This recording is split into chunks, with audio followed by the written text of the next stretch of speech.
Tan Xiaotian looked down and saw a gleaming knife tip protruding from his chest. A jet of blood shot out. Excruciating pain exploded from his heart. Suffocation burned through his throat and airways like fire.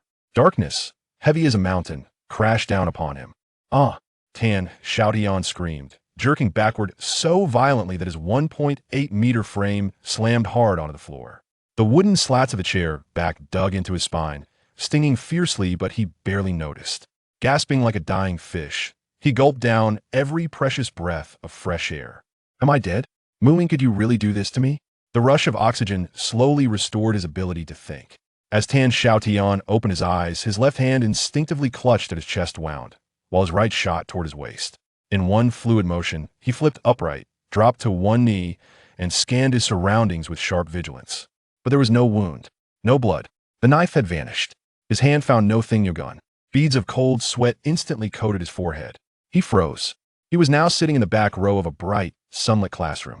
40 or 50 familiar faces all turned toward him, staring with expressions ranging from amusement to confusion.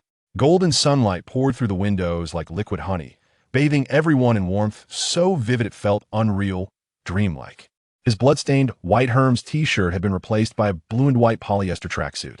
On the left chest, stitched in bold letters, Xiaotian number 1 high school. In the lower right corner of the blackboard, someone had written, 109 days until the college entrance exam. From the playground outside drifted a song so deeply etched into his memory, it brought tears to his eyes. Come on, let's make a date in 98. Meet beneath silver moonlight. Meet in the forever bloom of youth. Tan Xiaotian closed his eyes again, letting the music wash over him. If death is a dream, this beautiful, I'm satisfied. Hey, Tanyu, who are you imitating, James Bond? Ha! Were you reaching for a gun? A voice teased beside him. Tan Xiaotian snapped his eyes open so wide it hurt. A large, grinning face hovered before him, radiating good-natured mockery. Zhang Dapeng. The name surfaced in his mind instantly. A former classmate who had briefly become a teacher, then repented and quit after realizing he was corrupting youth. Later, through sheer hustle and a well-connected father-in-law, climbed the bureaucratic ladder and eventually landed a leadership post. But why did he look so young? His plump, fair face glowed with youthful collagen. The faint shadow above his lip wasn't even real stubble, yet just peach fuzz. Before Tan Xiaotian could process this, a hand reached out to help him up. A skinny boy with acne-covered cheeks bent down, concern in his eyes. Tan Xiaotian, you actually fell asleep while eating? Man, I give up. Get up already. Ma Wei. In his past life, Ma Wei had become a police deputy captain, the kind of stone-faced officer born for the job. But why was he young too? Tan Xiaotian's head spun. One moment, had been in a villa in the Golden Triangle, his cover blown, betrayed by Mu Ying, that ruthless woman had stabbed him in the back. The next blink he was here? Was this senior class 3? The year of the Gaokao? Before he could think further, Zhang Dapeng and Ma Wei hauled him back to his seat. On the scarred wooden desk, carved deep into the corner, was a single Chinese character, enduring, likely left by some long-gone senior. It must be lunchtime. Several steaming lunchboxes sat on the desks, filling the air with the savory aroma of home-cooked food. Zhang Dapeng cradled half a chicken carcass, grease dripping down his chin as he mumbled through a mouthful. Tanyu, I swear, your dad's braised chicken bones are the best. I wouldn't trade this for lobster. Tan Xiaotian picked up a piece and chewed. Instantly, the rich blend of cumin, sesame, and secret sauce flooded his mouth. Yes, this taste. The signature dish of Tan's Noodle House. His father Tan Eugen's legendary recipe. He hadn't tasted his father's chicken bones in decades. This dream, it's too real. After finishing the bite, Zhang Dapeng had already devoured everything. Dazed, Tan Xiaotian followed him to the washroom to clean their phone boxes. The washroom was packed with students scrubbing containers. After waiting his turn, Tan Xiaotian finally rinsed his box under icy water, and the dream still hadn't ended. Suspicious, he pinched his thigh hard. Youch! A sharp, needle-like pain shot through him. Could it be rebirth? In a cracked mirror hanging in the corner, 3 jagged lines splitting its surface, Tan Xiaotian saw his own reflection. Thick brows, deep-set eyes, refined features, fair skin, slightly long hair parted 60-40 in the style of Aaron Kwok, the heartthrob idol of the era. His whole face radiated the bright, unburdened glow of youth. Except for his eyes. Those eyes were dark, deep, and weary, carrying the weight of a man twice his age. A gaze only forged by years of betrayal, violence, and loss. He unbuttoned his shirt. His chest was smooth, unmarked.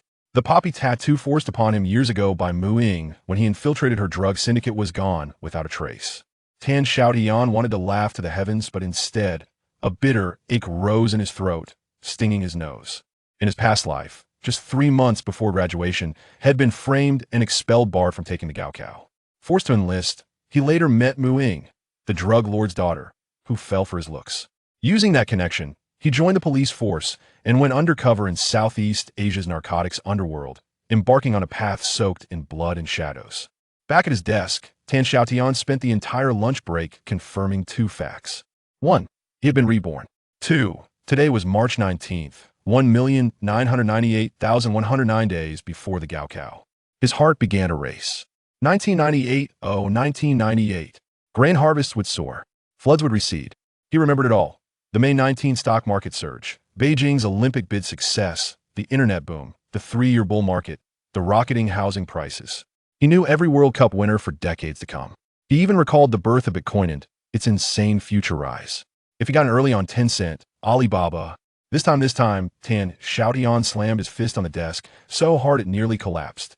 His desk mate, Ma Wei, shot him a glare. "You're acting crazy again," he muttered, then buried his head back in sleep. Distant memories were crystal clear, but recent ones blurred. Tan Xiaotian gripped his head, straining to recall. "In my past life, I was expelled for beating the headmaster, but it started with a woman framing me. She came to cause trouble in March. She was the reason I missed the Gaokao. This time, I must stop her." Just then, "Excuse Mado's Tan Xiaotian study in your class?" A sultry female voice rang out from the back door. Head swiveled. Many boys' jaws dropped. Standing, there was a striking woman in her late 20s, scarlet lips, heavy makeup, leopard print miniskirt, and legs so pale they seemed to glow. Her ample chest heaved as she leaned forward, exuding an unmistakable aura of the red light district. "Isn't that one blossom of Dongmen? She's infamous," whispered a student who recognized her. "What's she famous for?" "Kid, don't ask. She's looking for Tan Xiaotian. This can't be good." The confused student pointed straight at Tan Xiaotian. A wave of perfume swept through the room as the woman strutted toward him. The moment she entered, Tan Xiaotian's instincts flared. "Damn it, it's happening today. Not even a moment to catch my breath." "Hey, fatty. Ma Wei, wake up. The show's about to start." Tan Xiaotian slapped both napping boys awake. They jolted up, then froze, eyes widening at the sight of the seductress, their breathing quickening. "Xiaotian," the woman cooed, feigning shyness as she pulled a blue men's brief from her bag and waved it like a battle flag. "You left this at my place. I washed it specially for you." The entire class gasped. Dozens of eyes swiveled to Tan Xiaotian, some scornful, some envious. The room erupted in buzzing whispers. "He slept with her? Disgusting," cried one blushing girl, utterly disillusioned. "But he's the school heartthrob. 50 girls crush on him. Would he really go to a prostitute?" Another protested. Zhang Daping pointed accusingly. "You ate alone. Bro, that's betrayal." Tan Xiaotian finally stood. He looked at the woman with pure innocence and delivered a line that nearly made her choke. "Annie, I don't know you. Did you mistake me for someone else?" The woman gritted her teeth. "Little bastard calling me Annie. If I don't ruin your reputation today, one blossom of Dongmen retires." She lunged, grabbing for his collar. "Xiaotian, don't deny it. It's just a few hundred yuan." Before her fingers touched him, Tan Xiaotian flicked his index finger snap, striking the back of her hand. A red welt instantly rose and swelled visibly within seconds. "Ow! Ow! Ow!" she shrieked, leaping back, then crouching in pain. "Feels like I've been whipped, maybe even fractured." "Auntie," Tan Xiaotian said calmly from his seat, looking down at her with a cruel smirk. "If you have something to say, say it. Don't lay hands on a student." Chapter 2. No Forgiveness. "Tan Xiaotian, what's going on? Who is this woman?" A crisp voice cut through the chaos. From the second to last row stood a tall girl slouching slightly, short-haired like a boy, thick glasses perched on her nose, braces glinting in the light. Her chest heaved with indignation, and beneath her oversized uniform, a surprisingly full figure emerged. "Class monitor," Tan Xiaotian said politely, rising with righteous fury. "I truly don't know her. Please fetch our homeroom teacher and, better yet, the principal. How did this stranger get into our fully enclosed campus? Our safety isn't guaranteed. This is a serious issue." "Oh," the monitor nicknamed Steel Teeth thrushed out, only realizing mid-run. "Wait, he didn't call me Steel Teeth this time? Has Tan Xiaotian changed?" Tan Xiaotian watched her disappear, then turned back to the crouching One Blossom. Leaning close, he whispered so only she could hear. Ruining someone's future is low even for scum like you. If you don't tell the truth in front of everyone, don't blame me for ending you. The woman shivered involuntarily. That cold, predatory stare she'd seen it once before on a four-province fugitive being cuffed by police, eyes burning with animalistic ruthlessness. How does a high schooler have eyes like that? Maybe I shouldn't have taken this dirty money. Before she could decide, a furious bellow echoed from the back. What's all this noise? Final exams in 3 months, and you're causing chaos at lunch? Headmaster Xiaotian, nicknamed Pig Intestine for his bloated belly and slimy demeanor, waddled in, face flushed, finger trembling as he pointed at the class. Spotting the woman on the floor, his small eyes darted covertly over her chest, and legs then instantly snapped back to pious severity. In Xiaotian's past life, this man had bribed a streetwalker to falsely accuse him of solicitation, aiming to strip him of his national level 2 athlete status, which granted 20 bonus points on the Gaokao. Enraged, Tan had punched him and was expelled. That single act destroyed his future. Without it, had have easily entered a sports university. Right on schedule. Tan Xiaotian watched coolly as Zhu helped the woman up their performance, painfully amateurish. The woman stammered, pointing at Tan Xiaotian as rehearsed but froze under his glacial stare. Take your time, Zhu said smoothly, playing the benevolent authority. But when he met Tan Xiaotian's mocking, threatening gaze, rage flared in his gut. You, stand up and face the wall. Tan Xiaotian stretched lazily, blinking innocently. Director Zhu, you can't arbitrarily punish students. What exactly did I do wrong? You disrespected a teacher. I have every right to discipline you. Zhu snapped, though inwardly. He seethed. Brat, I brought her here to destroy you completely. Tan Xiaotian turned to the class. Fellow students, did I really disrespect him? He ordered me to face the wall before I even spoke. Is that fair? That's right. Zhang Daping shot up. I heard it clearly, Director. Zhu punished him without asking anything. His father was a powerful education bureau official. He feared no one. Others joined in. Desks banged. The classroom turned into a marketplace. Panicked, Zhu grabbed the woman's wrist. Just say it. What happened? Behind the students' backs, his eyes twitched frantically behind his gold-rimmed glasses. The woman knew she had no choice. For 3,000, she steeled herself and whispered. He slept with me and refused to pay. I came to collect. She waved the underwear. He left this at my place. Perfect, Zhu thought. Now I have both witness and evidence. You're finished. He turned to Tan Xiaotian with theatrical sorrow. I'm heartbroken that a student of ours could commit such disgraceful acts. He never finished. Spare me your crocodile tears, Tan Xiaotian cut in coldly. I'm heartbroken that our school employs a liar like you, a fraud who twists truth for personal gain. You, Zhu gaped, stunned. This isn't the hot-headed kid I remember. Where's this composure coming from? Don't you me? Tan Xiaotian sneered. If she's accusing me, let her say it loud so everyone hears. Whispering like conspirators. And that underwear? The basketball locker room doors never locked. Anyone could have stolen it. Are you really this naive? Zhu staggered back, speechless. Tan's logic was flawless, turning the tide in seconds. Clap, clap, clap, clap, clap, clap. Zhang Daping and Ma Wei started applauding. Soon, the whole class joined in cheers echoing through the hallway. Just then, homeroom teacher Ren Shufan entered with Principal Li Gongliang and the timid steel-teeth monitor trailing behind. She gave Tan Xiaotian a subtle signal. He nodded slightly. Before Tan could speak, Zhu rushed forward, tears streaming. Principal Li, Teacher Ren, thank goodness you're here. This Tan Xiaotian Shumlumless. He hired a prostitute, and she came to our school. In all my years, I've never seen such moral decay. Ren Shufan glanced at the garish woman and shook her head. Other boys? Maybe. But Tan Xiaotian? At 185 centimeters, star forward of the school team, model handsome, receiving enough Valentine's chocolates to feed the whole class, would he really sleep with her? Had he lost his mind? Yet why was she here? She turned to Tan Xiaotian gently. Do you have anything to say in your defense? Despite his earlier bravado, Tan Xiaotian stood respectfully before her. No explanation, teacher. The class gasped that he surrendered. Then he added, Principal Li, Teacher Ren, if this woman claims I slept with her, then call the police. This is a public order case. Let the law decide. Oh, Ma Wei, isn't your dad a cop? Call him. If I broke the law, he'll accept punishment. But if someone's trying to frame me, it won't be easy. This school raised me for 3 years. If I can't defend my honor, I de-shame this uniform man myself. For my name, I will clear it. Tan Xiaotian awesome. Zhang Daping roared, ready to tear off his shirt. Tan Xiaotian awesome. The boys echoed, fired up by youthful idealism. The girl's eyes sparkled. They'd known him as the dazzling basketball prince, but today had revealed a new side. Calm, articulate, fearless. Only Ma Wei nodded and headed for the door. "He'll call my dad now." "No, wait." Zhu lunged to stop him, sweat pouring down his face. "If the police investigate, the whole scheme collapses. I underestimated him, should have just beaten him into the hospital." The woman panicked too, backing toward the door. "Mistake. It's all a misunderstanding." Tan Xiaotian shot forward, blocking the exit like a fortress. His eyes turned glacial, his presence radiating lethal chill, the hardened reflex of a man who'd walked through hell. No one leaves until the truth is told. Years as an undercover agent had taught him one thing. Forgiveness is God's job. My job is to send you to meet him. Chapter 3. The Desperate Pursuit. Yiji Hua was genuinely terrified, weeping uncontrollably as she repeatedly bowed in apology to Tan Xiaotian. Having traversed the tumultuous world, she was acutely aware of the dire consequences that awaited a clandestine worker of her standing should she fall into the hands of the police.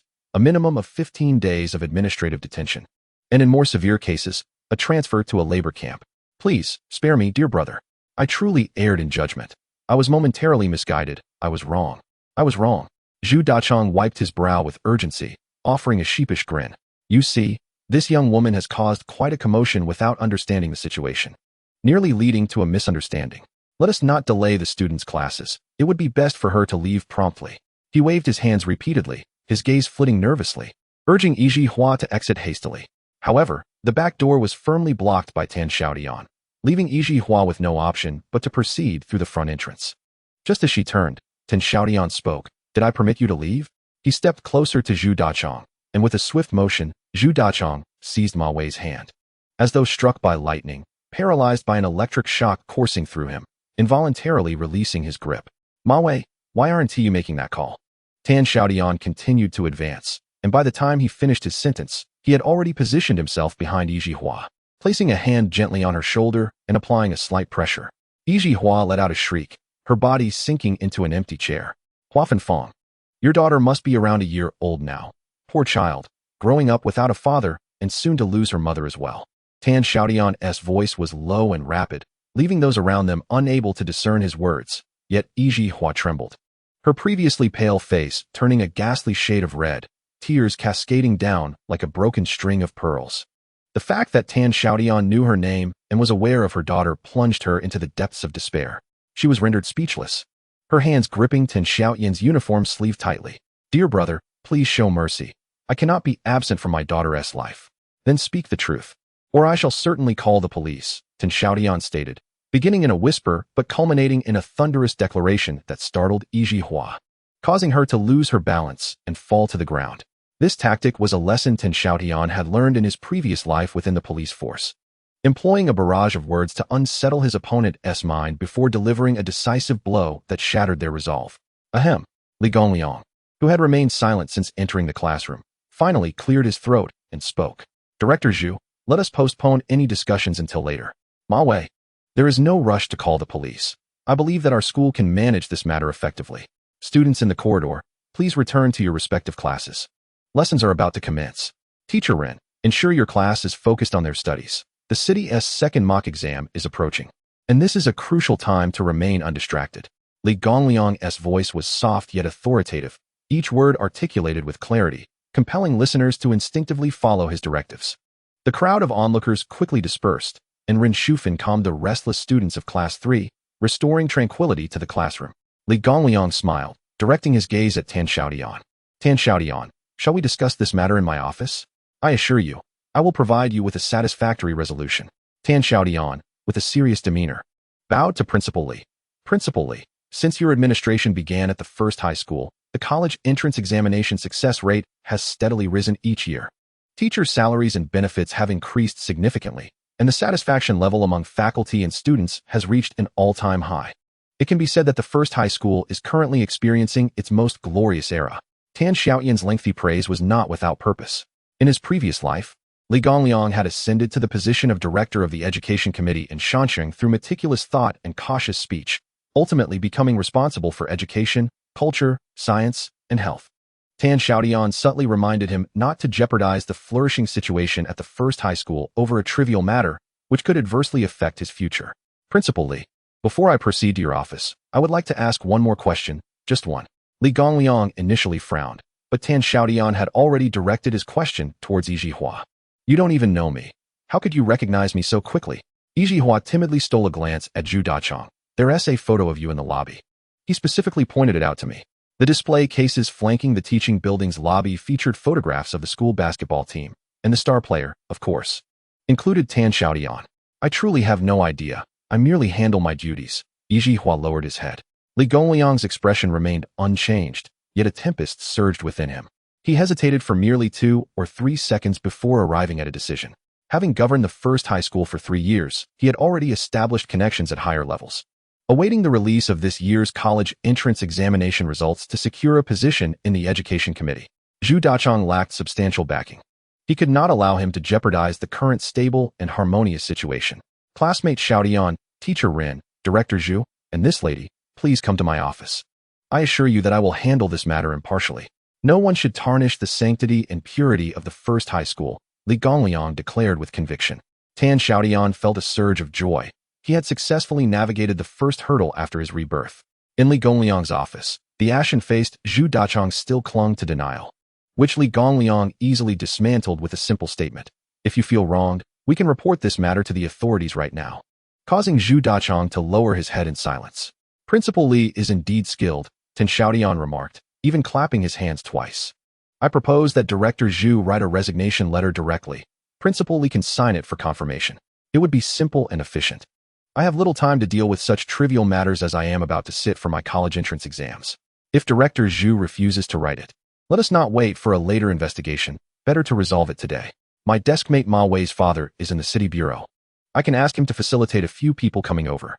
Additionally, my front seat classmate Zhang Dapeng's father is the director of the comprehensive department of the city education committee.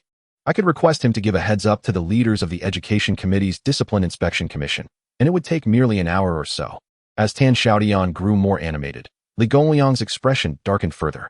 He maintained a stern demeanor, declaring that begging would be futile if Zhu Dachong refused to write it. They would have to wait for an inspection from higher authorities. Tan Xiaotian merely scoffed, exuding an air of threatening to report the matter immediately should Zhu Dachong refuse. With no other choice, Zhu Dachong, in tears, reluctantly penned his resignation letter. Li Gongliang elegantly signed his name. Once everything was settled, Tan Xiaotian respectfully bowed to Li Gongliang and Rin Shufan before exiting. Rin Shufan gazed at the retreating silhouette of her student, rubbing her eyes vigorously. Today, the student, whom she had nurtured for 3 years, astonished everyone with such an imposing presence. The door to the principal's office closed behind her, and Tan Xiaotian's expression turned inscrutable. In his previous life, he had confidently confronted South American drug lords, Japanese yakuza, Southeast Asian tycoons, and the Italian mafia with ease. Yet, being thrust back into the novice village felt like a massacre for someone accustomed to battling formidable bosses. Chapter 4. The fear of the college entrance examination. Upon returning to the classroom, Tan Xiaotian was immediately met with a wave of applause, the atmosphere charged with enthusiasm. Zhang Dapeng and Ma Wei flanked him on either side. Zhang Dapeng, with exaggerated flattery, incessantly hailed him as Brother Tian, his sycophantic demeanor nauseating. Even Ma Wei, typically reticent, radiated excitement, his adolescent acne shining like beacons.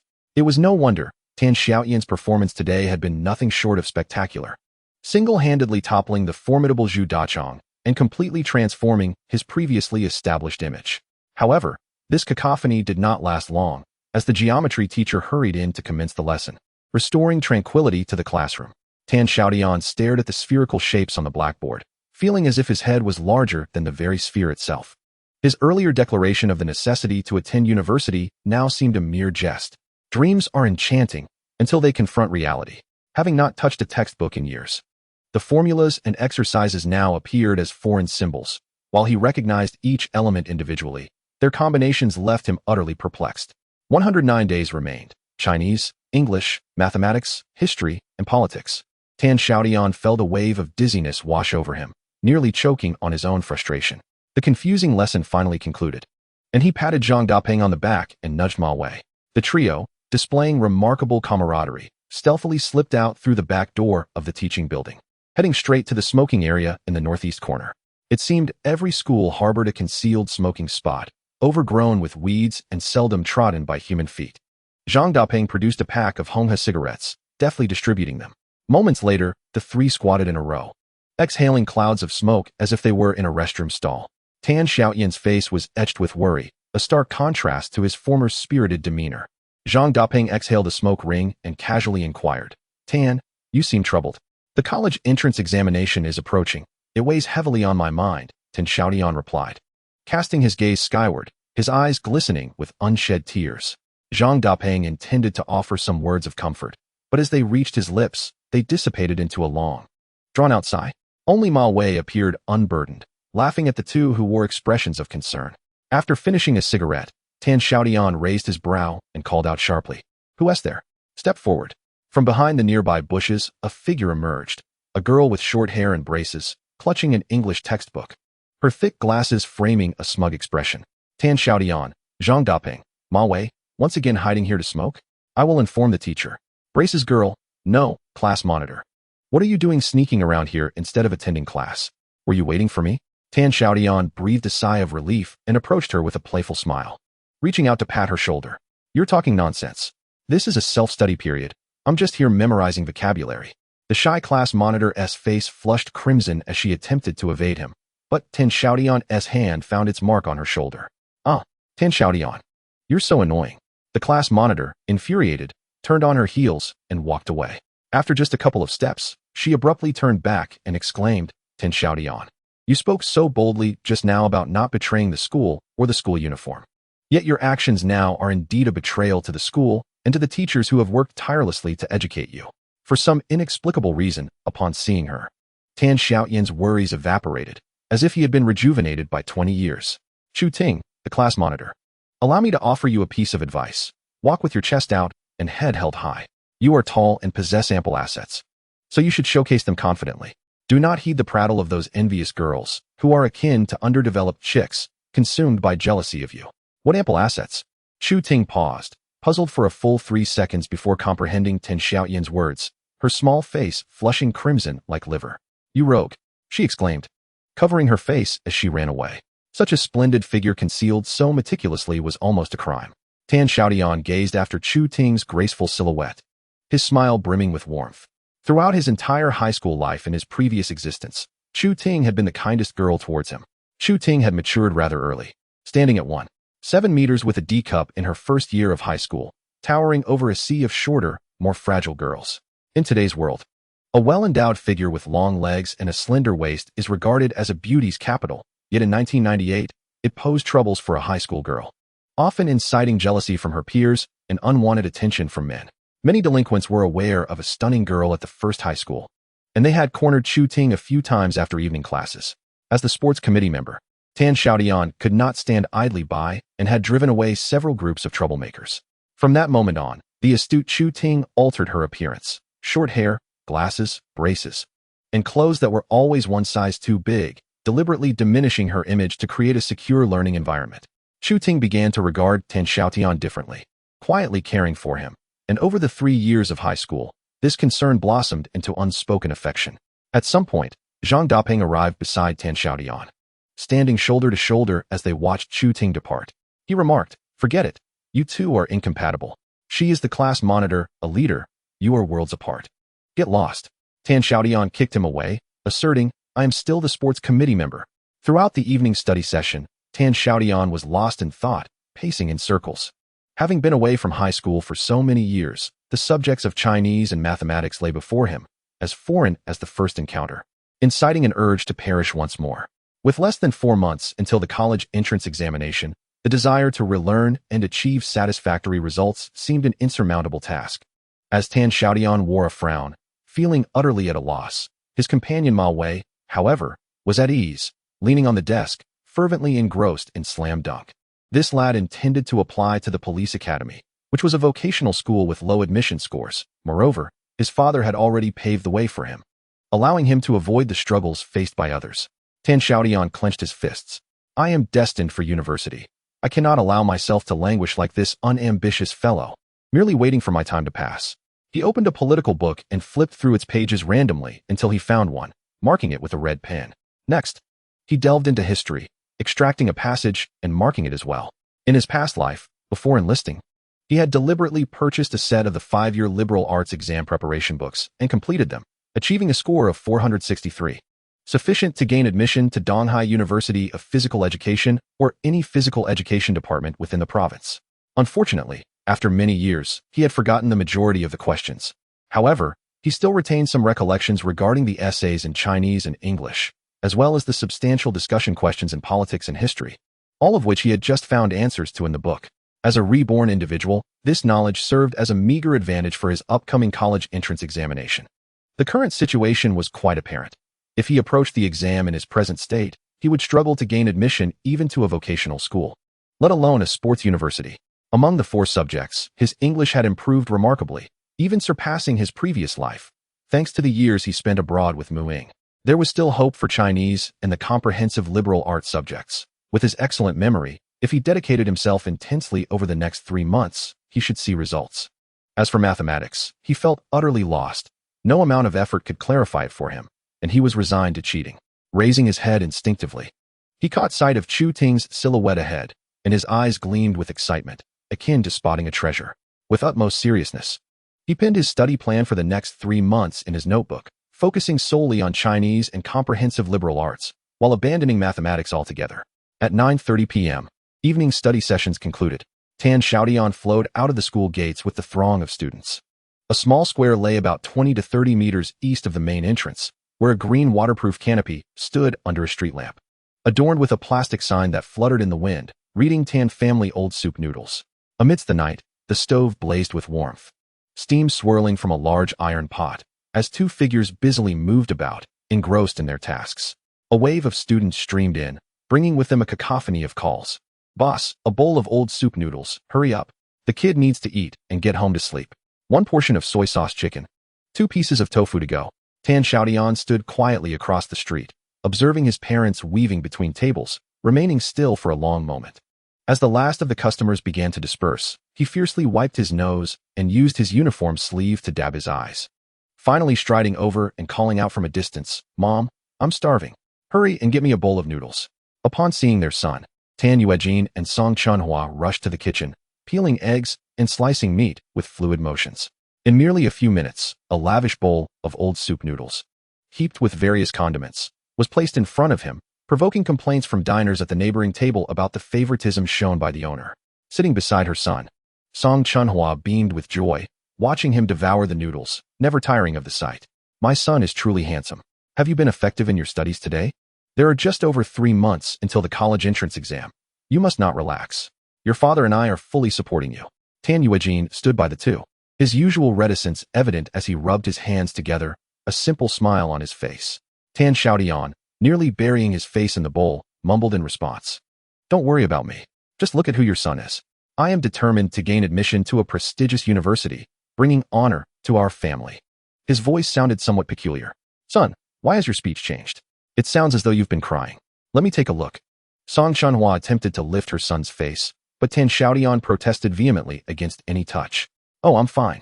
I just bit into a spicy pepper." In the darkness of the night, the laughter of the 3 family members mingled with the rich aroma of food, the rising steam gradually dissipating into the air, becoming intangible. Chapter 5. A love like no other in the dead of night. In the happy lane of Xiaotian, West District of Shanxing, a small 2-story gray-white building stood.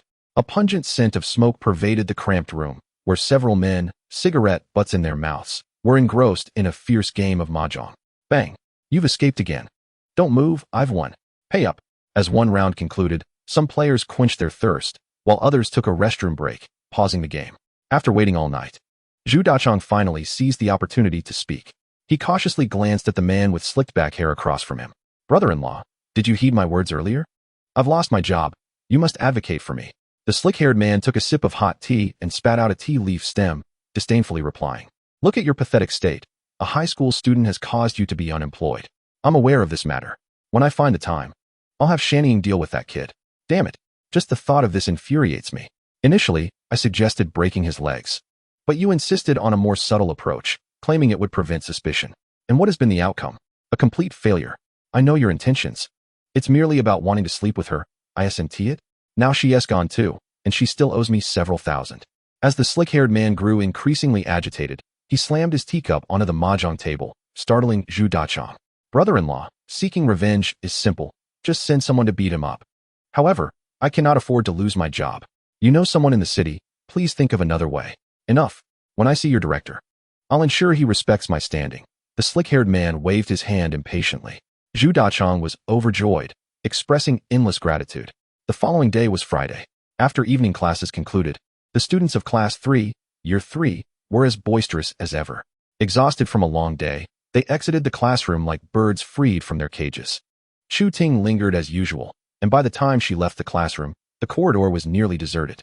Just as she rounded the corner of the second-floor staircase, a shadow suddenly sprang out, nearly eliciting a scream from her. Don't shout, it's me. Here, take this. The figure grinned, revealing a row of white teeth, and casually slipped a note into her hand before turning to leave. Tan Xiaotian, you scoundrel. Still shaken. Her heart raced as she trembled several times before finally unfolding the note. Let us have lunch together after school tomorrow. I have something to discuss. The signature bore the character for Tan. Chu Ting stared at the note for a long moment before breaking into a smile, noticing that the handwriting had matured, no longer resembling that of a child. She carefully folded the note and tucked it into her book, placing the book back into her backpack with great care. By the time she completed these actions, the teaching building had become utterly empty. Will you remember tomorrow the diary you penned yesterday? Will you still hold dear the version of yourself that once wept so freely? Chu Ting hummed a melody, her light footsteps dancing as she exited the school grounds. Outside the main gate, a deep blue Santana was parked quietly, beside which stood a tall, refined gentleman resembling Chu Ting, eagerly peering inside. He was Chu Ting's father, Chu Chang. Only upon catching sight of his daughter did Chu Chang breathe a sigh of relief, reaching out to open the passenger door, awaiting her entry. Ting Ting, you're a bit late today. Is it due to an overload of homework? Chu Ting, not adept at deceit, gently bit her red lip and mumbled an indistinct affirmation. Chu Chang ceased his inquiries, focusing intently on the road ahead. In 1998, families owning a car were exceedingly rare. The Chu family, however, was well off. Chu Chang was a successful businessman operating a bustling mid-range restaurant, while Chu Ting's mother held a managerial position at Xiaotian Securities. Under their attentive care, Chu Ting lived a carefree existence, akin to a princess. I can only repeatedly implore you to believe me. The one who once loved you is indeed I. Departing far from you, away from the cacophony of the crowd, I ask you to be the beloved of a wandering minstrel. I can offer you but a small attic, a window facing north, allowing you to gaze upon the stars. Unconsciously, Chu Ting began to hum the melody once more, cracking the car window slightly to let the night breeze tousle her hair. At that moment, her mind was consumed with the contents of a note. What could he possibly want from me tomorrow? What if he speaks lewdly again? Will it affect my studies? Should I even go? In a whirlwind of thoughts, Chu Ting became oblivious to her father's repeated calls. Ting Ting, you seem preoccupied. Observing his daughter's entranced state, Chu Chang felt a flip in his heart. Everyone has traversed their youth. This age is most prone to errors. No, it's nothing, Chu Ting replied, awakening from her reverie, her gaze dropping. Clearly reluctant to engage in heartfelt conversation, Chu Chang sighed. His daughter was growing up, and some matters were beyond a father's purview. Upon returning home and completing her evening routine, Chu Chang discussed his daughter's affairs with his wife, Lin Wanhong. Lin Wanhong, visibly concerned, expressed unwavering determination. With just over 3 months until the college entrance exams, early romance is absolutely out of the question. I must speak with her about this. Be mindful of your approach. Ting Ting is gentle yet resilient, and her pride is strong. Don't provoke her rebellious spirit. Rest assured, I know how to manage this. It's late. Let us turn in for the night. Lin Wanhong reached to switch off the lights, plunging the room into darkness. On March 21st, a Saturday afternoon, as the school bell rang, the senior students poured out like a torrent. After an entire week of intense study, even the toughest among them needed rest and relaxation. How about a couple of rounds at the gaming center for lunch? Loser treats, Zhang Dapeng exclaimed, grabbing hold of Tan Xiaotian, who was about to slip away. Not going. No time. Then how about a few rounds of red alert in the game room? Still not going. No time. Tan Xiaotian remained expressionless. Tan Xiaotian, you've been acting strangely these past few days, right? Old Ma, don't you think so? Zhang Dapeng turned to inquire of Ma Wei. Ma Wei gazed for a moment, then nodded emphatically, uttering 2 words. Act cool. Tan Xiaotian felt a jolt of surprise, but quickly dismissed it, casually brushing back his hair. There was no need for alarm. After all, he had merely become a bit more handsome, gained a little more knowledge, and improved his grades. Scram, just get lost. It's utterly nauseating, Zhang Daping mimicked a gagging gesture, waving his hands dismissively. Tan Xiaotian chuckled, slinging his backpack over his shoulder as he exited the classroom, casting a furtive glance at Chu Ting. Chu Ting's heart raced. She too had declined several girls' invitations and lingered for a moment, only leaving her seat when the teaching building was empty. Outside the school gates, Tan Xiaotian's figure was nowhere to be seen, leaving her feeling somewhat dejected as she slowly made her way to the bus stop. Suddenly, a gust of wind swept past her, and Tan Xiaotian, riding a blue mountain bike, skidded to a halt right in front of her, looking up with a beaming smile, letting the sunlight wash over him without uttering a word. "What do you want from me?" Chu Ting's head hung even lower, her voice barely audible. "I want to treat you to a meal. Let us chat while we eat. There's a new KFC at the People's Shopping Mall that I've never been to. Let's go and try it." Tan Xiaotian released his left hand, revealing the bike's crossbar. "Come on, hop on." I won't ride your bike. It doesn't even have a back seat," Chu Ting replied, a hint of annoyance in her tone. How could she possibly sit in his lap? How embarrassing. What if someone saw? No way would she agree to that. "Oh, then let us just walk. I know a shortcut that leads there in no time," Tan Xiaotian said, opting to push the bike alongside her as they turned onto a narrow path. They walked in silence for a while until Tan Xiaotian broke the quiet. "Class monitor, I still owe you thanks for that day. If you hadn't called the principal and teacher run, I would have been in serious trouble." "Not at all. Your performance that day was commendable. They wouldn't have been able to do anything to you. What's most remarkable is that you didn't lose your temper. Otherwise, the outcome would have been quite different," Chu Ting replied earnestly. As they continued conversing, they had traversed nearly half the secluded path when suddenly, hurried and chaotic footsteps echoed behind them. Tan Xiaotian's expression shifted as he grasped Chu Ting's wrist and pulled her back. She nearly stumbled into him, feeling a mix of embarrassment and anger. Just as she was about to scold him, she noticed the change in his demeanor. He stared into the distance, placing his hands on the bike's handlebars. "You ride my bike ahead to KFC and wait for me. I'll catch up shortly." Behind them, several menacing figures were rapidly closing in. Chapter 6. The gaze of four beasts at the back of the path, for sinister-looking men had encircled them. The leader, short and stout, was clad in the same school uniform, yet he was Lu Xiaoguang, the nephew of the notorious Zhu Dachang. The three men flanking him had shifty eyes, and it was evident they were trouble, particularly the bald-headed one to Lu Xiaoguang's left, with a hawkish nose and a vicious glare, definitely no good. Chu Ting's face turned ashen, her slender frame trembling slightly. Yet, despite Tan Xiaotian's reassurances, she persisted in shaking her head. "No, Tan Xiaotian, you ride the bike and take me. They won't be able to catch up." Tan Xiaotian let out a sigh, his hand ruffling Chu Ting's short hair. It was too late. He inwardly cursed himself. "Tan Xiaotian, you have slept soundly for 2 days and lost all your vigilance. How could you have been followed for so long without noticing?"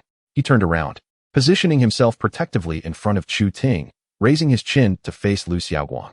Lu Xiaoguang, no more than 17 or 18, bore a youthful face marred by a rage unbefitting his age. "Tan Xiaotian, aren't you so impressive? If you want tea, let me join the basketball team. I'll break both your legs and see how you play basketball afterward." Gathering her courage, Chu Ting peeked from behind Tan Xiaotian, her voice trembling. "Lu Xiaoguang, if you dare to fight, I will tell the teacher, and you won't be able to take the college entrance exam." "Shut up, you ugly little brat," Lu Xiaoguang snapped. "I'm here to settle scores with Tan Xiaotian. This doesn't concern you. Get lost, or I'll deal with you too. Come on." "How can such a lovely girl be called ugly?" the bald-headed boy interjected, eyeing Chu Ting with a lewd gaze. "Look at that slender waist and long legs. Such a delicate girl." It was Saturday, and Chu Ting was not in her school uniform, wearing a white blouse paired with denim overalls that accentuated her figure. Lu Xiaoguang, now impatient, exclaimed, "Brother Shanying, I came to you for help in a fight, not to flirt." Shanying chuckled, "Don't worry, Xiaoguang. I'll make sure this little brat ends up with broken legs, but I can't let this opportunity slip by. You're still young and don't understand the allure of women. Let me tell you, when it comes to women, first look at the waist, then the legs." And then, the two were oblivious to their surroundings as they exchanged their insights. Seizing the moment, Tan Xiaotian glanced back slightly. "Class monitor, the only chance to save us now is for me to block them. You need to hurry and find a public phone to call the police. You heard what that bald guy said. If he catches you, the consequences will be dire." Chu Ting, already feeling a mix of anger and embarrassment, did not protest this time. She was quite clever and understood that Tan Xiaotian's advice was reasonable. This was the only way to save both of them. Gripping the handlebars, she swiftly mounted her bicycle, her eyes glistening with tears as she threw back a parting remark. "If you can't fight them, run quickly. I will bring the police." With that, Chu Ting pedaled away. Don't go, little girl. Let me check your vitals. Xiaotian shouted, chasing after her, dismissing Xiaotian as merely a taller student. As he brushed past Xiaotian, he shoved him roughly. Xiaotian was sprinting ahead when suddenly, someone grabbed the back of his collar, and with a powerful pull, he was hurled backward like a swing, crashing hard against the roadside wall. The wall shook, dust falling in a cascade as Xiaotian groaned, feeling as if his insides had shifted, his body nearly falling apart. Who had ambushed him? Xiaotian, seeing stars, vaguely noticed a fair-skinned high school student approaching, who grasped his chin and softly uttered, "That'll teach you to run your mouth." Thud. Xiaotian's bald head collided violently with the unyielding brick wall. The sound of the impact was so loud that Lu Xiaoguang and his companions couldn't help but grimace at the pain that surely followed. The mountain eagle does not disappoint expectations. With a swift glance, he succumbs to unconsciousness. Xiaotian turned around, as if a mask had been lifted, revealing a devilish smile that sent chills down the spines of the three men. Chu Ting had already departed. There was no longer a need for pretense. "You three, come here. Do you dare to run?" With a flurry of sounds, whoosh, crash, slap, an uproar erupted on the path, only to be followed by silence as dust settled. The only change was that Xiaotian remained standing while Lu Xiaoguang and his companions lay disheveled and bruised, pleading for mercy. "Stop hitting me, Xiaotian." "No, brother Tian. I will do whatever you say." With hands on his hips, Xiaotian commanded, "Lu Xiaoguang, you hold this baldy from behind. You too, strike him with all your might. If anyone holds back, I will strike you instead. Let us begin. I will count to 3. 1, 2, 3. The crisp sounds of slapping flesh echoed along the path. Exhausted, Lu Xiaoguang and his companions collapsed to the ground, their hands smeared with the blood of the mountain eagle, a ghastly sight. As for the bald man, he was unrecognizable, his face smeared with blood, forehead swollen, lips puffed like sausages, and several front teeth missing, revealing a gaping maw. Xiaotian squatted before the bald man, furrowing his brow, silently observing him. The bald man shivered. He had been mingling in society since his teenage years, having followed several gang leaders and spent years in harsh conditions, encountering many formidable figures. The young man before him, though youthful, possessed eyes filled with malice and cruelty, traits only seen in hardened criminals involved in murder and drug trafficking. One does not cultivate such eyes without blood on their hands. "Be brother. I spoke out of turn. I deserve to be hit. I swear I won't appear before you again." The bald man mumbled incoherently, swearing with his wind-swept mouth. Speaking with a clever individual is indeed efficient, Xiaotian's icy demeanor thawed, and he nodded before rising and departing. If only one could ride fast enough to catch up with lost time. Chu Ting yearned to pedal her Merida mountain bike into a whirlwind, yet despite her long legs, she lacked the strength. Her speed was far from her expectations. Frustrated, tears brimmed in her eyes as she pedaled, searching desperately for a public telephone. Curiously, the phone booths that were usually ubiquitous had vanished that day. After much wandering, she finally located a phone, only to find a fashionable young woman monopolizing it, engrossed in endless sweet nothings. "Last night SUAME was fantastic. Hong Kong films are the best. Jackie Chan is so handsome. I want to watch it again. Ugh. Who wants to go to your house to watch it?" "Not going." "Why not?" "I'm afraid you'll be a rogue." Chu Ting, like an ant on a hot pan, circled the phone thrice, pleading, "Sister, I have an urgent matter. Could you please let me use it first?" The stylish woman shot her a disdainful glance and turned away, ignoring her. Unable to endure any longer, Chu Ting shouted, "I will call the police," and snatched the receiver to start dialing. The fashionable woman was taken aback, her mouth agape, frozen in place. 1-1. Just as she was about to press the final 0, a voice called out from behind, "Class monitor, spare him. Don't call the police just yet. I'm coming." Thud. The receiver fell to the ground, and Chu Ting, unable to control her emotions any longer, hurriedly turned around, tears streaming down her cheeks. Chapter 7.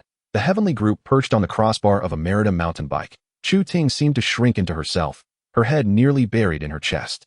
Fearing that a group of unruly youths might pursue her, she reluctantly agreed to let Xiaotian ride her away. She was so anxious about encountering acquaintances that she wished to conceal her entire head. As Xiaotian pedaled fervently, he animatedly explained to Chu Ting, "There was no fight. I merely reasoned with them. You know how eloquent I can be." They were moved to tears, confessing their errors. Xiaotian himself was perplexed. Whenever he found himself alone with Chu Ting, it felt as though he had truly returned to the carefree days of high school, at least in spirit. On a single bike, the two of them leisurely advanced, The newly opened KFC was bustling with throngs of people, the queue resembling a dragon. For the inhabitants of the four-tiered small city, fast food was a novelty. With great effort, Xiaotian squeezed to the front of the line. Barely glancing at the menu presented by the cashier, he blurted out his order: tender beef squares, Mexican chicken wraps, a large order of fries, half a dozen egg tarts, and a cup of coffee, along with a cup of Xiaotian. The cashier, momentarily taken aback, suppressed her disdain and politely responded, "I'm sorry, sir, but we are KFC. We only sell hamburgers, and we do not have any of those items."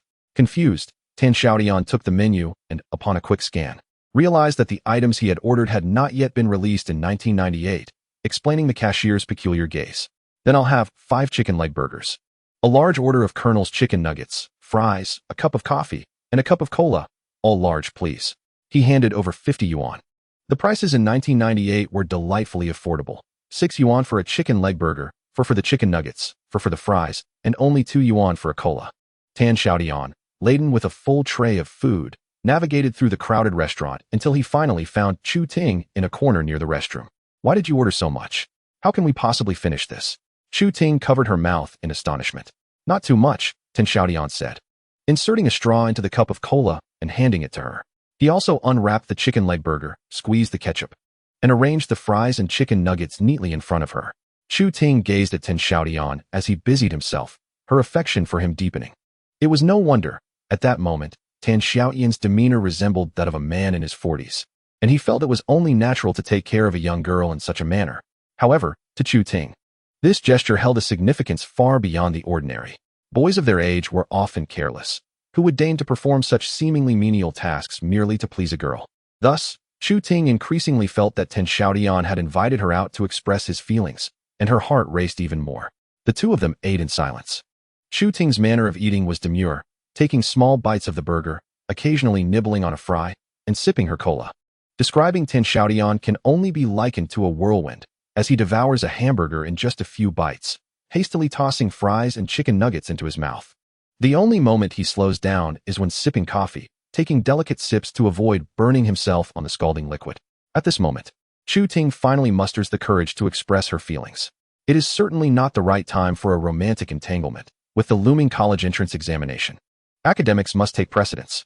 However, to spare Xiaotian's feelings, she decides to hint subtly at her thoughts, believing that perhaps after the exams, she would have the chance to speak her mind. "Xiaotian, what do you think is most important at our current stage?" As he shoves a 4th chicken leg burger into his mouth, he hesitantly replies, "What else could it be? It's obviously the college entrance exam." "Exactly. So I believe we should not allow ourselves to be distracted by other matters and must focus on our studies. Some things can wait until after the exams." Chu Ting's head lowers further, her voice diminishing to a whisper, feeling utterly mortified. Xiaotian struggles to swallow the last morsel, then slaps his thigh and exclaims, "Class monitor, you are absolutely right. That is precisely why I sought you out.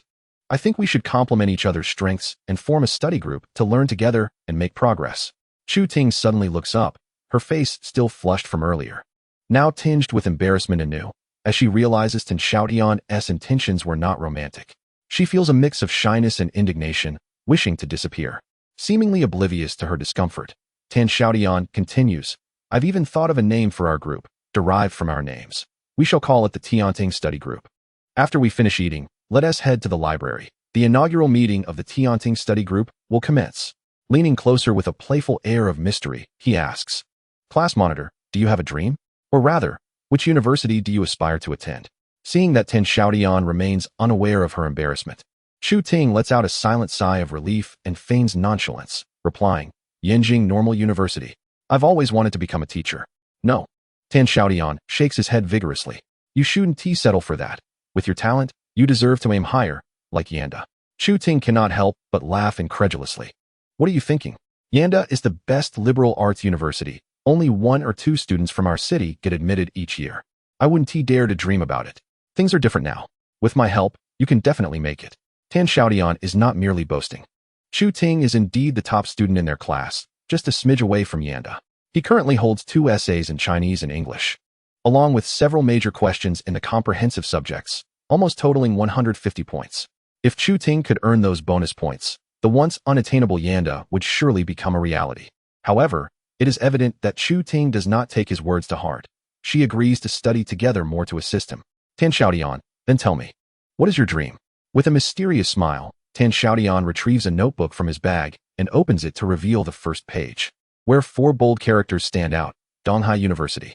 Donghai University? Chu Ting is puzzled. Do you realize that Donghai is the best university in our province, a 985 institution? To be admitted, one needs at least 600 points. If I recall correctly, you scored only 480 in the last mock exam.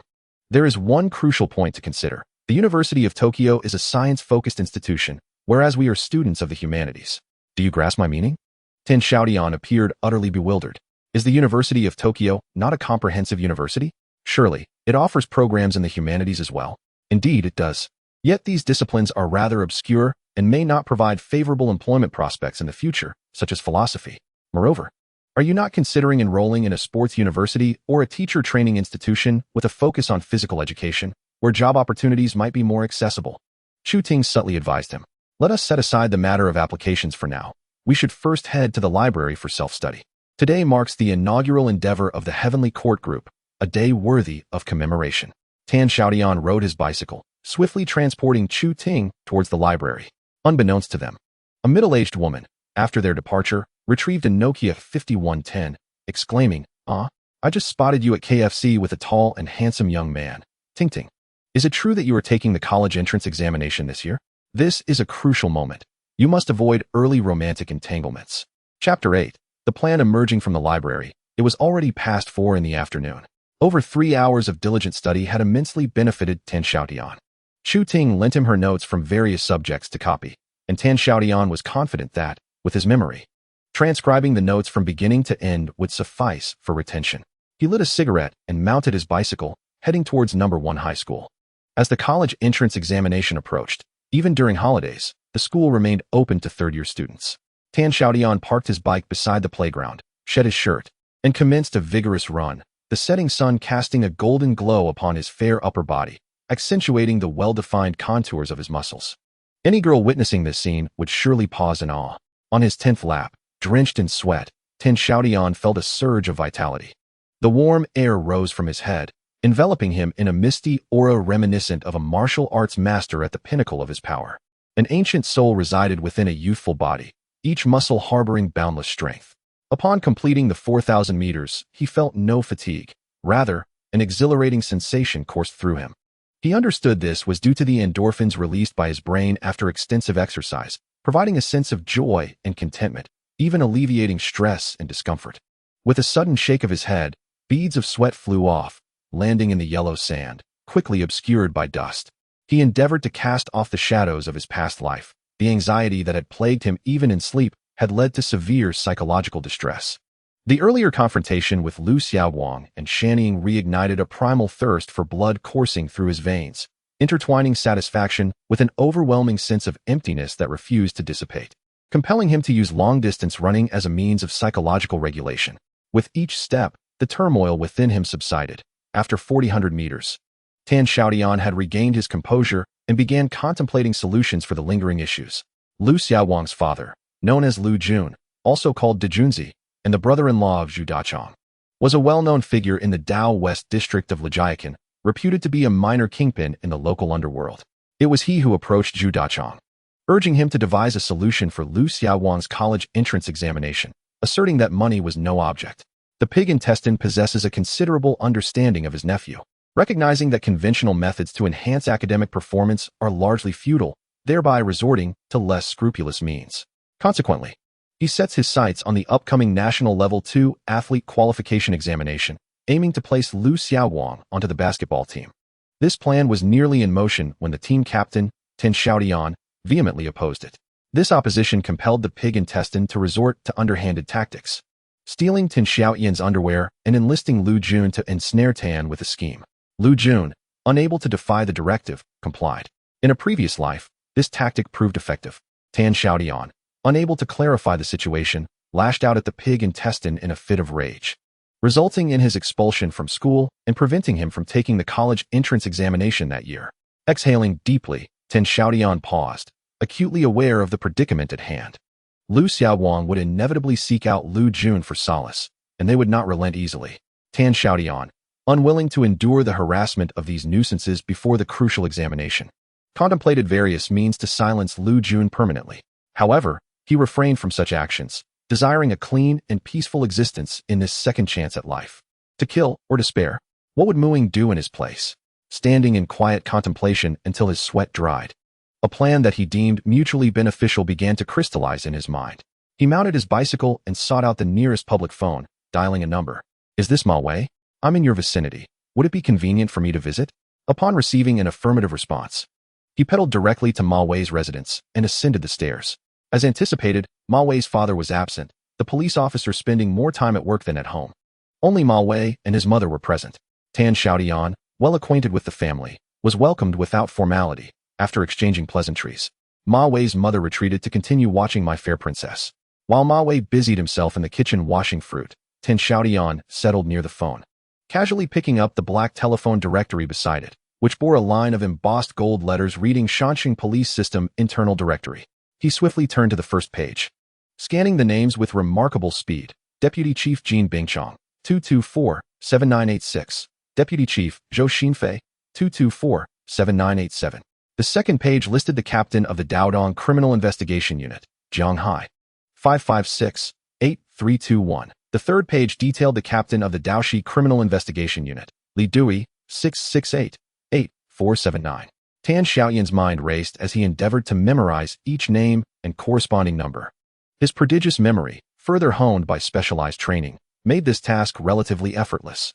When Ma Wei returned with the fruit, Tan Xiaotian had already replaced the directory, engaging in casual conversation about school before taking his leave, leaving Ma Wei perplexed. Unable to fathom why Tan Xiaotian had traveled such a distance for merely a few idle words. At the small building on Xingfu Lane in the Daoshi district, the air was thick with smoke in a haze-filled mahjong room, where Lu Jun played with a countenance as dark as the waters of a deep lake, occasionally smoothing his slicked-back hair. A glimmer of malice would only flicker in his triangular eyes when others declared victory. A mountain eagle, adorned with horns and a gaping beak, stood obediently at the door. The card game persisted from 8 p.m. until the early hours of 2 a.m. During this time, Shanning stood as still as a spear, neglecting food and drink, even wetting himself in his trousers. Having followed Lu Jun for several years, he was acutely aware of his temperament and his ruthless nature. This time, however, Lu Jun was genuinely furious. Once the game concluded and the other three players departed, Lu Jun finally spoke. You've become quite the person.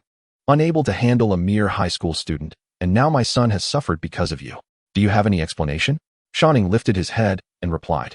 Military master, that high school student has undoubtedly taken lives. He is inherently ruthless. Not only me, but even the toughest fighters from the mountain cities, like Dao Dong, Li Shan, and Zhou Bao, would struggle against him in a one-on-one confrontation. With a swift motion, Lu Jun hurled his teacup, which struck Shanning squarely on the forehead, aggravating an old injury and inflicting a new one. Blood mingled with tea as it trickled down his cheek. Shanning calmly extended his tongue to taste the mixture while maintaining his steady gaze on Lu Jun. Lu Jun erupted in a fit of anger. Do you take me for a fool? That brat is merely a high school student. Even if he plays basketball and is somewhat athletic, he cannot be as formidable as you claim. I suspect you are merely trying to intimidate me. Military master, I misspoke earlier. The fighters like Lao Gan and Hai Hong are like amateurs compared to that boy, akin to a novice facing a seasoned professional. Do you recall the year I spent in prison?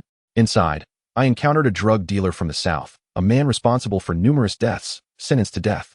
On the morning of his execution, he passed by my cell, and I saw his eyes. They mirrored those of Tan Xiaotian. They possessed that detached gaze that views human life as inconsequential. At this point, Lu Jun could not dismiss Shan Ying's words. He slicked back his hair and pondered for a moment. I cannot afford to lose face, but if this boy is indeed so dangerous, perhaps it is best to resolve the matter with a sum of money. Inquire with Hai Hong and Xiao Tai to see who among them is willing to earn a bit of cash. I am prepared to offer a generous amount. He gestured with 2 fingers to indicate his offer. Chapter 9, Skills of the Jianghu Dinglingeling. At 4:30 a.m. on a Monday, the old-fashioned alarm clock emitted a piercing sound. Tan Xiaotian sprang up, his body taut as iron, scanning his surroundings warily. After 10 seconds, he realized his current situation. There were no assassins, no drug dealers, and certainly no mooing. This was home, although it was a rented space. The presence of his parents rendered it the warmest sanctuary. Last night had been the most restful sleep he had enjoyed in years. With dawn yet to break, Tan Xiaotian turned on the light, revealing the room's contents. A creaky old wooden single bed, the scent of soap wafting from the blue and white checkered bedspread, and a poster of Michael Jordan soaring for a dunk on the wall. After taking a moment to gather himself, he rose to wash up and dress. Finding the house empty as his parents had already left for their stall, he devoured the fried egg, bread, and milk left by Song Chunhua, grabbed his backpack, and stepped outside. He mounted his Merida mountain bike and sped down the empty streets towards the direction of the West District. In the Daoshi Lujiazi region stands a modest two-story building, adorned in shades of gray and white, with a sign of the Juanxiang Trading Company hanging outside, which is, in fact, the stronghold of Lu Jun. The ground floor serves as a public mahjong parlor, while the second floor houses Lu Jun's office.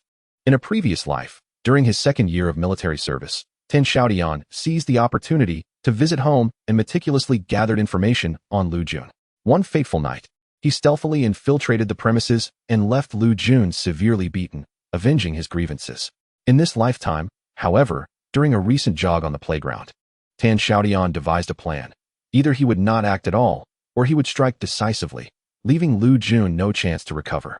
Concealing his bicycle and backpack in the bushes by the roadside, he changed out of his school uniform and donned a set of deep gray work clothes, complete with gloves. After walking 100 meters, he stood before the two-story building, pondering for 5 seconds while pinching his chin and scrutinizing the iron railings in front of the windows. Lu Jun, being entrenched in the underworld, prioritized security, complete with anti-theft doors and protective bars. This stretch of road was quite secluded, rarely frequented by passers-by. And given that it was still before 5 o'clock, a time when gamblers typically felt fatigued, even the most fervent of gamblers would not continue their pursuits.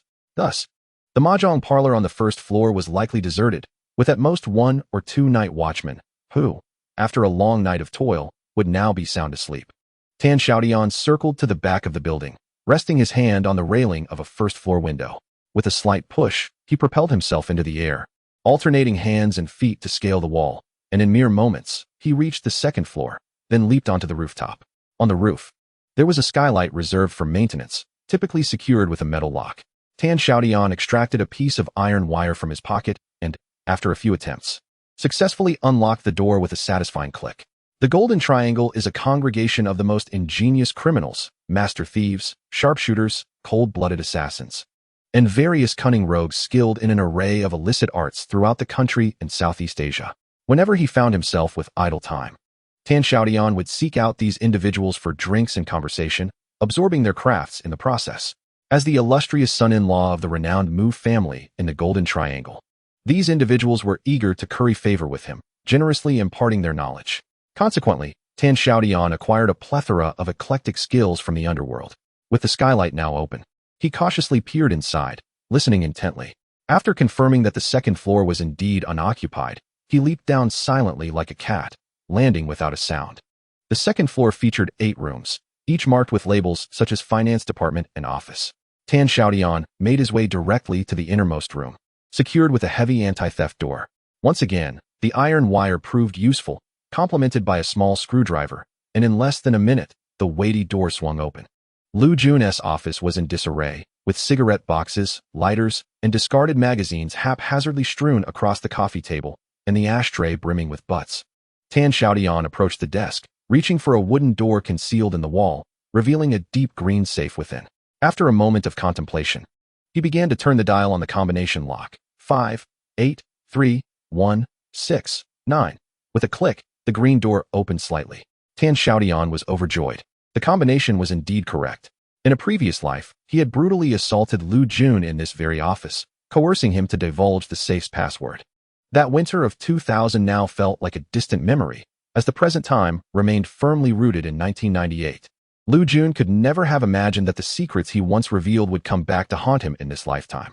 The upper compartment of the safe housed 8 stacks of 100 yuan notes, alongside several ledgers and notebooks.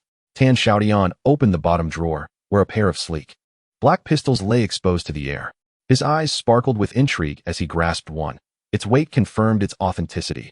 An unmistakable domestic Type 63 pistol, compact and exquisitely designed for discreet carry.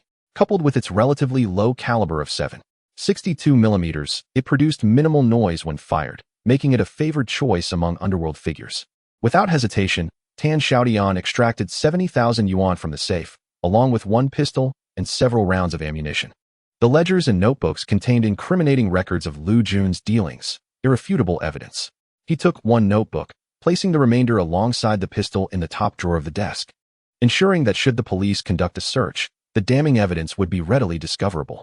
After closing the safe, Tan Xiaotian meticulously erased all traces of his presence and intentionally left the security door ajar, creating a narrow opening before retracing his steps, all in a manner so discreet that no one would suspect a thing. By 7 a.m., he had already arrived at the classroom of the third-year students, participating in the morning self-study session alongside his classmates. Amidst the vibrant sounds of recitation, he occasionally glanced at the digital watch on his wrist, which had cost him 60 yuan. At 7:50 a.m., the self-study period concluded, and under the pretense of needing a restroom break, he slipped out of the school. Locating a public telephone, he proceeded to make several calls in chronological order.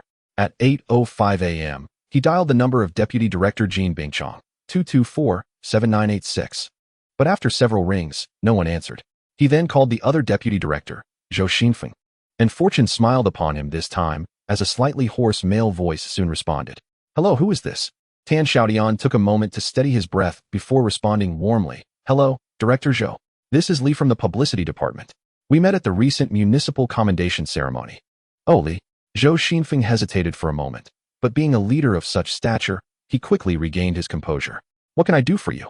"Director, we are planning a series of reports in our department, involving multiple media outlets including radio, television, and newspapers. The focus will be on the police force, particularly highlighting the real-life experiences of frontline officers for the public. We hope to garner your support." "That's excellent news. Of course, I support it. However, matters concerning publicity are specifically managed by the political office. I will speak to them about it." "Thank you, Director Zhou. I will host a gathering soon." After exchanging a few more pleasantries, Tan Xiaotian ended the call. Meanwhile, Zhou Xinfeng set down the receiver, perplexed as he rubbed his temples. "Li from the Publicity Department? Why can't I recall him? My memory seems to be failing me with age." Tan Xiaotian rummaged through his pocket to retrieve a few newspapers. He swiftly dialed the editorial office number listed within. "Is this the Shanqing Evening News? Who is the editor on duty right now?" "This is the Municipal Public Security Bureau. There's an urgent matter." "Yes." An uncanny occurrence unfolded. The voice Tan Xiaotian emitted bore a striking resemblance to that of Zhou Xinfeng, with a similarity exceeding 70%. "Are you Editor Zhang?" "I am Deputy Director Zhou Xinfeng from the Municipal Bureau. We have an urgent case at hand, and I have just conferred with the Publicity Department. I hope the newspaper will follow up on this matter." Given the urgency, I did not reach out to the Editor-in-Chief and instead called the duty phone directly. "I will brief the Editor-in-Chief afterward." "Yes, at 8:30, at number 3, Xingfu Lane, Xiaotian, in the Daoxi district, there is a 2-story building, grayish-white in color. Upon your arrival, please seek out any criminal police officer. Anyone will suffice." After hanging up the call with the newspaper, Tan Xiaotian promptly dialed the television station. "Is this the television station?" "This is the Municipal Public Security Bureau. We have an urgent situation that requires the attention of an outside reporter. In a bar within the Golden Triangle of Guan, there is a rogue who, with the purchase of a drink, will regale you with voices that ignite the passions of men, reminiscent of the likes of Teacher Tsong and Teacher Bodu. Whenever Tan Xiaotian visits the bar, he ensures the rogue indulges in drinks, and amidst the laughter, he gradually learns to discern the nuances of voices and how to control the muscles of the throat to mimic others. Earlier, Tan Xiaotian's first call was to Zhou Xinfeng, deliberately meandering in conversation to discern his speech patterns. A small skill can resolve a significant issue, unless one is particularly familiar with Zhou Xinfeng. Most individuals would struggle to distinguish the authenticity of Tan Xiaotian's voice. Chapter 10. Action after concluding calls with the newspaper and television station. Tan Xiaotian retrieved a pack of Honghe cigarettes from the pocket of his school uniform. He lit one and inhaled deeply. The pungent flavor of tobacco instantly filled his mouth. After smoking half the cigarette, he flicked the remaining butt away and continued dialing. "Hello, is this Zhang Hai? This is Zhou Xinfeng. An urgent situation requires immediate action. I have just received an order from superiors. Several news media outlets wish to film a report about our frontline officers, primarily reflecting the image of the police in the new era. Coincidentally, there are reports that firearms may be concealed within number 3, Xingfu Lane, Xiaotian. Please bring a few well-presented officers and head there immediately." "Is there a problem?" Due to the earlier half-cigarette, Tan Xiaotian's voice had grown somewhat hoarse, resembling Zhou Xinfeng's even more closely. Zhang Hai, the captain of the criminal police team at the Daodong district branch, was a typical northeastern man robust yet meticulous. Zhou Xinfeng's speech was unusually rapid, and the caller ID did not display his office number. Furrowing his brows, he inquired, "Director Zhou, are we handling the case in Daoxi from Daodong? Has the line been crossed? If Li Dui finds out, he will likely confront me. At this juncture, the reporters are already on the move. I left the publicity department without returning to the office and am calling you from a phone booth on the roadside. It is now 8:15. You must arrive at Lijiakan by 8:30. If there are delays in filming, I will hold you accountable." With that, Tan Xiaotian decisively hung up the phone. Having served as an undercover agent for many years, he was well acquainted with the internal rules of the public security system. Superiors should not be overly courteous to subordinates. Sometimes, a firm reprimand is necessary. Furthermore, he sought the Daodong police to investigate Daoxi, fearing that Lu Jun, having operated there for years, might have someone protecting him. A cross-district investigation would ensure that the Daodong police would not shield him. Upon hearing the busy tone emanating from the receiver, Jiang Hai hesitated no longer. The peculiar tone of Director Zhou suggested that the situation was indeed urgent. However, this fiery temperament belonged to no one else but him.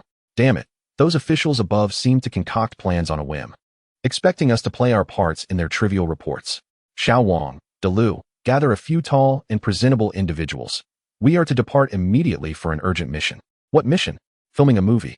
A few minutes later, 2 police cars blared their sirens and sped toward the West Avenue district. By 8:30, the area beneath Building No. 3 on Xingfu Alley was already crowded. The tall and burly Jiang Hai conversed with several reporters equipped with cameras. "Comrades of the press, I am Jiang Hai, captain of the criminal police team from the East District Bureau. May I inquire how you received news of this operation?" He was cautious by nature and wished to confirm once more before proceeding. The reporters chimed in. "Wasn't he at your director Zhou who contacted us? He mentioned showcasing a police operation to highlight your professionalism." With doubts dispelled, Jiang Hai waved his hand, signaling action. His elite team advanced, swiftly using their professional tools to breach the entrance of the building, then surged inside. The experienced detectives accompanying Jiang Hai did not await orders, but instinctively spread out to search the premises. The reporters, cameras in hand, followed suit. Inside, a subordinate of Lu Jun was on watch, having worked tirelessly until past 3 in the morning the previous night. Deep in slumber, he was blissfully unaware until he was abruptly yanked from his bed and handcuffed. The sudden flashes of camera lights dazzled his eyes. A few individuals demanded, "Confess. Where's the gun hidden?" Completely bewildered, the subordinate replied, "What gun? Who are you? Be honest." One shouted, raising his hand, only to be quickly restrained by a companion who whispered, "Don't act out. There are reporters." Moments later, an excited voice rang through the small building. "I found the gun. No kidding. I almost laid it out in the open." "If you couldn't find it, you'd truly be useless," came the sarcastic retort. Tan Xiaotian observed as Jiang Hai and his team escorted the subordinate, along with evidence, to the police car. Only then did he retract his binoculars and slowly descend from the locust tree near the 2-story building. Since he had no intention of resorting to violence, pursuing the police route had become his preferred choice. Tan Xiaotian had exerted considerable effort to ensure that Lu Jun's case would be unassailable. Since the inception of their plan yesterday, he had been determined to involve the media, as he was uncertain of Lu Jun's profound connections. Only with media participation could the truth be fully unveiled. Possessing firearms carries a prison sentence of 3 to 7 years, and coupled with those ledgers, Lu Jun would likely face a minimum of 5 years. The only potential flaw was that Jiang Hai and Zhou Xinfeng would inevitably notice something amiss afterward. But so what? Who could have anticipated that such a meticulous and flawless plan was devised and executed by a mere high school student? Tan Xiaotian extracted another cigarette, slowly inhaling a small puff. These tactics were a gift from Mu Ying, that enchanting criminal genius, an MBA from Harvard, who, with her expertise in management, had more than doubled her family's drug business within just 5 years. Tang Xiaotian, having accompanied her on her journeys across the globe, has witnessed firsthand her strategies and thoughts, absorbing a wealth of knowledge in the process. Figures like Zhu Dachong and Lu Jun, who once appeared to be formidable adversaries in his past life, now seem like mere trifles to Tang Xiaotian. With the troubles behind him, his steps grew increasingly buoyant. Navigating the familiar terrain, he leapt over the wall at the southeast corner and stealthily entered the campus. As it was the final period of the morning, the young English teacher, Chen Yu, was busy writing on the blackboard. Tang Xiaotian cracked open the back door, crouching down swiftly with his bulging backpack as he approached his desk. His movements caught the attention of several classmates seated behind him, including Ma Wei and Zhang Daping, who exchanged knowing glances. "What is up?" Tang Xiaotian silently mouthed, his feet in constant motion. Ma Wei gestured back with his lips, urging him to stand up, lest the teacher notice him. Upon looking up, Tang Xiaotian realized that Chun Yu had turned around, her frosty gaze fixed upon him. The entire class erupted into laughter, except for Chu Ting, who displayed a fleeting look of disappointment. Tang Xiaotian, could you explain the reason for your tardiness? She inquired. Embarrassed, he rose to his feet. But before Chun Yu could speak further, he automatically moved to the back of the room to stand in punishment. The petite Chun Yu, in her 3-inch heels, stormed over to him, tilting her chin upwards as she questioned, Tang Xiaotian, with the college entrance exams approaching, why aren't you attending class? Do you genuinely believe that getting into a mediocre sports university is sufficient? Given your capabilities, you are destined for greater things. Do you understand? As a master's student at Binhai University of Foreign Languages, she was a dedicated teacher. Noticing Tang Xiaotian merely bowing his head, her anger intensified. She reached for the backpack slung at an angle on his back, exclaiming, why are you carrying such a heavy bag if you're skipping class and arriving late? What on earth is weighing you down? Startled, Tang Xiaotian remembered that the bag contained 70,000 yuan in bullets, secrets that must not be revealed. Quickly, he shielded the backpack and, in a moment of panic, blurted out in English, Miss Chun, please respect personal privacy, enunciating perfectly in authentic American English. Chen Yu was momentarily taken aback, her expression softening. Do poor students deserve privacy? In high school, only good students have rights. Without flinching, Tang Xiaotian replied. If you don't believe it, it will be astonishing. Please wait and see. I shall create a miracle for you. A hint of amusement flickered in Chun Yu's eyes. All right, you may return to your seat. Chapter 11. Learning English in Dreams. Shooting's mother, Lin Wanhong, arrived at the first high school shortly after 10 o'clock. She immediately sought out the homeroom teacher, Ren Shufan, to discuss the recent changes in shooting. Upon hearing that shooting might be involved in an early romance, Ren Shufan became quite anxious. As the class leader and one of the top students in Class 3, Ren had high hopes that shooting would secure admission to a prestigious university and bring honor to her name. Please, don't be alarmed just yet, Ren urged. Let me think. A tall, handsome boy. Could it be Tang Xiaotian? I should have noticed. Their relationship is indeed unusual, she lamented, striking her thigh in realization. Lin Wanhong instantly felt a surge of anxiety. Teacher Ren, I am aware of Tang Xiaotian. Isn't he an athlete? Please, let's not jeopardize my family's chances for the college entrance examination. This is a crucial time. Ren stood up, contemplated for a moment, then reseated herself. Shooting's mother. We must approach this matter with caution. In my experience, if we intervene forcefully now, it could lead to significant emotional upheaval for both parties, which would further disrupt their studies. Moreover, they may not necessarily be in a serious relationship, typically a decisive leader. Lin Wanhong found herself at a loss regarding her child's affairs. Teacher, I entrust shooting to you. I will follow your lead on how to handle this. Let us observe the class without causing a stir, lest we place too much pressure on the children. Ren Shufan guided Lin Wanhong to Class 3 of the senior year. As they stood in the corridor, they heard fluent English dialogue emanating from the classroom. Peering through the window, they caught sight of Tang Xiaotian and Chun Yu conversing in English. Teacher Ren, this boy speaks English remarkably well. Better than shooting. Who is he? Lin Wanhong praised. Ren Shufan glanced at her with a complex expression. That is Tang Xiaotian. Lin Wanhong's mouth formed an astonished O. Suddenly, the bell rang for class dismissal. Chun Yu gestured, Tang Xiaotian. Come outside with me. He followed her reluctantly into the corridor, where curious students eavesdropped on their conversation. Upon noticing Ren Shufan, Chun Yu politely nodded in greeting before directing her full attention to Tang Xiaotian. How did you practice your speaking skills? Tang Xiaotian hesitated momentarily. I learned from the broadcasts.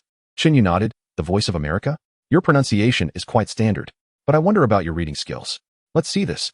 She extracted a page from the day's China Daily, English edition, and pointed to a segment of text. Try translating this for me. Their exchange was entirely in English.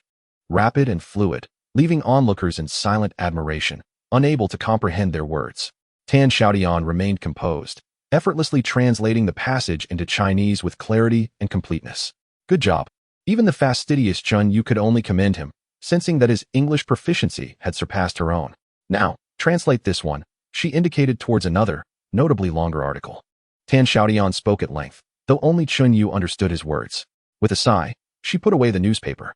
If you do not score above 140 in English on the next mock exam, I will be quite disappointed. All of this was witnessed by Lin Wanhong, who was so astonished that she nearly forgot the purpose of her visit, until the voice of Chu Ting roused her from her reverie. Mom, what are you doing here? Chu Ting exclaimed as she hurried over after spotting her mother standing alongside teacher Ren. I came to inquire about your recent academic performance, Lin Wanhong replied. Noticing her daughter's gaze continually drifting toward Xiaotian, she deliberately asked, Ting Ting, who is that boy? His English is truly impressive. With a proud expression, Chu Ting responded. That's Xiaotian. I never expected his English to improve so significantly. He managed to keep it under wraps from everyone. How cunning. He deserves a good scolding. She shook her little fist playfully. Lin Wanhong felt a wave of dizziness. How could she not discern the affection in her daughter's words? Glancing at the tall, sunlit figure of Xiaotian, Lin Wanhong, being a woman herself, felt a sense of impending trouble. During lunchtime, Chu Ting unexpectedly sat beside Xiaotian, prompting Zhang Daping to hastily relocate his lunchbox in shock. Class monitor, aren't you afraid of what others might say? Xiaotian asked with a wry smile. Chu Ting's eyes sparkled with excitement, completely disregarding the surroundings. Xiaotian, you've been hiding your talents. Confess, have you secretly been taking extra classes? Do you really think I am the type to attend extra classes? He retorted. Then how did you become so proficient in English? Xiaotian's gaze drifted through the crowd, landing on an abyss of thoughts. I had a dream in which I lived in Boston for several years, and I learned English during that time. His words were not entirely fictitious. In a past life, Muing had pursued an MBA at Harvard, and Xiaotian had accompanied her, honing his English skills during those years. What nonsense! Chu Ting exclaimed, glancing around to ensure no one was eavesdropping. She pinched Xiaotian under the table, urging, hurry up and eat. Afterward, help me practice my speaking. You have no idea how mesmerized I was by your conversation with teacher Chen just now. Xiaotian feigned a pained expression, baring his teeth. Zhang Daping leaned in, his mouth full, and mumbled, what are you two up to? Embarrassed. Chu Ting covered her face and walked away. Zhang Daping boldly sat down beside Xiaotian, draping an arm over his shoulder and giving a thumbs up. Tiangu. From now on, I'll call you Tiangu. You've really managed to win over the class monitor. You could consider yourself part of the elite now. The usually stoic Ma Wei interjected, what elite? That's not the correct terminology. It's called a cadre family. Get lost. Xiaotian retorted, tossing both of them aside. After evening study sessions, Xiaotian dutifully went to assist his parents at their noodle stall. After some time, as students gradually departed, Tan Yu and Song Chunhua began preparing to close up. Xiaotian seated himself beside a middle-aged woman, smiling brightly. Hello, Auntie. You must be Chu Ting's mother. I saw you two together at lunchtime. Lin Wanhong was taken aback, yet felt slightly embarrassed. Little Tan, I didn't expect you to recognize me. The flavor of your noodles is truly superb. After returning home, she pondered deeply and ultimately decided to seek out Xiaotian for a conversation. However, amidst the bustling crowd at the stall, it hardly seemed an appropriate place for a heartfelt discussion. To her surprise, Xiaotian approached her, leaving her uncertain about how to begin. For a fleeting moment, Lin Wanhong felt as though this high school student embodied the maturity of an adult. While she had regressed to a childlike state, Xiaotian glanced at his industrious parents nearby, a sincere smile gracing his face. I extend my gratitude to you, Annie. On behalf of my parents, they would surely be delighted to know that you enjoy the food. By the way, allow me to treat you today as a gesture of thanks for the recent tutoring you've provided me. Lin Wanhong also noticed the oil-stained aprons of the Tan couple, her expression darkening. What were you all doing together on Saturday? Xiaotian observed the shift in Lin Wanhong's demeanor. His smile gradually faded, and his response lost its warmth. The class monitor is assisting me with my studies, and in return, I shall help her improve her listening skills. Since she had come to confront him, pretense was unnecessary. If she looked down upon his parents, then so be it. Classmate Tan, this is a pivotal moment in your lives. I hope you remain focused and do not get distracted by other matters. I will ensure that Tingting does not come out again on Saturdays. Lin Wanhong departed, her high heels producing an arrogant click against the pavement. Tan Yuejin and Song Chunhua sensed the unusual atmosphere and stood there, flustered, as the dim light cast reflections off their gray hair.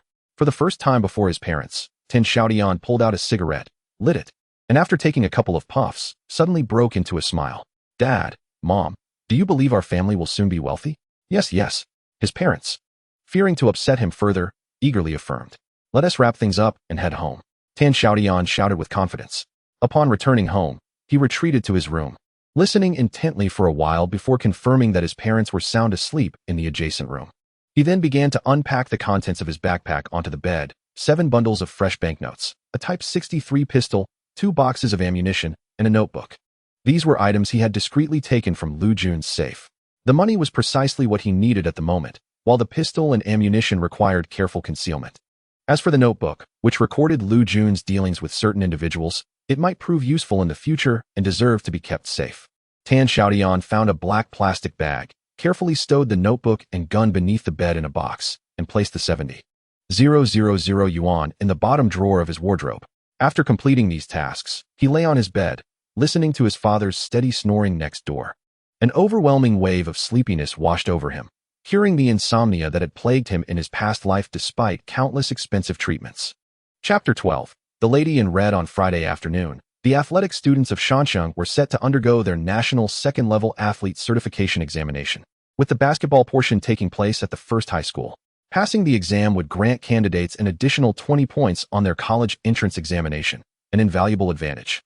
And thus many sought to exploit various means to secure a second-level certificate for their children. Tan Xiaotian, however, had no need for such deceit. Having practiced basketball at a sports school since elementary school, he had become a campus sensation in middle and high school due to his exceptional skills, earning the nickname Luchuan Feng of the first high school, with many junior female students as his devoted admirers. On the basketball court, candidates from various schools naturally formed small groups to converse. Among them, some appeared composed, undoubtedly true athletic prodigies, while others were anxious, the majority having relied on outside assistance to gain an unfair advantage. As the foremost key high school in the mountainous city, Yizhong attracts the highest number of candidates, boasting the finest quality. Captain Tan Xiaotian surveyed his teammates, finding no trace of Lu Xiaoguang, which brought him great satisfaction. This confirmed that Lu Jun had indeed been apprehended by the police, leaving the Lu family in disarray, with Lu Xiaoguang disinterested in participating in the basketball examination. Everyone, remain calm. Today's assessment consists of two components: free throws, where making 5 out of 7 is deemed acceptable, and a shuttle dribble shoot, both of which are quite simple. Just relax, and I am confident that each of us will meet the requirements. Now, let us commence our warm-up. Tan Xiaotian extended a hand, and one by one, the other players placed their hands atop his. A chorus of youthful exuberance erupted as they shouted thrice, "Yizhong! Yizhong! Yizhong!" This rallying cry drew a response from the spectators outside, with many girls enthusiastically calling out Tan Xiaotian's name. Tan Xiaotian, Senior, go for it. You are the best. Leading by example, all the basketball players shed their shirts and jogged bare-chested around the court 5 times. The girls on the sidelines were nearly beside themselves. Had it not been for the teachers intervening, they would have rushed onto the court. Zhang Dapeng, also observing from the sidelines, rolled his eyes in irritation, muttering, "Tian Gu is being a bit excessive. He flaunts his physique and constantly entices the younger girls, while they only have eyes for him and not for me." Ma Wei silently raised his middle finger at him. Chu Ting, already in a foul mood, found her discontent deepening as she witnessed the throng of admirers cheering for Tan Xiaotian. Ever since her mother visited the school, she had been explicitly forbidden from going out alone with Tan Xiaotian. Despite a heated argument with her parents, Chu Chang and Lin Wanhong remained resolute in their stance. Chu Chang even threatened that if Chu Ting did not comply, he would have friends shut down the Tan family's stall.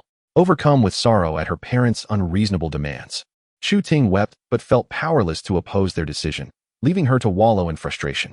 Meanwhile, the Yizhong basketball team took to the court, and as captain, Tan Xiaotian aimed to alleviate the pressure on his teammates by volunteering to go first for the examination.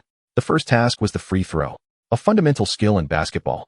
It merely required standing at the free throw line and making a shot, an effortless feat for seasoned players.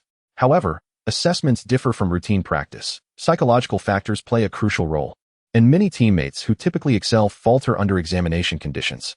Tan Xiaotian sought to set a commendable example for his peers. With the ball in hand, awaiting the referee's whistle, he made slight adjustments before raising his arm to shoot. Swish, a perfect net. The crowd erupted in jubilation, maintaining an impassive demeanor. He received the next ball and shot again, another success. He was like a machine, each shot executed with identical precision. Even his pre-shot breathing remained consistent, impervious to external influences. Swish, another score. He made 5 consecutive baskets, and the referee signaled that he had passed, prompting a flicker of expression to grace Tan Xiaotian's face. "See, don't think of anything else. Focus solely on the basket. Just shoot as you practice, and we will all succeed." Inspired by Tan Xiaotian's performance, the other players exhibited commendable results, with only one failing to score 5 baskets, and thus relegated to a rescheduled examination in 10 days. After the Yizhong team finished their round, other candidates from different schools took their turn. An hour had passed, and the free throw segment concluded, paving the way for the next challenge, the dribbling and shooting relay. The boys outside the court erupted with boisterous cheers, drawn by the new panel of referees, one of whom was a strikingly attractive female referee donning a sun hat and a red tracksuit, her charm inciting a frenzy among the boys. Team 1 made their entrance, with Xiaotian leading the charge as usual. The rules for the dribbling and shooting relay were as follows. Starting from the intersection of the right sideline and the midcourt line, the player would dribble towards the basket with their right hand and shoot. Upon the referee's command, the timer would commence. After successfully scoring, the player would dribble to the intersection of the left sideline and midcourt line, where they would switch to their left hand for another shot. Following the same procedure, they would return to the starting point, repeating this sequence twice, culminating in 4 successful shots before stopping the timer. Xiaotian was well acquainted with the routine. Upon receiving the ball from the beautiful referee in red, he executed a series of dribbles with the speed of the wind, mesmerizing onlookers. A simple 3-step layup followed, the ball effortlessly swishing through the net, and then he transitioned to the left hand, scoring with equal ease. Once the examination concluded, Xiaotian, not even breaking a sweat, stood at the sidelines cheering for his teammates. As Team 1 finished their test, Xiaotian was about to head back when the striking referee approached him, their eyes meeting in silence. Gazing into her deep, contrasting eyes, an instinctive caution surged within him. She emanated a distinctly perilous aura, reminiscent of a hunter. After a moment, the red-clad beauty gestured towards the exit, indicating they should step outside. Xiaotian nodded silently and slipped out of the campus unnoticed. On the west side of the campus lay a narrow alley where Xiaotian crouched at the entrance, lighting a Red River cigarette, waiting patiently. Before long, the red-clad woman hurriedly arrived, accompanied by a familiar face, Yijihua. "Hey, quick, hand me a cigarette. I can't bear to smoke in your school. It's suffocating me," she exclaimed, catching Xiaotian off guard. He blinked, retrieving a cigarette from his uniform pocket. Just as he opened the box, the woman snatched it away, pulling one out and placing it between her lips. Xiaotian silently lit it for her. She took a delightful drag, exhaling a wispy plume of smoke. Xiaotian was momentarily entranced. Her beauty was captivating, and the act of smoking only amplified her allure. He licked his lips and gestured towards Yijihua, saying, "If you're here to defend her, I must confess, you've already bewitched me completely. You've won." Although she appeared youthful, she was likely in her mid-20s. Addressing her as little sister made her giggle uncontrollably, her laughter like flowers swaying in the breeze. After a moment, she lifted her head, her enchanting peach blossom eyes glistening. "You're quite the charmer, aren't you? My heart is stirred. You're still in high school, yet already so captivating. Just imagine how many girls you'll enthrall when you grow up." Suddenly, her smile vanished, a fierce glint flashing in her eyes as a silver blade appeared in her hand. "So don't grow up." With a swift motion, she slashed the air towards Xiaotian, a streak of silver slicing through the space between them. Chapter 13, Pear Mountain Sea Red Retreat. Xiaotian stepped back, narrowly evading the blade. The woman in red twisted her wrist, and the knife lunged towards his left shoulder from below. He retreated once more, the blade missing him again. A glimmer of surprise flickered in the woman's eyes as she advanced, her hand unyielding, this time aiming for Xiaotian's throat. Yet, he did not retreat. His left hand struck out like lightning, seizing the wrist of the knife-wielding woman and twisting it. His right hand maneuvered at an unusual angle, resting upon her shoulder. And with a deft motion, her right arm was captured entirely in his grasp. The woman gasped in shock, her body going limp as she leaned against him. She dared not move, fearful that a slight exertion from him would render her arm useless. "Little sister, this behavior is far from proper. Brandishing weapons is ill-advised," Xiaotian said lightly, though his face was taut as stone. This enigmatic woman possessed remarkable skills. Why would she attempt to attack him? Could trouble be brewing once more? He swiftly snatched the knife from her hand. Upon grasping it, he paused in surprise. It was remarkably light, far from the weight one would expect of a metal weapon. After fiddling with it, he chuckled in realization. It was merely a plastic lighter fashioned to resemble a folding knife. When he released her, the woman collapsed to the ground, her face a portrait of alarm, as a nearby flower rushed over to assist her, rubbing her right shoulder. The woman nonchalantly produced a red cigarette and beckoned to Xiaotian with a sultry voice. "Hey handsome, could you spare a light?" With a snap, the lighter in Xiaotian's hand ignited. Each of them lit a cigarette, sitting by the roadside, enveloped in clouds of smoke. As the smoke began to dissipate, the woman finally spoke. "Shaning was right. Compared to you, we are indeed like amateurs." "What Shaning?" Xiaotian feigned ignorance, scratching his head in confusion.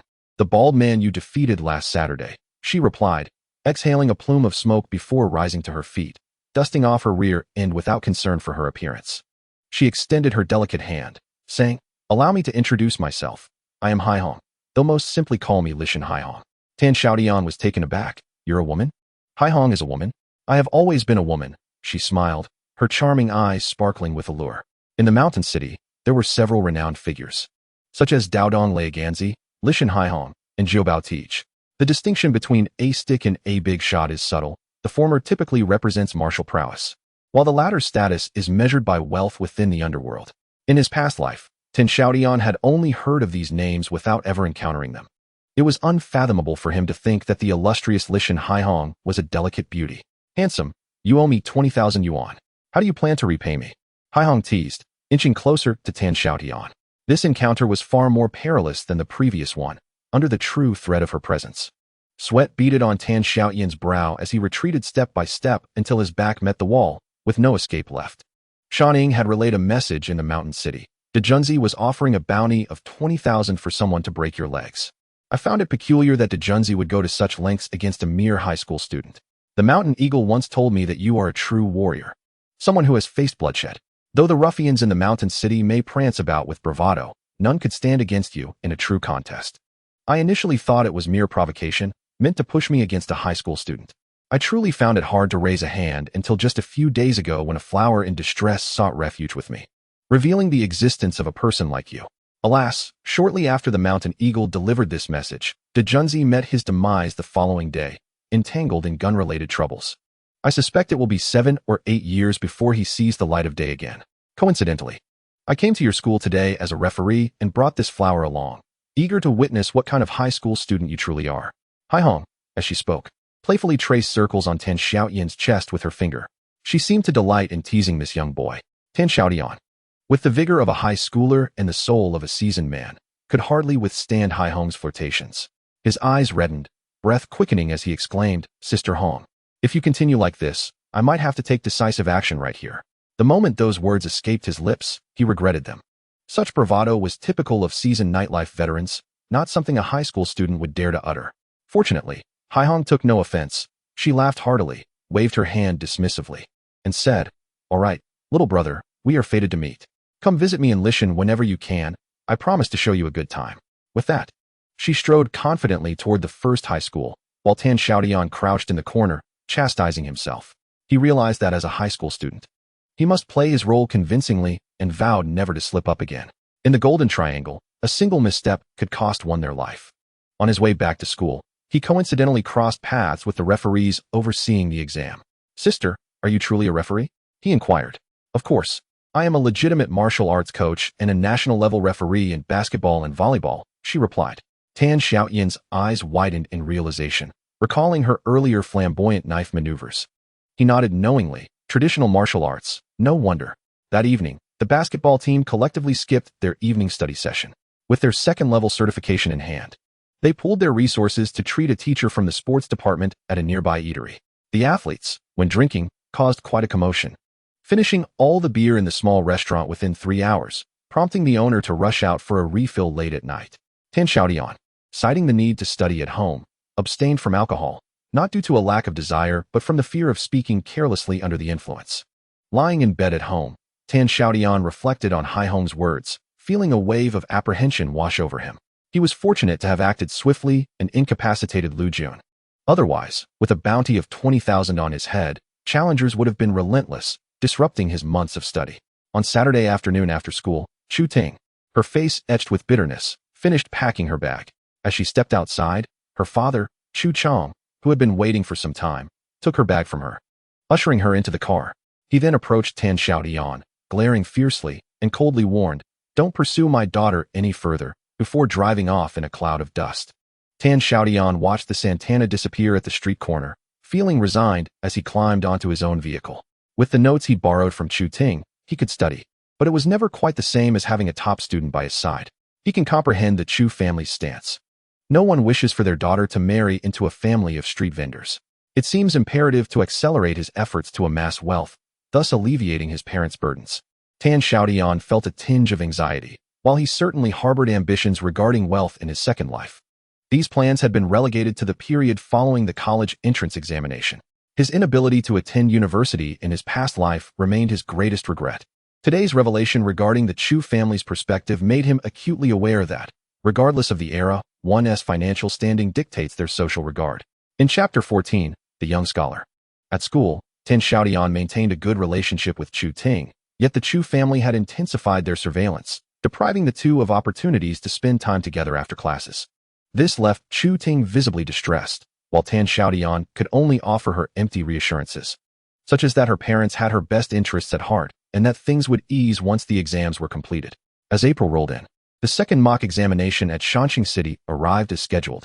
The results brought joy for some and despair for others. Chu Ting, as a top student, continued to dominate the list, while Tan Xiaotian's scores were shockingly low: 75 in Chinese, 23 in mathematics, 114 in the comprehensive humanities.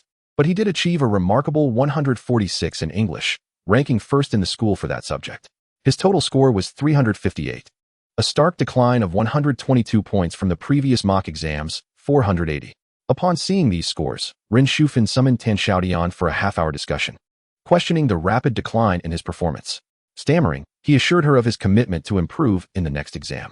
After repeated oaths, she agreed to withhold the results from his parents, imparting a heartfelt warning to remain focused in the lead-up to the college entrance examination. Returning to class, Chu Ting took the initiative to sit beside him, her eyes already glistening with unshed tears before she spoke. This foolish girl genuinely cared for Tan Xiaotian, feeling guilty for not being able to help him study during the past 2 weeks, to the point where she struggled to sleep. Tan Xiaotian offered extensive explanations, reassuring her that his poor performance was merely temporary and that he would undoubtedly improve over time. After lunch, Chu Ting invited Tan Xiaotian to a relatively secluded garden, declaring that from that day forward, she would tutor him in mathematics during their midday breaks. Though Tan Xiaotian had intended to abandon mathematics altogether, Chu Ting was resolute, producing her first-year mathematics notes and laying them out on a bench in the flower bed, insisting that he engage with the material. On another Sunday afternoon, after emerging from the library, Tan Xiaotian felt utterly exhausted, collapsing onto his mountain bike to catch his breath. A month had passed since his rebirth, filled with rigorous study that had left him feeling utterly drained, especially the daily mathematics lessons during lunch, which felt like the final straw that broke the camel's back, sending his already chaotic mind into disarray. Finding a small grocery store, Tan Xiaotian indulged in a popsicle and a bottle of salted soda, the influx of sugar reviving him somewhat. Pedaling unsteadily, he made his way to school. At the main entrance of the first high school, he unexpectedly encountered Haihong, who had transformed her appearance. Clad in light blue jeans that accentuated her long legs and a red lady's jacket, she exuded an invigorating spirit. As soon as Haihong spotted Tan Xiaotian from a distance, she rushed over and playfully punched him in the chest. "Last time I left in such a hurry that I didn't get your contact information. If I need to find you, I can only wait foolishly at your school gate. It seems luck is on my side today." Haihong's demeanor was boisterous, yet her beauty radiated an alluring charm, creating a delightful contradiction that drew people to her almost instantly. Perhaps this is what they call charisma. Tan Xiaotian, cradling his shoulder where she had struck him, grinned and responded, "Sister, I'm still a student without a phone or pager. If you need me, you really have to come to school. But tell me, what do you need?" As they walked, Haihong, without further ado, took Tan Xiaotian by the arm and led him outside. She hailed a taxi by the roadside and enthusiastically pushed Tan Xiaotian into the back seat. He assessed the situation in his mind, believing there was little danger. Besides, he truly wished to unwind. The relentless grind of studying was driving him to the brink of despair. However, he was surprised that someone of Haihong's stature did not own a car, a reflection of the harsh realities faced by powerful figures in this era. The taxi sped northward, entering Lishan district, and halted alongside Erdeo Street. Tan Xiaotian alighted and noticed the KTV establishment named Dream Paris. "After you," Haihong gestured invitingly, leading the way through a labyrinthine path into a lavish private room. It was evident that Haihong held a revered status here, as everyone she passed bowed respectfully, addressing her as Sister Hong. The table in the private room was laden with an abundance of food and drink. "Make yourself comfortable," Haihong declared, settling onto the sofa. With a decisive pop, she opened 2 bottles of beer, slamming them onto the table. "Tonight, no one leaves until we are thoroughly intoxicated." Tan Xiaotian felt a wave of regret wash over him. If time could rewind, he would not resist if Haihong brandished that lighter knife again. This felt akin to a feast of the Hongs. "Sister Hong, I'm still a student. I can't drink." Despite Haihong's coaxing, Tan Xiaotian remained steadfast in his refusal. Haihong downed her beer in one gulp, clapped her hands, and joked, "It seems I'm no longer alluring enough at my age. Perhaps I should fetch some younger companions for you, and see if you'll drink then?" As the door swung open, a throng of stunning women streamed in, their eyes feasting on Tan Xiaotian, who felt as if they wished to devour the boy in his school uniform. A surge of conflicting emotions bubbled within him, and he wanted to indulge, yet he was resolute in his abstinence. "Sister Hong, feel free to ask me anything. I'm still a budding flower of our nation." Haihong merely smiled, gestured to her companions, and commanded, "Ladies, come forth. We have a virgin here." With a rush, the room exploded with laughter and song. And in an instant, Tan Xiaotian's school uniform was stripped away, leaving him desperately covering himself to maintain his modesty. After a while, witnessing his flustered state, Haihong finally relented, reclining on the sofa with her drink, laughing heartily. "Little brother, if you've made me lose face, I will certainly regain my honor. Do you yield?" Tan Xiaotian squeezed his way through the throng, exclaiming, "Sister Hong, I've yielded from the very beginning." Suddenly, he felt a hand wandering inappropriately. "Whose hand is this? Where are you touching? Everyone, please leave." Haihong finally issued the order, and the enchanting ladies reluctantly withdrew. Moments later, with a twinkle of amusement in her eyes, Haihong watched as Tan Xiaotian dressed, casually smoking a cigarette, and remarked, "Brother, your physique is truly remarkable. Youth is indeed a blessing, with such skin and touch." Tan Xiaotian felt a mix of emotions, realizing the formidable nature of a liberated woman. Even he, a psychologically seasoned individual, found it challenging to withstand. "All right, Hongjia, you've vented your frustrations. It's time for me to head home. Don't rush off. Let us grab a bite and sing a few songs. This venue is under my wing, so feel free to come by whenever you like." Unable to decline her hospitality, Tan Xiaotian sampled each dish and selected two classic songs, "Forget Love Water" by Andy Lau and "The Wind Continues to Blow" by Leslie Chung. After the songs concluded, the private room fell into silence. Haihong lit another cigarette, observing Tan Xiaotian's hesitance to speak. He knew the main topic was finally at hand. "Brother, after our last encounter, I pondered over it extensively, and I must admit, I was thoroughly convinced of your skill. It appears you utilize techniques akin to those of the military. Yet, how is it that someone your age possesses such prowess?" Haihong's enchanting eyes were fixed intently on Tan Xiaotian. Without hesitation, he replied, "Sister, boys naturally enjoy wielding swords and guns. I have a neighbor who retired from a reconnaissance unit, and he occasionally offers me pointers. Additionally, I enjoy watching videos. Do you know the difference between Bruce Lee and Jackie Chan?" As he spoke, Tan Xiaotian rose and moved to the center of the room, demonstrating a few movements. Jackie Chan's earlier footage primarily showcases routines, such as Dragon Fist and Shaolin Five Elements Fist. Have you seen them? He executed several motions, prompting Haihong to nod in appreciation. Bruce Lee's style, however, is distinctly different. Tan Xiaotian mimicked a few rapid, powerful punches and swift kicks. "Sister, this is precisely why I managed to subdue you. Your superfluous movements are excessive, overly focused on the aesthetics of form." From the moment he entered the room, Tan Xiaotian understood Haihong's intentions for inviting him. In truth, after their altercation, he regretted it deeply. It was unreasonable for a high school student to possess such abilities, and he had prepared that explanation for several days. Since March 19th, he had been performing, playing the role of a high school student. No, he had become an actor, or rather, a leading actor. Haihong pondered for a long while, and when she raised her gaze again, her eyes sparkled with newfound insight. Chapter 15. Tan Family Noodle House. Upon exiting Dream Paris, Tan Xiaotian immediately noticed a property for sale across the street on the first floor, piquing his interest, and he made a special trip to inquire about the price. The sellers were an elderly couple, asking for 1,000 yuan per square meter for an 80 square meter space, totaling 80,000 yuan. At that time, the average property price in the mountainous city was around 800 yuan per square meter, making this price fair.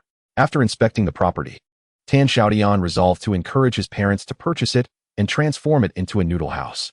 This area was already the heart of the Pear district, ensuring that a noodle house would be a lucrative venture. Furthermore, after 2000, Erdeo Street was set to be transformed into a pedestrian shopping street, with the price per square meter expected to exceed 10,000 yuan by 2010.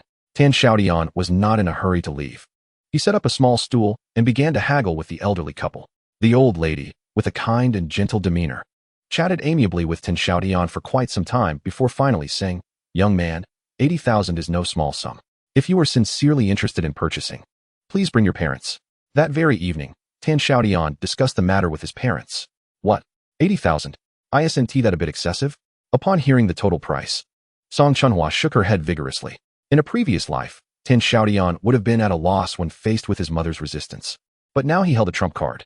Mom, you and Dad are up in the kitchen at 2 in the morning every day, busy kneading dough and simmering soup. The noise is quite disruptive, and closing up so late makes it hard for me to sleep. Isn't this affecting my college entrance examination? At the mention of the examination, Song Chunhua fell silent, as her greatest concern was her son's academic performance. She glanced at her husband, Tan Yuejin, waiting for his input. Tan Yuejin hesitated. 80,000 was indeed a considerable amount. Although they had over 200,000 on hand, it represented years of hard-earned money for the couple, and spending even a little more felt burdensome. Moreover, once they established a storefront, the expenses would increase, making it seem impractical. Tan Xiaotian, well aware of his parents' thoughts, spoke slowly. Mom, I have inspected the house, and converting it into a noodle shop poses no issues. The renovation can be completed in a week. You are both familiar with Erdeo Street in Lishan, where the foot traffic is substantial. Once the noodle shop opens, we can raise prices on all items. The original 4 yuan soup noodles could go up to 5, the sauce chicken frames from 3 yuan to 4, and the marinated eggs from 50 cents to 1 yuan. I calculated it, and the additional income could cover the 80,000 in a year. Are you dreaming? Who would buy noodles at such a price? Song Chunhua exclaimed, wide-eyed. Mom, are you aware of Mr. Li? He sells a bowl of noodles for 7 yuan and has excellent business. His specialty is beef noodles, while ours will be chicken soup noodles. Thus, we can sell for 5 yuan. With our signature broth, we could eventually charge 6, 7, or even 8 yuan. Song Chunhua spread her hands, exasperated. She could not fathom that a simple bowl of noodles with 2 strands of pickled vegetables could command such a price. Xiaotian, the house we relocated from will be ready by the end of the year. If it truly becomes a storefront as initially promised, then we will have a ready-made location.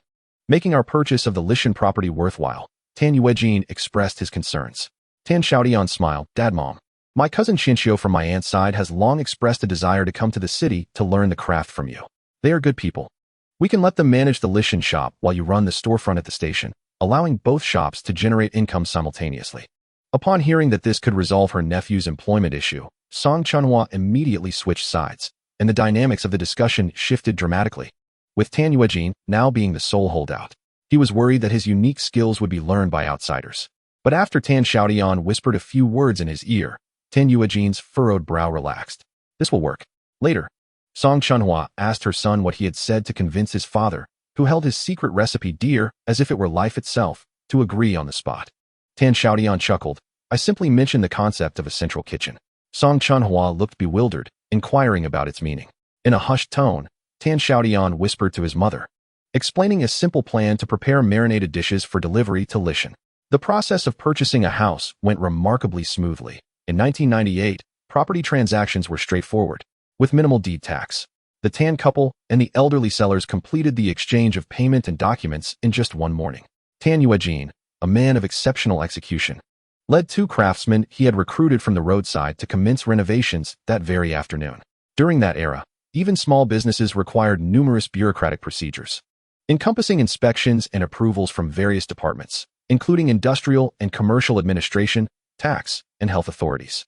Modifications to the property, such as changing windows to doors or converting residential spaces into commercial establishments, were strictly regulated. Without the proper endorsements, one could not open a noodle shop. However, Tan Xiaotian had anticipated these challenges. He contacted Haihong, who had boasted about her influence in the area. Haihong's reputation in Lishan was well-deserved. She perched on a small stool at the entrance of the newly renovated noodle shop, casually snacking on sunflower seeds. Regardless of which department arrived, she greeted them with a warm smile, pointing behind her, saying, "This is my uncle's establishment. Come for a drink when we open." Visitors immediately shifted their demeanor, speaking in hushed tones, expressing their gratitude for her hospitality and promising to support the opening. After her departure, the word spread throughout the street that the shop belonged to Haihong's uncle, and thereafter, no one dared to create trouble. A week later, Tan's old noodle shop opened its doors, and as Tan Xiaotian had predicted, it was packed to capacity on the first day, and the trend continued unabated. The success of a restaurant hinges on various factors such as cleanliness, ambience, and luxury. Yet, none of these could compare to the essential element of deliciousness. Tan's old noodle shop, with its modest decor barely associated with high-end sophistication, thrived solely on the quality of its food. The chicken broth-infused noodles were fragrant and delectable, while Tan Yuejin's marinated dishes were rich in flavor, which sufficed for success. Tan's cousin Wu Qianxiu and his wife, hard-working yet reticent, significantly alleviated the burdens of Tan Yuejin and Song Chunhua. They no longer toiled as they once did. The small noodle shop now netted around 300 yuan on regular days. And during holidays, profits soared beyond 500 yuan, a considerable sum in 1998. Song Chunhua beamed with joy as she counted the earnings. Unfortunately, Tan Xiaotian could not witness the bustling scene, as Song Chunhua had imposed a strict rule: no distractions until after the college entrance examinations. Life in the third year of high school proved to be exceedingly grueling. After the May Day holiday, the city held its third mock examination. Compared to the second mock, Tan Xiaotian felt more confident, having reviewed for an additional month. He had memorized the necessary material for Chinese, social studies, and comprehensive subjects from the second half of his second year, anticipating a notable increase in his scores. Indeed, upon the announcement of results, Tan Xiaotian advanced 10 places in ranking, now standing at 48th in the humanities, with scores of 103 in Chinese, 49 in mathematics, 178 in comprehensive humanities, and 147 in English, still securing the highest mark in a single subject, with a total score of 477, an impressive improvement of 119 points compared to the second mock. When Ren Shufan encountered Tan Xiaotian again, a smile graced her face. She encouraged him, stating that if he maintained such results, gaining admission to a sports university would be well within his reach. The most significant news in the senior liberal arts class is the astonishing decline in the academically gifted Chu Ting's grades, which plummeted beyond the top 10 rankings, with scores in all subjects dropping by over 10 points. Upon receiving a call from Ren Shufan, Lin Wanhong hurried to the school without even changing out of her work uniform. The moment she saw the homeroom teacher, Lin Wanhong could no longer contain her emotions, her eyes reddening. After much persuasion, Ren Shufan finally spoke earnestly. I have always said that Chu Ting is a thoughtful child.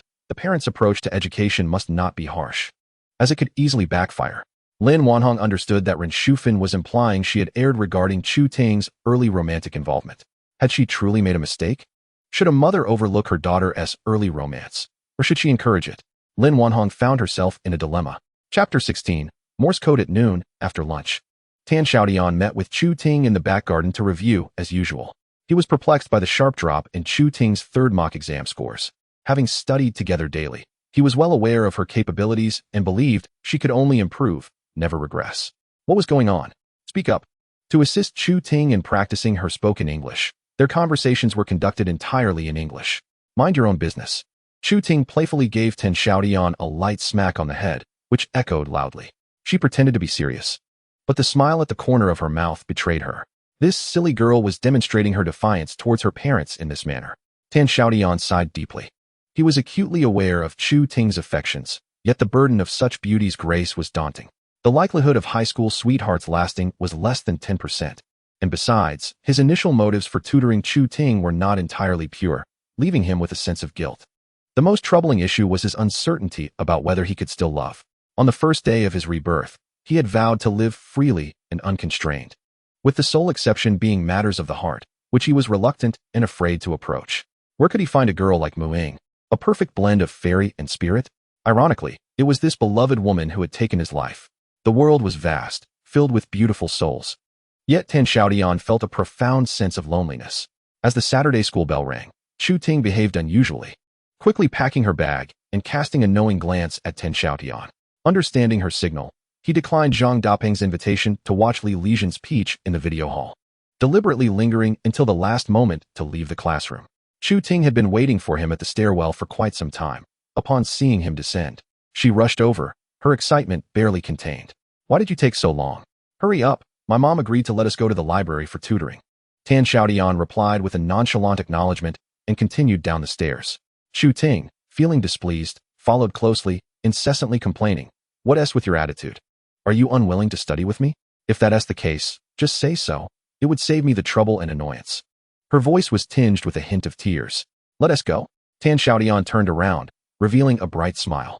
I bet your mom will definitely be trailing us. If you lose, you owe me a month's worth of lunchboxes. Chu Ting's cheerful demeanor instantly darkened, the earlier excitement evaporating in an instant. As anticipated by Tan Xiaotian, Lin Wanrong spent the entire afternoon stealthily trailing behind them like a spy. Even in the library's study room, She concealed herself behind the bookshelves, covertly observing her daughter. Lin Wanrong found herself in a predicament. She wished to prevent her daughter from becoming too close to Tan Xiaotian, a boy from a humble background. Yet she was also concerned that meddling in their relationship might adversely affect her daughter's academic performance. Thus, she resorted to this desperate measure. By the end of the afternoon, Lin Wanrong was utterly fatigued, while Chu Ting pouted, filled with resentment, too afraid to exchange even a few whispered words with Tan Xiaotian. Tap, tap, tap. Tan Xiaotian's fingers rhythmically tapped on the table. Chu Ting paid no heed, remaining sulky. Tap, tap, tap. This series of taps was identical to the previous one. Chu Ting recognized it and looked up at Tan Xiaotian, puzzled. Tan Xiaotian softly whispered in English, "Class monitor, have you heard of Morse code?" Chu Ting appeared momentarily stunned. Wasn't that something used in espionage films for sending telegrams? Tap, tap, tap. Tan Xiaotian repeated the sequence, conveying the message, "Do not be angry." Chu Ting's beautiful eyes sparkled. Tan Xiaotian smiled, saying, "Want to learn? I will teach you." Hiding behind the bookshelf, Lin Wanrong listened to her daughter converse with Tan Xiaotian. Although she could not discern the words clearly, she could still identify that they were speaking in English. This was the most gratifying moment for Lin Wanrong throughout the afternoon. Regardless of the circumstances, being with Tan Xiaotian indeed provided an opportunity to practice her English-speaking skills. This was the sole reason, aside from her daughter's psychological issues, that Lin Wanrong consented to their study sessions together. Time flew by, and at 4 in the afternoon, the review period concluded. Chu Ting exited the library with her backpack. Feeling accomplished, not only had she completed her planned review, but she had also learned the corresponding taps for A, B, C, and D in Morse code. Henceforth, even with her mother seated nearby, she could share whispered conversations with Tan Xiaotian. However, she was left wondering how a high school student knew Morse code. It wasn't until she stepped through the front door that she remembered this crucial question. What is the final year of high school? It is when the days marked on the calendar seem to stretch infinitely, but as those days draw near, one realizes how vividly the phrases "time flies" and "youth is fleeting" resonate. In the blink of an eye, youth has passed. As June arrived, the weather grew increasingly hot, and the students began to feel restless. Ren Shufan, experienced in managing such pressures, arranged for a few students who were less burdened by the impending exams to buy ice pops twice daily at noon and 3 in the afternoon, delivering them to the classroom. Ma Weiguang proudly accepted this task, tirelessly serving his classmates day after day. Each time Tan Xiaotian and Zhang Dapeng received ice pops from him, he would sternly declare, "You two better study hard and not forget that Master Ma is doing this for you. When you succeed in the future, be sure to show your gratitude to Master Ma." Naturally, this would result in him receiving a thorough beating from the two. The 4th mock exam concluded in mid-June, with Chu Ting returning to the top 3 ranks, while Tan Xiaotian advanced by 9 places to rank 39. Their individual scores were as follows: Chinese 118, Mathematics 51, Comprehensive Humanities 196, and English 146, still the highest in the subject, yielding a total score of 511. After the 4th mock exam, the college entrance examination enters a phase of self-directed revision, with teachers primarily refraining from lectures and instead leaving a plethora of practice papers for students to tackle. Whether studying at home or choosing to come to school is left to the students. This final half-month is dedicated to helping students adjust their mental state in preparation for the impending sprint. Many students, particularly those with lower rankings, find it increasingly difficult to focus. As soon as school breaks, they flock in groups to gaming rooms, billiard halls, and video arcades, seeking a brief escape from the overwhelming pressure. Tan Xiaotian, however, resembles a robot, entirely immune to the so-called pre-exam syndrome. He continues to rise at 6 in the morning, jogging to school, and relentlessly memorizing notes from all subjects. He has already reviewed Chu Ting's notes twice, and aims to complete a 3rd round before the exam. His intense dedication unnerves Zhang Dapeng and Ma Wei, who suspect he must be unwell. "You're an athlete. Why push so hard for just over 400 points to get into a sports college? Are you trying to compete with top students and catch up with Chu Ting?" The study atmosphere between the two of them is palpable. They insist on dragging Tan Xiaotian out to unwind. The 3 of them engage in an all-day battle in the gaming room, followed by an intense session of billiards, ultimately wandering into the night accompanied by the likes of Li Lizhen, Wang Hong, Qiu Shuzhen, Su Jingjian, and Chao Chali. The trio indulges in a full day of fun, and the next day, Zhang Dapeng's face shows a noticeable flush, while Ma Wei limps slightly as a result of their adventures. But Tan Xiaotian remains engrossed in his Chinese notes, reciting continuously. Chapter 17. The eve of the college entrance examination in classroom 3 of the senior year. Fewer than half of the students remain, consisting of those who have high hopes of entering prestigious institutions. Subject teachers occasionally circulate to address questions and provide assistance. English teacher Chen Yu routinely patrols the senior grade group, and after resolving others' queries, she calls Xiaotian over. After scrutinizing him for a moment, Chen Yu sighs softly. You possess the best instinct for English that I have ever taught. If it weren't for your poor performance in other subjects, I would truly encourage you to apply to my alma mater. Xiaotian feels a stir of interest. Teacher Chen, besides benching foreign language university, could you recommend a few other universities with foreign language departments? Chen Yu shakes her head. It's futile. The universities I deem worthy are beyond your reach. There was little further to discuss that day. Upon returning to his seat, Chu Ting leans over, poking his arm with the tip of her pen. What did Teacher Chen want with you? Since her family allowed her to study with Xiaotian on Saturdays, Chu Ting has seemingly let herself go completely. Her braces are off, her bottle-bottom glasses have been replaced with contacts, and her hair is growing longer. With so many empty seats in the classroom now, she simply sits beside Xiaotian. During this period leading up to the college entrance examination, many students' mental states have become unbalanced, causing them to say things they would typically refrain from and act in ways they usually wouldn't. Consequently, Chu Ting's boldness does not stir much of a commotion. Xiaotian glances around furtively and leans close to Chu Ting, whispering conspiratorially. Teacher Chen hinted at the exam questions. The exclamation is oddly pitched, filled with surprise, but more so with an insatiable eagerness. Chu Ting covers her mouth and then her face. How embarrassing. Xiaotian felt the warm breath brushing against his ear, causing an involuntary shiver that escaped as an exclamation. Monitor, please listen to me, he urged. Teacher Chen has assigned 3 essay topics. The first is to write a letter to my pen pal Linda in the UK, introducing my hometown. The second is to articulate your dreams. The sight of Chu Ting stirred something within Xiaotian, yet he quickly regained his composure. What time is it? Do you realize how many brain cells I've exhausted over these questions? I was wary of telling you too early, fearing you'd forget, but hesitant to delay. Worried it might be too late and raise your suspicions. Thanks to Chen Yu, I managed to get it done, and you still dared to tempt me with your voice. It was uncertain whether Chu Ting absorbed any of this, but for the entire morning, her eyes appeared to brim with unshed tears. In the following days, Xiaotian concocted various excuses to share the Chinese composition and several significant questions from history and politics with Chu Ting. With her capabilities, he believed that the advantage of these 150 points would ensure her admission to Yenjing University. On June 29th, the exam seating arrangements were released, placing the students from the first high school into the exam hall of the 14th high school, with 59 students from the liberal arts class divided across 2 classrooms. Upon seeing the list, Xiaotian breathed a sigh of relief. He and Chu Ting were assigned to the same examination hall, and fortuitously, she was seated 2 places ahead of him on the right. Since the day he taught her Morse code, he had longed for them to share an examination hall, and the 50 chance had favored him.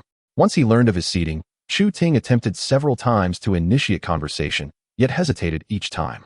Throughout the day, Xiaotian maintained a facade of normalcy, studying with Chu Ting and sneaking outside to smoke with Zhang Daping and Ma Wei, exhibiting no signs of unusual behavior. He was torn, contemplating whether to be forthright with Chu Ting. With his current academic standing, gaining admission to the best sports institution in Donghai was undoubtedly within reach. Yet applying to Donghai University seemed a distant hope. Donghai University, the pinnacle of higher education in Donghai province, had a minimum admission score of 600, while his best mock exam result was merely 511. Even adding the 20 points for sports achievements left him significantly short. His mathematics score consistently hovered around the low 40s. And to surpass 600 in total, he would need to exceed 100 in mathematics while performing exceptionally in other subjects. Despite Chu Ting's tutoring over several months, Xiaotian's mathematical skills remained dismal. His only avenue for achieving a high score now lay in the prospect of cheating with Morse code. The mathematics exam comprised 12 multiple-choice questions worth 5 points each, totaling 60, and 4 fill-in-the-blank questions worth 20 points, all of which could be easily communicated using Morse code. After months of planning, as the exam approached, Xiaotian found himself wavering. He did not wish to jeopardize Chu Ting. She was an exemplary student, never having cheated before. The mere thought of her becoming anxious and revealing their scheme in the examination hall, only to be caught by the invigilator, was unacceptable to him. He refused to take that risk. After a day of careful contemplation, Xiaotian resolved to abandon the plan. Once he reached this decision, a wave of relief washed over him, and the burden of guilt dissipated entirely. He began to practice mathematics, tackling 2 extensive sets of problems each day. his head spinning from the effort, uncertain if this last-minute cramming would bear fruit. On July 3rd, with merely 3 days remaining until the Gaokao, even a top student like Chu Ting found it difficult to concentrate on her studies. The entire class was distracted, save for Tan Xiaotian, who remained immersed in his textbooks and exercises like a monk in deep meditation. At 6 p.m., Tan Xiaotian was forcibly dragged out of the classroom by Zhang Daping and Ma Wei, heading to a small restaurant near the high school. The eatery was bustling with students, primarily seniors, who gathered in small groups, sharing drinks that often led to tears, with some bringing guitars to sing along after a few rounds. After a brief wait, the trio was seated at a corner table. Zhang Daping seized the menu and promptly ordered sweet and sour pork, stir-fried intestines, fried river shrimp, and braised yellow flower fish, along with 6 bottles of beer. No, the dishes you've chosen are too greasy. Let us skip the sweet and sour pork and opt for a cold dish instead, Ma Wei insisted, pulling the waiter toward the bar. Come on, tell me which cold dish from your menu is the best. Just as Ma Wei took a couple of steps, Zhang Daping yanked him back, declaring, You think your little tricks can fool me? Waiter, today's bill is on me. Caught between Zhang Daping and Ma Wei, the waiter appeared quite uncomfortable. Tan Xiaotian intervened, suggesting, Let us not squabble over this small amount of money. Today, let us allow the hefty one to treat us, and we can take turns next time. Ma Wei relented, and the three settled down as the dishes were soon served. With a resounding pop, Zhang Daping opened a beer and prepared to pour for Tan Xiaotian, who promptly flipped his cup upside down on the table with a smile. I truly cannot drink. Once the Gaokao is over, I'll treat you all to a grand feast. No way. After 3 years of high school, we're about to part ways. You must drink today, Zhang Daping insisted stubbornly, determined to pour for Tan Xiaotian. Seeing this, Ma Wei intervened. Fatty, haven't you noticed how stressed Tan Xiaotian has been with his studies these past few days? Let him be. We can celebrate properly after the exams. I have this tight string in my head right now, and I fear that a drink will snap it, Tan Xiaotian said, patting Zhang Daping to signal him to sit down. Zhang Daping, holding the bottle, hesitated, glancing between Ma Wei and Tan Xiaotian, unsure whether to persist in his effort. I'll drink in his place, a crisp voice chimed in from behind. The three turned to see Chu Ting standing under the warm glow of a 50-watt bulb. Her delicate hands clasped together, her gaze fixed on her feet. The soft yellow light cast an ethereal glow around her, reminiscent of a deity or an angel, like Guanyin, the savior of all beings. Chapter 18. The night deepens. The class monitor has arrived. Please, take a seat. Had I known the class monitor would grace us with her presence, I would have called out to you earlier, Zhang Daping jovially offered, pulling a chair for Chu Ting and placing it beside Tan Xiaotian. Tan Xiaotian waved to the waiter. Please prepare a portion of the sweet and sour pork we crossed out earlier, and also a plate of red bean paste. After ordering, he tilted his head and asked Chu Ting, I remember you love these 2 dishes. I hope I'm not mistaken. His casual demeanor brought a sense of relief to Chu Ting, nearly bringing her to tears. Since the seating arrangements for the Gaokao had been announced, Tan Xiaotian had scarcely spoken to her, and even when studying together, his attitude had shifted considerably. Chu Ting, though pure-hearted and kind, was not naive. From the day Tan Xiaotian taught her Morse code, she vaguely sensed something amiss. When the results of the college entrance examination seating arrangements were announced, she found herself placed in the same examination room as Tan Xiaotian, patiently waiting for him to approach her. Yet, as time passed, he never came to seek her out, and instead, they grew increasingly distant. Chu Ting felt an overwhelming sense of injustice. Just moments ago, she had spotted Tan Xiaotian dining out with Zhang Daping and Ma Wei, prompting her to stealthily follow them. Chu Ting, possessing a resolute mind, was not easily swayed once she had made up her mind. She had resolved to clarify her feelings to Tan Xiaotian that very evening. Due to Chu Ting's presence, the atmosphere during dinner became somewhat subdued. Zhang Daping, who had initially intended to enjoy the night to the fullest, lost his enthusiasm, consuming only 2 out of 6 bottles of beer. Undeterred by Tan Xiaotian's attempts to stop her, Chu Ting boldly downed a glass. Having never drunk alcohol before, a single beer was enough to leave her inebriated. Seated on a chair, she began with a silly grin, but soon found it difficult to remain upright, her body slipping down like a noodle. Recognizing that the dinner was beyond salvaging, Tan Xiaotian instructed Zhang Daping to settle the bill, then hoisted Chu Ting onto his back, making his way out of the restaurant. Ma Wei, concerned for their well-being, attempted to follow, only to be restrained by Zhang Daping.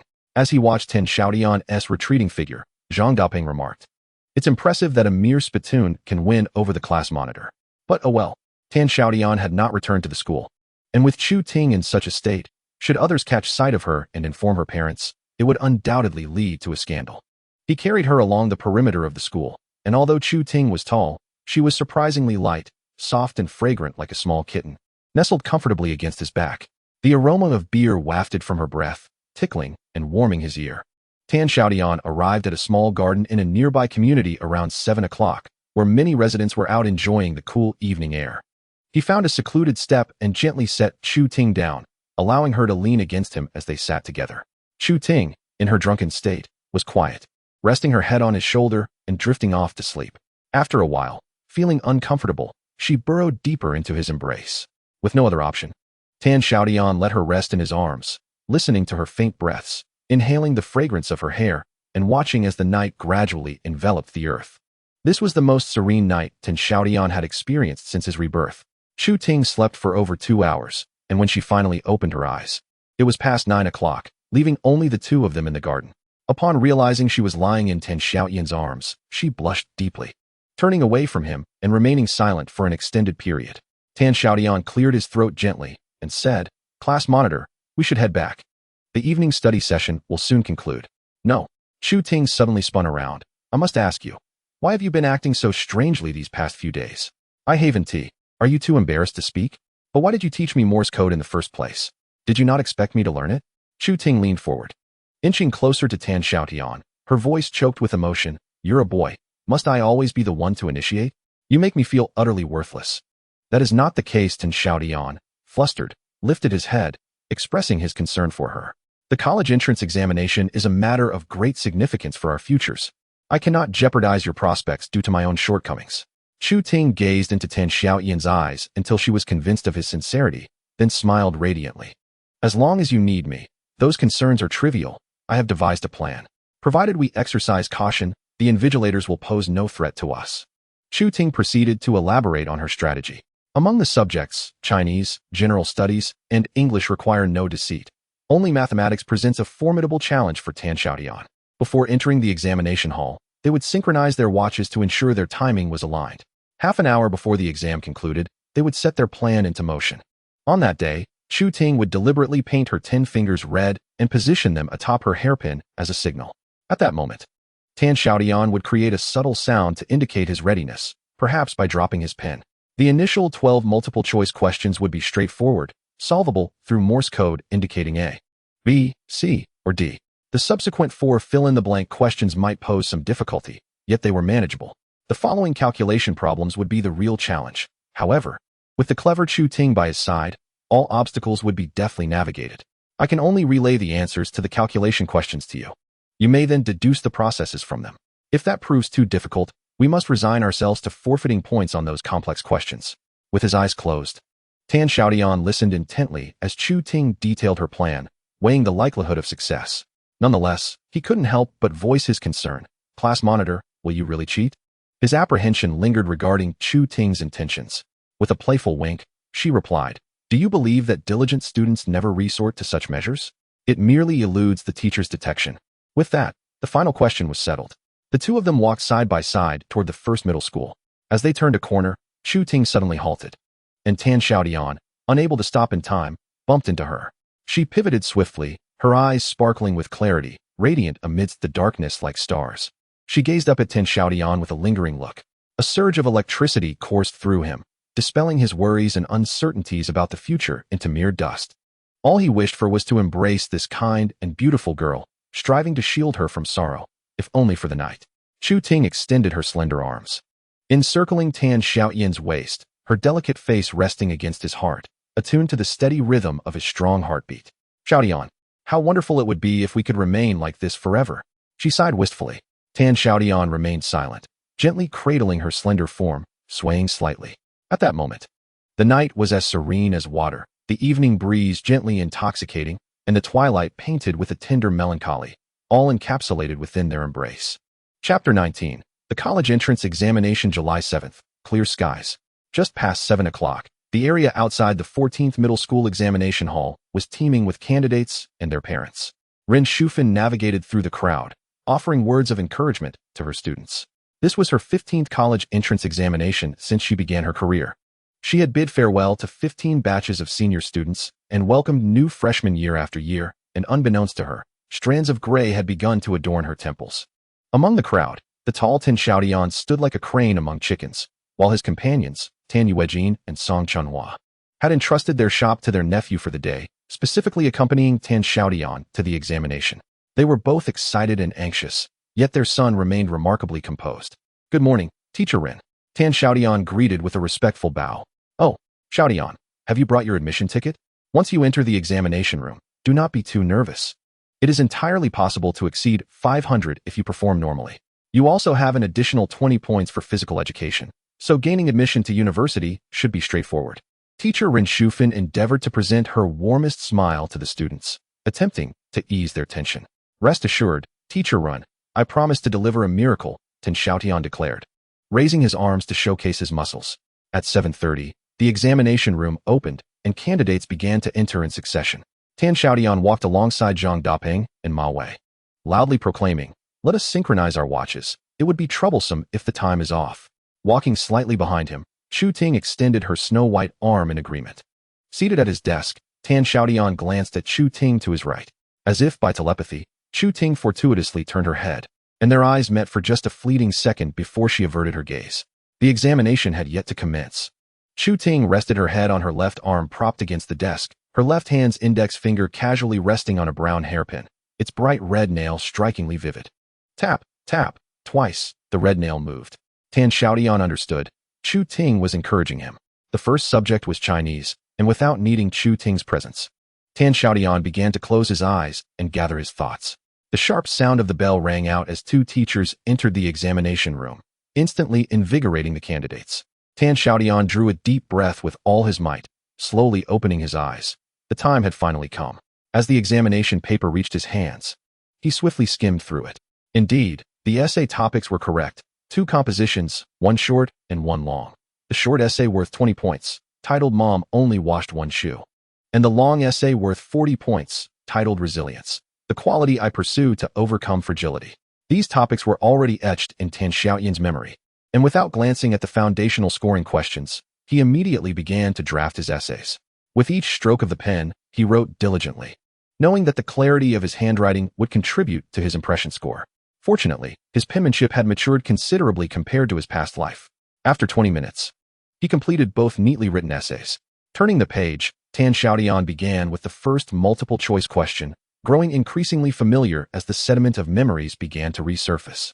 He recalled the winter of '98 in the barracks, where, as a new recruit, he had clutched his watch, tears streaming down his face as he completed that year's college entrance examination paper. The questions mirrored those on the paper before him, and the answers emerged effortlessly. This sensation was truly exhilarating. In the swift passage of 2.5 hours, the examination time came to an end, and the bell rang once more. Tan Xiaotian had reviewed his answers 5 times. He felt confident that his score in Chinese would be at least 125 points, with a chance of breaching the 130 mark. As he exited the examination room, he locked eyes with Chu Ting once again, and he discerned her astonishment. The essay topic he had predicted for her days earlier had indeed appeared on the examination paper. The two individuals shared a tacit understanding, exchanging no words as they exited the door to follow their respective parents home. At 2:30 p.m., Tan Xiaotian re-entered the examination hall, the subject for the afternoon being mathematics, a pivotal subject that would determine his fate. The exam commenced at 3 p.m. Tan Xiaotian unfurled the examination paper, meticulously scrutinizing each question. He harbored hopes that the morning's fortune would persist, awakening the memories of his past life once more. His prayers were answered as he gazed upon the mathematical problems. Answers began to leap forth from the recesses of his memory. He marked the questions he recognized with his pencil, temporarily jotting down the answers below, intending to compare them later with Chu Ting's responses. He skimmed through the multiple choice and fill-in-the-blank questions, placing his focus on the final calculation problems. Fixated on question 17, beads of sweat formed on his forehead as his heart raced with fervent prayers. Let me recall. Vague and indistinct, it felt as if something was surfacing. Relying on the guidance Chu Ting had provided over the past few months, coupled with the knowledge that questions 17 and 18 were the simplest calculation tasks, Tan Xiaotian diligently worked through the processes and recorded his answers. The subsequent questions, however, seemed insurmountable, yet he refused to surrender entirely. He endeavored to present what he believed to be the most accurate processes, hoping for a few partial credits from the teacher. Having completed this, Xiaotian glanced at the clock. An hour and a half remained before the exam concluded. He looked up to see the two invigilators, one observing the room from above, while the other roamed the floor. Noticing Xiaotian's gaze, the roaming invigilator approached his side, but upon seeing the dense scribbles on his scrap paper, continued on without pause. Calming himself, Xiaotian began to delve deeper into his memories, starting from the first question. With half an hour left, the invigilator reminded the students to be mindful of their time. A shiver ran down Xiaotian's spine. It was time to begin. He lifted his eyes to find Chu Ting's left hand poised on her hairpin, motionless. With a clatter, Xiaotian's pen slipped from his grasp. "Teacher, I'm picking up my pen," he said, raising his hand. The invigilator nodded, allowing him to bend down and retrieve his pen. At that moment, Chu Ting's index finger twitched, and she hastily tapped a series of signals in crimson ink. Xiaotian observed clearly. Her coded message was 1B. Unbeknownst to those around them, Chu Ting's movements appeared as mere subconscious gestures while she reviewed her paper. The first 12 multiple-choice questions were swiftly completed, and Xiaotian noted that he had answered 6 correctly. He had no time to amend his mistakes. Instead, he discreetly observed Chu Ting's next actions, anticipating the forthcoming 4 fill-in-the-blank questions.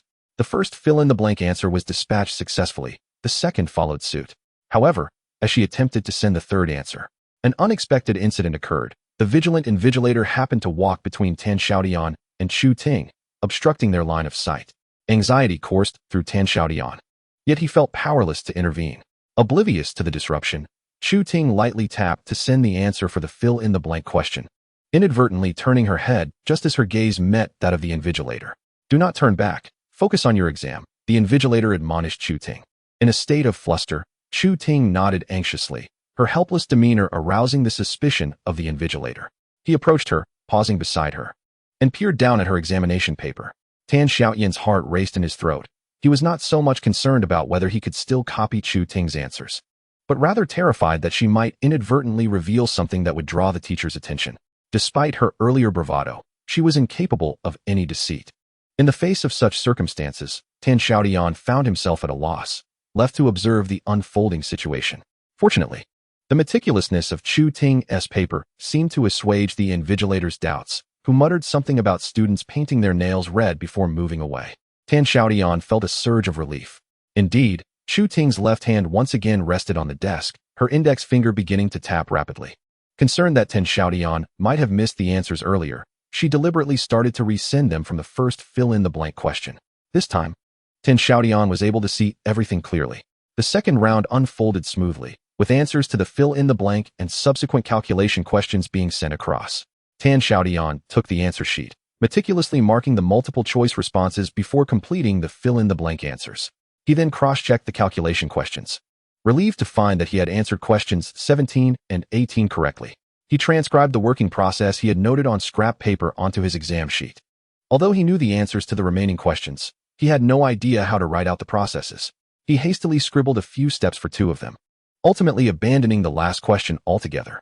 Just as he completed everything, the bell rang. After submitting his paper, Xiaotian exchanged a smile with Chu Ting. On July 8th, the sun blazed down, scorching the earth, particularly unbearable for those in the examination hall, where the atmosphere was anything but tranquil. Many examinees were drenched in sweat. The antiquated ceiling fan creaked and groaned, struggling to circulate the air more efficiently, while the invigilator repeatedly splashed water on the floor in an attempt to cool the room using this age-old method. Yet, Xiaotian was exceptionally buoyant. Both subjects he faced today were his strengths. The comprehensive liberal arts exam tested memory, and he had prepared extensively for the final essay question, articulating not only the concepts accurately, but also citing various positive viewpoints. High marks were assured. The afternoon's English exam was even less of a concern. He had secured first place in all 3 mock tests, with deductions occurring only for the final essay. This time, however, he was confident. He was well aware of the essay topic in advance, and had even prepared a famous quote from Shakespeare, convinced that only the most oblivious teacher would deduct more than a single point. After thoroughly reviewing his work twice, Xiaotian confirmed that everything was in order and submitted his paper half an hour early. This was the only exam in which he exited ahead of schedule. His reasons? Firstly, he felt assured about the English exam, and secondly, he wished to avoid confronting Chu Ting immediately. He had hit the mark with the essay topic in Chinese. accurately addressed the major questions in history and politics, and now even the English essay was on point. It would be odd if that silly girl didn't come to inquire about his answers, so it was best to slip away. Upon exiting the examination hall, the first sight that greeted him was a sea of parents gathered outside. Pity the hearts of all parents. Everyone would rather endure the scorching sun than leave this place. Worry and anticipation are etched across their faces. Tan Xiaotian, being tall, easily spotted his father, Tan Yuejin, who was desperately pushing through the crowd. He couldn't help but ask, "Dad, why are you the only one left? Where's Mom?" Wiping the sweat from his brow, Tan Yuejin replied, "Isn't this your final exam? I sent your mother home to prepare dinner. The noodle shop is closed tonight. I called your cousin and his wife to celebrate your success." The father and son took a taxi, leaving behind the envious gazes of others. That evening, the Tan family's old soup noodle shop exceptionally remained closed. With the doors shut, Tan Yuejin, Song Chunhua, Tan Xiaotian, along with his cousin Wu Qianxiu and his wife Bai Ning, gathered around the table. Song Chunhua had returned early, bringing an abundance of ingredients. Chicken, duck, fish, meat, crabs, and large prawns filled the table, creating a lavish feast. "Son, how did you do?" Song Chunhua's eyes sparkled with joy. She could hardly take her gaze off her son. The combined lineage of the Tan and Song families had never produced a scholar, and now her eldest son was on the brink of attending university. How could she not be elated? "No problem, definitely a top score," Tan Xiaotian replied, his words muffled as he took a bite of crab leg. Cousin Wu Qianxiu and Bai Ning exchanged glances, raising their glasses simultaneously. "Xiaotian has always been promising. He is the first in our family to attend university. This celebratory toast is on behalf of us both, to you, little brother, and to auntie and uncle." Wu Qianxiu and his wife were both simple-hearted individuals. In their previous lives, they had stood by the Tans during difficult times, earning Tan Xiaotian's trust. "Thank you, Qianxiu and Bai Ning. Let's share a drink." Tan Xiaotian raised his glass of cola, clinking it with Wu Qianxiu and Bai Ning's. At home, he still needed to maintain the role of a good child, thus abstaining from alcohol. "Qianxiu, have you been enjoying your time here?" Tan Xiaotian poured a glass of beer for Wu Qianxiu. "Very well. How could your aunt and uncle treat us poorly?" Before Wu Qianxiu could respond, Bai Ning interjected. Tan Xiaotian chuckled inwardly, knowing that Bai Ning was concerned her husband might inadvertently upset their parents with his words. The parents were generous towards relatives. Wu Qianxiu's only dissatisfaction was that Tan Yuejin had not shared the secret recipe for making marinated dishes with him. However, that was simply not an option. It was Tan Yuejin's sacred domain, and it was likely that he would only pass it on to Tan Xiaotian when his time came. "Qianxiu, Bai Ning, you must quickly get the hang of it. When we open the front store in the future, I will leave this shop in your capable hands." The moment these words escaped Tan Xiaotian's lips, a spark ignited in Wu Qianxiu's eyes. In just over a month in the city, he had witnessed how much profit this small noodle shop could generate in a single day, an amount he could not earn in a month's hard labor back in the countryside. It would be a lie to say he wasn't tempted. Both he and his wife had considered learning the craft to open their own little shop. Yet, Tan Yuejin only assigned them menial tasks like preparing noodles and washing dishes, never revealing the art of marinating. Moreover, they lacked the capital. Most importantly, the couple cherished the kindness of the Tan family, who had brought them from the countryside, provided meals, accommodation, and even paid them 2,000 yuan a month, more than the village chief earned. They were truly grateful. However, individuals naturally aspire to ascend to greater heights. Upon hearing that this small establishment might one day fall under their stewardship, Wu Qianxiu felt a surge of excitement. The celebratory feast lasted for 2 hours. During the gathering, Tan Yuejin proactively offered his son a cigarette, signifying that from this day forth, Tan Xiaotian would be regarded as an adult in his eyes. A series of urgent knocks echoed insistently at the door. Tan Xiaotian turned over, burying his head beneath the pillow. "Tan Xiaotian, Tan Xiaotian."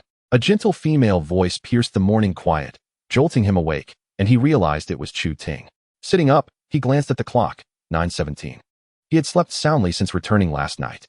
Hastily, he donned his shorts and t-shirt, slipping on his sandals and rushing to open the door. Indeed, there stood Chu Ting, clad in a white blouse and a blue skirt, looking refreshingly pure like a daffodil. "The class monitor has arrived. Please come in." "Just a moment. I need to use the restroom." Tan Xiaotian slipped into the bathroom, turned on the tap, and gazed at his reflection in the mirror, lost in thought. Without question, Chu Ting had come to inquire about the exam questions he had accurately predicted. How should he respond to her? Chapter 21. Caught in the act, Chu Ting curiously surveyed the room's decor, the antiquated desk, the weathered walls, and an old 18-inch television. The only modern touch in the room was a poster of Michael Jordan soaring for a slam dunk, affixed above the headboard.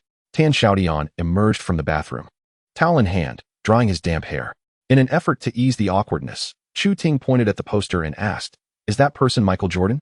Is he a great basketball player?" The mention of this stirred Tan Xiaotian's emotions. His greatest regrets upon his rebirth were twofold. He had missed Jordan's final battle. The NBA Finals between the Bulls and the Utah Jazz had concluded back in June, and he had not watched a single match of the French World Cup due to his college entrance examinations.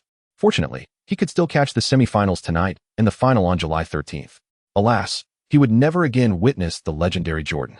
"What a pity," Tan Xiaotian remarked casually. "What's the matter? Did he die?" Chu Ting, completely oblivious to the world of basketball, asked with wide, innocent eyes. "No, he retired," immediately regretting his words. Tan Xiaotian realized he had spoken too soon. Historically, Jordan had announced his retirement at a press conference in January 1999. Thankfully, Chu Ting remained unaware of this detail and simply responded with an "oh," refraining from further inquiry. As Chu Ting wandered through the room, Tan Xiaotian followed, explaining, "This is a rented apartment with 2 bedrooms and a living room. My family used to live near the station, but we moved here due to the redevelopment of Longda Pedestrian Street." He opened the refrigerator, saying, "Class monitor, please have a seat. It's quite warm. Would you like an ice pop?" Chu Ting's cheeks flushed crimson, and she hurriedly shook her head. "I don't eat those." "Oh, is it inconvenient?" Tan Xiaotian nodded in realization. Chu Ting's face grew even redder as she stomped her foot in frustration. "You rogue, what nonsense are you saying? I ask you, how did you manage to predict the exam questions so accurately?" Chu Ting, both embarrassed and furious, pressed him relentlessly until Tan Xiaotian found himself cornered against the wall. With a grin, he lowered his voice conspiratorially, feigning mystery. "Since you've guessed, I won't keep it from you any longer. I am not an ordinary high school student." He pointed to the sky, stating that he was acquainted with the creators of the college entrance examination questions, a revelation shared with him. In a disheveled manner, he uttered a couple of sentences before departing. Frustrated, Chu Ting reached out to push him away. Suddenly, a deafening knock echoed from outside the door. "Hurry up and open the door. The sun's already high and you're still in bed." Zhang Daping's voice resonated throughout the building. Both individuals were startled awake. "Ah!" Chu Ting exclaimed, nearly on the verge of tears. "What should I do? What if he comes in and sees me?" Her delicate, white hands grasped Tan Xiaotian's anxiously, her eyes pleading for help. "Let us go hide in my mom's room for a while," Tan Xiaotian suggested, escorting her to her parents' bedroom. He then returned to retrieve Chu Ting's backpack from the outer room, secured the door, wiped his face, and finally opened the main door. As expected, it was Zhang Daping and Ma Wei, those troublesome friends. "Stop knocking, or the neighbors will call the police." Tan Xiaotian blocked the doorway, stretching deliberately, as if just waking from slumber. "You both arrived just as I woke up. Give me a moment to pack my bag, and I'll join you for school." Zhang Daping barged in, shoving Tan Xiaotian aside, while fanning himself and exclaiming, "It's sweltering. I'm drenched in sweat from biking. Hurry and turn on the fan. Where's the popsicle? Get me one." Without hesitation, he opened the refrigerator and grabbed a popsicle, devouring it nonchalantly. Ma Wei stood in the center of the room, his nostrils flaring in surprise. "Why does it smell like perfume?" At that moment, Tan Xiaotian wished to strangle this human bloodhound, who possessed such keen senses. No wonder he would eventually become the captain. Upon hearing of the perfume, Zhang Daping became animated, wandering around the room, fervently sniffing in an attempt to detect any trace. "You've kept the door shut for so long. Something's definitely up. Confess." He pushed open the inner door, his voice abruptly cut off. Inside, Chu Ting was turned away from the door, hunched over an old-fashioned dresser, her shoulders trembling, clearly in tears. "Oh no." Zhang Daping's eyes widened in astonishment, frozen in place. Ma Wei was equally stunned. In a moment of quick thinking, Tan Xiaotian interjected. "The class monitor came to discuss our estimated scores for college applications. She felt faint from the heat, so I let her rest in here just as you two arrived." Ma Wei regained his composure and pulled Zhang Daping towards the exit. "Right, we should get to school early. Tan, you don't need to see us off." Zhang Daping protested. "Wait. Tonight, France is playing Croatia. Will you watch the game with us? Stop talking and hurry." Ma Wei insisted, dragging the oblivious Zhang Daping away. The two hurried out, and once they were outside, Zhang Daping exchanged glances with Ma Wei. Does this count as catching someone in the act? The two rascals had left chaos behind, and the room fell into a profound silence, where even a pin drop could be heard. Tan Xiaotian scratched his head thoughtfully, fetched his towel from the bathroom, dampened it, and approached Chu Ting from behind. Class monitor, let me wipe your face. Chu Ting ignored him, continuing to weep quietly. Stop crying. If you keep it up, you won't look pretty anymore. How about I treat you to a hamburger at noon? Or pizza? Dumplings? Spicy hot pot? As Tan Xiaotian was racking his brain to conceive a new culinary delight, Chu Ting suddenly turned around, her eyes glistening with tears as she scolded, Are you a pig? All you think about is food. I only wish to bring you joy. Tan Xiaotian sighed in relief, grateful that she was willing to speak. He feared that her sensitivity might lead her to despair. What if the two of them spoke recklessly at school? Chu Ting's small hands were nearly tearing at the hem of her shirt. Tan Xiaotian raised an eyebrow. Would they dare? I could make them unrecognizable. Chu Ting's tears transformed into laughter, akin to pear blossoms after a rain, radiantly beautiful. Seizing the moment, Tan Xiaotian offered her a towel. As the clouds of the day finally dispersed, upon arriving at school, they compared their estimated scores for the college entrance examination against the correct answers provided by their teacher. Tan Xiaotian estimated his Chinese score to be between 125 and 130, mathematics between 95 and 100, comprehensive liberal arts between 195 and 200, and English between 145 and 150, totaling between 560 and 580. With an additional 20 points for physical education, his score precariously hovered around the 600 mark, making the application to Donghai University a choice fraught with uncertainty. Regardless, this score far surpassed his previous life's achievements, and Tan Xiaotian felt a sense of contentment. This accomplishment stemmed not only from the advantages of being a reborn individual and some mathematical impropriety, but also from a newfound calmness. In his past life, Tan Xiaotian was excessively carefree and content with minor achievements, merely satisfied to gain admission to a sports college, never truly focusing on his studies. However, after enduring trials and tribulations, the passage of time had imbued him with tranquility, enabling him to face everything with a smile. Chapter 22. The invitation after the estimations. The classroom of Class 3 in the senior year buzzed with excitement, a vivid tapestry of emotions on display. Those who performed well were jubilant, while others who fared poorly wore expressions of dejection. After estimating his score, Zhang Daping, usually so loquacious, was now so demoralized he seemed ready to bury his head in his lap, indicative of a disappointing performance. In contrast, Ma Wei remained composed, seated quietly without a hint of joy or sorrow, his acne-ridden face betraying no emotion. Are you two still in the mood for lunch? Let me treat you. Tan Xiaotian proposed. As soon as he finished speaking, Zhang Daping perked up. What shall we eat? Anything you desire, Tan Xiaotian replied with newfound confidence. Buoyed by the generous allowance from his parents and the 70,000 yuan from Lu Jun, making him quite affluent among high school students. Really? Zhang Daping's eyes sparkled, saliva uncontrollably pooling. Let us go to the South Lake Grand Fortune. I've never been. Are you out of your mind? Ma Wei shot Zhang Daping a fierce glare. That place is exorbitantly expensive. It's a money pit. Let us just find somewhere nearby. No worries. Let us go to Grand Fortune. I've never been there. Tan Xiaotian interjected. By the way, how did you both estimate your scores? You'll lose friends talking like that. Zhang Daping immediately wilted at the mention of scores. Ma Wei remained unperturbed. Around 400, enough for me to enter the police academy. Tan Xiaotian turned his gaze to Zhang Daping, who was covering his face, responding in a muffled voice, for 130. I probably won't get into the Mountain City Normal University. I might only be able to attend a vocational school, and it will have to be self-funded. Tan Xiaotian patted him on the shoulder. It's all right. Your father works in the Education Bureau. You'll definitely get into the normal university. Just then, Ren Shufan walked into the classroom, tapping the blackboard with an eraser, which instantly silenced the room. Has everyone estimated their scores? At the end of this month, we will fill out our college applications. During this period, as you all return home to rest, feel free to come to school if you have any questions about the application process. All right, it's time for vacation. Congratulations on your graduation from high school. As Ren Shufan's words echoed in the classroom, the atmosphere erupted into a cacophony of cheers and jubilant cries. The hellish high school life had finally come to an end, leaving everyone overwhelmed with emotion. Tan Xiaotian hurried to the podium and bowed to Ren Shufan, saying, Teacher, may I invite you to lunch this noon? I wonder if you have the time? Ren Shufan looked up at her towering student, her heart fluttering with excitement. Your kind gesture brings me great joy. But there's no need for lunch. I have a meeting this afternoon. What matters most is that you all succeed in your future endeavors.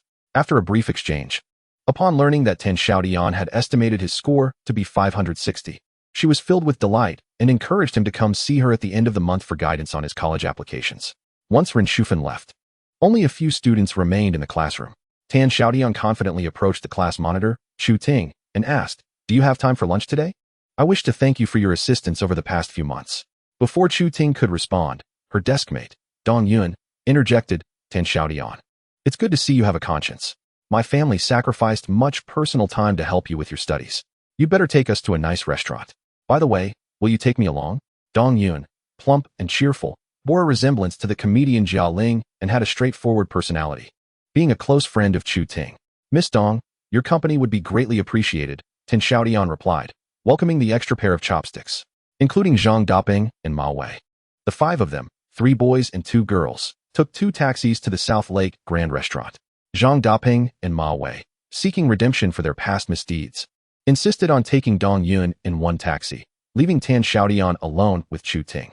Once in the taxi, Tan Xiaotian eagerly turned to her. "What score did you estimate?" Chu Ting hesitated for a moment before replying, "Around 700. And you?" Tan Xiaotian beamed with joy. "Then Beijing University is within reach for you. I, however, am not so fortunate. I estimated 560.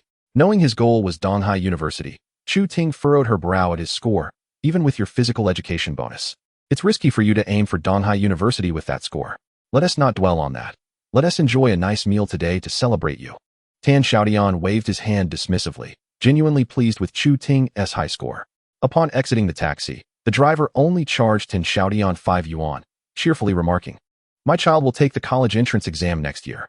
I hope your brilliance rubs off on him so he can get into a good school." The Grand Restaurant is located by the South Lake, marked by a pair of iconic red elephant sculptures at its entrance, a sight to behold. Standing before the restaurant, Tan Xiaotian couldn't help but reflect. In 1998, the Grand Restaurant was a leader in the city's dining scene. Dining here was a mark of status. Yet, merely a decade later, it had fallen to the ranks of a second-rate establishment, disappearing entirely by 2010. As they entered the hall, the welcoming hostess donned a scarlet high-slit qipao, accentuating her graceful figure, which drew Zhang Daping's gaze repeatedly. The 5 of them settled at a table, and the server presented the menu. "Class monitor, Dong Yun, ladies first, please don't spare my expenses." Tan Xiaotian presented the menu to the girls with a smile. Chu Ting was aware that Tan Xiaotian's family was engaged in small business, living under modest conditions, hence she only ordered a few inexpensive vegetable dishes. Tan Xiaotian chuckled. "The class monitor is indeed saving me money. Zhang Daping, Ma Wei, it's your turn to order." Despite Zhang Daping's boisterous chatter, he was considerate when it came to making selections, opting for potato slices and stir-fried tofu. Tan Xiaotian swiftly snatched the menu back, declaring to the waiter, "Forget their orders. The dishes I will order are the real deal." The waiter, already jotting down their choices, rolled her eyes in frustration and tore out the page. "I'll have a 2.5-pound turbot, steamed. When the fish is ready, let me take a look. Do you have shrimp? Bring me 2 pounds. Prepared in 2 ways, the bodies blanched and the heads fried with salt and pepper. For the salmon and Arctic shellfish, please serve them sashimi style.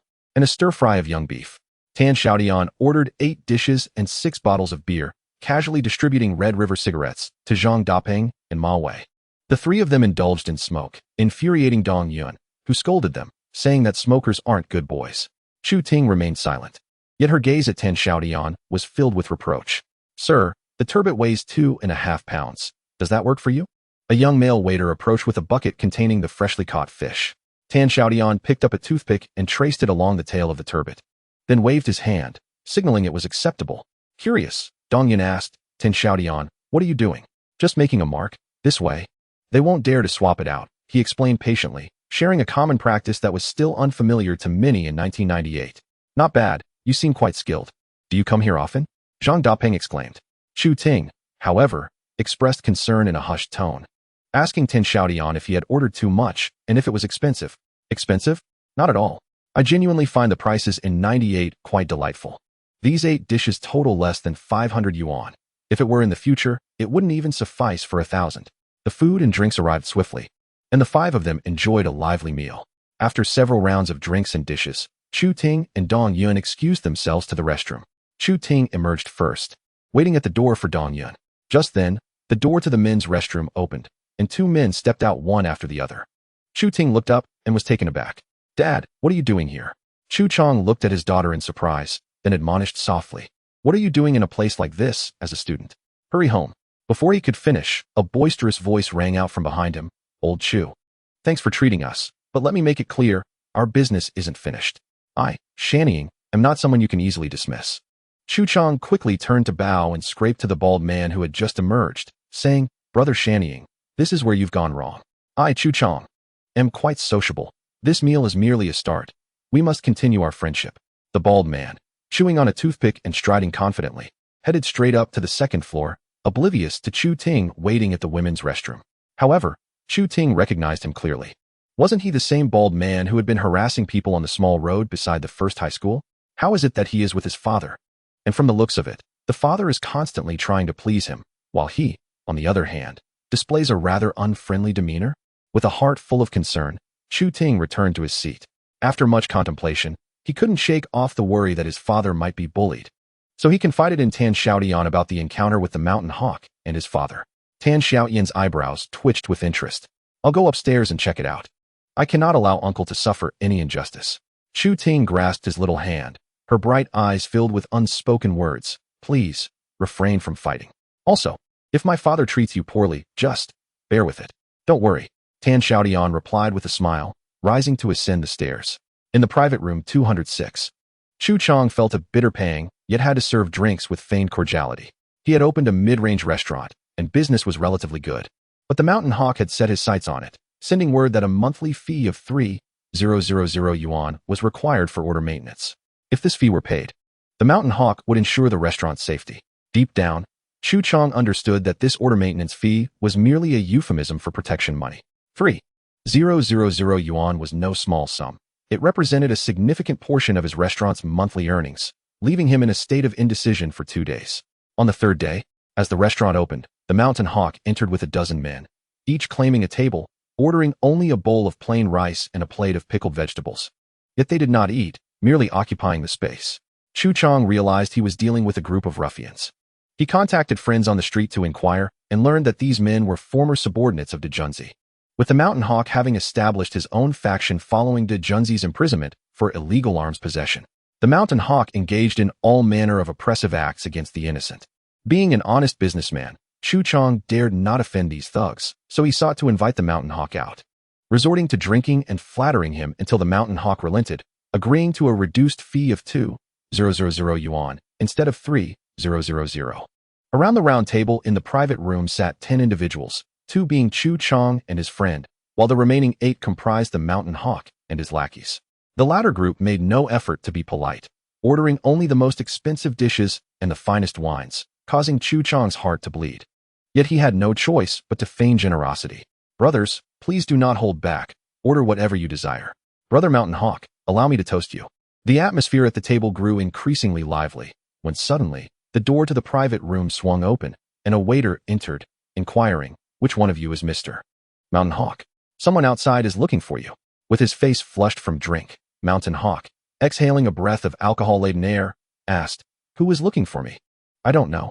He just said he is an acquaintance of yours, aware you were here drinking, and wishes to see you. He is waiting in the hallway. After a moment's thought, to prevent any unforeseen circumstances, he pointed to a fierce-looking young man, Xiao Lu, accompany me outside. Xiao Lu, his newly recruited lackey, was quite capable.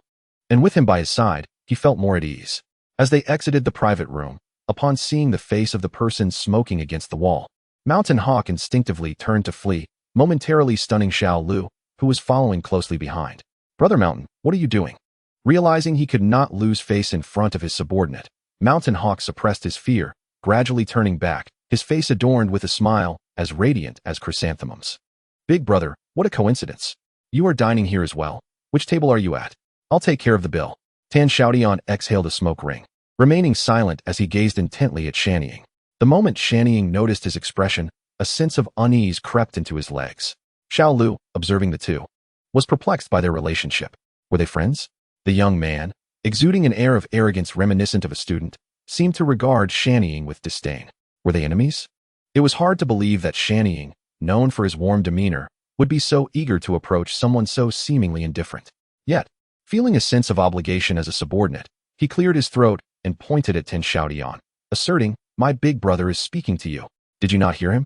Tan Xiaotian turned his gaze to Xiao Lu, his right hand, cigarette in grip, slowly extending towards Xiao Lu's brow with the burning ember aimed directly at him. This provoked Xiao Lu, who exploded in anger, exclaiming, who do you think you're pointing at? He swung his hand toward Tan Xiaotian's right arm. Just as their hands were about to meet, Tan Xiaotian suddenly flipped his wrist, seizing Xiao Lu firmly, while his left fist formed a cone shape with the protruding knuckle of his middle finger, delivering a swift strike to a point just below Xiao Lu's right ear. With a roll of his eyes, Xiao Lu collapsed to the ground, unconscious as if reduced to a lifeless heap. Xiaotian, already wary of Tan Xiaotian, regarded him as a cold-blooded killer with blood on his hands. Witnessing Tan Xiaotian incapacitate Xiao Lu with a single blow only reinforced his perception. "Brother, let us talk things over. Please, do not let this escalate." He managed to swallow hard. In front of Chu Chang, he was a ruthless leader. But faced with a true threat, he quickly became submissive. "That person inside is the father of my classmate," Tan Xiaotian indicated toward the private room door. Instantly, the weight lifted from Xiaotian's shoulders. Understanding the situation made things simpler. "Brother, I understand now. I was unaware of this connection before. Rest assured, I will handle this matter impeccably, ensuring I uphold your reputation." Xiaotian bowed repeatedly, offering cigarettes and lighting them, even escorting Tan Xiaotian to the staircase. At the entrance of room 206, Chu Chang watched their retreating figures, engulfed in confusion. He had come out searching for Xiaotian, worried by his prolonged absence. Instead, he encountered the two making their way down the stairs. Recognizing Tan Xiaotian immediately, his height was hard to overlook. He connected the dots. Recalling having seen his daughter on the first floor, the implications were clear. Had Xiaotian not been present, he would have rushed over to confront the audacious young man attempting to woo his daughter. Yet, witnessing Xiaotian deferentially accompanying Tan Xiaotian downstairs left him astounded. A notorious leader of the underworld seemed to be paying homage to a high school student. What was the meaning of this? Did Tan Xiaotian possess some profound connections? And what of the figures sprawled on the ground? Chu Chang found himself utterly bewildered. Chapter 24. The mysterious background at the staircase. Xiaotian mustered the courage to inquire, "Brother, is my comrade all right?" He felt compelled to ask. Xiao Lu, after all, is someone who has been through thick and thin with me. If something were to happen to him, and I remained indifferent, it would truly chill the hearts of my brothers beneath me. Tan Xiaotian shot him a glance, extending a finger to point just half an inch below the ear of Xiaotian, tapping it a few times. Xiaotian felt a chill envelop his heart, pondering whether the star of death was finally about to strike him. Fortunately, Tan Xiaotian merely tapped and did not proceed to violence. This is the junction of the major blood vessels and the three-way nerve in the neck. A heavy blow could induce temporary shock. Have you learned this? Should you seek revenge on me, this is the technique you could employ. Terrified, Xiaotian forced a grin, saying, "Brother, what are you talking about? Even if I had 10 times the courage, I wouldn't dare to seek revenge on you." Tan Xiaotian laughed heartily and descended the stairs. Xiaotian, eyeing Tan Xiaotian's vacated seat, beckoned a waiter, instructing, "Settle the bill for table 206, and make it quick." It was no joke. The star of death had claimed that Lao Chu was the father of his classmate, and there was no way he could let him foot the bill. Returning to the second floor, Xiaotian roused Xiao Lu and led him back to the private room. This time, the atmosphere at the table underwent a dramatic transformation.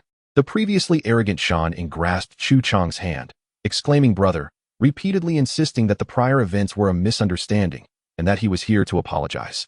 "From now on, brother, if you need anything at your restaurant, just call me, and I won't take a single cent." Chu Chang, perplexed and suspicious, attempted several probing questions but yielded no results.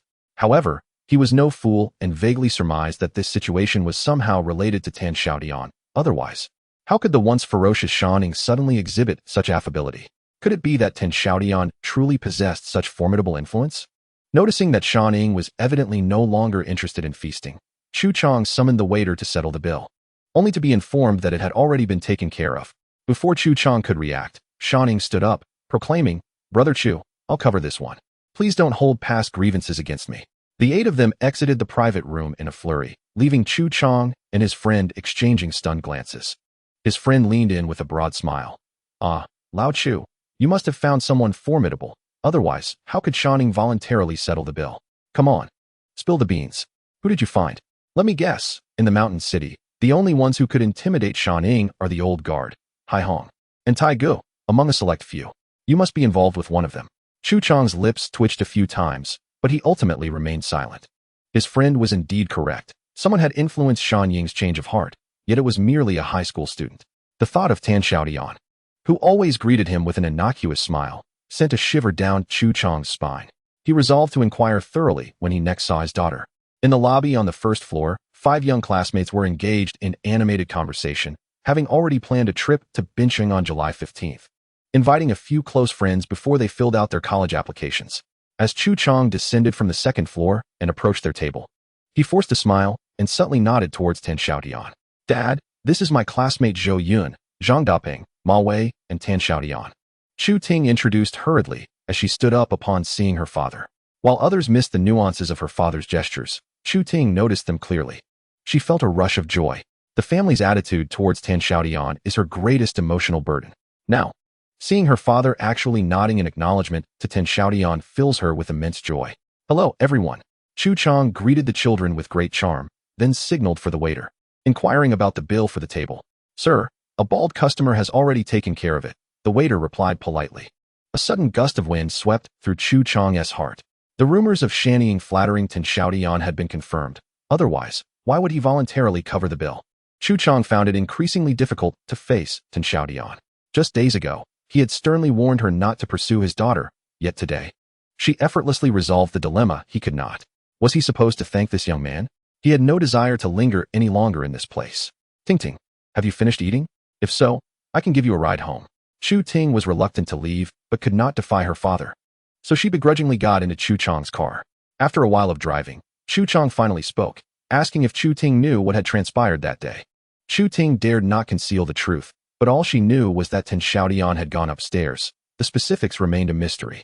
Chu Chang inquired with great detail, even asking about the first encounter between Tan Xiaotian and shantying.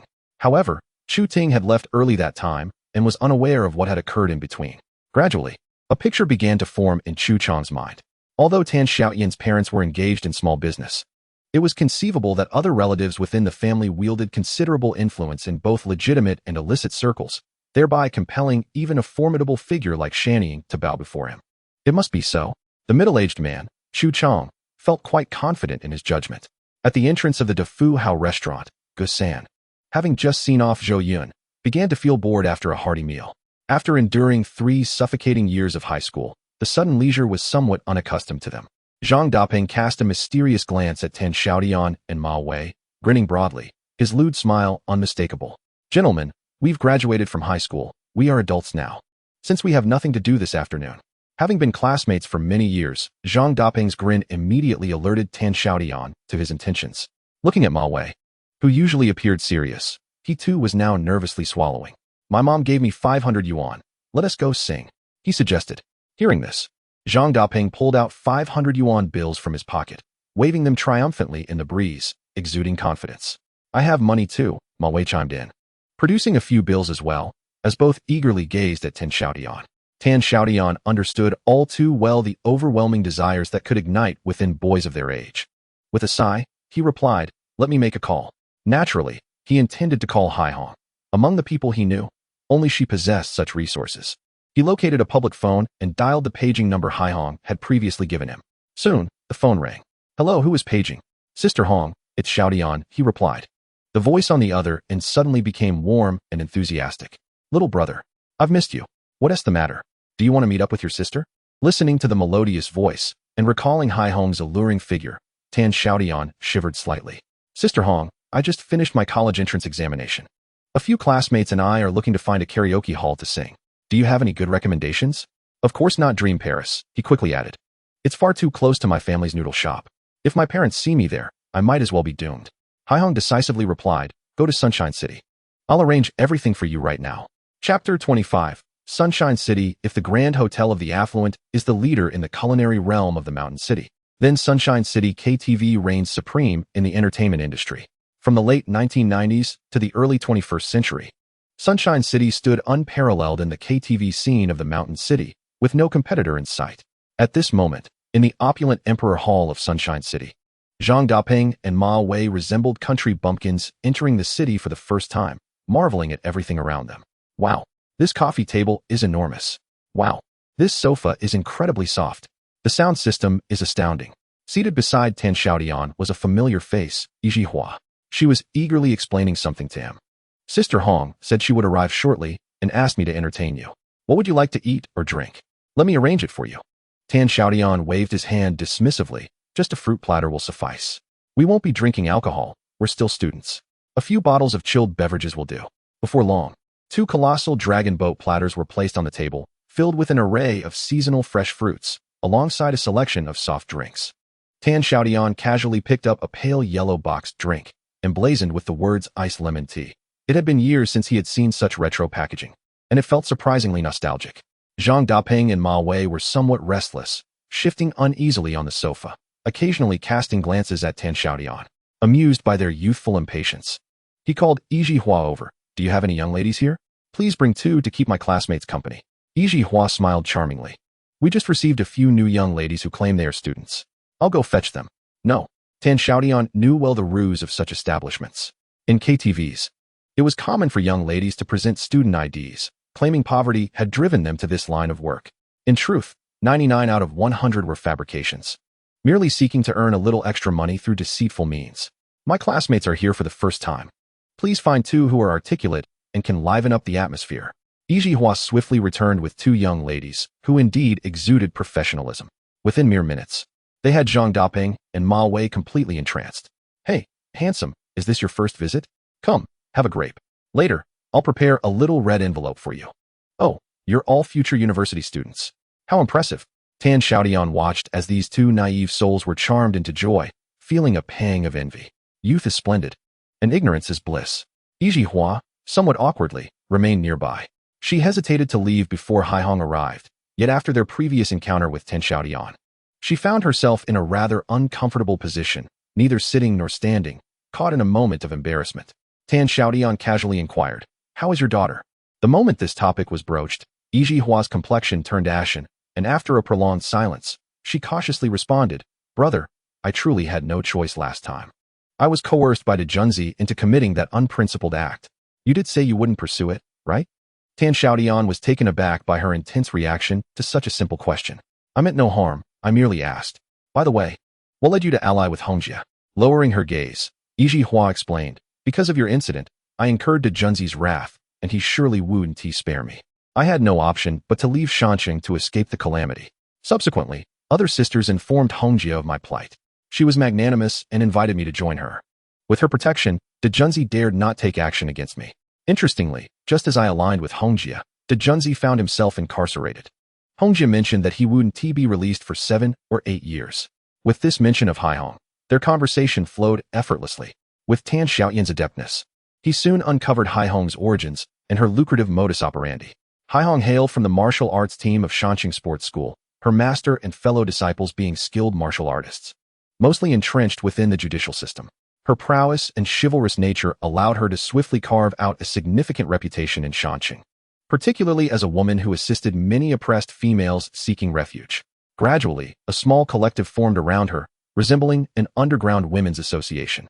As time progressed, Shanqing's bathing centers, KTVs, and nightlife venues sought Haihong, recognizing her possession of numerous women. They were willing to offer stakes in exchange for collaboration, ensuring their safety and a steady supply of talent. Thus, Haihong thrived, ascending to the ranks of Shanqing's elite. Tan Xiaotian leisurely savored a piece of watermelon, his mind meticulously retracing memories. In his past life, he had merely heard of Haihong's name, with no personal connection, not even knowing her gender. The only clarity was that her name never graced the legal segments of newspapers or television, indicating that she might have changed her path or retired from her previous endeavors. It was well known that during several large-scale crackdowns in his previous life, many once prominent figures were imprisoned, some even meeting a grim fate. Yet, through these encounters, Haihong appeared to embody a spirited generosity. Despite her engagement in a gray industry, she held on to a sense of justice, akin to a lotus blossoming unsullied from muddy waters. He resolved to encourage her to consider a different vocation. Noticing his prolonged silence, Yi Hua leaned closer. Brother, did you know? Hongjia has a younger brother, about your age, who also trained in martial arts at the sports school. Unfortunately, he fell ill during middle school and did not survive. When she saw you at your school, she kept insisting you resembled her brother. Tan Xiaotian nodded, the long-standing mystery now illuminated. In this world, there are no unfounded affections or enmities. Haihong's kindness toward him had always puzzled him, and Yi Hua's revelation offered a reasonable explanation. Earlier, Hongjia had specifically mentioned over the phone that while your classmates might indulge in casual encounters, you are not permitted to follow suit. She forbids you from going astray. Yi Hua gestured towards another direction, stifling a laugh. Zhang Daping and Ma Wei had already settled comfortably with the two ladies. A cough escaped from Tan Xiaotian, who felt a twinge of regret for bringing them to such a place, uncertain of how this encounter might influence the trajectories of their nascent lives. At that moment, the door swung open, and Haihong, clad in black trousers and a white shirt, entered with an air of exhaustion. She quickly twisted open a bottle of chilled cola and gulped down a generous mouthful. I'm parched. This World Cup has drained me. I nearly collapsed. After the final, I must indulge in a good night's sleep. Tan Xiaotian's heart stirred at her arrival, jolting the two pairs of lovebirds, Zhang Daping and Ma Wei, from their reverie. Their faces flushed. No worries, just my brother as classmates, right? You two carry on, Haihong remarked casually, exchanging brief pleasantries with them before pulling Tan Xiaotian aside. She expressed her satisfaction over him not addressing her as miss, offering a few compliments. Tan Xiaotian presented her with a slice of chilled watermelon.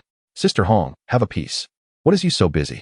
I overheard you mention the World Cup, and I just finished my college entrance exams, hoping to find a place to catch the games. Then come with me tonight, Haihong replied, appearing genuinely thirsty as she accepted the watermelon, devouring it swiftly. Isn't it the French World Cup these past 2 months? A junior of mine has been involved in some betting, handling vast sums daily, fearing complications, so he asked me to bring a few brothers to help out. Tan Xiaotian felt elated. It was as if a pillow had been delivered just as he wished to sleep. He had been troubled about how to find an underground betting scene in the mountain city, and now Haihong had presented him with a golden opportunity. Chapter 26. The French World Cup. As the clock struck 5 at the Sun City, Tan Xiaotian interrupted the two novices' daydreams and ushered the ladies away. There was no choice. Lingering any longer would surely lead the two to lose their innocence. Today's experience would undoubtedly open a new door to the world for them. The trio followed Haihong for a light meal to satiate their hunger before she led them to a bar called Space. It was still before 6, and the bar was devoid of customers, yet the tables and chairs were meticulously arranged. A 51-inch rear projection television awaited on the small stage, everything prepared for the evening ahead. My brother, find them a good seat, Haihong instructed before disappearing, leaving them in the hands of a server. The server, recognizing Haihong's brother's significance, promptly led them to a prime location directly facing the television, serving them some dried fruits and beverages. Just as he was about to leave, Tan Xiaotian called him back. Hey, I have a question. I'm interested in betting. Do you have a bookmaker here? The server's eyes widened in surprise. Aren't you Sister Hong's brother? Why not ask her about betting? She's too busy to deal with me. And besides, it's just a trivial matter. Who I ask doesn't change much. Tan Xiaotian replied with a smile, producing 200 yuan from his pocket and waving it before the server's eyes. All right, the server contemplated, deciding that 200 yuan was not worth troubling Haihong over. He took out a small notebook, jotting down Tan Xiaotian's name and the amount. Who are you betting on to win? With confidence, Tan Xiaotian declared, everyone believes France, the host, will triumph, and they are all betting on it. I, however, shall go against the tide.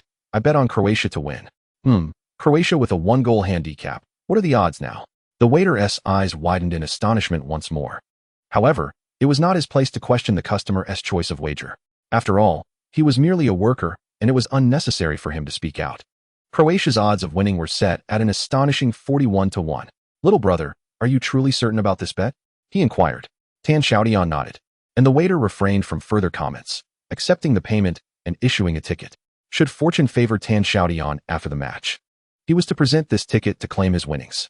Zhang Daping and Ma Wei remained ensconced in the gentle warmth of the afternoon, indifferent to Tan Xiaotian's gambling venture. Glancing at the two, Tan Xiaotian warned them not to blame him later.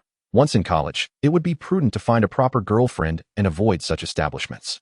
As twilight descended, the bar began to fill with patrons, and the trio felt a surge of excitement as the match time approached. With the referee's whistle, the semifinal of the 1998 FIFA World Cup commenced. Gazing at the somewhat blurred images on the projection screen, Tan Xiaotian was transported back in time. Recalling the peak performances of Zidane, Suker, Deschamps, Thuram, Lizarazu, and Boban. Throughout the first half, he scarcely focused on the game. Lost in a daydream until the second half began, when Suker capitalized on a French blunder to score a goal. The bar fell silent in disbelief. As the majority of spectators were supporters of France, and none anticipated Croatia's early lead, the waiter approached him, patting Tan Xiaotian on the shoulder. Well done, little brother. I didn't expect your prediction to be accurate. Tan Xiaotian replied confidently. Indeed, just prepare to hand over my winnings. Yet, his elation was short-lived, for shortly thereafter, French defender Thuram surged past midfield to score 2 goals from similar positions, ultimately leading France to a 2-1 victory over Croatia. The bar erupted into jubilant celebration, and the waiter rushed over to console Xiaotian. Perhaps I could speak to the boss and, out of respect for Hongjia, see if we can refund your wager? Do not underestimate me, Xiaotian replied, waving dismissively. I shall return for the finals, prepare for more bets, and ensure your boss has the funds ready. The waiter dismissed his bravado as mere youthful bravado, paying him little mind. Upon returning home, Xiaotian found his parents fast asleep. He quietly opened his wardrobe and retrieved the 70,000 yuan he had obtained from Lu Jun, contemplating for a moment before taking out 30,000 yuan to place in his backpack, returning the remainder to its hiding spot. Betting 30,000 yuan on this match in 1998 was likely to be his limit. Anymore, and he feared unforeseen consequences. Had it not been for his urgent need for money, he would never have considered such a reckless gamble. The following 2 days, Xiaotian fully relaxed, spending time in playful revelry with his high school friends, indulging in arcades, billiard halls, and video game rooms.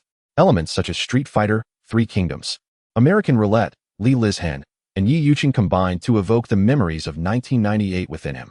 On the evening of July 13th, with his backpack slung over his shoulder and a cap pulled low, Xiaotian stealthily returned to the space bar. His stealth was motivated by a desire not to be recognized by Haihong. Should she discover his gambling, it would be game over. The waiter who had previously served Xiaotian, Xiao Hui, showed no surprise upon encountering him again. The self-control of gamblers is notoriously poor, those who win crave further victories, while those who lose yearn to recoup their losses. Rarely does one manage to restrain their insatiable greed, especially among the younger crowd, where such restraint is nearly non-existent. Hey, brother, did you come here alone this time? Would you like me to arrange a prime spot for you? Xiao Hui greeted him warmly. However, Xiaotian preferred not to sit in a conspicuous location where Haihong might spot him. He waved his hand repeatedly, seeking refuge in a corner, and patted his backpack. Buddy, I've brought money this time. I'm aiming for a hefty bet. Can you make it happen? Xiao Hui thought to himself. Yet another wealthy scion pilfering from their family to gamble. If your family ever found out, they would surely break your legs. Though he harbored such thoughts, he dared not voice them. I can manage bets under 3,000. Anything above that would require consulting our manager. However, since you are under Hongjia's wing, I could approach the boss directly. He is Hongjia's junior. Let's just stick with your manager, Xiaotian insisted, covertly wishing to avoid alarming Haihong. If the boss was consulted, Haihong would undoubtedly learn of it, effectively severing his access to funds. Xiao Hui located the manager, informing him of a young lad eager to place a substantial bet. He deliberately omitted mentioning Xiaotian's relation to Haihong, harboring his own ulterior motives. Gambling can be categorized into white and black markets. The white market entails acting as an agent for international bookmakers, with all bets accounted for and a proportional rebate provided, ensuring a profit regardless of the outcome, albeit at a lesser margin. The black market, conversely, involves withholding a portion of bets deemed likely to lose, allowing for greater profit but accompanied by higher risk. Should a client win, the bookmaker must cover the payout from their own pocket. If unable to do so, they may have to flee. Based on Xiaotian's previous betting tendencies, Xiao Hui surmised that he was likely to place an unconventional wager.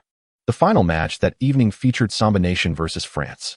It was common knowledge that Samba Nation, brimming with stars, possessed a significant edge over France. The global betting landscape heavily favored Samba Nation, and Xiao Hui feared that this impulsive youth might wager on France. Should that occur, he could confidently assert that if Xiaotian dared to bet on France, his audacious and greedy manager would not hesitate to seize the funds, allowing Xiao Hui to reap a share as well. The manager of the bar, surnamed Xia, was a short and stout man. Upon hearing Xiao Hui's account, he promptly ushered Xiaotian into his office, and within 10 minutes, the bets were placed.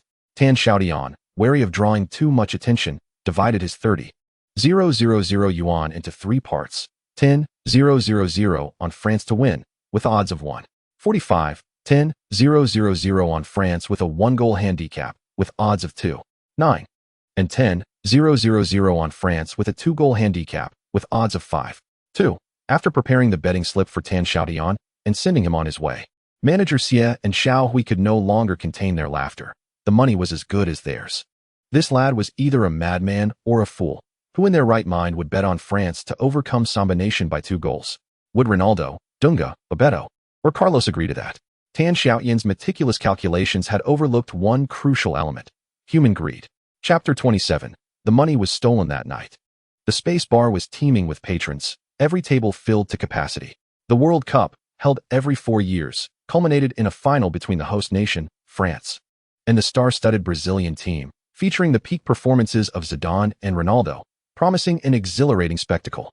Globally, Brazil boasts the most impressive track record, thus attracting the largest fan base. In this bustling bar, at least 8 out of 10 patrons rallied in fervent support for Brazil. However, when news broke of Ronaldo fainting prior to the match, the atmosphere turned tumultuous. None could fathom how the formidable Ronaldo, who had dominated the previous match against the Netherlands, could fall ill in such a short span. All Brazilian fans fervently prayed for his swift recovery. Yet, as the match commenced, it became painfully evident that Ronaldo appeared disoriented, devoid of his usual vigor, displaying a stark contrast to his prior performances. In contrast, the French team exhibited unity, vigorous movement, and exquisite coordination. Before the first half concluded, Zidane, utilizing a skill set not typically associated with him, scored 2 goals. The bar fell eerily silent. Most patrons had placed substantial bets on Brazil, rendering this unexpected turn of events utterly shocking. Xiaohui lingered for some time before stealing a glance at Xiaotian, who sat in a secluded corner. Fortune seemed to favor the latter, yet there was still the second half to consider. Perhaps Brazil would unleash their prowess and overturn the match. Fans clung to hope for a resurgence in the second half, but reality dashed their expectations once more. The Brazilian squad failed to show any signs of improvement, while the French team Petit seized an opportunity to score again. As the final whistle blew, France triumphed with a score of 3-0, emerging as the tournament's greatest dark horse. This match would be recalled for decades to come. Before the final whistle, Xiaohui fled. He had hastily calculated that he owed Xiaotian 950,000, and with 30,000 unaccounted for, he realized he would have to bear this burden alongside manager Xia. Even if they sold themselves, they could not cover such a loss. Under normal circumstances, he could evade responsibility, but Xiaotian was Haihong's brother. The implications were clear. He could not afford to confront him. Thus, retreat was his only option. Xiaohui's departure left manager Xia in a precarious position. Had Xiaohui disclosed Xiaotian's connection to Haihong earlier, Xia would never have dared to engage in illicit betting, oblivious to the unfolding crisis. Manager Xia was drenched in sweat as he faced Xiaotian, who presented a note demanding payment. Taking a deep breath, Xia took the note and casually tore it to shreds. Xiaotian's expression darkened, understanding that the situation had soured. Manager Xia opened his drawer and retrieved 25,000 yuan, still warm, and pushed it toward Xiaotian. Consider yourself unfortunate. I haven't recorded this amount, so I cannot compensate you. Here's your principal. Take it and go. That scoundrel Xiaohui absconded with 5,000. I'll ensure to recover it for you when I see him. Now leave. As the door swung open, 7 or 8 waitstaff surged in, casting menacing glances at Xiaotian. Reflecting on the circumstances, he unzipped his backpack, placed the 25,000 yuan inside, and departed without uttering a word. Manager Xia exhaled in relief, silently grateful that Xiaotian was merely a student. Otherwise, this situation could have escalated. Xiaohui, if I catch you, I'll make you pay dearly. As Xiaotian silently exited the bar under the watchful gaze of the numerous waitstaff, he did not turn back until he had walked a distance of 50 meters. Squinting, he meticulously scrutinized the bar's sign. The reason he had refrained from taking action earlier was the presence of a multitude of fans still lingering within the establishment. After all, gambling is not a lawful endeavor, and he wished to avoid drawing undue attention to himself. Moreover, confronting 7 or 8 individuals simultaneously would be excessively exhausting. Nevertheless, no one could usurp the benefits that Xiaotian rightfully deserved. It had not happened in his past life, and it certainly would not transpire in this one. The principle of vengeance was ingrained in his very being, as one could infer from his attitude towards Zhu Dachang. Upon returning home, Xiaotian remained awake, sitting quietly on his bed while listening to the sounds emanating from his parents' room next door. Shortly after 2 in the morning, his parents arose to wash up before departing, as they needed to prepare dough and marinated dishes for the day's business. As soon as Tan Yedong and Song Chunhua left, Xiaotian swiftly retrieved a .63 caliber handgun from beneath his bed, along with 2 magazines, and quietly slipped out the door. In the manager's office of the space bar, a young man in his 20s, Zhao Yu, the bar owner and a junior to Haihong, was slumped tiredly in a leather chair. The month-long World Cup had filled his coffers, yet it had also severely depleted his physical strength. Having just returned from collecting bets, he was too fatigued to utter more than a few words. Manager Xia stood respectfully at the desk, reporting on the betting activity of the night. After listening to Manager Xia's report, Xiao Yu spoke, instructing his associates to remain at the bar for one more night. The vault contained an excessive amount of money, and he feared potential mishaps. Once the money was safely delivered tomorrow, he promised his brothers a 3-day holiday along with a bonus of 5,000 each. In addition to sending 100,000 to his senior sister, who had been of great assistance. Yes, Manager Xia acknowledged. You two are weary, rest for a while. I will manage the hall for the night. With that, Manager Xia exited the room. The corridor outside was desolate, illuminated only by a solitary chandelier casting a dim yellow glow. Manager Xia understood that the waitstaff were likely asleep in the hall after enduring weeks of sleepless nights. Even the strongest would struggle under such strain. However, they had managed to navigate through without incident. As Manager Xia passed by the restroom, he suddenly felt a sense of foreboding, as if something lurked within the darkness. In the blink of an eye, a hand emerged from the shadows. And in the next moment, Manager Xia felt as though countless stars were swirling before his eyes. He attempted to scream, but his throat was constricted by an unseen assailant. Upon recognizing the face before him, his last thought was, who on earth is this person? Xiao Yu glanced at the wall safe, which contained hundreds of thousands in bets collected that night, his primary concern. Tomorrow, as soon as the bank opened, he would deposit the money. Within mere seconds, Xiao Yu succumbed to slumber. He was indeed thoroughly exhausted. A faint creak echoed as the door made a slight noise. Instantly alert, Xiao Yu awakened. Who is it? It's me. The voice sounded like Manager Xia's. Xiao Yu sat up straight, slightly irked at being disturbed just as he had begun to drift off. The door opened, and the person outside did not wait for him to speak, but entered directly. Xiao Yu's irritation grew. He was about to scold the intruder when the words caught in his throat. The individual who entered was not Manager Xia, but rather a stranger, a remarkably youthful man, whose appearance seemed almost implausible. In his hand, he grasped a dark object, resembling a firearm. Chapter 28. The gunshot. The young man wielded the gun in his right hand while his left clutched a person, whose attire indicated it was Manager Xia, though his state, alive or dead, remained uncertain. With a thud, Manager Xia was unceremoniously dropped to the ground, devoid of any response, likely lifeless. Xiao Yu felt a surge of panic, recognizing that the very thing he feared had come to fruition. It was evident that this confrontation revolved around the money in the safe, with a gun drawn. It seemed today would culminate in disaster. Buddy, let us talk this out. Everything is negotiable, Xiao Yu implored, peering into the young man's oddly mismatched eyes. He raised his hands and gradually stood up. His mind raced, desperately seeking a way to extricate himself from this perilous situation. Don't move. The young man's command was soft yet authoritative, causing Xiao Yu to halt all actions, even his breath, as if frozen in place. Produce my money. Indeed, it was all about the money. Xiao Yu felt a surge of indignation. How shameless to claim it as his before even taking it. He gestured toward the safe, where the money lay hidden. The young man nodded slightly. Within half a second, Xiao Yu made a fateful decision. No amount of money could purchase his life. Compliance was his best option. Trembling, he unfastened the key from his pocket and unlocked the safe, revealing stacks of cash within. Bring it to the table. The young robber's tone remained cold and unyielding. Xiao Yu dared not defy him, transferring the money to the desk, soon constructing a small mountain of bills. 1, 2, 3. To Xiao Yu's bewilderment, the young robber only counted out 10 bundles to place in his backpack. Even more perplexing was the sight of him extracting 5 bills from one of the bundles. Was the robber on a specific mission, aiming to complete a task rather than seize more? The robber spoke again. I've wagered 30,000. 10,000 on France to win, odds 1. 45. 10,000 on France with a 1-goal handicap, odds 2. 9. And 10,000 on France with a 2-goal handicap, odds 5. 2. Therefore, including principal and interest, you owe me 125,550. Adding to the previous 25,000 were settled. Remember, do not cross me again. Could anyone running such a large bar truly be foolish? Xiao Yu began to grasp the situation. Old Xia, what on earth is happening? Xiao Yu shouted in fury. In that instant, Manager Xia, who had been feigning death on the ground, sprang to his feet and dashed toward the door. He was astute enough to realize the dire fate that awaited him if he remained. His speed was commendable, but could he outrun a bullet? Bang! The gun fired. Manager Xia felt a sharp numbness in his thigh and, losing control, was propelled forward.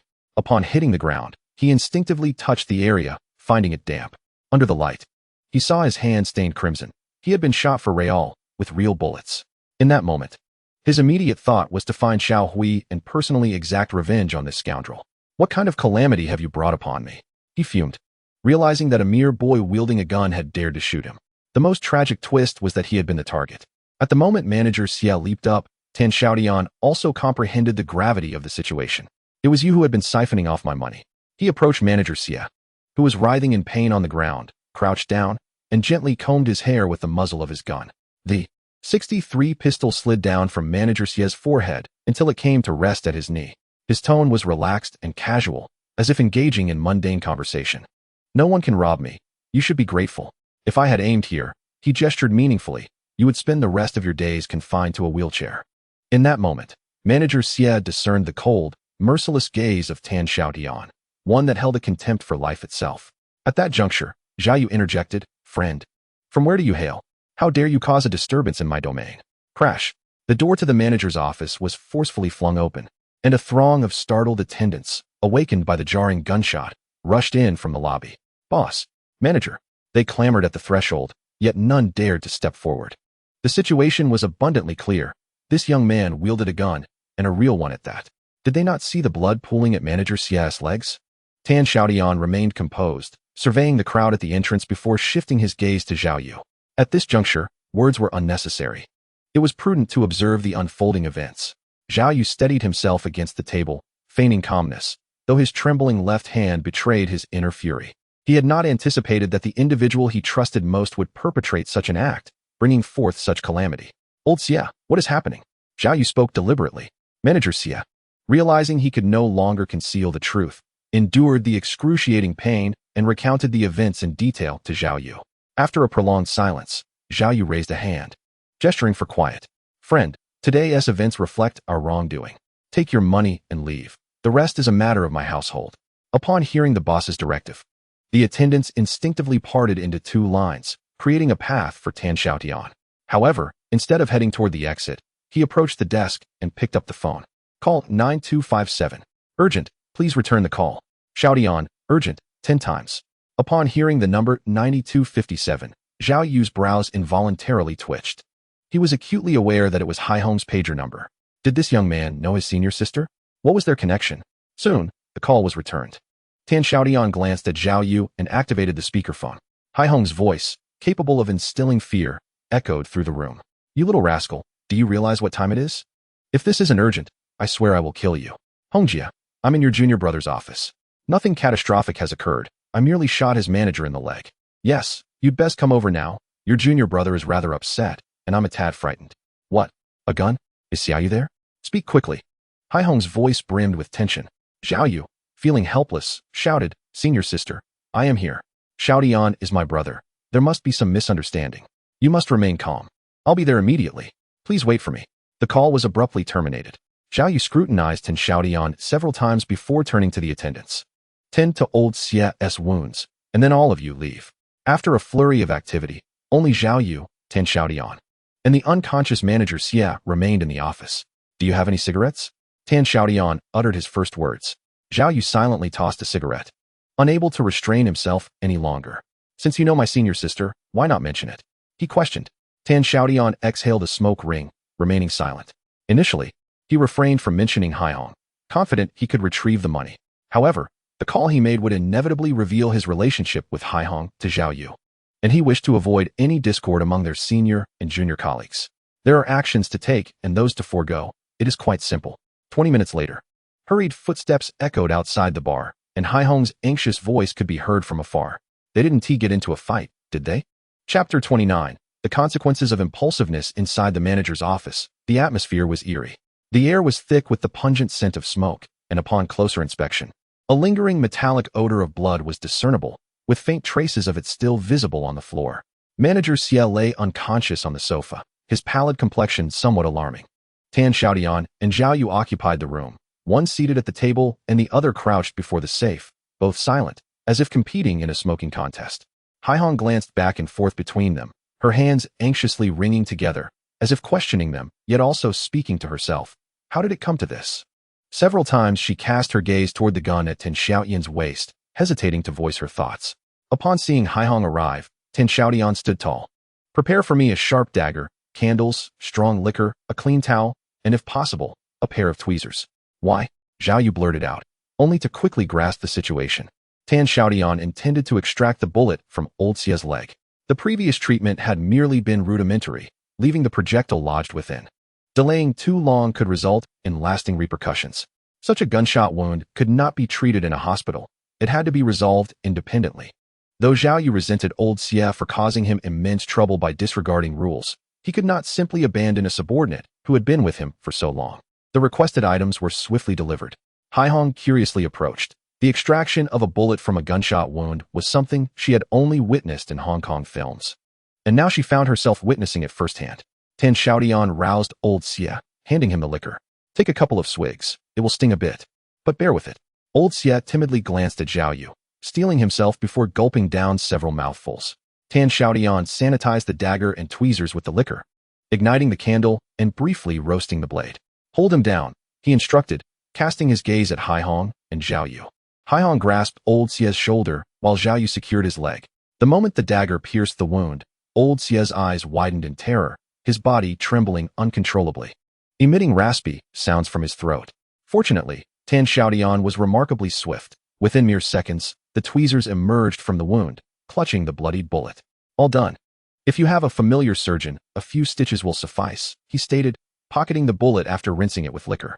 Finally, Haihong could no longer contain her curiosity. What on earth is going on? If you don't explain, neither of you is leaving. Red sister, here is the situation, Tan Xiaotian replied, understanding that with Haihong present, there was no need for concealment. He recounted the events from beginning to end. Haihong's complexion darkened significantly. The situation was evident.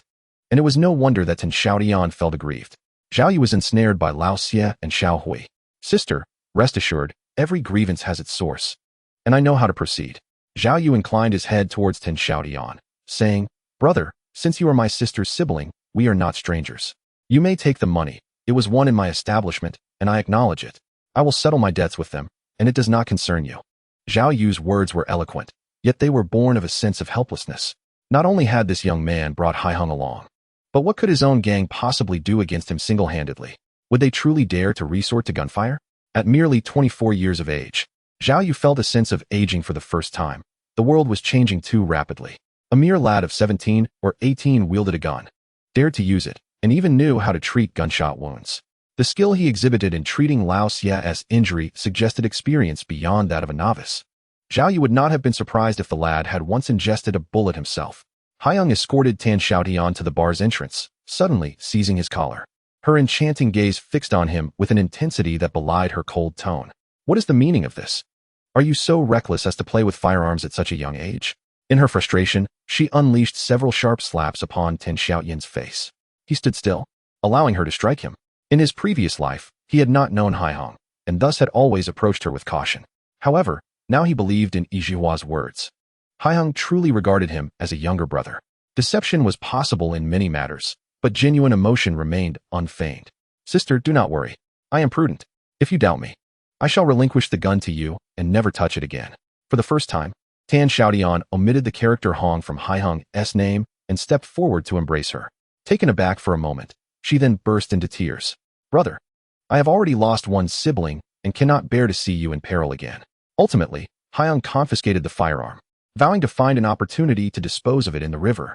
As they parted ways outside the bar, Tan Xiaotian hailed a taxi home. Once inside, he felt an overwhelming urge to chastise himself. His impulsive actions that night were all too evident, a clear remnant of the jungle law of the Golden Triangle, resorting to blades and guns at the slightest provocation. It was 1998, in the mountainous city. This was not the perilous jungles of Southeast Asia. If he did not rectify this flaw, he would inevitably make grave mistakes in the future. Fortuitously, he had encountered Haihong and her junior disciple tonight. What if it had been someone else? Would they have called the authorities? Upon returning home, Tan Xiaotian emptied his backpack, carefully concealing the money within. He now possessed 165,000 yuan, a considerable sum in 1998, enough to purchase a 100-square-meter apartment. This was his first fortune, the key to unlocking his dreams. In his previous life, despite the hardships endured while following Muing, he had lived in luxury and never lacked for money. In this life, he would not deprive himself. With an advantage at his disposal, financial matters posed no challenge. Given the rarity of his rebirth, he intended to live freely and indulgently, all of which was predicated on financial stability. However, all dreams must yield to the pursuit of higher education. Having never attended university in his past life remained Tan Xiaotian's greatest regret. In this life, let there be no regrets. On July 15th, at the railway station of the Mountain City, over 20 students from Class 3 of senior year at Mountain City No. 1 high school gathered in the small square in front of the station, preparing to embark on a journey to Binching for a vacation. Freshly liberated from the rigors of the college entrance examination, they chattered and laughed incessantly. The boys animatedly discussed the recently concluded World Cup, with Zhang Daping gesticulating wildly. His mouth frothing as he exclaimed, "A complete conspiracy. I refuse to believe that Samba can possibly lose to France. There must be something amiss." Tang Xiaotian stood amidst the crowd, a smile gracing his face, yet he remained silent. He felt compelled to attend this gathering, even if it seemed somewhat tedious. In a past life, he had missed the opportunity to take the college entrance exam and had stayed home in solitude, reflecting on his choices, thus forfeiting the journey to Binching. This time, he was determined to make amends. Zhou Yun squeezed her way in, waving a slip of paper. "The class monitor isn't here yet. This is her pager number. Who has a mobile phone? Call her. I have one." Several well-off boys eagerly brandished their devices, a Nokia 5110 and an Ericsson 337. Zhang Daping gazed at them with envy, swallowing hard. He truly desired one, yet could only admire from afar. At that time, even the cheapest mobile phones cost over 3,000 yuan, while an ordinary civil servant earned merely a little over 1,000 monthly. It would take 3 months of abstaining from all expenses to purchase a phone, not to mention the monthly service fee of 50 yuan and a charge of 40 cents per minute for calls, a substantial financial burden for those in the working class. Before long, Chu Ting's return call came through, her voice tinged with distress. "I'll be there shortly. Please wait for me." A few minutes later, Chu Chang's car pulled into the station, and Chu Ting and Lin Wanrong alighted in succession. The classmates soon learned the source of Chu Ting's distress. Lin Wanrong also intended to join the trip to Binching. A few days prior, when Chu Ting proposed a trip to Binching with her classmates, Lin Wanrong had flatly refused without a moment's thought. "Are you joking? I only allowed you to study with that boy to prevent it from affecting your emotions during the exam. Now that the exams are over, do you think I would permit you to frolic by the seaside with that impoverished lad?" Naturally, Chu Ting was heartbroken, tears streaming down her face like rain-soaked flowers. However, Chu Chang, seemingly struck by an uncharacteristic impulse, uttered, "Let the child go. One only experiences high school once in a lifetime." An image of Tang Xiaotian's silhouette at the Dafahao restaurant inexplicably flashed in his mind. Lin Wanrong was taken aback. The couple had always been in agreement regarding their children's education. What had gotten into her husband today? "If you're concerned, why not accompany her? Aren't there a few of your classmates in Binching?" Chu Chang gently patted his wife's hand. Lin Wanrong glanced at her husband and then at their daughter, whose eyes were swollen from crying, and her heart softened.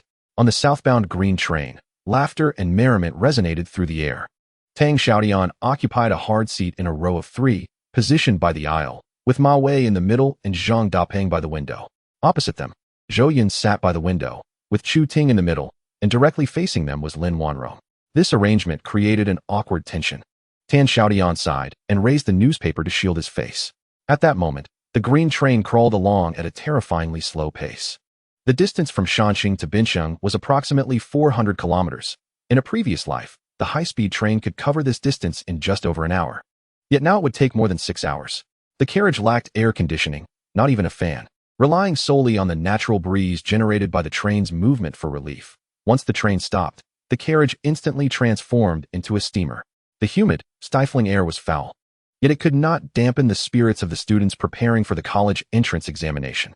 In other seats, laughter echoed through games, jokes, and card play, creating a lively atmosphere, except for Tan Xiaotian's area, which remained silent, tranquil, and lifeless. Lin Wanrong also noticed this. After more than half an hour on board, she concluded that Tan Xiaotian would not act inappropriately in front of so many people regarding her daughter. Finally, she stood up and told Chu Ting that she was going to the dining car.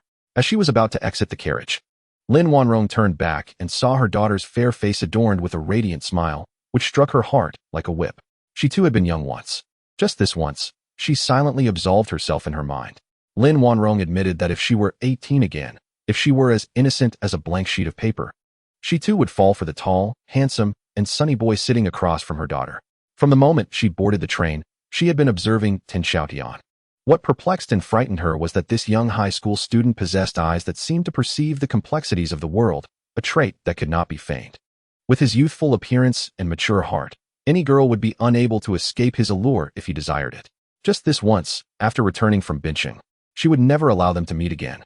Once Lin Wanrong departed, the atmosphere shifted dramatically. Zhang Dapeng began to entertain, eliciting hearty laughter from Zhou Yun and Chu Ting. A train attendant wheeled in a cart filled with beer, soft drinks, bottled water, sunflower seeds, peanuts, and grilled fish slices, their calls evoking memories of an era gone by. Tan Xiaotian wiped the sweat from his brow and halted the attendant, asking, "How much for an ice pop?" "2 yuan. Who wants one? Come and get it." A swarm of classmates gathered around. Such is the nature of crowds. What was once unappealing at home suddenly became a coveted treat. Each student received a creamy ice pop, and as they took a lick, the icy sweetness filled their hearts.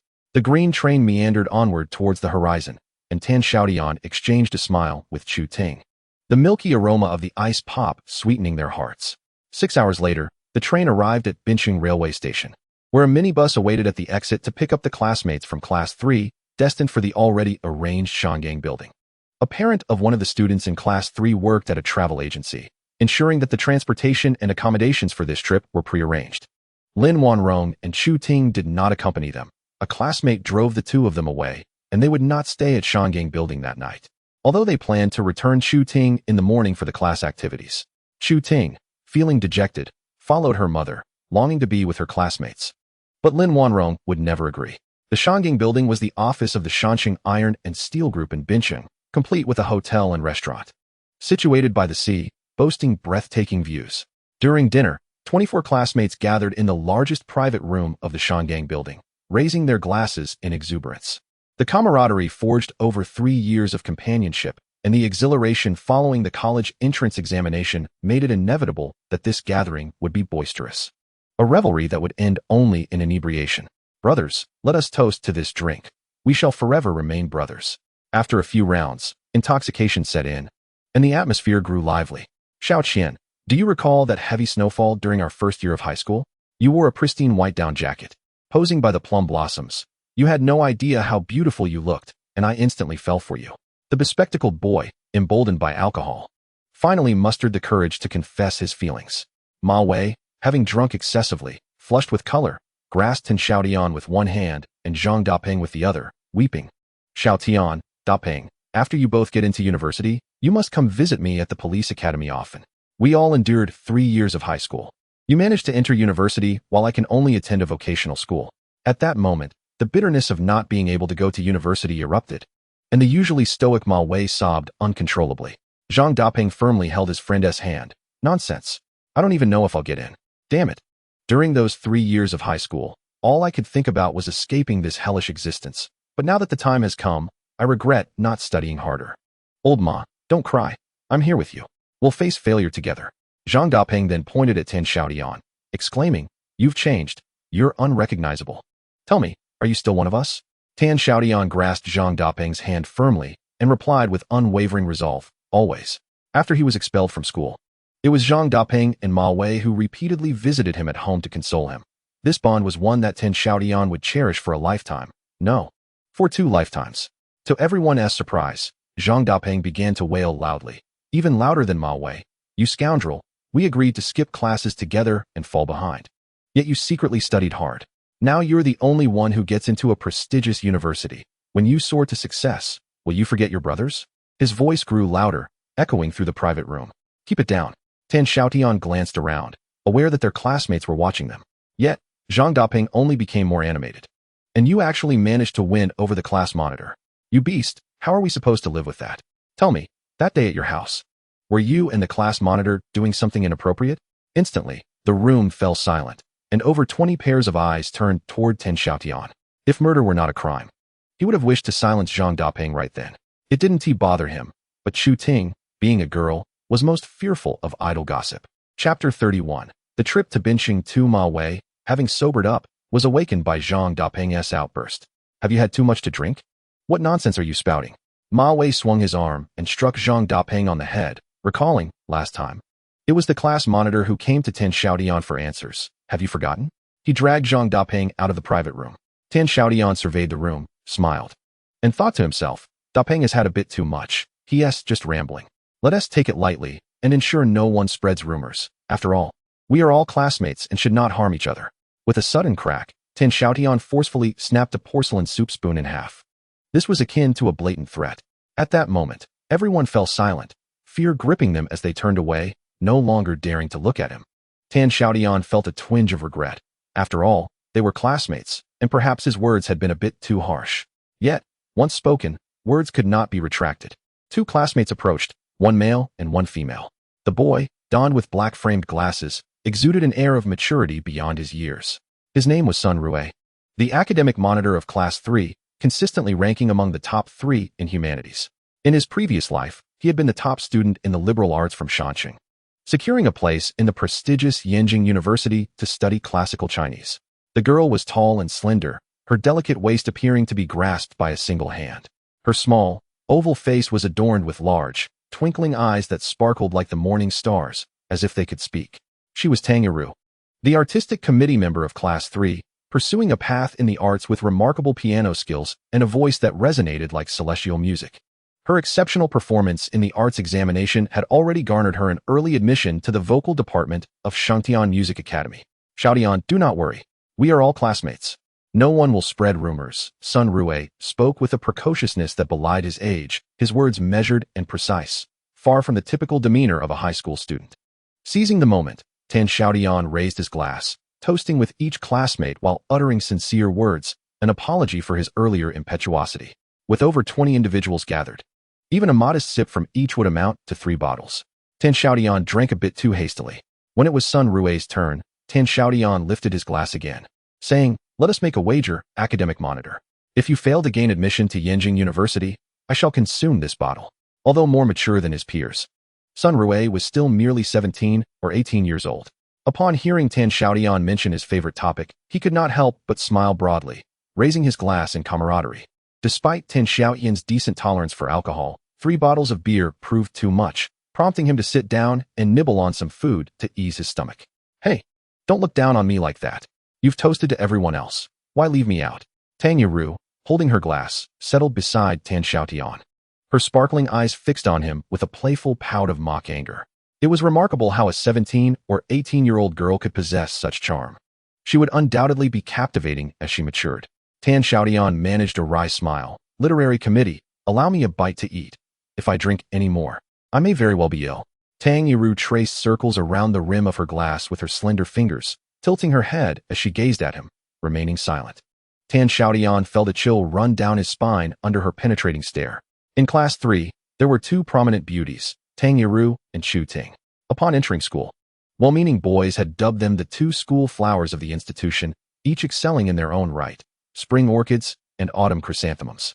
However, as time passed, Chu Ting chose to sacrifice her looks for academic pursuits, firmly establishing Tang Yiru as the reigning school beauty.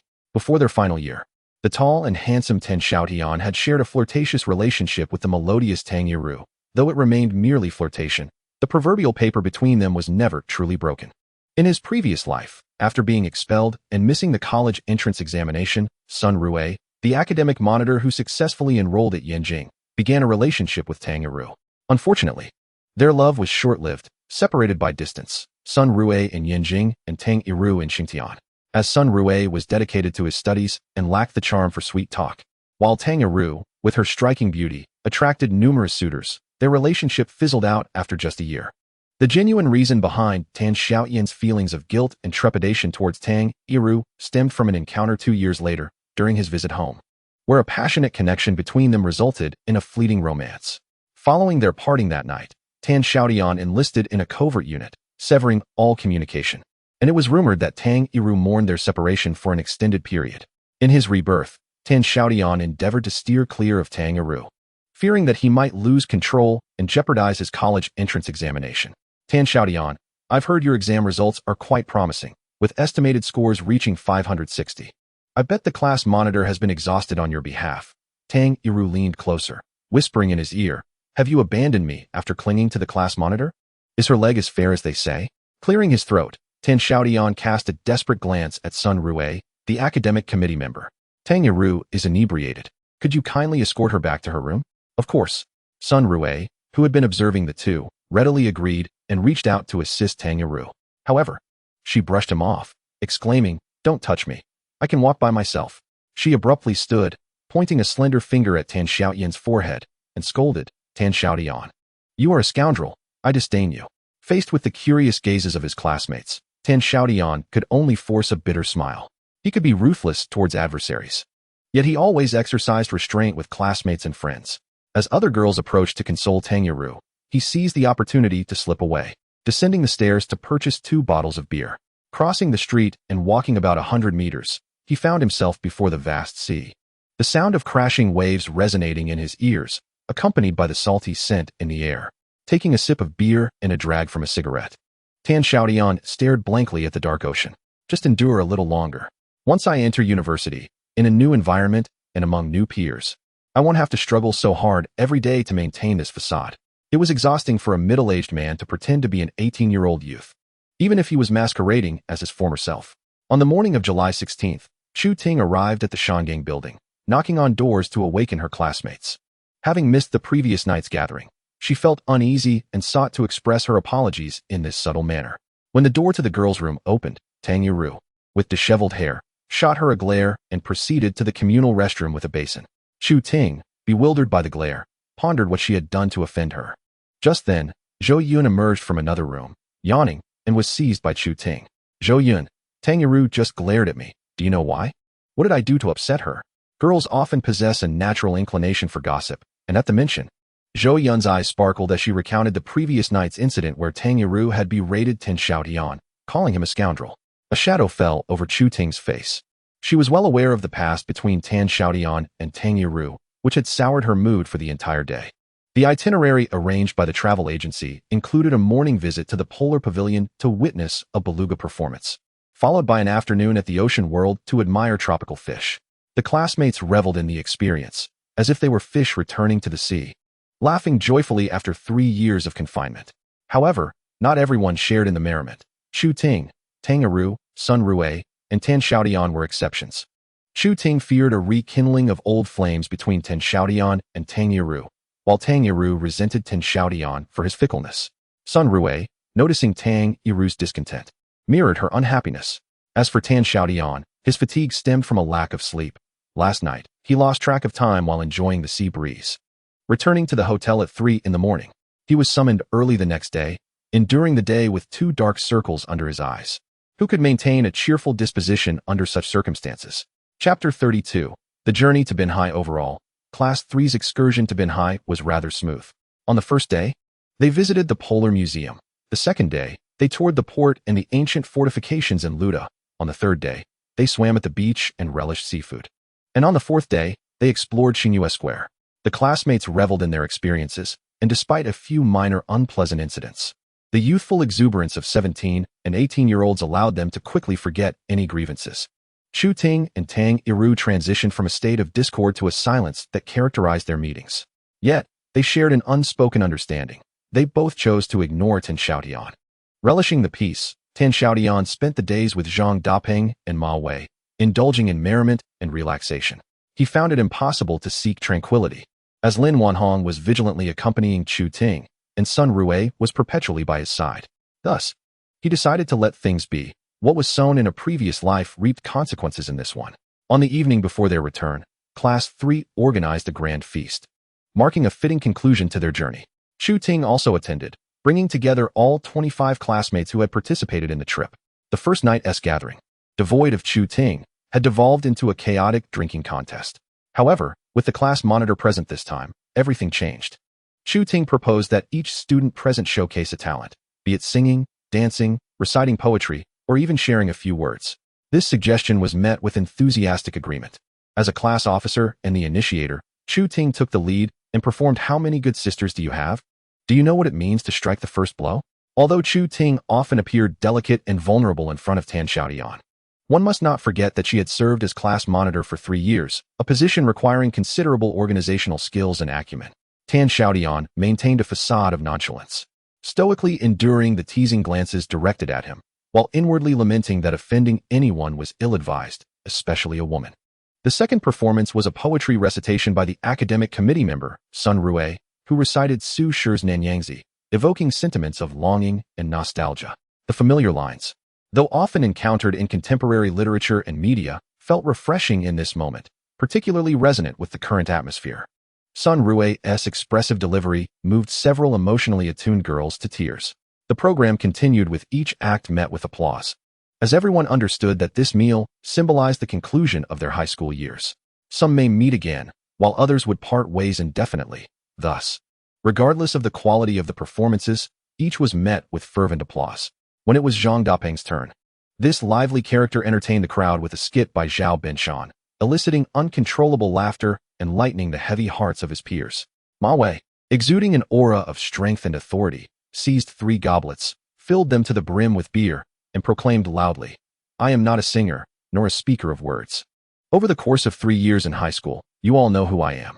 It is all in the drink." With that, he tilted his head back and downed the 3 cups in succession. Next was Xiaotian, who stood up, eager to emulate Ma Wei and drink 3 cups as well, but was met with a chorus of disapproval from the crowd, insisting that the performance could not be repetitive. "Then let me recite a poem," he declared, clearing his throat. He began, Li Bai, about to set sail, suddenly hears the singing from the shore. A chicken claw flew through the air, and the group reminded him. "We all attended middle school. You cannot fool us with that." Tan Xiaotian pleaded for a moment to think, then exclaimed, "I have it. An old friend bids farewell at Yellow Crane Tower, amidst the fireworks in March as we descend to Yangzhou."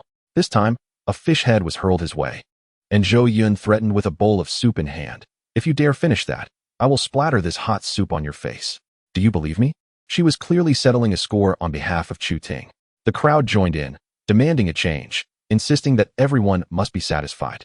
Tan Xiaotian tapped his head, suddenly recalling a poem from his past life, "If you see or not see from if you are the one to," which Mu Ying had cherished and often compelled him to recite. "You see, or do not see me, I am right there, neither sorrowful nor joyful." As he recited the first stanza, the clamor gradually subsided. They had never heard this poem, yet they were instantly touched by its serene essence. "You read, or do not read me, the feelings linger there, neither coming nor going." Upon reaching the second stanza, Sun Rue straightened his posture, holding his breath in anticipation. "You love, or do not love me, love remains there, neither increasing nor decreasing." As he continued, Chu Ting and Tang Yiru exchanged glances, sparks igniting in their eyes. "You follow, or do not follow me, my hand is in yours, neither forsaking nor abandoning." Some girls covered their mouths, overwhelmed with surprise and inexplicable emotion. "Come into my embrace, or allow me to dwell within your heart, silently in love, quietly joyous." Upon completing the poem, the room fell into a profound silence, no one daring to make a sound. After a long moment, as if awakening from a dream, applause erupted, initiated by an unknown source, soon swelling into a resounding wave. Chu Ting, Tang Yiru, and many other girls had brightened eyes and flushed faces. This simple, yet profound poem had utterly dismantled their defenses, and their gazes towards Tan Xiaotian transformed. "Xiaotian, what is the name of this poem?" Sun Rue, brimming with scholarly enthusiasm, approached him, eager for him to recite it once more so she could jot it down. "See or not see?" During the second recitation, all the girls gathered around, pushing the boys aside. "So beautiful." Zhou Yun appeared entranced. Chu Ting silently repeated to herself, "Silently in love, quietly joyous." Tang Yiru, too, was captivated, her gaze towards Tan Xiaotian softening significantly. "Tan Xiaotian, did you write this? I have never encountered this poem before." Sun Rue meticulously copied the poem into her notebook, looking up once more, affirming, "Such a wonderful poem. If it had existed before, I would have certainly known." When Tan Xiaotian recited the poem for the first time, the well-read Sun Rue immediately recognized it as a remarkably evocative modern poem, one that had never been published in any professional poetry journal. Otherwise, he would have had some recollection of it. Tan Xiaotian pulled a cigarette from his pocket, lit it, exhaled a plume of smoke, and cast a sidelong glance at Sun Rue, brimming with bravado, and said, "It's written by yours truly. What of it? Are you going to hit me?" After a moment of silence, the private room erupted into hearty laughter, and the atmosphere Tan Xiaotian had conjured was promptly dismantled by his own hand. For the first time in days, Chu Ting pointed an accusing finger at Tan Xiaotian, exclaiming, "You are nothing but a ruffian." The clouds that had obscured the sky finally dispersed. The concluding performance featured a solo rendition of Auld Lang Syne by the cultural committee member, Tang Yiru. Her professional and resounding voice brought the gathering to a splendid close, and once again, they returned home in a state of inebriation.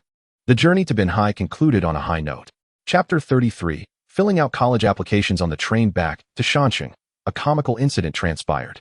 Lin Wanrong learned that Sun Rui's estimated score for the college entrance examination was also above 700, which piqued her interest, prompting her to approach him for further inquiries.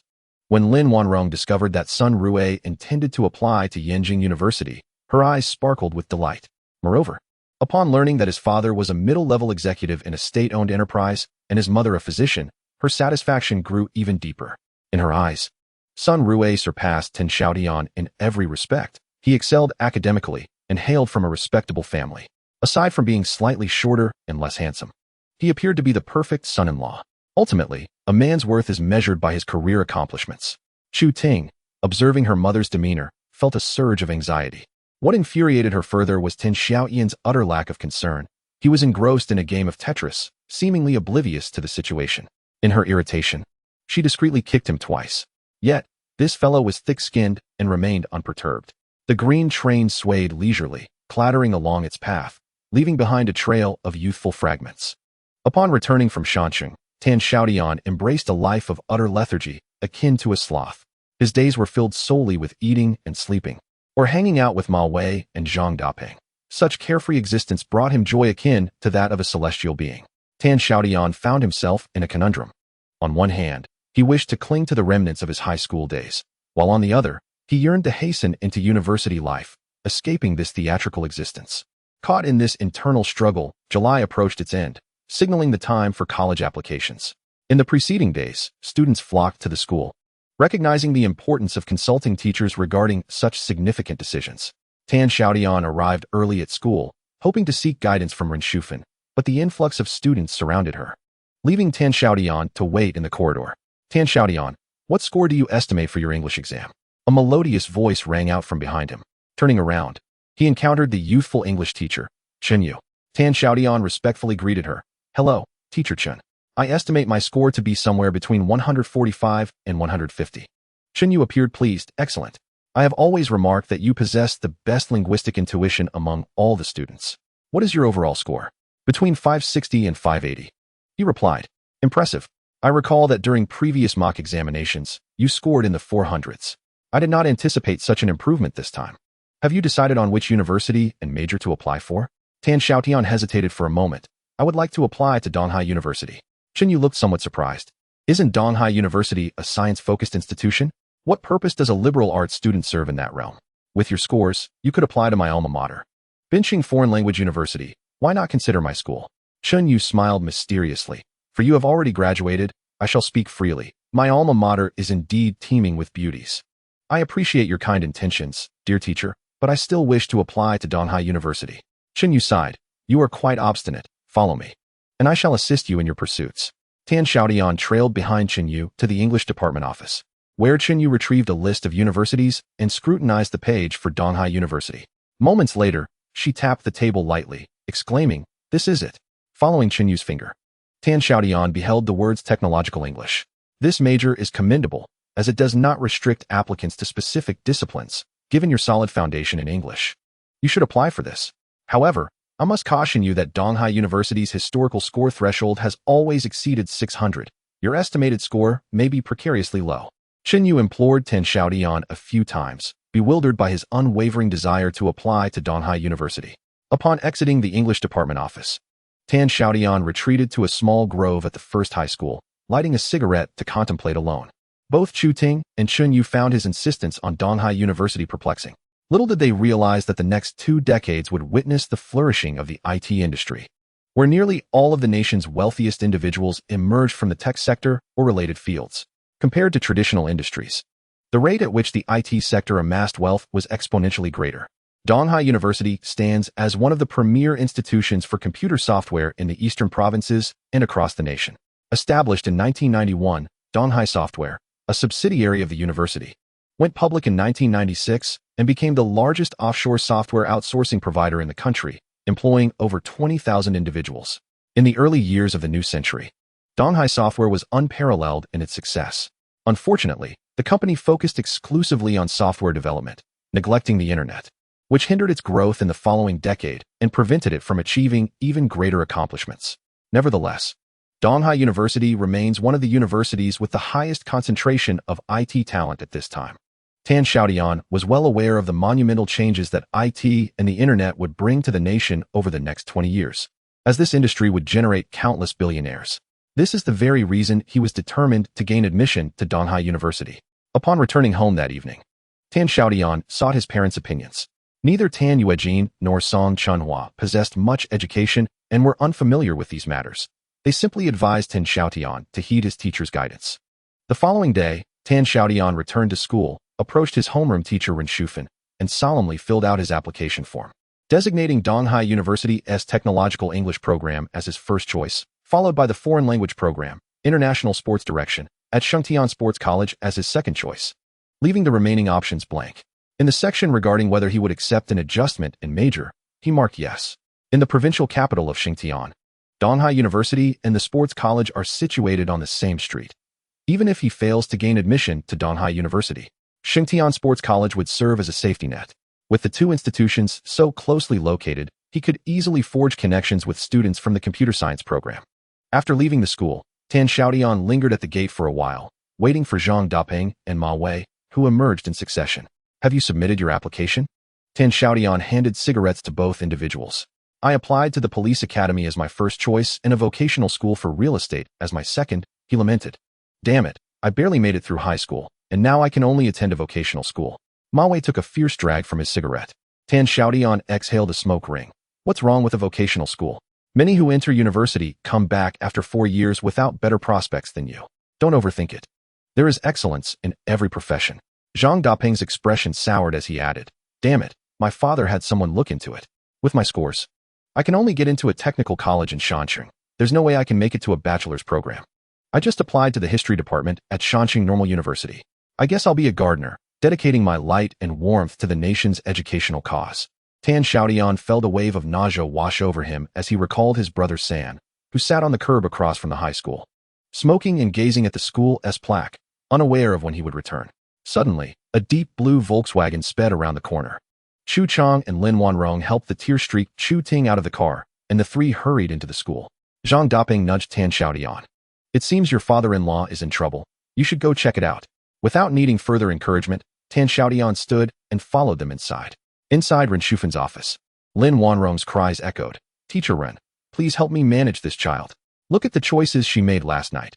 Her first choice is Donghai Normal University. Isn't she trying to drive me mad? Estimating a score of 700 for Donghai Normal. Has she lost her mind? Standing motionless in the corridor, Tan Xiaotian felt as though an electric current had surged through him, shaking him with emotion.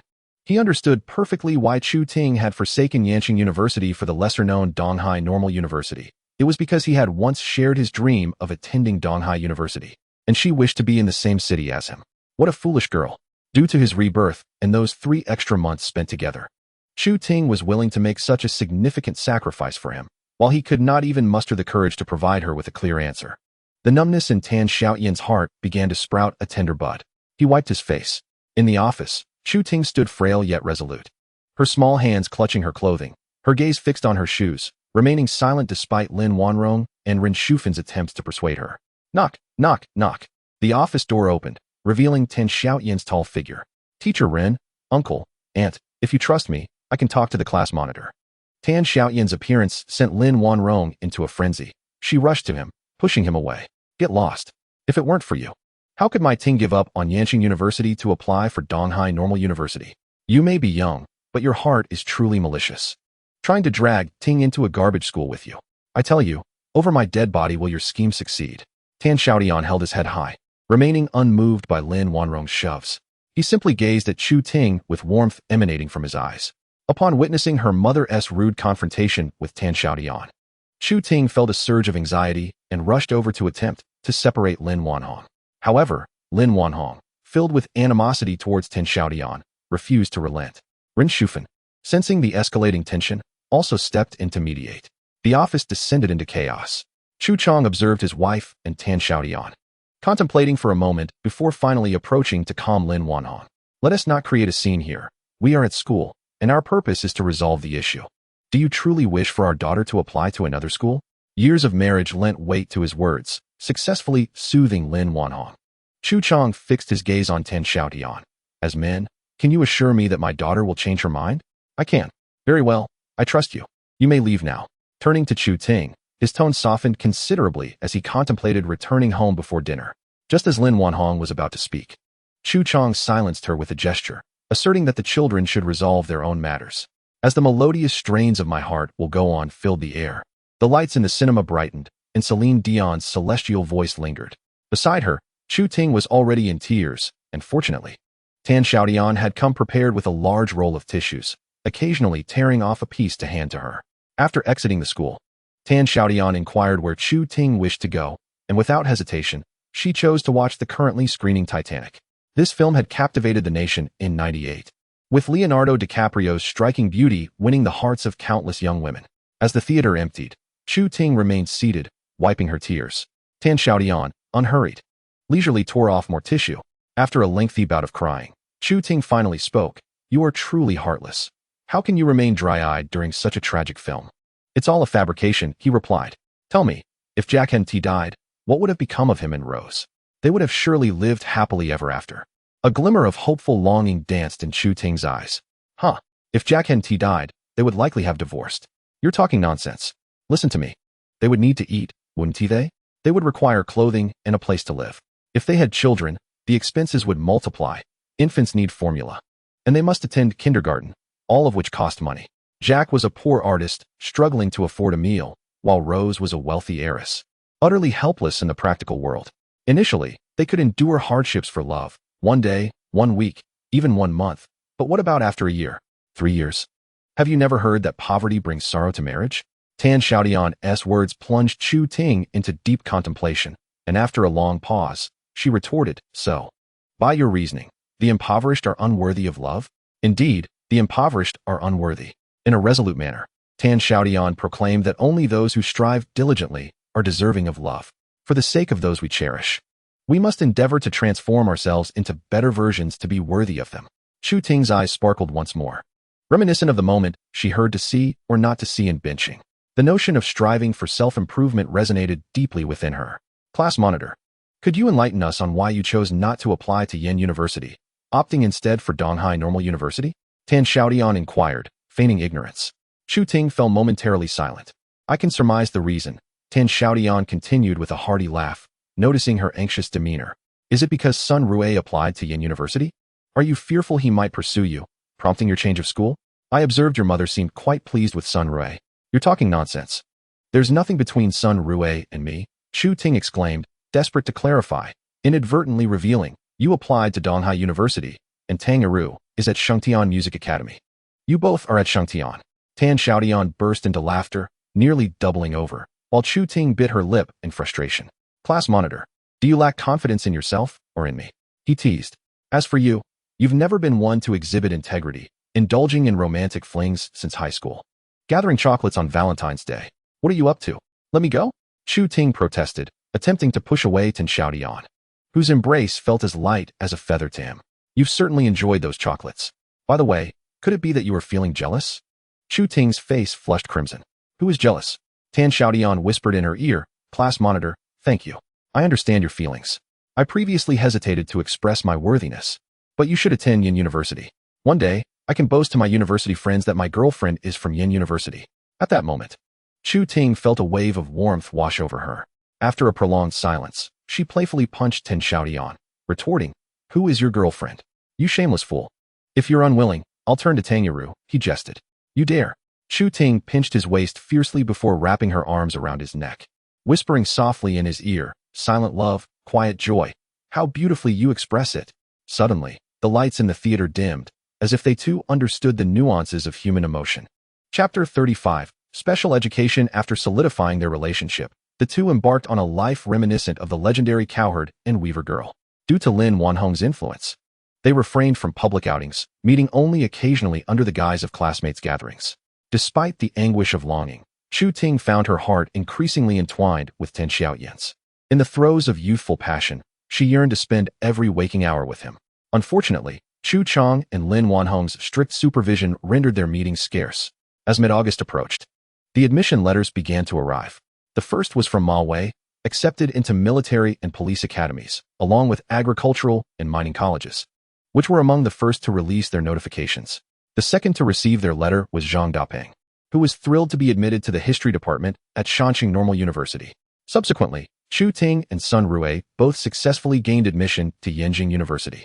However, akin to her previous life, Sun Rui remained steadfast in her pursuit of a degree in classical Chinese, while Chu Ting, inspired by Xiaotian, managed to secure a place in the esteemed Guanghua School of Management, renowned for its rigorous admission standards. The entire class had the distinction of having 2 students accepted into Yenjing University, a fact that would cause Ren Shufan to wake up smiling from her dreams. The Tan family awaited news of their admission letters for a week, but to no avail. 2 weeks passed, still without a whisper of communication. While other students received their acceptance notifications, Xiaotian remained in silence, causing both Tan Yuejin and Song Chunhua to become increasingly anxious as the anticipation of the family's first university student continued to be postponed. Xiaotian remained composed. As his college entrance examination results were released, a score of 571, even with an additional 20 points for physical education. He still fell short of the 602 points required for admission to Donghai University by 11 points. Faced with the reality that Donghai University was beyond his reach, he could only await the outcome of his second choice, Xingtian Sports College. At noon, the Tan family's old noodle shop was bustling with patrons. The Tan couple and the Wu Qianxiu couple were preoccupied with their tasks, while Xiaotian busied himself with collecting payments, perspiration beading on his forehead. Haihong sat at the table closest to him, savoring a chicken carcass and sipping an ice-cold beer, relishing the moment. On the table lay a paper box inscribed with both letters and numbers, Motorola 998. While assisting customers with their change, Xiaotian seized the opportunity to engage in conversation with Haihong. "Sister Hong, this phone is far too expensive for me. I cannot accept it. Please take it back." The Motorola 998, launched in 1998, was a revolutionary device that received widespread acclaim upon its release. It shattered the stereotype of bulky mobile phones with its sleek and compact design, although its price was equally daunting, initially retailing for around 10,000 yuan. Haihong's thoughtful gift of such an exquisite phone underscored the depth of their friendship, stirring a sense of gratitude within Xiaotian. With a firm thump, Haihong placed her beer bottle on the table. "I never take back what I gift. If you truly do not want it, toss it in the trash. Besides, you will soon be attending university away from home and will certainly need a means of communication. I suggest foregoing a pager and opting for a mobile phone instead. Go for it all at once." As Xiaotian prepared to respond, the phone at the bar rang. "Hello. Tan family old noodle shop. This is Xiaotian speaking. Mr. Ren.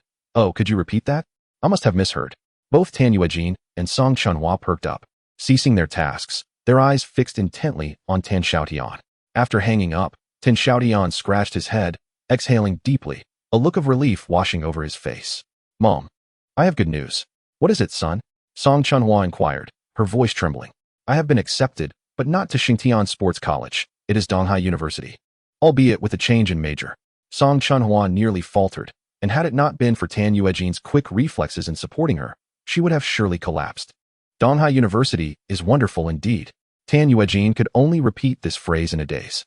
Sensing the gravity of the moment, Wu Qianxiu and Bai Ning approached to assist, gently guiding Tan Yuejin and Song Chunhua to sit down and rest. Song Chunhua took a few deep breaths to stabilize herself, asking if Teacher Rin said anything further. "She instructed me to find her at school." Suddenly, a cloth in Song Chunhua's hand flew through the air like a dark cloud, her anxious voice resonating so loudly that the glass vibrated. "Why are you still waiting? Hurry up and go. Sister, eat whatever you like and ask for more if you want. Mom and Dad, my sister can't charge for this. I'm leaving now." With that, Xiaotian dashed out of the noodle shop. At the Chinese language department office in the first high school, Xiaotian wiped her eyes, gazing at the pristine admission letter on the desk, marveling at the wonders of life. The letter bore the logo of Donghai University, stating, "Dear Xiaotian, with the approval of the Donghai Province Admissions Committee, you have been accepted into the Special Education Program, Class 1 of the 1998 Education College, as a 4-year undergraduate.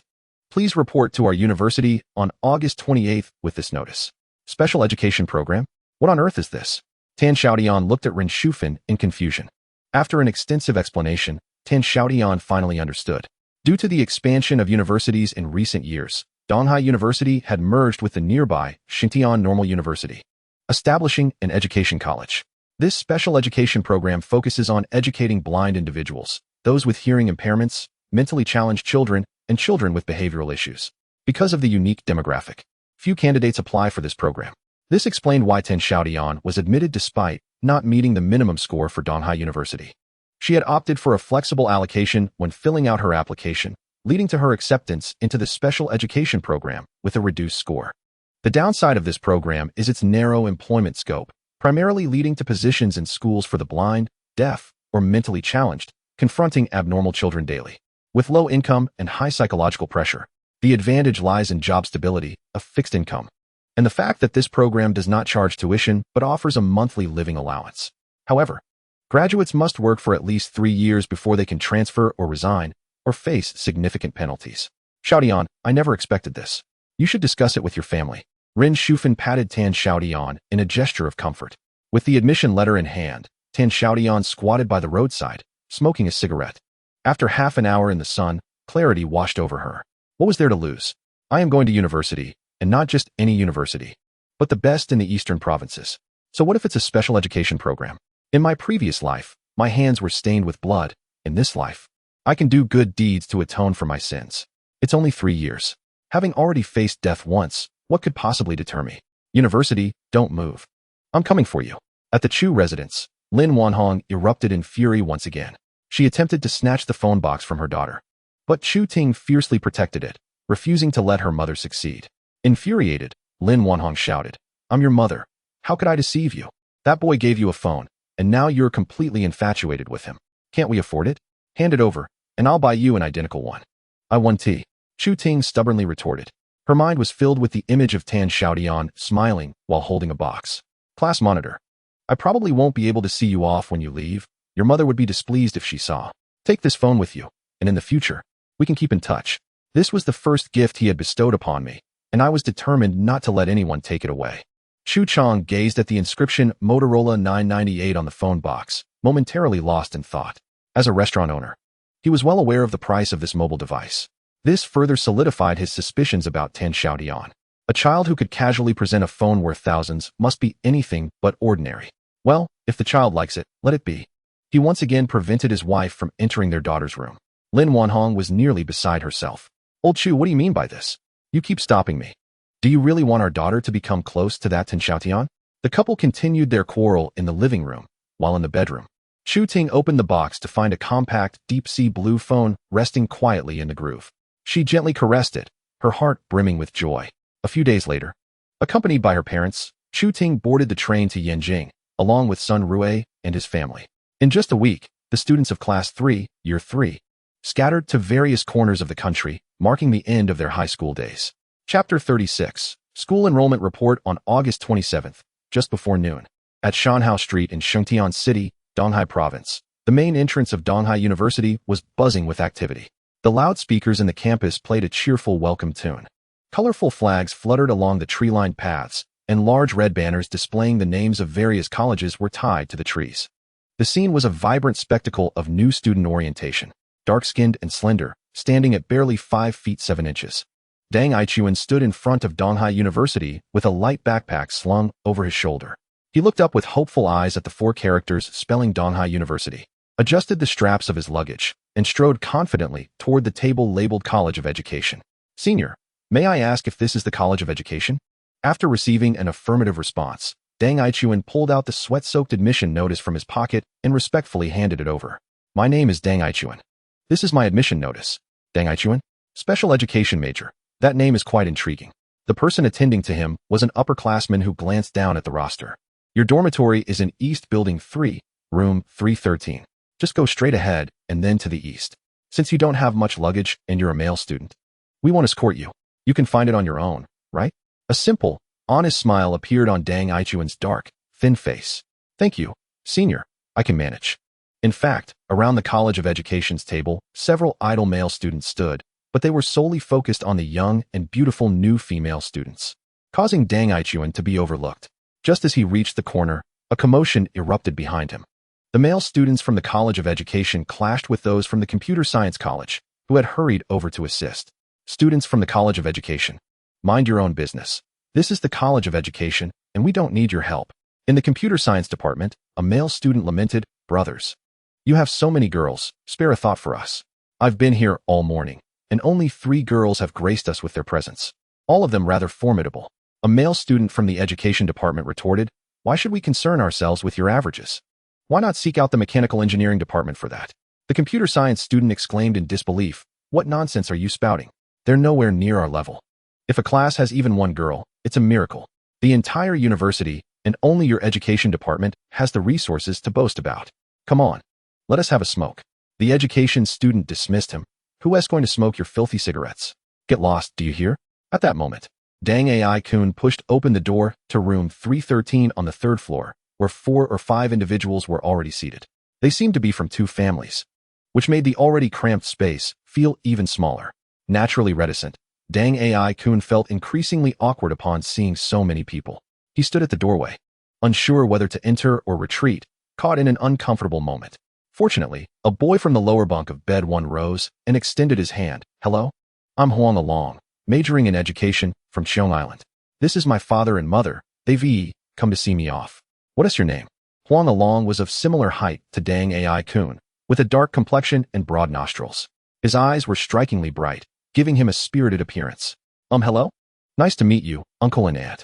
I'm Dang AI-kun." He was somewhat taken aback by the mention of Xiong Island. How far away it was. One hails from the southernmost regions, the other from the northernmost. It was nearly a journey across the breadth of the country for university. Upon hearing Dang AI-kun's name, Huang Along's parents initially appeared taken aback, but soon their expressions returned to normal. Given their age, they quickly deduced from the name that Dang AI-kun was an orphan. Huang Along, ever warm-hearted, introduced the boy from the lower bunk of bed 3. "This is Gao Yin, from Yunnan. He arrived even before I did." Gao Yin was taller than both, approximately 175 centimeters, sporting a conspicuous silver bracelet on his left wrist. He had traveled a great distance with his father to reach Xiaotian. After exchanging pleasantries, Dang AI-kun settled into his designated bunk beneath bed 2.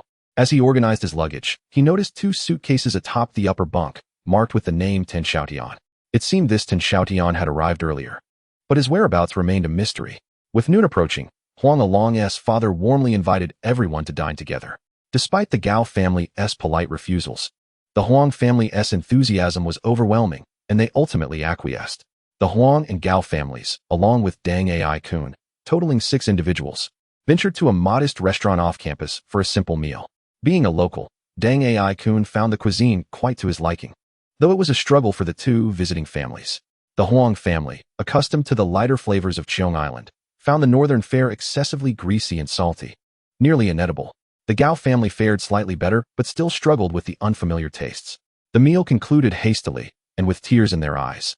Huang Along's parents and Gao Yin's father bid farewell, embarking on their journey home. Returning to the dormitory, they found no new students had arrived. It was still just the 3 of them. The official reporting date was tomorrow, marking them as early arrivals. As 3 individuals engaged in conversation, the dormitory door swung open, revealing a towering figure, a young man standing nearly 6 feet tall. He gruffly inquired, "Has Xiaotian arrived?" Dang AI-kun instinctively glanced at the upper bunk, shook his head, and remarked that while his luggage was present, the individual himself was nowhere to be found. "Oh, please inform him upon his return to seek out teacher Lee at the university basketball team for his report." With that, the tall young man exited. Before long, a knock echoed through the dormitory once again, and 2 long-haired girls entered, surveying the room. Disappointment washed over their faces as they asked, "Excuse me, where has the boy from bunk number 2 gone?" This time, Huang Along took the initiative to respond. "Sisters, are you inquiring about Xiaotian? We haven't seen him." The girls' expressions grew even more forlorn. "When he returns, please let him know we are the sisters who brought him here this morning. If he needs anything, he can find us in room 324 on the 6th floor of the east building." Once the girls departed, Gao Yin immediately perked up, convinced that this Xiaotian must be quite handsome, considering the sisters had taken the initiative to seek him out. "Ah, northern girls are indeed tall. Their legs are so long." Huang Along concurred. "Not only are their legs long, but their skin is also fair, much fairer than the girls from our hometown." The 2 exchanged glances, visibly intrigued. Though Dang AI-kun remained silent, he was filled with curiosity about the brother occupying the upper bunk. Who was this enigmatic figure? Around 3 in the afternoon, the dormitory door opened once more, and 5 or 6 individuals, both male and female, entered, surrounding a short-haired girl who was at the center of the gathering. Dang AI-kun felt as though his chest had been struck by a hammer. His throat felt parched, and his heart raced uncontrollably. At that moment, a singular thought consumed him. How could such an exquisite beauty exist in this world? The short-haired girl, with eyebrows like spring hills and eyes shimmering like autumn waters, possessed a crescent smile that captivated the three brothers of room 313, rendering them speechless even before she spoke. Chapter 37. The opening day report. The short-haired girl cast a charming glance, her smile preceding her words, prompting Dang Ichuan and his companions to rise involuntarily. Despite her cheerful demeanor, there was an inexplicable aura of authority about her. Hello everyone, I am Wenxun, the vice president of the student union at the College of Education. From now on, we are all part of the same family. If you encounter any issues in your studies or daily life, feel free to reach out to us at the student union. Allow me to introduce my fellow officers: Wu Mo, the Minister of Publicity; Xiao Zhe, the Minister of Academics; and Dong Guan, the Minister of Sports. Dang Ichuan and his companions could only nod in dazed agreement. Is this dormitory only occupied by the three of you? When Shen's gaze finally settled on the upper bunk of bunk number 2, Dang Ichuan hesitated briefly. Vice President 1, Tan Xiaotian's luggage has arrived, but I have yet to see him. If you have any messages, I can help convey them. There's nothing urgent. I'm just showing the student union officers around. You must be Dang Ichuan, right? Please step outside with me for a moment. Unsure of the reason, Dang Ichuan followed Wen Chun out of the dormitory. I have comprehended your situation thoroughly.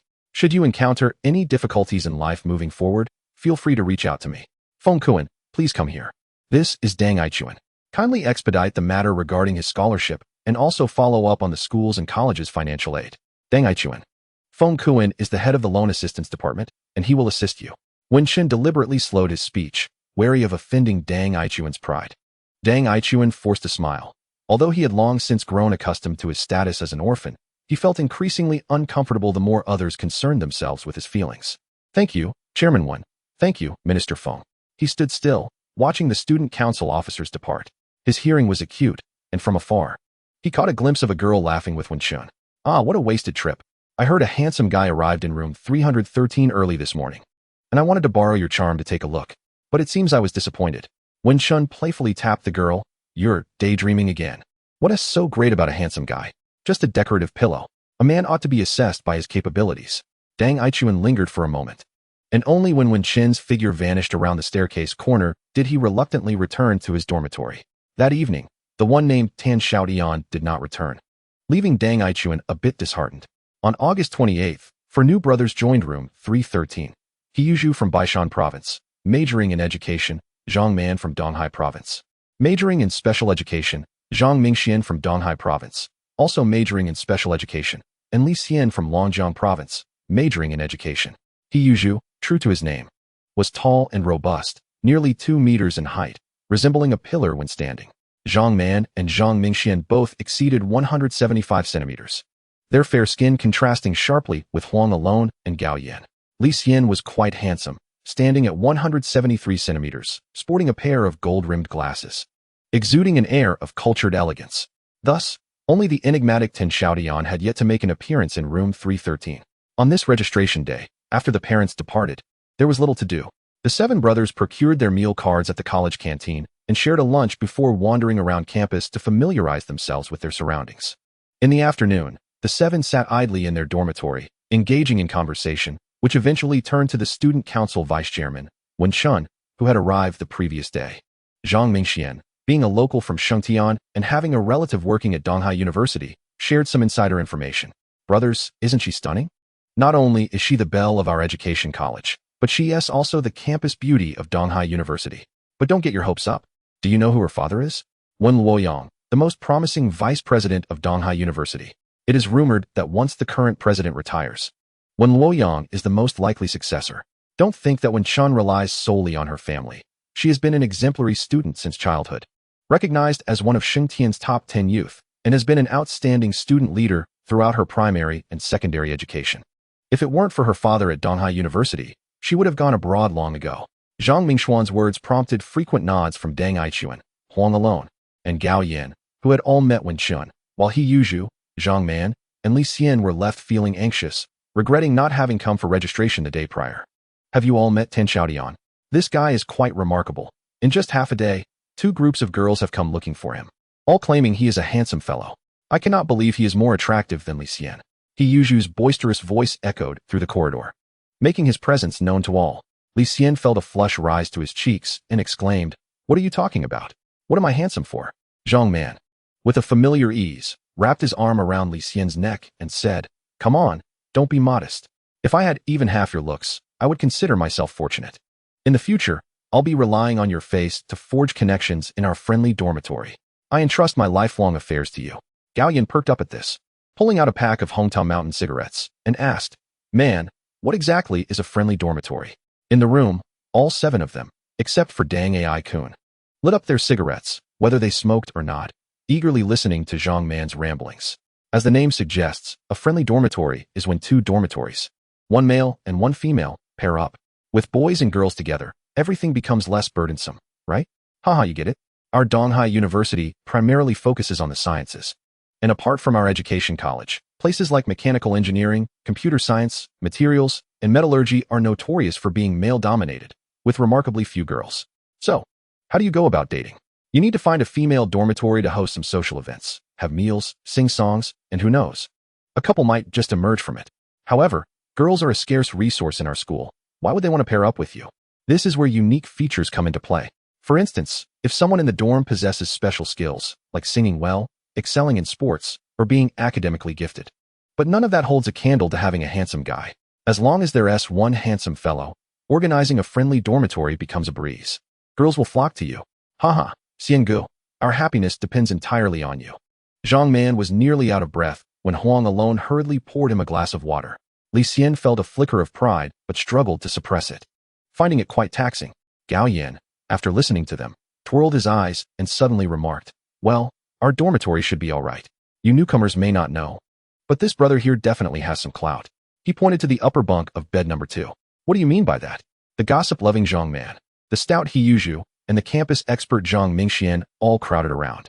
Gao Yin took a satisfying drag of his cigarette and said, "The 3 of us arrived yesterday, and at least 2 groups of girls came looking for him. Even the school basketball team invited him to sign up. Didn't you just say?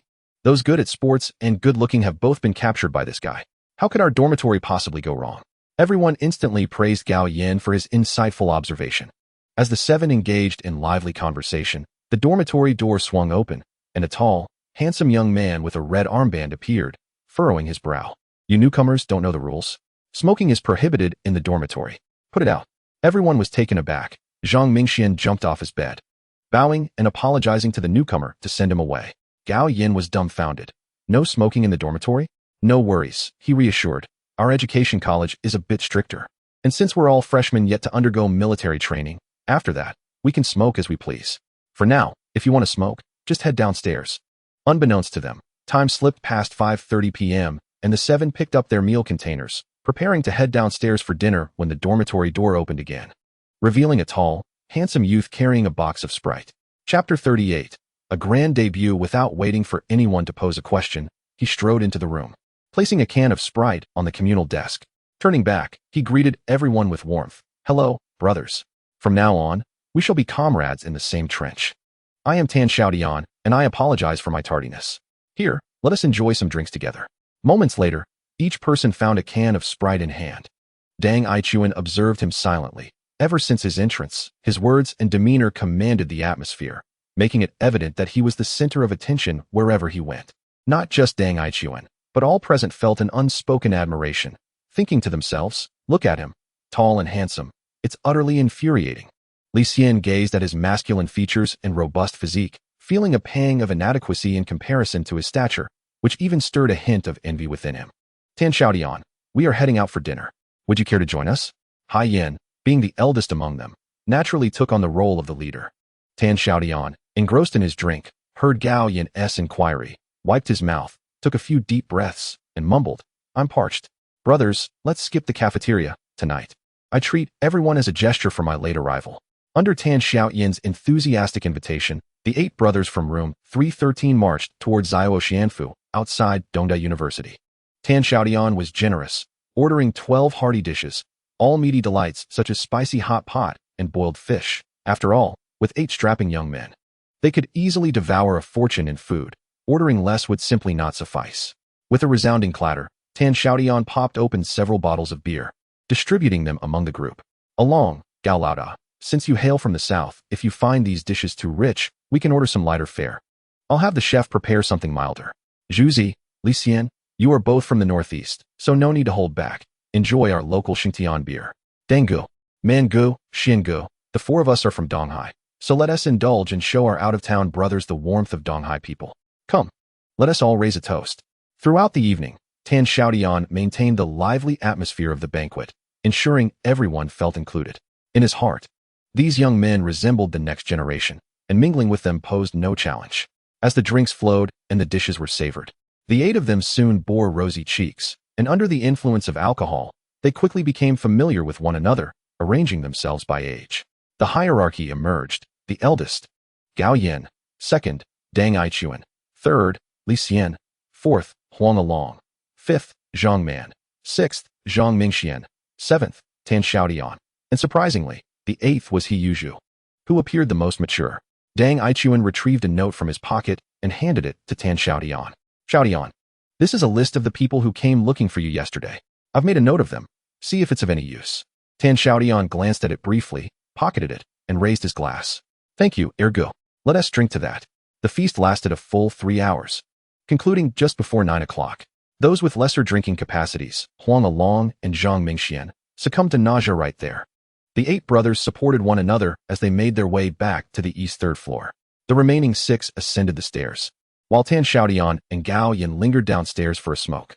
Tan Xiaotian took a puff from the Hongtao Mountain cigarette that Gao Yin had handed to him, his eyes lighting up. Brother, why is this Hongtao Mountain so enjoyable to smoke?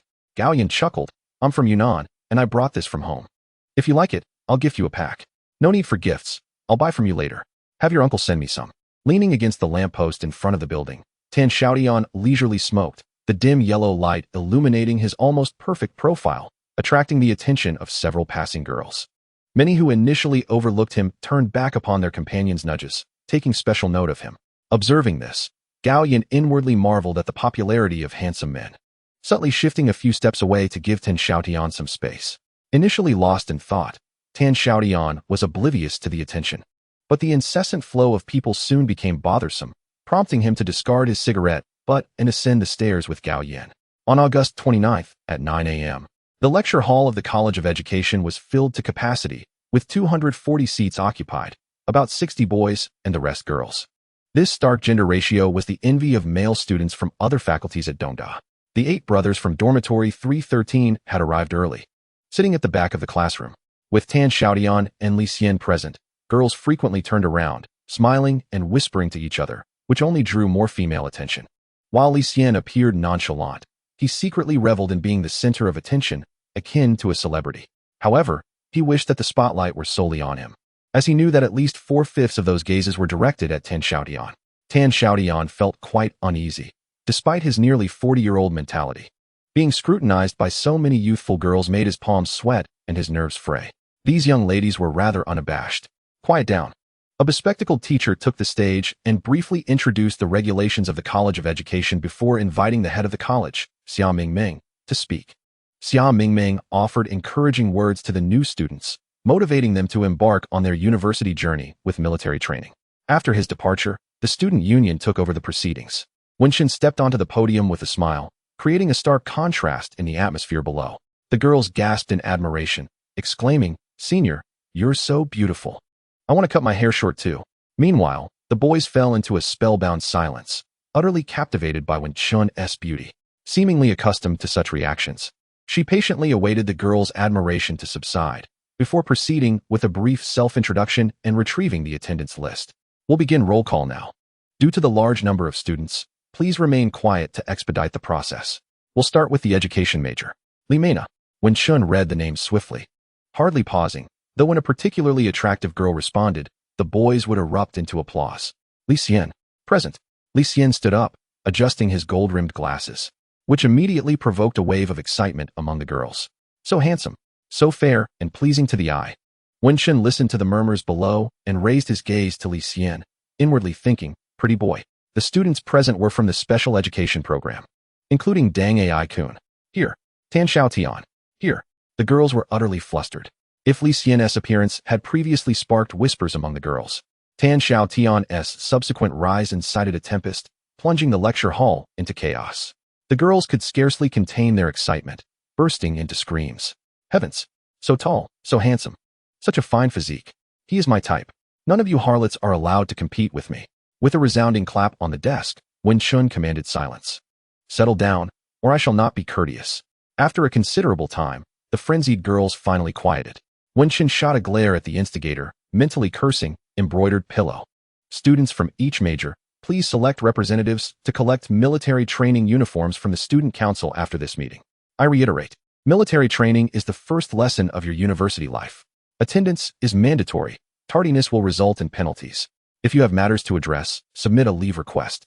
All communication devices must be surrendered to the class leaders, and they will be returned after the training.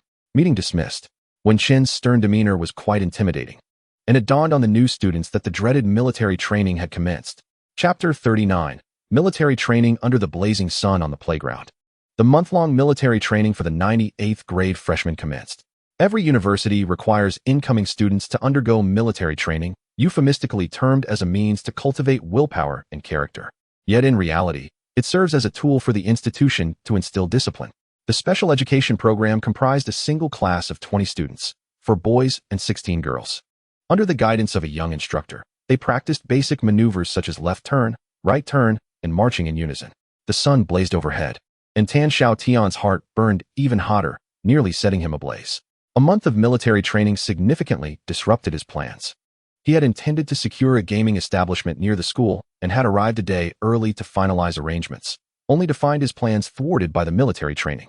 The young instructor, only slightly older than them, boomed with a resonant voice. Tan Xiaotian's movements are exceptionally precise. Everyone should learn from him.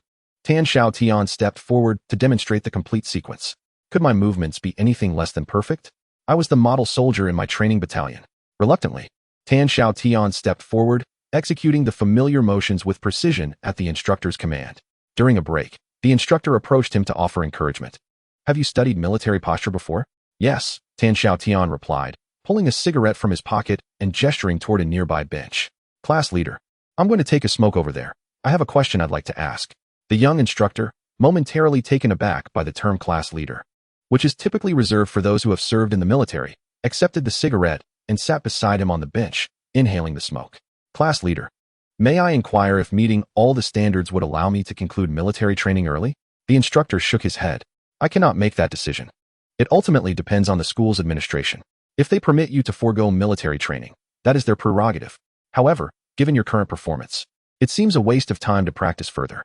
Tan Xiaotian smiled wryly, expressing his reluctance towards the military training at school. The duration is simply too lengthy, and I have some other matters to attend to. I hope you could devise a solution for me.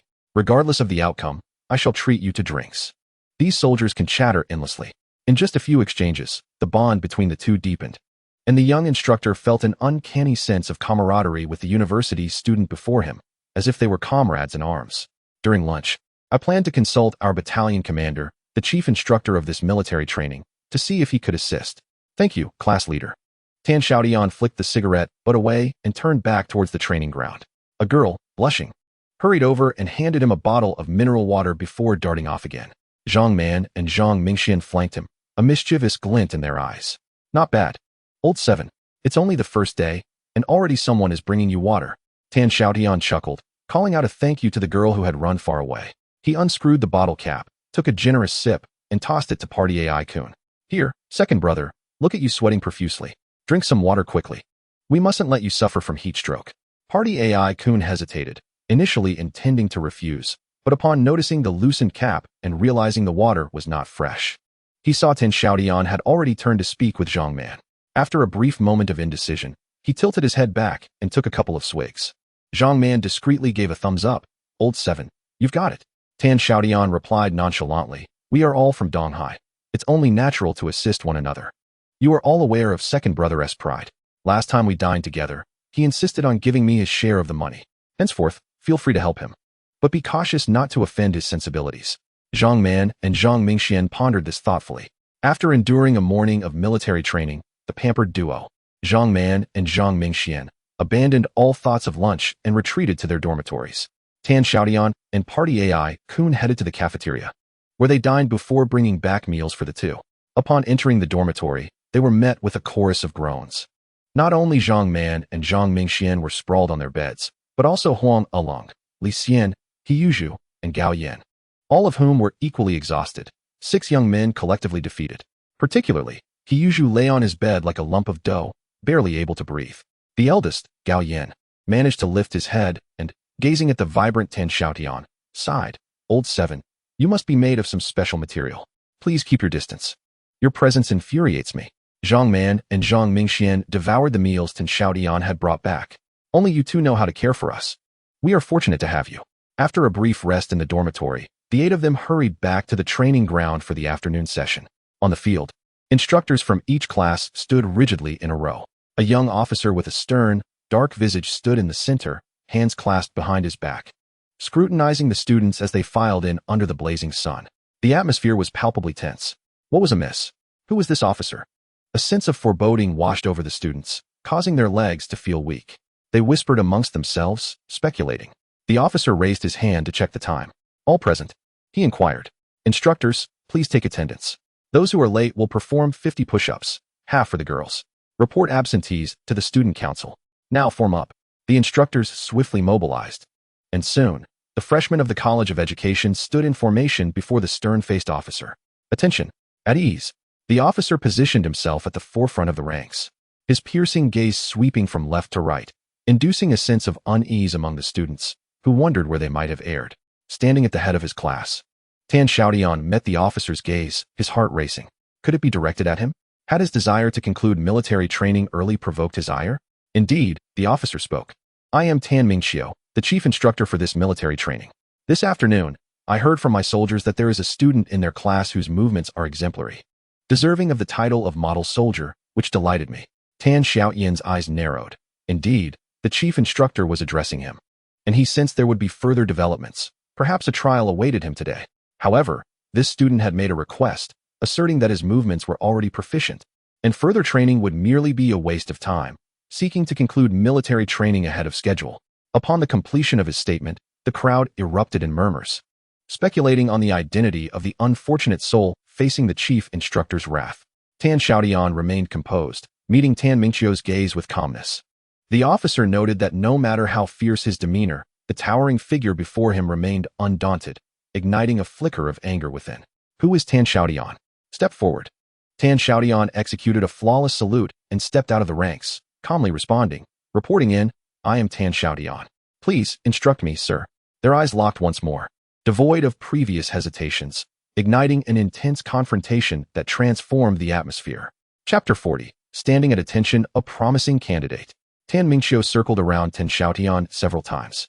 Although he still harbored a degree of irritation toward this audacious young man, he couldn't help but admire his potential. With his height, appearance, broad shoulders, and sturdy build, he was indeed a rare find, a soldier of exceptional caliber. Were he in the military, Tan Mingxiu would undoubtedly claim him for his own unit. Nonetheless, he thought it necessary to temper this arrogance. I hear you believe your movements are impeccable and wish to conclude military training early. Is that true? Think carefully before you answer. I grant you but one opportunity. Tan Mingxiu's intimidating presence commanded respect. Before Tan Xiaotian could respond, his classmates from the Special Education Division were filled with anxiety. Party Aichuan, Zhang Man, and Zhang Mingxian were sweating profusely, while the female classmates in Tan Xiaotian's class were equally distressed, fearing that he might offend the instructor and face dire consequences. Even students from other divisions were concerned for Tan Xiaotian's predicament, with Hiyuju and others from his dormitory raising eyebrows and exchanging glances, silently urging him to tread carefully. Unfortunately, Tan Xiaotian, with his back turned, remained oblivious to their silent warnings. Yes, I wish to conclude military training early. May I inquire, sir, what conditions must be met? Tan Mingxiu's lips curled into a smile that resembled a grimace, reflecting the daunting challenge ahead. You wish to conclude military training early? Very well. But only if you can meet my standards of a qualified soldier. Everything hinges on that. How might one meet the instructor's elusive criteria? Tan Xiaotian remained unperturbed, calmly asking. Tan Mingxiu pointed towards the center of the playground, instructing, first, stand at attention. This is the foundation of becoming a good soldier. Yes. Tan Xiaotian did not hesitate for a moment, briskly jogging to the designated spot and assuming the position. Heels together, toes outward at an angle of approximately 60 degrees. Legs straight, abdomen slightly retracted, chest naturally elevated, torso upright and slightly leaning forward, shoulders level and slightly drawn back. Arms hanging naturally at his sides with fingers together and slightly bent, head erect, neck straight, mouth closed, chin slightly tucked, gaze directed forward. After a brief moment of surprise, admiration flickered in Tan Mingqiu's eyes. Tan Xiaotian's posture was exemplary, particularly his slight forward lean, which helped distribute his weight onto the balls of his feet, allowing for prolonged standing without succumbing to dizziness from pressure on the heels. Yet, this moment of approval was fleeting. He quickly resumed his intimidating demeanor, casting no further glance at Tan Xiaotian as he turned to cool off beneath a large tree at the edge of the playground. Meanwhile, the other classes commenced their training under the guidance of their respective instructors.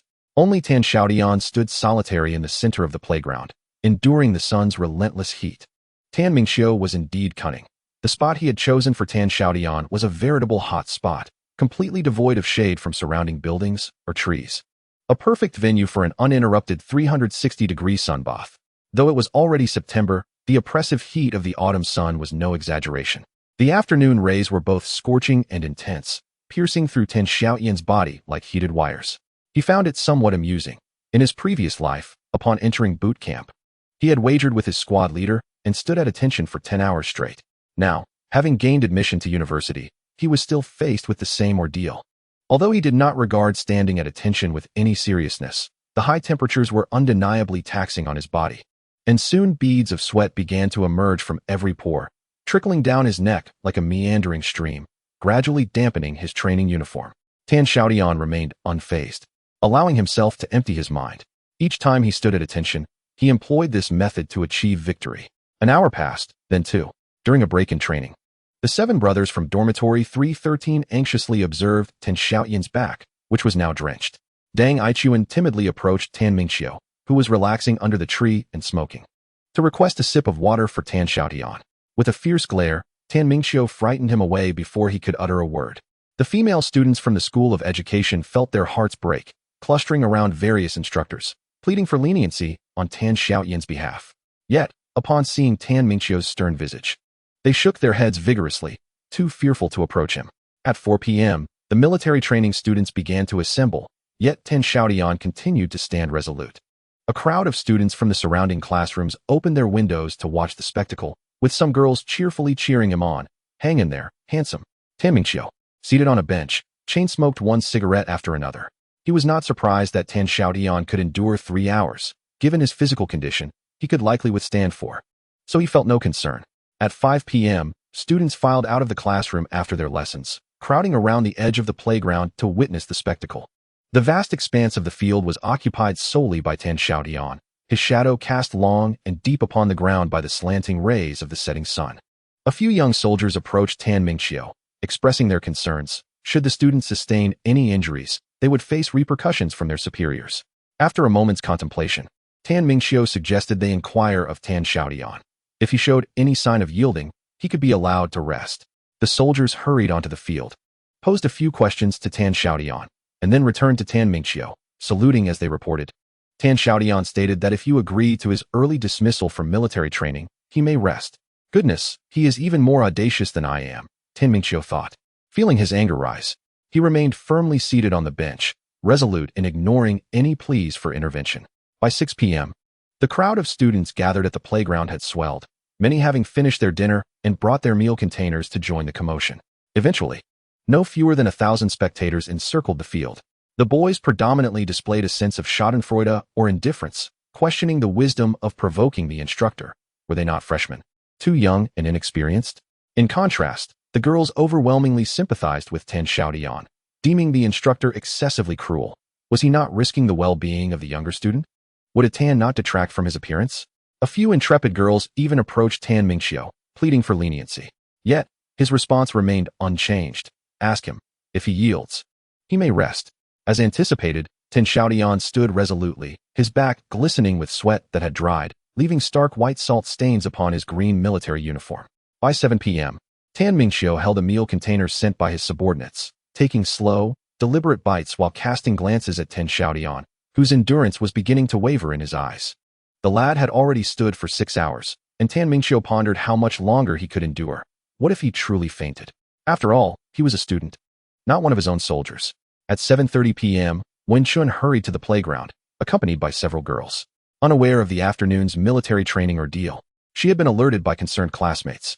Upon learning that a freshman from the education college had stood for the entirety of the afternoon, she hastily set aside her books and rushed over. On the playground, Xiaotian stood like a javelin, his posture still unwavering, showing no signs of fatigue. This was Wenqin's first thorough examination of the young man who had become the focal point of her dormitory's evening discussions. Chapter 41. Wenqin. Wenqin was a girl of strong opinions. From a young age, her extracurricular readings deviated from the romantic novels favored by most girls, instead encompassing biographies of significant figures from both ancient and modern times, as well as the rather dry works of Carnegie. Raised in a well-mannered household, with grandparents who were university students in the Soviet Union during the 1950s and a father, Wen Luoyang. Among the first batch of university students after the resumption of the college entrance examination in 1978, who later studied abroad and is now the vice president of Donghai University, Wenqin had resolved in high school to follow in her family's footsteps and pursue studies abroad. Thus, she diligently honed her language skills from her freshman year onward, preparing thoroughly for her future endeavors. Coupled with her natural beauty, what perspective could she possibly hold regarding boys? Donghai University is predominantly a science-oriented institution, with a majority of male students, among whom are many outstanding scholars. However, Wenqin finds none of them appealing. She perceives them either as mere bookworms lacking a masculine presence or as overly mundane and devoid of charm. Out of more than 10,000 male students, no more than 10 have caught her eye, and regrettably, all of them are already married doctoral candidates or lecturers. In her view, undergraduates are simply too immature. This year, upon the arrival of new students, she overheard her female classmates chattering excitedly about an extraordinarily handsome male student, not only striking in appearance, but also tall and well-built, utterly perfect. Upon hearing such remarks, Wenqin merely smiled dismissively. To her, a man should either achieve academic greatness akin to her grandfather or father, or embody the heroism of a national champion, at the very least. He ought to be a leader in some field. What good is mere handsomeness? Is he merely there to sell smiles? This time, she was at the scene to rescue Xiaotian, assuming the role of vice president of the Student Council of the College of Education. Should any injury occur during military training, it would cast a negative light on the college. When she stood before Tan Mingqiu, he appeared momentarily dazed. Inwardly, Wenqin felt a sense of pride. Even this stoic officer seemed momentarily captivated by her beauty, indicating her charm had ascended to new heights this semester. Once she articulated her purpose, Tan Mingqiu regained his composure, and his demeanor was less resolute than before. He glanced at his watch. After 6.5 hours. It was sufficient. You may let him down now, he instructed. Wenqin expressed her gratitude to the officer and gracefully approached Tan Xiaotian. Tan Xiaotian's face seemed to be glazed with oil, emanating a faint glow in the fading sunlight, while a strong odor of sweat lingered about him, a testament to a scorching afternoon under the sun. In the past, Wenqin would have wrinkled her nose and hastily retreated. But today, her usually well-concealed anger threatened to erupt. This Tan Xiaotian seemed utterly indifferent. Standing a mere meter away, he gazed straight ahead, his focus seemingly transcending her presence. As if she were air, no one had ever dared to disregard her in such a manner. Taking a deep breath, she inhaled once more. Slowly articulating in a calm tone, the officer instructed you to come down. She felt satisfied with her composure. The ability to manage one's emotions is a hallmark of a successful individual. Yet, there was no response. Tan Xiaotian remained as still as a statue, his gaze unwavering. Wenqin closed her eyes, and after 2 seconds, reopened them. The officer instructed you to come down. This time, Tan Xiaotian's eyes shifted, his focus finally resting upon Wenqin. Let him come over. Hiding behind someone else is meaningless, he retorted. Taken aback, Wenqin was astonished by his audacity to speak to an officer in such a manner. Reluctantly, she recounted his exact words, her tone laced with a sense of schadenfreude. Aren't you capable? Let's see how the officer handles you. As anticipated by Wenqin, Tan Mingqiu's countenance darkened more than the night itself. With an indignant grunt, he discarded the cigarette he had just taken a puff from and strode purposefully towards the center of the playground. In the dim light, Tan Xiaotian stood tall and unwavering, his posture unchanged from the beginning, with a straight back and a resolute gaze. Wenqin hurriedly followed in Tan Mingqiu's wake, feeling a tinge of regret, perhaps even guilt. What if this grim-faced figure decided to take action? After all, he was a student from the College of Education. Should he be injured by the instructor? It would spell disaster. In the next moment, Wenqin's heart sank as an ill-fated word escaped her lips. Her mind buzzed with chaos as the most undesirable scenario unfolded before her eyes. Tan Mingqiu, positioned behind Tan Xiaotian, suddenly kicked him at the bend of his leg. Tan Xiaotian remained as steadfast as a pine tree, barely swaying from the blow. Tan Mingxiu nodded, turning to face the front while checking his watch. Remarkably, after 6 hours and 45 minutes, Tan Xiaotian had maintained his focus. Your military posture is acceptable. Now, heed my command. Rest, stand still, march in place. Report. Speak. Instructor. Does this count as passing? Tan Mingxiu nodded, then shook his head. Although he had passed the military posture requirement, military training encompassed more than mere standing. Come here tomorrow morning for a loaded cross-country drill. Now, heed my command. Disperse.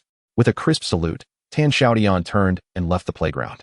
Tan Mingxiu watched his retreating figure, a smirk playing at the corners of his mouth as he revealed a devilish grin. You're quite intriguing, more stubborn than I anticipated. For today, I shall let you be. Tomorrow, however, I will make you relish the experience. Is that it? Wen Qin stood in the wind, feeling disheveled. Tan Xiaotian had departed without even casting a glance in her direction. I'll let you flaunt your bravado. Just you wait. As Tan Xiaotian made his way back to East Building 3, he was treated like a hero returning from a triumphant battle, with passers-by on either side giving him thumbs up and shouting accolades. The girls were particularly enthusiastic, rushing to his side and offering him water. His dorm brothers from room 313 surrounded him, and he usually kept muttering, "Seventh brother, let me carry you." In the water room of East Building 3, a bucket of cold water was poured over Tan Xiaotian's head, causing him to shiver and exclaim with satisfaction, "Old 8, bring me another bucket. I nearly roasted to death this afternoon. I'm drenched in sweat, and it's unbearable." Another bucket of cold water followed. After washing up, Tan Xiaotian returned to room 313, which was now packed with people. Even the hallway was overflowing. Boys from the building had come to witness the audacious individual who had stood for over 6 hours in military posture before the instructor. Go back. Everyone return. Our seventh brother is tired and wishes to sleep early. The trio of Gao Yin, Zhang Man, and Zhang Mingxian managed to persuade the crowd to leave. Now, only the 8 brothers remained in the room. As the lunch boxes were opened, a delightful aroma wafted through the air. This was the meal prepared for him by Huang Along and Dang Ai Kun. Fluffy white rice, braised eggplant with meat, and pork ribs stewed with green beans. Tan Xiaotian devoured his meal heartily, while He Yuzhu and Zhang Man squatted before him, massaging his legs. Seventh brother, are your legs sore? This is just the beginning. Standing for another 2 hours would be no trouble at all. Everyone gazed at him with reverence, exclaiming, Old 7, you are truly remarkable. Tan Xiaotian chuckled heartily. Feeling satisfied after a hearty meal, he downed a large can of Sprite, and within half a minute, he was fast asleep. Chapter 42, The Burden Cross-Country Run on September 2nd, at 8 a.m., under a gloomy sky in the expansive playground, Tan Mingxiu addressed the assembly. Today's main focus was on the disassembled drill of marching in unison, step by step, aligning with the formation. The instructor led each class away for training and called out, Tan Xiaotian, come here. The crowd's hearts raced with apprehension. It seemed that He Laobao was indeed seeking revenge. Would Xiaotian manage to endure today's challenge? Tan Xiaotian jogged to stand before Tan Mingxiu, coming to a halt. Follow me, Tan Mingxiu commanded, turning on his heel, with Tan Xiaotian closely trailing behind. Beside the playground stood a military jeep, and Tan Mingxiu opened the trunk, retrieving a fully packed military backpack, a satchel, a helmet, and an 81-style automatic rifle. With a chilling tone, he announced, your task today is a 5-kilometer weighted cross-country run. Each soldier must carry no less than 30 kilograms, as per training intensity requirements. I've prepared everything for you. This should be a piece of cake, right? Whatever the instructor says, I can handle it, Tan Xiaotian replied without batting an eye. Tan Mingxiu stroked his stubbled chin thoughtfully. While the weight for the cross-country run was ready, the conditions for cross-country were lacking. The playground track was too flat for effective training. Tan Xiaotian calmly responded, I can run 10 kilometers. Good. I appreciate your spirited attitude, young man. What are we waiting for? Let us begin. Tan Xiaotian strapped on the military backpack, swung the satchel over his shoulder, secured his helmet, and slung the 81-style automatic rifle across his chest, setting off. Tan Mingxiu glanced at his watch and shouted from behind. You are required to complete the 5-kilometer weighted cross-country run in under 25 minutes. I'll give you an hour. Is that acceptable? A dark cloud loomed above him. The nearest instructor nearly stumbled, thinking to himself how shameless the captain was. Long-distance running couldn't simply be timed this way. As the distance increased, the difficulty multiplied exponentially. This was sheer bullying. Undeterred, Tan Xiaotian firmly grasped the 81-style automatic rifle and maintained a steady pace. The playground measured 400 meters per lap. meaning he needed to complete 25 laps to cover 10 kilometers, and this was no ordinary task. It was under the burden of 30 kilograms. An average person would find it exhausting to walk a few hundred meters with such weight, let alone run 10 kilometers. The students undergoing military training in the playground secretly observed Xiaotian. 1 lap, 2 laps, 3 laps. Xiaotian maintained a rhythmic breath, his footsteps steady, neither hurried nor slow. The shouts of the instructors and the movements of the students faded into the background. Running was the best way to clear one's mind. As long as the rhythm was mastered, physical fatigue could be alleviated. Do you not see the waters of the Yellow River flowing from the heavens, rushing to the sea and never returning? Xiaotian silently recited the poetry he could recall, tirelessly running lap after lap. The wind began to rise. 10 minutes in, he had completed 5 laps, covering 2,000 meters. Mingqiu, smoking a cigarette, squinted as he watched Xiaotian. He found himself increasingly fond of this student, calm, composed, and unwavering. In light of these commendable qualities, the boy's physical prowess seemed of lesser importance. Were he a soldier, he would go to any lengths to recruit him into his ranks. Alas, he was merely a university student. Observing Xiaotian, like Mingqiu, was Wenchun, standing by the third-floor window. After a sleepless night, she had dozed off in a haze during the early hours, and her severe sleep deprivation had initially left her in a foul mood. However, upon catching sight of the boy energetically sprinting on the playground, fully equipped, her irritation dissipated.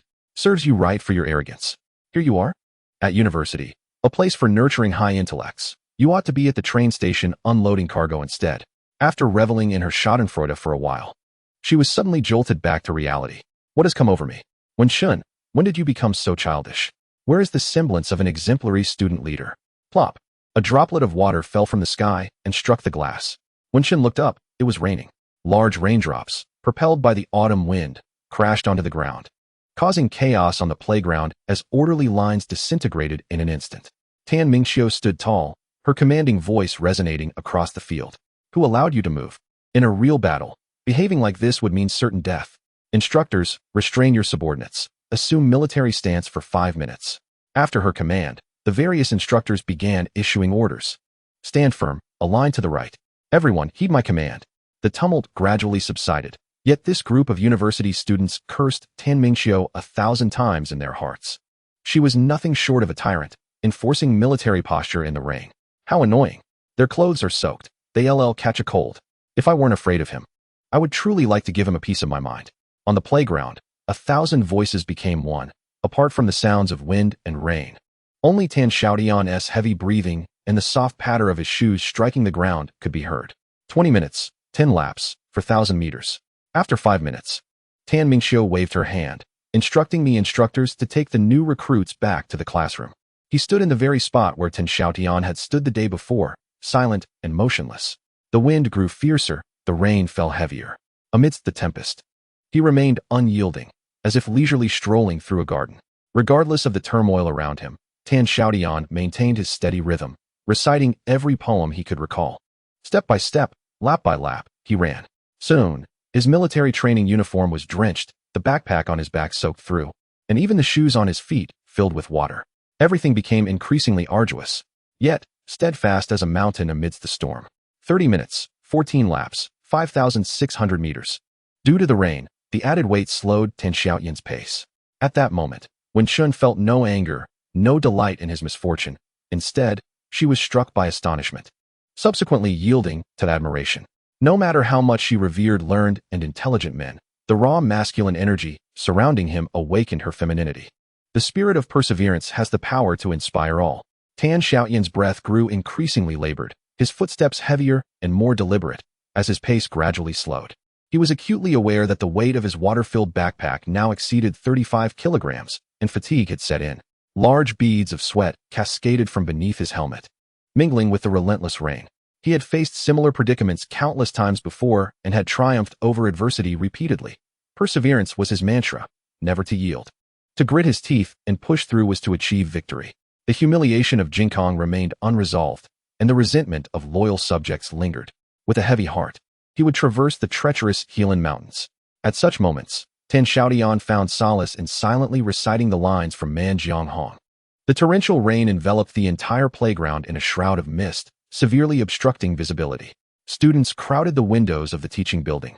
their eyes fixed on the two figures in the field, one burdened with weight, the other standing tall. A girl's voice broke the silence, exclaiming, "What a man!" Chapter 43. Endurance in adversity amidst the downpour, a command rang out.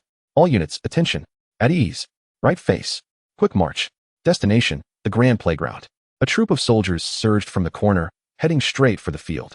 After escorting the new recruits back, the instructors returned to the scene, standing resolutely behind Tan Mingqiu, undeterred by the rain or the drenching of their uniforms. On the third floor, when Chun felt her eyes moisten, today, the soldiers she had once dismissed imparted a significant lesson. She suddenly realized that masculinity could manifest in various forms, and success was far from singular. Yet, where was that boy who had inspired her? The rain fell too heavily for her to discern Tan Xiaotian's location. Some girls had already begun to quietly weep. Military training at Dongda was an annual tradition, yet this year was particularly moving. 40 minutes, 17.5 laps, 7,000 meters. Standing motionless at the center of the field, Tan Mingqiu observed and listened intently to Tan Xiaotian's movements. He noted the increased burden Tan Xiaotian bore, complicating his task significantly. Turning to his soldiers, he commanded, "Wang Xiaohu, head to the cafeteria and have the chef prepare some ginger soup. Li Gang, go to the school infirmary and ensure the nurse is on standby in case this kid needs immediate assistance." The two soldiers hurried off, while the others, even standing drenched in the rain, could not resist a jest. "Captain, why the special treatment for this kid? Have you taken a liking to him? Shall we tie him up and bring him back for you?" Tan Mingqiu remained stoic, retorting, "If you think you're fit, you may as well run 10 kilometers too, and I would treat you the same." Then, silence fell. Suddenly, Tan Mingqiu sprang into action, sprinting to the edge of the track to match pace with Tan Xiaotian. "All right, your burden has increased. You have passed this trial." "Ha ha," Tan Xiaotian gasped, unwavering in his focus, managing to utter a few words. "The 10 kilometers must not fall short by even a single meter." Tan Mingqiu halted, gazing at Tan Xiaotian's determined silhouette. "Damn it, he is quite the stubborn mule. Fine, I will accompany you today." Though his words were brusque, they were laced with profound admiration and affection. In the Xiaotian military district, the youngest company commander, the prodigious student from the Luji Academy of Shizhizhuang, and a scion of a military family, Tan Mingqiu, for the first time, offered such overt praise. The rain gradually diminished, the clouds dispersed, and the sky cleared. Tan Xiaotian's period of hardship had also come to an end. His steps were markedly lighter. Once again, a throng of students gathered by the playground, even more than the previous night, with thousands encircling the vast field in hushed anticipation. Do not heed the sound of leaves rustling in the forest. Why not sing and stroll leisurely? With a bamboo staff and straw sandals, I surpass even the steed. Who fears? In the face of mist and rain, I shall return home, undeterred by wind or sunshine. As Tan Xiaotian recited the verses, 50 minutes had elapsed, completing 22 laps, totaling 800 meters. Suddenly, a solitary clap resonated, followed by another, then a few, and soon the entire campus erupted into a harmonious applause. Interspersed were shouts of encouragement. "Come on, Lao Chi." He Yuanzhu was vociferously cheering. "Seventh brother, you're incredible. You are the pride of 313. Zhang Mingxian seized the moment to introduce himself to a nearby girl. "That's our dorm S. Lao Chi. Would you like to form a friendly dorm alliance?" A rare smile finally broke through Tan Mingqiu's perpetually stoic visage, while warm tears streamed from Wenchen's crescent-shaped eyes. Teachers from various schools emerged, inquiring about the unfolding events. The entire East University stirred, galvanized by one individual. Run with the wind. Freedom is the direction. Chase the power of thunder and lightning. Filling the vast ocean within my chest. Even the smallest sail can voyage far. As the finish line drew closer, Tan Xiaotian's steps became even more buoyant, and he found himself humming this tune. In that moment, thoughts of his parents, Chu Ting, Zhang Daping, Ma Wei, and Hai Hong flooded his mind. A cascade of past and present experiences ebbing and flowing. 56 minutes, 25 laps, 10,000 meters.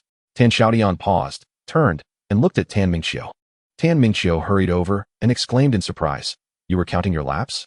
Tan Xiaotian nodded, but before he could respond, Tan Mingqiu swiftly stepped forward, unbuckling his helmet, removing his shoulder bag, and taking off his backpack, then turned and squatted, commanding, "Get on, I'll carry you to the infirmary." "Instructor, no need, I can walk myself." "Enough chatter, get on." Other instructors rushed in, lifting Tan Xiaotian onto Tan Mingqiu's back, who then sprinted towards the infirmary. "Kid, just enjoy this moment. You've got the company commander carrying you. I've served 2 years and never received such treatment. Isn't that obvious? You haven't even completed a 10-kilometer run in 2 years. Clear the way, fellow students in front, make way. As Tan Mingxiu passed, the crowd parted instinctively. Countless voices filled the air with applause, gazes of admiration, and cheers, rallying behind Tan Xiaotian. In the annals of East University, he was the first student to achieve fame through running. Inside the infirmary, after a brief medical checkup, Tan Xiaotian was informed that all his indicators were normal. He was advised to eat something to replenish his energy and then rest, assuring him that he would be perfectly fine. Tan Mingxiu let out a sigh of relief. After consuming the drink, do take a warm shower upon your return. Having endured the heavy rain for such an extended period, one must certainly avoid catching a cold. Tan Mingxiu handed over a steaming cup of ginger soup. Instructor, you should have some too. You have stood with me in the rain all this time. And I have noticed. They exchanged pleasantries, ultimately deciding to share the beverage equally. As Tan Xiaotian savored the warmth of the ginger soup, he stole several glances at Tan Mingxiu. About the military training, you need not participate. I will take charge of this matter. I will speak on your behalf with your college. You are quite the lad. Your physical fitness ranks among the top in the military district. What were you involved in previously? I was part of the basketball team throughout middle and high school. No wonder. However, in comparison to your physical prowess, your determination and character deserve even greater commendation. You embody the spirit of a soldier. Instructor, I would like to treat you and the other instructors to a drink sometime. Tan Mingxiu waved his hand dismissively. You are still a student without an income. How could you treat us? I shall arrange it. But as we are in the midst of military training, let us postpone it until the weekend. Thus, with Tan Mingxiu's promise, Tan Xiaotian became the sole student at Donghai University exempt from military training. His tale of trekking 10 kilometers in the rain with a heavy load would become the stuff of legends within the school in the years to come. Donghai University is situated in the heart of Xiaotian City, bordered to the south by Shanhao Street, to the north by Shuifu Road, and facing Huaxia Medical University across the street to the east. Opposite Shanhao Street lies the Xiaotian Conservatory of Music, Xiaotian Academy of Fine Arts, and Xiaotian Sports College. Among others, it can be said that Shanhao Street serves as the medical, cultural, and technological hub of Xiaotian, as well as one of its most prosperous commercial centers. The consumer power of the tens of thousands of students from these universities would surely bring smiles to countless merchants.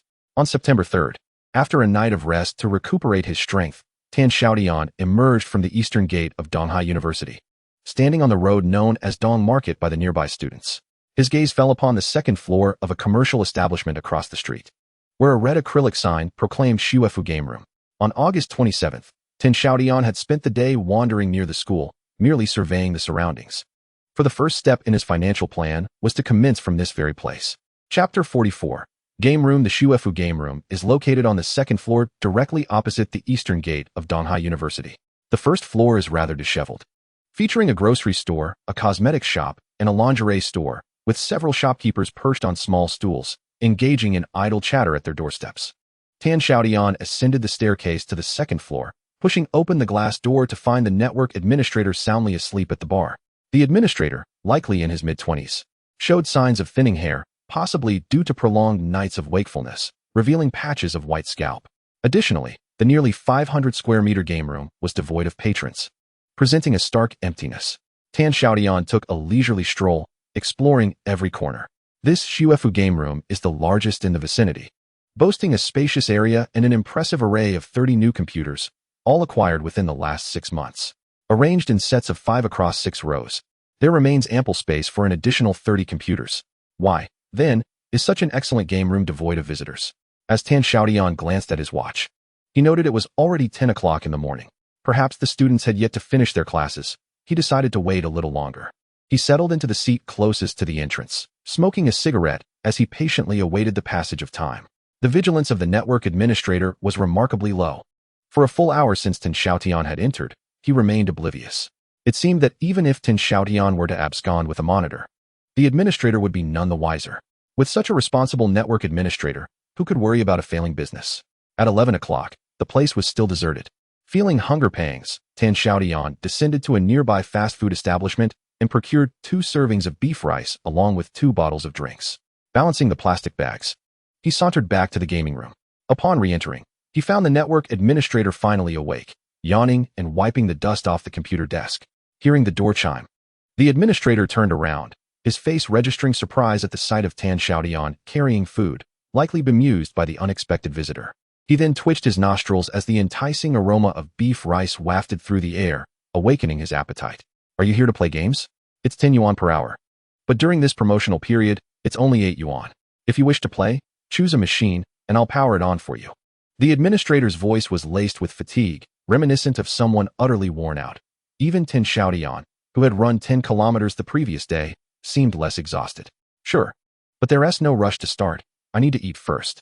I'm quite hungry, Tan Xiaotian declared confidently, selecting a seat and opening his box of rice. He dove into his meal with gusto, eating so quickly that he nearly choked, remedying it with several deep gulps of his drink. The administrator's throat involuntarily bobbed as he swallowed repeatedly, his mouth watering at the sight. 10 minutes later, Tan Xiaotian finished his meal with a satisfying belch, lit a cigarette, and casually observed the administrator. The administrator, in turn, glanced between Tan Xiaotian and the unopened box of beef rice on the table. Hey, I bought too much. If you don't mind, why don't you finish this? Consider it my treat. Tan Xiaotian flicked off the ash from his cigarette, casting a sidelong glance at the administrator. The latter, overjoyed, wasted no time with pleasantries, pulling up a chair beside Tan Xiaotian and eagerly diving into the food, mumbling, "Thanks. Buddy, I didn't eat last night and was starving." Tan Xiaotian offered him a drink. "Take your time, don't choke." The administrator, mouth full, mumbled incoherently. "Don't worry, I want to take advantage. I'll set up a machine for you afterward, and you can play as long as you wish." However, Tan Xiaotian was not there merely to play games. He was there to gather intelligence. "Hey, it's already 11:30. Why is there no one in this gaming room? Isn't that just waiting to lose money?" Upon mentioning this, the administrator sighed heavily and set down his food. Tan Xiaotian deftly offered him a cigarette. "Brother, you have no idea. This gaming room has been targeted. Business is plummeting. Look at this vast space. I'm the only one here. If I weren't distantly related to the owner, I would have left as well. What is going on? Enlighten me," Tan Xiaotian urged, his interest piqued. Perhaps the administrator was simply too bored from being alone, as he eagerly divulged the entire saga of the gaming room's rise and fall. It turns out that the proprietor of this gaming establishment is a local tough from the Shanhao Street area. Unfortunately, this individual has encountered a streak of misfortune and has been incarcerated, leaving his wife to bear the burden of managing their business alone. This gaming house caught the eye of another local tough, Lin Chun, who seeks to acquire it at a bargain. However, these two gentlemen harbor a long-standing feud, and the proprietor's wife firmly declared that even if it were to be given away for free, it would not be offered to Lin Chun. Lin Chun, incensed, retaliated by threatening to send his subordinates to create chaos at her establishment whenever he pleased, vowing that anyone who dared to take over her gaming house would face his wrath. Consequently, this establishment, which had only been operating for 6 months, now stands in disarray. Devoid of customers, and potential buyers are too fearful of offending Lin Chun to step forward. The network administrator, smoking a cigarette and sipping on a beverage, relayed the owner's sentiment. They would endure until the lease expired, at which point they would sell off the computers at a discounted price. She was determined to stand her ground against Lin Chun. After hearing the entire backstory, Tan Xiaotian finally understood why the network administrator felt at ease sleeping during the day. There simply were no customers. Nevertheless, he was commendable for remaining loyal during the owner's time of difficulty. Such loyalty is indeed a virtue. Engaging in further conversation, Tan Xiaotian discovered that the network administrator, Chen Xing, was also a student from the computer science department of Donghai University. Unfortunately, he had made a mistake during his studies and did not receive his diploma, thus finding himself in Shanhao Street, doing odd jobs and managing the gaming house to make ends meet. "Brother Chun, if I were to take over the gaming house, what would be the owner's psychological price?" Tan Xiaotian's straightforward question left Chen Xing momentarily astounded. After a prolonged pause, he replied, "Bro, since we are both from Donghai University, I consider myself your senior and wouldn't want to deceive you. No matter how much it costs, you should not proceed. Lin Chun is not someone to be trifled with. As long as he is around, this gaming house cannot thrive. Thank you for your kindness, Brother Chen, but I still wish to give it a try. Rest assured, whether I profit or incur losses, it will not concern you. This is my own choice. However, if you could assist me in negotiating a lower price, I would consider that a token of appreciation," Tan Xiaotian said, gesturing with 2 fingers in front of him. Chen Xing fell into contemplation. "Since you are so confident, I won't dissuade you any further. Do you have a means of contact? I will inform the owner and reach out to you afterward." Tan Xiaotian retrieved a black Nokia 5110 from his pocket. He had given away the Motorola 998 that Haihong gifted him to Chu Ting and opted for this economical model, as any phone that could make calls and send texts sufficed for him. Brother Chen, here is my number, 139. This time, Chen Xing did not display much surprise. Although mobile phones were still considered luxury items not easily affordable by the average citizen, a student bold enough to propose taking over such a significant gaming house could not be an ordinary individual. Perhaps he harbored a substantial background as a second-generation elite. It could be an opportune moment to utilize his assistance to deal with Lin Chun. Chapter 45. The plan. Chen Xing's boss, a 30-something woman named Dong, arrived promptly upon receiving his call. Is what you said true? That student is not afraid of Lin Chun and dares to take over our shop? Chen Xing answered honestly. I made it clear to him. From his demeanor, he clearly does not regard Lin Chun with any concern. Wonderful. Madame Dong paced around the room, pondering. How much should we exchange? Human nature is inherently greedy. She had initially prepared herself for a complete loss, but upon hearing that someone was interested in exchanging the shop, her thoughts shifted, considering the prospect of earning a little more. A single remark from Chen Xing jolted her back to reality. Boss lady, it's not every day you encounter someone bold enough to exchange shops. If you ask for too much, aren't you afraid they might walk away? Once this opportunity is gone, it may never return. Biting her crimson lips, Madame Dong conceded, very well. As long as he can manage Lin Chun, I shall take it as a means of venting my frustrations. After all, no matter the price, Lin Chun, that scoundrel, shall not benefit. She instructed, call that student and arrange for him to meet tonight. At 6 in the evening, in the gaming room of the academy, Xiaotian met with Madame Dong. He had anticipated a challenging negotiation process and had prepared extensively, never imagining that they could finalize the matter in one sitting. However, the outcome unfolded so smoothly that it was almost unbelievable. Upon meeting the young and handsome university student, Madame Dong's earlier apprehensions dissipated entirely. He was pleasing to the eye and could serve as a means to reclaim her dignity, making everything more agreeable. Without any bargaining from Xiaotian, the price for 30 brand new computers was set at 4,000 each, and with a total of 120,000, Madame Dong voluntarily reduced it by 10,000, throwing in tables and chairs for free, along with waiving the remaining 6 months of rent. Were it not for Chen Xing's presence nearby, Madame Dong might have even given herself away that night. The contract was signed on the spot, and Xiaotian paid the deposit, agreeing to meet at a nearby bank the following day for the transfer. Reluctantly, Madame Dong squeezed Xiaotian's hand before departing. He watched as her Peugeot 505 vanished around the corner before turning to ascend the stairs. Reaching into his pocket, he produced 2,000 yuan and handed it to Chen Xing, saying, Brother Chen, this is your reward. Thank you for your assistance. The shy expression on Chen Xing's face lasted less than a second as he accepted the money with ease, slightly bowing. Thank you, boss. Brother Chen, if you wish to remain here, I wholeheartedly welcome you. Your salary will be increased by 200 yuan. Additionally, I have another matter. As a student from the computer science department at Dong University, I wish to develop a management system for the gaming room. Can you help me find someone capable? I shall provide a generous reward. Xiaotian's commitment and generosity moved Chen Xing. Initially, he had considered seeking other career opportunities if the gaming room was sold. But now he was inclined to stay and see how things unfolded. What if this young man truly could outmaneuver Lin Chun? Thank you, boss. I've decided to stay and work with you. The management system you mentioned is based on a local area network to control each machine within the network, correct? That's quite complex. A typical undergraduate might struggle with it. Hiring a company would certainly be costly. I have a few classmates currently pursuing their Master's at Dong University. I will check with them tomorrow to see if they can take on this project. However, boss, please clarify your budget. After all, they are my friends, and I wouldn't want to put them in a difficult position. Xiaotian extended his hand, stating, at least 5,000. If the work is well executed, there will be a bonus. Chen Xing felt a sense of relief. 5,000 yuan was no trifling sum.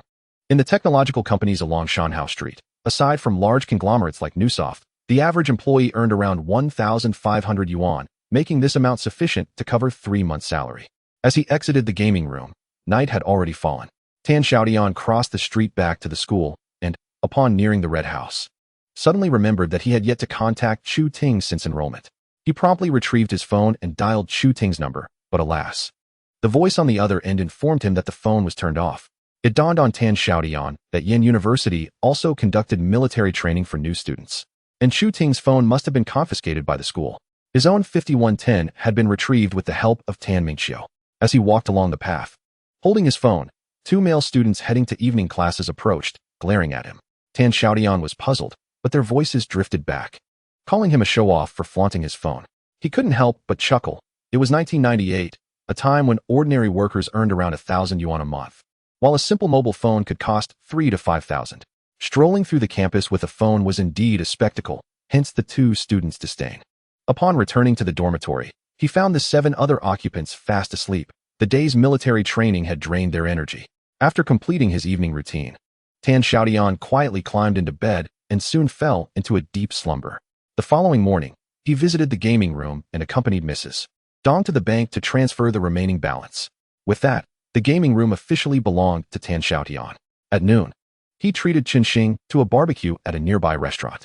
From any perspective, Chen Xing was his first employee, and once classes commenced, he would have little time to dedicate to the gaming room, so most responsibilities would fall to Chen Xing.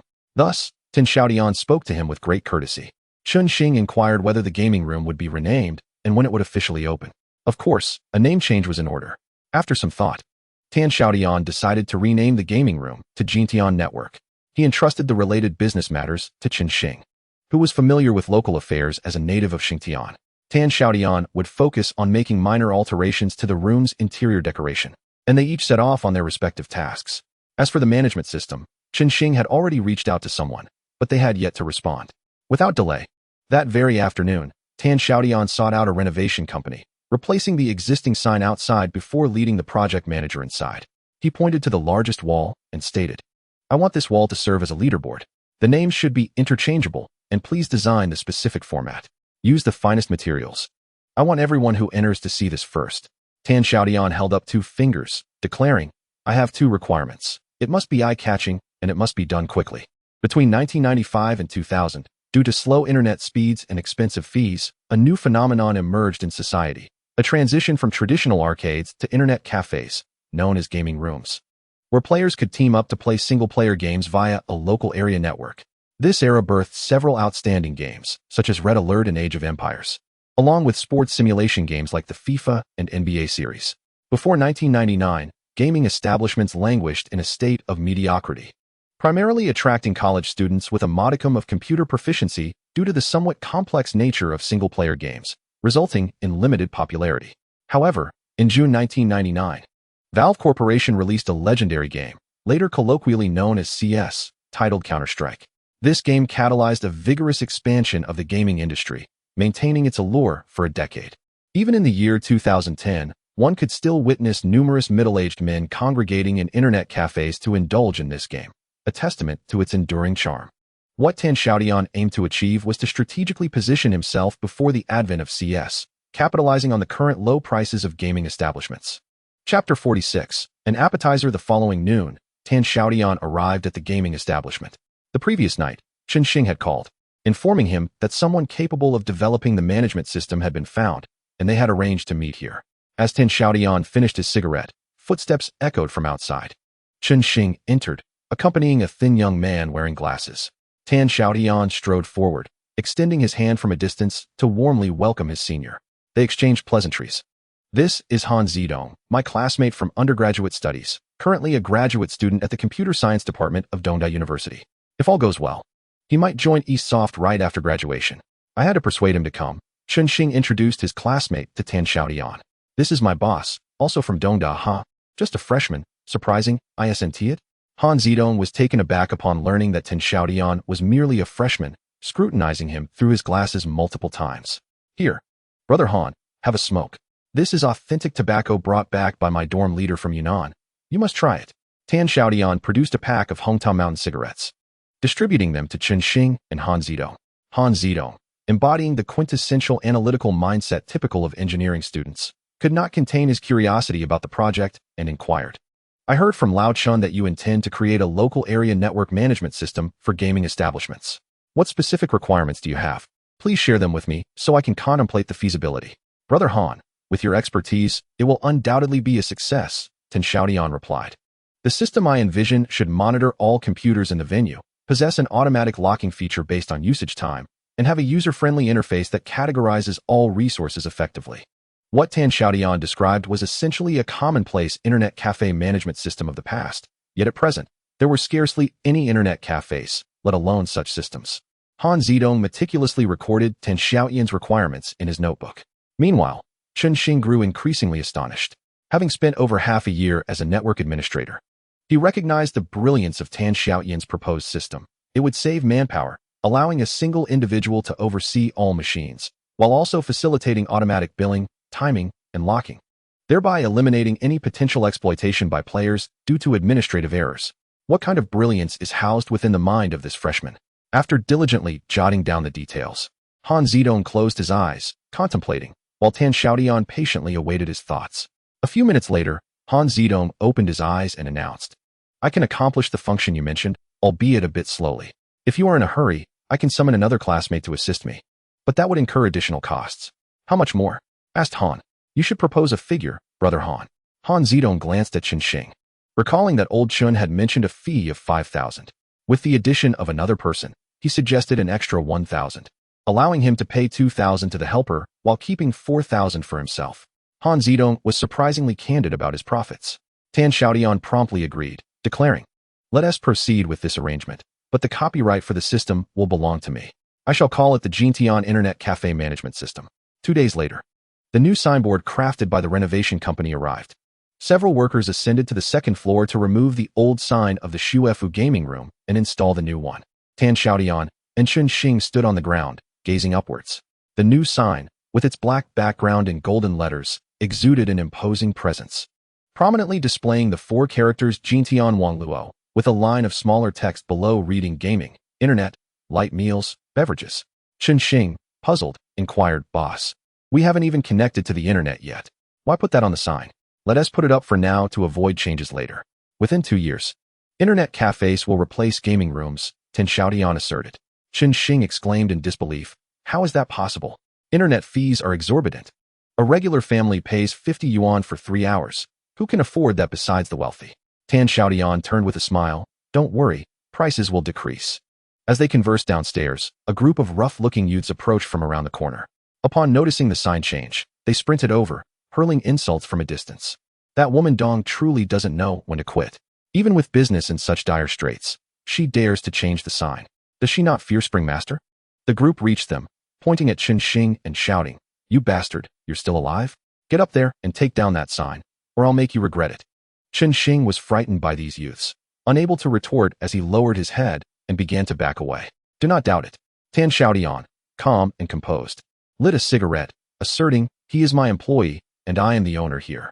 I wish to see who dares to challenge my authority and remove my sign." The scene fell silent. The spectators from the nearby grocery and lingerie stores, frightened, retreated inside, locking their doors and peering through the cracks to observe the unfolding drama. Initially taken aback, the group of ruffians soon erupted into laughter. One long-haired punk doubled over, gasping, "Do you really think you're the boss? That woman Dong must have tricked you into being her scapegoat. How amusing. Are you from out of town? You should really inquire about who has clout here. Anyone who offends Spring Master won't last in business."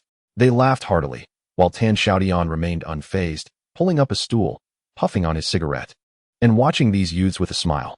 "Indeed, you are quite the naive youngsters, full of joy. Laugh on. I share in your delight. You are truly innocent." The few ruffians were not pleased. Long Mao stormed over, cursing, with his finger nearly touching Tan Xiaotian's forehead. "You little brat. Thinking you can act tough just because you're tall? I'll knock the crap out of you." With a sharp crack, a deafening scream erupted. Tan Xiaotian's smile remained undiminished as his left hand shot out like lightning, swiftly grasping Long Mao's outstretched hand, and with a forceful push of his thumb, he broke Long Mao's little finger. The connection between fingers and heart caused Long Mao to bend over in pain, tears streaming down his face, which also stunned his companions. Tan Xiaotian pressed the burning cigarette, but harshly against Long Mao's face, the scent of roasting flesh wafting through the air, prompting another wail from him. With a kick to Long Mao's chest, Tan Xiaotian sent him flying over 2 meters, then beckoned to the stunned ruffians. "Come on, join me. So I won't have to do this alone. Avenge Long Mao and take care of this kid." Several young thugs rushed forward eagerly, dealing with such lowly adversaries. Tan Xiaotian need not exert himself fully, with calculated strikes aimed at their vulnerable spots, underarms, waist, and throat. He efficiently incapacitated one foe with each blow. A little over a minute later, the ground was littered with groans of despair, while Tan Xiaotian remained unfazed. Chen Xing watched in disbelief, rubbing his eyes. Was this a movie? My junior boss is indeed extraordinary. This is quite impressive. No wonder he dismisses Lin Chun so easily. Go back and tell your boss that I am in charge here. Today's encounter is merely an appetizer. If he is not afraid of death, let him come. Tan Xiaotian declared loudly, pointing at the plaque of Jintian Network. In the private room of Tianbao Korean Barbecue on Shanhao Street, Lin Chun, whose face was as dark as a storm cloud, patiently listened to Long Mao and his companion's lamentations. At 45, Lin Chun had carved out a niche for himself on Shanhao Street through sheer determination and intelligence, gradually expanding his influence. Such a man was far from foolish. Rubbing his stubbled head, Lin Chun pondered, that kid is not yet 20, quite young. S&T, does he really think he can throw around threats? Yes, he is too arrogant. Spring Master, you must stand up for us. Long Mao and the others, enduring their pain, sweat streamed down their faces. The keywords young, arrogant, and reckless swiftly arranged themselves in Lin Chun's mind, ultimately forming the image of a spoiled second-generation rich kid with a powerful background. Could it be that a significant figure had taken an interest in Shanhao Street? Had they intentionally sent a nephew to scout the place? Long Mao, sensing Lin Chun's prolonged silence, tentatively inquired, Spring Master, as long as you give the nod, I can bring over 100 brothers to take down that shabby game room. Lin Chun shot him a glare. I'll take you down first. You're always causing trouble. Without my say-so, no one is allowed to act recklessly. Long Mao felt aggrieved. With a fractured pinky, he had sought his boss for retribution but ended up receiving a scolding, suffering both physical and mental blows. After much contemplation, Lin Chun decided it would be prudent to first investigate this young man. At this stage of his career, mere courage and combat skills are no longer the pivotal factors for success. Intimidating the widow Dong, who lacks a husband, presents little challenge. However, confronting a true magnate cannot be resolved through mere violence. It may even invite calamity. Who knows who stands behind that young man? Lin Chun once more ran his fingers over his close-cropped hair, draining the last remnants of wine from his glass. The wall directly facing the entrance of Jintian Network had undergone a transformation.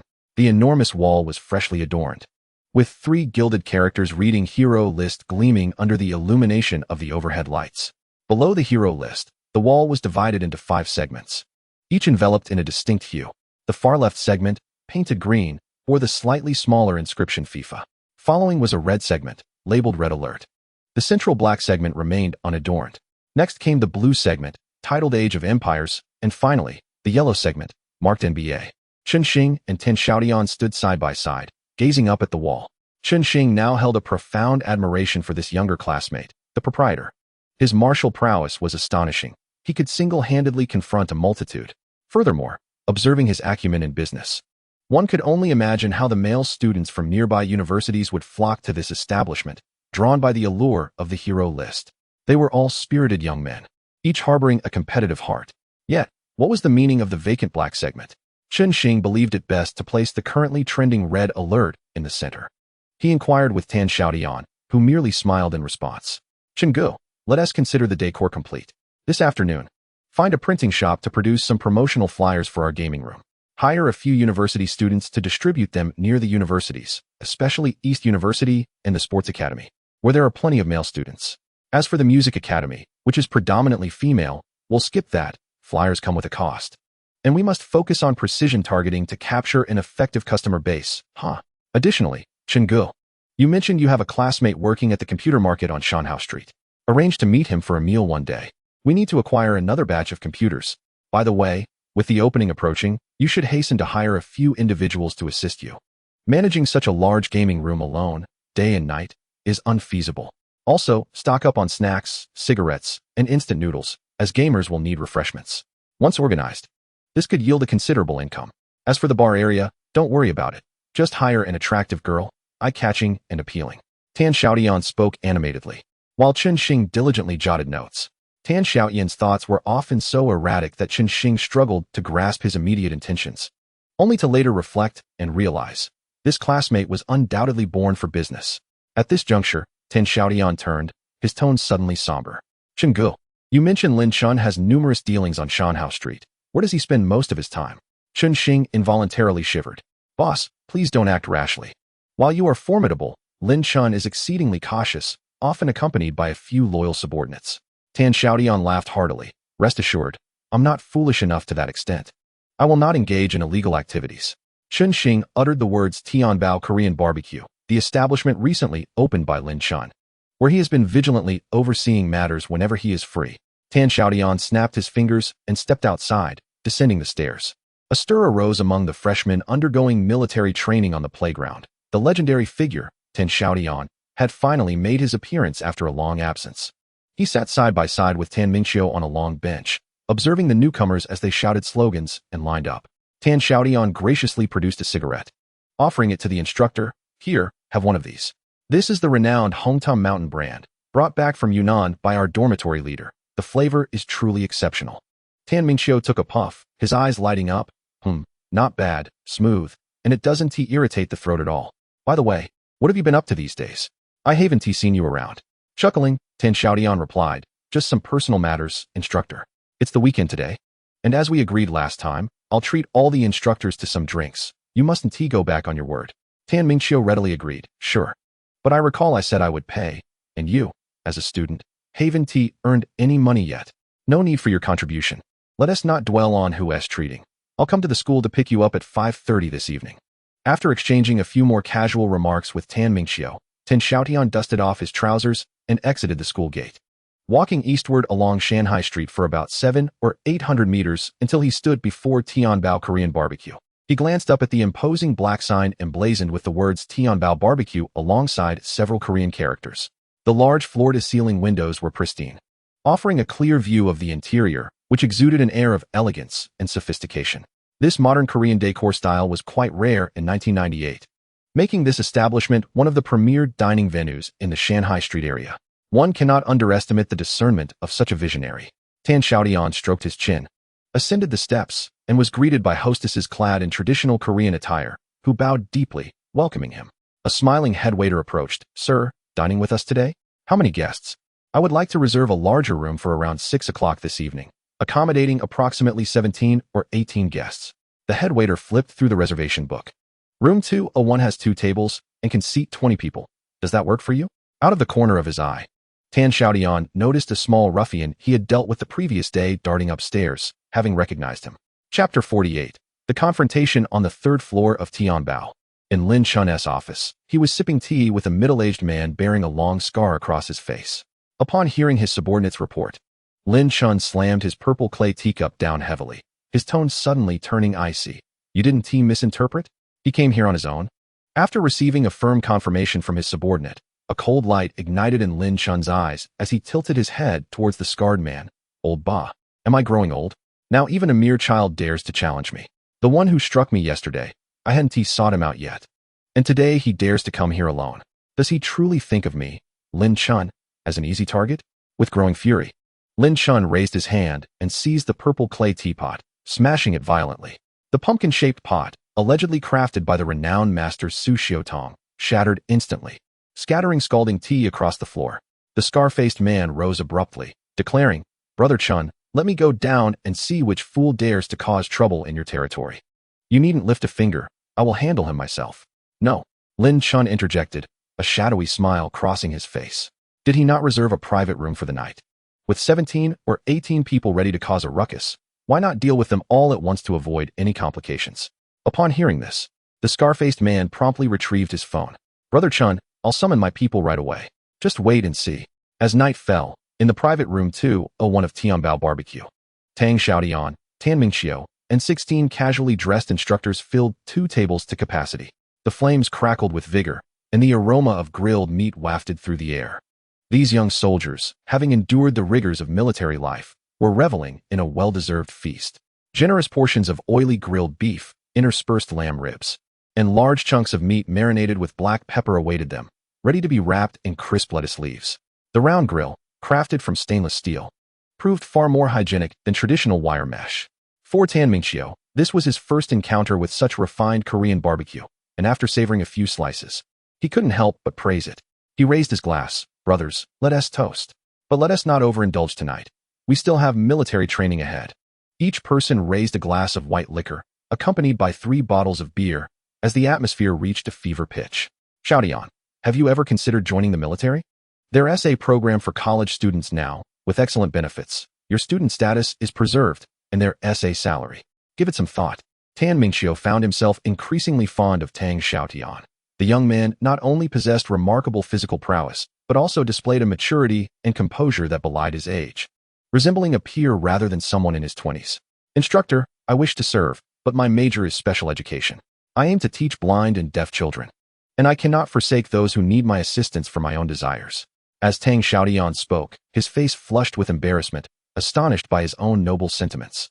Yet Tan Mingxiu believed wholeheartedly in his integrity. Good lad, I was right about you.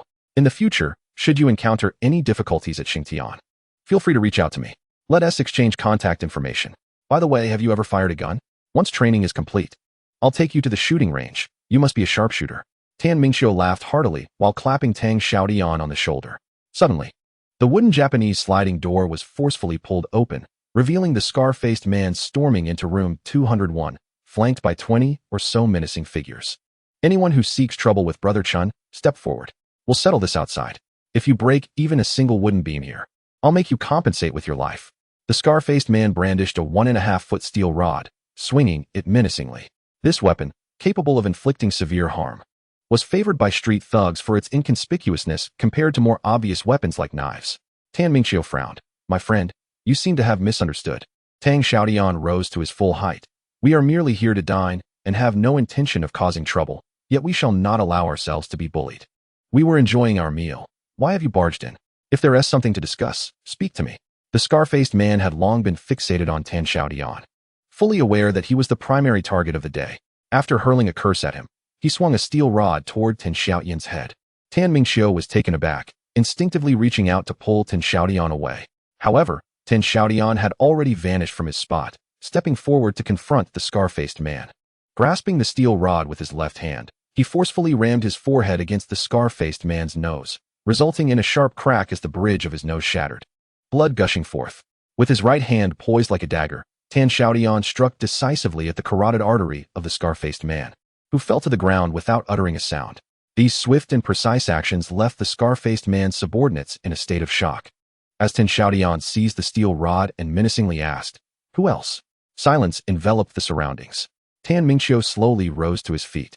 Upon seeing him stand, the 16 young soldiers also stood up, a palpable sense of iron-blooded resolve swirling around them.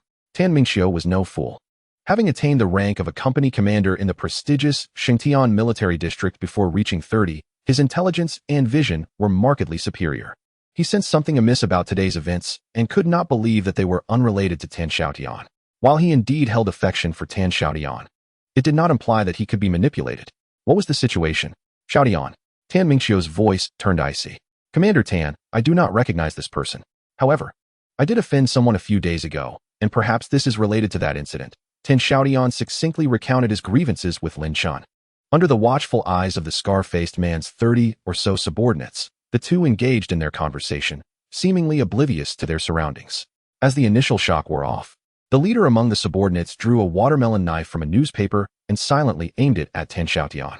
Tan Xiaotian blocked the attack with the steel rod, the clash of metal producing a thunderous sound as sparks flew, illustrating the immense force behind the strike. The knife flew from the assailant's hand. Commander Tan, you all should exit. I can handle this, Tan Xiaotian declared, brandishing the steel rod as he charged forward, toppling several adversaries and firmly securing the entrance. Commander, give us orders. Can we just stand by while a student protects us? The soldiers under Tan Mingxiu's command urged, their anxiety palpable. Tan Mingxiu furrowed his brow tightly, instructing, You few, just protect Tan Xiaotian. Do not let him get hurt, but do not engage unless necessary. Understood? The young soldiers felt frustrated. This is an order. Execute it. Tan Mingxiu glared.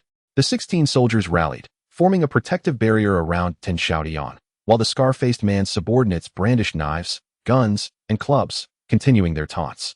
Both sides stood in a tense standoff. Tan Mingxiu picked up a bottle of beer and poured it over the unconscious scar-faced man's head.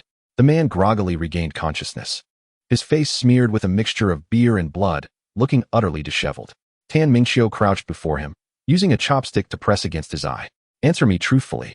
If you dare to deceive me, his hand trembled, nearly sending the scar-faced man into another faint. Big brother, please, whatever you ask, I will tell you. Do you have a grudge against Tan Xiaotian? Without enmity. I am unfamiliar with him. I am merely avenging Brother Chun. Might I request you to set down your chopsticks? Should your hand falter, I could become a one-eyed dragon. Spare me the trivialities. Answer my inquiries candidly. Pray tell, how did you come to know of our dining here? This establishment belongs to Brother Chun. Earlier today, we spotted Tan Xiaotian making a reservation. After posing several more questions, Tan Mingqiu discarded his chopsticks. He now comprehended that Tan Xiaotian had led them into Lin Chun's den of thieves, with the only uncertainty being whether Tan Xiaotian had acted intentionally or merely stumbled upon good fortune. Yet, Tan Mingqiu had never believed in coincidences. Should I commend this fellow for his cunning or chastise him for daring to exploit even me? A faint smile crept across Tan Mingqiu's taut visage. Initially, he was incensed. But upon witnessing Tan Xiaotian's decisive and agile maneuvers in dispatching the scar-faced man, admiration for talent welled within him. In the corridor, an unexpected turn of events unfolded. The ruffians who had brandished knives and sticks began to retreat down the stairs, swiftly disappearing from sight. The instructor, confronting them, was perplexed when footsteps echoed from below, as several officers ascended to the second floor, accompanied by the restaurant manager. The manager pointed to Tan Xiaotian, exclaiming, "They are the ones causing a ruckus in our establishment. Officers, you must intervene on our behalf. They have even injured a guest, who is still inside." A sense of dread enveloped Tan Xiaotian. He realized he had underestimated Lin Chun. Indeed, he wielded influence in the realm of Shanghai Street, deftly orchestrating thugs as a mere facade, while his true aim was to leverage the officer's intervention. Fortuitously, I had led this cadre of instructors away. Otherwise, the situation would have escalated unfavorably. With active military personnel present, the officers dared not act recklessly. Upon observing the steel rod in Tan Xiaotian's grasp, the officers exchanged glances with the 16 instructors behind him, their countenances shifting to alarm. One officer withdrew handcuffs, declaring, "You are the ones causing turmoil in this establishment. What is that in your hand? A weapon? Do not move. Accompany me to the station to clarify matters. Why do you seize us without seeking the truth? Is this how you conduct yourselves as officers?" The 16 instructors, brimming with youthful fervor and unyielding spirit, surged forward to encircle the officers. "Are you attempting to assault a police officer? Stand back."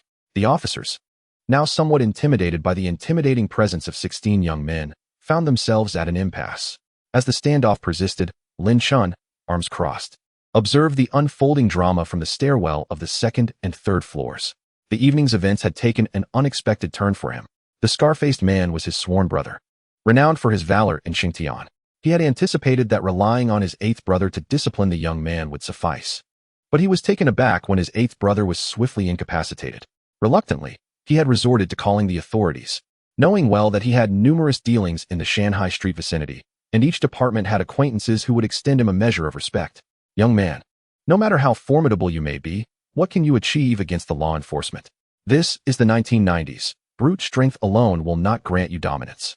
I shall teach you your place in no time." As if sensing a connection, Lin Chun gazed downward, synchronously finding Tan Xiaotian looking up. He had never encountered Lin Chun before, yet an instinctual awareness told him that the middle-aged man with a crew cut standing on the staircase was indeed Lin Chun. As their gazes met, Tan Xiaotian broke into a broad grin, revealing a mouthful of pearly white teeth. For reasons unknown, Lin Chun felt a surge of agitation at the sight of Tan Xiaotian, wishing fervently to rush over and deliver a thorough beating to the young man. "Is that so? You think you can act with impunity due to your numbers? Just watch how I handle you without lifting a finger." Lin Chun descended the staircase step by step, ultimately confronting the officer. "Officer, I am the proprietor of this establishment. This group has resorted to violence, severely disrupting our lawful business operations. I implore the police to uphold justice for us law-abiding citizens." Lin Chun's voice trembled with barely contained emotion. The commanding officer seized Tan Xiaotian, barking, "Don't move. Anyone who stirs will be handcuffed. I'm taking you in for questioning, along with the rest of you. Come with me, or it will be deemed violent resistance." The other officers, on high alert, drew their weapons, aiming them at Tan Xiaotian and his companions. "Wait, you cannot take them. They are my subordinates." The door to the private room swung open, and Tan Mingqiu emerged, pushing out a bloodied man with a scarred face. He shot a fierce glare at Tan Xiaotian before turning to the officer and presenting his military ID. "Comrade officer, my subordinates and I were dining here when we were assaulted by a group of thugs. The situation has escalated beyond mere police intervention. I must report this to the military district. Attacking active duty soldiers is an open crime. Please hold on." Tan Mingqiu retreated into the private room, and everyone could hear him making a phone call. "Reporting to the commander, I am Tan Mingqiu, the captain of the 1st Battalion of the XX Regiment. During an outing with my subordinates, We were attacked by a group of armed assailants. I request the military police and inspectors to mobilize. My location is the Tianbao Barbecue Restaurant on Shanhao Street, Pingyi District. The commanding officer glanced at the military ID in his hand, noting the complete set of photo and seal before looking back at the 16 formidable young soldiers. Despite their fierce demeanor, they stood tall and straight. Exuding an aura of righteousness that was far from the typical street thugs, there was a palpable military presence. Damn it, Lin Shan. How dare you call us here without clarifying the situation? You think you can lay hands on active duty soldiers? Do you really believe yourself to be the tyrant of Shanhao Street? This matter was beyond my jurisdiction. I cannot involve myself further. After Tan Mingqiu finished his call, the commanding officer saluted sharply. Captain Tan, I apologize for not knowing your identity earlier. It was all a misunderstanding. Since this involves the military, we shall take our leave and leave the matter in your capable hands. Dismissed. The officers had arrived in haste and departed just as quickly, leaving Lin Shan, who feigned calmness. Ensure the scene is preserved, Tan Mingqiu instructed, and his subordinates immediately dispersed to secure the area from the main entrance to room 201. He beckoned Lin Shan and the head waiter, who had initially begun to fabricate a false testimony. You two will accompany me back to the military district to explain to the military police why you sought to malign us. The head waiter, pale with fear, trembled uncontrollably, clutching the wall for support, and desperately whispered to Lin Shan, Boss, this is all you're doing. You must stand up for me. I have no desire to accompany this group of soldiers. Lin Shan shot a glare, causing the foreman to stifle his sobs once more. When anyone asks you later, you will say it was a misunderstanding, do you understand? The foreman, wiping his tears, nodded repeatedly, fearing the soldiers even more than Lin Shan. Taking a deep breath, Lin Shan turned to face Tan Mingqiu and instantly donned a cheerful demeanor. Esteemed leader, it seems there has been a misunderstanding. My eyes have failed me, mistaking the good for the bad. Please, let us not quibble over trifles, as we are merely small-time merchants. As he spoke, he cast a furtive glance at the dejected Lao Ba, who was being held nearby. If today's affair were to end favorably, it would hinge entirely on Lao Ba's ability to shoulder the burden. Tan Mingqiu shot him a disdainful look, but remained silent. Lin Shan attempted to draw closer, only to be intercepted by Tan Xiaotian, who, without uttering a word, fixed him with a smirk and a pointed finger, clearly taunting him. This time, Lin Shan lowered his head deeply. Chapter 50. Booming business. Recently, two significant pieces of news have emerged in Shanghao Street, both involving Lin Shan. The first concerns the temporary closure of Tianbao Barbecue for an overhaul. According to well-informed sources, the restaurant owner, Lin Shan, had offended a powerful young lord, who, accompanied by a group of soldiers, vandalized Tianbao Barbecue, even deploying military police to arrest Lin Shan. However, some skeptics dismissed this narrative, noting that despite the closure, the tables and chairs inside remained intact, showing no signs of damage. Nevertheless, numerous witnesses confirmed Lin Shan's arrest by military police. The truth of the matter became muddled, leaving everyone confused, but since that night, Lin Shan had not been seen in Shanghao Street. The second major headline is the opening of a gaming establishment named Xiaotian Network at the east gate of Dongda University, which has been thriving tremendously. Not only students from Dongda, but even boys from the nearby Sports Institute and Medical University flocked to play, much to the dismay of other gaming house owners. With over 20 gaming establishments in Shanghao Street, business had previously been relatively even. However, the new venue's success naturally drew patrons away from others. The owners of these establishments, not known for their virtuous inclinations, found their incomes dwindling and began to entertain dubious thoughts. A few owners sought out Lin Shan, only to be turned away at the door. Lin Shan's wife informed them that he was not seeing anyone for 3 months. They then sought out Lao Ba, Lin Shan's sworn brother, only to learn he had been sentenced to prison. The owners were left in a state of confusion. Were the rumors true? Had Lin Shan truly crossed the military? One suggested, why do we need to seek out Lord Shan? We can simply approach any brother from the underworld to deal with a gaming house owner. With this revelation, the owners quickly sought out Chang Mao, one of Chun's subordinates. Initially, Chang Mao, believing such a gathering of owners heralded a lucrative deal, welcomed them warmly. However, upon hearing their requests, his expression darkened, and he shook his head vehemently. The owners, thinking he was dissatisfied with the initial offer, increased their bid by an additional 5,000. In a fit of frustration, Chang Mao brandished a broom and began to usher them out. Are you trying to get me killed? Do you even know who the owner of Xiaotian Network is? Spring Master had been detained in the military district for several days due to him, and 8 Master also ended up in prison because of this. You bunch of scoundrels. With ill intentions, I still wish to live a little longer. Upon hearing this, The group of bosses suddenly realized the gravity of the situation, chills creeping down their spines. It turned out that the proprietor of Xiaotian network was indeed the young master responsible for Spring Master's downfall. The rumors were true. Never mind. Let us simply return home and stay put. If all else fails, we shall consider selling off the gaming room. This news spread throughout every corner of Shanghai Street within half a day, revealing that the owner of Xiaotian network was a young master with military connections. The very culprit who had imprisoned old 8 and caused Lin Chun to shut his doors to guests. In an instant, the notorious reputation of Tan Xiaotian, unbeknownst to him, drifted through the winds. At the epicenter of this news storm, Xiaotian network was filled with hundreds of eager young individuals, their eyes sparkling with uncontainable excitement, their hearts racing in unison. It was Saturday, and the afternoon marked the finals of the highly anticipated Red Alert ranking competition, attracting self-proclaimed masters of the game from around the vicinity of Shanghai Street to Xiaotian. With only 40 computers available at Xiaotian network, it was impossible to accommodate hundreds of players simultaneously. Tan Xiaotian, Chen Xing, and the newly recruited charming receptionist Sun Li began coordinating the match schedules for the registrants. Please, everyone quiet down. We have 268 participants. The first round will be a knockout format, divided into 10 groups of 4 players each, competing in pairs. You may choose your nation, and the maps will be randomized. Registration is free, but there is a fee for using the computers. The competition rate is discounted at 8 yuan per hour. Those wishing to compete, please proceed to the front desk to pay, and matches will be arranged based on the order of payment. Those victorious in the first round will automatically advance to the second, continuing this way until the top 10 of the week are determined. The names of the winners will be displayed on the Red Alert Hall of Fame for 1 week, until the next week brings forth a new top 10. Additionally, Xiaotian network will provide material rewards to the top 10 outstanding players. Now, you may go ahead and make your payments. The crowd of Red Alert experts surged towards the front desk, clamoring to be the first to pay, fearing they might lose their chance. I'm first. Collect from me. No way, I was here first. Tan Xiaotian wiped the sweat from his brow, glancing at the equally flustered Chen Xing, and they exchanged a wry smile. Underestimating the challenges of organizing the competition for the first time, they were equally unprepared for the enthusiasm of these gamers. It seemed necessary to hire a few temporary workers to assist on competition days. Tan Xiaotian and Chen Xing joined in to help with the registration and payment collection, and after half an hour, they had finally scheduled the matches. The knockout rounds officially commenced. All 40 machines were filled with players, each showcasing their unique play styles. Those who were not yet on stage sat on plastic stools outside, gazing at the large television broadcasting the live competition, cheers and sighs echoing throughout the venue. Why build 2 power plants at the start? What a waste. Oh my. Who is that? Their speed is astonishing. Thank goodness I'm not up against them.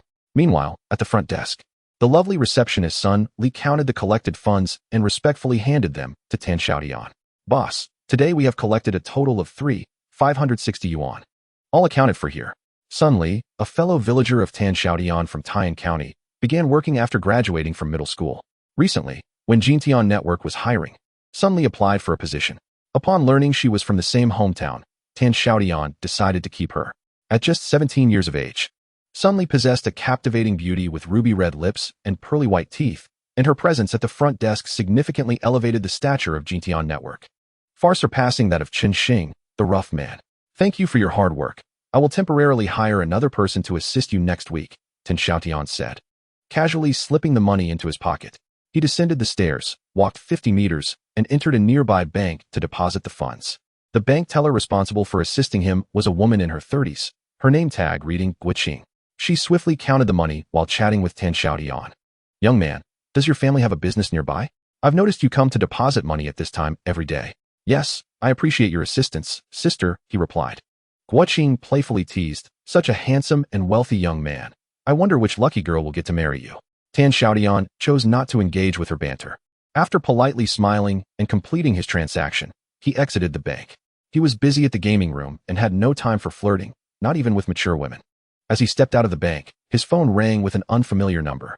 However, the initial digits 010 made his heart skip a beat. Hello? Is this Xiaotian? Came a cautious voice on the other end. Chu Ting. Class monitor, you finally called me. I've missed you terribly, she confessed. Tan Xiaotian felt a wave of warmth wash over him, a delightful sensation. Hearing his voice seemed to ease Chu Ting's tension as she responded, Oh, you only know how to say nice things. If you missed me, why didn't you call? Tan Xiaotian felt a pang of grievance. Who says I didn't? You never turned your phone on. I tried calling several times. We're in military training. We have to hand in our phones. I'm currently at the infirmary with a classmate, using a public phone to call you. But wait, why can you use your phone? Aren't you in military training? My physical fitness is exceptional. I finished my training early.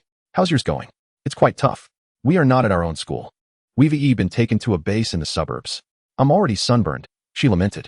Tan Xiaotian, no longer heading to the gaming room, squatted by the roadside, cherishing the conversation with Chu Ting.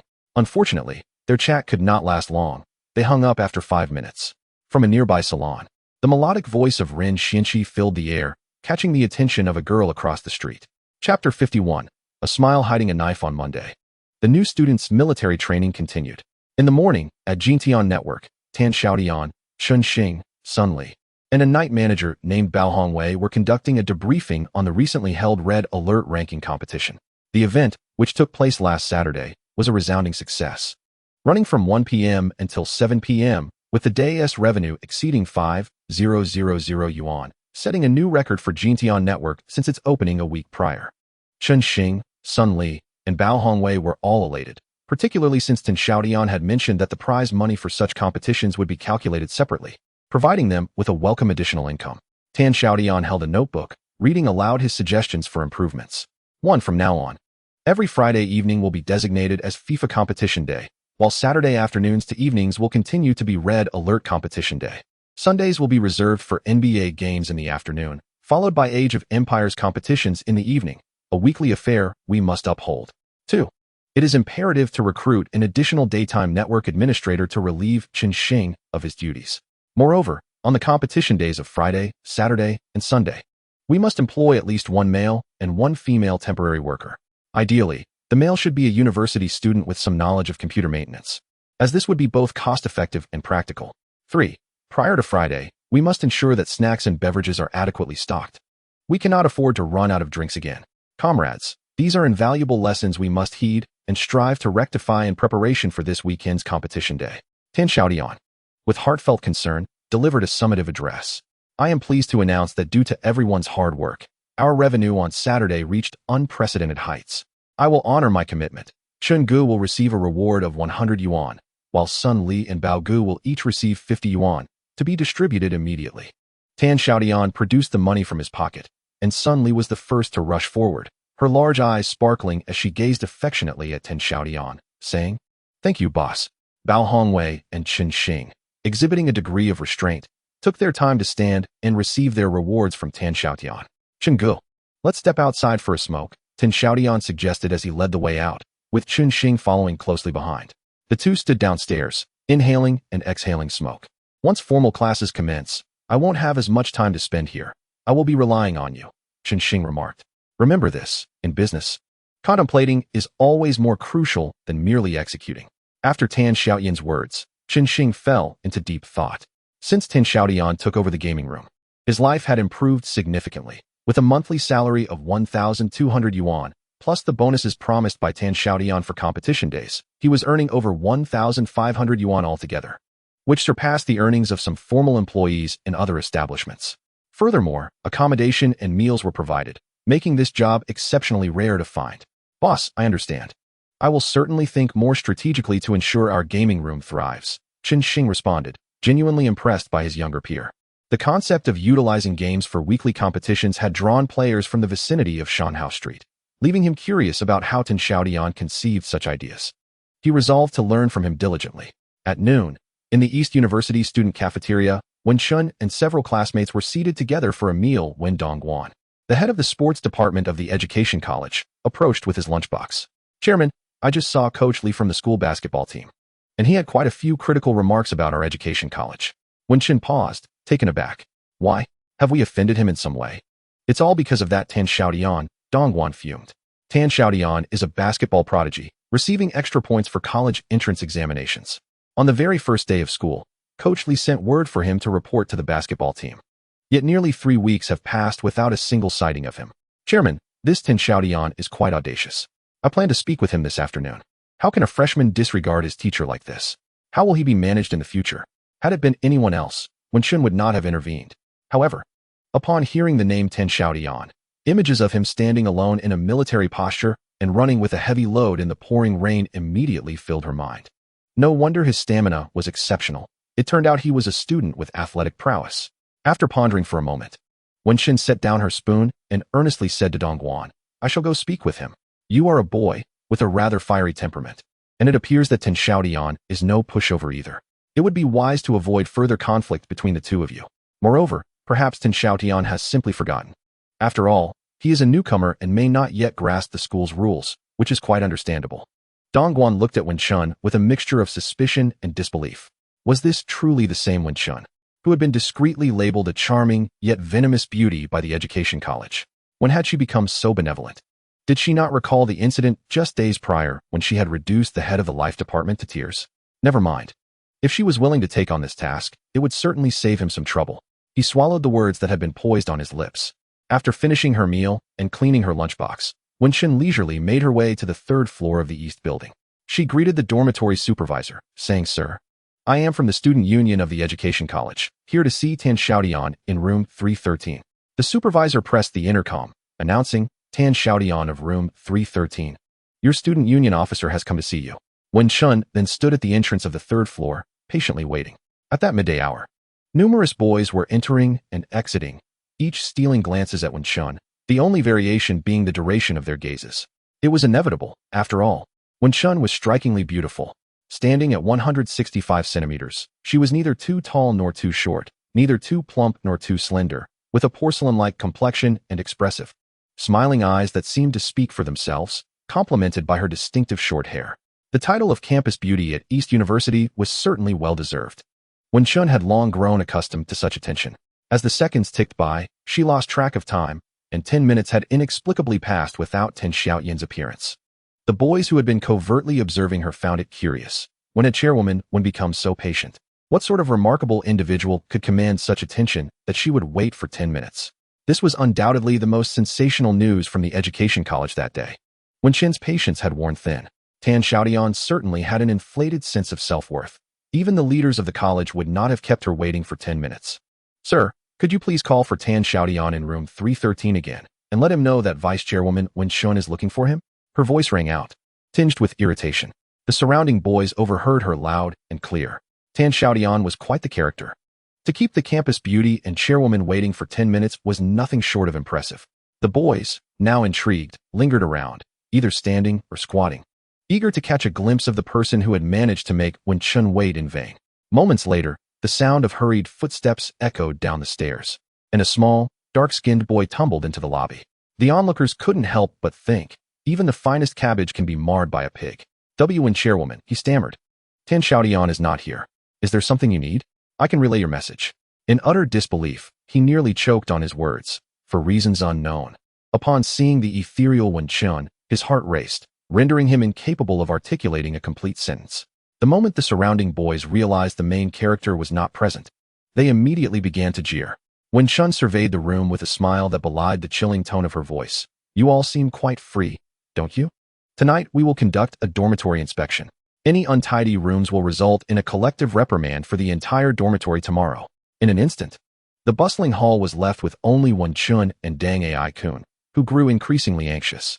Chapter 52. The get-out-of-jail-free card. Wenxin's radiant gaze finally settled on Dang Ai-kun, who was evidently forgotten in her earlier promise to assist him with student loans. "Who are you?" "W and chairwoman. I am Dang Ai-kun, the roommate of Xiaotian. Xiaotian is not in the dormitory, and we do not know where he has gone." After a stuttering start, Dang Ai-kun managed to articulate his thoughts clearly. Xiaotian does not need to participate in military training, so he hasn't returned to the dormitory much lately. If you have something to convey, I can pass it on. Wenxin frowned slightly. Coach Lee from the school's basketball team is looking for him. Please let him know to visit when he has the chance. Also, she hesitated for a few seconds before reciting a series of numbers. "This is my pager number. Please inform him to contact me upon his return. I wish to discuss matters regarding the student council." Dang Ai-kun accompanied Wenxin to the entrance of the building, straining his neck to catch a glimpse of her figure disappearing from sight, repeatedly murmuring the pager number she had left behind. Had he known that the term goddess would become popular in later years, he would have undoubtedly placed Wenxin on a pedestal in his heart.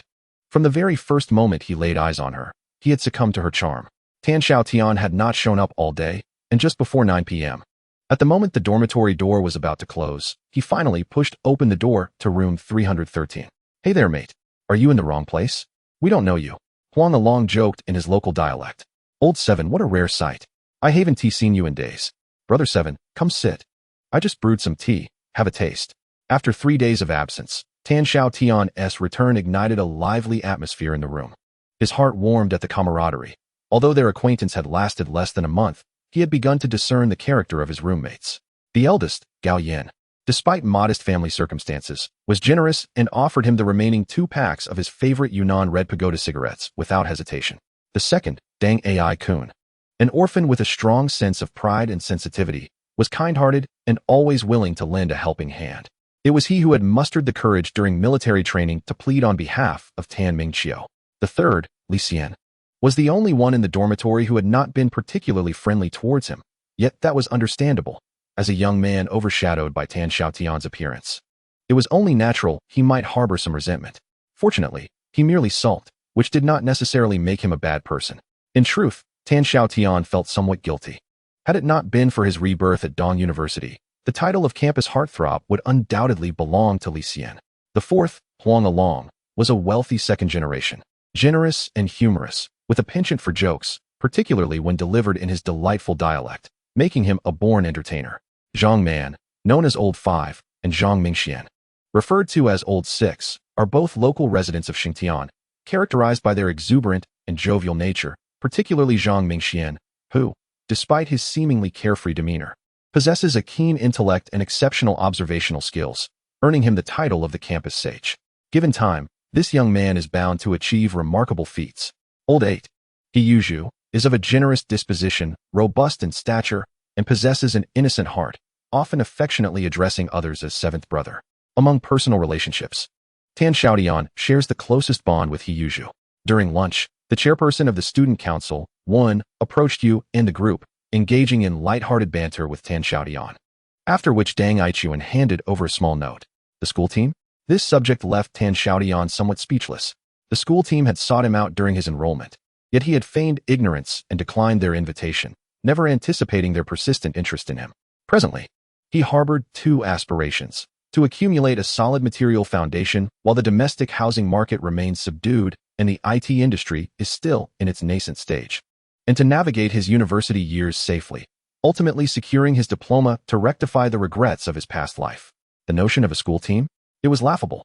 What would a middle-aged individual find in playing basketball for exercise, as if they were still children? Zhang Mingxian slapped his thigh in exasperation, exclaiming, "Old 7, how foolish can you be? You're turning down a golden opportunity." "What golden opportunity?" Tan Xiaotian asked, bewildered. Zhang Mingxian, with fervent enthusiasm, explained until both Tan Xiaotian and the others grasped the concept. In university, the gravest concern is failing exams, yet certain individuals enjoy preferential treatment, humorously dubbed as having a get-out-of-jail-free card. One category includes student council officials who adeptly navigate relationships with teachers and counselors. The other comprises talented athletes representing various school teams, who, with their training commitments, often bring glory to their faculties, and should they falter in exams, their coaches can provide supportive notes. "Old 7, you're still naive. Others would beg for such an opportunity," Zhang Mingxian lamented, patting Tan Xiaotian's shoulder dramatically. Determined, Tan Xiaotian resolved to seek out the elusive coach Li the following day. However, he pondered the reason for Chairperson Wen's interest in him. Looking at the pager number on the note, he inquired of Dang Aichuan. She merely said it pertained to a matter with the student council, disclosing little else. Dang Aichuan felt a twinge of anxiety, inexplicably unsettled since Wen Chun had left his number for Tan Xiaotian. Isn't it obvious? That campus belle has set her sights on our old 7, huh? Who could resist his charming looks? Huang Along's comment incited discontent in 2 individuals, Dang Aichuan and Li Xian, particularly the latter, whose expression darkened considerably. "Enough with the jesting. Let us discuss this tomorrow," Gao Yan interjected, attempting to diffuse the tension. Tan Xiaotian retreated to the washroom, where he washed up and leaned against the window, lighting a cigarette. Having never attended university in his previous life, he found the intricacies of this environment perplexing. Zhang Mingxuan's words served as a reminder that he should not solely focus on business ventures, but also foster good relationships with teachers and classmates. He resolved to bring a small gift to visit Coach Li the next day. Additionally, he recalled that Chairperson Wen was reputed to be quite a beauty. The following day, Tan Xiaotian awoke lazily around 9 o'clock, while the others had already departed for military training, leaving him alone in the dormitory. He ambled through his morning routine and then ventured outside to enjoy a hearty breakfast. Afterward, he stopped by a tobacco shop to purchase 2 packs of soft Zhonghua cigarettes, wrapping them in newspaper as a gift for Coach Li. As for the alluring chairwoman, he pondered what would be the perfect present for her. Strolling leisurely through the East University campus, he eventually found himself near the Xiaotian Academy of Fine Arts. The vicinity was abundant with shops selling paper, paints, and brushes, compelling him to meander into a moderately sized stationery store. The store boasted a comprehensive selection of writing instruments, including various brushes for traditional Chinese painting, an assortment of oil painting brushes, sketch pencils, mechanical pencils, and fountain pens, an exquisite array that dazzled the eye. Among the myriad of pens, one distinctive pink fountain pen caught his attention, its elegant design exuding a distinctly feminine charm. It stood out amidst the multitude, prompting him to inquire about its unique features. After all, being near an art academy, one could never be too sure if it was a brush meant for painting. The shop assistant smiled gently, likely accustomed to curious customers, and explained that it was merely an ordinary fountain pen, not intended for artistic endeavors. With a price tag of 518 yuan from the Parker brand, recognizing its suitability as a gift, Tan Xiaotian swiftly decided to purchase it, reaching into his wallet and requesting it to be wrapped. The assistant was taken aback. The pen's price exceeded 500 yuan, nearly equivalent to half her monthly salary. Many had inquired about it before, yet most had refrained from buying due to the cost. Here was a boy who, without so much as a blink, was ready to make the purchase, without a doubt, a wealthy heir. As he fished out 600 yuan notes from his wallet, he hesitated. Wait, the assistant, who had already retrieved the pen, paused, watching him quietly. In that fleeting moment, Tan Xiaotian thought of Chu Ting. Surely, the class monitor would appreciate this pen as well. I shall take 2. Please wrap them both. Chapter 53. The perils of indulgence. To Tan Xiaotian's surprise, Coach Li proved to be quite amicable. In Northeast dialect, being easy to talk to signifies a person who is calm, friendly, and approachable. Initially, upon their first meeting, Coach Li had expressed his displeasure regarding Tan Xiaotian's belated arrival to the team, which was 3 weeks overdue, even displaying signs of wanting to slam the table in frustration. However, after Tan Xiaotian presented him with a cigarette as a gesture of goodwill, the coach's demeanor softened. When Tan Xiaotian revealed the 2 packs of Zhonghua cigarettes wrapped in newspaper, a smile broke across Coach Li's face. Seizing the opportunity, Tan Xiaotian invited him to a casual lunch. After a few drinks, Coach Li transformed into a much more congenial figure, even throwing an arm around Tan Xiaotian's shoulders and addressing him as a brother. Tan Xiaotian tactfully expressed his concerns about his recent decline in basketball skills and lingering injuries, fearing that he might not be able to shoulder the responsibilities of a key player. Brother, these are just excuses. Aren't you simply worried about the time training might consume? Or perhaps you think that since you've already been admitted to university, why bother with basketball? Coach Li pointed at Tan Xiaotian and burst into hearty laughter. The subsequent remarks he made lifted Tan Xiaotian's spirits entirely. I am not a fool. Apart from the annual university competition in Donghai province, where you must come to train, the rest of the time, a semblance of practice will suffice. As long as you comply, I shall ensure your college receives a favorable recommendation for the final examinations. Tan Xiaotian's heart soared with joy, realizing how perceptive Coach Li truly was. Indeed, those 2 packs of cigarettes had not been purchased in vain. He had secured his proverbial get-out-of-jail-free card. He hurriedly offered cigarettes and poured drinks in gratitude. After parting ways with Coach Li, Tan Xiaotian retrieved a slip of paper and dialed the pager number inscribed upon it. After waiting for what seemed an eternity without receiving a return call, he returned to Jintian Network, collapsing onto the bed in his small room and falling into a deep slumber. After having lunch at the school cafeteria, Wenxin returned home for a midday nap. Her father served as the vice president of Dong University, and their residence was conveniently located on campus, facilitating her daily commute. Due to her class schedule, Wenxin had set her pager to vibrate mode, which meant she did not notice Tan Xiaotian's call. The afternoon was filled with 2 consecutive lectures, and it was nearly 4 p.m. by the time she finally noticed an unfamiliar mobile number displayed on her pager. Her heart raced momentarily. Could it be Tan Xiaotian? She had only recently shared her pager number with him. However, this thought was quickly dismissed, as few students could afford mobile phones in this day and age. Out of courtesy, Wenxin sought out a public phone on campus to return the call. The line was chaotic, with voices shouting, "Quickly, hurry back to defense. They're at the doorstep, and we need to erect 2 electric fences." Wenxin frowned at the disarray. Then, a melodious male voice came through. "Hello, who are you looking for?" Despite the surrounding noise, Wenxin keenly recognized that it was indeed Xiaotian on the other end. "Sorry, wrong number," she replied curtly. Hanging up the phone decisively, she exhaled deeply, thinking to herself that a boy who indulges in frivolities lacks ambition, and such individuals do not deserve a place in the student council. Xiaotian, perplexed, glanced at his phone and muttered a curse before redirecting his attention to Han Zidong. Since taking on the management system project for Xiaotian's gaming room, Han Zidong had teamed up with a fellow graduate student, and the two had toiled day and night for nearly 3 weeks to complete the system. Today marked its inaugural test run. Han Zidong and his classmate diligently spent over 2 hours hunting for bugs and testing the system's stability, working tirelessly until after 8 p.m. Xiaotian invited Chen Xing to join him for a meal with Han Zidong and his colleague. Han Zidong assured them earnestly, "I promise to deliver a mature version of the management system by the time the National Day holiday arrives." It was then that Xiaotian realized that there was just over a week until the holiday. The military training was nearing its conclusion, and his gaming room had been in operation for nearly 10 days. The revenue generated by the gaming establishment has now reached a level of stability, with daily earnings averaging around 2,000, and on weekends, this figure can soar to an impressive 5,000, culminating in a weekly turnover of approximately 25,000. This realization astonished him. He had not anticipated such profitability from the gaming house. Unbeknownst to him, the thriving success of Jintian Network came at the expense of the desolation faced by other gaming establishments on Shanhaiji, as players flocked here for ranked matches, leaving other venues deserted. Every afternoon at 4 p.m., he visits the bank to deposit money, to the point where the bank tellers have come to recognize him.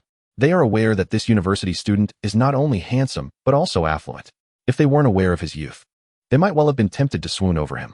After dining and bidding farewell to Han Zidong, Xiaotian relayed several tasks to Chen Xing, planning to purchase 10 additional computers after the National Day holiday.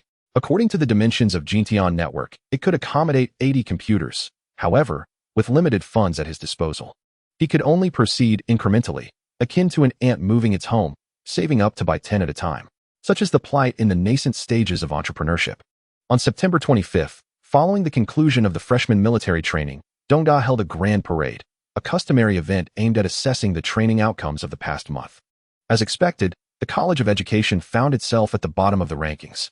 This was not due to a lack of effort from its students, but rather the evident disadvantages they faced. With a predominance of female students, their performance in marching and chanting paled in comparison to the male-dominated computer and mechanical engineering faculties, whose boisterous chants could shake the very ground.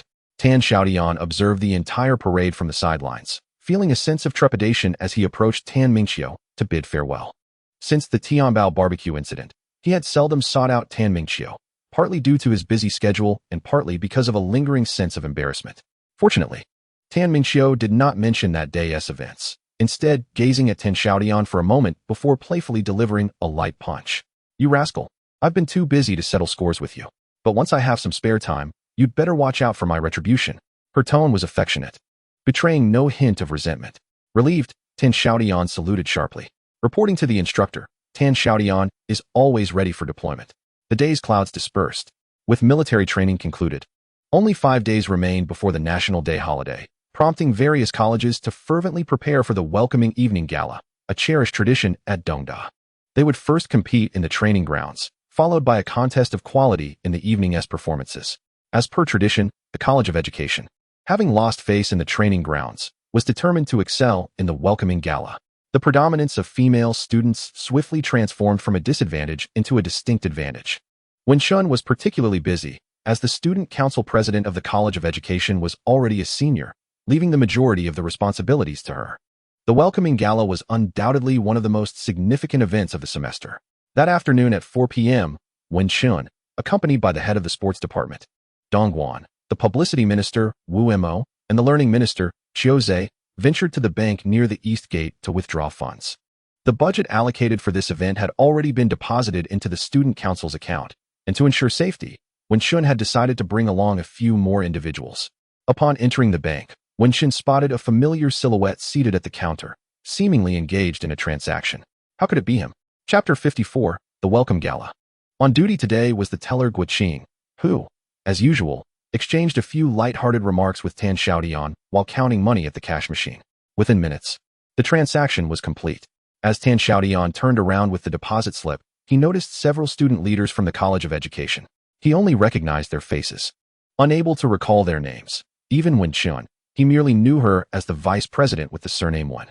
He also remembered that he still had a pen intended for her, a matter he had conveniently overlooked. However, the crowd was too large to broach the subject of gifts. As he brushed past Wen Shun and her companions, Xiaotian offered a polite nod and smile before exiting. Wen Shun took a seat at the counter, handing over the student union's deposit book to withdraw 3,000 yuan.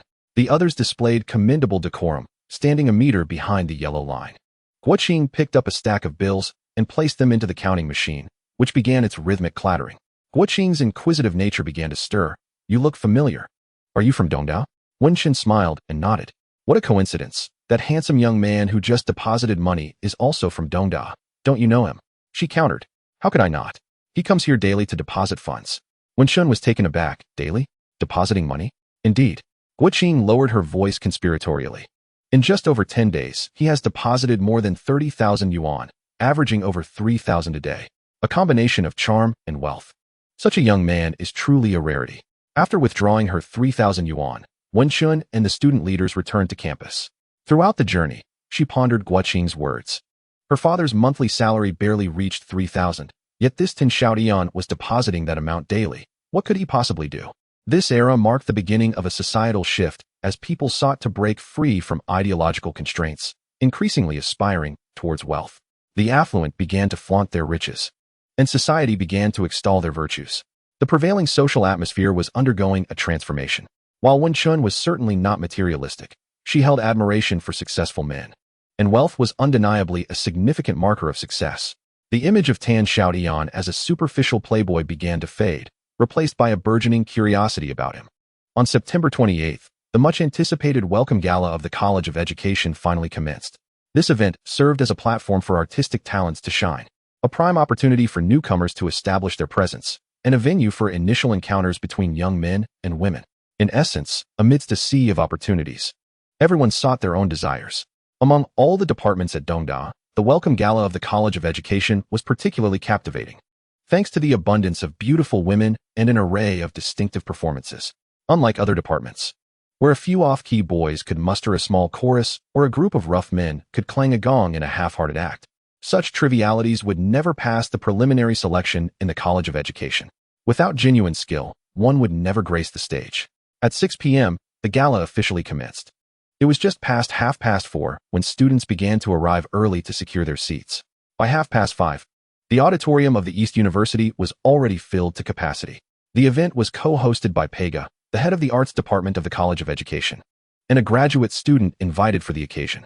To hold such a prestigious position in the College of Education, surrounded by an array of beautiful women, Pega was not only stunning but also possessed a remarkable singing talent, showcasing a professional level of pop vocalization that had astounded everyone at last year's welcome party, eclipsing all others.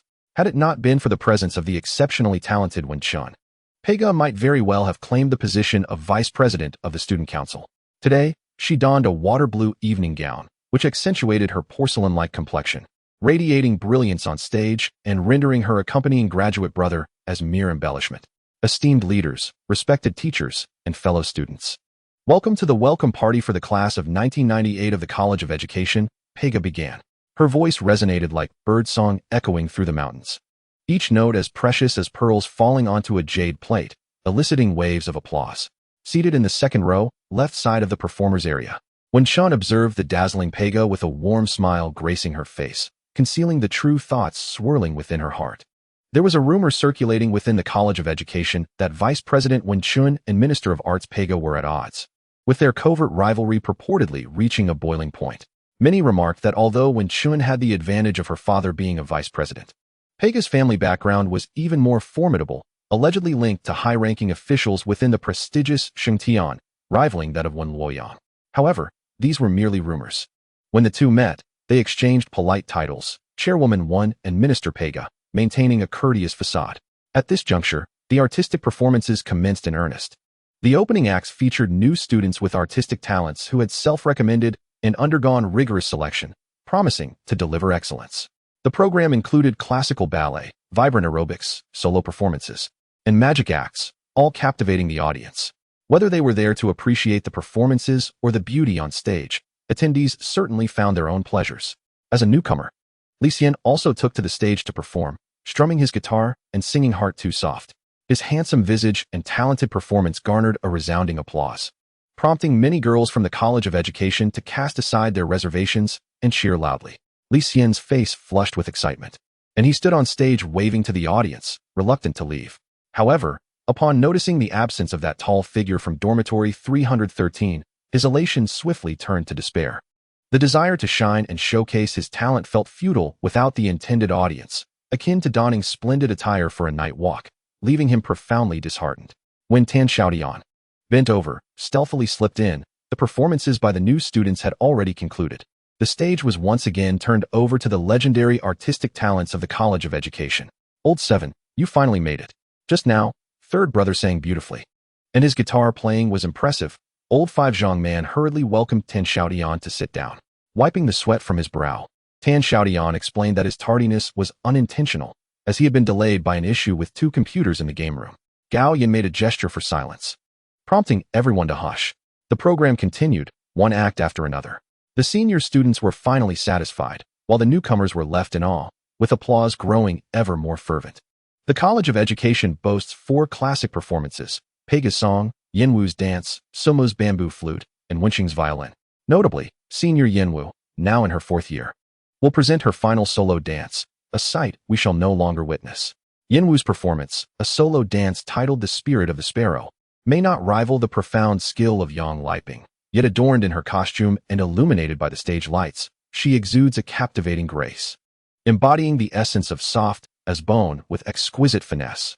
Naturally, the applause is thunderous.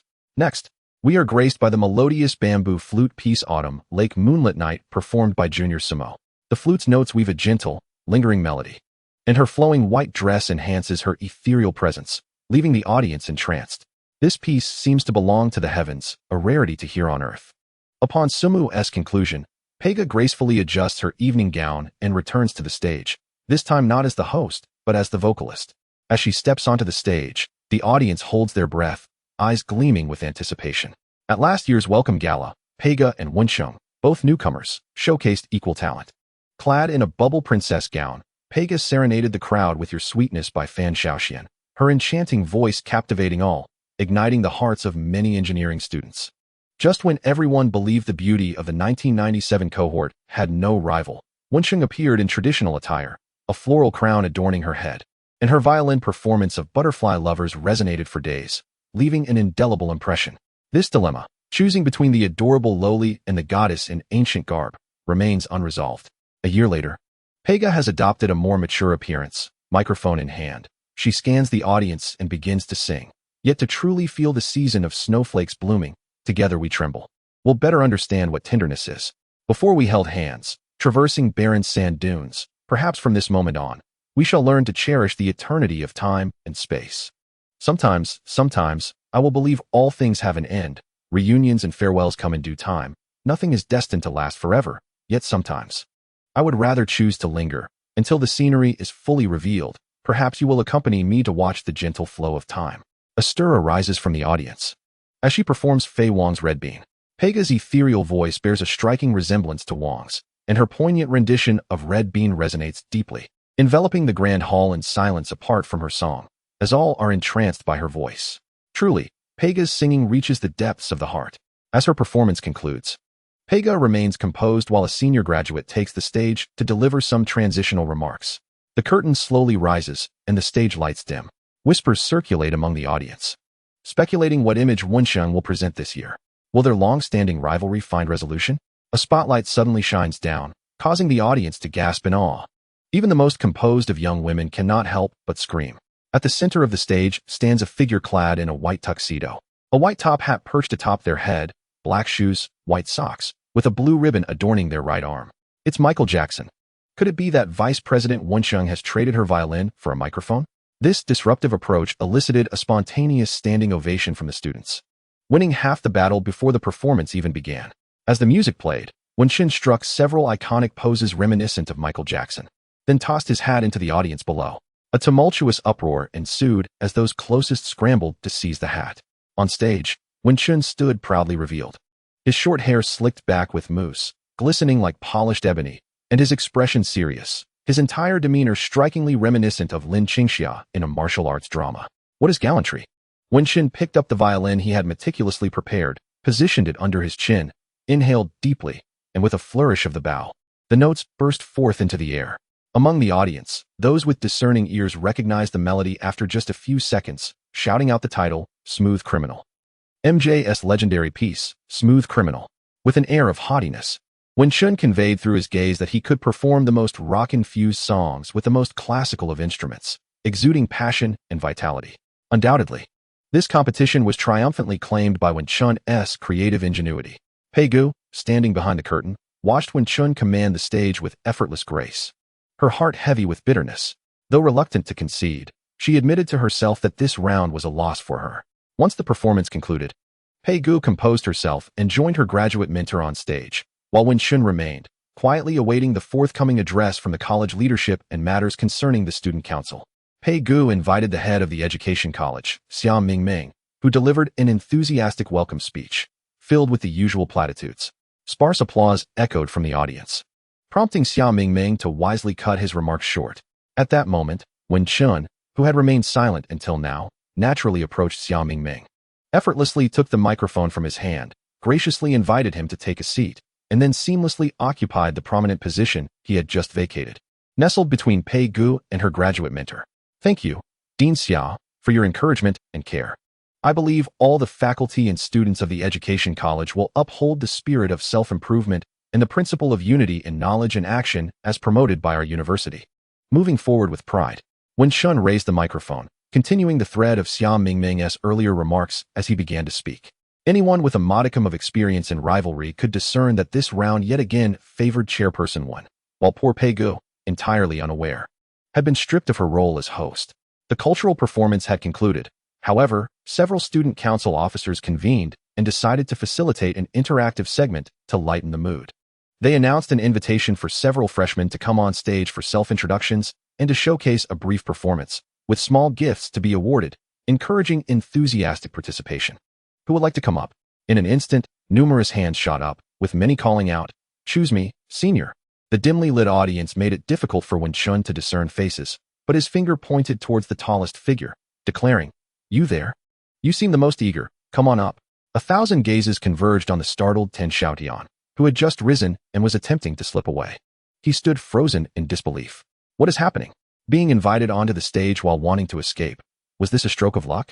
Seated beside him, Zhang Man and Huang Along urged him to ascend the stage with a flurry of jabs.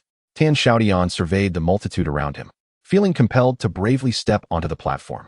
Wen Qin was taken aback as well. She had not anticipated that her casual gesture would result in his selection. However, displaying her characteristic composure, she addressed him.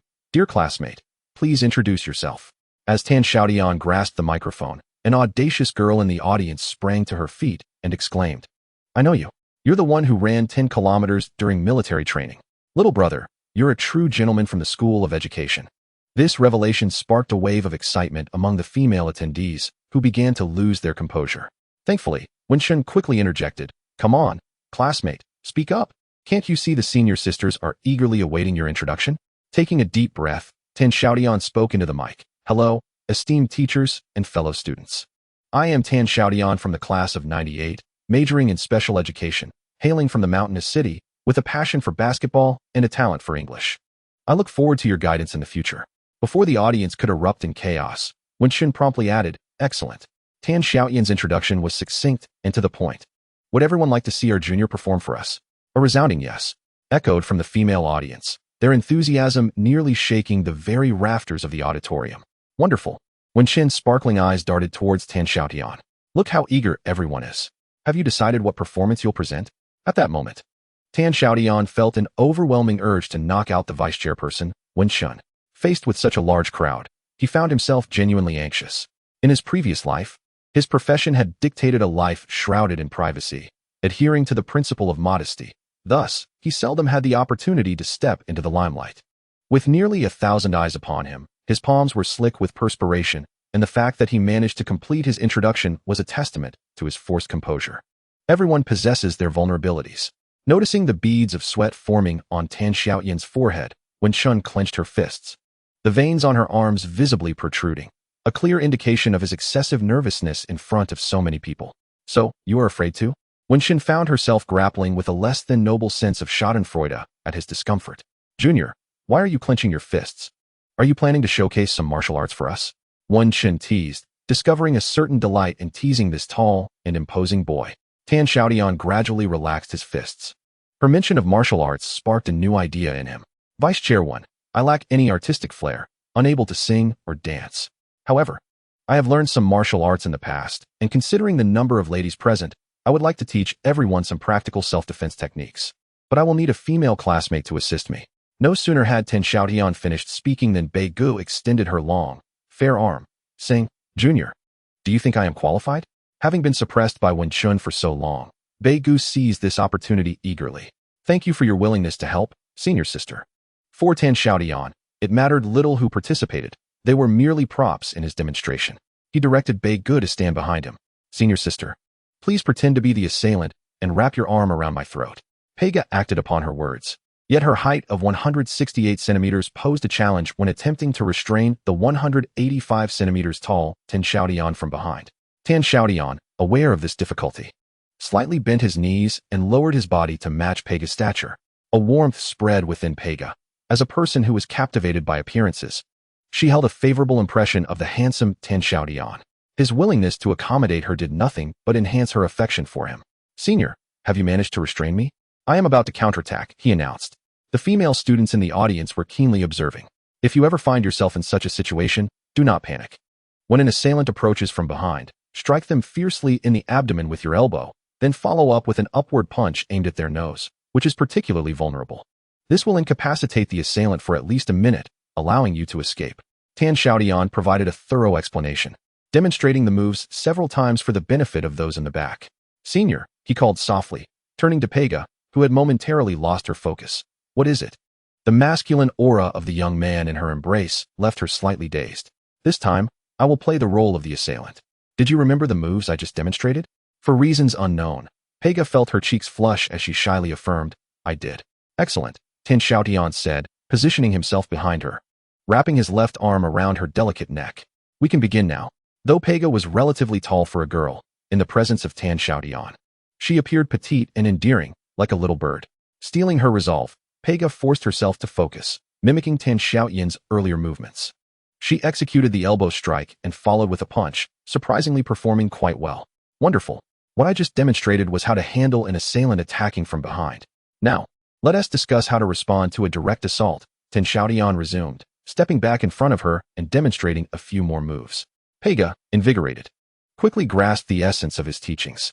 The girls in the audience erupted into applause, exclaiming that Tan Xiaotian's self-defense techniques were the most practical. He bowed graciously, preparing to exit the stage. However, two girls on stage were momentarily entranced by his retreating figure. Pega was dazed, having just been so close to Tan Xiaotian.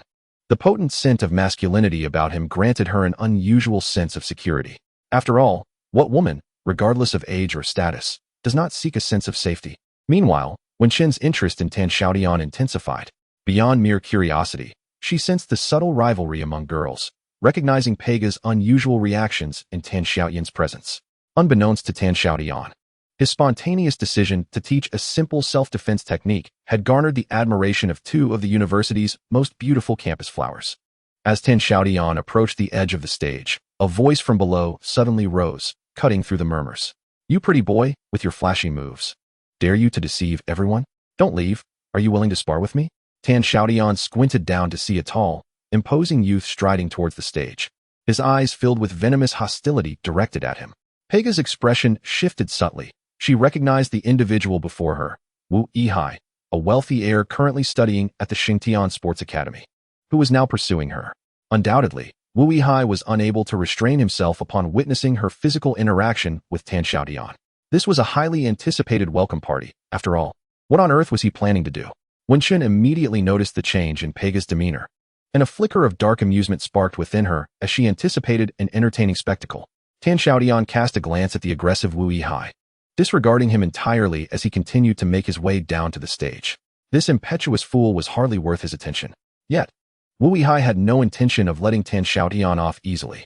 He had come to Dong University with great enthusiasm to witness the captivating performance of the goddess Pega, only to find her embracing a handsome young man in full view of the crowd. This sight ignited a furious blaze within Wu Yihai, his fists clenched tightly in rage. Having practiced Sanda since childhood, Wu Yihai prided himself on his combat skills.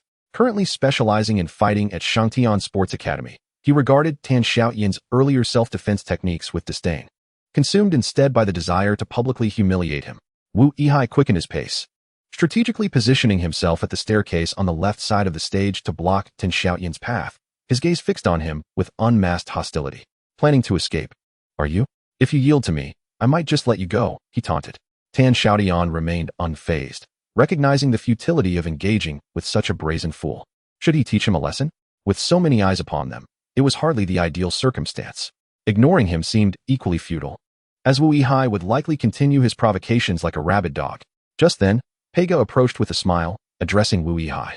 My dear classmate, it seems you are eager to showcase your skills after witnessing Tan's demonstration. We can certainly appreciate that. However, today's event is primarily a celebration of song and dance. Perhaps you martial arts enthusiasts could engage in your sparring after the festivities?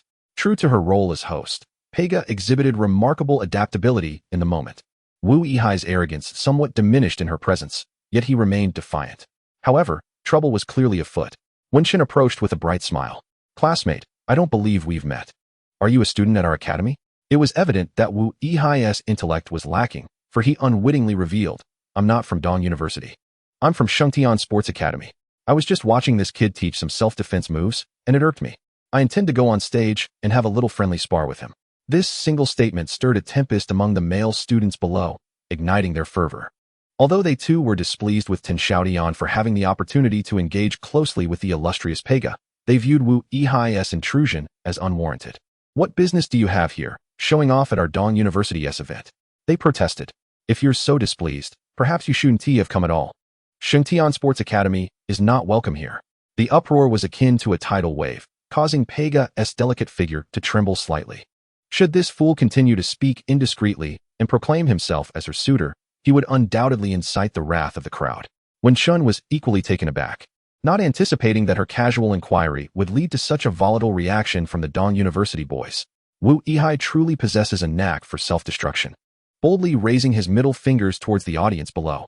This is a dire situation, having already offended the male spectators. He now finds himself facing the wrath of the female contingent as well. A cacophony of delicate voices intermingles with the shouts of condemnation, creating a spectacular uproar. Handsome, don't you know self-defense? You must avenge us. Strike him, and I shall wash your clothes for a month, including your underwear. I will provide you with hot water for a month. I will warm your bed. It seems that a confrontation is inevitable.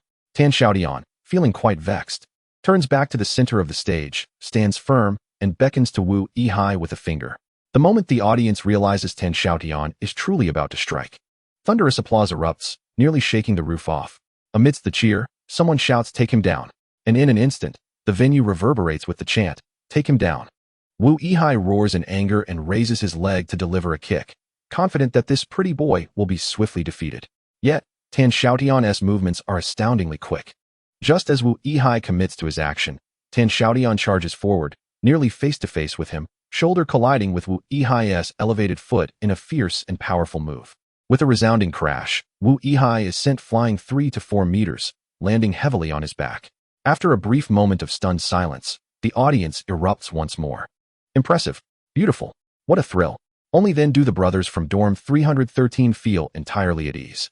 Having refrained from voicing their concerns about Lao Chi's ability to contend with this scoundrel, now, they can finally unleash their cheers.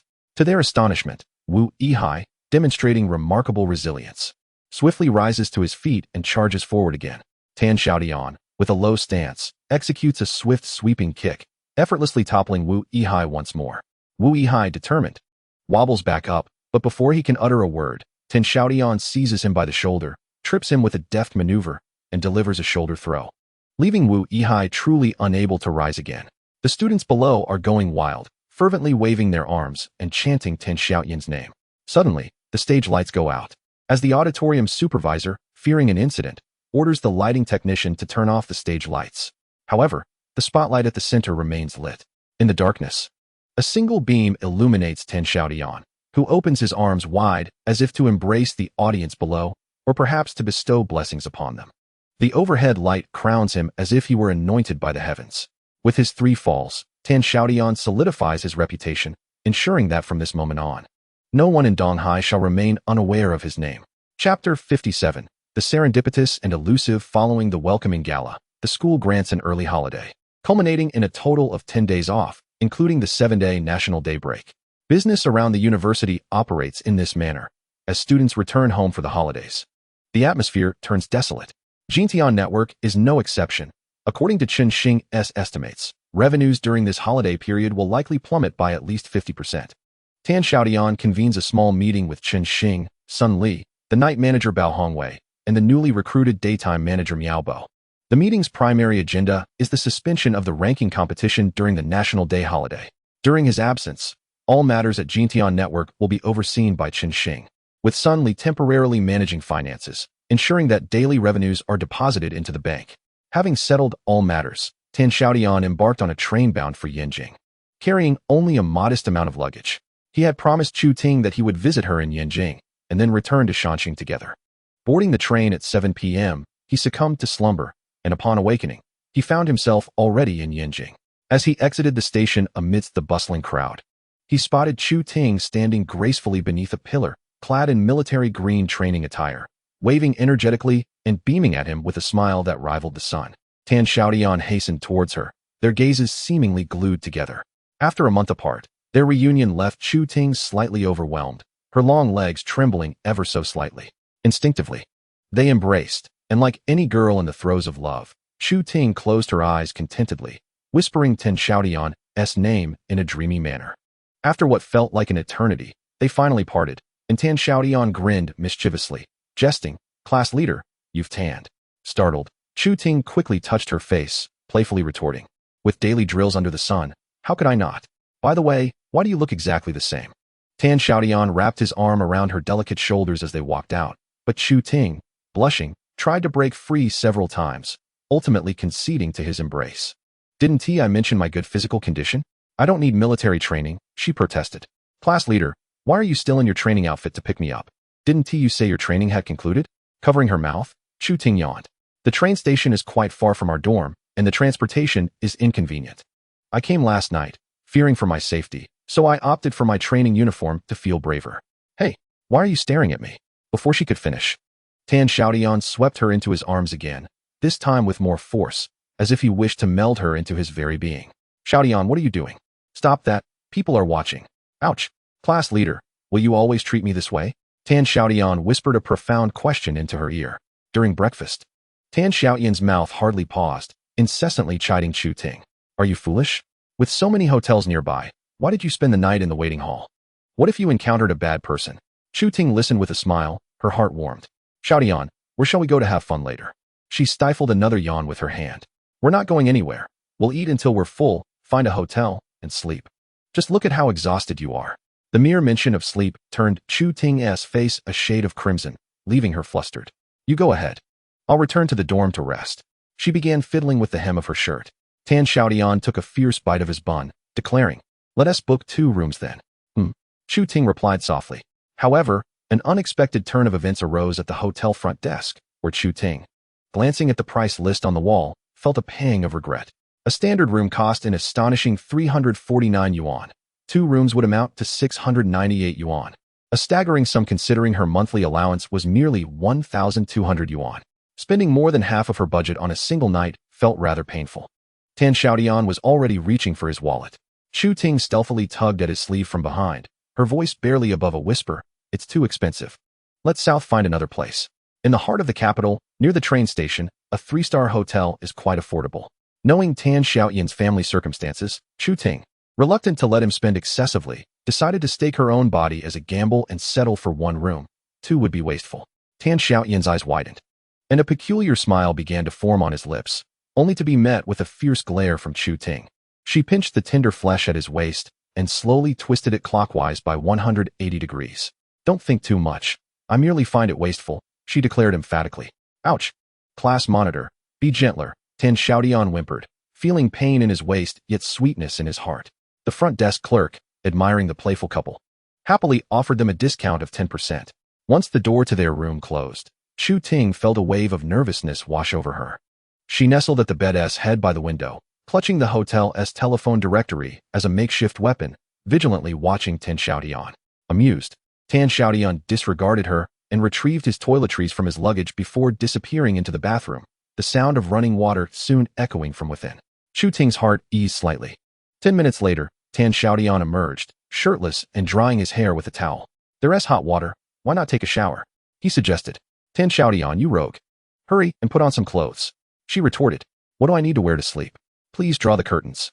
That overweight uncle in the lower bunk was snoring like a thunderstorm last night.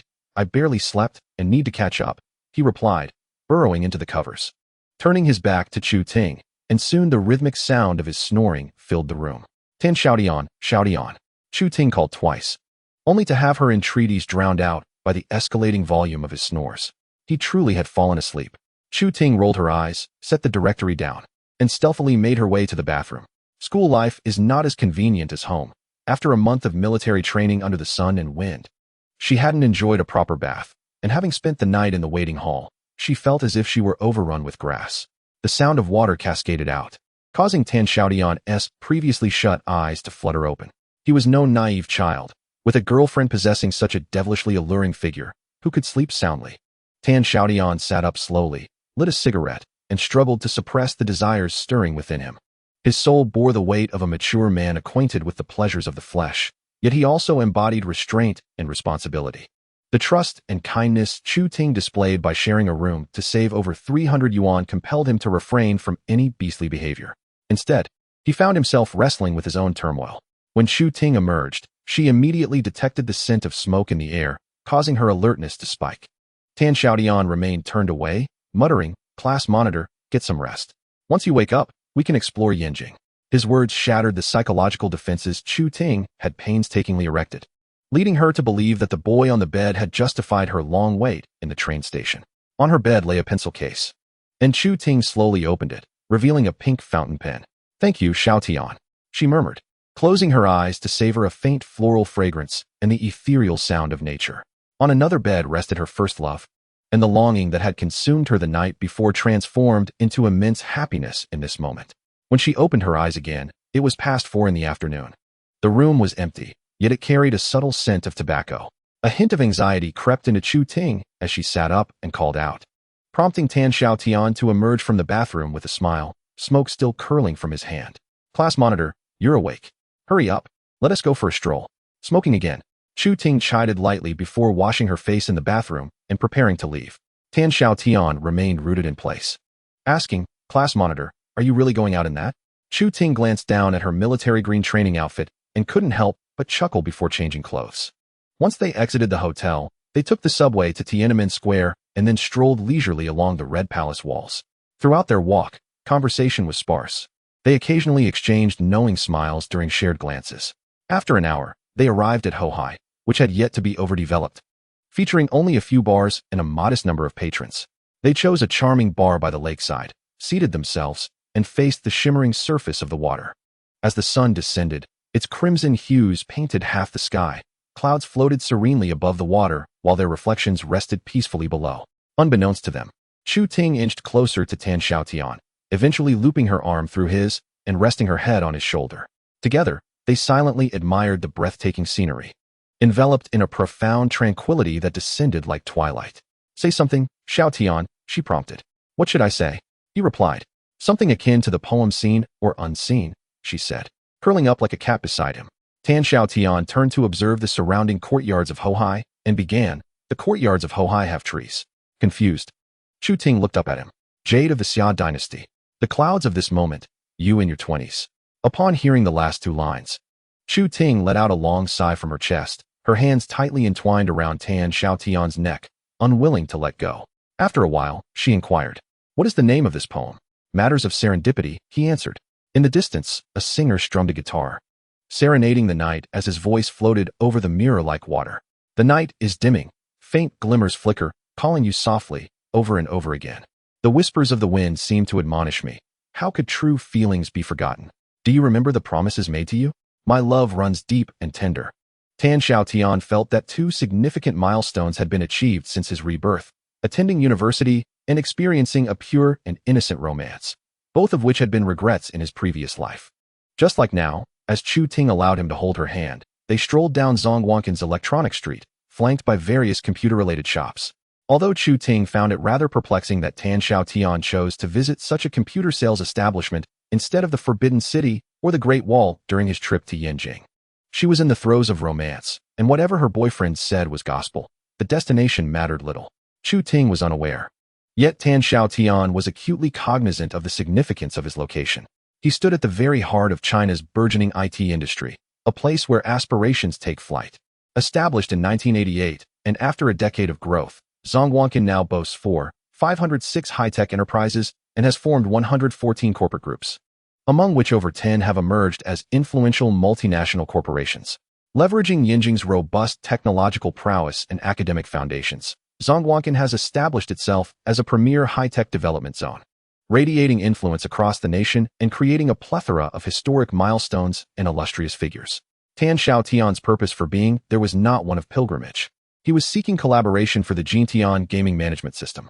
However, the question remained, whom could he approach as a potential partner? Standing at the crossroads of Wadaiku, which would later become the center of the universe, he felt utterly lost. The shops lining the streets were unfamiliar and alien. Xiaotian, are you hungry? You've been wandering for half the morning. Chu Ting inquired with genuine concern.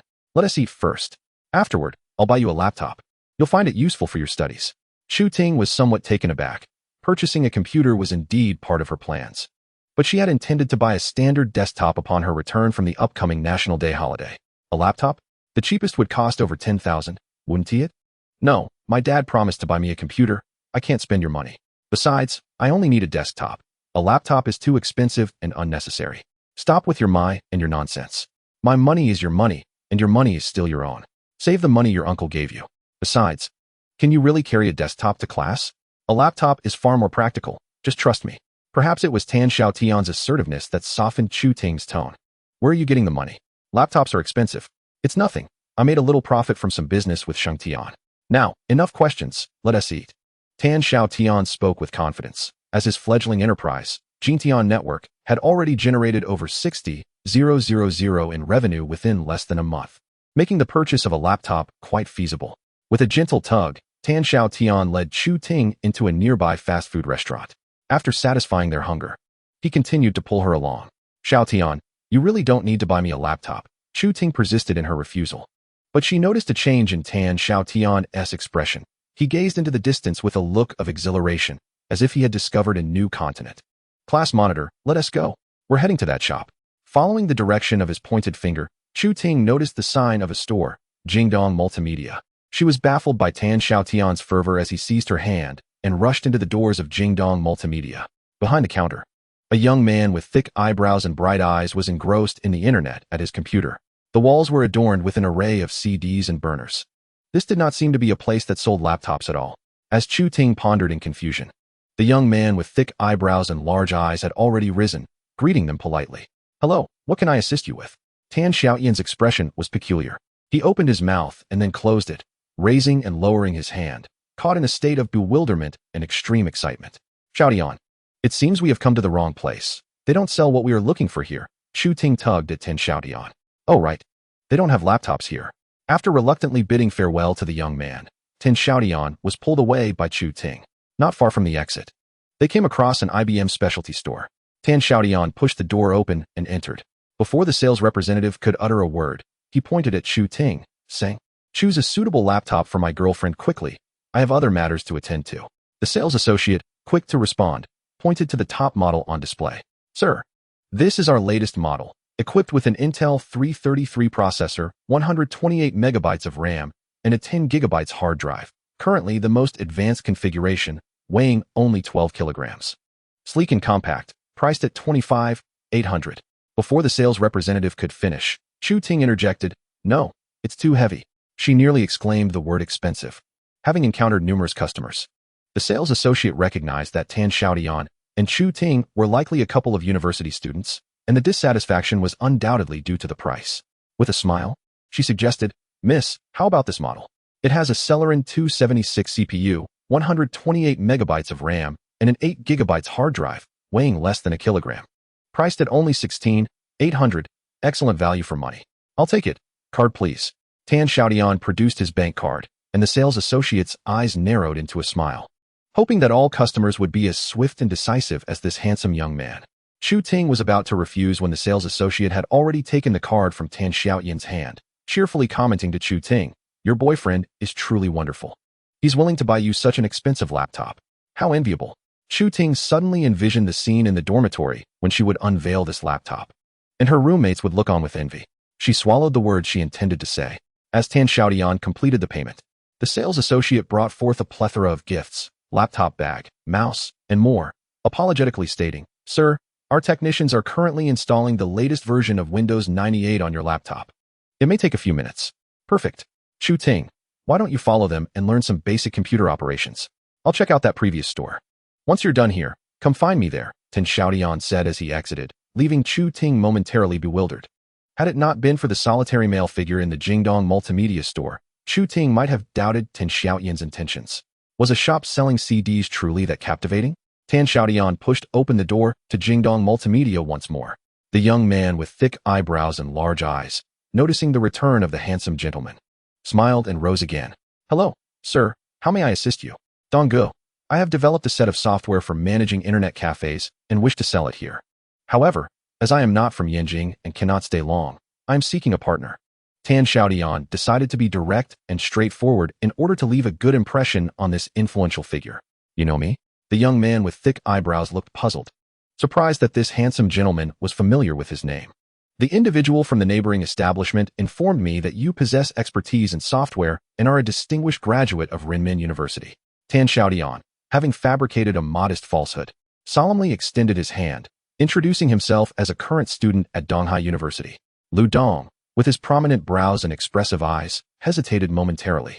He could not fathom why this handsome stranger, whom he was encountering for the first time, regarded him with such reverence, akin to that of an ardent fan meeting their idol. Nevertheless, his good upbringing compelled him to reciprocate the gesture, stating, "Lu Dong, a graduate of Renmin University, and now the proprietor of this small company in Zhongguancun, merely striving to make a living." Chapter 59. Collaboration. As their hands clasped, Tan Xiaotian gradually regained his composure, realizing he had been rather reckless. At this moment, Lu Dong was not yet the billionaire he would become in a future life. Tan Xiaotian's earlier actions would undoubtedly raise suspicions, considering Lu's status as a top scorer in the college entrance examination and his exceptional intellect. What remedy could he devise? Tan Xiaotian's mind raced. "My young brother, you must be younger than I. I shall address you as brother." Lu Dong casually pulled out a chair, inviting Tan Xiaotian to sit, engaging in seemingly casual conversation. Donghai University is among the top 3 universities in the country for computer software. Newsoft is a publicly traded company. You must be a computer major, right? It's impressive that you can create software at such a young age. Actually, I am from the School of Education. Tan Xiaotian hesitated before continuing. This software was developed collaboratively with several graduate students specializing in software, but the copyright is mine.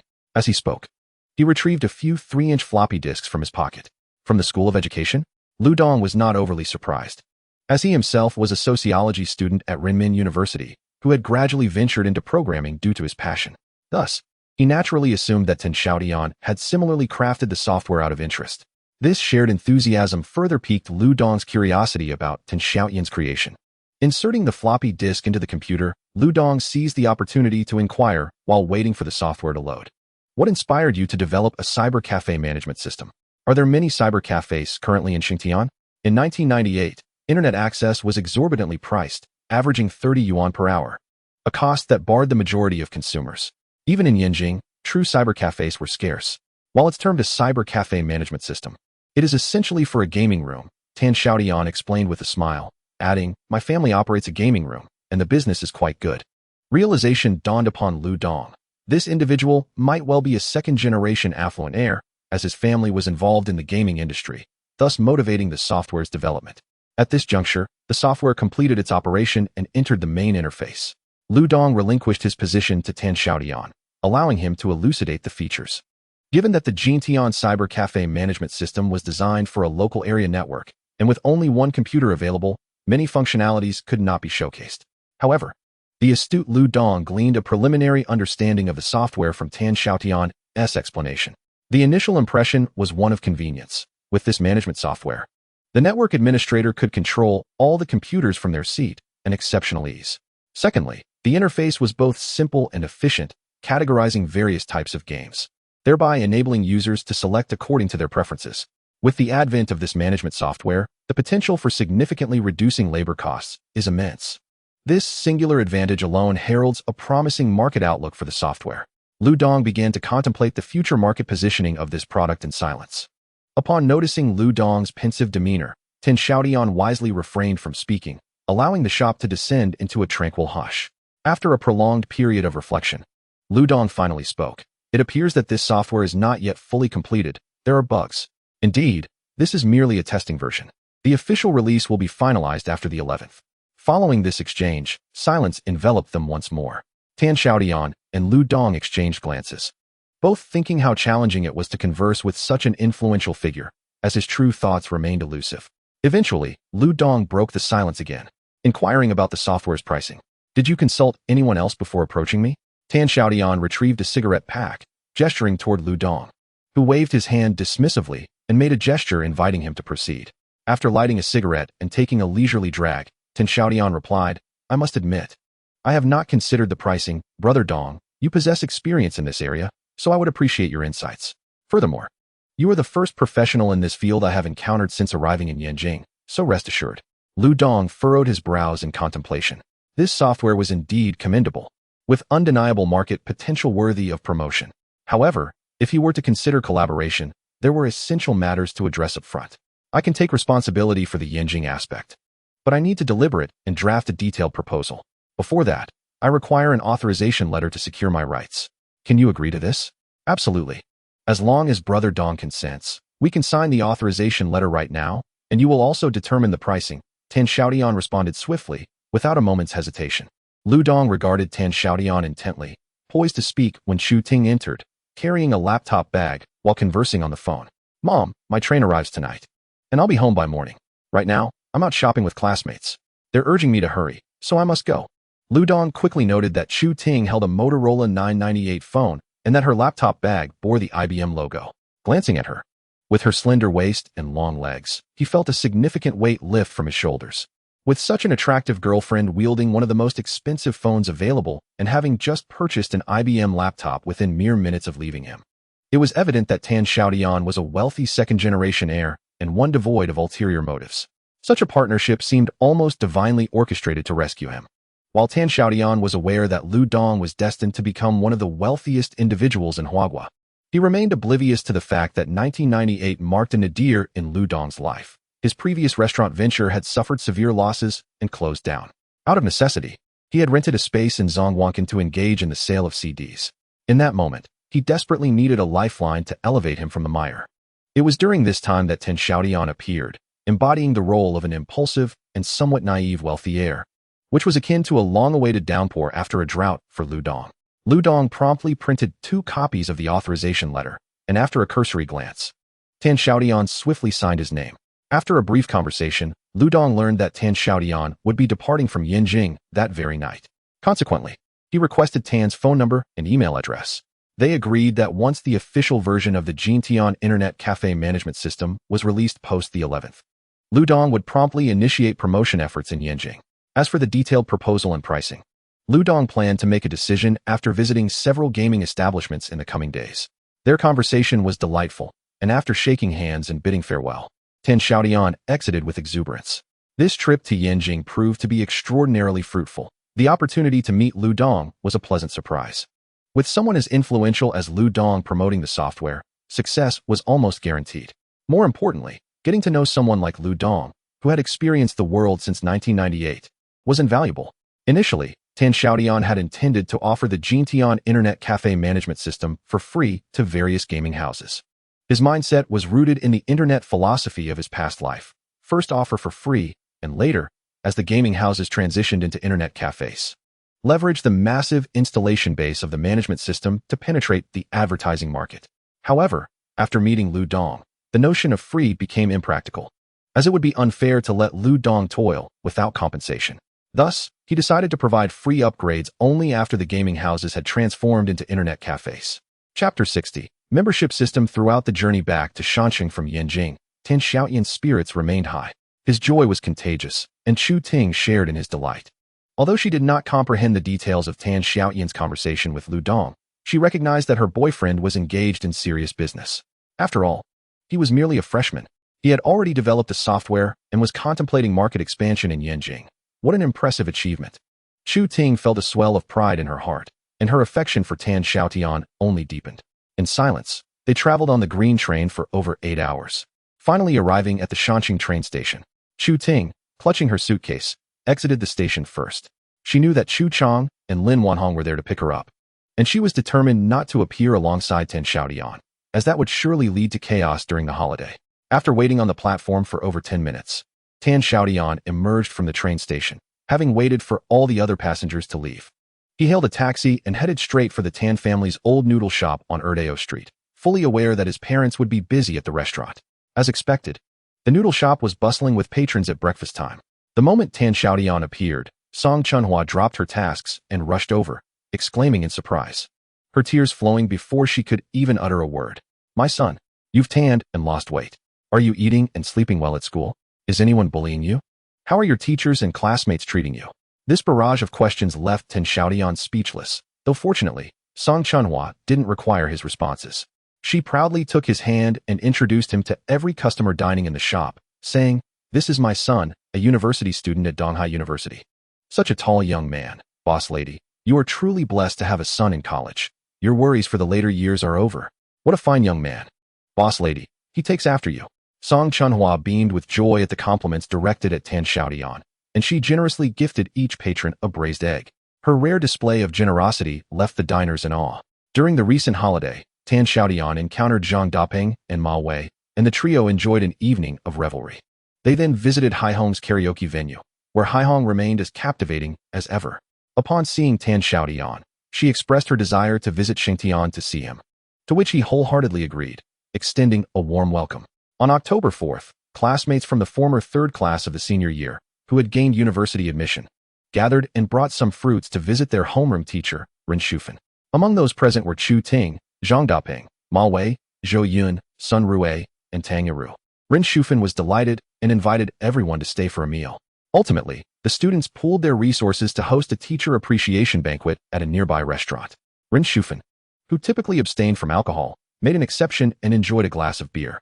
During the meal, Tan Xiaotian felt hesitant to engage too deeply in conversation with Chu Ting, resorting instead to exchanging meaningful glances. Just as they were relishing the moment, Tan Xiaotian glanced up to find Tang Yiru biting her lip, casting a piercing gaze that seemed to pierce his throat. On October 5th, Tan Xiaotian, citing school obligations, boarded a train to Xingtian ahead of schedule, and upon arrival, he headed straight to Jintian Network. Chun Xing and Han Zidong, who were already informed of his arrival, awaited him in the gaming room. That evening, Jintian Network ceased operations as the management system underwent comprehensive installation and trial runs. After nearly 4 hours of setup and adjustments, the entire system operated smoothly, marking a successful initial endeavor. Tan Xiaotian promptly presented the pre-prepared sum of 6,000 yuan to Han Zidong. A quintessential technical talent, Han Zidong was somewhat taciturn. Upon receiving the money, he merely expressed his thanks and fell silent. Chun Xing and night manager Bao Hongwei arranged a table in the hall, setting up an electric pot and presenting pre-prepared slices of beef and lamb alongside vegetables and vermicelli. The group gathered around to enjoy a hot pot meal. Han Zidong ate vigorously, speaking little, until Tan Xiaotian raised a toast, prompting him to reluctantly lift his head. "Brother Han, I have another request. Now that the management system is complete, I wish to secure a dongle for this software and would appreciate your assistance." Han Zidong swallowed a mouthful of cabbage, wiped his mouth, and replied, "That's simple. I can have it ready in 2 days, and this time, I 1T charge you. Consider it a favor." "That 1T do. Clear accounts are vital among close friends. I shall not shortchange those who assist me," Tan Xiaotian asserted, downing his drink. After finishing his meal, Han Zidong departed. Bao Hongwei also left the table early to play games on a machine, leaving only Tan Xiaotian and Chun Xing boss. "I must inform you that we have been experiencing a significant drop in customers lately. I inquired and learned that several gaming rooms near the Sports Institute and Medical University are offering discounts. Only 6 yuan per hour, and they have taken away quite a number of our clientele," Chen Xing said, lifting a slice of meat from the pot and savoring it with sauce. Xiaotian responded, "Oh, that is of no concern. Competing for customers by slashing prices is the most foolish approach. It seems they are out of tricks. We shall not pay them any mind. I have my strategies." He continued, "Brother Chen, once the holiday concludes, your foremost task should be to expedite the copyright registration for our software. I've learned that Dong University can facilitate this." "Understood, boss. I shall attend to it as soon as school resumes," Chen Xing replied, recognizing Xiaotian's dismissive tone regarding the matter and refraining from further insistence. He was perceptive and knew when to speak and when to hold his tongue. The incident of the guest being robbed did not seem to trouble him, so there was no need to dwell on it further. The entire gaming establishment belonged to him, after all. Why should the emperor be anxious when the eunuch is calm? The following day, Xiaotian spent the entire day wandering through the computer market on Shanhao Street. Although he appeared indifferent to what Chen Xing had discussed with him the previous day, it lingered in his thoughts. He had long anticipated such a situation. Seizing food from the tiger's mouth is not an easy feat had he not initially leveraged Tan Mingqiu's influence to decisively deal with Lin Chun, thus establishing a notorious reputation. The owners of the gaming houses on Shanhao Street would have likely barred the doors of Jintian Network by now. Presently, they dared not confront him openly and resorted to underhanded tactics instead. Lowering prices was a desperate measure, a double-edged sword. In his past life, as personal computer prices plummeted, internet cafes faced a significant downturn after 5 or 6 years of golden growth, leading to a mass exodus of customers and an industry-wide recession. Consequently, a price war ensued, with rates dropping from 10 yuan per hour to 8, 6, 5, and even plummeting to a rock-bottom price of 2 yuan, which barely covered costs. Xiaotian felt fortunate that it was now 1998. The exorbitant prices of personal computers rendered them unattainable for average households, and the low penetration rate fostered the initial prosperity of internet cafes. Had this situation arisen a decade later, he would have had no choice but to shut down and sell off his equipment. However, this also indicated that those gaming houses were beginning to incur losses, a development he had long awaited. His plan was to cripple a significant portion of the gaming establishments before the arrival of CS in 1999, and to acquire a large number of them before the industry experienced a boom. Otherwise, with the current scale of Jintian Network, substantial profits would be unattainable. At present, these petty schemes paled in comparison to the potential high profits, and solutions were readily available. Xiaotian entered a large printing and card-making company on Shanhao Street, produced several game discs, and stated his intention to produce 800 cards. Recognizing the potential for a lucrative transaction, a receptionist promptly ushered him inside, where they opened the discs on a computer and extracted 4 game posters: Red Alert, Age of Empires, FIFA, and NBA. If competitors were lowering prices to snatch away customers, the only recourse was to enhance customer loyalty. The membership system of Jintian Network was thus unveiled by Xiaotian. The 4 major gaming teams would undoubtedly retain high-level players, who, in turn, would attract novices with their influence. Members would receive a 10% discount, and those who joined early would secure prime membership numbers. This was the formidable weapon Xiaotian had meticulously devised. The integration of a cafe management system with a membership scheme would establish the industry's regulations. Chapter 61. No face given. After a day of market exploration, he finally finalized the membership card arrangements. In the evening, Xiaotian, weary from his endeavors, returned to room 313, where he encountered Gao Yin and Dang Ai Kun, who were preparing to head to the cafeteria with their lunchboxes. "Old 7, why are you back so early? Have you eaten?" Gao Yin asked, somewhat surprised. During the 11-day holiday, those whose homes were nearby had returned. Even Huang Along, who hailed from Cheong Island, had flown home. Now, only Gao Yin and Dang Ai Kun remained in the dormitory.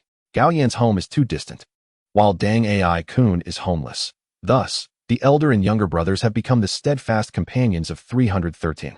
Yet, he feels neither hunger nor desire to eat, merely exhausted and yearning for a brief respite. After exchanging greetings with Xiaotian, he struggles onto the bed, lying flat on his back. "Are you unwell?" Dang Ai Kun inquires, standing on a stool and gently patting Xiaotian's head. "I am fine, brother. I am just weary from a day of shopping. Let me rest for a moment, and I shall be all right." With a swift turn, Xiaotian drifts into sleep. Gao Yin and Dang Ai Kun share a glance, softly closing the door behind them as they depart. Half an hour later, they return, the aroma of braised pork wafting from the lunchboxes in their hands. After a brief nap, Xiaotian has regained some strength. He rolls off the bed and snatches the lunchbox from Dang Ai Kun, devouring a hearty bite. Only the elder brother and second brother know how to care for others, he remarks. Dang Ai-kun chuckles foolishly. Feeling a surge of accomplishment upon witnessing Tan Xiaotian relish his meal, akin to the joy he experienced when returning to the orphanage, distributing gifts to the children and witnessing their jubilant reactions. A voice emanates from the loudspeaker. Is Tan Xiaotian from 313 present? Someone is looking for him downstairs.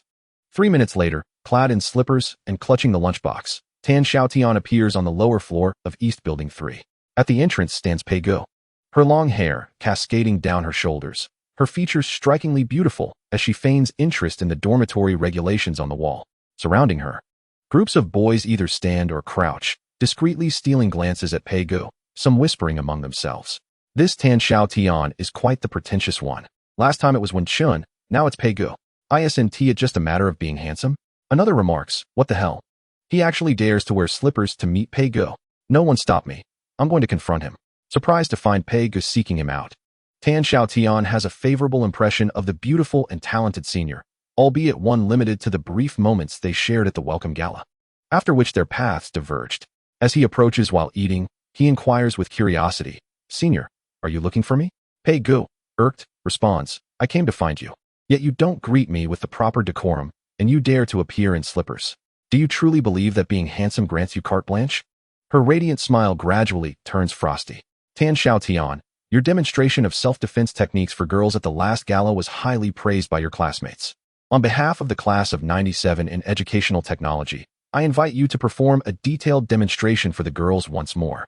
These words are delivered through clenched teeth. Pei Gu is increasingly displeased with Tan Xiaotian, feeling he is dismissive of her status as the school belle. No, Tan Xiaotian protests, shaking the spoon in his hand. I only know those two moves, and I've already taught you all. I really cannot bear to embarrass myself again. Pei Ji's beautiful eyes narrow into slits, flames of frustration rising within her. She now regrets her impulsive decision to approach Tan Xiaotian. This young man dares to reject her outright, and in front of so many witnesses, no less. Having been pampered as a princess her entire life, she has never felt so humiliated. Is this truly the same warm-hearted gentleman who once exuded an abundance of security? Indeed, life feels vastly different from their initial meeting. How delightful. Pei Gu tossed aside her words and stormed off in anger. After a brief moment of silence in the hall, a wave of applause erupted. Several senior students staggered over to Tan Xiaotian, each giving him a thumbs up. Buddy, you're truly impressive for treating the school belle Pei Gu that way. I apologize for what I said earlier. With a mouthful of food, Tan Xiaotian clasped his hands in a gesture of humility, laughing off their praise. Old 7. This isn't good. You might offend the senior sister, remarked the impeccably dressed Dang Aichuan, who had appeared behind him. It's fine. After all, it's unlikely that I'll have any further contact with her, Tan Xiaotian replied as he struggled to swallow his last bite.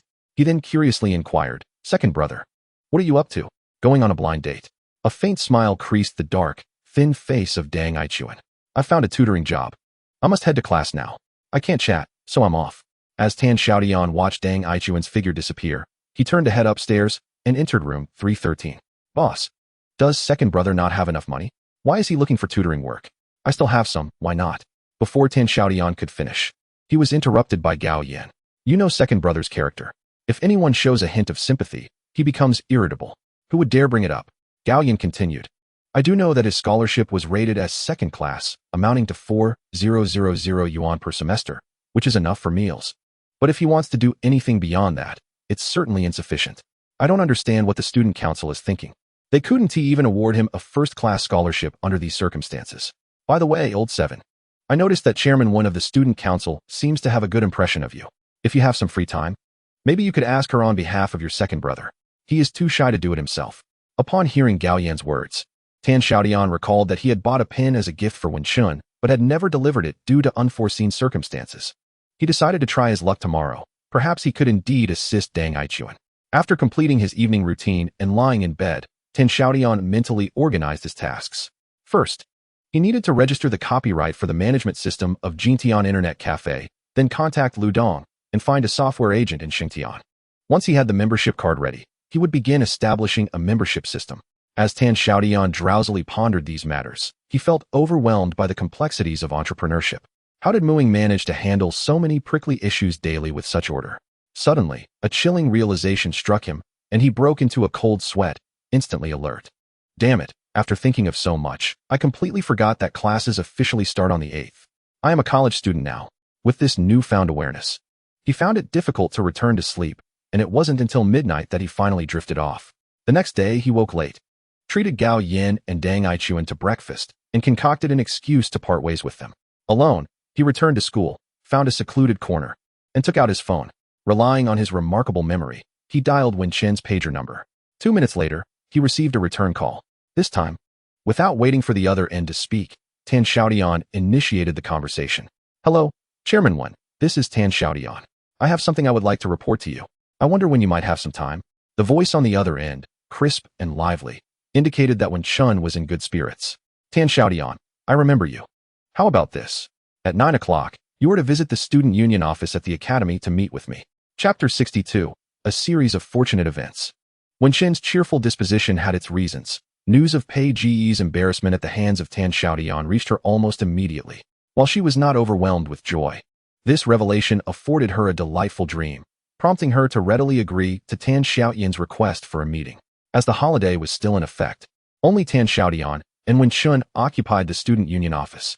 After ensuring they were alone, Tan Xiaotian produced a meticulously prepared Parker pen and slid it across the table towards Wen Chun. What does this mean? A gift for me? Wen Chun regarded Tan Xiaotian with a teasing smile, her gaze scrutinizing. It must be said that the young man was indeed handsome, not in a delicate sense, but with a robust masculinity that exuded vigor. It was no wonder that even the proud Pei Gu sought him out. It's not exactly a gift. I came across this pen while shopping and was immediately taken with it. Unfortunately, its feminine design does not suit me. Ever since I met you, I felt this pen was a perfect match for you. They say a fine sword is given to a hero and a delicate gift to a beauty. So I thought I would bring it for you to see. We are classmates. Let us speak more casually and drop the formalities, Wen Chin began. But her words faltered upon seeing the pink Parker pen. Her grandfather was a member of the prestigious Calligraphy Association and an avid collector of writing instruments, both traditional brushes and modern pens. Growing up under his influence, Wen Chun developed a profound appreciation for fine pens.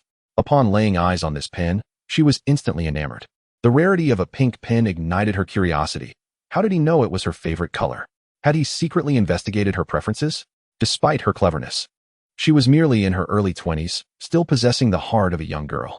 To receive a thoughtfully chosen gift from the most recognized handsome boy in school, who had recently suffered a setback in front of the girls, stirred her emotions. All these factors combined prompted her to take the pen, her delight evident. While she adored the pen, she was resolute not to lose her composure. How much is this pen? I'll pay you. I will not accept your gift. President, we can discuss the payment later. I have an important matter to bring to your attention. Our dormitory mate, Dang Ai-kun, is an orphan facing severe hardships. Yet the financial aid granted to her is merely second tier. I find it perplexing. What kind of student qualifies for first-tier financial aid? Wen Chin pondered, struggling to conjure an image that matched the criteria. The world often appeared unjust. Tan Xiaotian effortlessly etched himself in her memory. While Dang Ai-kun had yet to make an impression, Tan Xiaotian casually picked up a pen from the desk and wrote down Dang Ai-kun, special education major. Class of 98 on a piece of paper. President, this is her name and major. Please look into it. I must take my leave now. With that, Tan Xiaotian swiftly exited, leaving Wen Chun to react only when he had vanished from sight. Wen Chun gazed at the pink Parker pen for an extended period, her fair visage radiating a triumphant smile. The phrase could refer to either the pen or the person. On October 8th, classes officially commenced. The 1998 special program consisted of only one class, comprising 20 students, 4 males and 16 females, all hailing from Donghai.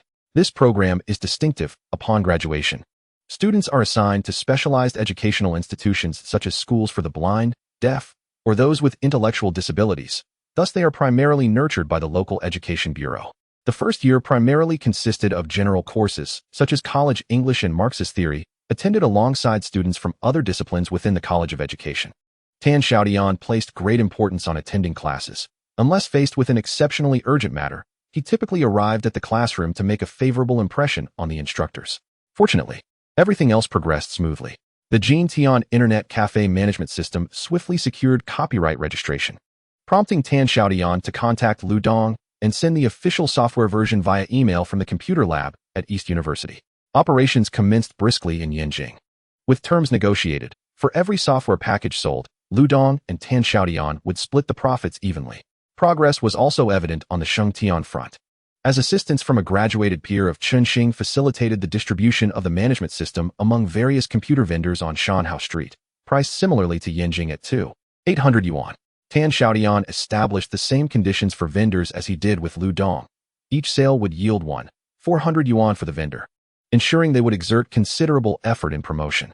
Tan Xiaotian held Lu Dong in high regard for this pricing strategy. 2,800 yuan equated to the salary of a network manager for 2 months, yet the system could save at least one manager's labor. It was evident that the proprietors would discern the value. At Jintian Internet Cafe, prosperity continued, with the membership system achieving remarkable success. The 4 teams of membership cards, crafted by Tan Xiaotian, sold out within 2 days, barring a few awarded to the top 3 participants of the weekly competition, necessitating the urgent production of an additional 1,000 cards. Under the star power of advanced players, Jintian Network became the benchmark for Shanhao Street, and even the Xiaotian gaming rooms, hailed as a sanctuary by gaming enthusiasts. Customers who had previously sought cheaper alternatives in other gaming rooms returned to Jintian, eager to obtain a membership card. While financial success flourished, Tan Xiaotian faced the ire of his dormitory mates. Following the commencement of the new semester, campus celebrity Zhang Mingxian energetically reached out to friendly dormitories. With the presence of Tan Xiaotian and Li Xian, 2 handsome figures, Zhang Mingxian swiftly connected with a female dormitory from the educational technology program, which readily agreed to a gathering scheduled for Saturday evening. Although Tan Xiaotian initially consented, the Saturday coincided with the Red Alert weekly competition, which was oversubscribed. When the front desk attendant, the charming Sun Li, suddenly fell ill, Tan Xiaotian had no choice but to rush back to assist. By the time the competition concluded, it was well past 9 o'clock, and the dinner with the friendly dormitory had undoubtedly come to an end. In an attempt to express his apologies, Tan Xiaotian hurried back to the dormitory with over 100 yuan worth of fruits, hoping to alleviate his friend's inebriation. However, upon pushing open the door, he was met not with the anticipated revelry of drunkenness, but rather an eerie scene. Gao Yin and Huang Along lay on their beds engrossed in martial arts novels, while Deng Aichuan sat in a chair, wearing an expression of guilt. Li Xian and He Yuzhu were seething with indignation, and Zhang Mingxian was visibly furious, with bloodshot eyes fixated on Tan Xiaotian from the moment he entered. Feeling a surge of guilt, Tan Xiaotian gently set down the fruits and offered a meek greeting. "My brothers, I sincerely apologize. An unexpected matter arose, and I assure you it won't happen again. How did you fare? Would you like me to peel an orange for you?" Zhang Mingxuan's voice erupted in anger. Peel an orange? This gathering didn't even happen. Everyone from the other dormitory is here, while our dormitory's second-in-command claimed he had to attend a supplementary class and vanished without a trace. They've shown up with 6 people, and this is a clear lack of sincerity. We didn't even get to eat. We exchanged a few words and then dispersed. Tan Xiaotian quickly grasped the underlying tension in the room. A palpable resentment hung in the air. Suddenly, the portly He Yuzhu lunged forward, enveloping Tan Xiaotian in an embrace while lamenting, "Seventh brother, you're handsome enough not to worry about girlfriends. President and senior alike adore you. But have pity on us. Your brothers. 6th brother has gone to great lengths to establish a friendly dormitory. If you and 2nd brother don't show your support, you're pushing us towards a dead end. Old 8, must it be so severe?" Tan Xiaotian replied, taken aback by the significance they placed on a friendly dormitory. "How can it not be serious? You are well-fed and cannot comprehend the hunger of the starving." Even our usually amiable leader Gao Yin jumped down from his upper bunk, seizing Tan Xiaotian by the collar and shaking him, saying, "Do you not realize that He Yuzhen from that dormitory is also from Yunnan? If our 2 dormitories can forge a friendship, I might very well end up with her. Do you understand?" Li Xian lay on his bed, unmoving, but interjected with a provocative remark, "7th brother, you're always surrounded by admirers, so naturally, you wouldn't care about a friendly dormitory." Zhang Man tightened his grip on Tan Xiaotian's neck, declaring, "You owe me a friendly dormitory. I've had my eye on a girl from there. She's the same as 5th brother, with large eyes and a single ponytail, and her smile reveals 2 dimples." Tan Xiaotian was at a loss for words, yet knew he had to address their grievances. "Stop. It's merely a friendly dormitory, is it not? I can compensate you with one, can I not?" Upon uttering this, the tense atmosphere in the dormitory dissipated instantly. Gao Yin released his hold, and Zhang Man loosened his grip. He Yuzhu fetched a stool, grinning, "7th brother, please, have a seat." Only Zhang Mingxian remained skeptical. "7th brother, the semester has been underway for some time. Any dormitory with even a few outstanding girls has likely been snatched up already. That dormitory was hard-won from those brutes in the mechanical engineering department and nearly left us battered. Don't just boast. Tell me, from which department do you plan to recruit? Before Tin Xiaotian could respond, Huang Ulong leaped up, exclaiming, Old Six, is that not redundant? The entirety of Dongdao resembles a temple inhabited by monks, with the exception of our esteemed school of education, which possesses a modicum of superior resources. At this juncture, the group exchanged glances, and an aura of tension once again enveloped the dormitory. They realized that among the freshmen of the class of 98, the more attractive females seemed to have been swiftly claimed by the computer and mechanical engineering departments, rendering any efforts from Tan Xiaotian futile, regardless of his capabilities. As Tan Xiaotian observed the approaching figures of a few unrelenting individuals devoid of romantic inclinations, he swiftly concocted a plan and exclaimed, I have a high school classmate who also studies at Xiaotian. Hey, Lao Chi, have some water, let me peel an orange for you. Lao Chi, which school does your classmate attend? Don't you miss them? Shall we go visit? Their expressions morphed into grotesque visages once more. Let me think. Tan Xiaotian spoke the truth. In his senior class, several of his peers were indeed enrolled at Xiaotian. Excluding the boys and those with whom he had little rapport, he could potentially reach out to two. One was Zhou Yun, who was studying at the Chinese department of Donghai Normal University, albeit the distance was considerable, as the newly established university was located over 20 kilometers from Dongda. The other was Tang Yiru, who had been accepted into the vocal music department of Xiaotian Music Academy, also situated on Shanhao Street. Upon hearing Tin Xiaotian's words, the group eagerly praised the music academy, with He Yuzhu even rushing to fetch foot-soaking water. Zhang Man and Huang Along took turns to massage Tin Xiaotian's legs, and even the typically aloof Li Xian joined in, as the mere mention of the music academy was incredibly enticing. In a place like Dongda, where IT boys were ubiquitous and engineering males were hardly esteemed, the music academy, teeming with beautiful women, resembled a paradise. To win the affection of a female from the music academy would indeed be a matter of great pride and honor. Lao Chi, you must keep your word. The happiness of our latter years rests upon you. Lao Chi, as long as you manage to connect with your classmate. The meal is on me. No one else needs to spend a dime, boasted the wealthy Huang Along, thumping his chest in assurance. With the eager anticipation of his dormitory brethren, Tan Xiaotian entered the gates of Xiaotian Music Academy the following day, just before noon. After the college entrance examination, due to issues with Chu Ting, his relationship with Tang Yiru had become rather strained, leaving him without her contact information and compelled to visit in person. Finding someone at the music academy was relatively straightforward. The sounds of instruments indicated the instrumental department, while a large mirrored room clearly belonged to the dance department. Following the voices led directly to the vocal department. The main classroom was packed with a sea of heads, suggesting that class was still in session. Tan Xiaotian stood outside, lighting a cigarette, and patiently awaited his turn.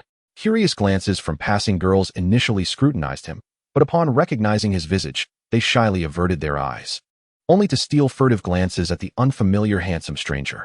In stark contrast to Dongda, the music academy resembled a nunnery, with males being a rare sight. Particularly someone as tall and striking as Tan Xiaotian, almost a luxury. Today's girls were bolder than their male counterparts, unabashedly observing him, their gazes unabated and fiery, rendering Tan Xiaotian rather uneasy. Several even approached him directly to request his phone number, causing him to stammer in denial. At long last, the school bell chimed, and amidst the throng of students, Tang Yiru's figure appeared at the entrance. Her eyes lit up upon spotting the tall and strikingly handsome Tan Xiaotian, prompting her to hasten her steps towards him. Aren't you worried about your superior? Daring to come see me? After months apart, the college-bound Tang Yiru exuded an even more captivating charm, playfully feigning annoyance, her allure subtly enhanced. Haha, Tan Xiaotian chuckled awkwardly. He always felt a bit uneasy around Tang Yiru, particularly since they had shared an intimate night in a previous life. It's lunchtime. Shall I treat you to a meal? Of course, why wouldn't I? You owe me, she replied, puffing out her chest and effortlessly linking her arm with his. Turning back, she greeted a few female classmates. My high school friends have arrived. I want to be dining with you today. Farewell. The girls, each strikingly beautiful, gazed at Tan Xiaotian with starry-eyed admiration, somewhat entranced. Once outside the school gates, Tan Xiaotian exhaled deeply. For some reason, the atmosphere inside had felt peculiar, those girls' stares somewhat intimidating. With a smile, Tang Yiru remarked, a senior once said that the music academy has an overwhelming aura of melancholy. These girls, whether singers or dancers, are all so lonely. It's rare to encounter a young man like you. Enough of that. What would you like to eat? Have you brought enough money? She tossed her long hair back. Her sultry gaze playful. Don't think you can send me off with just a bowl of beef noodles. With renewed confidence, Xiaotian patted his pocket. Order whatever you like. I assure you, you will be satisfied today. Tang Yiru laughed joyfully, her college confidence allowing her to boast without a hint of blush. Chapter 64. A friendly dormitory at the Shuelu Liangshan Japanese restaurant. Xiaotian and Tang Yiru sat across from each other. On the table, a chilled platter brimmed with delicacies, delicate pink salmon, a freshly opened sea urchin in a small bowl, a few plump shrimp, a bowl of soy broth, and a flask of sake. Tang Yiru appeared anxious, softly inquiring, I came straight from class, and I have no money on me. You aren't planning to make me sing for my supper, are you? Ignoring her, Xiaotian summoned the waiter. Please bring us another order of tempura. Old classmate. It seems you've struck it rich, Tang Yiru observed with a glint in her eye. Xiaotian remained unfazed, rising to pour her a glass of sake. Raising his glass in a toast to their reunion. Tang Yiru hesitated. I want tea drink until you clarify things. Why does this feel so intimidating? Rest assured, I merely wished to find a friendly dormitory for my residence, and you came to mind. Tang Yiru sighed with relief, but then turned serious. The boys from your school aren't suitable for the music academy. Our crowd is far too pragmatic. You are all too young and lack funds. The last two words she emphasized heavily. Xiaotian remained unperturbed. It's not a marriage proposal, merely a friendly dormitory arrangement. I am being pressured by those people. Consider it a favor. I can help you, but how will you repay me? Tang Yiru suddenly stood, moved to Xiaotian's side, wrapped her arm around one of his, her captivating eyes fixed intently on him. Tell me, how did you suddenly become close with Chu Ting? Xiaotian casually remarked. Wen Wei, I heard you and Sun Rue are together. Sun Shuawei has entered Yenjing University. His future accomplishments are boundless. Upon mentioning Sun Rue, Tang Yiru deflated, expressing her discontent. That bookworm is utterly dull. We lack common ground. If it weren't for my parents' favorable opinion of him, I would have ended things long ago. Xiaotian sighed softly to himself. In a previous life, Tang Yiru and Sun Rue parted ways in less than 2 years, with distance being one reason, perhaps coupled with personal factors. Subsequently, Sun Rue graduated and pursued a master's degree in law at Yenjing University, ultimately becoming a prominent lawyer. Conversely, Tang Yiru, upon graduation, entered a relationship with a wealthy heir, only to face infidelity and a forced divorce, leading to a less than satisfactory life thereafter. After finishing a meal of Japanese cuisine, Tang Yiru watched in astonishment as Xiaotian pulled out a thick stack of cash to settle the bill. Having been classmates for 3 years, she was well aware of his family's financial standing. Old classmate, it seems you've struck it rich. Any chance you could bring me along? Xiaotian turned to her. A beautiful girl like you doesn't need to earn money. Just focus on being yourself, and naturally, someone will be willing to treat you. His words brought Tang Yiru immense joy, and she promptly assured him that she would take care of their dorm arrangements. However, she quickly added, but don't get your hopes too high. The girls at the music academy are quite pragmatic and value wealth significantly. I just hope your dorm mates can handle the pressure. On Wednesday evening, all members of 313 dressed to impress and headed to Xiaotian, a mid-range restaurant specializing in Sichuan cuisine. As selected by Tang Yiru to prevent Xiaotian and his friends from overspending, the 8 brothers arrived early, ordering a pot of tea while they waited. Xiaotian surveyed the group, noting that aside from Dang Aichuan, the rest displayed varying degrees of nervousness. Even Li Xian, who often boasted of his charm, appeared somewhat uneasy, his hand trembling slightly around the teacup. What is wrong with you all? They are merely girls from the music academy. What is the big deal? Remember, you are students from the best university in the Northeast. Should you really fear a few singers? Are you looking down on singers? Just then, a melodious voice, as sweet as a nightingale, pierced the air as the door to room 308 swung open, and 8 girls filed in, led by Tang Yiru. Clad in a beige trench coat, black pencil pants, and dark red high heels, exuding a refreshing and commanding presence. The boys from dorm 313 stood instinctively, feeling like country bumpkins in the face of Tang Yiru's formidable aura, unsure of where to place their hands and feet. Xiaotian also rose, pulling out a chair for Tang Yiru to sit, and smiled. It seems that speaking ill behind someone's back leads to consequences. Good evening, ladies. I am Xiaotian, Tang Yiru's high school classmate. These are my dorm brothers.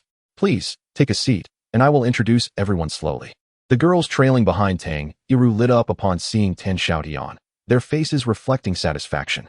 Among them were 2 girls discussing how they had previously encountered Tang Yiru when meeting Xiaotian, while the others were seeing him for the first time.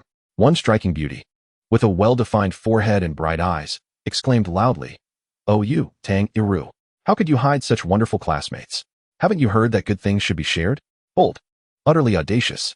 All the girls stifled their laughter, while the boys remained utterly astonished. Tang Iru, in frustration, stamped her foot, exclaiming, "Boss, please don't scare them away. Who could possibly endure such a presence?" Turning back to the boys from room 313, she apologized, "I'm sorry, our boss is just like this. She gets lively. Especially upon seeing so many handsome boys, she tends to get infatuated." The boys from 313 could only nod, rendered speechless. Astonishingly beautiful indeed. It was no wonder that Xiaotian Music Academy boasted such an array of stunning girls, surpassing that of Dong University. Xiaotian cast a swift glance, and it was evident that Tang Yiru's dormitory truly embodied the phrase "a sea of beauties." There were 3 girls of Tang Yiru's caliber, while the remaining 4 were merely a notch below. Among them was a girl with brownish-yellow hair and 3 earrings adorning her left ear, who could only be described as a celestial beauty. With a delicate face, crystalline phoenix eyes, and a finely sculpted nose, she appeared almost ethereal. Clad in a black leather jacket that accentuated her slender waist, she exuded an enchanting allure, appearing several years younger than her peers. This innocent yet intriguing girl resembled the renowned South Korean star Jun Ji-hyun. Xiaotian immediately recognized the resemblance and couldn't help but steal a few more glances at her.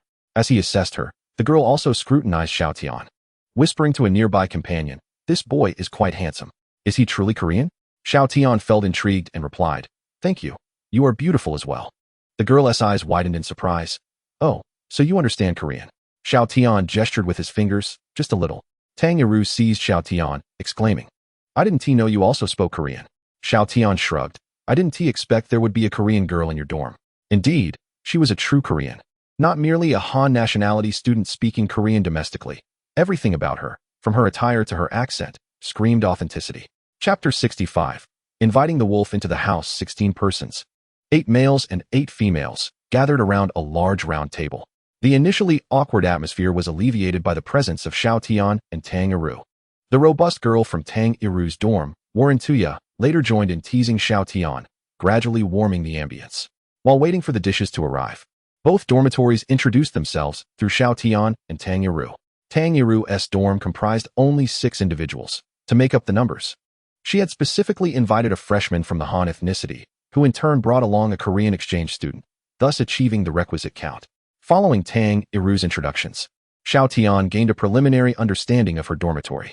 The esteemed leader, Tuya, recognized for her prominent forehead and fierce demeanor, donned a striking crimson trench coat, exuding warmth and vivacity, hailing from Inner Mongolia, specializing in ethnic vocal styles. The second, Li Xin, graced the gathering in an immaculate white cashmere gown, proficient in bel canto, a native of the East Sea province. The third, Tang Yiru, followed, while the fourth, Zhao Shanshan, a resident of Baishan, favored contemporary singing techniques. The fifth, by Miao Miao, from Longjiang province, excelled in bel canto as well. The sixth, Jingyu, from northern Hebei, preferred popular singing styles. 2 external guests were also present, Jin Shir, a Baishan native with a focus in ethnic dance, and Li Yinxi, a Korean exchange student pursuing studies in music and dance at the Xiaotian Music Academy. Among them, Li Yinxi possessed the most exquisite appearance and figure, while Tang Yiru, Jin Shir, and Tuya were on a comparable level. The remaining 4, though slightly inferior, would still stand out as beauties in any other university. The members of Group 313 were left in a state of speechlessness, staring in awe, their tongues tied. Only Li Xian gradually regained composure, engaging animatedly with Zhao Shanshan and Jin Shir, both fellow townsfolk from Baishan. Tan Xiaotian discerned a fleeting glimmer of disdain in the girl's eyes, but felt powerless to intervene, silently wishing his friends well. Tang Yiru remarked that the girls at the music academy were overly pragmatic and materialistic. However, she did not convey the full truth. The first-year girls, newly enrolled, were not yet deeply affected by such trends and were unlikely to shun amiable boys entirely. Regrettably, the members of Group 313 were rather lacking. Shy to the point of blushing before they could even speak, their tongues as tangled as the waistbands of cotton trousers. Tan Xiaotian shook his head in disbelief. How could they win the girls' hearts in such a manner? If conversation faltered, they might as well indulge in food. In a bid to redeem himself, Tan Xiaotian spared no expense, ordering nearly every exquisite dish from the renowned Xiaotian restaurant, including spicy crabs, spicy prawns, tempting frogs, and sauerkraut fish, primarily featuring the bold flavors of Sichuan cuisine. At this juncture, Tang Yiru's standing within the dormitory became apparent. Although the girls were not entirely pleased with Group 313, they did not let the atmosphere grow cold, frequently raising their glasses under Yurintuya's leadership, launching wave after wave of toasts toward Group 313. Yurintuya, hailing from Inner Mongolia, represented a region famed for its rich drinking culture, and she dominated the table, effortlessly overpowering the boys of Group 313. Tan Xiaotian sighed in exasperation, lamenting the inability of these boys to engage with the girls, yet they faltered at the prospect of drinking, leaving a woman to intimidate them. Just as he contemplated stepping in himself, the eighth member, Hiyuju, boldly intervened. Hiyuju, from a logging camp in Longjiang province, boasted a physique honed by the harsh, frigid wilderness, as well as a commendable tolerance for alcohol, being a descendant of lumberjacks. Sister, allow me to drink with you. But beer is insufficient. Let us indulge in stronger spirits. Yurintuya slammed her hand on the table, exclaiming, I was waiting for you to say that. Beer is as insipid as horse urine. Let us have the white liquor. The others nearly spewed their drinks, for this sister possessed a temperament reminiscent of the legendary Li Kuei. The waiter presented a bottle of white wine, which Yurintuya opened, pouring a full glass for herself and filling Hiyuju's cup to the brim. Old 8. How shall we drink? Let us heed the elder sister's advice. Whatever you suggest is fine. Bottoms up? Bottoms up. The two exchanged glances, sparks igniting. As a fierce contest loomed. Wait. Tan Xiaotian stood up. The restaurant's wine cups held 4 ounces each, whether from Inner Mongolia or a forestry expert.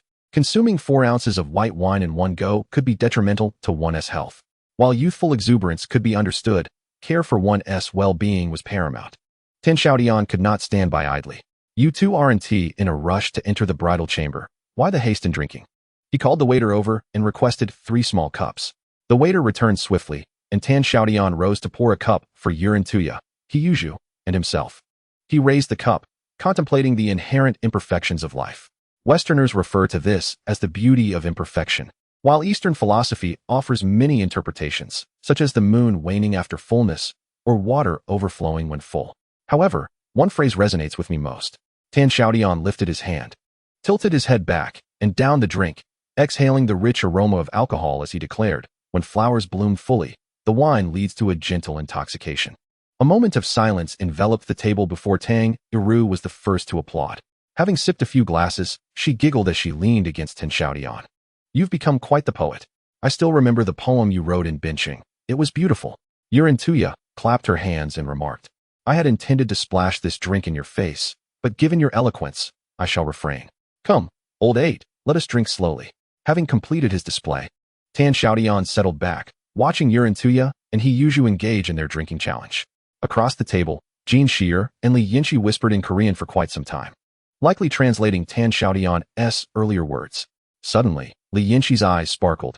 She cast a lingering glance at Tan Xiaotian before conversing animatedly with Jin Shier. Tan Xiaotian grasped a few simple phrases in Korean but was otherwise lost in their dialogue. Abruptly, Jin Shier turned to Tang Yiru and said, Yiru, you mentioned your classmate wrote a beautiful poem in Binching. We would love to hear it. Tang Yiru had intended to recite the poem earlier but was interrupted by Yurintuya.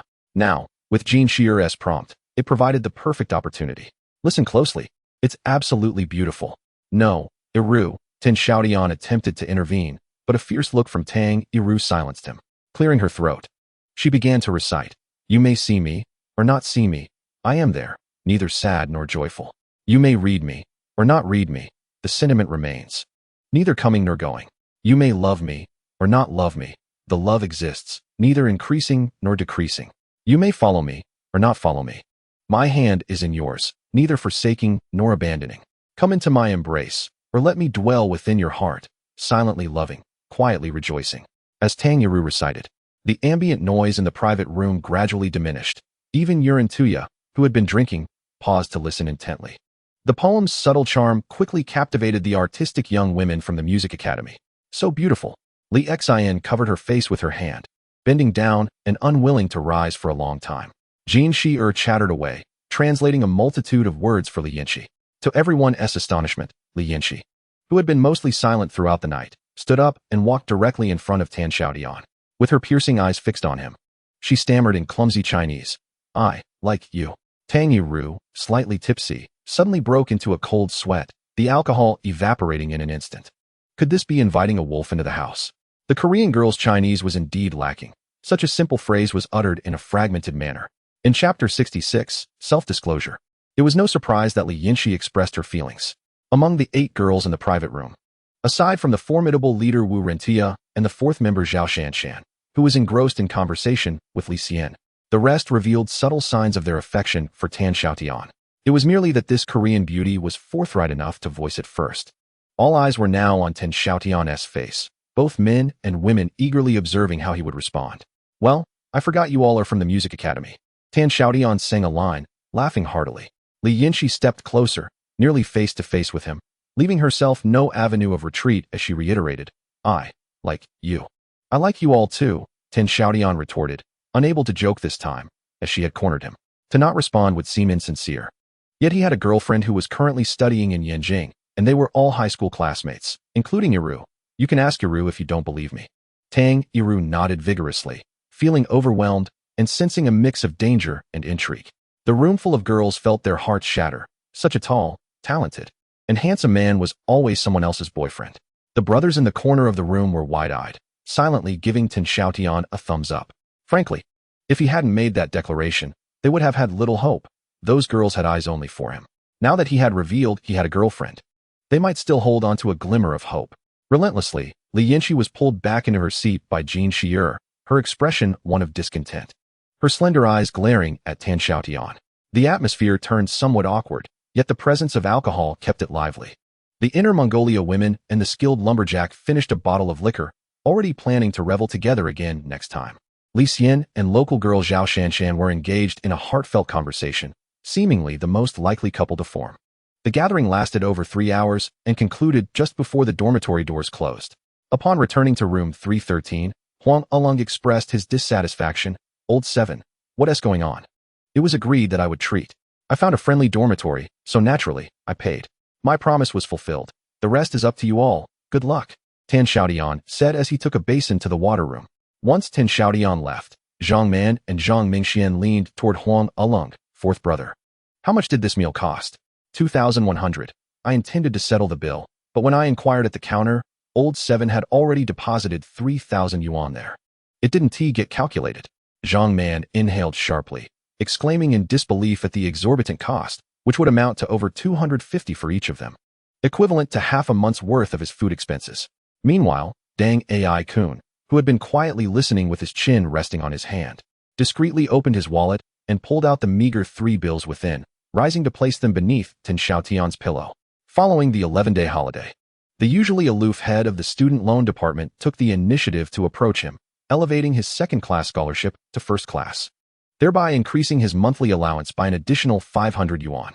Although this sum was modest, it significantly alleviated his financial burden, leaving Dang Ai Kun bewildered, unsure of what stroke of luck had befallen him.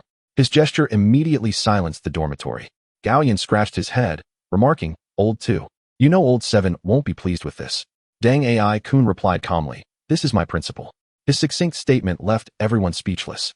Zhang Mingxian, with a glimmer of mischief in his eyes, turned to Huang Along and said, 4th brother, do you think Old 7 is wealthy? Leaning against the headboard, Huang Along lazily rummaged through his wallet, responding, What do you think? My family runs a beverage factory, so I suppose I count as a second-generation rich kid. However, when it comes to spending, I truly admire Old 7. He doesn't regard money as money at all. He hauls crates of drinks to the dormitory, rarely consuming any himself, and generously shares them with us. Moreover, whenever we go to the cafeteria, he always picks up the tab. Have you ever seen someone deposit 5,000 yuan into their meal card all at once? After finishing his statement, Huang Along pulled out 1,000 yuan from his wallet and, much like Dang Ai Kun, placed it under Tan Xiaotian's pillow. I had promised to treat everyone, and since Old 7 got to it first, I'll just contribute half. Lastly, he mimicked Dang Ai Kun's earlier phrasing, saying, Don't try to persuade me. This is my principle. Li Xian jumped down from the upper bunk, also slipping 300 yuan beneath the pillow, declaring, This is my principle. Zhang Man and Zhang Mingxian exchanged glances, reluctantly each withdrawing 300 yuan. Zhang Man lamented, Had I known I would have to contribute this much, I wouldn't have joined the social event. With my looks, no one would have taken notice of me. Now, I'll be eating nothing but air for the latter half of the month. Seeing everyone contributing, Gao Yin too retrieved 300 yuan and placed it under the pillow. Then, with an air of mystery, remarked, "Do you know why old 7 often doesn't he return to the dormitory? He has a business near the school." He anticipated astonishment. Yet the group regarded him with incredulous expressions. Zhang Mingxian yawned, saying, "Old one, you never play games. Why not ask the boys in this entire building who doesn't know that Xiaotian network is run by our old 7? I've seen him there several times. And he never asked me for game fees." What is Xiaotian network? Gao Yin, unfamiliar with gaming, genuinely inquired. In unison, Huang Along, Zhang Man, and Zhang Mingxian exclaimed, "The gaming room." Their volume was so high that He Yuzhu, who had been soundly sleeping, rolled over, drooling and mumbling in his dreams. "Sister, come on, let us go." As the door swung open, Tan Xiaotian, freshly washed, entered, climbed into bed, and upon feeling beneath the pillow, broke into a smile, saying, "I earned this much money just while washing my face. Thank you, brothers." Without counting, he rolled the money into a bundle and tossed it to Gao Yin, saying, "Boss, use this money to buy 8 meal cards and distribute them to everyone. In the future, anyone with excess money can feel free to stuff it beneath my pillow. After drinking too much, let us turn off the lights and sleep." Gao Yin exchanged a knowing glance. Suddenly, the lights went out, plunging the room into darkness. Moments later, Zhang Man's voice broke the silence. "Old 7, if I were a woman, I would surely fancy you, handsome, tall, and straightforward in your dealings." Gao Yin chimed in, "Old 7, I am quite curious about who our sister-in-law is to have won your heart." Tan Xiaotian remained silent, but on the lower bunk, Dang Ai Kun was filled with emotion. Zhang Man's words resonated with his own feelings. Were it not for the fear of dampening the mood, he would never have attended such a friendly dormitory gathering, deeming it a waste of money. Although the girls were charming, he believed none would take a liking to him. As he pondered, a figure emerged in his mind, a girl with short hair, crescent-shaped eyes, and a gentle voice. "Hello everyone, I am Wenchun, the vice president of the student union at the College of Education. From now on, we are family." Dang Ai Kun could almost hear his own sigh. Such a beautiful and kind-hearted girl surely deserved someone like old 7. Chapter 67. Do you like the song I wrote for you? At the Xiaotian Music Academy. In the girls' dormitory room 422, a group of girls engaged in casual conversation while applying various skincare products. "Third sister, your classmate is truly remarkable. Not only is he handsome, but his emotional intelligence is high too. Conversing with him is a delight. You sly one, you're not being honest. You must be attracted to his wealth, right? Over 2,000 for a meal. How generous. Do you think he paid for it himself, or did the whole dorm chip in? Are you implying that I am superficial? I relish my choices. Would you turn down what Tan Xiaotian offers? What a pity, though, he already has a girlfriend. Third sister, would you mind if I try to win him over?" Tang Yiru gently patted the moisturizer on her face and replied, "If you have the ability, go ahead. His girlfriend is from Yanjing University." At that remark, the dorm fell into a silence for quite some time. Eventually, Wu Rentuya broke the quiet, saying, "Third sister, what good is it that his girlfriend excels academically? Don't all men prioritize looks? I refuse to believe she is more attractive than you." Tang Yiru stared blankly into the mirror, yet that girl was not only academically gifted, but also strikingly beautiful. A chorus of sighs filled the room. In the International Students Building at the Music Academy, Li Yinchi cradled her guitar, repeatedly humming and adjusting melodies while occasionally jotting down notes. As night deepened, the next day at noon, Tan Xiaotian entered the cafeteria with a lunchbox, joining his table mates Dang Ai Kun, Zhang Man, and Zhang Mingxian in conversation. Suddenly, Zhang Man halted mid-bite, his gaze fixated on the cafeteria entrance. Zhang Mingxian inquired, "What's wrong? Have you seen a ghost?" Zhang Man, with a mouth full, muffled a response, gesturing frantically towards the door. The group turned to look, and there stood Li Yinchi, clad in a black leather jacket and pants that accentuated her flawless figure, peering inside while carrying a large bag, evidently searching for someone. The cafeteria, bustling with nearly 1,000 students, made her quest challenging. A beauty of her caliber was a rare sight at Dong University, causing nearly every male passerby to steal glances, while even the girls couldn't suppress their curiosity, frequently looking back.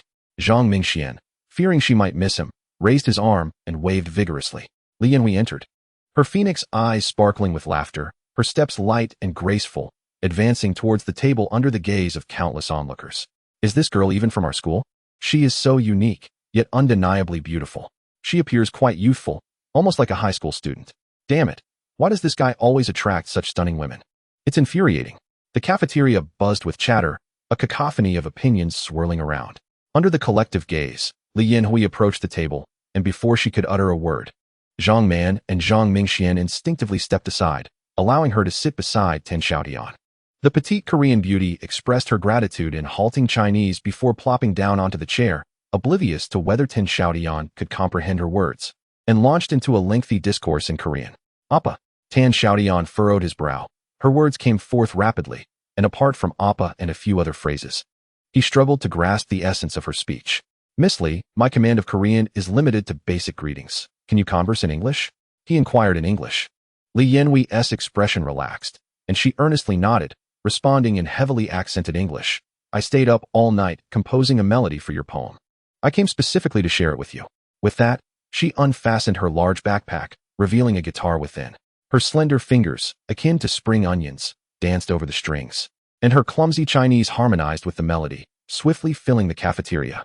You may see me, or not see me, yet I remain there, neither sorrowful nor joyful. You may think of me, or not think of me, yet the affection lingers, neither coming nor going. The sounds of chewing and laughter in the cafeteria were abruptly silenced. As if severed in midair, the once bustling space fell into a profound hush, with only the echo of the petite Korean beauty's music reverberating through the room. Shock, excitement, bewilderment, admiration, and enchantment illuminated the faces of those dining. Li Yanhui's beauty and voice left an indelible impression on them. More astonishingly, this enchanting girl was singing solely for one boy, who, oddly enough, appeared somewhat reluctant, uncertain whether Li Yanhui was simply a music enthusiast or genuinely enamored with the poem. She serenely performed her self-composed piece before a sea of spectators, truly oblivious to her surroundings. Tan Xiaotian, however, could not manage such composure. Had it not been for the impracticality of burying his head in his lap, he would have done so in a heartbeat. Time dragged painfully as he awaited the conclusion of her song. Upon the final note, he seized the guitar, asking, "Are you hungry? Let me take you to eat." His sole desire was to escape this place. Li Yanhui, evidently misinterpreting his intent, believed he was moved by her song and wished for a moment alone with her. Ecstatic, she packed up her guitar and skipped along behind Tan Xiaotian, fleeing the cafeteria. Indeed, Tan Xiaotian was escaping. As they departed, the cafeteria erupted in a cacophony of discussion. A tidal wave of voices crashing together, reaching the ceiling. That song was quite beautiful. I've never heard it before. That girl doesn't seem to be of Huaxia descent. Damn, who is that guy? Impressive. Tan Xiaotian from the School of Education. I really want to give that guy a piece of my mind. In a corner of the cafeteria, Wen Chun, her face etched with frost, furiously prodded the contents of her lunchbox with her spoon. She was consumed by a tempest of anger, a fury that momentarily clouded her judgment. The scene she had just witnessed replayed in her mind, and she was certain that the girl with the guitar was not from Dong University. What reason could she possibly have for seeking out Tan Xiaotian? Why did he choose to go out with her alone? These trivial questions swirled endlessly in her thoughts, refusing to dissipate. Indeed, men are often untrustworthy. Outside, in a Western restaurant, Li Yanxi, with knife and fork in hand, excitedly boasted in English, "Appa Xiaotian. Do you like the song I wrote for you?" Tan Xiaotian pressed his hand to his forehead, offering no reply, filled with self-loathing. In both of his lifetimes, he remained unable to refuse girls, especially those as beautiful as her. Tan Xiaotian, do not forget that in your past life, you met your demise at the hands of a woman. He screamed inwardly. A cold little hand brushed against his forehead, and with a concerned expression, Li Yanxi crouched before him. "Appa Xiaotian, are you feeling unwell? Should we see a doctor?" "No need," he replied weakly, raising his hand. "I'm just a bit dazed. Have you finished eating? If so, let us return to school." "You still haven't answered me," she pressed. "Do you like it?" "Like it," he replied in Chinese. Li Yanxi, evidently misunderstanding the entirety of his response, caught only the first word and leapt up in delight. "Then let me sing it for you again." Without waiting for a response, she picked up her guitar and sang once more, fortunate that the restaurant was not crowded enough to attract attention. "Li Yanxi, why did you come to our country?" Tan Xiaotian stifled the words to torment me. With pride, Li Yanxi puffed out her chest. "Appa Xiaotian, I'm quite remarkable. I was specially recruited to study music at Yue Women's University. You've heard of Yue Women's University, haven't you?" However, her enthusiasm deflated as she continued. "But then I was expelled for fighting at school, so I ended up here." Tan Xiaotian glanced at her motorcycle attire and nodded heavily in acknowledgement. Chapter 68. When Chun's outburst 10 minutes after the lights went out, the corridor suddenly echoed with the sound of noisy footsteps. A knock resounded at the door of dorm room 313. "The student council is here for a room check. Open up." Boom Dongguan, the head of the sports department, flanked by several members of the student council. Wen Xin stood quietly at the back, her crescent-shaped eyes devoid of emotion. When the door opened, Gao Yin rubbed his hands together, smiling as he asked, "What is with the sudden room check? No one informed us beforehand." Dongguan replied curtly, "Does the student council need to notify you about our duties?" Gao Yin awkwardly stepped aside as several student council officers filed in, their bright flashlights scanning the beds. Bed number 2 was empty, and the lower bunk of bed 4 was also vacant. Dongguan glanced at the nameplate beside the beds. Tan Xiaotian, Huang Along, out all night. Make a note of it. He turned to Wen Shun, who slowly approached Huang Along's bed, glanced at it, then turned and walked to bed number 2, casting a look at the empty space atop it. Her voice, cold enough to freeze, sliced through the air. Was it not stated at the beginning of the term that students of the College of Education are distinct from those of other disciplines? We are all destined to pursue careers in education, to serve as role models. Punctuality in classes, no absences, and adherence to dormitory rules are fundamental expectations, are they not? Please convey to them that from now on, they must uphold their duties as students. Any instances of missing curfew will be met with official reprimands, and repeat offenses will incur serious consequences. Dang Ai Kun lay tucked under the covers, stealing glances at Wen Chun, her mind a tumultuous whirlpool. Today's Wen Chun was nothing like the past. It was as if she had transformed into an entirely different person. What had transpired? In the late-night realm of Jintian Internet Cafe, the atmosphere remained vibrant, with 80 computers occupying 4/5 of the space. Such a high occupancy rate during the night shift was unparalleled in Shanhao Street. Indeed, throughout the entire Xingtian. The night manager was ill and had taken leave, leaving Tan Xiaotian to fill in for him. He sat dejectedly at the bar, propping his chin with one hand, his vacant gaze scanning the gaming room's every detail. A flicker of pride welling up within him. Since the beginning of September, after taking over the gaming room, he had seen its transformation over 2 months, from the initial 30 computers to now 80, fully stocked. The total investment for the 50 computers exceeded 250,000, and the membership cards played a pivotal role, with over 2,000 sold, swiftly recouping 200,000 in funds. This forward-thinking approach was indeed a formidable weapon in this era. Huang Along lifted his head from the first machine after finishing a round of intense gaming. He stretched his neck, stood up, and nonchalantly walked to the bar, grabbing a can of cola and gulping it down. With a loud thud, a red alert membership card was tossed in front of Tan Xiaotian. "Deduct the money from this," he exclaimed. Tan Xiaotian did not even raise an eyebrow, casually tossing the card back. "It's on me. Fourth brother, you truly have an addiction. I am exhausted and unable to sleep, yet you have the audacity to pull an all-nighter. We have class tomorrow morning." Huang Along patted his chest, declaring with camaraderie, "Lao Chi, if you're tired, go to sleep. I'm wide awake and can cover for you." Tan Xiaotian scrutinized him with suspicion. "Fourth brother, is something going on with you? I noticed something was off just now." Huang Along chuckled.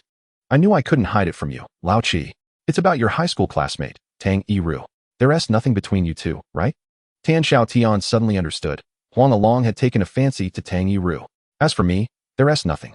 However, she has a boyfriend at Yenjing University, who is also my classmate. The rest is your concern." Huang Along's brows furrowed slightly, but soon relaxed. "It's fine. They're not together now. I still have a chance. Lao Chi, could you share her contact information with me?"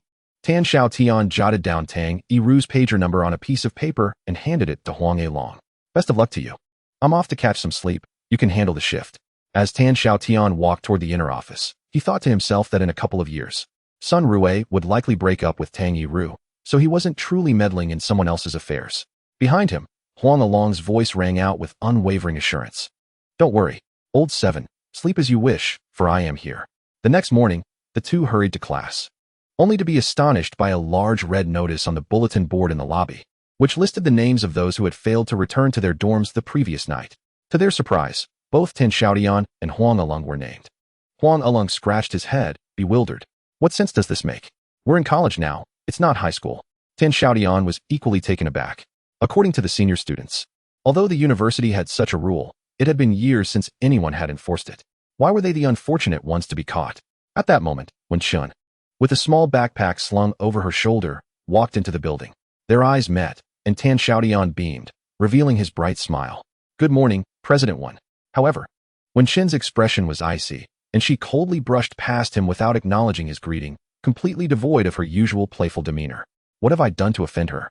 Tan Xiaotian pondered, utterly perplexed. He pulled out his phone and scolded Qin vehemently. With the gaming room thriving, why can't you hire a few more people? Now I'm stuck working the night shift, and I've been criticized. What do you suggest I do about it? Qin promptly promised to recruit more staff. And Xiaotian inquired about the status of other gaming rooms. Ever since the last price-cutting incident, he had instructed Qin to keep a close watch on their competitors and report any irregularities. Qin replied that, aside from a decline in business, there were no significant anomalies. After ending the call, Xiaotian ascended the stairs with Huang along. For an entire week, the student council of the College of Education appeared to be in a frenzy, not only checking dorms, but also assisting teachers in monitoring students who were late, absent, or had left early, creating a climate of fear and distress. Eventually, even the council members could not bear it, bewildered as to why the normally gentle president when it suddenly turned so harsh. Only Pega, Wenqin's lifelong rival, secretly reveled in the chaos.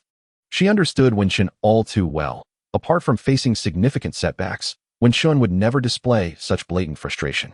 Delighted, Pega invited her dorm mates to a nearby karaoke room, where they sang for hours. On Saturday morning, clad in a freshly tailored outfit, Xiaotian stepped out of the East Third building. Downstairs, Li Yinxi, wrapped in a cream-colored cashmere coat, awaited him. Together, they made their way to the activity room adjacent to the East University International Student Dormitory. Initially, Xiaotian had resolved not to meet this troublesome girl from Korea again, but after hearing her intentions over the phone, he changed his mind. Li Yinxi requested his company at the Xiaotian International Student Salon, conveniently located within the university grounds. The primary reasons Xiaotian had chosen East University were its strong computer science program and the abundance of international students. Cultivating relationships with both computer science majors and international students would greatly benefit his future plans. Chapter 69. The International Student Salon. The International Student Dormitory at East University is a 5-story building situated next to the graduate student residence. To alleviate the homesickness of international students, the university converted the second floor of the International Student Cafeteria into a large activity room, fully equipped with billiards, television, and karaoke facilities. Due to the substantial number of international students at Tokyo University, the Xiaotian International Student Association has been established here, hosting a weekly salon every Saturday morning, warmly inviting international students to gather. Gradually, this salon gained a reputation, attracting numerous students from Tokyo University and nearby institutions with proficient foreign language skills, eager to enhance their spoken English, often seeking connections to gain entry. Eventually, the salon evolved to function akin to an English corner. At the entrance of the activity room on the second floor, 2 security guards from Tokyo University stood watch. If a visitor possessed blonde hair and blue eyes or was of African descent, they were granted immediate access. However, if the individual had black hair and yellow skin, particularly of Asian descent, their identification would be scrutinized. Otherwise, entry was strictly prohibited. Li Yinxi presented her international student ID, successfully guiding Xiaotian inside. Each international student was permitted to bring 1 classmate, as per the association's regulations. The activity room was spacious, approximately 1,000 square meters, filled with numerous individuals, predominantly foreigners. Though there were also some indistinguishable yellow-skinned individuals. Groups formed, either engaging in conversation or playing games, with English serving as the primary language. As Li Yinxi stepped into the activity room, a moderately built young man with single eyelids eagerly approached her, chattering away in what sounded like Korean, likely a fellow countryman. However, Li Yinxi was not particularly interested in him. She lazily greeted him and, linking arms with Xiaotian, attempted to depart. Yet the young man persisted, pointing towards a cluster of people in the corner and rambling on. Reluctantly, Li Yinxi apologized to Xiaotian in English and followed the young man. Ironically, as they departed, the young man cast a fierce glare at Xiaotian, likely perceiving him as a rival. Ah, the impetuosity of youth. Xiaotian chuckled to himself, scanning the room until his gaze settled on a group of tall Caucasians. Upon approaching them, however, he realized he understood none of their conversation, which was in Russian. Given Tokyo University's proximity to Belarus, it was unsurprising that more students hailed from there. With no specific aim in mind, he meandered through the activity room until he finally encountered 2 American students. Drawing upon his previous life experiences in Boston, he quickly bonded with them, engaging in lively conversation. Not far behind a bookshelf, Wenqin gazed with a complex expression at the animated Xiaotian, lost in thought. As the daughter of the university's president, she felt no pressure in this environment. Wenqin's English proficiency was commendable. She even planned to sit for the English Level 6 examination this semester. Nonetheless, she still faced considerable challenges communicating in English with the international students present. Yet, merely 5 meters ahead, that insufferable Xiaotian spoke English with remarkable fluency. She could discern that he articulated American English with ease. This individual was truly enigmatic. Boasting an attractive appearance and affluence, he seemed to indulge in flirtations. First with Pega, and then in ambiguous relations with that Korean girl. He was clearly a philanderer. What good was his excellent command of English? He was merely a scoundrel. The thought ignited within Wenchun an impulse to hurl that pink Parker pen at his face. Wenchun stood there in a daze, oblivious to Tan Xiaotian having exchanged contact information with the two Americans and quietly approaching her. Chairman Wen, you also enjoy coming here? Huh. The words jolted her from her reverie, and she responded in a flustered manner. Ah. Despite her quick-wittedness, it was challenging to remain composed when just moments ago she was cursing the very person before her. Forgive me for intruding. Noticing her troubled expression and recalling her harsh demeanor from the previous days, Tan Xiaotian prepared to turn away. Wait. Wenqin called out impulsively. Your English is quite good. Have you lived abroad? No, a neighbor studied in the U.S., and I learned a bit from him, Tan Xiaotian replied dismissively. Oh, which city is he in? Wenqin pressed on, disregarding Tan Xiaotian's willingness to respond. Boston. Suddenly, Wenqin's eyes sparkled. Is your neighbor studying at Harvard? Did he take the TOEFL? Has he mentioned what Harvard is like? My dream is to study in the U.S. after my undergraduate studies, with Harvard as my primary goal. As she spoke of her greatest aspiration, Wenchun temporarily forgot Tan Xiaotian's unsavory character and engaged enthusiastically in conversation. However, Tan Xiaotian clearly wished to evade this topic but found himself without an escape. Xiaotian, do you know this beautiful lady? You two seem to be having quite a delightful chat. Am I interrupting? Li Yinxi, having concluded her conversation with a fellow compatriot, hurried over upon seeing Tan Xiaotian engaged in dialogue with a strikingly elegant, short-haired beauty. Seizing the moment, Tan Xiaotian bid farewell to Wenchun and quickly led Li Yinxi away. Wenchun watched Tan Xiaotian's departing figure, a shadow of gloom settling upon her face. At that moment, her feelings mirrored those of Pei Gu on another day, a frustration so intense it threatened to consume her. Throughout her life, Wenchun had been the center of attention, a princess accustomed to others being indifferent to her. When had any boy dared to treat her with such disregard? Yet just moments ago, Tan Xiaotian had spoken to her with evident disinterest, dismissively, even avoiding her as if she were a plague. This was an unparalleled humiliation. Had it not been for the throngs of people in the activity room, she would have overturned the table in her fury. In a foul mood, Wenqin returned home, where her brother, Wen Luoyang, who was enjoying a weekend at home, called her to the study. Wen Luoyang, one of the earliest students to study in the U.S., following the reform and opening up, led a relatively westernized lifestyle, always impeccably dressed in a suit with shoes polished to perfection, his hair styled back with great care. Faculty and students at Dongda often whispered that Vice President Wen exhibited more leadership qualities than the principal himself. At that moment, he was slowly filling his treasured, long-held sea willow pipe with tobacco, igniting it with a specialized Zippo lighter. After taking a puff, he finally spoke. You seem to be in a rather poor mood. Isn't today the weekend? Who has upset you? Observing Wenchun standing at the door, wringing her hands and bearing a look of deep distress, he couldn't help but shake his head. Knowing his daughter well, he recognized her many admirable qualities, her ambition, her intelligence, but lamented that her dominant personality was too strong. She always had to be in control. He wondered which man could possibly endure such a temperament in the future. Chen, a few days ago, you mentioned your intention to run for the position of Vice President of the Student Council. After careful consideration, I still find it inappropriate. You are merely a sophomore this year, and you lack any notably significant achievements. Before Wen Luoyang could finish his words, Wenchun, burdened by a morning's worth of frustrations, erupted. Dad, are you afraid of what others might say? My ability to become the vice president of the college relies solely on my efforts, and I will not give up. Furthermore, from now on, do not meddle in my affairs. With that, she stormed out, leaving Wen Luoyang holding his pipe suspended in midair. After a moment of silence, he sighed, realizing that this child would eventually face hardships. Chapter 70. Wenchun's Tears Notable Achievements?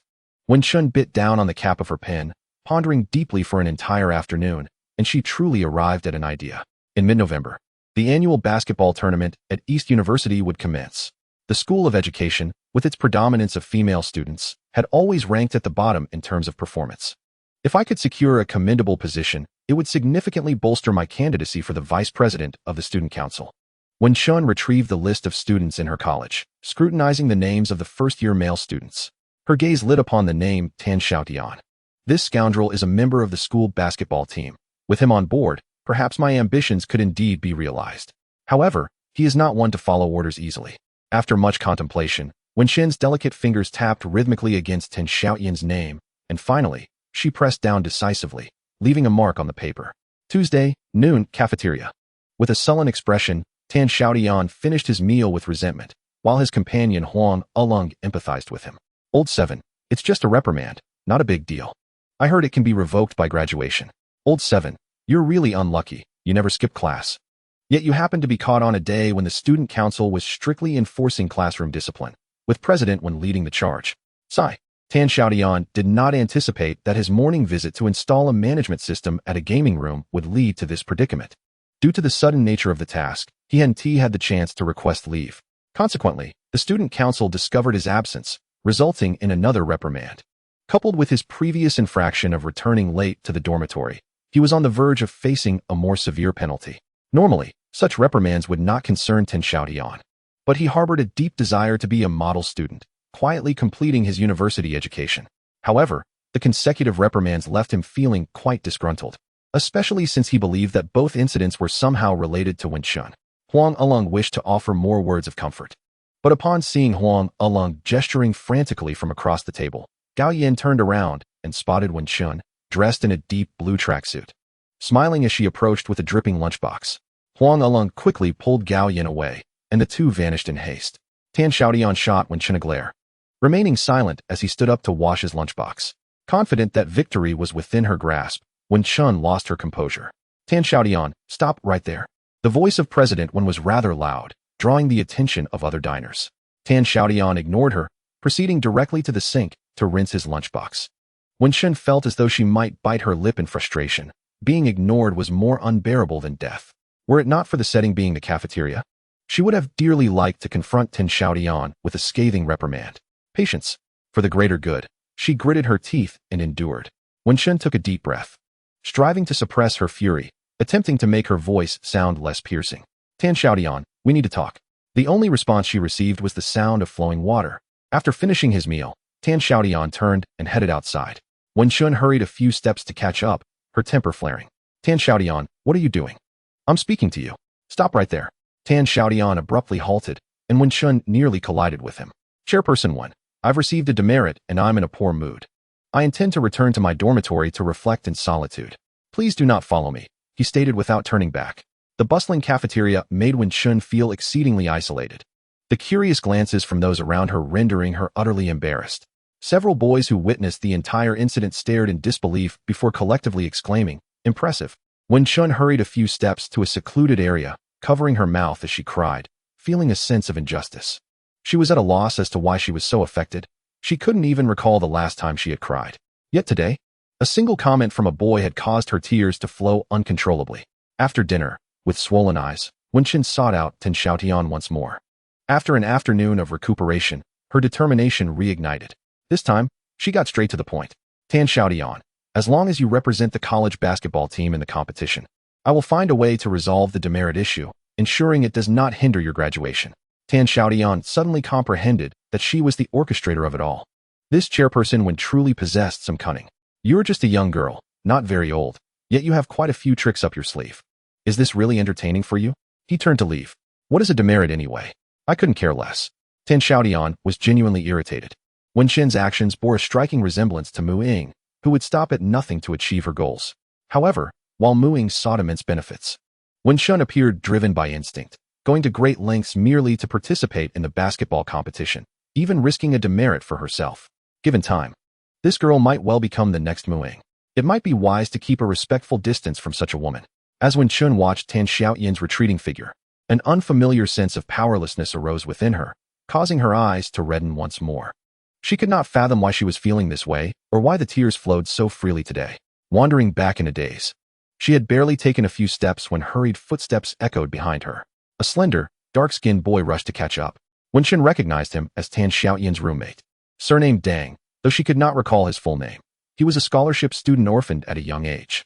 Tan Xiaotian had even approached her regarding him, gifting her a pink Parker pen. Dang, Is there something you need?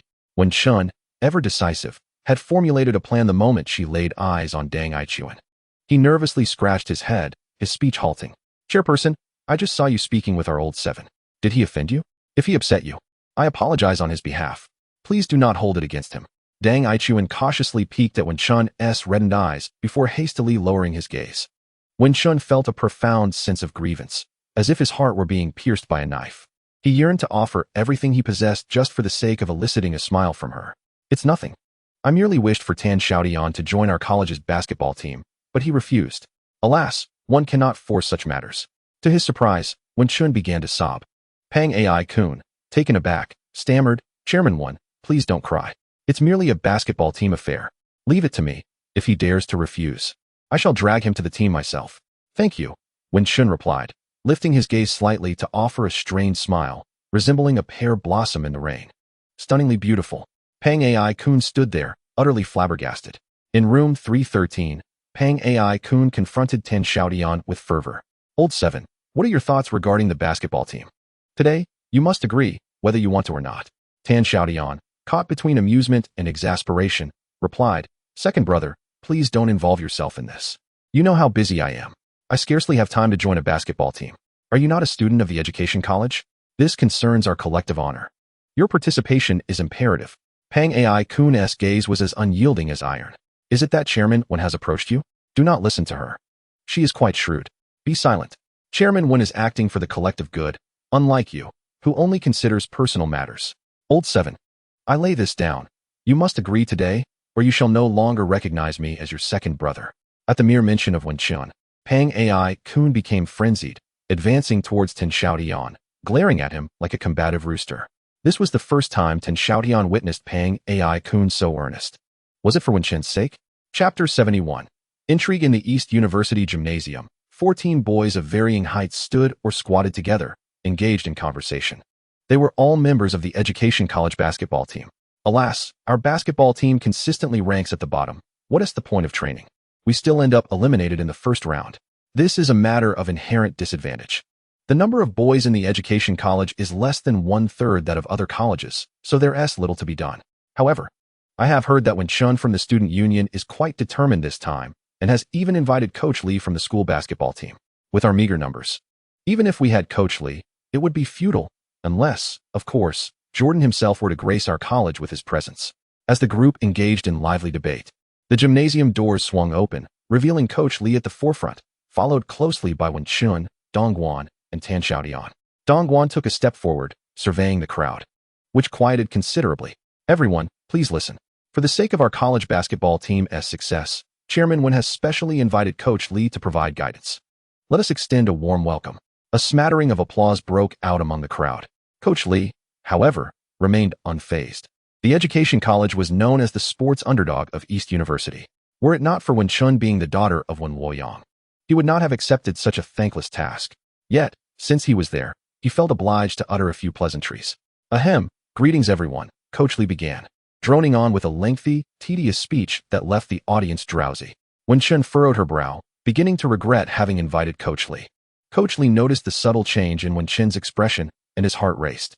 While he was merely feigning indifference, he feared offending this esteemed princess of Dongda. It would be disastrous if she turned to Wen Luoyang and sought retribution. Suddenly inspired, he pulled the distracted Tan Xiaotian beside him. Classmates, Tan Xiaotian is a member of the school team with ample basketball experience. He will be responsible for our daily training from now on. Should you encounter any insurmountable problems, I will make time, regardless of my busy schedule, to guide you, Coach Lee proclaimed grandly before departing, leaving a roomful of bewildered faces. Wen Chun found herself at a loss, her hopes now resting solely on Tan Xiaotian. Clearing her throat, she addressed the seniors, as you are all upperclassmen. I shall refrain from saying much. However, I implore you to remember one thing. Our goal this year is to reach the top 8. If we achieve this, any minor requests you have will be earnestly considered by the student council, such as leniency regarding failing grades or disciplinary records. She chose her words carefully, leaving implications unspoken.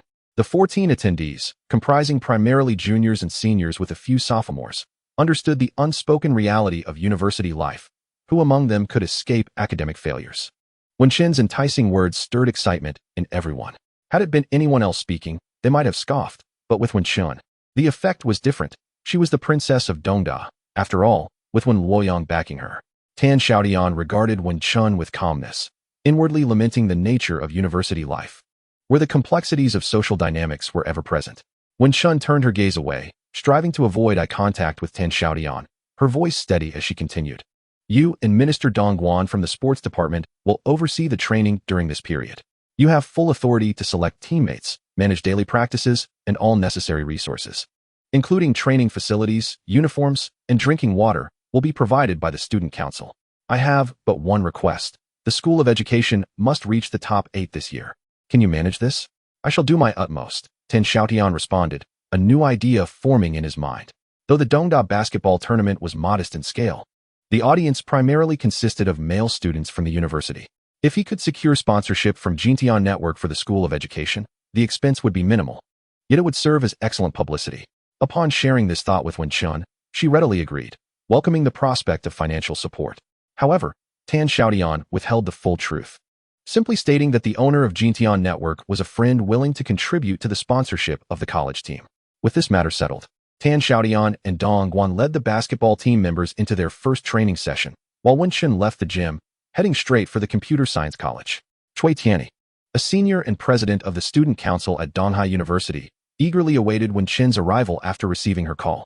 It would be disingenuous to claim he was unaffected by the visit of this renowned beauty from Dongda. His heart had already soared to thoughts of their wedding celebration.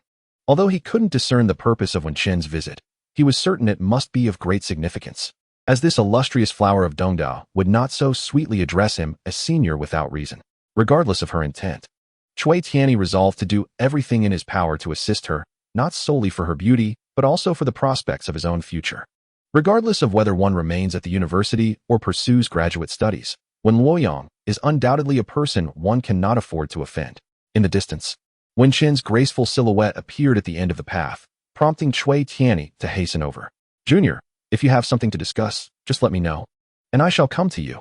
There's no need for you to make a special trip, which makes me feel rather guilty.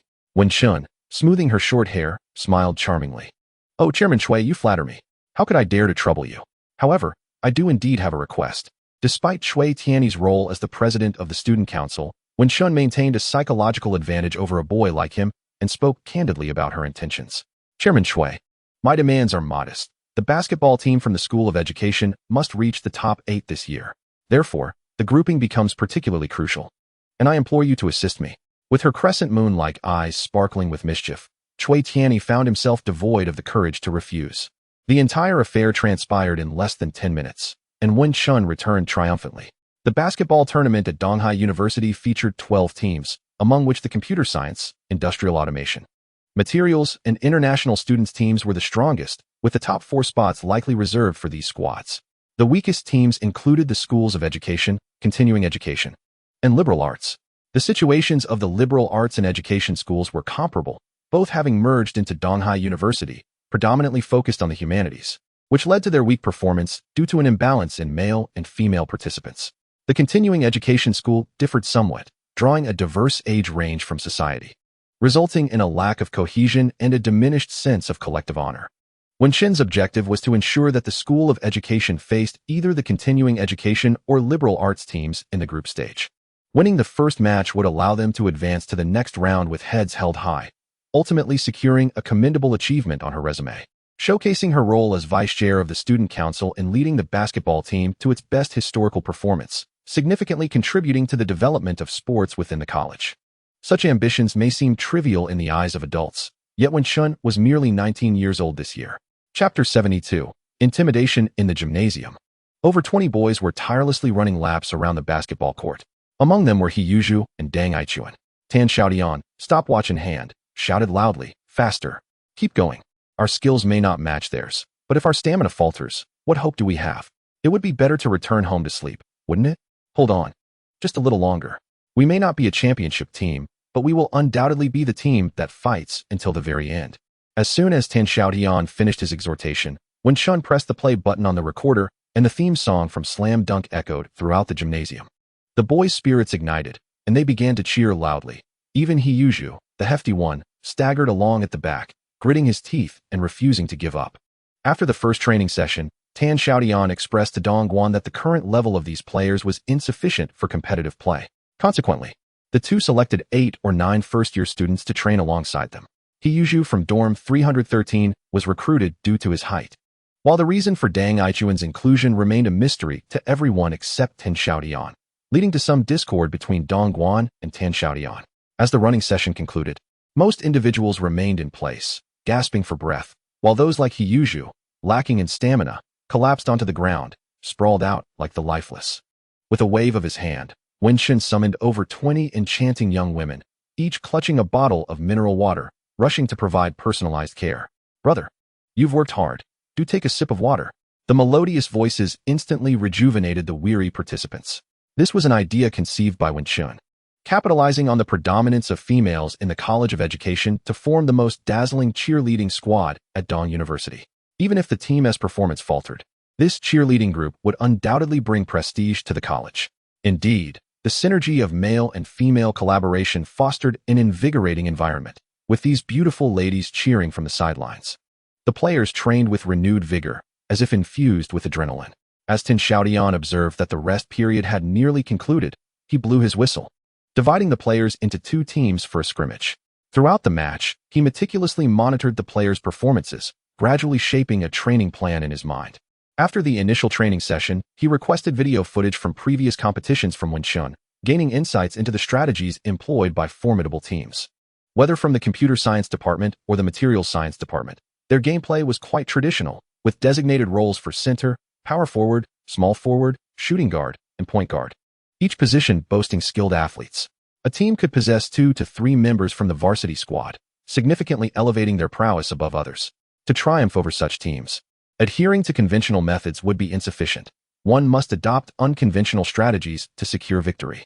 He recalled the Golden State Warriors of his past life, who, with their small ball lineup, swept through the NBA like autumn leaves in the wind, achieving 3 championships in 4 years and establishing a legendary dynasty.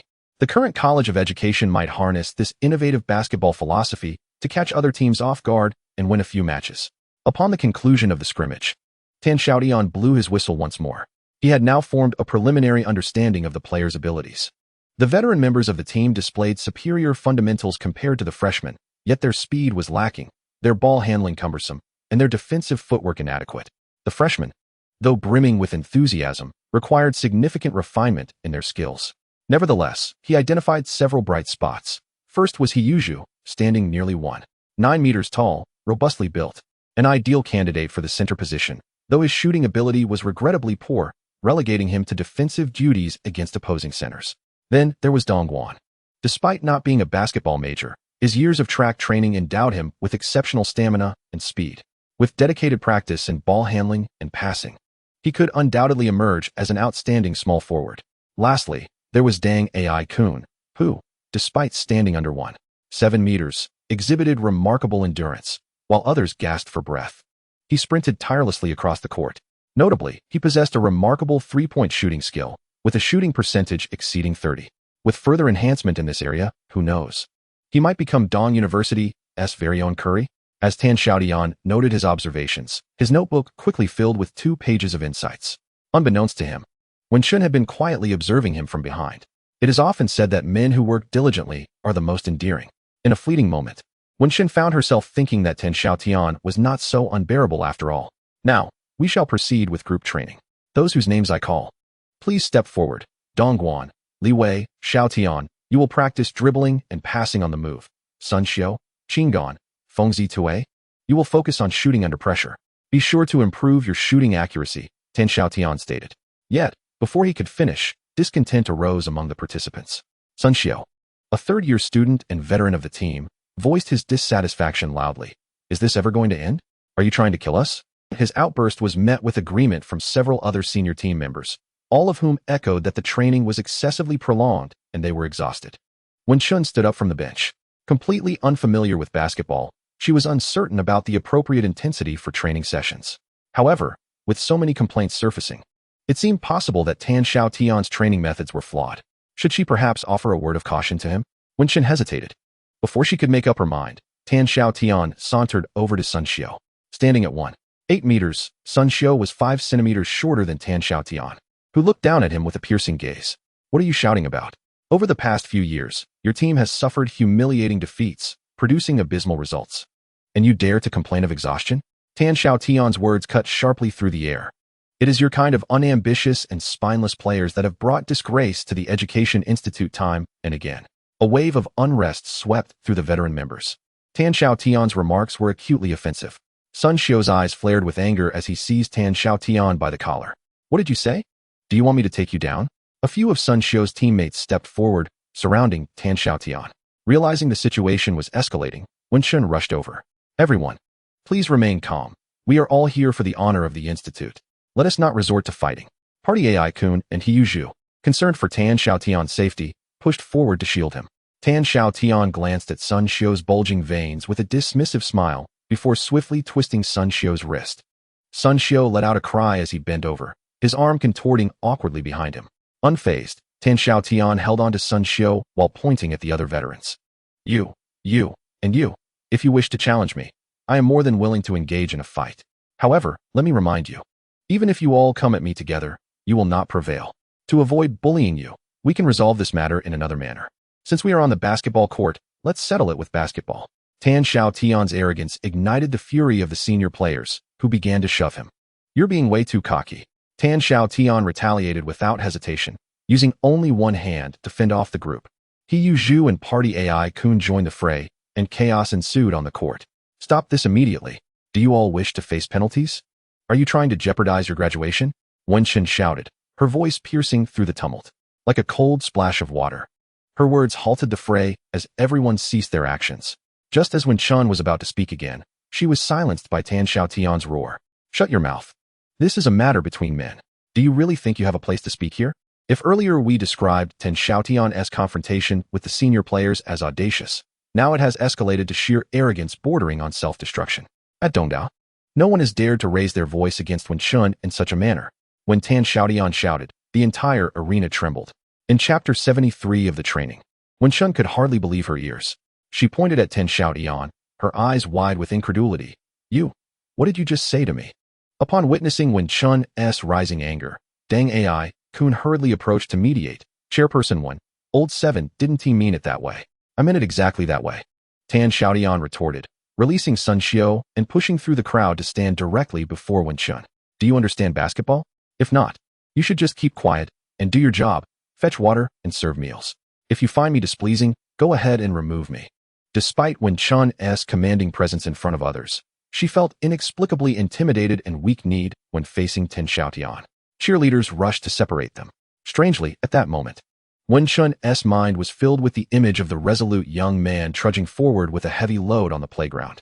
Tan Xiaotian's domineering rudeness did not infuriate her. Rather, it stirred a tremor deep within her soul. Years later, Wen Shun would come to understand that it was a form of reverence towards the strong. Yet, Wen Shun remained true to herself, even in the face of public humiliation. She boldly declared, Tan Xiaotian, do you think you can make me remove you? Dream on.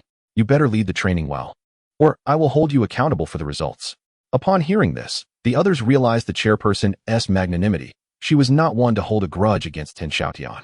Tan Xiaotian disregarded her words, turning to Sun Xiu instead. Are you ready? Do you dare to challenge me one-on-one? Sun Xiu rubbed his wrist, aware that he could not afford to lose face in front of so many spectators. Bring it on. Who's afraid? Old 8, the ball. Tan Xiaotian called out sharply, and He Yuzhu passed the ball over. Tan Xiaotian tossed the ball to Sun Xiu casually. Let us go. In the first round, Sun Xiu attacked while Tan Xiaotian defended.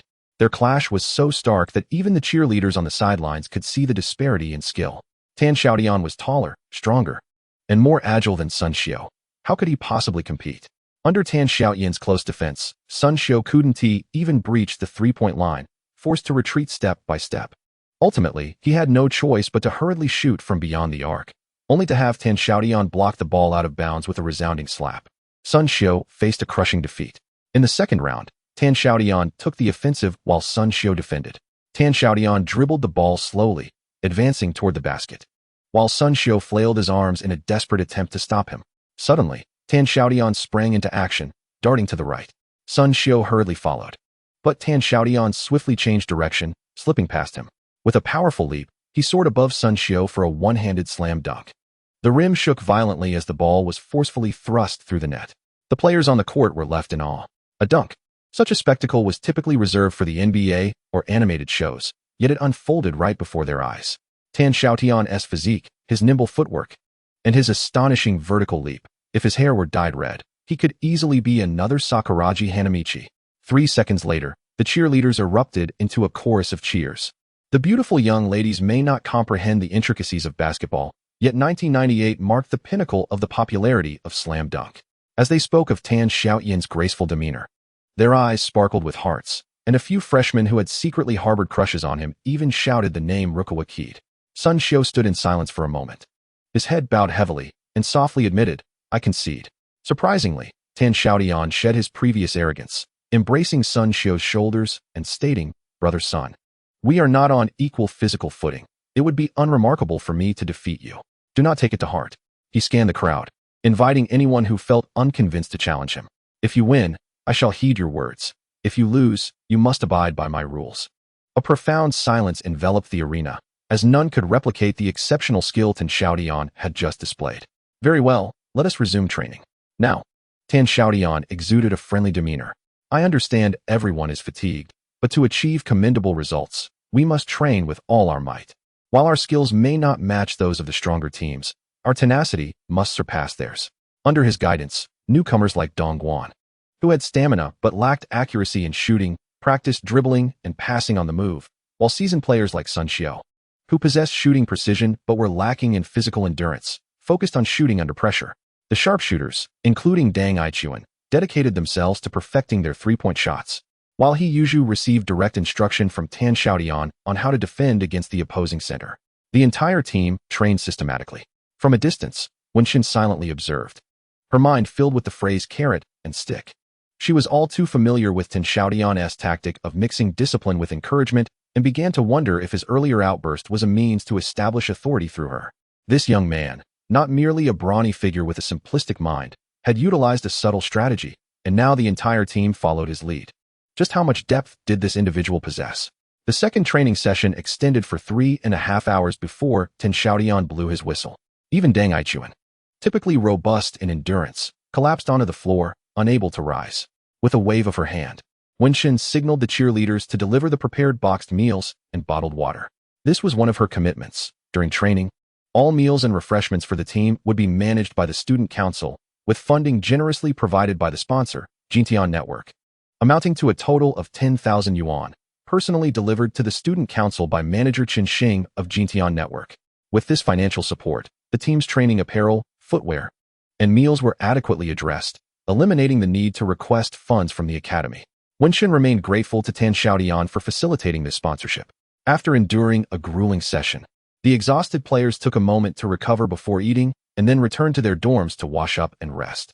This intense training regimen persisted for an entire week, during which the team's overall morale underwent a remarkable transformation, evolving from that of meek sheep into fierce wolves, each player brimming with determination, eagerly awaiting the opportunity to redeem themselves and assert their prowess in the upcoming matches.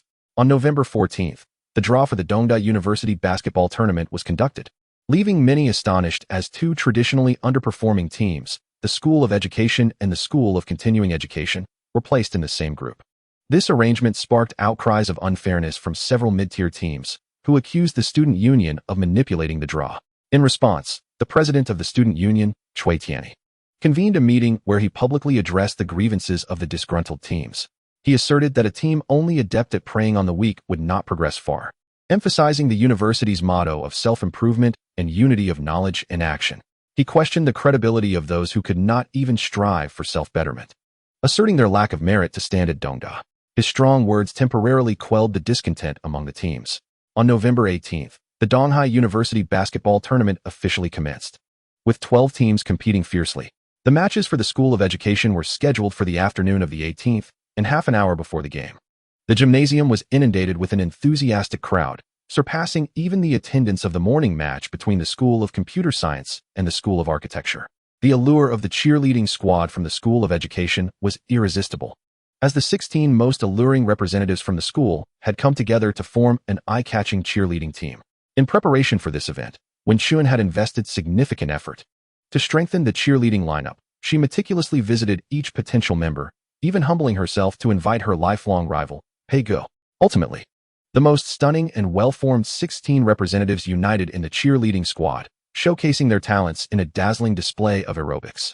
The audience was treated to a visual feast, with whistles and applause resonating throughout the gymnasium, creating an electrifying atmosphere. Seated on the sidelines, Tan Xiaotian observed the synchronized movements of the 16 young women and felt a wave of nostalgia. In 1998, societal norms were still relatively traditional, akin to the cheerleading team imitating the NBA. Yet these 16 girls donned attire that was both practical and elegant, executing their routines with precision, captivating the audience nonetheless. What a simple and sincere era this was.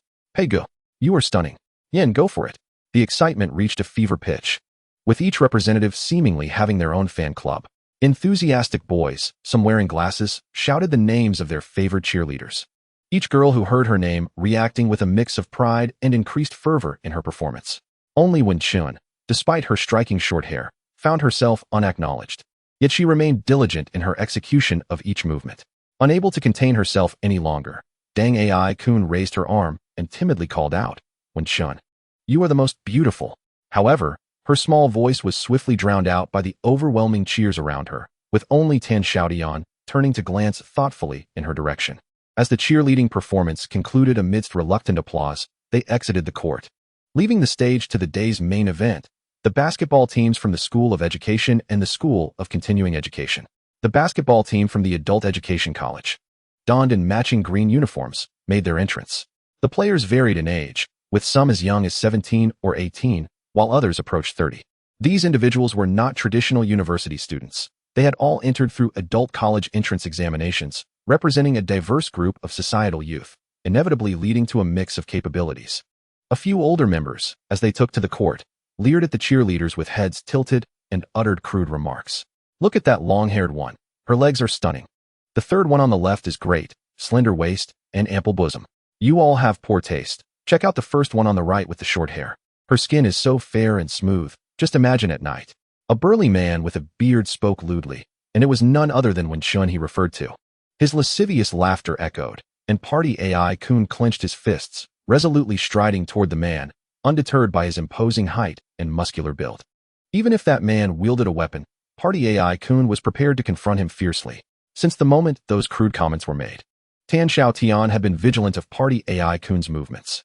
As he sensed his friend's impulsiveness, he stepped forward, wrapping an arm around Party Ai Kun's shoulders and forcefully pulling him back. Brother, remember, on the basketball court, your only goal is to score points. Your weapon is not your fists, but the ball. Do you understand? Tan Xiaotian fixed his gaze intently on Party Ai Kun's eyes, with reddened eyes and heavy breaths. Party Ai Kun nodded after a few moments. Tan Xiaotian then raised his head to address the other team members. Brothers, we have trained for an entire week, and today we finally get to play. However, our opponents are despicable. They just insulted our female teammates verbally. Like you, I am furious and want to charge at them. But, he shook his head, we cannot. We are basketball players now. Fighting will not only nullify our score, but also lead to suspensions. All our hard work over the past week would be in vain. As I said, we must remain calm and focus on scoring to defeat them. Do you understand? Understood. The response came from more than 20 men, spoken through clenched teeth. Tan Xiaotian extended his right hand. Brothers. One by one, strong hands piled atop his. And the group roared in unison, let us go. The education college, clad in red uniforms, soon made their entrance, adorned with the prominent name Xiaotian Network emblazoned across their chests. They were the first team in the Dongda basketball tournament to be sponsored, sparking lively discussions among the spectators. Isn't Xiaotian Network the gaming venue across from Northeast? I've been there. Their machines are quite new. The owner is astute. Generously sponsoring our school, I'll have to visit again. The bearded man was taken aback, utterly unprepared for the education college students to suppress their anger. The crude remarks had been incited by him, intended to provoke the opponents. He had even seen someone charging forward. But just when he thought the opponents would fall for his scheme and retaliate, the tall, handsome player regained control of the situation, not only avoiding the trap, but successfully boosting the morale of his teammates. This individual was quite impressive. The bearded man deliberately cast a few glances at Tan Xiaotian, as if sensing an unspoken connection. Tan Xiaotian responded with a broad, innocuous smile, yet discreetly raised his middle finger, giving a subtle flick in the bearded man's direction. If it weren't for the timely arrival of the referees, the bearded man would have charged over. 3 referees entered the court, briefly outlined a few points, and the match officially commenced. To everyone's surprise, Xiaotian did not start the game. Instead, the original old team members took the floor, with He substituting as center. The results of a week of intensive training began to manifest. Whether it was dribbling, passing, or shooting, the Education Institute executed their strategies with commendable precision. Although He struggled offensively, his height and bulk effectively contained the opposing center, allowing only 2 points in the first 4 minutes. If not for the bearded man's relentless attacks, relying solely on personal skill to keep the team afloat, the Education Institute could have led by at least 10 points. Recognizing the unfavorable situation, the bearded man raised his hand to signal for a timeout. He personally explained tactics to his teammates. Meanwhile, the starting 5 from the Education Institute received treatment befitting heroes, with several beautiful girls, led by Wenshun, personally delivering bottles of mineral water to them.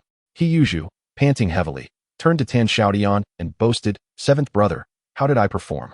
Xiaotian nodded, "Not bad. But you won't be playing anymore. I'll find someone to replace you." He was taken aback. "Why?" Xiaotian glanced over at the opposing team. "Conserve your energy." As the referee's whistle blew, the match resumed. Upon returning to the court, the players from the Education Institute quickly realized that the opposing team had adopted a different style of play, stepping on feet, holding players, pulling arms. Various little fouls disrupted the flow of the game. Although the referees called several fouls against the opposing team, their morale actually rose. In contrast, the seasoned players from the Education Institute, led by Sun Xiao, felt somewhat demoralized after several offensive plays were thwarted by fouls. Xiaotian immediately raised his hand to request a timeout. After Sun Xiao exited the court, he seethed with frustration, cursing the opposing team for their underhanded tactics. Xiaotian patted his shoulder. "All right, brother Sun, take a breather. It's our turn now." With a wave of his hand, he called upon Dang Ai Kun, Dongguan, and 2 other swift players, along with himself, to step onto the court.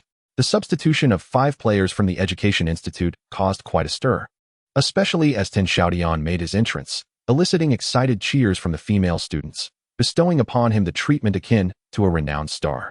The bearded man fixed his gaze on Xiaotian, a glint of malice flashing in his eyes. "This pretty boy is mine. I'll show those girls what a real man is." As the match resumed, the ball was in possession of the opposing team. The guard maneuvered the ball across the front court, with Dang Ai Kun assigned to defend. Though small in stature, he was remarkably agile, his hands moving up and down like a 1,000-armed Avalokiteshvara, frustrating the opposing guard, who ultimately had no choice but to pass the ball to the bearded man. At the moment when the bearded player reached out to catch the ball, a large hand suddenly emerged from behind, swiftly swatting the basketball away. Before the bearded one could react, a figure darted forward, firmly grasping the ball before it went out of bounds. "Well done, Brother Chi." The bench of the College of Education erupted in cheers, as He leapt up, raising his arms in exuberance. Meanwhile, the cheerleaders appeared somewhat perplexed. Their team had yet to score, so why were these boys making such a commotion? Little did they know, a steal was far more challenging than a score, serving as a potent blow to the opponent's morale. Upon seeing Xiaotian seize the ball, the bearded player hurried over to apply pressure. Xiaotian flashed him a smile, his hands never pausing. Before the bearded player could close the distance, he deftly passed the ball to the open Dongguan, who capitalized on his track and field prowess. Sprinting swiftly down the court, 2 opposing players rushed to converge on him. Dongguan swiftly passed the ball out, and Dang Aichuan arrived like a galloping horse, receiving the ball to face an unguarded backcourt. With a simple 3-step layup, he effortlessly placed the ball into the hoop. The first basket from the 5-man lineup came with such ease that the opponents barely had time to commit a foul. Thunderous applause erupted from the sidelines as the cheerleaders waved their bouquets, chanting Dang Aichuan's name in unison. After the basket, Dang Aichuan focused solely on Wenshun's performance. Seeing Wenshun leading the chant of his name filled him with immense joy, nearly causing him to stumble in excitement. Xiaotian turned back, grinning widely at the bearded player. "Apologies, my friend," he teased.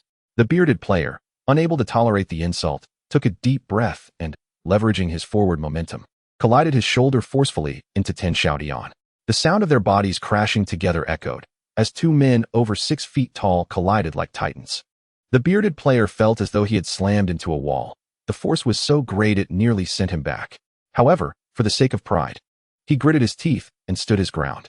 In contrast, Xiaotian exaggeratedly stumbled backward, flailing his arms in a dramatic fashion before falling to the ground. Referee. He retaliated with a foul. Tan Xiaotian lay on the ground, arms raised high, mimicking a gesture of being ejected. The bench of the College of Education united in indignation. Dozens of voices pointing at the bearded player, with Wen Chun leading the charge. Completely disregarding his image, President Wen rushed to the scorer's table, banging on it and raising a ruckus. The officials at the scorer's table recognized the president's daughter. Had it been anyone else, they would have been ejected long ago. After some deliberation, the referees ultimately assessed the bearded player a flagrant foul, granting the College of Education a free throw and possession. Tan Xiaotian stood at the free throw line, confidently sinking the ball.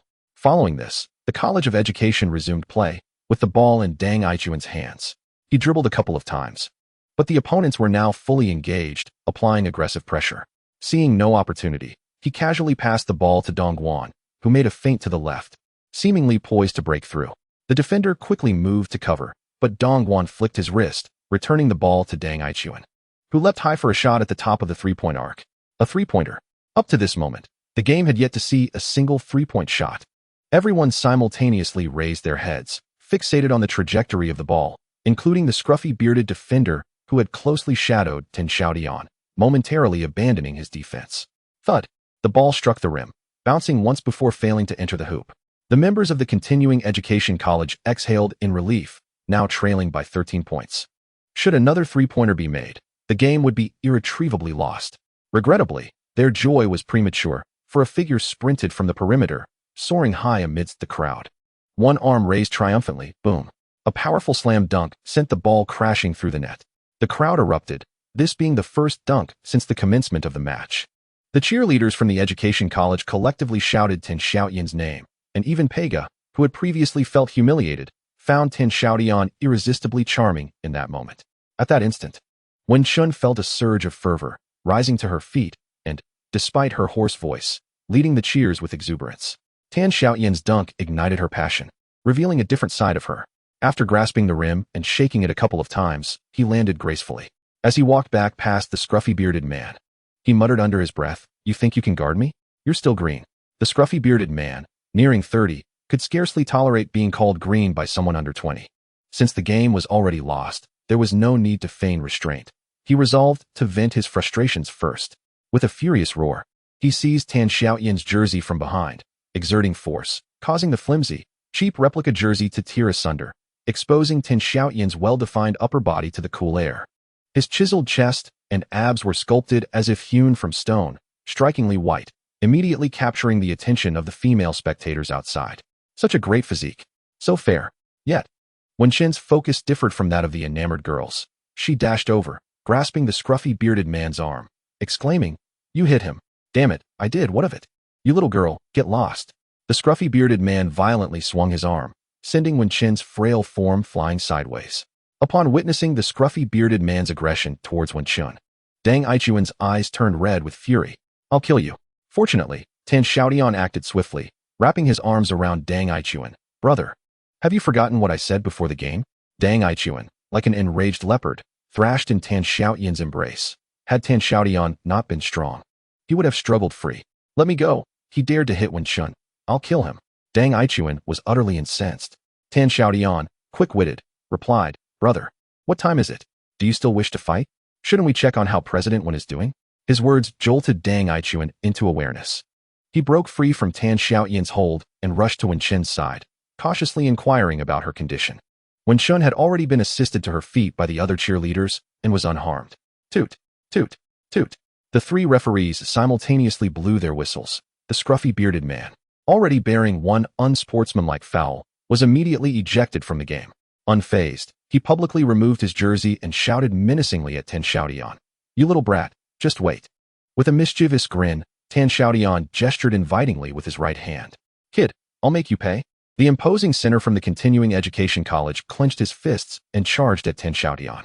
As the referee sensed that the situation was spiraling out of control, he swiftly intervened, blowing his whistle once more, and the central player was promptly ejected from the game. The supervising teacher from the Adult Education College rushed onto the court to restrain his players, preventing the situation from escalating further. Seizing the opportunity, Tan Xiaotian called upon the players from the Education College to take a breather, casually sitting on the bench while whistling with ease.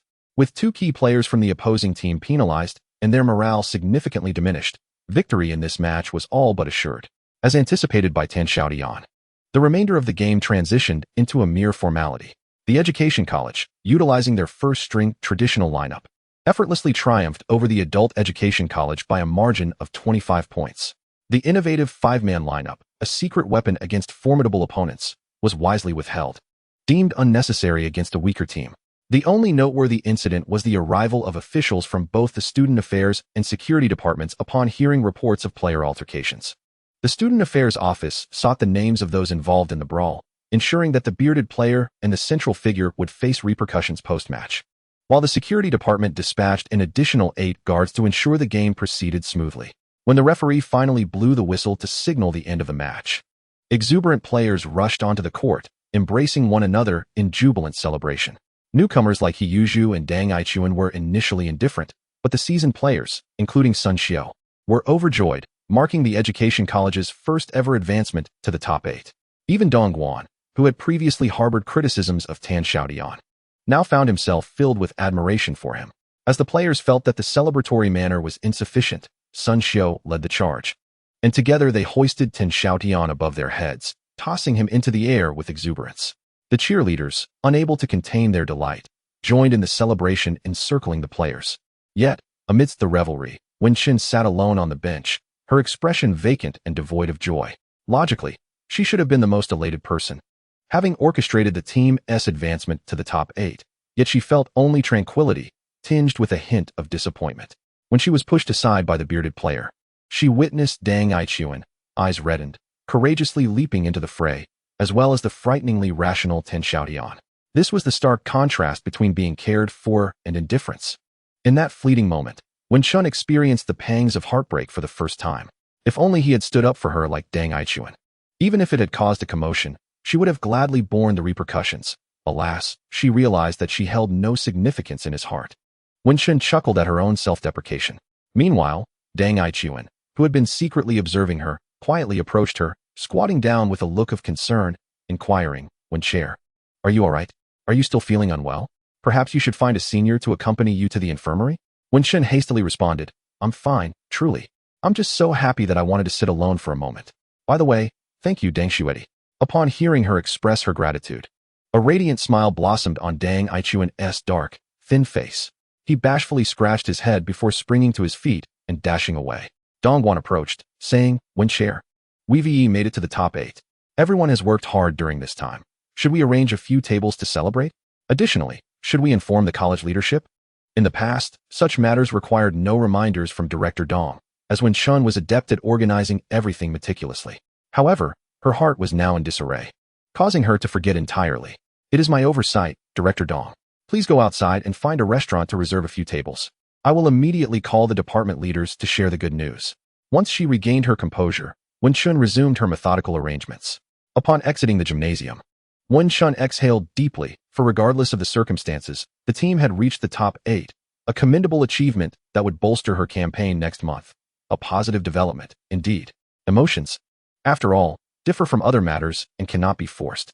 At 6 o'clock, the second-floor hall of the local restaurant, Tunzi Family Cuisine, was adorned with 7 tables. With over 20 members of the basketball team, 16 cheerleaders, several student council officials assisting with the event, and even the invited faculty leaders, including Chun Xing from the sponsoring company Jintian Network, the atmosphere was one of exuberance. The 7 tables were filled to capacity, and the joyous faces reflected the team's success. Chun Xing found his seat at the table with the department leaders and discreetly cast a glance at Tan Xiaotian, who slightly shook his head. Understanding that the boss wished to keep his true identity concealed, Chun Xing refrained from further comments. The department leaders, being considerate, recognized the students' initial restraint. After delivering a few words of gratitude, they departed after a brief 10-minute stay, with Chun Xing following suit. Once the leaders exited, the students reveled as if dragons returning to the sea or tigers entering the forest. The enchanting cheerleaders loosened up, capturing a few naive freshmen to engage in drinking games. In truth, there was no need for such games. These campus beauties, normally haughty, graced the table of these inexperienced boys, a privilege in itself. With a mere glance and a few soft words, the alcohol was unnecessary. The atmosphere was intoxicating enough. Tan Xiaotian was not immune to this revelry. The first to approach him was a senior, Yen Wu, the dancing goddess from the College of Education. Her performance, Spirit of the Sparrow, during the welcome gala had left a lasting impression on him. With her delicate hands holding a wine glass, she approached him with a smile. Tan, I'd like to offer you a toast. I wonder if you would grant me this favor? Although Tan Xiaotian had never attended university in his past life, he had encountered women often enough to recognize that while the scene appeared tranquil and fragrant, a moment's misstep could lead to calamity. Thus, he dared not be dismissive. Respectfully rising, he grasped his glass. Sister, you jest. How could I trouble you to toast me? Allow me to pour myself a drink first, and then I shall toast you. With a swift motion, he downed his beer in one go, leaving not a drop behind. Grabbing the bottle, he filled his glass again, lightly tapping the rim of Yen Wu's glass. This toast is for you. I drink to you, and you may drink as you please. He tilted his head back once more, finishing the drink with ease. This display left Yen Wu momentarily speechless. With a glint in her eye, she playfully tapped his forehead. Today, I'll let you off easy. She turned and took her seat after consuming half of her drink, while Yen Wu spared Tan Xiaotian. The other cheerleaders were less forgiving, clamoring for him to come over and toast each of them. With a glass in his left hand and a bottle in his right, he approached their table, his demeanor exceptionally humble, quickly winning the favor of the group of senior sisters. As Tan Xiaotian pondered whether to toast the entire table or to honor each individual one by one, a senior from her third year posed a daunting question. Unfazed, Tan Xiaotian responded with admiration, declaring that each of the beautiful seniors deserved a personal toast to express his admiration. Soon after, another challenging question arose. Whom would he toast first? Surveying the table, he approached Pega and asked, If I toast you, will you splash the drink in my face? Pega, her expression impassive, recalled the last time she felt embarrassed by Tan Xiaotian and coldly replied, Let us see how you perform. Tan Xiaotian filled his glass and downed it in one go, but Pega remained unmoved. Gritting his teeth, he poured another drink and consumed it again. Pega's gaze lifted, yet she remained silent. The onlookers, including the cheerleaders, felt Pega was being excessively harsh, and some discreetly nudged her from behind. Once more, Tan Xiaotian filled his glass and brought it to his lips. At last, Pega spoke. Wait. She stood, holding her cup, and locked eyes with Tan Xiaotian, challenging him to share a cup toast with her. Cheers erupted throughout the hall, with even the student council members drawn to the spectacle. It was indeed a novelty for Pega, renowned alongside Wen Chun, to propose a toast to a male student. Pega, though outwardly confident, felt a tremor in her hands, fearing Tan Xiaotian might reject her again. After contemplating for a few seconds, Tan Xiaotian smiled, expressing his gratitude for her affection, yet humorously remarked that he might become the enemy of all the boys at Dawn University after tonight. Pega exhaled, seized her cup, and amidst the applause, intertwined her arms with Tan Xiaotian's, leaning in closely as they engaged in the toast. Unbeknownst to Tan Xiaotian, at the moment the beer slid down Pega's throat, she cast a provocative glance at Wen Chun. Once again, he unwittingly became a pawn in the rivalry between the two women. In Chapter 77, as Tan Xiaotian and the most outstanding beauty from the College of Education shared a cup toast, the players at the adjacent table erupted into frenzy, clamoring and pounding on the table, wishing they could be in Tan Xiaotian's place, enjoying such a privilege with a stunning woman. The entire second-floor hall was alive with excitement. Having finished his drink, Tan Xiaotian turned and glared at them. You all can watch, but if you're capable, come and toast yourselves. His words ignited a powder keg. Aside from a few elder teammates nearing graduation, the remaining players surged forward, encircling the cheerleaders to toast.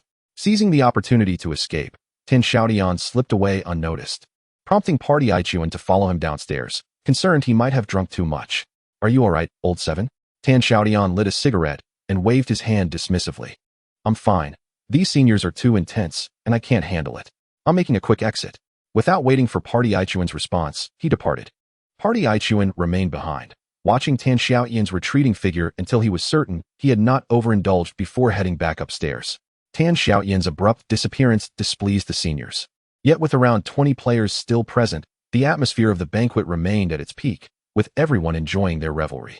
The celebratory banquet did not conclude until 9 o'clock, and as the dormitory was about to close, Wen Xin realized she needed to return before it was too late. Not required to stay on campus, she lingered until the final accounts were settled, leaving the restaurant with an overwhelming sense of solitude. As she stepped out onto the street, the temperature had already plummeted to around 0 degrees on this November night. Wrapping her white wool scarf snugly around her neck and slipping her hands into the pockets of her black trench coat, She chose not to approach the nearby east gate of the university, but instead wandered along a small road heading east. Uncertain of the reason, she simply felt the urge to walk alone. Today, Xiaotian had performed exceptionally well, if it weren't for his calm demeanor. It could have easily been the Education Institute facing penalties. This young man possessed a level of composure and maturity that belied his age, executing tasks with meticulous precision and employing cunning tactics that aligned perfectly with her ideal image of a man. Yet, when Xin found herself inexplicably agitated, she understood the cause. It became clear when Xiaotian had ignored her while she was being pushed to the ground by a man with a beard. In his eyes, she was utterly invisible. Why? Why was it that he could share toasts with Pei Gu yet failed to spare her even a glance throughout the entire banquet? She felt a sense of injustice. What made Pei Gu any better than her? Earlier in the afternoon, she had advised herself not to force things, but now her dominant persona overwhelmed her, filling her with an insatiable desire for conquest. On the silent road, the distant sounds of two men, seemingly inebriated, reached her ears. Damn it, this is bad news. I might get expelled, one of them exclaimed, blaming the other for their predicament. Next time I see that guy, I swear I'll teach him a lesson. I can't keep this anger bottled up. The two tall men approached Wenchun, shrouded in darkness, their faces obscured. Yet she recognized them as the bearded man and the center from the Adult Education Institute who had faced penalties. What an unfortunate encounter. Terrified, she pulled her scarf up high to conceal her face and lowered her head, silently praying that they would not recognize her. Fortunately, their attention was fixated on their own grievances, and they did not notice her as they passed by. With a sigh of relief, Wenchun quickened her pace towards the east gate. However, just a few steps later, she heard footsteps behind her. The two men had turned back and flanked her on either side. Her heart raced, and she lowered her head, desperately searching for an escape between them. The center seized her hair, yanking her scarf away and revealing her timid face. You little girl, I recognize you. You were the loudest during the day. Damn, what a small world. He roared, his expression twisted with malice. Applying more pressure, pain shot through her scalp, bringing tears to her eyes, yet she remained silent. Refusing to plead for mercy, the bearded man scrutinized her face repeatedly, then burst into laughter. You brute, you have no appreciation for delicate beauty. Get away from her. He admonished, forcefully prying the center's hand away. He forcefully pushed the center aside, extending a large hand to wipe away Wenchun's tears. Little sister, seeing you cry breaks my heart. The moment I laid eyes on you on the court, I was captivated. Your skin is truly exquisite. Among so many beautiful women, you are the most stunning. Please don't cry. Come, let me take care of you.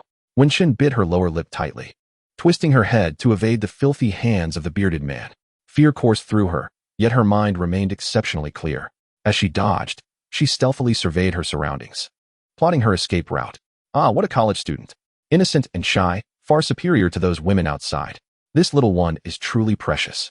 The bearded man, emboldened by liquor, grew increasingly brazen, his other hand creeping up to Wenchun's shoulder. Suddenly, a gust of wind swept through the darkness as someone leaped out from behind a tree, brandishing a dark object and striking the bearded man's head with great force. A muffled thud echoed, and the bearded man staggered back, rubbing his head in confusion, clearly stunned by the blow. Run! Wenchun's hand was seized, and the shadowy figure pulled her into a frantic sprint. The bearded man, illuminated by the dim streetlight, caught sight of the blood on his hands and bellowed angrily at the center. Are you stupid? Go after them. Catch that kid. I'll kill him. The center, finally snapping back to reality, unleashed his long legs and dashed in the direction Wenchun had fled. Wenchun was dragged by the shadow, desperately fleeing. The moment the figure had leapt out, she recognized him as her roommate's friend, the orphan named Dang Ai-kun. They ran with all their might for a full 3 minutes, but Wenchun felt an unbearable burning sensation from her throat to her windpipe, her legs feeling as if they were weighed down by lead, unable to carry her further. Dang, I can't run anymore, she gasped, leaning on her knees, desperately trying to catch her breath. She felt as though taking another step would bring her to the brink of collapse. Dang Ai-kun turned back, the pale streetlight casting a worried glow on his anxious face. Seeing the bearded man closing in behind them, he gritted his teeth and resolutely moved toward them. You need to find a safe place to hide and call for help. I'll hold them off. His voice, steady against the chill of the early winter night, reached Wenchun's ears. Stunned, she looked up at Dang Ai-kun, who seemed prepared to face death, then glanced back at the east gate of Dong University. Hundreds of meters away, tears streamed down her face uncontrollably as she summoned the last of her strength, staggering toward the gate while shouting, "Help! Her faint cries for assistance echoed in the desolate, moonlit path. In the thick darkness, Dang Ai Kun bent down to pick up a broken brick. Positioning himself with one leg forward and the other back, his chin slightly tucked, eyes glimmering with a wolf-like intensity. "Come at me if you dare." His tone was colder than the night air. The bearded man and the centaur, panting heavily as they pursued, were fixated not on the frail figure before them, but rather on the stumbling form of Wenchun escaping behind him. In the midst of the chaos, the burly centaur, with a gesture, signaled to his companion, and they both advanced towards their respective targets. The centaur, wielding hands as large as fans, attempted to strike at Dang Aichuan, who, like a nimble monkey, dodged the blow by lowering his head and retaliated by swinging a half-brick at the centaur's arm. The impact was substantial, causing the centaur to let out a pained cry as he reached out to seize Dang Aichuan, who deftly evaded once more. The stark contrast between the two was palpable. One exuded brute strength, towering and formidable, while the other was small and agile, resulting in a stalemate where neither could gain the upper hand. Meanwhile, Wenchun intended to escape through the east gate, but the burly man thwarted her plans, deliberately circling around to block her path. Forced to retreat, she dashed towards the only illuminated doorway by the roadside. In 1998, the lighting projects had yet to proliferate near the east gate. Only the faint glow from the sign of Xiaotian network on the second floor pierced the darkness, becoming a solitary beacon. Drenched in cold sweat, Wenchun hurried up the stairs, pursued by the menacing laughter of her assailant. "Even if you flee to the ends of the earth, I shall retrieve you," he taunted. Inside the lobby of Xiaotian network, Tan Xiaotian was savoring a steaming bowl of instant noodles, having neglected to eat anything substantial at the celebration earlier, leaving him ravenous. The night shift manager, Bao Hongwei, engaged him in casual banter, remarking on the struggles of other gaming establishments that were seeking to offload their businesses due to dwindling profits. Just as Tan Xiaotian raised his head, concerned about the state of affairs, the glass door was abruptly flung open, letting in a gust of cold air. "Help!" cried Wenchun, stumbling in, her legs giving way as she collapsed onto the icy concrete floor. "What happened?" Bao Hongwei sprang to his feet, ready to investigate. The glass door swung open once more, and the burly man strode in, seizing Wenchun by her short hair and dragging her outside, exclaiming, "I told you." However, before he could finish, Bao Hongwei felt a rush of wind as Tan Xiaotian vanished from his side. The burly man's eyes widened in terror as a shadow hurtled towards him, closing the distance in an instant. Before he could comprehend the situation, a searing pain shot through his wrist, akin to a fracture, causing him to instinctively release his grip. A heavy foot descended upon him, striking him squarely in the face, leaving him dazed and ringing in his ears. Crumpling to the ground, he cradled his head, groaning in agony. This single blow rendered him incapacitated. "Chairman Wen, are you all right?" Tan Xiaotian inquired, having successfully subdued the assailant and now assisting the disoriented Wenchun to her feet. Wenchun encountered a savior, trembling all over, tightly embracing Tan Xiaotian, refusing to let go, as all her fears and grievances erupted at that moment. The hall, filled with dozens of night owls, turned their attention towards them. After a moment, applause erupted. This group had witnessed something extraordinary. Tan Xiaotian's swift and decisive actions had dispatched the bearded man with a finesse that surpassed even action films. It was no wonder they spoke of the owner of Xiaotian network as a formidable character. Even Lin Chun had been dealt with by him, and upon seeing him today, the claims were indeed justified. Tan Xiaotian awkwardly raised his hands, allowing Wenchun to cling to him like a koala. "Chairman Wen, it's all right. How did you end up here? What on earth is going on?" Despite his inquiries, Wenchun simply nestled deeper into his embrace, sobbing softly, and Tan Xiaotian dared not move. After a couple of minutes, Wenchun's sobs subsided. Had she not suddenly recalled the danger posed by Dang Aichuan outside, she would have wished to remain in Tan Xiaotian's arms indefinitely. "What? Ergu is still outside." Upon hearing Wenchun's words, Tan Xiaotian's expression darkened. Were it not for the pity he felt for her, he would have been tempted to push her aside for revealing such critical information at this moment. He gently released Wenchun, seized the bearded man by his hair, and flung open the glass door. With a single motion, he sent the bearded man tumbling down the stairs from the second floor, his screams echoing through the air. In mere moments, Tan Xiaotian dashed downstairs. Not far away, the center forward had Dang Aichuan pinned against a tree, choking him while delivering a series of resounding slaps. Dang Aichuan had a gash on his forehead, bloodied and battered. His face a horrific sight. One side was swollen, yet his eyes retained a defiant gleam, fixed intently on the center forward. The latter was not in a better state. A lump had formed on his head, Various wounds marked his face, and his down jacket was torn to shreds. As he struck, he shouted furiously, "You little brat. I'll kill you." In the very moment he spoke, Deng Aichuan clutched the arm that was choking him, lifting himself off the ground and delivering powerful kicks to the center forward's abdomen with his legs. The suddenness of the move caught the center forward off guard, sending him reeling backward. Deng Aichuan slowly rose, using the tree for support, and took deliberate steps towards the center forward. Tan Xiaotian, blood boiling with excitement, rushed towards them in leaps and bounds. Ergo, Deng Aichuan swayed slightly, casting one last glance at the rushing Tan Xiaotian, a faint smile breaking through his swollen face as he urged, "Quick, save Chairman Wen." With that, his eyes rolled back, and he collapsed, unconscious. Damn it! Tan Xiaotian's eyes reddened. Before he even reached them, his legs propelled him into the air as he delivered a flying kick to the center forward, who had just regained his footing, sending him crashing to the ground once more. Tan Xiaotian mounted him, fists clenched, delivering a perfectly executed hook to his chin. The center forward opened his mouth, and a tooth flew out. Tan Xiaotian remained silent, relentlessly pummeling him, his fists raining down upon the center forward's face.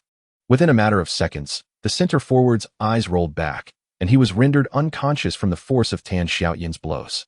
Tan Xiaotian continued his relentless assault, displaying an unwavering determination to vanquish his opponent. Bao Hongwei, who had rushed over from behind, desperately embraced Tan Xiaotian, exclaiming, "Boss, if you keep this up, you might just kill him." It was only then that Tan Xiaotian regained his senses, ceased his onslaught, and lifted the unconscious Deng Ai-kun into his arms. At the end of the alley, the piercing wail of police sirens shattered the night. Chapter 79. The Inversion of Truth at the Shanhao Street Police Station. Tan Xiaotian sat in an interrogation chair, his hands shackled, his posture impeccably straight as he calmly regarded the two officers across from him. Seated at the long table were an older and a younger officer. The elder puffed on a cigarette while scrutinizing a collection of photographs with a furrowed brow. These images depicted a close-up of a bearded man and a hefty center, the latter's head swollen grotesquely, likely unrecognizable even to his mother. The bearded man's nose was fractured, a deep gash stretching from the corner of his eye to his nostril, with multiple fractures across his body. Even the seasoned officer gasped at the sight of such injuries. One could only wonder how deep the enmity must run to inflict such brutality. The older officer exchanged a meaningful glance with the younger one, who promptly slammed his hand on the table, his voice stern. "Name, age, occupation, speak honestly." Tan Xiaotian forced a grin, attempting to present himself as the most compliant of students. "I am Tan Xiaotian, 18 years old, a student of the 1998 class at Donghai University's College of Education." "Officer, I did strike him, but it was an act of heroism. There are witnesses who can attest to my actions." Both officers were momentarily taken aback, due to the sudden nature of the incident. The on-duty officers had accompanied the victim to a nearby hospital, and these two had been hastily summoned to participate in the interrogation, leaving them somewhat uninformed about the specifics of the scene. "Are you really a student?" The younger officer scrutinized Tan Xiaotian with skepticism.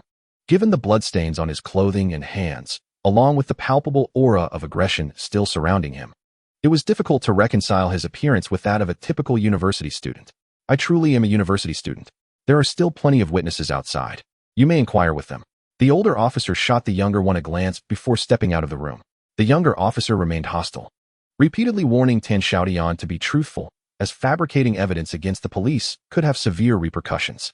10 minutes later, the older officer returned, this time with a more amicable demeanor, and he voluntarily unclasped Tan Xiaotian's handcuffs. Tan Xiaotian began recounting the events that transpired. Having once been a police officer in a previous life, he was well acquainted with the intricacies of such situations. He merely stated that he had intervened to protect a classmate from an assailant, omitting any unrelated details. His account mirrored the testimonies of over 20 witnesses outside, including Bao Hongwei. When Shun had been pursued by the bearded man into Jintian network, and after Tan Xiaotian had intervened to save her, he then subdued the hefty center to rescue Deng Ai-kun. The officers felt reassured, with the younger one even tossing a cigarette to Tan Xiaotian, remarking, "You certainly strike hard. Have you trained before? I reckon those two will be bettered in for at least a month." Tan Xiaotian accepted the cigarette and took a satisfying drag. "Officer, at that moment, I was solely focused on rescuing them and hadn't considered the potential repercussions for myself." "What repercussions could there possibly be?" "My colleague from the hospital just called. The testimony of the girl you saved has been recorded. Those two ruffians attempted to commit a crime but failed, and with an additional charge of minor injury, they are destined for prison." The young officer removed his cap, disregarding his image. and sat at the table with one leg propped up, smoking while chatting with Xiaotian. Perhaps you might even earn a commendation for bravery. That's splendid, officer. When will I be released? I inquired eagerly. The young officer scratched his head. I've informed your school's security department. They'll be here shortly, and I'll release you once they arrive. Suddenly, a commotion erupted outside. The senior officer discreetly extinguished his cigarette, straightened his uniform, and exited the room. Inside the duty room of the police station, 4 or 5 individuals, both men and women, were engaged in a heated argument with the on-duty officer. A young woman clad in a black mink coat held a Motorola device in her left hand and a slender green cigarette in her right, sitting calmly in a chair as she exhaled smoke. The young officer, seeing the senior officer return, felt as if salvation had arrived. Director Feng. They are relatives of the suspects who just came from the hospital. They insist on seeing the chief. I told them the chief is unavailable. But they refuse to believe me and are causing a ruckus. The senior officer responded, I am Feng, the deputy director. If you are here regarding tonight's case, you may speak with me. If you insist on seeing the chief, you may return tomorrow. Deputy director is acceptable. We shall speak with you, the group exclaimed, encircling Deputy Director Feng and speaking in a cacophony. Their main assertion was that their children were innocent, not criminals, and that the police should not obstruct family visits since the two were seriously injured in the hospital. One particularly heavy-set woman in her 50s, the mother of one of the suspects, firmly claimed that her son had been assaulted by wrongdoers and accused the police of failing to distinguish between right and wrong, thereby wrongfully accusing the innocent. She threatened that if the police continued to shield the guilty and wrongfully accuse the innocent, they would escalate the matter to higher authorities to report the dereliction of duty at the Shanhao Street police station. Deputy Director Feng's face twitched with suppressed anger as he replied coldly, the facts of the case involving Wang Feng and Han Qijuan are clear, with over 20 witnesses ready to testify to their assault on the victim with intent to commit a crime. If you do not accept this, you are welcome to file a complaint with higher authorities. However, if you continue to disturb the order of our office, I will exercise my authority. Before he could finish, Wang Feng's mother collapsed to the ground, wailing and lamenting, the police are beating people. The police are beating people. Deputy Director Feng swiftly produced a shiny pair of handcuffs from behind him and approached the disruptive woman. Seeing this, the young woman in the black mink coat immediately intervened. Mother, please, this is not the way to address the issue. It is quite uncivilized. She stood, discarded her cigarette butt, and sashayed over to Deputy Director Feng, gracing him with a smile before saying, You must be Director Feng. Allow me a moment to make a call and have him speak with you. The woman swiftly dialed her phone, conversed briefly, and then handed it to Deputy Director Feng. He glanced at her before placing the phone to his ear. Oh, hello, sir. Here is the situation. There are too many witnesses on site, making this matter difficult to handle, at least beyond my capabilities. Laughter echoed through the receiver. But as far as I understand, Wang Feng and Han Qijuan were merely joking around with classmates, albeit the jest may have gone too far. The other pair, a man and a woman, are also students from Dongda University, correct? As I mentioned, they are all classmates. A trivial matter escalated into a conflict, which is understandable given the youthful exuberance. However, must it reach such extremes? Once the call concluded, the woman in the black mink took the phone, nodding as she listened to the voice on the other end. The crux of the situation now lies in whether the parties involved are willing to forgive Wang Feng. If they agree to clarify that it was merely a misunderstanding among classmates, the resolution will be straightforward. Brother, I understand. I will take care of it right away.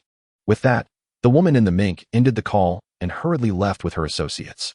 Deputy Director Feng's face turned ashen, and he spat disdainfully onto the ground, cursing.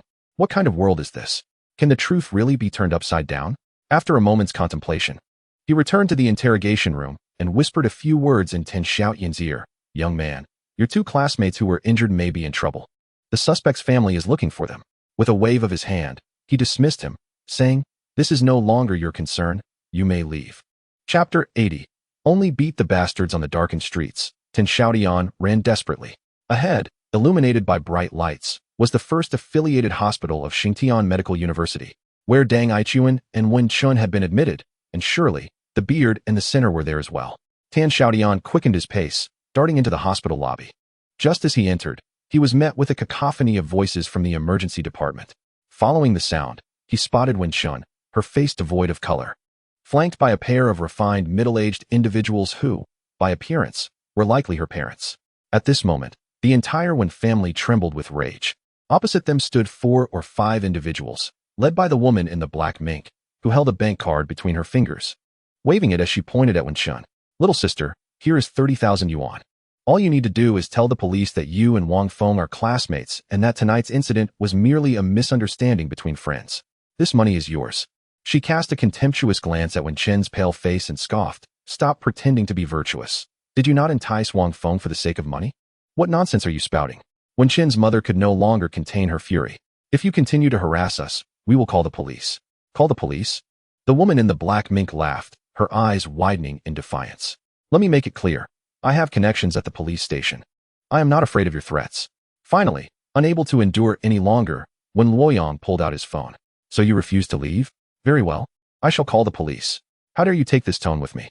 A burly man, emerging from behind the woman in the mink and brandishing a leather handbag, slapped the phone from Wen Luoyang's hand. He pointed a finger at Wen Luoyang, cursing, "You old fool. Tell your daughter to quickly accept the money and clarify things with the police, or I will make it my mission to confront you every time I see you." Wen Luoyang, hailing from a scholarly family and having studied abroad, had never encountered such brutish individuals. Anger coursed through him, leaving him trembling, yet he felt utterly powerless. Wenchun, filled with concern, supported her father and was about to speak, when suddenly her eyes brightened, and her small face radiated pure happiness. Her anxieties were finally alleviated. The man with the handbag attempted to continue his tirade, but a large hand reached from behind and firmly grasped his. "Who is this?" The handbag man turned around to find Tan Xiaotian's face, which bore a smile that was neither a grin nor a frown. "This is a hospital. Your commotion is disturbing the other patients." With a forceful grip, Tan Xiaotian elicited a pained yelp from the handbag man, who crumpled to the ground, gasping. Yet, he maintained his bravado. "You little brat. Who do you think you are? Let go of me, or I'll make you regret it." Tan Xiaotian, undeterred, applied more pressure. And with a loud crack, the handbag man could no longer maintain his stance and collapsed, howling in agony. "I've broken something. It hurts so much," he cried, while a burly woman rushed in from the side, her face twisted in fury, claws outstretched towards Tan Xiaotian. Without even turning, Tan Xiaotian extended his left hand and effortlessly seized the woman's throat. She flailed desperately, but with his height and reach, her efforts proved futile. "You dare to strike a woman?" Wang Feng's father charged forward, arms flailing.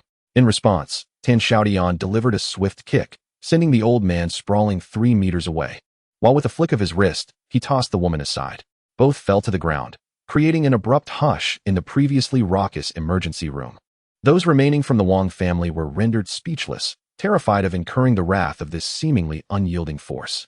Tan Xiaotian gradually released the handbag man, lifting his blood-stained hands for inspection. "Strike a woman?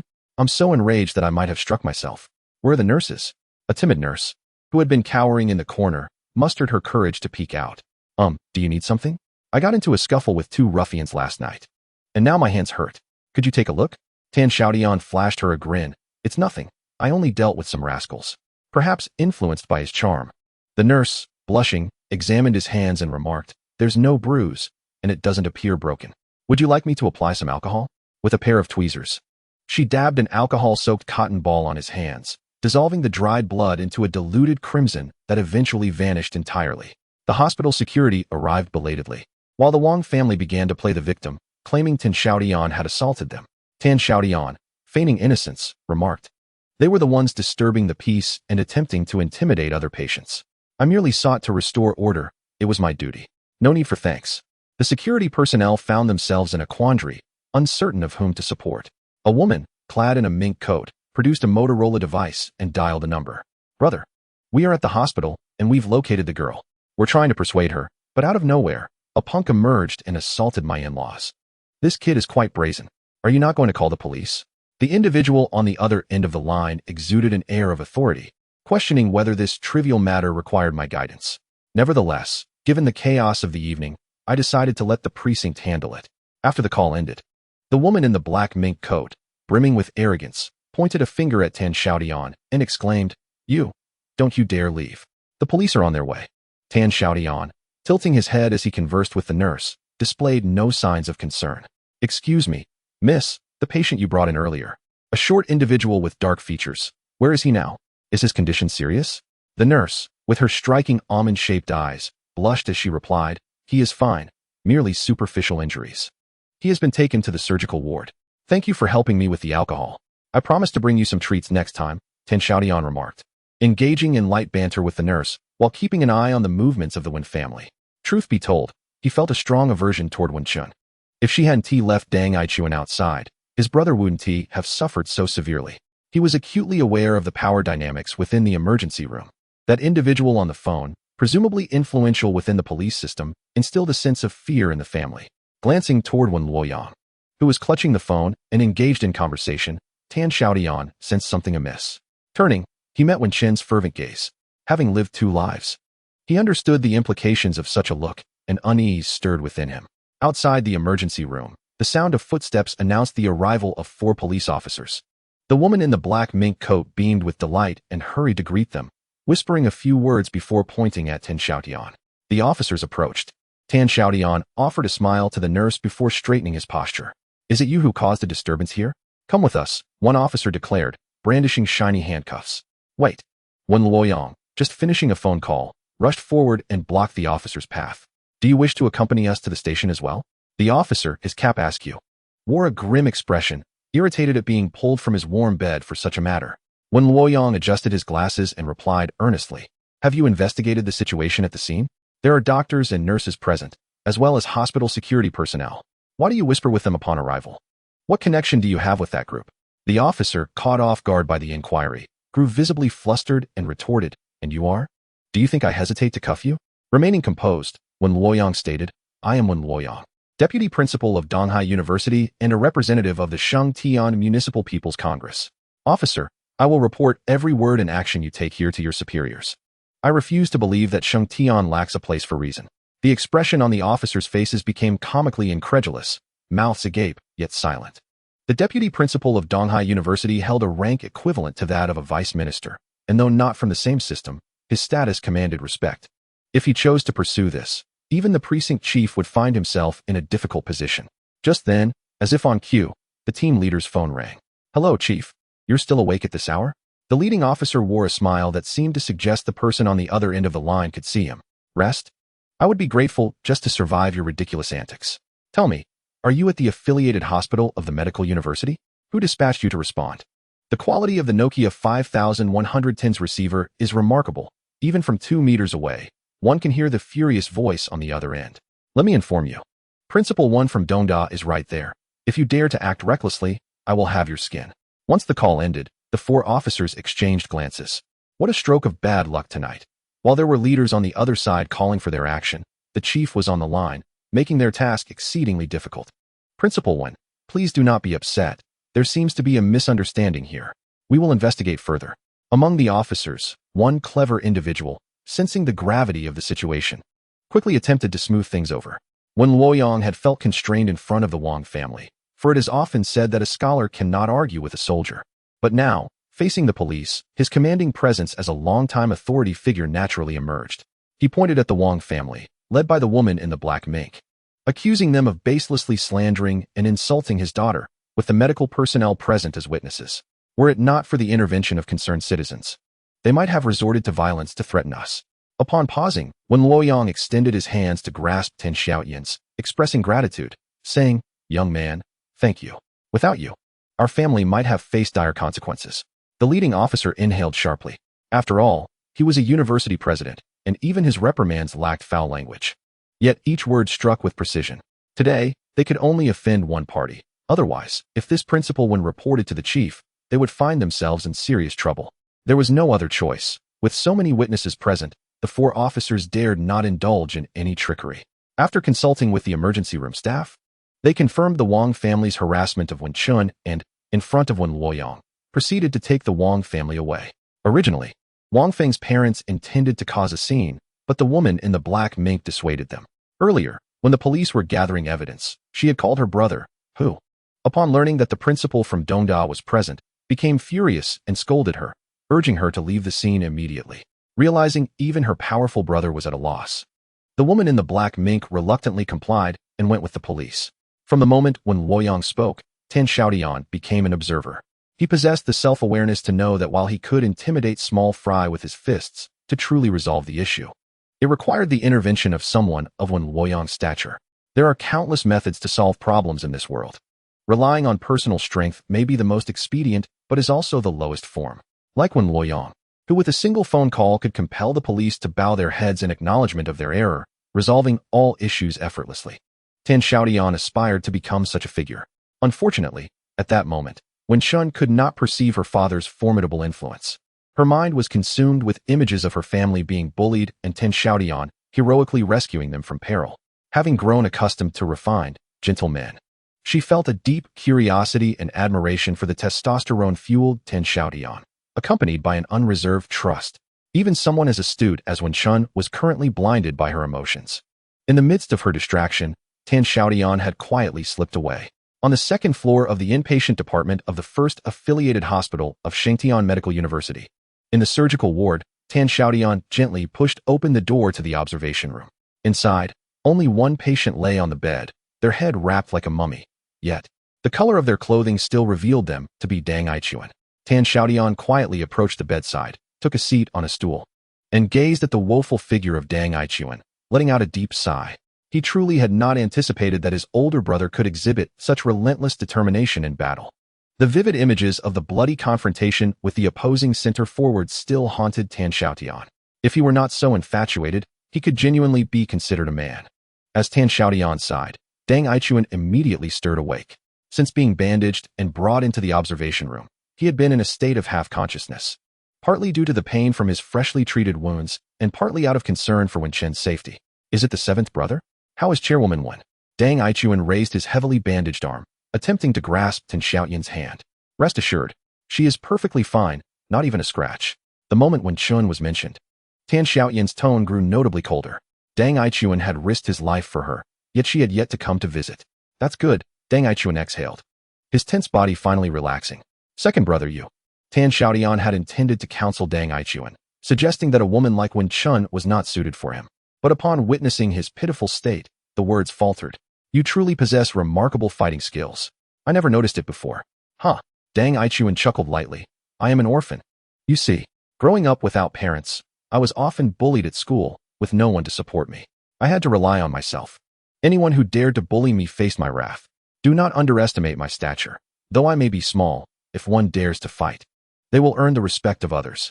As his voice dwindled, it eventually faded into a steady snore. With the news of Wen Chen's safety alleviating his heart, exhaustion overtook him, and he succumbed to slumber. This was the first instance Dang Aichuan had mentioned his orphan status. After ensuring he was deeply asleep, Tan Xiaotian quietly exited the observation room. At this moment, dawn was breaking, and the night had passed silently. Tan Xiaotian retrieved his phone and called Huang Along. There was no other option, as he and Huang Along were the only ones in room 313 with mobile phones. After several rings, Huang Along finally answered with an impatient tone. Who is this? Do you realize what time it is? Fourth brother. It's me, the seventh brother. Second brother was beaten last night and is now in the hospital. There was a brief pause on the other end before a thunderous exclamation of disbelief erupted. Are you serious? I'm coming right over. Fourth brother, wait. Second brother won't be able to attend classes for the next few days. You need to help him with his leave. Also, the situation isn't too grave, so there's no need for everyone to come at once. Please inform the eldest brother and arrange a duty roster, with only one person coming at a time. Tan Xiaotian could hear a flurry of sounds on the other end. It seemed that his dormitory brothers were being roused from their slumber. By the way, the school cafeteria will open soon. Bring some breakfast, and make sure to bring plenty. Tan Xiaotian could hear his stomach grumbling. After the previous night's chaos, having fought several people, consumed a few beers, and devoured half a tub of instant noodles, he was now ravenously hungry. Half an hour later, the sound of footsteps grew louder. Tan Xiaotian, who was squatting at the staircase smoking, looked up to see all 6 members of the 313 dormitory arriving. The leader, Gao Yin, took the lead, followed by Huang Along, He Yuzhu, Zhang Man, Zhang Mingxian, and even Li Xian, who usually kept his distance, came along, each carrying a thermos. The aroma of meat buns wafted through the air, and a warm current surged in Tan Xiaotian's heart, making him feel that his time at university had not been in vain. Chapter 82. Confession. The aftermath of the incident did not stir much further commotion.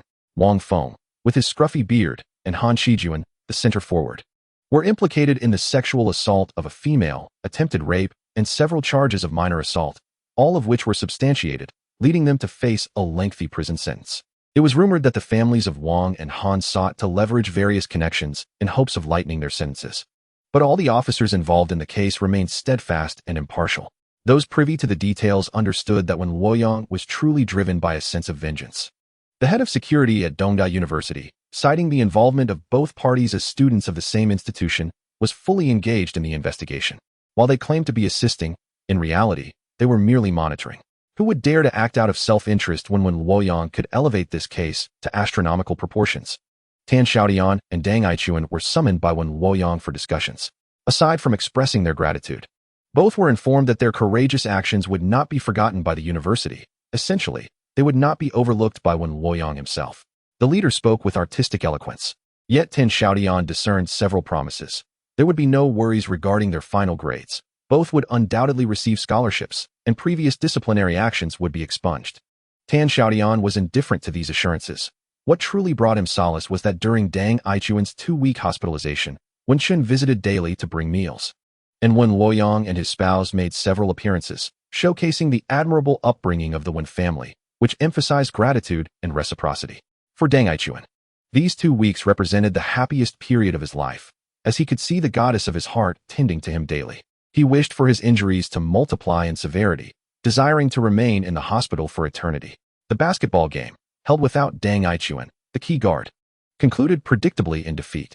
However, their opponents were the previous year's champion foreign student team. Tan Xiaotian played the entire match, scoring an impressive 35 points, ultimately losing by a mere 2 points, thus achieving honor in defeat. His performance earned him the respect of his adversaries. Indeed, these foreign students were familiar faces. Regulars at the International Student Salon. Harry and Fleming from the United States were even VIP members of Xiaotian Network, both skilled players in red alert. As time slipped by, December arrived, bringing with it increasingly frigid weather, compelling even the most fashion-conscious girls to don thick down jackets. A heavy snowfall blanketed the city in a shimmering white coat. At 6 p.m., at Xiaotian Network, Tan Xiaotian, Chen Xing, the charming receptionist Sun Li, and Bao Hongwei gathered around a makeshift folding round table. Steam wafted from the pot, and the aroma of hot pot wafted enticingly through the air. "Boss, you should eat this," Sun Li said, picking up a slice of freshly cooked lamb and graciously placing it in Tan Xiaotian's bowl. Chen Xing subtly frowned, and though brief, Tan Xiaotian caught the expression. It is a well-known secret within the realms of Xiaotian Network that Chen Xing harbors feelings for Sun Li. However, Sun Li remains utterly indifferent to Chen Xing, her affections solely directed towards the affluent and youthful Tan Xiaotian. The mere presence of Tan Xiaotian elevates her spirits significantly. "I am full," exclaimed Tan Xiaotian, placing his bowl down and lighting a cigarette. "Chen Gu, could you please scout around for any larger rental properties in the vicinity? Ideally, a 3-bedroom would suffice. It would serve as a dormitory for you all, wouldn't it? You're still renting outside, correct? Living in a dormitory would save some money." Upon hearing this, both Sun Li and Bao Hongwei lit up with joy. Currently, they share accommodations, and the subpar living conditions are compounded by the monthly expense of at least 200 yuan.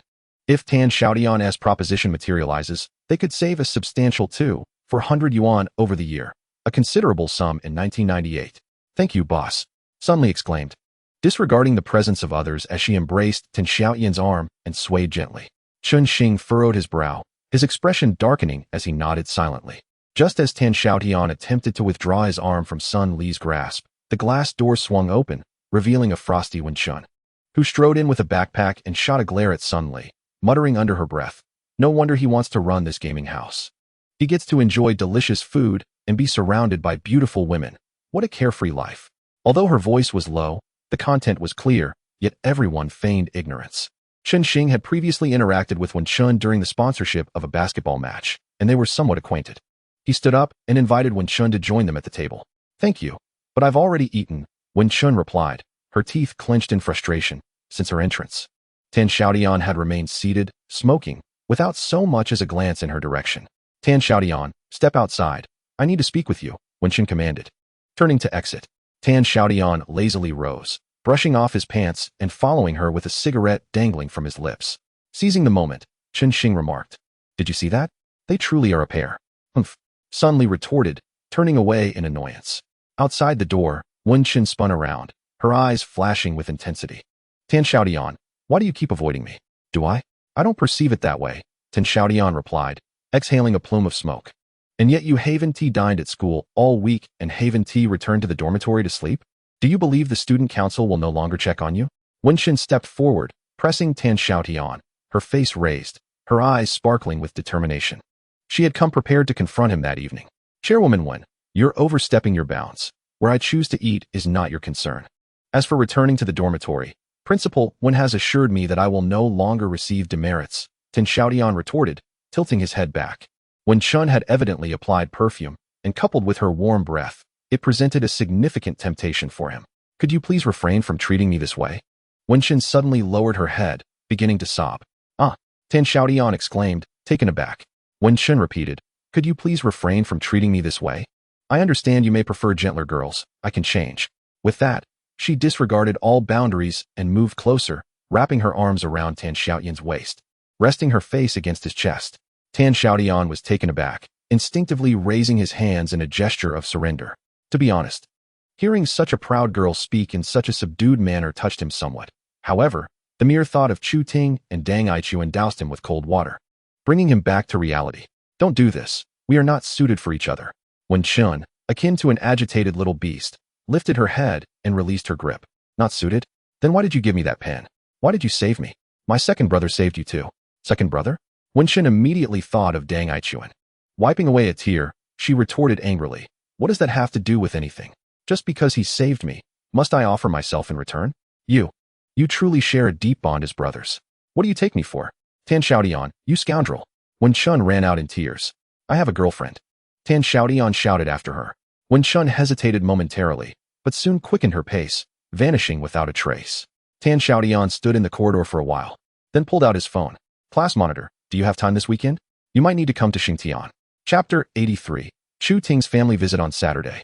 At 5 in the morning, Xingtian train station bustled with a throng of people, dressed in a pure white down jacket, resembling a water lily. Chu Ting appeared at the exit. Tan Xiaotian, who had been waiting, took her luggage and wrapped his right arm around her waist. Chu Ting pretended to struggle free a few times, but Tan Xiaotian held on tightly, refusing to let go. With her right hand slipping beneath the down jacket to grasp a soft spot at his waist, Chu Ting asked with a teasing smile. How much of a charmer are you that you summoned me to extinguish your flames? Now confess. Tan Xiaotian shouted for help while stealing glances at Chu Ting's expression. After 2 months apart, her long hair was evidently well trimmed, although she wore little makeup. Her lightly brushed eyebrows and soft lip gloss revealed a maturity that contrasted with her high school days, suggesting a significant influence from university life. Despite her feigned annoyance, Tan Xiaotian sensed that Chu Ting was not genuinely angry. He grinned and leaned closer. Class monitor, you mustn't wrong the good people. I have been loyal to you. Or else, why would I have called you over? Let us have breakfast first. After a night on the train, you must be tired. We can rest, and then I'll take you to explore our school. Upon exiting the station, they hailed a cab to Dong University, enjoyed breakfast nearby, and checked into a hotel. Chu Ting, feeling quite fatigued, washed up briefly and fell into a deep slumber, awakening to find it was already noon. Tan Xiaotian had everything prepared. Hand in hand, they left the hotel and entered the campus through the main gate of Dong University. Throughout their walk, they were subject to a myriad of curious gazes. Chu Ting felt somewhat shy and attempted to withdraw her hand from Tan Xiaotian's grasp. Don't move. Tan Xiaotian admonished softly, maintaining his hold as they strolled confidently around the campus. Blushing, Chu Ting murmured, if you merely wish to prove you have a girlfriend, you needn't traverse the entire campus. Prove what? My girlfriend is so stunning. I must take a moment to boast about her. Tan Xiaotian cast a glance at her. How about that? How does my school compare to Yanda? Quite well. Indeed, very welcoming. Without you, I would never have made it to this institution. Tan Xiaotian gently squeezed Chu Ting's hand. Having finished his display of pride, they proceeded to the cafeteria for a meal. The two nestled together as they ascended to the 3rd floor, and as they approached the dormitory, they encountered more acquaintances. Everyone's expressions were akin. First, they stared intently at Chu Ting, then noticed Tan Xiaotian, chuckling awkwardly and offering greetings. At this juncture, Tan Xiaotian would invariably smile and introduce Chu Ting. This is my girlfriend, who has come from Yanjing to visit me. After a series of stops and starts, they finally arrived at the entrance of the 3rd floor, where Gao Yin led the way, followed by Huang Along and Dang Ai Kun, 3 of them descending the stairs with lunchboxes in hand. Lao Chi, they suddenly brightened, encircling Tan Xiaotian and Chu Ting. This is my girlfriend, Chu Ting. These are the leaders of our dormitory, the 1st, 2nd, and 4th. Tan Xiaotian made the introductions. Eldest brother, Please go ahead and secure a table in the cafeteria for us. I will fetch my lunchbox upstairs. Your sister-in-law has come all this way. You can't just let her eat at the cafeteria. We must treat her to a restaurant. Huang Along insisted. Tonight, since you are at school, you must at least have a meal at the cafeteria. Please, go ahead and reserve a seat. Tan Xiaotian pulled Chu Ting up to the third floor, opened the door, and said, Class monitor, would you care to tour my dormitory? Chu Ting pinched her nose and slowly stepped inside, exclaiming, what a mess. Are all boys' dormitories this disorganized? Tan Xiaotian keenly detected the issue. Wait a moment. Which boys' dormitory have you been in? Speak honestly. The one from our college. They are now officers in the student council. Chu Ting puffed out her chest. Class monitor, I see you have matured once again. Go away. 20 minutes later, at the education college cafeteria, Tan Xiaotian, Chu Ting, Gao Yin, Deng Ai Kun, and Huang Along sat around a table. Huang Along was fixated on Chu Ting, nearly attempting to feed her with his own food. Lao Qi, I finally comprehend why you have yet to find a girlfriend in the college. Your sister-in-law is simply too beautiful and well-proportioned. Chu Ting smiled sweetly, fourth brother. Your camaraderie is truly commendable, always covering for him. The eldest, Gao Yin, interjected, sister-in-law, I can assure you, had we not met you today, we would have thought something was amiss with him. Such good looks, yet no interaction with the opposite sex. Huang Along pulled out his phone and began dialing the others.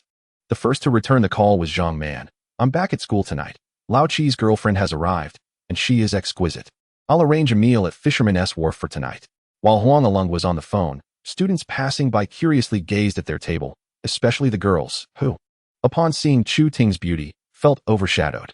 The news that the most handsome guy at Dongda, Tan Xiaotian, had a girlfriend spread like wildfire through the school. At home, feeling glum, Wen Chun received a call from a classmate. After a brief conversation, she hurriedly donned her coat and rushed to the cafeteria.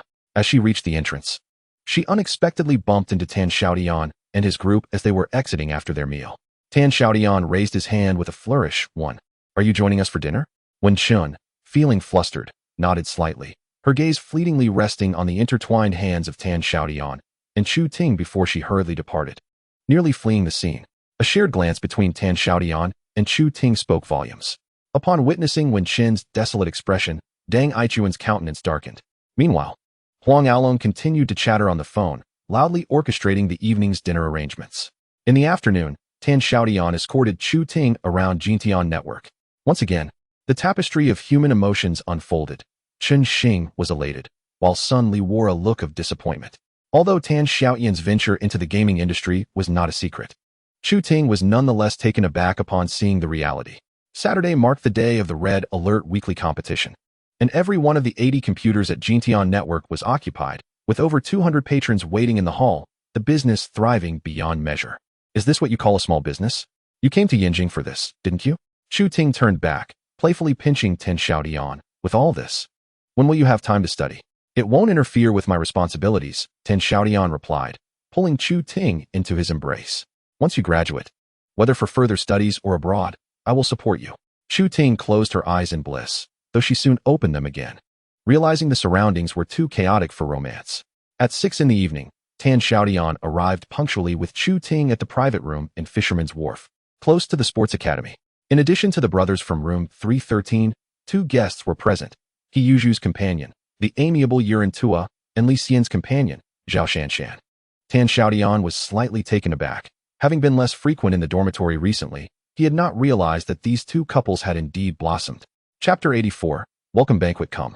Let us welcome our 3 new sisters-in-law, especially the 7th sister-in-law, who has traveled all the way from Yinjing. Today marks the largest gathering of 313. Everyone raised their glasses, toasting to the occasion. Once the dishes were served, the eldest, Gao Yin, delivered a toast. The 8 boys, along with Yuran Tua, downed their drinks, while Chu Ting and Zhao Shanshan sipped theirs halfway. After everyone settled, Huang Aolong attentively attended to the 3 ladies. He had reserved this restaurant, preemptively settling the bill at the front desk to avoid any disputes over payment with Tan Xiaotian. Yuran Tua and Zhao Shanshan scrutinized Chu Ting with unrelenting gazes. Setting down her chopsticks, Chu Ting smiled at the 2 and whispered, Why do I sense hostility? Has Tan Xiaotian done something mischievous again? Yuran Tua raised an eyebrow. 7th sister-in-law, shall we share a drink? Stop right there. Tan Xiaotian interjected, blocking the robust Mongolian woman.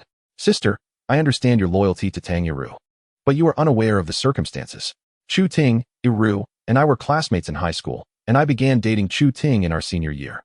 Oh, I see. Yurin Tua finally grasped that she had wrongfully judged the tall, fiery girl. She was the legitimate partner, not a mistress. I apologize for my misunderstanding. I'll drink this in atonement to you, seventh sister-in-law. He Yuju, relieved, whispered to Yurin Tua once she was seated. Could you not charge in like a powder keg? Would it be possible for you to exhibit a bit of composure? As Yurin Tua cast a sharp glance, I asserted my stance. 1 is 1, and 2 is 2. Yi-Ru is my sister. She enjoys conversing with Ten Xiaotian, so I must inquire on her behalf. Should I err, I will apologize. If you cannot tolerate me, feel free to leave. He-Yuju immediately wilted under my words. Wasn't I merely offering a gentle reminder? The two began to bicker, while Chu Ting discreetly tightened her grip around Tan Xiaotian's waist under the table, whispering softly in his ear, so, you took advantage of my absence and secretly contacted Tang Eru. This is truly an injustice. I approached her solely for the sake of our friendly dormitory. We are undoubtedly innocent. Tan Xiaotian cast furtive glances at Huang Along, who understood the cue, raising his glass. Seventh sister-in-law, I toast to you. Reluctantly, Chu Ting released her hold and lifted her glass in kind. Seeing you in person today, I finally believe that Tan Xiaotian is indeed a normal man. Our entire dormitory was speculating whether he was unwell. How could such a handsome fellow not have a girlfriend unless he had issues? Now that you're here, we realize he has been concealing such a beautiful girlfriend. Tan Xiaotian discreetly gave Huang Along a thumbs up. Among the entire 313 dormitory, Huang Along was the most adept at handling affairs, possessing the highest emotional intelligence. Chu Ting smiled charmingly. Since fourth brother has said so, I shall choose to believe it. The atmosphere at the welcoming banquet was vibrant, with everyone toasting to the three ladies, engaging in witty banter and laughter. Huang Along had truly spared no expense, ordering exquisite seafood, which brought joy to the portly He-Yuju. To make the most of this seafood feast, he requested a bottle of white wine. Reveling in merry company with Yurin Tua, Li Xian was rather reticent today. Apart from toasting twice, he was engrossed in hushed whispers with Zhao Shanshan beside him. Occasionally, they would glance up, displaying blissful smiles, clearly in the throes of romance. Zhang Man and Zhang Mingxian, the two jesters, kept everyone in stitches with their antics. Only Dang Ai Kun emanated a chilling aura, his face bearing the unmistakable mark of someone who wished to be left alone. Sitting amongst the crowd like a fish out of water, he glanced at Tan Xiaotian several times, seemingly wishing to speak, but upon seeing the radiant Chu Ting, he lowered his head once more. Tan Xiaotian sighed inwardly, concern for his gloomy second brother filling his heart. The banquet concluded in less than 3 hours, wrapping up before 9 o'clock. Tan Xiaotian stood at the hotel steps to bid farewell to the guests, escorting Chu Ting back to the hotel. Upon reaching the entrance, however, Chu Ting insisted on not going upstairs, persistently urging him to return to the dormitory for the night. Tan Xiaotian found himself both amused and exasperated. It was clear that this young lady was bashful, fearing the ridicule of others, hence she would not allow him to stay. Look at the time. The dormitory door is already closed. If you send me away now, I cannot return. They would misunderstand just the same. Tan Xiaotian pulled out his wallet, suggesting, I can simply book another room. We need not stay together. Although Chu Ting was indeed shy, seeing Tan Xiaotian genuinely reaching for his money tugged at her heartstrings. After considerable inner turmoil and struggle, she ultimately acquiesced to his ascending the stairs with her, even though they had shared a room in Yanjing. Listening to the sound of water cascading from the bathroom, Tan Xiaotian mused on the peculiarities of women, redirecting his attention to the documents in his hands.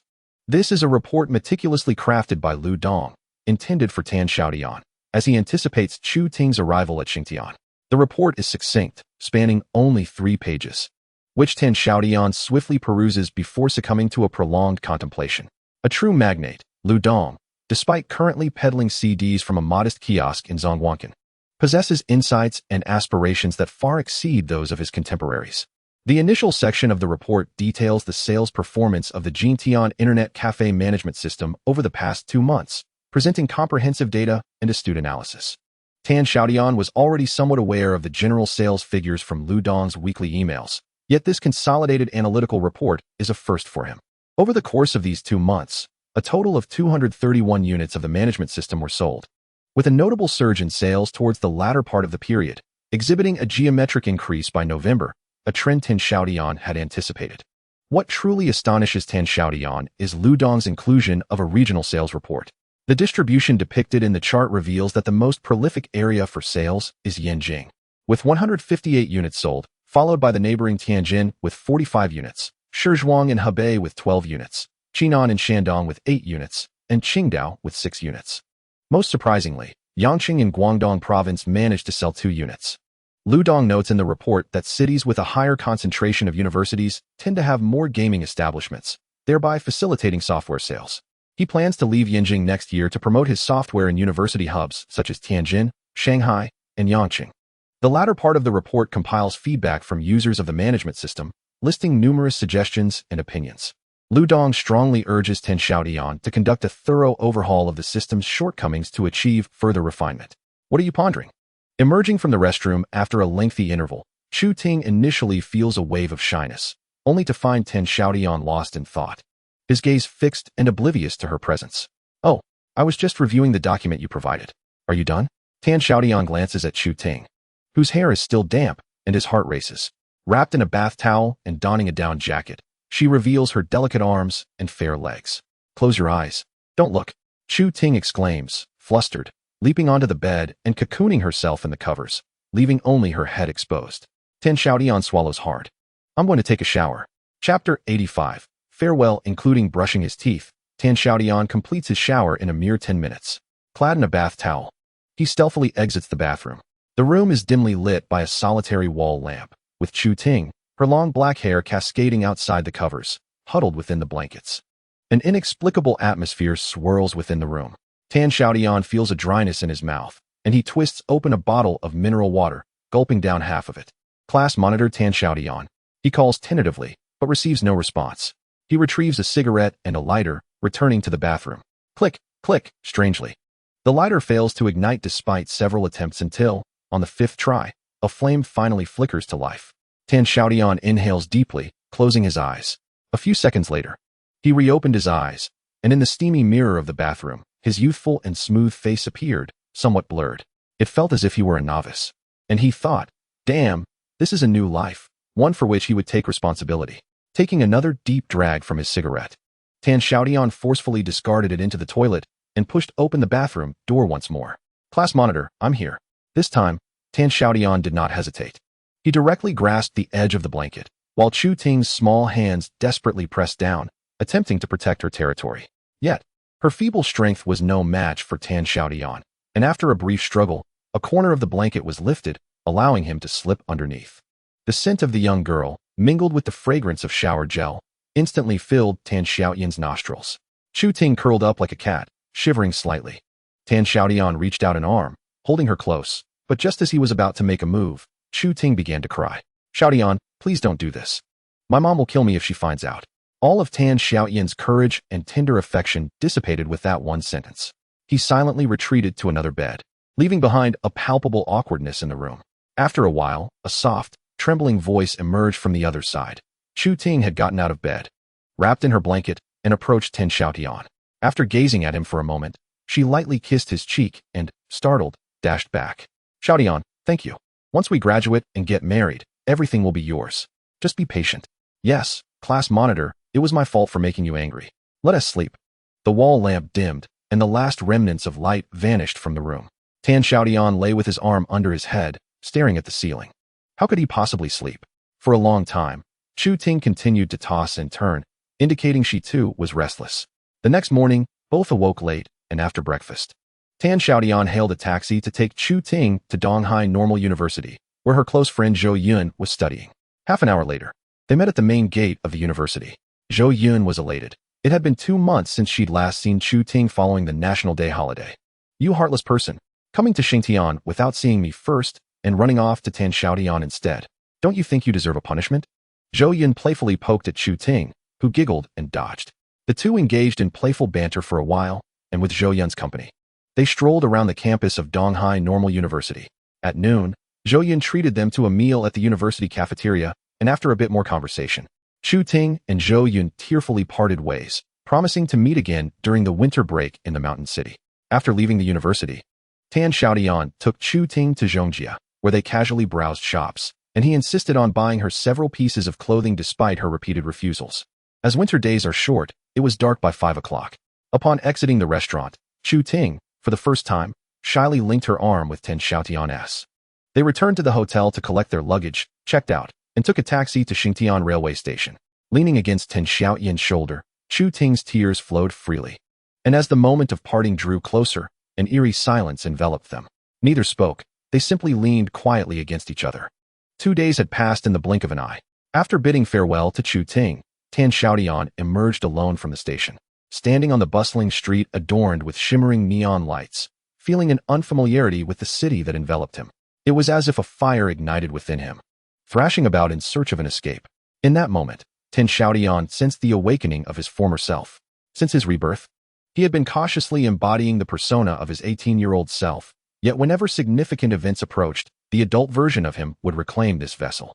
At this very moment, Tan Xiaotian yearned for a passionate encounter or a bloodthirsty duel. Even a thrilling race would suffice. Not far away, an enormous neon sign flickered, with the words Sea King's Disco catching his eye. He lit a cigarette and strode towards the clamor. The overwhelming sound pierced his eardrums, while the laser lights above flashed, illuminating the frenzied dancers in the midst of the dance floor. Tan Xiaotian ordered a bottle of beer and settled in a corner, his gaze fixated on the vibrant crowd, gradually searching for a target. Before long, a young man with a head of dyed yellow hair captured his attention. The young man moved recklessly through the dance floor, frequently colliding with the girls around him. The girls he brushed against dared not voice their anger, retreating in fear. It seemed the yellow-haired youth relished in the dread he instilled, akin to a slippery eel stirring up chaos amidst the revelry. Tan Xiaotian tilted his head back and finished the last sip of his beer, adjusted his attire, and confidently entered the dance floor. Standing at an impressive height of 185 centimeters, he stood out like a crane among chickens, quickly attracting the attention of several girls. Within minutes, he found himself surrounded by an array of daring young women in colorful attire. "Hey handsome, where are you from? Is this your first time here?" shouted a red-haired girl in a shimmering black tank top, straining to reach his ear. Tan Xiaotian didn't spare her a glance, brushing her aside dismissively. "Move aside, kid." The girl, no older than 15 or 16, attempted to assert herself, but Tan Xiaotian had no interest in someone so juvenile. "Who are you calling a kid?" The girl huffed, puffing out her chest, though it was a futile display. As more girls gathered around him, the yellow-haired youth soon became intrigued, weaving through the crowd, seizing opportunities to grope and flirt, eliciting shrieks from the girls that were swiftly drowned out by the booming music. With his hands raised in a slight crouch, the yellow-haired youth mimicked riding a horse, his hips swaying erratically like a nimble motor, his mischievous eyes scanning for attractive girls, whom he approached to flirt with. Patiently waiting for his moment, Tan Xiaotian finally felt the yellow-haired youth bump into him amidst the chaos. "Hey, you stepped on my foot," he said, delivering a firm pat on the youth's shoulder, the force nearly causing him to buckle. Upon turning, the yellow-haired youth was met with the towering, expressionless figure of Tan Xiaotian, prompting him to swallow back the profanity he had intended to unleash, replacing it with a meek apology. Chapter 86. Venting frustration, Tan Xiaotian felt a tinge of disappointment. The confrontation he had imagined did not unfold, and it seemed inappropriate to retaliate against someone so courteous. Truly, today was a series of misfortunes. Tan Xiaotian felt somewhat disheartened and decided to step outside for a breath of fresh air. The atmosphere inside was stifling, the music jarring, and he could hardly endure it any longer. Just as he reached the exit of the dance floor, a woman in a striking red evening gown glided in, capturing the attention of everyone present. It was impossible not to be captivated. Amidst a throng of tattooed and dyed-haired revelers, this woman exuded an enchanting beauty. Her off-shoulder gown as vibrant as flames, accentuating her porcelain shoulders. With her aloof demeanor, she effortlessly outshone the others. As Tan Xiaotian brushed past the woman in red, he couldn't help but glance back at her. It truly took a bold character to wear such an elegant gown in a nightclub.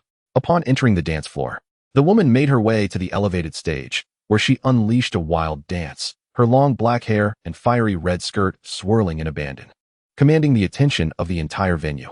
Just as the crowd was mesmerized by her performance, a blond man clambered onto the stage like an irritating fly, flailing around her with no regard. The crowd erupted in boos, many impatient patrons shouting for him to get down. The woman's enthusiasm was abruptly interrupted, and a look of disdain crossed her face as she silently descended from the stage. The blond man, sporting a lewd grin, surreptitiously slapped her curvaceous backside as she passed, eliciting a satisfied chuckle from him. Upon turning around, the woman's expression transformed into one of fury, but before she could voice her anger, Tan Xiaotian seized the opportunity and jumped onto the stage, cursing at the man for daring to touch his woman, landing a fierce slap that left the blonde man reeling. Chaos erupted in the dance floor as the seasoned DJ immediately halted the music and several security personnel rushed in. Hey, this is a place of business. If you have any issues, it's best to resolve them outside. Don't make it difficult for us, the head of security addressed Tang Xiaotian. Apologies. It's a personal matter. We'll step outside, Tang Xiaotian replied, gripping the blonde man's collar and dragging him towards the exit. Let me go? I'll kill you. Do you believe that? The blonde man barked defiantly, but under Tang Xiaotian's firm hold, he resembled a helpless chick unable to resist. As Tang Xiaotian brushed past the woman in red once more, she slightly parted her lips in surprise, gazing at the stranger who had come to her defense. Upon recognizing his face, a glint of amusement sparkled in her eyes. Tang Xiaotian nodded at her, pulling the blonde man directly out of the nightclub, where a few young thugs in casual attire followed them to the street. With a flick of his wrist, he tossed the blonde man onto the ground. Still remnants of snow beneath them. Today is your unlucky day. I'm in a foul mood, and you'll have to bear the brunt of it. He glanced at the approaching thugs, beckoning them with a finger. Come on. 3 minutes later, the thugs lay scattered on the ground, groaning in pain. Tang Xiaotian exhaled a long sigh, his spirits slightly lifted. The blonde man, face contorted in despair, clutched the ground as he wept pitifully, lamenting. What kind of skill is it to bully others? I already apologized. Tang Xiaotian began walking eastward along the road, his breaths forming white puffs that swiftly dissipated into the chilly air. The roadside is lined with heaps of filthy remnants of snow, resembling a series of graves stretching into the distance. A dark red car closely trails behind Tang Xiaotian, its window lowered to reveal a delicate face, radiant as snow. It is the same figure that led the dance in a red evening gown at the disco, though now she has changed into a silver-gray mink coat. She holds a slender cigarette between her lips, tilting her head to the left, her gaze fixed on Tang Xiaotian. With a slightly hoarse voice, she asks, Where are you headed? The car is warm. Would you like to come in for a bit?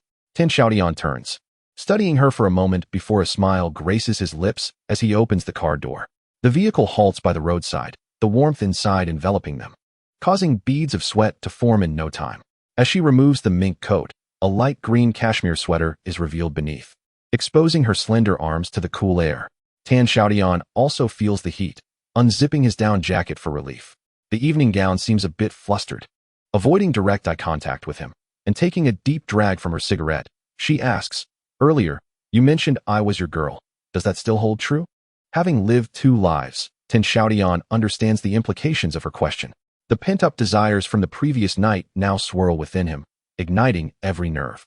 Of course, he replies, lifting her chin to scrutinize her closely. The dim lights of the disco had obscured her features, with delicate brows and phoenix-like eyes that slightly curl at the corners. She is a beauty beyond reproach from any angle. Suddenly, she swats his hand away, hesitating to ask, How old are you? It is no wonder she inquires. She has been covertly observing him since he entered the car, yet remains uncertain of his age.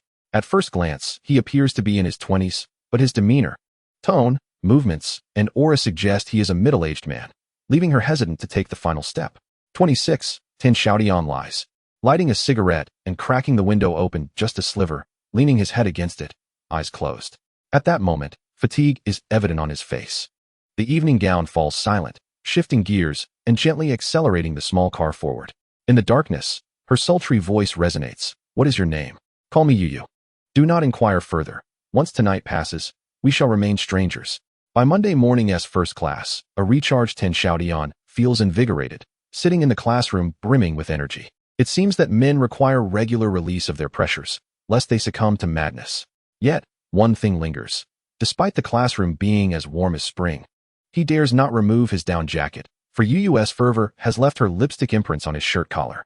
He had gone directly to class that morning, unable to return to his dorm to change.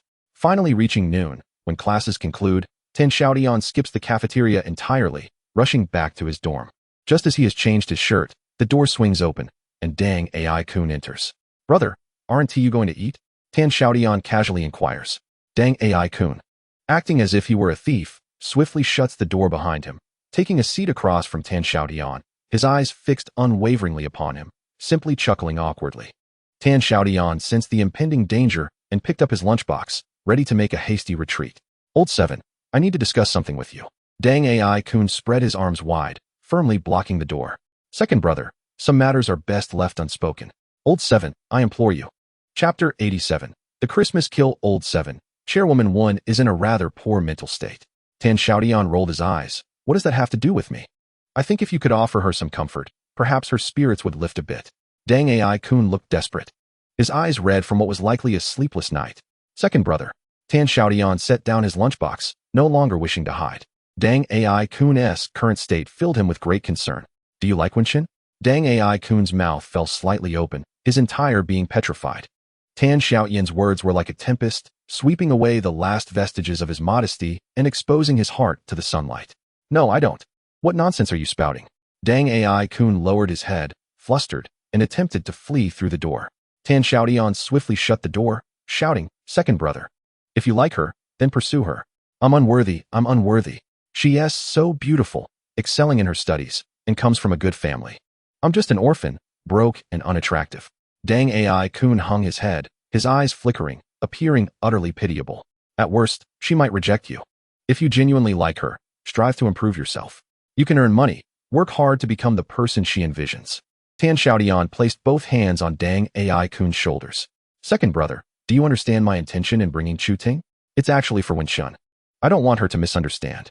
Dang Ai-kun suddenly looked up, his eyes ablaze with fury, and shouted, You know she likes you, yet you deliberately provoke her. Why would you do that? He seized Tan Xiaotian by the collar, shaking him vigorously. Knock, knock, knock. Someone was at the door. What are you two arguing about? Are you fighting? It was a voice from the neighboring dormitory. It's nothing. Tan Xiaotian called back.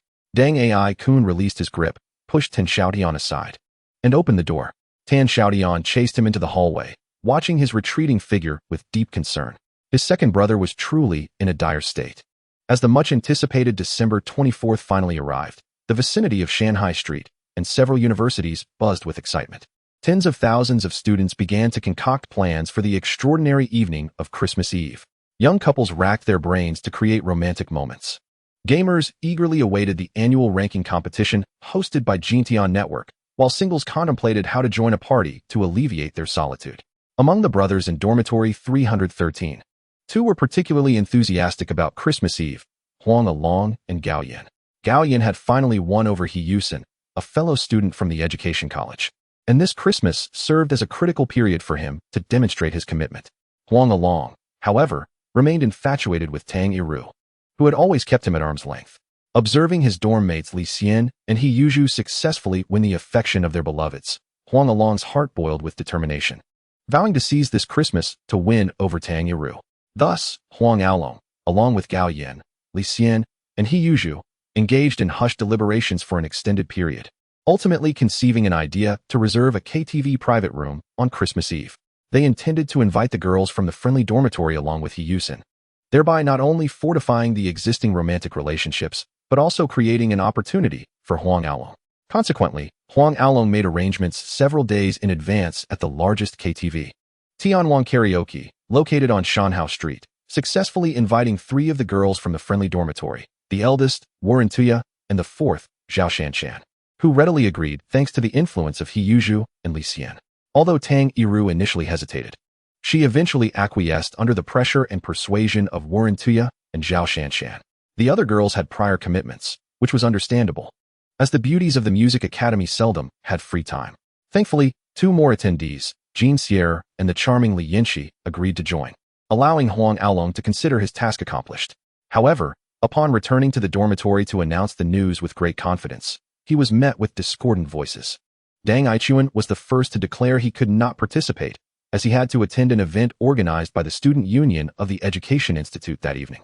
It turned out that since saving Wenxin, he had been absorbed into the Student Union, a development stemming not only from Wenxin's desire to repay her gratitude, but also due to Dang Aichuan's exemplary academic performance.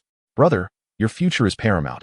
However, if you finish early, you should make your way over, Huang Along suggested, then turned with a pitiful expression towards Tan Xiaotian. Fourth brother, you know I will be quite busy. The annual Xiaotian Network competition is commencing.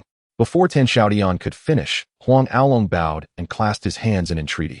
Seventh brother, if you do not attend, Tang Yiru will surely not go either. That charming girl from Goryeo is coming for you. Have some pity on me. It was rare for Huang Along to plead, and with Gao Yin and the others rallying around to persuade, Tan Xiaotian reluctantly agreed to attend the KTV after finishing his obligations at the gaming room. On the afternoon of the 24th, Xiaotian network was teeming with students. As the week-long 1998 annual gaming champion tournament commenced, the 6 staff members of Xiaotian network, along with 4 temporary workers, were diligently engaged, drenched in sweat as they completed the registration tasks. Tonight and tomorrow would feature the annual Age of Empires tournament, with the victor receiving the coveted 1998 Age of Empires Championship gold medal along with a 1,000 yuan game card provided by Xiaotian network. After a long day of work stretching until 8:30 p.m., the top 16 competitors were finally determined, allowing Tan Xiaotian to exhale in relief. During this time, Huang Aolong had made countless phone calls, all of which he skillfully deflected. He knew that failing to show up would not bode well for him among his friends. After exchanging greetings with Chen Xing, Tan Xiaotian donned his down jacket and departed from Xiaotian network onto the bustling street. A heavy snowfall had blanketed the ground just the day before, leaving the sidewalks covered in compacted snow that crunched underfoot. Along both sides of the narrow path, street trees were adorned with colorful little bulbs, while shopfronts displayed red lanterns or electric lights, creating a festive yet somewhat incongruous atmosphere. Nevertheless, a glance down the street revealed a vibrant illumination that significantly enhanced the holiday spirit. A kilometer away from Xiaotian network lies the resplendent Tianwang karaoke, its entrance adorned with a magnificent 2-meter-tall Christmas tree, festooned with twinkling lights and cleverly disguised gift boxes. All the attendants donned Santa Claus hats, welcoming guests with warm smiles. As the largest KTV in Shanhao Street, Tianwang's private rooms were booked solid a week in advance, with countless exuberant students gathering on the 3 floors, eagerly belting out songs. In room 208, Jin Xier and Li Yinxi harmonized a traditional Korean folk song, while He Yuzhu, Li Xian, Warren Tuyen, and Zhao Shanshan lounged on the sofa. Huang Along attentively opened a can of juice, presenting it to Tang Yiru. With a dismissive lift of her eyelids, Tang Yiru expressed her impatience, insisting that someone call Tan Xiaotian. If he failed to arrive soon, she would leave. In the expansive room 302, members of the student council from the education college had gathered. In a shadowy corner, Deng Ai-kun discreetly observed Wen Chen's every move. Over the past month and a half, Wen Chun had grown noticeably thinner, her sharp chin resembling a needle. Yet, she remained unchanged on the surface, exuding charm and laughter. Always the most radiant presence in any crowd. Chapter 88. The Christmas Conspiracy on the basement level of Tianwang Karaoke, at the end of a dimly lit corridor.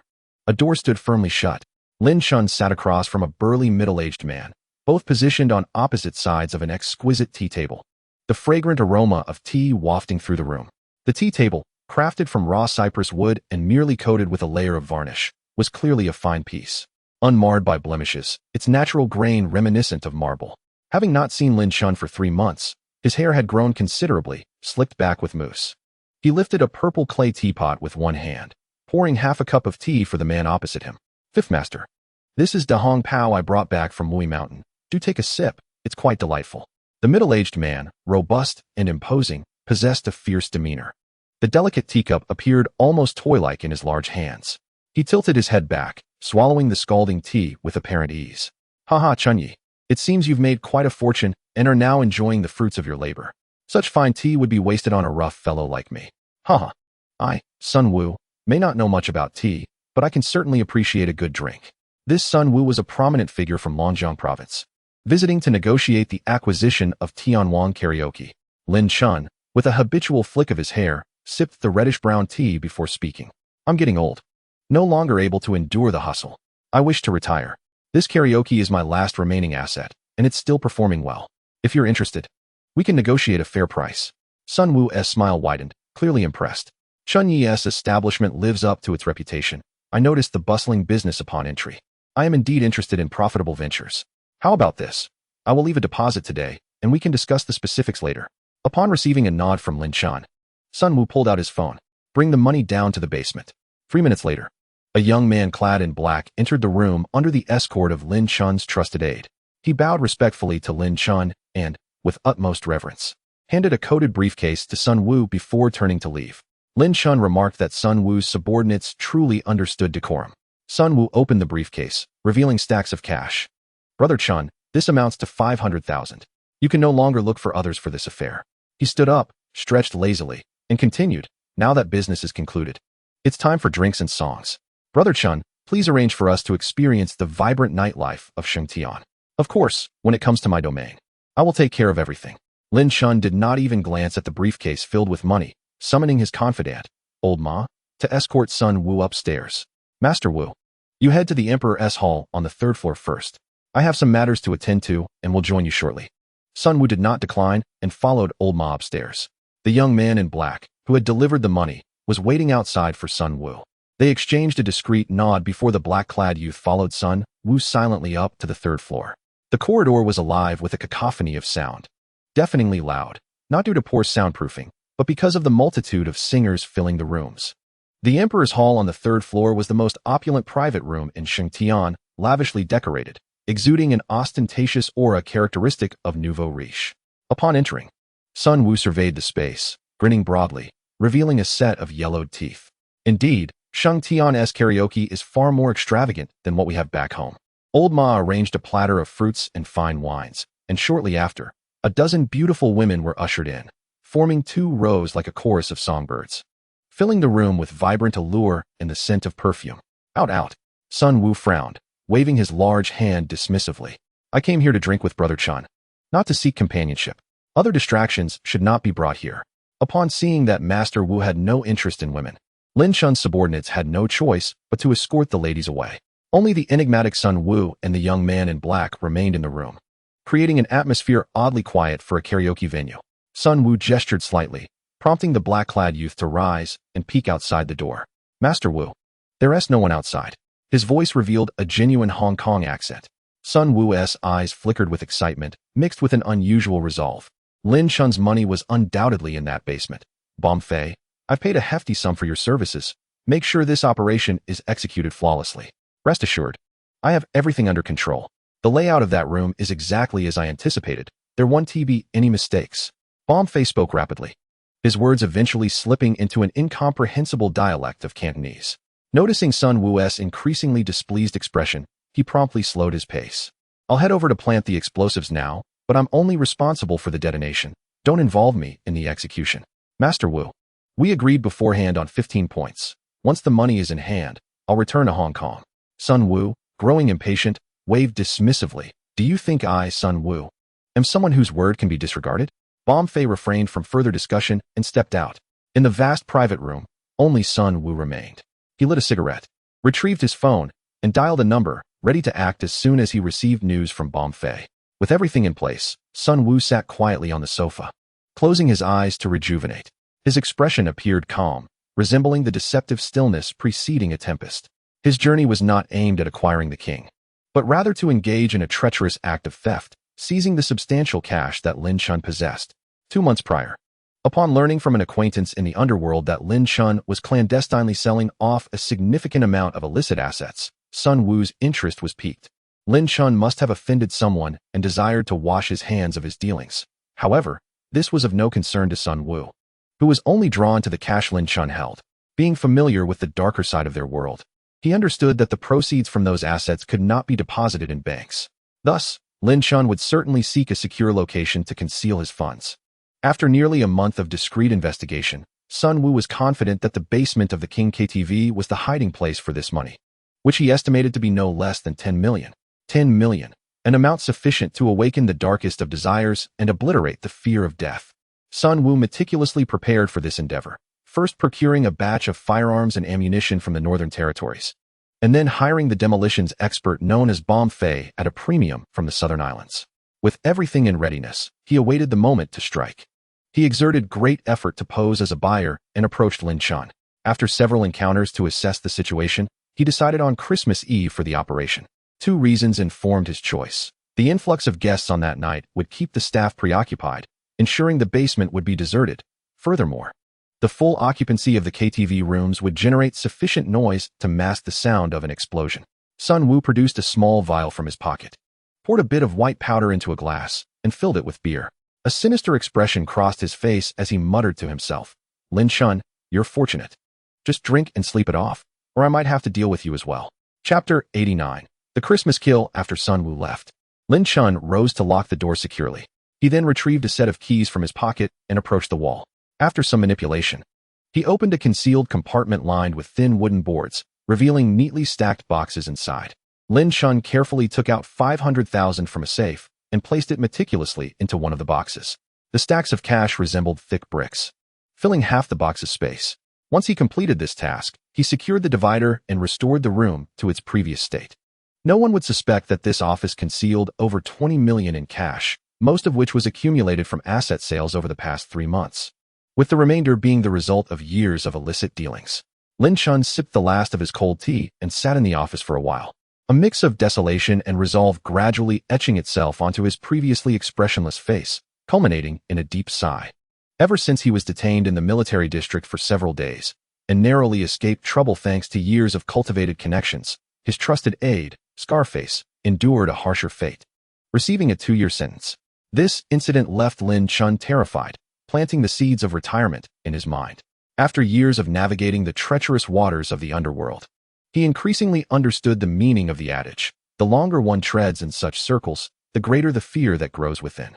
In this world, there are always certain individuals whom one cannot provoke, capable of reducing you to ashes with a mere flick of their wrist. Upon discovering Tan Mingqiu's true identity, he was genuinely terrified, wisely extinguishing any thoughts of revenge and swiftly liquidating his undesirable assets without hesitation, irrespective of their profitability. He retained only a few commercial properties and apartments, which posed no risk of exposure. After securing the door behind him, Lin Chun gradually made his way outside. The corridor of the basement was desolate, with the staff dormitories on either side completely unoccupied. It was the busiest hour, with everyone laboring above, the thunderous music resonating from the upper floors echoing through the hollow lower level. When Lin Chun appeared in the lobby, the floor manager hurriedly approached him, sweat gleaming on his forehead, deliberately unwiping it to showcase his diligence before his superior. "Sir, business is booming today. All the private rooms are fully booked. These people in the lobby are waiting for their turn." Lin Chun glanced around the bustling lobby, reminiscent of a marketplace, where at least 40 or 50 young patrons were clustered in small groups, either standing or seated in various corners. In times past, he might have felt some joy at this bustling scene, but now, as this KTV was about to change hands, it would soon no longer concern him. With an impassive expression, Lin Chun merely uttered an "oh" and waved his hand to signal the manager to attend to his duties as he made his way toward the elevator. At the elevator door stood 4 or 5 burly men, the leader clad in a black short-sleeve shirt despite the winter chill, his countenance fierce, a blue snake tattoo coiling up his left arm, its tongue flickering red.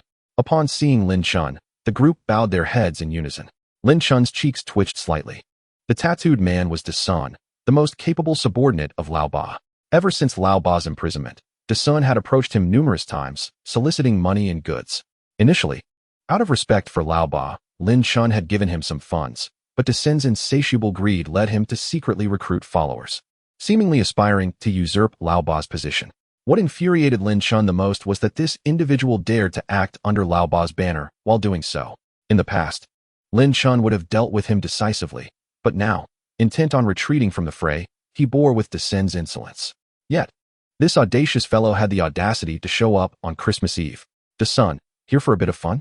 Do you have a room? If not, I can have someone arrange one for you," Lin Chun said, deliberately feigning ignorance as his eyelids drooped.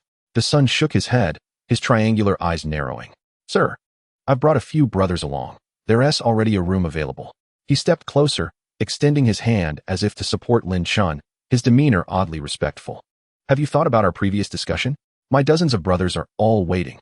Lin Chun turned his head, and as Dasun raised his gaze, their eyes collided in the air, igniting invisible sparks. In that instant, the atmosphere shifted dramatically. Lin Chun's voice, cold as ice, seeped through clenched teeth. "Dasun, are you trying to pressure me? Even Lao Ba never demanded this much from me." Dasun exhibited no fear, his triangular eyes glinting with menace. "Spring. This is why the 8th master can languish in his cell, unbothered. In this day and age, there are no fools left. If you desire someone to risk their life, you must present genuine gold and silver." "Risk their life?" Lin Chun scoffed. "In these 3 months, have you been risking your life for me or for yourself? We all know the truth. Such talk is pointless. Regardless, you are our leader now. When the younger brothers run out of money, it is only natural to seek assistance from the boss. Brothers, do you not agree?" Dasun turned his head, and his subordinates joined in with laughter. Ding! The elevator door slid open, revealing several patrons. However, they became wedged at the entrance, preventing those inside from exiting and those outside from entering. "Excuse us. We need to get out," one confused patron said, placing a hand on Dasun's shoulder. Dare to touch me? You must not wish to live. Seizing the opportunity, Sun glared and swiftly delivered a punch to the patron's chest, causing him to stumble backward in shock, fear etched on his face. Lin Chun's expression darkened. Sun, are you intent on tearing apart our relationship? Before Sun could respond, another elevator opened, and Lin Chun's confidant, Old Ma, strode out. Upon witnessing the scene, he quickly pushed through the crowd, positioning himself before Lin Chun, his right hand concealed in his pocket. The crimson scar above his brow resembled a menacing centipede. Sun, do you believe I am growing old? Old Ma's tone was calm, yet Sun instinctively took a step back. Though Old Ma was older than Lin Chun, his age did not hinder his skill with a blade, particularly in stealthy assaults. Without question, he concealed a butterfly knife within his pocket, perfectly suited for a swift strike at such close range. Old Ma's heart remains youthful. Sun sneered. Come, let us return to our room for drinks and songs. Sun led his subordinates back to the opulent private room on the second floor, where over 20 young men stood ready. Upon their return, they all rose in unison, one placing 2 large backpacks on the coffee table, filled with steel pipes and wooden clubs. Brother Sun, has the money arrived? The old man is willing to risk his life, but not his wealth. Brothers, tonight we shall demolish this karaoke hall. From this day forth, we shall make a name for ourselves. The streets belong to us. As long as I, Sun, have food to eat, my brothers shall not go hungry. What Lin Chun can achieve, so too can I. Sun viciously seized a bottle of beer, using his teeth to pry off the cap, and tilted his head back, guzzling the entire contents. The others followed suit, leaving more than 20 empty bottles scattered in the room. Sun glanced at his watch, gritting his teeth. 9 o'clock is the peak time for the karaoke hall. We shall strike at 9. Chapter 90. The Christmas killing after Sun departed. Lin Chun entered the elevator in silence, followed by Old Ma, who wore a look of self-reproach. Once the doors closed, Old Ma began his lament. Spring, that rascal Sun will undoubtedly cause trouble tonight. Perhaps I should gather more men to prepare. Lin Chun remained lost in thought, offering no response until the elevator reached the 3rd floor. Suddenly, he declared, call the police. Inform the station that there is unrest at the karaoke hall and request additional officers to be dispatched. Old Ma's eyes widened in disbelief as he stared at Lin Chun. Call the police? In the course of Old Ma's 2-decade journey in the underworld, these 2 characters seemed remarkably foreign. If his acquaintances in the world of crime were to discover this, they would surely mock him mercilessly. Call the police. Lin Chun nodded affirmatively. Since he had resolved to turn over a new leaf, there was no need for further violence. It was best to let the authorities handle the matter. Lin Chun strode down the 3rd floor corridor and pushed open the door to the Emperor's private room. 5th Master, I apologize for keeping you waiting. Lin Chun raised his hand in a gesture of apology. Chun Gu, come, let us drink. Sun Wu grinned broadly. Adjacent to the Tianwang KTV was an old 3-story office building, its entrance sign faded with age, barely revealing the name of Sheng Tian Company in the darkness. 2 cars were parked forlornly in front, a Volkswagen and a Jinbei minivan, contrasting starkly with the brightly lit and crowded Tianwang next door. At this hour, the office building was deserted, its occupants long gone. In the security guard's room on the 1st floor sat 2 men, one clad in a faded security uniform, his buzz cut mostly white and his visage kindly yet aged, while the other bore a fierce countenance, dressed in a black leather jacket. The television in the guard room was playing My Fair Princess, yet their attention was clearly elsewhere. The elderly guard was intently gazing out the window, his ears perked up, manifesting an expression of imminent danger. The man in the leather jacket sat casually on a plastic stool, absent-mindedly playing Snake on his Nokia phone. After finishing a round, he noticed the tension on the elder's face and chuckled. Big brother, relax. Lin Chun is just a simpleton. What use is it for him to hide his dirty money? As long as our brothers take action, it will be child's play. Honestly, I think 5th brother's elaborate plans are a bit of an overkill. If it were up to me, I would simply barge in, brandish a gun at his head, and he'd hand over the money without fuss. It would save us so much trouble. The elder remained unmoved, his gaze fixed outside. Old Ba, a cautious approach ensures longevity. You may be young and inexperienced, but I infiltrated this place as a night guard 2 months ago for this very sum. Everything is now in place. Do not falter at this final juncture. Keep your wits about you. If something goes awry, 5th brother will flay you alive. The man in the leather jacket recoiled slightly. All right, you're all so shrewd. I'll go check downstairs. Tell the brothers below to stay sharp. The elder did not turn back, but tossed a parting remark. The man in the leather jacket opened the door and walked down the corridor to the staircase. Beneath the stairs was an old, weathered wooden door. He opened it and flicked on the light, revealing a dim, damp staircase leading to the basement. Upon pushing open the door at the end of the basement, he found a small room crowded with 8 individuals, all clad in black, some standing, others lying down, their mouths tightly sealed, creating an eerily silent atmosphere. Xiaotian squatted against the wall, holding something resembling a stethoscope, one end pressed against the wall, while the other was fitted with ear cups on his head, intently listening for sounds from the other side. The wall, with its peeling paint, bore over 10 neatly drilled holes, forming a rectangular shape more than a meter high. As the man in the leather jacket entered, Fei cast a fleeting glance his way, removed his ear cups, and retrieved a slender black tube from his bag. One by one, he inserted the tubes into the holes in the wall, muttering, "Damn it, it took me 2 months to make these dozen holes without being detected. Is it easy for me?" The others remained silent, watching him work with sidelong glances. Fei, feeling somewhat bored, inwardly cursed the dullness of these inland folks, who were as mute as statues. With steady hands, he finished inserting the black tubes, and then used a copper wire to connect them all together. "Done," Fei proclaimed, raising the remote control triumphantly, lifting his chin towards those around him. "With a press of this button, this wall will explode, opening only a door without collapsing the entire building." The man in the leather jacket, Lao Ba, gave a thumbs up. "Fei Gu, you are impressive. Once this is complete, I owe you a drink." Fei's expression turned fearful. Instinctively, he took a step back, shaking his head vigorously. "No way. You Northeasterners can drink too much. I will never drink with you again." Laughter erupted among the black-clad men, dispelling the heavy atmosphere in the small basement and finally bringing a hint of joy. Lao Ba chuckled a few times, then stated, "I will go up to report to the boss. You all stay here and wait for news." He ascended to the surface, found Bai Tu, and relayed the situation in the basement. Bai Tu's face remained as stern as stone, devoid of expression as he took out his phone and dialed a number. In the quiet King Hall on the 3rd floor, the atmosphere was oddly subdued for a KTV. Sun Wu and Lin Chun sat side by side on the sofa, seemingly engaged in intimate conversation. Lao Ma sat alone in a dark corner, abstaining from alcohol, the glow of the television casting flickering light onto his occasionally glinting eyes. Sun Wu, cradling his drink, expressed his discontent. "Chun Gu, this is where you are wrong. I traveled all the way from Longjiang just to have a hearty drink with you. You wouldn't deny me even this little courtesy, would you?" Lin Chun replied. "Wu Gu, I am old and frail. I cannot compare with your youthful vigor. I apologize, but I will have tea instead." No matter how Sun Wu coaxed, Lin Chun remained unmoved, refusing the cup Sun Wu extended.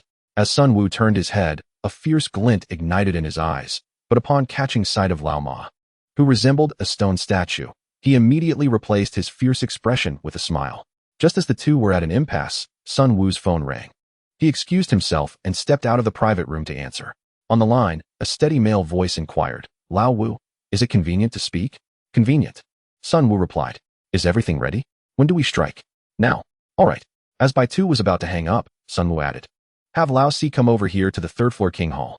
Damn it, Lin Chun refuses to drink. I want to take him down. But that Lao Ma beside him is tough. I fear I cannot handle him alone, so I need Lao Si's help." Bai Tu succinctly responded, "Understood. I will send him over." 2 minutes later, the door of the old office building swung open, revealing a stout but exceptionally robust man stepping out. He is the 4th in command, the most skilled among this group, yet his intellect is somewhat lacking, rendering him suitable only for the grim and laborious tasks of violence. The gang led by Sun Wu, known in Northeast dialect as Huzi, in Cantonese as Dazai, and in Mandarin as Han Fei, is a band of desperate rogues unafraid to confront the police head-on. At the core of this crew is Sun Wu, the mastermind behind their operations, followed closely by the composed leader. Though Sun Wu began his rise in Longjiang, he usually operates in the southeastern regions of Guangdong, and this is his first major endeavor back in the northeast. He has plans to relocate permanently to the south after completing this job in Linshan. In the night, the 4th man trudged through the snow, making his way toward the illuminated Tianwang. Chapter 91, The Christmas Kill. "Welcome." Tan Xiaotian pushed open the heavy door of the KTV, greeted not only by a wave of warm air, but also by the radiant smiles of welcoming hostesses. "Sir, do you have a reservation? If not, I'm terribly sorry, but we have no available rooms." Tan Xiaotian forced a smile at the hostess and took a step forward when his phone buzzed again.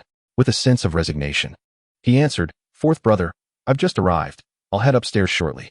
Before he could finish, the door behind him swung open, and a gust of cold wind accompanied a bumbling giant who barged in. "Welcome." Before the hostess could complete her greeting, the giant strode forward, colliding squarely with Tan Xiaotian's right shoulder. Tan Xiaotian staggered from the impact, and his phone slipped from his grasp, tumbling toward the floor. The hostess gasped, covering her mouth, thinking, this is it. The marble floor is unforgiving. That phone is surely doomed. In a split second, Tan Xiaotian extended his right foot, executing a deft maneuver akin to stopping a soccer ball, catching the phone securely on his shoe. Oblivious to the collision, the giant continued his determined march toward the stairs, muttering, third floor, Emperor's Hall, looking for Wu Yi, less chatter. Tan Xiaotian watched the giant's retreating figure and bent down to retrieve his phone. Hearing Huang Alung on the other end exclaiming loudly, hello? Why aren't you speaking? I'm in the elevator. Just hang up. After ending the call, Tan Xiaotian pondered the earlier encounter with the hulking man. In room 208, the atmosphere finally reached a peak with Tan Xiaotian's arrival. The moment he stepped inside, the charming young woman, Li Yinxi, leapt onto him, wrapping her arms around his neck like a koala and exclaiming, Xiaotian Appa, why did you take so long? Everyone's been waiting anxiously. Tang Yiru lounged lazily on the sofa, yet her gaze was sharp as she mimicked Li Yinxi's tone. Xiaotian Appa, you're quite the diva now. Making us wait for you. Tan Xiaotian, maintaining his composure, gently removed Li Yinxi from him, raised his hands in a gesture of surrender, and apologized. I'm sorry, everyone. Merry Christmas. The gaming room is having an event today. I was completely swamped and couldn't break away. I'll punish myself with 3 drinks. Without waiting for a reaction, he lifted his glass and downed 3 shots in quick succession. The fact that Jintian Network was his venture was common knowledge, and everyone was aware of his busy schedule.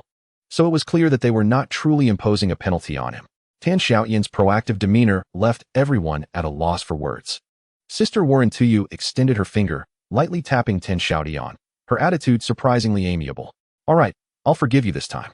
As Tan Xiaotian surveyed the surroundings, he noted that only Deng Aichuan was missing from room 313. 5 friends had arrived from the other dormitory.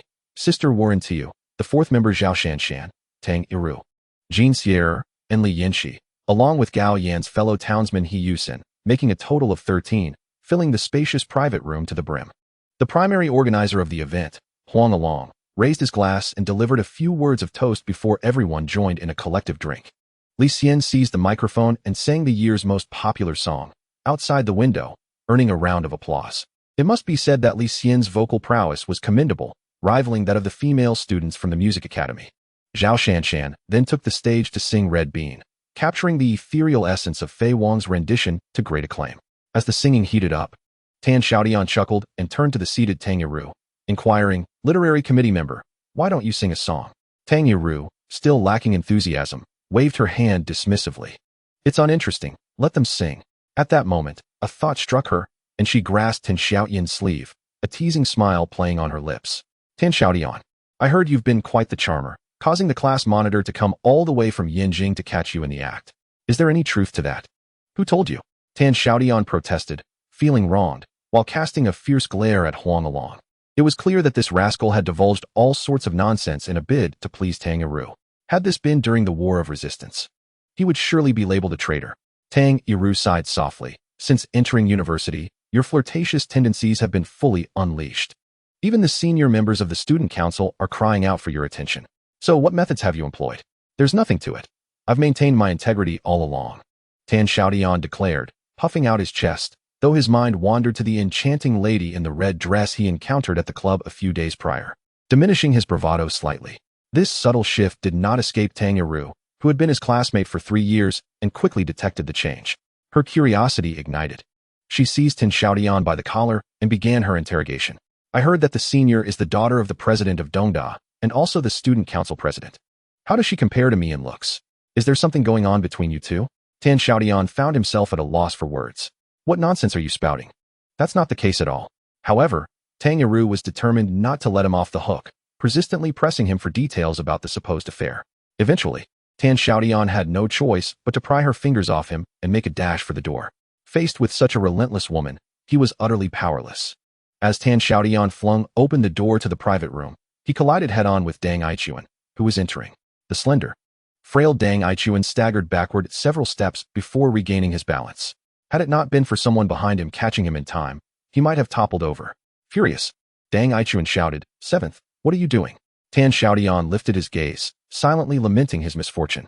Behind Party AI Kun were 4 or 5 individuals, all members of the student union from the College of Education, including the Minister of Sports, Dongguan, the Minister of Studies, Xiaoze, and the Minister of Publicity. Wuemo. At the center of the gathering stood Wen Chun, her crescent-shaped smiling eyes locked onto Tan Xiaotian, her starry gaze sparkling with unspoken sentiments. Hey, second brother. I'm heading to the restroom. What brings you here? A flicker of panic swiftly vanished as Tan Xiaotian regained his composure. Party AI Kun replied. The fourth called me several times, saying everyone was here and urged me to come take a look. It just so happens that the seniors from the student union are present, and I wanted to greet everyone. What? Are we not welcome? Wen Chun's voice suddenly rang out as she stepped forward, raising her chin defiantly, unwavering in her gaze towards Tan Xiaotian. At that moment, Tan Xiaotian felt a wave of intimidation. After all, President Wen enjoyed joking around, and usually, they were the ones inviting her. Please, come in, he said, turning to open the door and gesturing for them to enter. However, before Wen Chun and her group could step inside, Tang Yiru burst out, exclaiming, Tan Xiaotian, if you don't clarify your flirtation with that senior president today, we're not done. Then, Tang Yiru stood face to face with Wen Chun, both with wide-open eyes glaring at each other. Although the corridor was filled with loud commotion, the entrance to room 208 felt like a black hole, silently absorbing all sound, creating an eerily quiet atmosphere. Almost everyone from the College of Education was aware of Wen Chun's pursuit of Tan Xiaotian. Yet no one dared to mention it in her presence, until now, when Tang Yiru publicly called it out. Dongguan and the others lowered their heads, pretending to be deaf. The awkwardness was palpable. In room 208, an extraordinarily strange situation unfolded. It was crowded, yet eerily silent.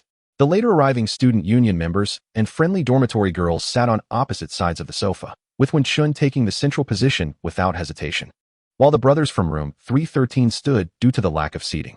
Party AI Kun introduced each side's identities. It was then that Tang Yiru realized that the powerful short-haired beauty before her, who she had just accused of having an affair with Tan Xiaotian, was indeed the senior president.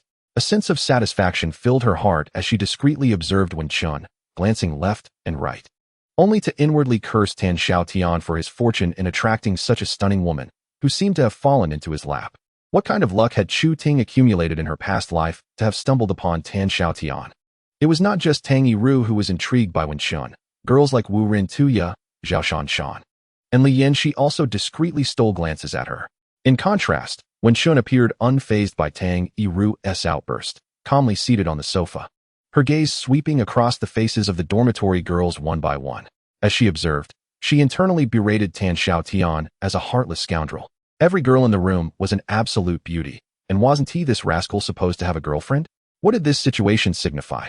Was he not merely using the guise of friendship to select his consorts? Ordinary individuals might have fled to avoid such an awkward scenario, but those born warriors pressed forward fearlessly. It was evident that Wen Chun was one such warrior. Not only was she fierce, but she was also a politician, greeting everyone with a cheerful smile while her heart bristled with indignation, maintaining a sunny disposition as she engaged in light conversation. In the end, all eyes were drawn sympathetically to Tan Xiaotian, who stood forlornly in the corner. To have such enemies is indeed a grave misfortune in life. Wen Chun exchanged a few words with Tang Yiru, Zhao Shanshan, and He Yusen, and even engaged in brief conversation with Li Yanxi in English. It was not until the atmosphere grew unbearably awkward that he finally rose to take his leave. A collective sigh of relief escaped everyone, particularly from Tang Yichuan, who felt an overwhelming urge to slap himself. Had he not spoken so thoughtlessly, Wen Chun would not have had the inclination to come here in the first place. Gao Yin and Huang Along, representing their dormitory, escorted the officials to the door. As Wen Chun stepped out, he brushed past Tan Xiaotian, both of them casting their eyes downward, avoiding each other's gaze. Everyone should head back. No need to see us off, said the sports minister, Dongguan Hui, who had interacted with Tan Xiaotian before. No sooner had the words left his lips than the opulent door of the lavish private room on the second floor swung open, and over 20 thugs wielding sticks and bottles poured out. At the forefront stood a burly man adorned with a tattoo of a green snake on his left arm, the sun, the instigator of chaos. He thrust his hand forward and bellowed, "Brothers, smash everything." His henchmen roared in unison, brandishing their weapons as they surged into the corridors and the private rooms on either side. "Hey, who are you?" "Ah, they're attacking. Help." The ensuing cacophony of crashing objects, piercing screams from women, and the anguished wails converged into a tumultuous uproar, sweeping through Tianwang building. What is happening? Gao Yin stood dumbfounded at the entrance, muttering to himself. Tan Xiaotian's expression shifted dramatically, and with a sharp command, He urged everyone to retreat inside. Even without his shout, it was evident to any observer that the corridor was perilously unsafe. Thus, the student council officials who had just exited returned to the private room within 10 seconds. Tan Xiaotian shut the door and strained to listen to the commotion outside.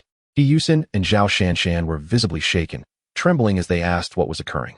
Although Tang Eru and Wu Rentuya remained silent. Their pallid faces and quaking bodies betrayed their fear as they huddled in the corner. Only Li Yinshi exhibited an unusual excitement, closely following Tan Xiaotian, her hands gripping his shoulders as she peered curiously, despite the door obstructing her view. Tan Xiaotian furrowed his brow. He had clearly seen that the ruckus outside was caused by a band of street ruffians, who, in truth, posed no significant threat. However, he could not comprehend why.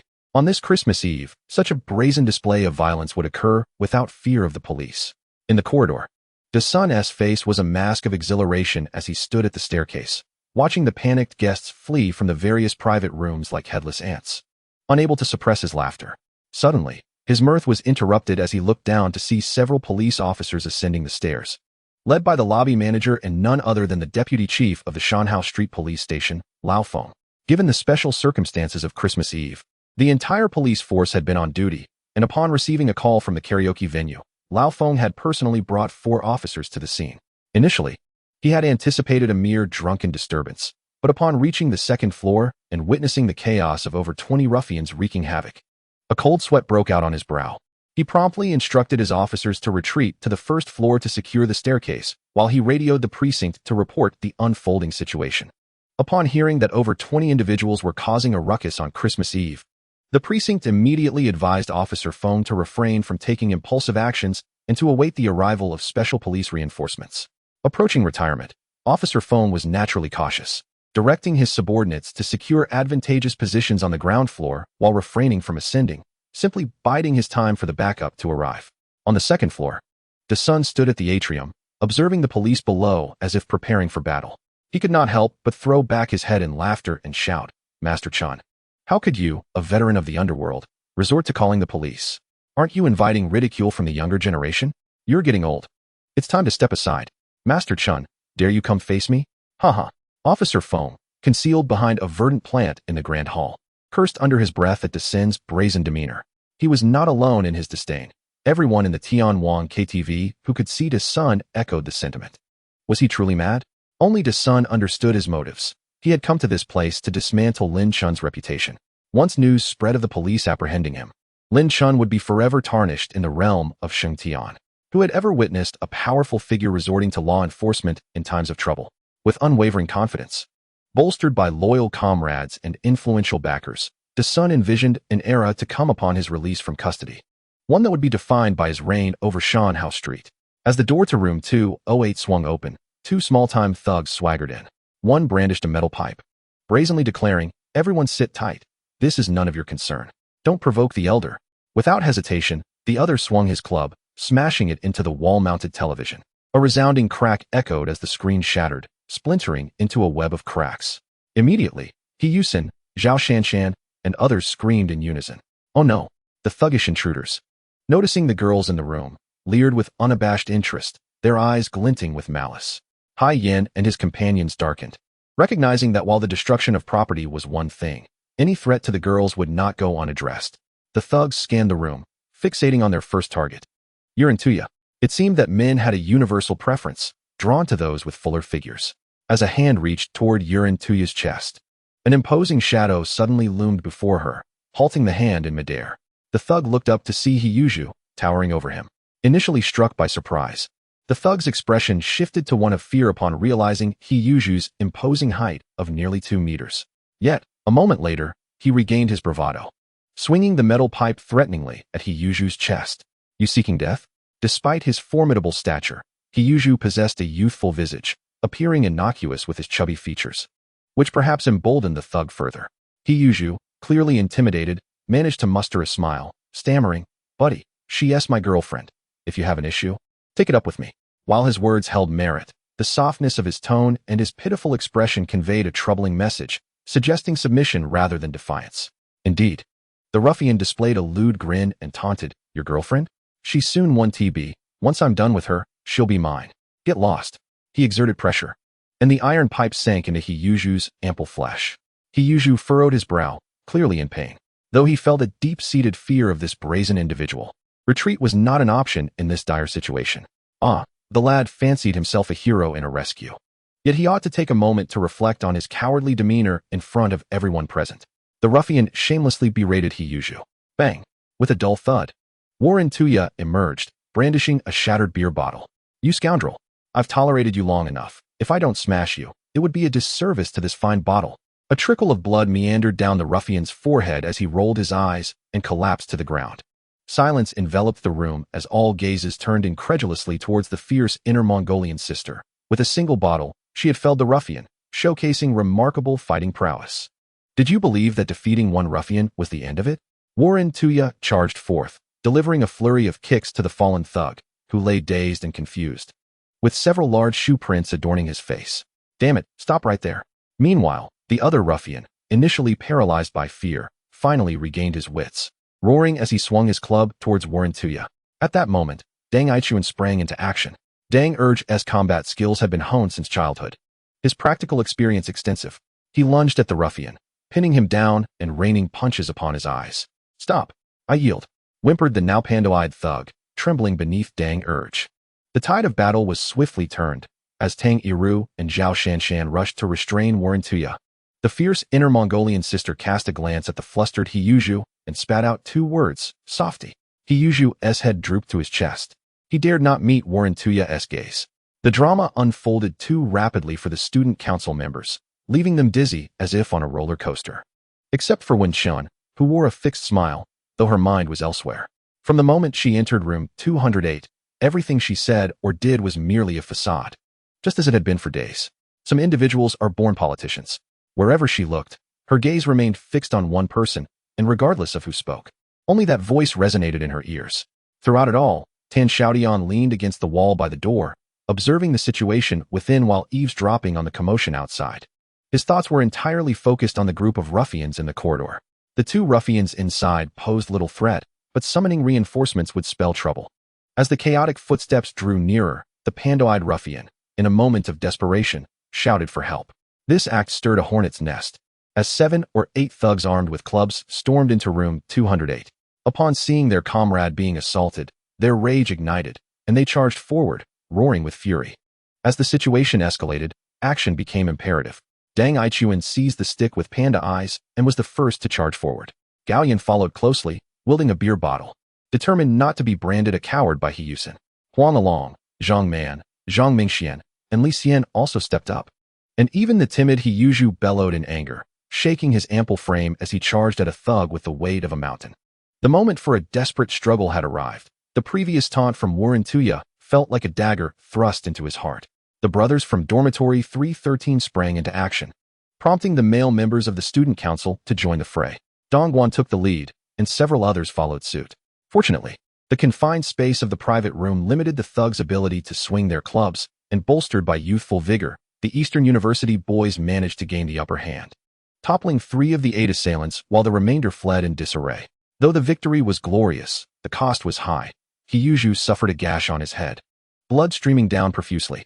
Li Xian received a blow to his shoulder, rendering his arm immobile. Others bore minor injuries, thankfully not severe. Zhao Shanshan tenderly caressed Li Xian's shoulder. Weeping softly, Li Xian grimaced, gritting his teeth as he held on, continually reassuring Zhao Shanshan that he was fine, that with a little medicinal alcohol, he would recover. Warren Tuya hesitated for a moment, but, upon seeing Hiyuju's bloodied visage, her heart softened. She retrieved a sanitary pad from her bag, pressed it against his wound, and chided him loudly. Are you a tiger? How can you fight like this, using your head against a stick? Why didn't you get yourself killed?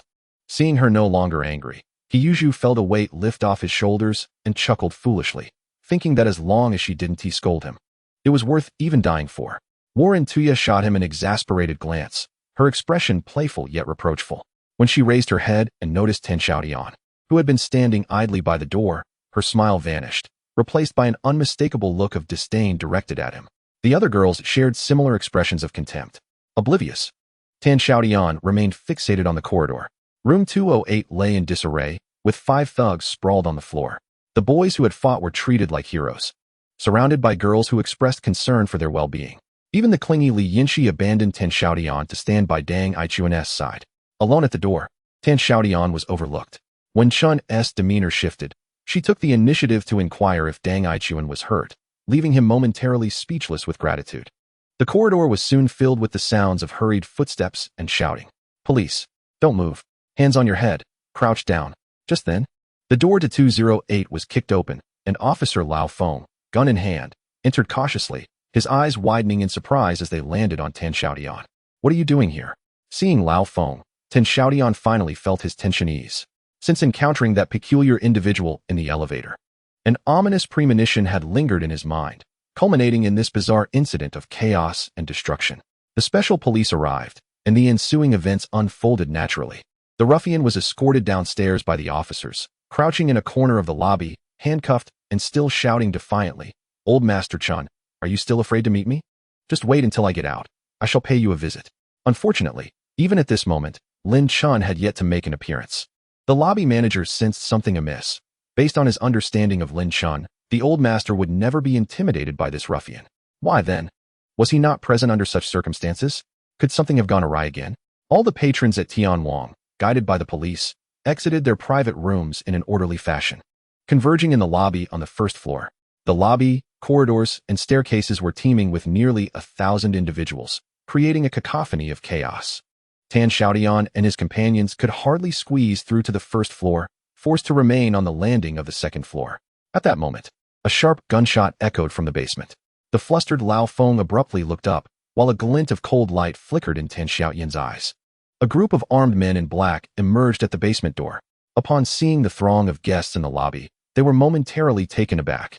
But one of the men swiftly raised his weapon, and with a bang, the raucous lobby fell into an eerie silence.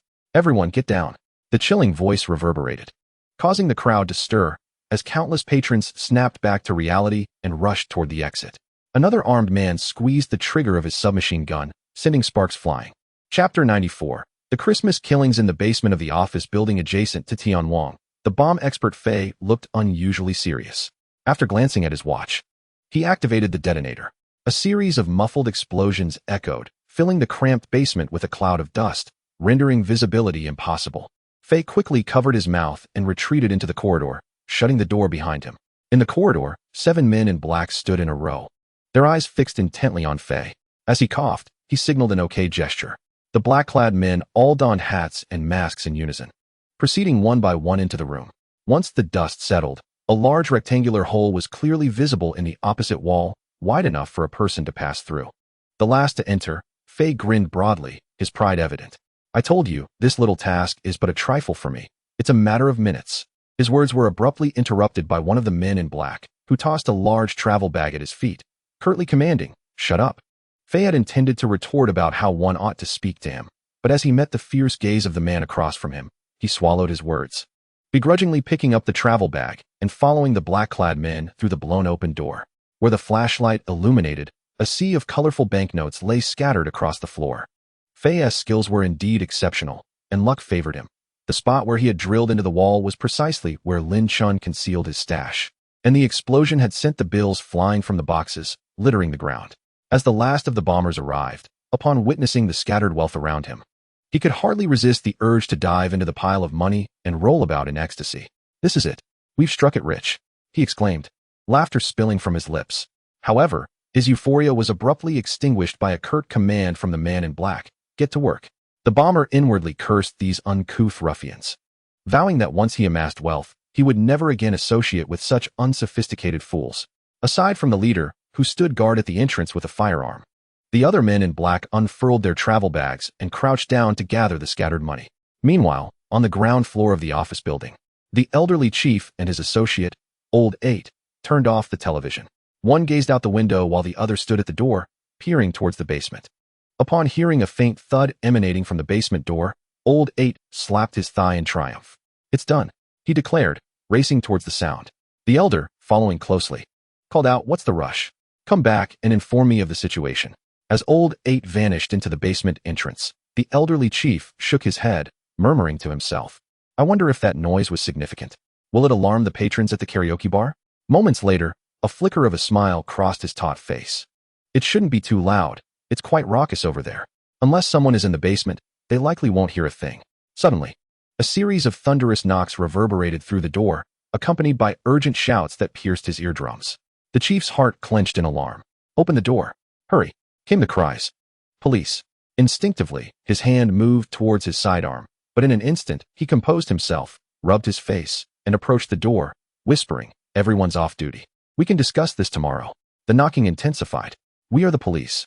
A serious disturbance involving criminals is occurring at the karaoke bar next door. We need access to your rooftop. Open the door immediately." The words karaoke and criminals sent a jolt of anxiety through the chief. Could it be that the commotion created by the bombers had been too loud? He dismissed the thought quickly. The brothers in the basement were armed.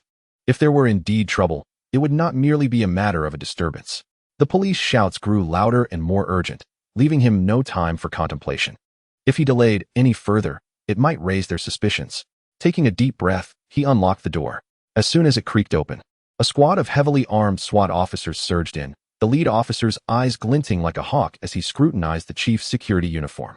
After a moment, he inquired, "Are you the security for this establishment? Why did it take so long to open the door? Is your supervisor present?" A look of terror washed over the chief's weathered face. He deliberately stepped back, stammering, "What is going on? I'm just a doorman. If you need something, I must consult with the manager." Seeing the chief's earnest demeanor, the lead officer appeared convinced.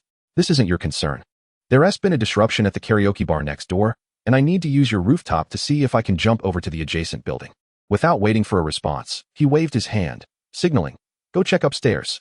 7 or 8 SWAT officers hurried up the staircase, their footsteps echoing as they ascended.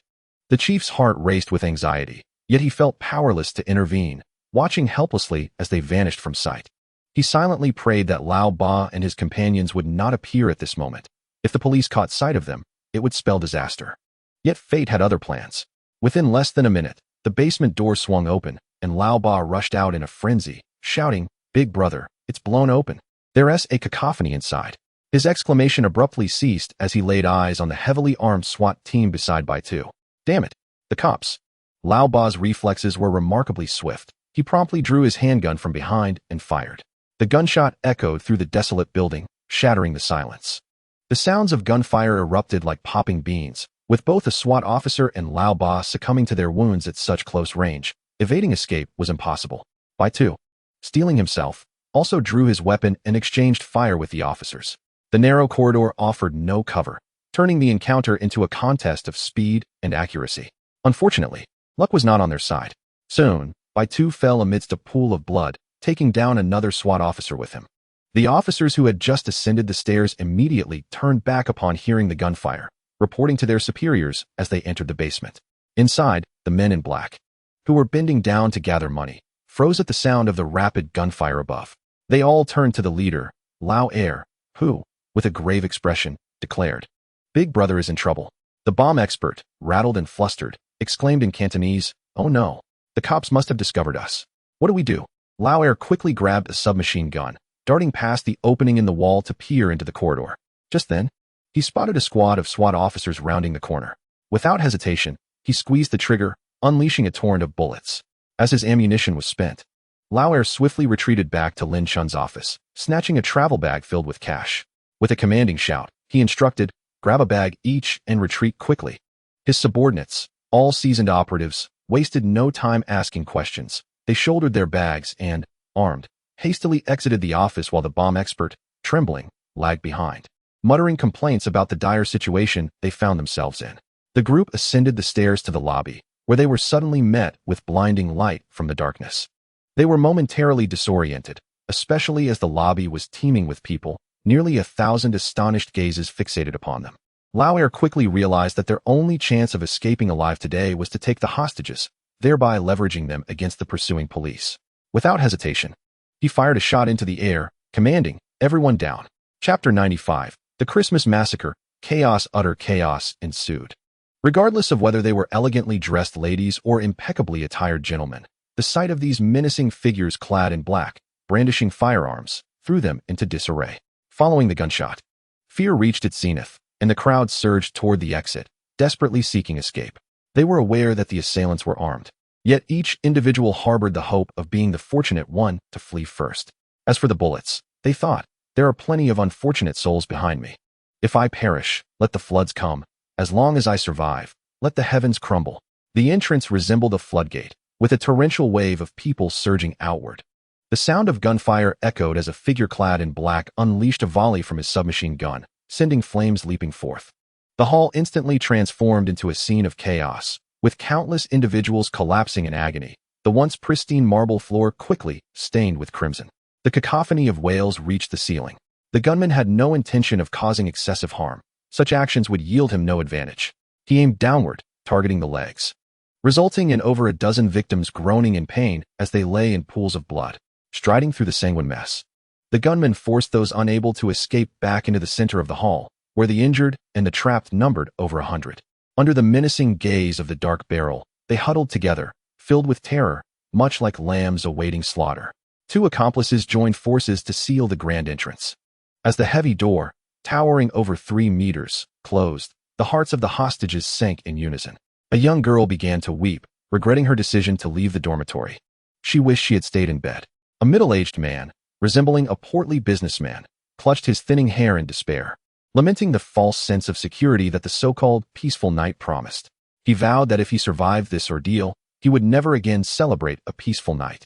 Amidst the crowd, Officer Feng stood out in his uniform, accompanied by several police colleagues who had failed to retreat in time, and a bewildered Desun, whose usual bravado had vanished. As a notorious street thug, Desun had only ever needed to intimidate the meek with a knife, claiming territory and recruiting followers. He had never encountered a scene like this, saturated with bloodshed. Since entering the hall, the gaze of the second gunman had never strayed from Officer Feng, his weapon unwaveringly aimed at him. "Officer, raise your hands and approach slowly." "Yes, very good. Do not make any sudden moves, or my gun may discharge at any moment." Under the watchful eyes of the crowd, the silver-haired Officer Feng stepped forward, approaching the second gunman. "Regardless of who you are, I advise against foolish actions. Opposing the law leads to dire consequences." Even with the barrel pressed against his temple, Officer Feng's voice remained steady as he locked eyes with the assailant, searching for a way to diffuse the dire situation. Unfortunately, what he found was a gaze devoid of emotion. Enough with the nonsense. The second gunman struck Officer Feng with the butt of his weapon, causing a swelling on his forehead. He then wrapped his left arm around Feng's neck, pressing the muzzle against his temple, and marched him toward the basement stairs, descending step by step.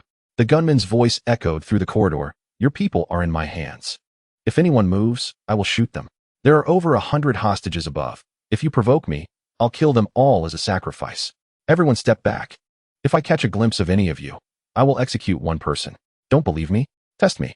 In the basement of the Tianwang building, within Lin Chun's office, a group of special police officers heard the desperate cries of the second-in-command, who had taken a police officer hostage. What should they do? He had a hostage. The special officers exchanged glances, each uncertain of a viable course of action. To charge in recklessly would surely result in the hostage's demise. Moreover, if the robbers' claims were to be believed, with over 100 accomplices inside, the situation was far beyond the control of these ordinary officers. They decided to withdraw and consult with their superiors. The special police retreated in an orderly manner back to the office building. At that moment, police vehicles surrounded the exterior of Tianwang, their lights flashing ominously. Such a grave incident of gunfire had stirred the upper echelons of the Xiaotian, prompting numerous leaders to arrive at the scene. The police chief was directing operations on site, while negotiators were en route, and snipers were strategically positioned in the surrounding buildings. However, within the establishment, the precise number of armed assailants remained unknown, along with over 100 hostages, rendering the police hesitant to launch an offensive. The potential loss of hostages weighed heavily on their minds. No one could shoulder the blame for such a tragedy. Inside the KTV, a different scene unfolded. On the first floor, under the threat of armed men in black, over 20 thugs complied obediently, transporting tables, chairs, and sofas to block the entrance of the basement, ensuring that the police could not infiltrate from that point. Witnessing the sealing off of the basement entrance, the second-in-command finally exhaled in relief. Although the Tianwang was surrounded tightly by the police, they dared not breach the premises, providing a temporary sense of security. The second-in-command proceeded to bind the police officers left on site, placing them in a conspicuous position in the lobby, separated from the other hostages. He stationed 3 individuals in the lobby to monitor the entrance and the hostages, while dispatching another armed man and a bomb to the second floor to search for additional hostages. The second-in-command then ascended to the 3rd floor with 2 companions. Over 10 minutes had elapsed since his arrival at Tianwang, and the absence of Sun Wu and Lao Si weighed heavily on his mind, akin to a stone compressing his chest. Based on his understanding of Sun Wu, the lack of his appearance amidst such chaos could only signify one thing. Significant trouble awaited them, and it was undoubtedly severe. On the third floor, outside the Emperor Hall, the second-in-command pushed the door, a hefty European-style door that budged not an inch, as it was obstructed by a heavy object inside. Distraught and agitated, he retreated a few steps before charging forward, his robust frame crashing against the door. The obstruction was dislodged, and a narrow opening appeared. Raising his firearm, he signaled to his two companions, who then entered the Emperor Hall with their weapons drawn. The three stood frozen in place. The second-in-command's hand trembled as he gripped the gun, veins bulging. Inside the vast Emperor Hall, only 4 individuals remained, for who could no longer stand. Behind the door lay Lao Ma and the brawny Lao Si, who had braced against the door. At that moment, both were lifeless, likely beyond saving. Lao Ma's head and face were marred with blood, his nose crushed, and both eyes swollen, indicating he had endured severe violence. Lao Si bore a singular wound, a gash approximately 7 to 8 centimeters long on his trachea, the flesh around it turned outward, with a trickle of blood still seeping from the injury, the duration of which remained uncertain. In the living room, Lin Chun lay prone in the gap beneath the coffee table, his fate unknown. Beside him, Sun Wu sat upright on the sofa, vividly alive. A small knife, mere inches in length, was embedded in his right eye, its hilt intricately carved in the shape of a horse's head. Lao Er stood frozen for a moment, then let out an unexpected, anguished wail, unleashing a barrage of fire from the submachine gun he held towards the television in the hall. The situation was now unmistakably dire. Today's mission had utterly failed. Sun Wu was dead, the boss was dead, and among the survivors, he was the highest in rank, with everyone awaiting his decision. There were over 100 hostages in the building, countless police outside, and only 8 brothers at his side. Most critically, he had no idea what to do. A deadlock. Chapter 96. The Christmas kill time rewound half an hour earlier. In the Imperial Hall, a series of sharp knocks echoed. Lao Ma sprang to his feet as if propelled by springs, casting a glance at Lin Chun and Sun Wu, his eyes conveying a question. It was evident that such a loud sound could not be made by the well-trained staff of the king. It could only be an outsider. Most likely one of the individuals brought by Sun Wu. Indeed, Sun Wu nodded apologetically to Lao Ma, indicating, "Brother, please check, it might be my comrade." Understood. Lao Ma replied succinctly, opening the door. Standing outside was the towering Lao Si, who declared upon entry, "I'm looking for Master Wu." He then fixed his gaze, like a pair of brass bells, on Lao Ma. Lao Ma stepped aside, allowing passage, and Lao Si approached Sun Wu without taking a seat, standing tall and proud.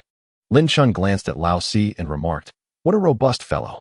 Master Wu's formidable subordinates are indeed no weaklings. Since you're here, let us share a drink." He picked up a bottle of liquor, poured a full glass, and personally offered it to Lao Si. Lao Si looked down at the amber liquid, gulping as his throat bobbed, clearly intrigued. However, he quickly turned to Sun Wu, shaking his head and earnestly stating, "One cannot drink while working." Lin Chun burst into laughter and turned to Sun Wu, saying, "Master Wu, your brother is quite amusing, huh? This is the first time I've encountered such an earnest comrade." Sun Wu, also amused, approached Lin Chun and pointed to his head, saying, "Please pardon my brother. He has some quirks, but he is indeed a skilled worker." It was evident that Lin Chun's words trailed off as his eyes widened in disbelief, staring at Sun Wu. Lin Chun, with a hand on his waist, felt blood seeping through his fingers. Sun Wu swiftly twisted his wrist, revealing a bloody dagger that gleamed ominously, thrusting it violently towards Lin Chun's heart. In the blink of an eye, from the moment Lin Chun was stabbed to Sun Wu drawing his knife for a second strike, the action was instantaneous. Lin Chun's reaction was remarkably swift. He leaned back just in time to evade the lethal blow, shouting for Lao Ma. Lao Ma, standing by the door, sprang into action. Despite his years exceeding 50, Lao Ma's speed was beyond imagination. With a swift motion of his hand, a small knife flew from his grasp, and in a flash, its tip plunged deep into Sun Wu's right eye. Sun Wu barely had time to utter a word before his knees buckled, collapsing onto the sofa, lifeless yet maintaining a seated posture. The hilt of a small knife embedded in his right eye, adorned with a delicate horse's head, continued to quiver slightly. Lao Si, stunned by the gruesome scene before him, quickly regained his composure and charged at Lao Ma, slamming him against the door. His massive fist struck fiercely at Lao Ma's right eye. Lao Ma emitted a muffled groan and fell backward, with Lao Si swiftly mounting him. raining down blows upon Lao Ma's head like a torrential downpour. After several strikes, Lao Ma's head was a bloody mess, unrecognizable as a human form. "You shall return my fifth master," Lao Si roared, momentarily pausing his assault. Seizing the opportunity, the barely breathing Lao Ma fiercely slashed with his right hand. The small knife slicing through Lao Si's trachea with the ease of cutting through tofu, causing a torrent of blood to gush forth. With a dazed expression, Lao Si, clinging to his last breath, clasped his fists together and brought them down upon Lao Ma's nose with the force of a hammer. A sharp crack echoed through the air, and Lao Ma's head tilted, lifelessness overtaking him. The Imperial Hall was a scene of utter carnage. In his final moments, Sun Wu could not have fathomed that Lin Chun, the country bumpkin in his eyes, possessed such a knife-wielding subordinate, rendering his meticulously planned scheme over the past 3 months a complete failure. In the Imperial Hall, the second brother, having discharged a volley of bullets, swayed unsteadily, taken aback by the brutal scene unfolding before him. "Second brother, what shall we do now?" A man clad in black quavered, revealing his profound fear. The second brother inhaled deeply, striving to regain his composure. A glint of ferocity flashed in his eyes. "We possess wealth and hostages. We shall compel the authorities to grant us passage. My brothers, we must." He glanced at the 2 men accompanying him, hesitating momentarily. "Escape. Now, we shall search each room, examining the 3rd floor for any hidden individuals." The trio exited the Imperial Hall, leaving one person standing in the center of the corridor. The second brother, accompanied by a man in black, began their search room by room.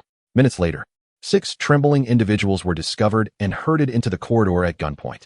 A heavily made-up woman, her legs as weak as noodles, leaned against the wall with one hand while draping the other over a companion's shoulder, barely managing to emerge. She sobbed softly, her tears smudging her black eyeshadow, rendering her face a disarray. Her companion fared little better, her makeup a ghastly sight, her pale shoulders trembling, as an overwhelming aura of terror enveloped them all. The expressionless second brother cast a discerning glance at the 6 individuals, swiftly discerning their identities. Among them were guests, waitstaff, and women of the night. Fortunately, no police officers were present. He exhaled slightly, gesturing at them with a subtle movement of his hand. "Hands on your heads, one by one, proceed to the 1st floor. Anyone daring to act foolishly will find my bullets are not to be trifled with." Dared they resist, the 6 complied, heads cradled in their arms, scrambling down the stairs from the 3rd floor. In the hall on the 1st floor, a chorus of cries merged into a lamentation of despair. Over 100 hostages could hardly fathom that a peaceful Christmas Eve, which they had anticipated with joy, had turned into an encounter with misfortune beyond imagination. The second brother, feeling agitated, bellowed, "If anyone cries again, I will end them." The weeping instantly diminished, and the hall fell into a profound silence. He seized Old Foam by the collar, pressing the gun's muzzle against his forehead, and demanded, "Speak. How did you come to this place? Dare to deceive me, and I shall be the first to end your life." Old Feng's shock of gray hair gleamed under the light, and he calmly cast a glance at the irate second brother before gesturing toward the corner where De Sun was cowering. For 2 minutes, Old Feng recounted the chaotic events initiated by De Sun and his gang, detailing how they had caused a ruckus at the karaoke bar and the subsequent police response. The second brother's gaze turned crimson as he regarded De Sun, realization dawning upon him. The meticulously crafted plan, devised over 3 months, had been thwarted by this ruffian, and the police's arrival had been a mere coincidence. The thought of the tragic deaths of Sun Wu, the boss, the 4th, and the 8th ignited a volcanic fury within him. He strode forward, grasping De Sun by the hair and dragging him to the center of the hall as one might drag a wretched dog. Before the onlookers, the once formidable De Sun trembled, his legs quaking, his lips twitching as droplets trickled from his trousers. He had soiled himself in fear. Damn it! The second brother swung the butt of his gun, striking De Sun's face with ferocity. Blood gushed from De Sun's mouth as he convulsed, expelling 2 teeth. In the presence of true brutality, he was nothing but a coward. "Please, don't kill me," De Sun pleaded, kneeling and prostrating himself as if pounding garlic. "If you spare my life, I will reveal a secret. I was sent to cause this disturbance by someone from Shanhao Street." Bang! A gunshot rang out, and De Sun's head burst like a watermelon, a gaping wound appearing atop his skull. The second brother blew the smoke from the barrel and snarled, "I have no interest in your trivialities. I only desire your death." After the gunfire, an eerie silence enveloped the hall, the previously sobbing individuals now rendered mute by fear. 100 pairs of eyes fixated on the embodiment of wrath that was the second brother. In a fit of rage, He lifted his leg high and repeatedly stomped on Sun's already mangled face. After a prolonged assault, his leg hovered in the air as he suddenly recalled something. He surveyed the surroundings and barked, "What is taking those two on the second floor so long to return?"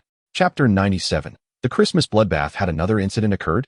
The second brother turned to face Old Feng, raising his weapon for a brutal strike, blood streaming down Old Feng's forehead. "Is someone on the second floor? Speak. Or if anything happens to my brothers, not a single one of you will live." The second brother was on the brink of collapse, his voice reaching a hysterical crescendo. Old Feng allowed the blood to flow down his face, responding with an eerie calm. "No, my people are all here." Thud. The butt of the gun struck again. The second brother, consumed by madness, unleashed a flurry of punches and kicks upon Old Feng, growling, "Do not presume that this attire will save you from my wrath." Old Feng remained silent, merely protecting his vital areas with his hands. Just as the second brother was spiraling into a frenzy, a resounding noise erupted from outside, penetrating even through the thick doors, clear as day to those within. "Attention, everyone inside. We are the Xiaotian police, and you are completely surrounded. Resistance is futile. I now command you to refrain from harming the hostages. If you have any requests, you may voice them, as our negotiation experts are right outside." The second-in-command's expression shifted several times before he slowly lowered his raised hands. After a moment's contemplation, he turned to a man in black and instructed, "Lao Lu, take someone with you to the second floor to check on Lao San. If there's any trouble." He brought two fingers together and made a slashing gesture across his throat. Lao Lu nodded, calling over a companion before heading upstairs. The second-in-command abruptly called him back, his gaze flickering for a long moment before he cautioned, "Be careful. If anything seems amiss, shoot." Watching as Lao Lu and his companion vanished up the staircase, the second-in-command cautiously approached the door, peering through the crack. Outside, the police lights illuminated the area as brightly as day, with a multitude of officers lined up behind their vehicles, ready for action. A middle-aged man clad in a black down jacket, holding a megaphone, raised his hands high and began to ascend the steps towards the entrance. "I am here to negotiate with you. I am unarmed, and you can present your requests, provided you do not harm the hostages." "Stand still," the second-in-command barked. The negotiation expert paused at the threshold, maintaining a calm demeanor. "Do not be anxious. I am merely here to discuss matters with you.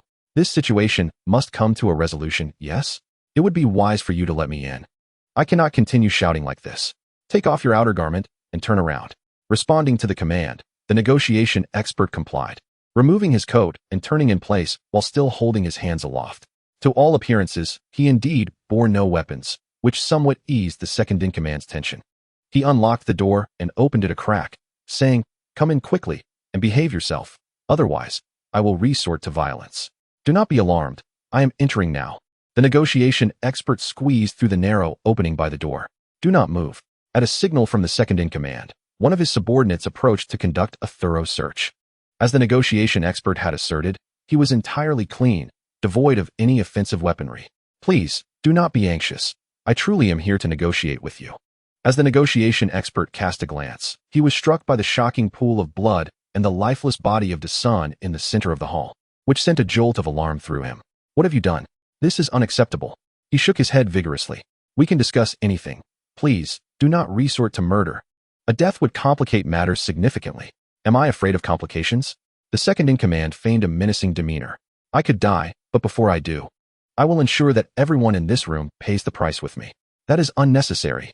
Whatever your demands may be, please communicate them to me, and let us see if we can resolve this situation." While speaking, the negotiation expert discreetly eyed Lao Feng, whose head was drenched in blood.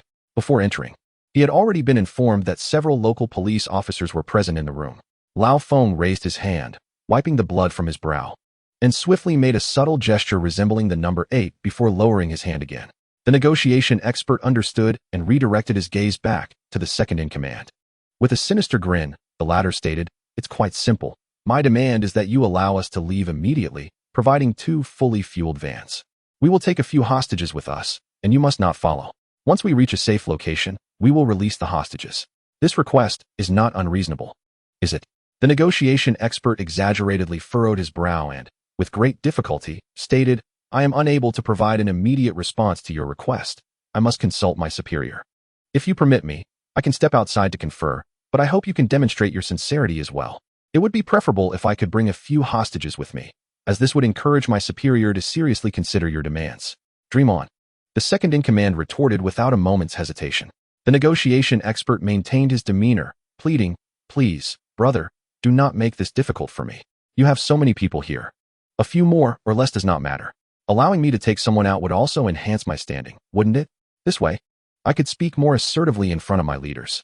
Perhaps it is the nature of negotiation experts, but under his relentless persuasion, he eventually swayed the second-in-command. The latter selected 3 individuals, a man so terrified he had wet himself, a frail girl in poor health, and a woman in her 50s. The hall erupted into chaos as many hostages began to shout, demanding to know why they had not been chosen, with some even resorting to tantrums. The ugliness of human nature was magnified 1,000-fold in the face of life and death. "Shut up," the second-in-command barked. "I will choose whoever I deem fit to leave. If you continue to make noise, I will end you all." He showed no leniency, raising his rifle butt and striking 4 or 5 individuals before the group finally quieted. The 3 fortunate souls, supporting one another, followed the negotiation expert as they exited the grand entrance. Once outside, they could no longer contain their emotions and began to weep uncontrollably. Police personnel quickly approached, escorting the trio to a safe location for questioning. The negotiation expert entered a fully enclosed van parked at the roadside, which resembled a small conference room. Senior officials from the city of Xiaotian and leaders from the Public Security Bureau had gathered, along with a soldier in uniform seated in a corner, none other than Tan Mingqiu, the chief instructor from Tan Xiaotian's military training. Given the gravity of the case, the local military had been specially invited to assist, and he had been dispatched to the scene. As soon as the negotiation expert entered, the police chief eagerly inquired, "Chun Li, what is the situation inside? How many bandits are there? Who are they? What is the condition of our comrades inside?" Chun Li, the negotiation expert, twisted open a bottle of mineral water and gulped down half of it. Though he had appeared calm on the surface, he was internally fraught with tension. Now, feeling parched and as though his mouth were aflame, he desperately needed water to steady his nerves. No one pressed him, they all watched him quietly. After setting down the bottle, he reported, "There are 8 bandits in total. Their accents are not strongly northeastern. I suspect they are likely from Longjiang. Our comrades have sustained some injuries, but fortunately, there is no immediate danger to their lives. The hostages are relatively calm." The chief barked, "Blueprints." A set of architectural plans for the grand building was spread across the table, and everyone gathered around.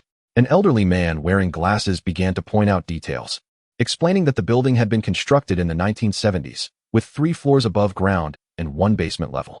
"This is the structural diagram. Feel free to ask any questions, and I will gladly provide answers." Many questions were posed, and the elderly designer responded to each one.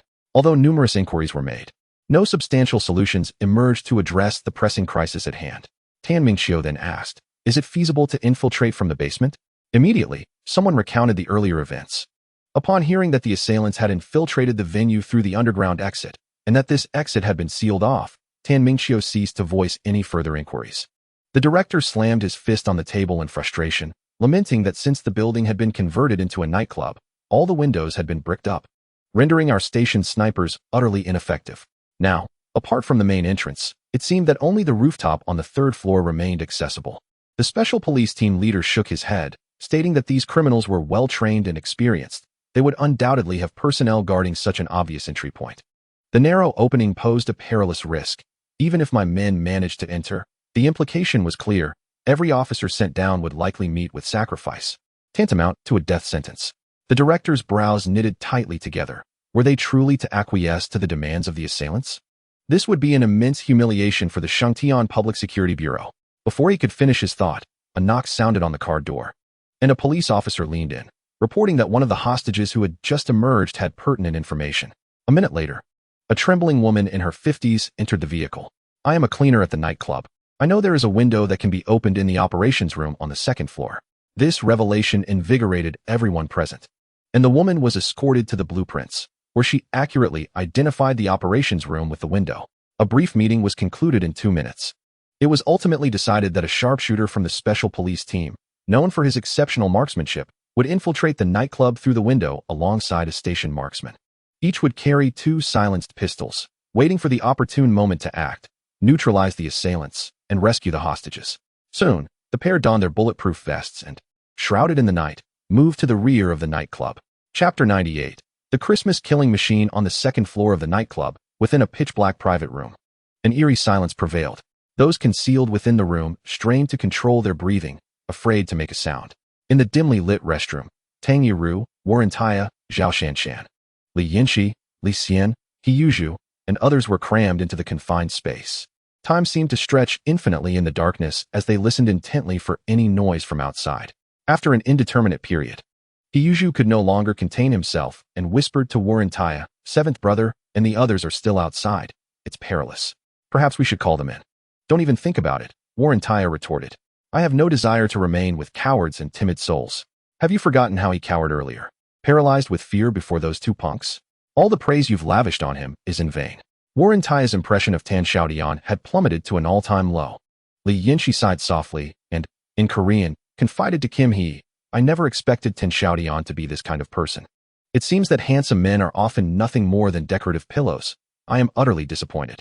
Tang Yiru remained silent, but it was evident that she, too, felt profoundly disillusioned by Tan Xiaotian's earlier behavior. He Yuzhu opened his mouth as if to speak, but hesitated, intimidated by Warrantaya. After a few moments, he ultimately chose to remain silent.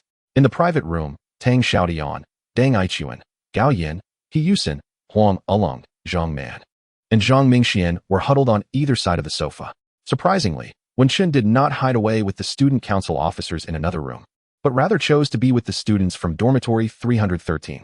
Under normal circumstances, the playful Zhang Man would undoubtedly have asked Wenqin, "Didn't you despise Tang Xiaotian to the core? Didn't you treat him as if he were invisible just moments ago? Why are you now clinging to him?" This woman is indeed a remarkable enigma, so contradictory. Even the campus bell is no different. In the pitch-black darkness, Wenqin forgot her fears. She felt an overwhelming tranquility that filled her heart with immense satisfaction. She could finally be in such close proximity to Tang Xiaotian again. She could hear his gentle breaths and sense the rhythm of his heartbeat. Usually, she could disguise herself with a hard exterior, feigning indifference in front of others. But from the moment she laid eyes on Tang Xiaotian again, she involuntarily succumbed to her feelings once more. The longing had become deeply ingrained, and there was no remedy in sight. Just moments ago, everyone had scorned Tang Xiaotian's perceived cowardice, yet Wenqin steadfastly believed in him.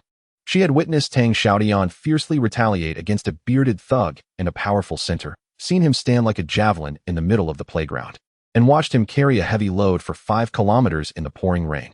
Was it not this formidable masculinity that had drawn her to him? If one were to claim that Tang Xiaotian was fickle, selfish, or cold-blooded, Wenqin might entertain such notions. But to assert that he was cowardly would be utterly implausible to her. There had to be another reason, undoubtedly. Dang Aichuan shared this conviction in Tang Xiaotian. When Tang Xiaotian had saved her from the powerful center, the force and speed of his strikes had been terrifyingly effective in dealing with those two thugs. Lao Chi would not even deign to intervene. Gao Yin and Huang Along also trusted Tang Xiaotian. They had not witnessed his prowess firsthand, but had made their judgments based on their daily interactions with him. How could someone as generous, mature, and considerate as Lao Chi be a timid turtle? Gao Yin didn't believe it, nor did Huang Along. Zhang Man and Zhang Mingxian, however, were somewhat skeptical. Being locals of Shantian, they held a certain disdain for outsiders. Yet upon entering school, they found themselves outclassed by Tang Xiaotian in various aspects, which diminished much of their arrogance. While envy and jealousy undoubtedly existed, they could not harbor genuine hatred towards someone so magnanimous. In such a multitude, with an array of emotions, everything felt so trivial in the darkness. Outside, the vicious robbers loomed like swords poised to fall, suffocating everyone. Tang Xiaotian stood at the forefront, oblivious to the thoughts of those around him and indifferent to knowing them. His entire focus was directed towards the corridor outside. He recalled the burly man who had bumped into him in the lobby on the first floor. There had been something amiss at that moment. Now, connecting the dots, Tang Xiaotian finally discerned that the man exuded a murderous aura, a ferocity characteristic of someone who had seen bloodshed. So that was it. However, he wondered whether that burly man was affiliated with the armed group of black-clad individuals. If so, it would mean that there were robbers not just on the first floor, but beyond. Undoubtedly, this is a premeditated malicious incident. However, Tan Xiaotian recalled the astonished expression of the figure in black as he emerged from the basement and encountered the crowd, which seemed genuine and not feigned. It was clear that, even if this was indeed a calculated act, something must have gone awry. Otherwise, that group would not have displayed such expressions. Where had the error occurred? Tan Xiaotian pondered, his head throbbing with confusion. Now, he faced only two choices: to remain steadfast in this private room, waiting for the perpetrators to make their move, or to venture out and ascertain the number of robbers on the second floor, seizing an opportunity for action. In a hushed tone, he addressed his companion. Dang Ichuan, second brother, I will step outside for a moment.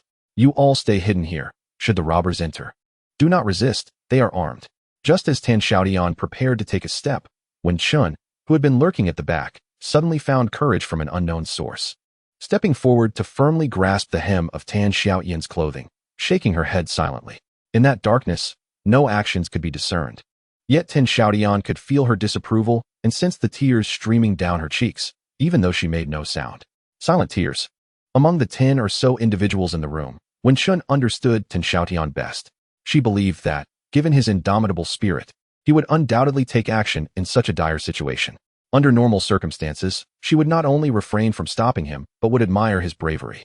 A man must possess the courage to draw his sword in anger. Yet tonight was different.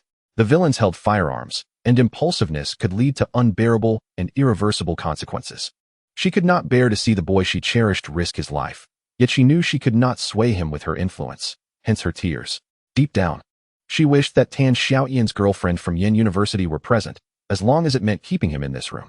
Though the hem of his garment was in Wen Chen's grasp, and he could easily free himself with a mere tug, Tan Xiaotian remained still. He had 3 impressions of Wen Chun: beauty, cunning, and pride. For her to lower her defenses and actively prevent him from leaving required overcoming numerous psychological hurdles. To say he was not moved would be false, even if her cunning was something he despised. Tan Xiaotian suddenly perceived that her manipulations were merely benevolent little tricks aimed at him. When chairwoman, I am merely stepping out to take a look. I will not act foolishly, please let go. Yet, Wen Chin only shook her head, continuing to shed silent tears. In the dark room, amidst the heavy atmosphere of fear, there was also a profound sense of longing and appreciation. The burden of beauty's grace is indeed challenging to bear. Suddenly, a terrified scream pierced the air from the corridor. Wen Chun tightened her grip on Tan Xiaotian's garment, recognizing the voice belonged to Wu Mo, the publicity minister from the School of Education, who was hiding in the adjacent room with Dong Guan and others. In Chapter 99, Christmas Upgrade 13, the sounds of crying and shouting resonated clearly in everyone's ears. I'll cut out your tongue. Stand against the wall with your hands on your head. Anyone who dares to play tricks will be killed, accompanied by Wu Mo's cries. The assailants' shouts made everyone's hearts constrict painfully. The moment they had dreaded most had finally arrived. I will not go out. You should let go first. The warm breath exhaled by Tan Xiaotian brushed against Wen Chin's ear, momentarily alleviating her fear. Instinctively, Wen Chun released her grip, and Tan Xiaotian swiftly concealed himself behind the door, his left side adjacent to the tightly shut restroom door. He stood silently, ears straining to catch the sounds from the corridor, his body taut like an arrow, perpetually prepared for any unforeseen event. The cries from the corridor diminished, and through the ornate glass of the door, the faint glow of light could be perceived. A shadow emerged before the door, obscuring the illumination, rendering the solitary source of light dim. The doorknob turned gently. The person outside was about to enter. The faint sound of the lock turning in the darkness was chillingly clear. The door swung open, and a dark gun barrel first intruded. The hearts of those inside the room nearly ceased beating. A flick of a lighter ignited a flame, illuminating the small area before the door. A man in black, wielding a submachine gun, cautiously stepped inside, left hand raised with the lighter, his demeanor menacing. Listen up, everyone. Behave yourselves and move to the corridor, or I'll take you down, the intruder declared as he advanced. Though the light was dim, he could discern the pale faces of those hiding within. With Wen Chun illuminated by the flame, her beauty hauntingly ethereal, resembling a ghostly apparition. The intruder was evidently taken aback by her astonishing beauty, momentarily lost in thought, the latter part of his threat hanging unspoken. Time seemed to freeze, and despair enveloped the room. Wen Chun instinctively closed her eyes. Dang Ichuan clenched his fists tightly, resolved that if danger arose, he would sacrifice himself to protect Wen Chun. Zhang Man and Zhang Mingxian internally lamented the dire situation. Gao Yan grasped He Yusin's hand, their gazes locking, filled with sorrow and farewell. Huang Alung's heart, however, was entirely with Tang Yiru, who was hiding in the restroom. In the face of despair, the myriad expressions of life manifested. Dang Ichuan's eyes widened in disbelief, his throat involuntarily convulsing as he emitted a soft gulp. He witnessed the most astonishing scene of his life. The intruder, illuminated by the firelight, displayed an expression of awe upon seeing the breathtaking Wen Chun. Then, from the darkness behind him, 2 hands reached out. One grasped his chin, while the other twisted his head. With a sharp crack, The intruder's head was forcefully turned at a severe angle, and in less than a second, it hung limply as if the bones had been removed. A hand covered the intruder's mouth tightly. 1, 2, 3. These brief 3 seconds felt like a century to Dang Aichuan. Huang Along and Zhang Man, along with Zhang Mingxian, also witnessed this horrifying spectacle. They were on the verge of screaming, yet before they could react, the lighter in the intruder's hand extinguished and fell to the ground. Darkness enveloped the room once more, with only the light from the corridor streaming through the wide-open door. Tan Xiaotian's face appeared behind the intruder as he slipped his arms beneath the limp body, dragging him onto the sofa. The entire process transpired without a sound. After completing his actions, Tan Xiaotian immediately reached out to search the assailant, swiftly retrieving a handgun. He surveyed the faces of those present, placing a finger to his lips in a shushing gesture before retreating behind the door once more. Uncertain of the number of assailants lurking in the corridor, he dared not venture out recklessly, opting instead to remain hidden and await the opportune moment. The earlier scene felt like a mere replay of bygone days, devoid of significant impact on him. He had no desire to take a life, particularly in front of his classmates. However, given the urgency of the situation, he found himself with no alternative. While he could incapacitate the assailant, the presence of others outside posed a grave risk. If any delay occurred during the struggle, it could lead to unintended harm to his peers. He resolved to observe for now, planning to explain later, once he navigated through this perilous circumstance. While Tan Xiaotian remained composed, the others were not as resilient. When Chun trembled violently, had she not been holding onto the sofa, she would have collapsed to the floor. Although she had not witnessed Tan Xiaotian's decisive action against the assailant, she was acutely aware of the subsequent events unfolding before her. Even a fool could deduce what had transpired, let alone the astute vice-chairman one. The brothers from room 313 stood frozen in shock. Dang Aichuan knew Tan Xiaotian was capable and skilled, but never in his wildest dreams did he imagine Tan Xiaotian would dare to kill, especially an armed thug. His mind was a blank, replaying the image of Tan Xiaotian swiftly snapping the assailant's neck. While Dang Aichuan managed to remain standing, Huang Along, Zhang Man, and Zhang Mingxian had already weakened, squatting on the ground. Only Gao Yin and He Yusen, lost in their deep gaze, remained oblivious to the chaos around them. By the time they realized what had transpired, the room had returned to darkness. The private room was eerily silent, with only the faint sound of clattering teeth breaking the stillness. Zhang Man, the lively one, could no longer control himself. Tan Xiaotian stood quietly behind the door, resembling a patient hunter awaiting his prey. The cries from the corridor grew fainter. Suddenly, a somewhat comical voice broke the silence. "What are you doing? Why is it taking so long?" Footsteps approached.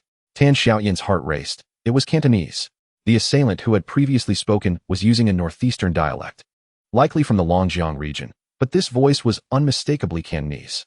It seemed this group comprised individuals from all corners of the country.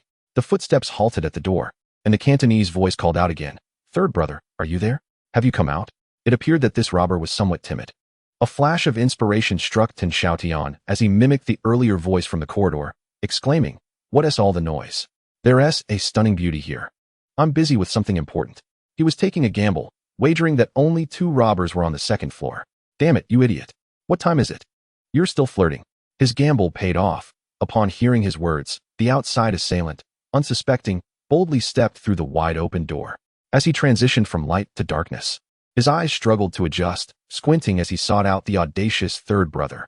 Although the interior of the room remained obscured, the eerily tranquil atmosphere abruptly roused Bomb Fei from his slumber. The silence was unsettling. It was far from normal. How could a beauty like Gu Ling be this quiet? Such behavior was inconsistent with Lao San's character. A gust of wind swept past him from behind. Reacting swiftly, Bomb Fei ducked, propelling himself against the bathroom door. Bang! The flimsy wooden door gave way effortlessly, sending Bomb Fei crashing onto the cold, tiled floor. "Ah!" Several terrified shrieks from girls echoed in his ears. Before Bomb Fei could make another move, Tan Xiaotian lunged in, pressing a knee firmly against Bomb Fei's back, pinning him to the ground. With remarkable speed, he constricted Bomb Fei's neck with his left hand, the muzzle of his gun pressed against the back of his head, whispering menacingly in his ear, "Move, and you die. I want to move, please don't shoot." Bomb Fei stammered, almost wetting himself, terrified that the person behind him might pull the trigger. Fearing the assailant wouldn't understand Cantonese, he repeated in Hong Kong Mandarin, "I won't move, please don't shoot." In the cramped bathroom, including Tan Xiaotian and Bomb Fei, there were already 9 individuals squeezed inside. Tan Xiaotian could even sense someone crouching nearby, weeping softly. Be quiet, or you'll end up dead. This is not the time for pity, he hissed, lowering his voice and ruthlessly silencing their cries. The command had some effect, as the sobs in the bathroom diminished significantly. Tan Xiaotian adjusted his position, raising one knee while tightening his grip, turning Bomb Fei so that he faced the door. Yet the gun remained pressed against the back of his head. The proximity of the bathroom door to the main entrance necessitated that he maintain a view of it, especially given the uncertainty of whether there were more assailants outside. Ignoring the group of girls behind him, he focused intently on the door and quietly asked Bomb Fei. I'll ask, you answer. Understood? The fluent Cantonese nearly brought Bomb Fei to tears. Encountering a familiar tongue in such a perilous situation was a comfort. Regrettably, this illusion dissipated swiftly under the chill of the gun barrel at his head. He stammered, I know, I promise to tell the truth. How many of you are there? How many on the second floor? There are 12 in total, but 2 have already been killed by the police. As for Fifth Master and Lao Si, we haven't heard from them. We don't know if they are alive or dead. Only 2 are left on the second floor. Tan Xiaotian's spirits lifted. He silently congratulated himself for the correct gamble. Only 2 remained on the second floor, which meant they were at least temporarily safe. However, he dared not let his guard down. Who knew if the man was speaking the truth or lying? What are you doing here? Who is leading? Fifth Master is in charge. His name is Sun Wu. From Longjiang. He heard about someone named Lin Chun who is quite wealthy and brought people here to extort money. I'm just his hired help. It's not my business. The 2 exchanged words, their conversation filled with incomprehensible Cantonese. Gradually, Tan Xiaotian began to grasp the unfolding situation. It became clear that the events of the night had spiraled into a colossal misunderstanding. The band of robbers aimed to seize Lin Chun's fortune and enlisted the services of a bomb expert named Fei from Hong Kong. However, unforeseen complications arose, leading them to be cornered by the police within a karaoke bar. As Tan Xiaotian subdued the explosive expert, his mind raced to devise a solution. Meanwhile, the others in the restroom became increasingly anxious. From the moment the door was breached by the explosive expert to the swift apprehension by Tan Xiaotian, no more than 5 seconds elapsed. Yet, this fleeting moment dramatically transformed his previously timid image in the eyes of the women present. Was this the same Tan Xiaotian who had remained indifferent in the face of ruffians? It was evident to all that his actions were executed with remarkable precision. The 2 thugs had hardly managed a few moves before being overpowered. But why had he refrained from intervening earlier? Tang Yiru pondered if perhaps Tan Xiaotian had deemed it beneath him to engage. Wu Rentuya felt a tinge of regret, questioning whether her earlier characterization of him as a coward had been too harsh. Should she offer an apology? Li Yinxi, caught in the moment, could hardly reflect on her thoughts. Her eyes widened with excitement as she beheld the gun in Tan Xiaotian's grasp. At that moment, he transformed into a figure reminiscent of 007, exuding an aura of masculine charm with every move. She found herself yearning to leap into his arms, to express her apologies with a fervent kiss.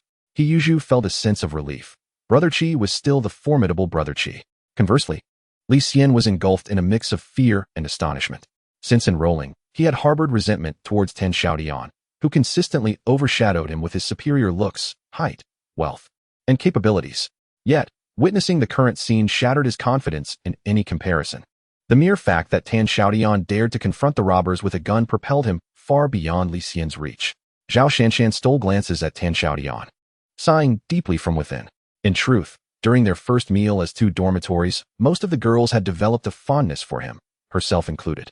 However, it was clear to everyone that this amiable and cheerful handsome man, while polite to all, harbored an innate aloofness that kept others at arm's length. Even Tang Yiru had failed to capture his attention. Aware that she could not compete with Tang Yiru, Zhao Shanshan reluctantly settled for the affections of Li Xian, a fellow villager from Baishan. Initially, their interaction had been pleasant, but the unfolding drama now stirred her heart. Who could resist the allure of a dashing hero wielding a sword? What girl does not harbor a dream of adventure? Amid the swirling thoughts of those present, Tan Xiaotian had completed his task. He secured the bomb expert with a belt, tying him up tightly, and used an unknown scarf to gag him. Remarkably, the bomb expert complied, curling up on the ground like a piglet without resistance. Tan Xiaotian checked the bullets in his gun, turned to the stunned onlookers, and instructed them to remain hidden and not venture outside while he assessed the situation. No, don't. When Shun, having narrowly escaped danger, found her courage surging. Ignoring the gazes around her, she rushed forward and embraced Tan Xiaotian, tears streaming down her face as she sobbed, "It's dangerous out there. Don't go." In that moment, She was no longer the student council president or the campus belle. The harrowing scene had stripped her back to a vulnerable girl. She is now indifferent to others' perceptions of her and unconcerned about whether Xiaotian has a girlfriend. Her sole desire is to hold on to this man. Having faced death once, what is there left to fear? Even amidst the thorny darkness, as long as she leans against his chest, she feels an unparalleled sense of safety. Xiaotian remains still, allowing Wen Chun to embrace him. Under normal circumstances, he would have pushed her away without hesitation, but given the current situation, he cannot bring himself to act so ruthlessly. Let her cry for a while. After 5 seconds, Xiaotian murmurs, President One, there are still our classmates outside. I must step out. The robbers are not limited to just these two. We can only hide temporarily here. With that, he gently pushes Wen Chun away and turns to leave. In the corridor, Dongguan, Wu Mo, and other student council members stand trembling against the wall. Although there are no criminals watching them, they still dare not move. Dongguan is the first to spot Xiaotian, his eyes widening in astonishment. He had seen the two criminals enter the private room and heard indistinct sounds from within. But he never imagined that the figure emerging from the room would not be a criminal, but Xiaotian. And even more astonishingly, he is holding a gun. Where are the two fearsome robbers? Dongguan stretches his neck to glance behind Xiaotian, confirming that no one is there. Could it be that Xiaotian has defeated the robbers and seized their weapon? This is simply too. Dongguan is filled with uncertainty, unable to find the right words to describe the bizarre scene before him. Minister Dong, you should find a room to hide. There may still be robbers coming. Xiaotian says softly, his gaze fixed intently on the staircase. All right. Dongguan responds multiple times, tugging at Wu Mo beside him. The group casts a grateful glance at Xiaotian before swiftly darting into a nearby room. Now is not the time for pleasantries. Any discussions can wait for later. Once the corridor is empty, Xiaotian steadies his grip on the gun and cautiously approaches the staircase. A faint sound of footsteps descends from above, prompting him to halt immediately. Someone is coming up. Without hesitation, Xiaotian retreats and slips into the nearest room. From the sound of the footsteps, he deduces that two individuals are ascending. The criminals downstairs must have realized that the two on the second floor have been silent for too long and sent someone to investigate. Xiaotian takes a deep breath and hides in the shadows. Before he can contemplate further, a petite figure slips into the room. Xiaotian's eyes widen. Wen Chun, without uttering a word, timidly huddles behind him, her shining eyes revealing a stubborn resolve. Chapter 101. The Christmas killing machine. It is now impossible to return Wen Chun home. Although the footsteps are barely audible, Xiaotian can still sense their approach becoming ever closer. The two robbers are methodically searching the private rooms. They are experienced. One enters the room while the other waits outside, leaving no room for error. Third brother. The bomb is flying. A soft voice calls from outside. And Xiaotian's palms begin to sweat. Time seems to come to a standstill. If he were to burst out while one robber is inside searching and eliminate the one remaining outside, there might be a slim chance of survival. But after such a long time without handling a gun, can he still aim true? Xiaotian is not confident. He was reluctant to pull the trigger. Once the gun fired, the other criminals would undoubtedly swarm in, leaving him with little chance of survival in this open corridor. Yet, at present, he had no alternative but to shoot. Moreover, hiding behind him was Wen Chun, which further restrained his actions. Xiaotian was caught in a dilemma, feeling utterly helpless. A soft body pressed closely against his back. The warm breath from Wen Chun tickled his ear. Aren't you good at imitating others? Say a few words to lure the criminals in, and I will cooperate with you. Her voice was barely audible, yet it resonated within Xiaotian like a thunderclap. He turned in astonishment to gaze at Wen Chun.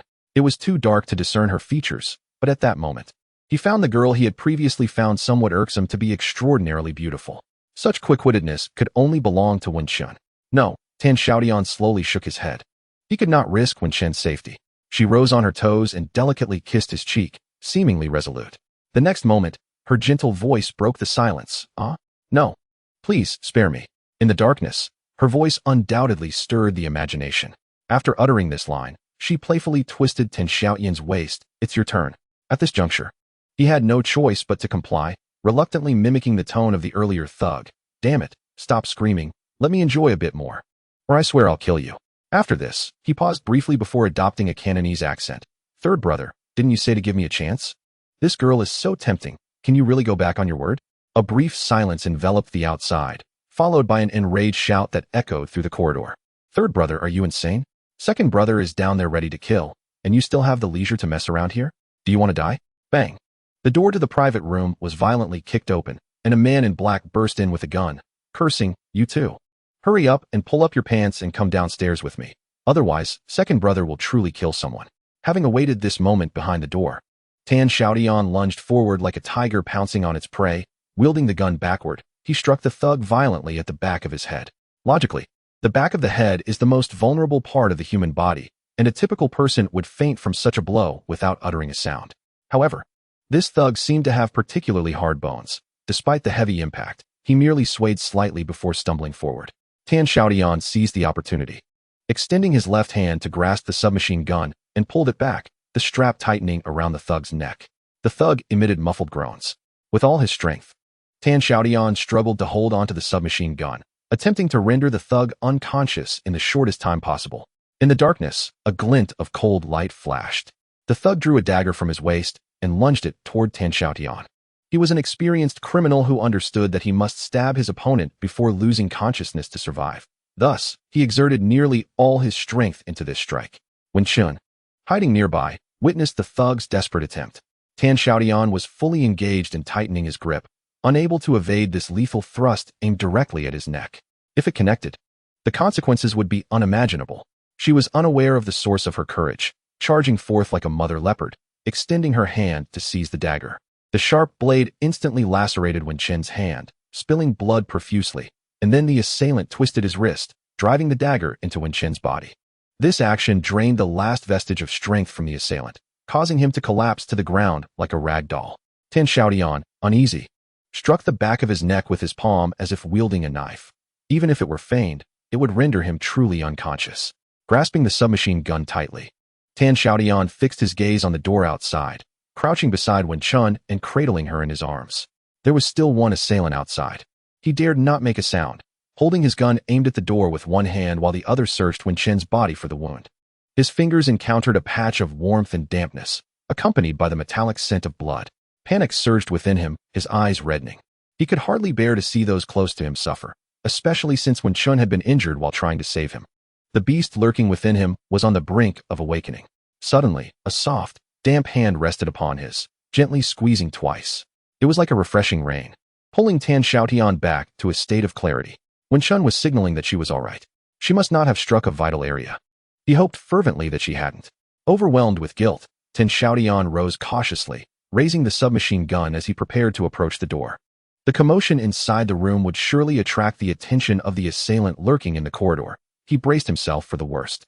Indeed, voices emerged from outside. "Sixth brother. What's happening? Third brother, what's going on? If you don't come out, I'll start shooting." Then came the sound of a gun being cocked. Tan Xiaotian lifted his submachine gun. A muffled thud echoed from outside, followed by silence. He waited for a full 30 seconds, yet the assailant outside remained still, unsure of what transpired. Tan Xiaotian turned back to check the fallen assailant's breath, and as expected, he was utterly lifeless. He hoisted the assailant's body, using it as a shield, and stepped cautiously toward the exit. Should there be any other assailants outside, this would serve as the perfect barrier. As the body of the assailant peeked out the door, 2 muffled gunshots rang out, causing the body to tremble slightly. Tan Xiaotian's heart raced. It was the sound of a silenced pistol. Those wielding silenced firearms were certainly not part of the robbers. They were most likely officers from the police force. Seizing the opportunity, Tan Xiaotian pushed the deceased assailant out, slowly extending the submachine gun forward and placing it gently on the ground. He then cautiously extended one hand, followed by the other, signaling to those outside that he bore no weapon. Having completed this, he gradually withdrew from the room. 2 figures crouched at the entrance, one clad in a black bomb disposal suit over a bulletproof vest, while the other donned military camouflage fatigues, equally protected by a bulletproof vest. His analysis was correct. They were indeed police officers. Tan Xiaotian felt a wave of relief wash over him as he stood at the doorway, motionless, mouthing to them that he was merely a student. The 2 individuals before them were the special police squad leader and a military sharpshooter, who had stealthily infiltrated from the second-floor operations room. Upon entering the second floor, they cautiously emerged from the operations room and beheld a man in black, vociferously shouting at the door of a private room. Seizing the opportunity while the assailant's attention was wholly diverted, the military sharpshooter decisively fired, delivering a fatal shot to his head.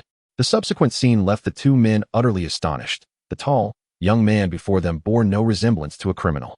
Clad in a blue-striped shirt, denim jeans, and sneakers, he appeared more like a university student.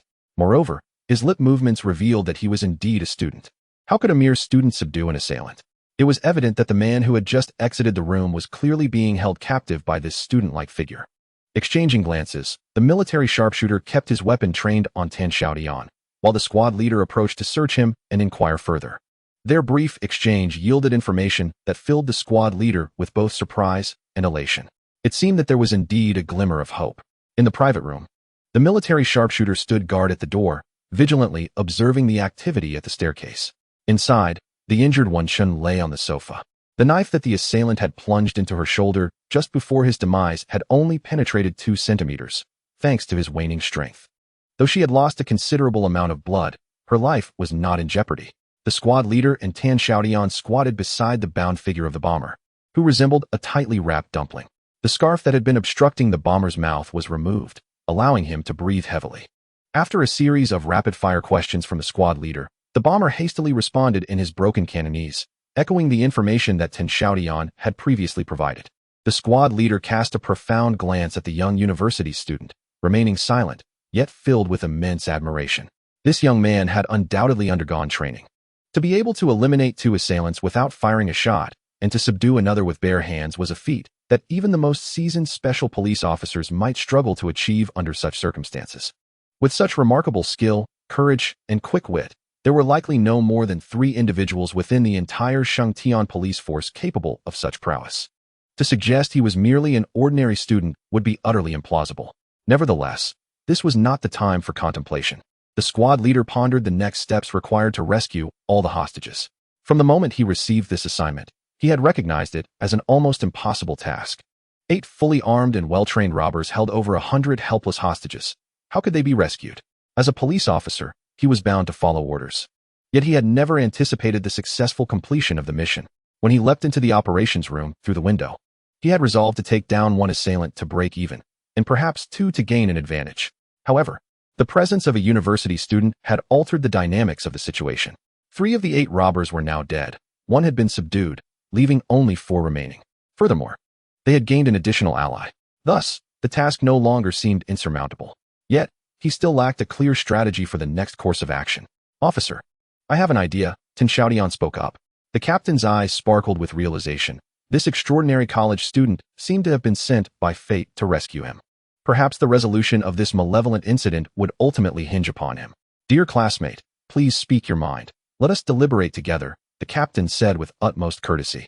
Xiaotian pointed at the bomb expert on the ground, asserting, "I believe he is the key." The captain's gaze fell firmly upon the bomb expert. The expert opened his mouth twice in resignation before finally bowing his head. "Sir, if you can be lenient with me when the time comes, I will do anything." 10 minutes later, 2 men clad in black ascended the stairs from the 2nd floor. The bomb expert led the way, followed closely by a military sharpshooter who lowered his hat. In the corridor on the 3rd floor, a guard in black sat with his weapon, idly scanning the surroundings, unaware of the unfolding events below. Upon hearing footsteps, the guard sprang to his feet, gun aimed outward. When he recognized the bomb expert, he exhaled in relief, allowing his weapon to droop.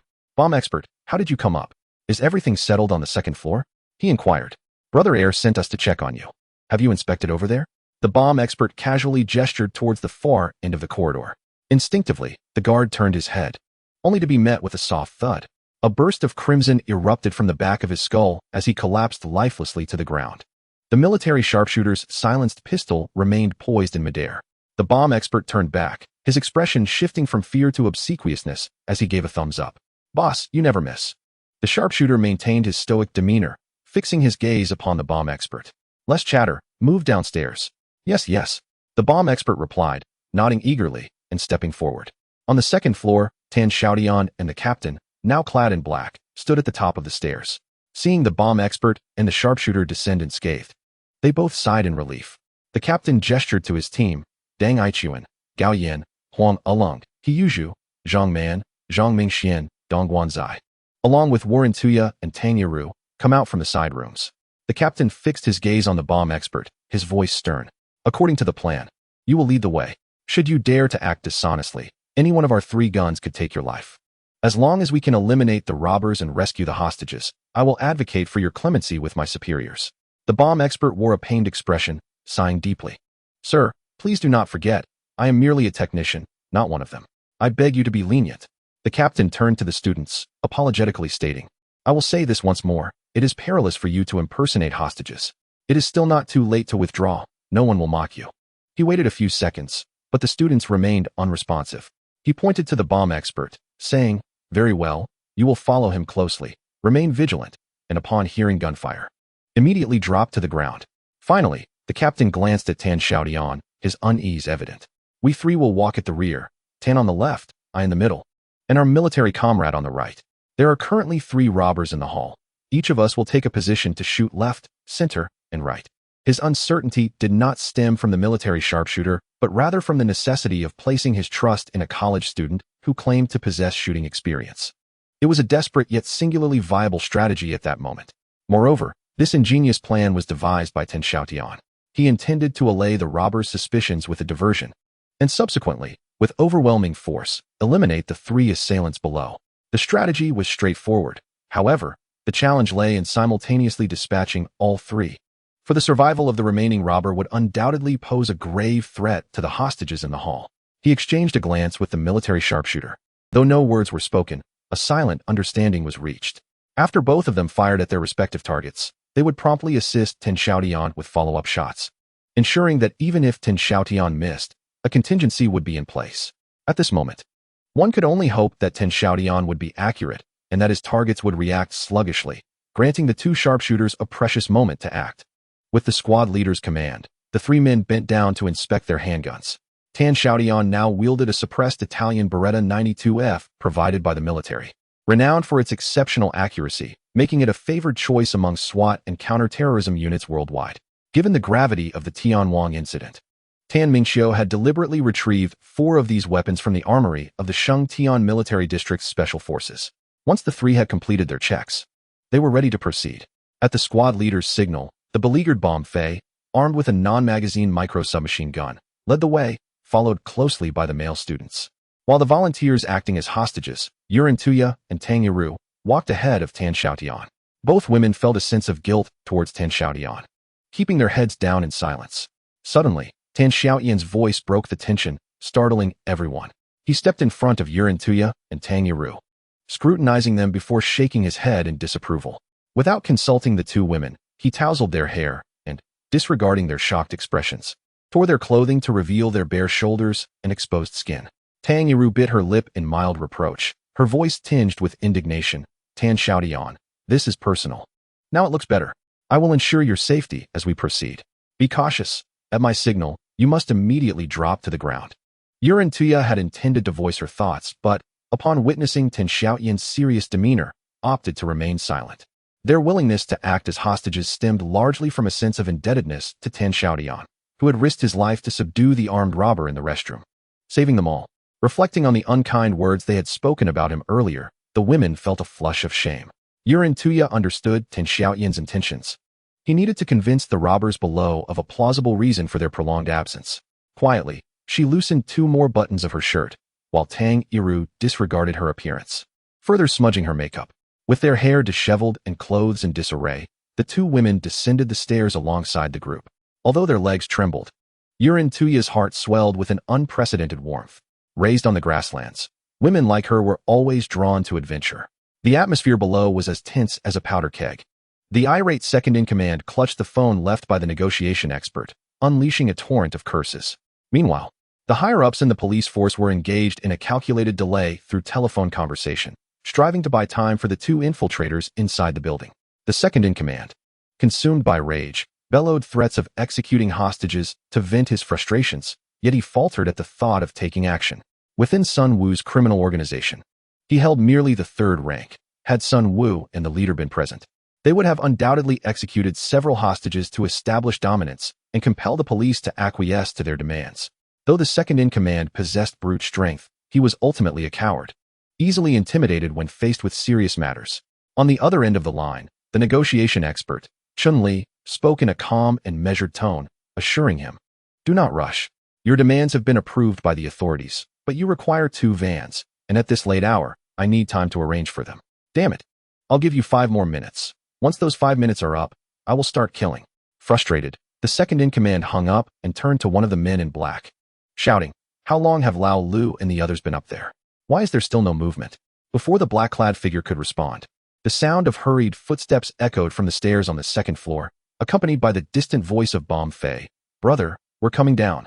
Although he could not comprehend Bom Fei's words, the second-in-command's anxiety finally subsided upon seeing that Bom Fei was unharmed. At the staircase, Bom Fei was the first to appear, followed closely by 7 or 8 young students, both male and female. The second-in-command exhaled a sigh of relief. His greatest fear had been that there were police officers on the second floor who had not managed to evacuate. Now, seeing Bom Fei unharmed, he felt a sense of relief wash over him. "Damn it, Bom Fei. Where the hell have you been? Why did you take so long to come down? Where are Lao San and Lao Lu?" Bom Fei, with a distressed expression, descended the stairs while nodding and bowing. "Brother, this is not my fault. Lao San got distracted by a pretty girl and took his time. You know how he is. He wouldn't listen to me." Though he struggled to fully comprehend the Cantonese, the second-in-command caught the mention of Lao San and pretty girls, confirming his suspicions about Lao San's notorious weakness for women. "Lao San, is this the time to be chasing after women?" he scolded. Regardless, he was just glad that everything was all right. Following the group of students were 3 of his brothers clad in black, their faces obscured by hats and hidden among the crowd. Lao San's voice rang out from the back of the group. "Brother, I found 2 stunning girls. I had a little fun with them upstairs. One has a voluptuous figure, and the other has a slender waist and long legs. I couldn't keep them all to myself, so I brought them down for you to enjoy." As he spoke of the voluptuous figure, he playfully slapped the backside of Wu Rentia, the formidable woman from Inner Mongolia, nearly startling her into a gasp.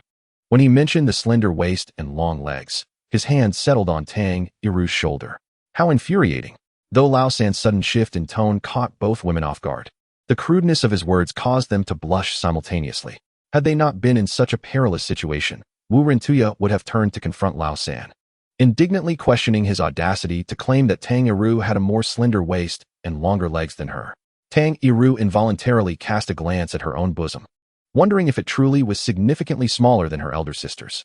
As the 2 women lost themselves in their thoughts, Xiaotian's expression abruptly shifted, and with a swift motion of his left hand, he pressed down on Tang Iru. His right hand, which had been concealed behind him, shot up with lightning speed. A muffled sound emanated, and a peculiar blood hole appeared on the forehead of the robber guarding the entrance to the basement. The corpse collapsed, simultaneously, as Xiaotian fired. The captain and the sharpshooter also pulled their triggers. The robber stationed at the door was struck in the face and fell dead instantly. However, the second-in-command encountered an unexpected turn of events.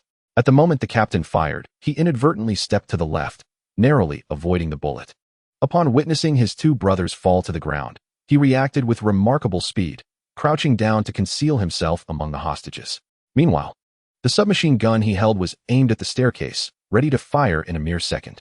On the staircase, Gao Yan, Huang Along, and others were still present. Some had already crouched down, while others remained oblivious, standing there foolishly. In a moment of peril, just as a bloodbath was about to unfold, the recently assaulted Old Feng, who had been closely observing the scene, recognized the opportunity when 2 robbers suddenly fell. As the second-in-command prepared to pull the trigger, Old Feng swiftly extended his leg, kicking the submachine gun upwards. The gun discharged, releasing a series of flames. Tan Xiaotian leaped onto the adjacent stair railing, gliding down like a slide, while simultaneously pulling the trigger. With a series of muffled sounds, several blood holes appeared on the second-in-command's body. This entire sequence of actions unfolded within the span of a single second. Under the gaze of over 100 hostages in the hall, the second-in-command collapsed into a pool of blood as Tan Xiaotian descended like a divine warrior, landing precisely in front of the crowd. He waded into the throng, flipping the second-in-command onto the ground and securely restraining him with his hands twisted behind his back before checking for signs of life, only to find him utterly lifeless. The captain and the sharpshooter proceeded to ascertain the fates of the other 2 robbers, both of whom had also suffered fatal gunshot wounds to the forehead. Moments later, thunderous applause erupted in the hall, while many female hostages wept uncontrollably. In the years to come, the sudden appearance of Tan Xiaotian would undoubtedly become a recurring image in their dreams. Downstairs, amidst the chaos, the captain and the sharpshooter confirmed that there was no further threat and opened the grand doors, allowing the SWAT team to pour in. The injured were rushed to ambulances for medical attention, hostages were comforted, and the scene was cleared, resulting in a tumult of activity. At this juncture, Tan Xiaotian had returned to the second floor, where Wen Chun, who had been stabbed in the shoulder, lay on the sofa in the private room, surrounded by Li Yinqi, Jean Sierra, Zhao Shanshan, and several female classmates from the student council. Li Xian and the boys who had not descended were scattered in various corners of the room. All shared a common trait. They bowed their heads in silence, their faces etched with shame. As the door to the private room swung open, several pale-faced young women were visibly startled. Li Xian, clutching the submachine gun left by the assailant, tremulously inquired, "Who is it?" "Don't be afraid, it's me.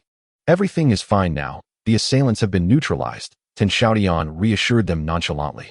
At his words, a flurry of graceful figures rushed towards him.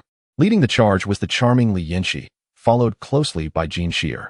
While Zhao Shanshan impulsively dashed out, but halted after 2 steps upon noticing Li Xian's listless demeanor, retreating quietly. "Appa, I'm so sorry, I misjudged you." "You are a hero," Li Yinqi exclaimed, throwing herself into Xiaotian's embrace, tearfully apologizing. Xiaotian, not one to dwell on such matters, easily disentangled her from his arms. "It's all right. Everyone step aside. We must not delay the rescue."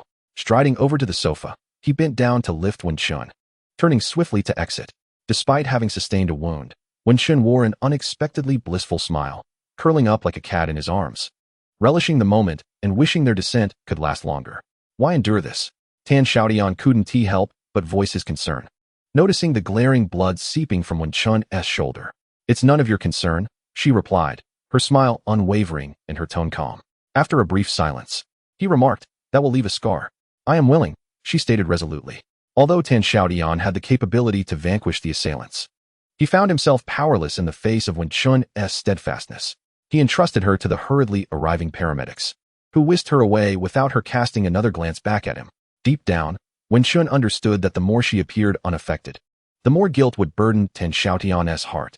If this couldn't secure his affection, she would accept that. Xiaotian lit a cigarette and nestled into a corner. He knew the police would soon arrive for questioning, and he needed to carefully contemplate how to articulate the reasons behind his gunfire. The hall was chaotic, with officers maintaining order while the traumatized hostages were sent to the hospital, leaving him momentarily unattended. Upon finishing his cigarette and rising to his feet, a familiar voice resonated behind him. "I always said, you are born to be a soldier." Tan Mingqiu stood tall, her gaze piercing. Surprised, Xiaotian instinctively turned to salute her, only to realize he might not have the right to do so at that moment. Her eyes, sharp as blades, seemed to probe into his very soul. "Have you practiced shooting?" she queried, circling around him. Unfazed, Xiaotian had already prepared his answer. "Yes, after graduating high school, I went shooting at a police club with classmates. I've handled both rifles and handguns, and my performance was commendable." "Have you shot since graduation?" Tan Mingqiu, clearly skeptical, responded. "So you're suggesting you're a shooting prodigy?" As she gradually closed the distance between them, their gazes locked. The incongruity of a college student who had taken several lives, remaining composed and unruffled, was indeed perplexing. Moreover, his methods of killing are manifold: close-quarters combat, strangulation, gunfire, leaving even a seasoned soldier like myself feeling abashed. Xiaotian gazed softly into Tan Mingqiu's eyes, neither provocative nor evasive, his expression gentle. "Instructor Tan, I am terrified. Yet I merely feign bravery. If you doubt it, feel my palm. It is drenched in sweat." Naturally, Tan Mingqiu would not touch his hand, and the two stood there, locked in an unyielding stare. To demonstrate his fear, Xiaotian even jittered his leg. The awkward tension lingered until the arrival of Old Feng. With a thick bandage wrapped around his head, he resembled an affluent individual from the Middle East from a distance. Old Feng extended his arms from afar, exclaiming, "Classmate, we meet again. You are my savior." Tan Mingqiu cast a glance at Old Feng and turned to leave. Xiaotian reached out, saying, "Feng Sua, you overstate my role. Had it not been for your timely kick, the situation could have escalated drastically. You are the real hero." Although injured, Old Feng was radiant with joy. His commendable deeds that night assured him of promotion and a raise upon his return. Yet, for this intrepid officer, the most gratifying aspect was undoubtedly saving a room full of people. They were familiar acquaintances, having interacted during the Wen Chun assault case, and the shared experience of life and death fostered a sense of closeness. After exchanging pleasantries, Old Feng pulled Xiaotian aside, offering him a cigarette and gesturing towards a nearby van, whispering, "Our director wishes to see you. Ponder your words carefully." "Thank you," replied Xiaotian tersely. Old Feng's brief statement carried immense weight. What words must he consider? Last night, Xiaotian had taken 3 lives, the first by snapping a neck, the second by strangulation with a gun, and the third through gunfire. Was it reasonable for a university student to possess such a diverse array of lethal skills? Were it not for his significant contributions, he might have found himself in handcuffs, being escorted to a police vehicle. The inquiries of Tan Mingxiu, old phone, and the director he was about to meet echoed in their minds. Taking a drag from his cigarette, the frigid air surged into his lungs, invigorating him. Explanations are ultimately mere explanations, fraught with potential flaws no matter how diligently crafted. Yet, Tan Xiaotian remained resolute. In this life, he possessed an impeccable record. At merely 18 years old, his educational journey, elementary, middle, high school, and university, was transparent and unassailable. Whether it was old Tan or the director, any doubts about his narrative were futile. He was still just a child. Standing before the van, he savored the last puff of his cigarette before pulling open the door. The following evening, in dormitory 313, darkness enveloped the space, tranquil yet heavy. Tan Xiaotian had yet to return from the police station, and the remaining 7 had spent a sleepless night, each unable to succumb to fatigue, as the previous night's experiences seared into their fragile nerves. Time passed unmeasured until he Yuzhu exhaled deeply, trembling as he uttered the first words. Did you all see it clearly? Brother 7 killed someone? After a brief moment of stillness, a sharp slap resounded across Huang Along's face. Damn it, are we still human? Lao Chi committed murder to save us. Now we lie here unscathed, while he sobs. Although Huang Along tightly covered his mouth, muffled cries still escaped. The leader, Gao Yin, leapt from the bed and comforted Huang Along, assuring him that Lao Chi would be fine. Tomorrow morning, we shall go to the police station. If they dare to convict Lao Chi, I will seek justice. I will go too, echoed Zhang Man and Zhang Mingxian, expressing their solidarity. Another sharp sound pierced the air as Li Xian struck himself across the face, recalling how he had once scorned Lao Chi as a coward when those thugs entered their private room. What a fool I was. Let us rest. Any thoughts you have? Speak to Lao Chi in person tomorrow, said Deng Ai Kun, who had remained silent until now, gazing upward with an unwavering resolve. Lao Chi will certainly be fine. This declaration was meant not only for his comrades, but also for himself. A similarly poignant gathering took place in the friendly dormitory of the Music Academy. The fierce Yuran wept uncontrollably, while Tang Yiru and Zhao Shanshan, though less vociferous, shed their fair share of tears. I had initially believed that my relationship with Tan Xiaotian was merely a missed opportunity, that Chu Ting had simply gotten to him first. After last night, I realized I was not only inferior to Chu Ting, but also to the school beauty who had known him for a shorter time. My moment of doubt only proved I was unworthy of him. If Chu Ting had been present, she would have trusted him without question. I could not compare to her. Tang Yiru lamented like a scorned lover, incessantly muttering to herself.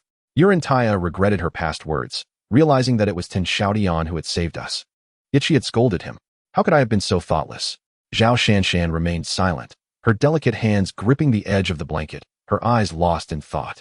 In the nearby international student dormitory, Li Yinxi opened her window, braving the biting cold, clasping her hands in prayer. Appa Xiaotian, I am sorry. I would do anything to make amends. I only wish for your forgiveness. This night was destined to be one of restless souls. The Tianwang incident was deliberately downplayed by the police, and no media outlet under Xingtian reported on the matter. The over 100 witnesses involved, after being advised, refrained from speaking out. Captain Lao Feng received commendation for his actions. He was promoted to a higher rank, becoming the director, while the squad leader ascended to deputy chief of the special police team. The true identities of Sun Wu and his gang were under intense investigation, and Bom Fei was temporarily detained. His identity as a resident of the island, combined with his cooperation, ensured he would not face severe punishment. As for Lin Chun's fate, several major figures on Shangtian Road were taken aback by the news, with some who had previously boasted now adopting a more humble demeanor. In this world, one must eventually repay their debts. Even Lin Chun fell victim, so it is wise to keep a low profile. That fateful night, Tan Xiaotian was taken to a police hostel for 2 nights. No matter the questions posed to him, he maintained the same narrative. He had practiced martial arts since childhood and had only engaged in shooting a few times after high school with friends at a club. The police, though skeptical, found themselves powerless in the face of his consistency. The profile of Tan Xiaotian can be likened to a blank slate. At merely 18 years of age, this university student possesses no notable experiences beyond his academic pursuits. Moreover, Donghai University has issued a statement that greatly favors Tan Xiaotian, and upon thorough consideration, the police held a modest appreciation gathering to commend the exemplary conduct of this contemporary university student who bravely assisted in solving a case. Thus, the exhilarating Christmas has come and gone, devoid of honors or accolades. In light of it all, Xiaotian nonchalantly waved his sleeve and returned to room 313, where his comrades greeted him with newfound respect, their gazes tinged with awe. This was particularly true for Li Xian and He Yuzhu, whose girlfriends had previously spoken ill of Xiaotian, fearing he might harbor a grudge. The image of Xiaotian's fierce retaliation in the private room remained indelibly etched in their minds. He Yuzhu and the naive Yuan Tujia repeatedly invited Xiaotian to dine with them, hoping to extend their apologies in person. Alongside them were Tang Yiru, Zhao Shanshan, and Li Yanxi, who, upon hearing tales of Xiaotian's heroic deeds, clamored for another encounter with their hero. Consequently, on the evening of December 31st, the friendly dormitory hosted a banquet for room 313, primarily in honor of Xiaotian. He graciously accepted the invitation. The atmosphere was lively, with the girls being quite proactive, while the brothers of 313 seemed more reserved. Having endured the horrors of the Christmas Eve massacre, they appeared to have matured significantly. As they grew, the year 1998 quietly passed. Chapter 105. Visiting the sick after New Year's Day, the entire Shanhao street briefly descended into a period of tranquility. The businesses of restaurants, gaming lounges, billiard halls, and karaoke bars experienced a dramatic decline, and the once bustling groups of students became a rare sight. This was due to the impending dread of final examinations. The brothers of 313 began to study diligently, except for Xiaotian. With the assurances from Wen Luoyang and the protective aura of being a member of the university basketball team, a mere final exam posed little challenge. A week later, the results were released. The top student in the special education program was Deng Ai Kun, who earned a scholarship, while Zhang Man and Zhang Mingxian failed their English course. Xiaotian passed all his subjects, albeit with modest scores. All were barely passing except for English. The most unfortunate was He Yuzhu, whose indulgence in romantic pursuits led him to fail 3 subjects in his first semester, teetering on the brink of academic probation. Slightly better off was the handsome Li Xian, who, having devoted too much time to his relationship, failed 2 subjects. Regardless, the first semester of university passed with a mix of surprises and relief, prompting the homesick students to pack their belongings. Those in relationships bid farewell to their partners, while the singles embarked on the train home alone. In the blink of an eye, room 313 was left empty, with only Deng Ai Kun and Xiaotian remaining. Deng Ai Kun had nowhere to stay, while Xiaotian had matters to attend to, affording the 2 brothers ample time for candlelit conversations, thus deepening their bond. Their daily routines mirrored one another. Early morning runs followed by breakfast together. After 8 o'clock, Deng Ai Kun would shoulder his backpack to tutor, while Xiaotian would first visit the hospital to check on Chairman 1. A young maiden, as lovely as a blooming flower, naturally felt compelled to seek solace after suffering a wound upon her shoulder. The ward, warm as spring, welcomed the sun's rays filtering through the glass, bestowing a golden sheen upon everything within. Dressed in a patient-esque gown, Wen Shun reclined against the headboard, her hands, wrapped like bare paws, cradling a book. Though her mind wandered elsewhere, her crescent-shaped eyes brimming with anticipation. Wen's mother, having just tidied the breakfast dishes, sat in a chair, busily knitting. The moment Xiaotian entered, both mother and daughter looked up simultaneously, their faces lighting up with smiles. Wen Shun's smile was genuine, radiating the joy of encountering her beloved. Her already sparkling eyes now revealed a tender femininity. Wen's mother's smile was infused with gratitude and courtesy, having learned that it was Xiaotian who had rescued her daughter once again, for the young man who had saved her daughter twice. Wen's mother nearly wished to honor him as a deity. Xiaotian has arrived, you two chat. I shall fetch some hot water, Wen's mother said, understanding the unspoken sentiments, as she picked up the thermos. She knew all too well what her daughter yearned for. In over 20 years, she had never witnessed her proud daughter display such a smile towards any man. The room was left with just the 2 of them. Wen Shun set down her book, gesturing with a single finger towards the chair, inviting him to sit. Xiaotian complied, and they locked eyes for a moment. Clearing his throat, he inquired, "How is your injury?" Wen Shun turned to glance at her shoulder. "It's healing well. I should be able to leave the hospital in a few days." Ah. After a brief silence, Wen Shun sought to fill the void. "Why haven't you returned home after the exams?" "I have some matters yet to resolve." Ah. A sweet warmth enveloped Wen Shun's heart. She naively assumed that Xiaotian's unfinished business pertained to her hospitalization, that he was reluctant to part and concerned for her. Another brief silence followed, and Wen Shun pointed at the apple resting on the bedside table. "Peel one for me." Please. Her tone was commanding, lacking in courtesy. Tan Xiaotian hesitated for a moment, but said nothing. With an apple in his left hand and a knife in his right, he executed a dazzling display of skill, and in mere seconds, a perfect peel fell away to reveal a plump, white apple in his hand. Wen Chun's eyes sparkled with delight. A woman in love often finds her intellect diminished, and even the astute one was no exception. A few minutes later, Tan Xiaotian excused himself in haste, for if he lingered any longer, he feared he might encounter trouble. Wen Chun's fervent gaze could melt steel. Tan Xiaotian felt his heart soften, sweetened by a hint of affection. It was a perilous situation. After saving his life, Tan Xiaotian could no longer harbor disdain for Wen Chun. A woman of such pride had sustained injury for him. Following several visits, he even found joy in conversing with her. Wen Chun was not merely a girl preoccupied with romance. Her intellect was vast, encompassing knowledge of the heavens and the earth, making their conversations feel like a serendipitous meeting of kindred spirits, allowing them to converse effortlessly. This profound connection had never emerged with Chu Ting. Perhaps this was what they referred to as a true confidant. As Tan Xiaotian stepped outside, an inexplicable force compelled him to glance back. There stood Wen Chun by the window, gazing downwards. Their eyes met, and Wen Chun once again blossomed with a smile warmer than the sun, waving her uninjured hand gently towards him. Tan Xiaotian felt an inexplicable yet genuine flutter in his heart. There was no controlling it. In a state of panic, he quickly turned away and strode out of the hospital, heading straight to Xiaotian network. It was 10 in the morning, and the Xiaotian network was nearly deserted. The entire hall enveloped in silence. The young receptionist, Sun Li, had tears staining her face. Tan Xiaotian's gaze shifted and fell upon Chen Xing, who was solemnly sweeping the floor by the window, the ground littered with sparkling shards of glass that, under the sunlight, glimmered like diamonds. Upon seeing Tan Xiaotian, Sun Li approached him with a look of distress, uttering a single word, "Boss," before bursting into sobs. "What has happened?" Tan Xiaotian inquired calmly. Sun Li was in such a state of despair that her words were incoherent, leaving it to the cleaning lady from the internet cafe to explain the situation. Just moments ago, someone had hurled a rock through the window, and the shards Chen Xing was sweeping were remnants of the shattered glass. Tan Xiaotian remained silent, leaning against the bar and smoking a cigarette. A few minutes later, Chen Xing returned, his demeanor gloomy, head bowed.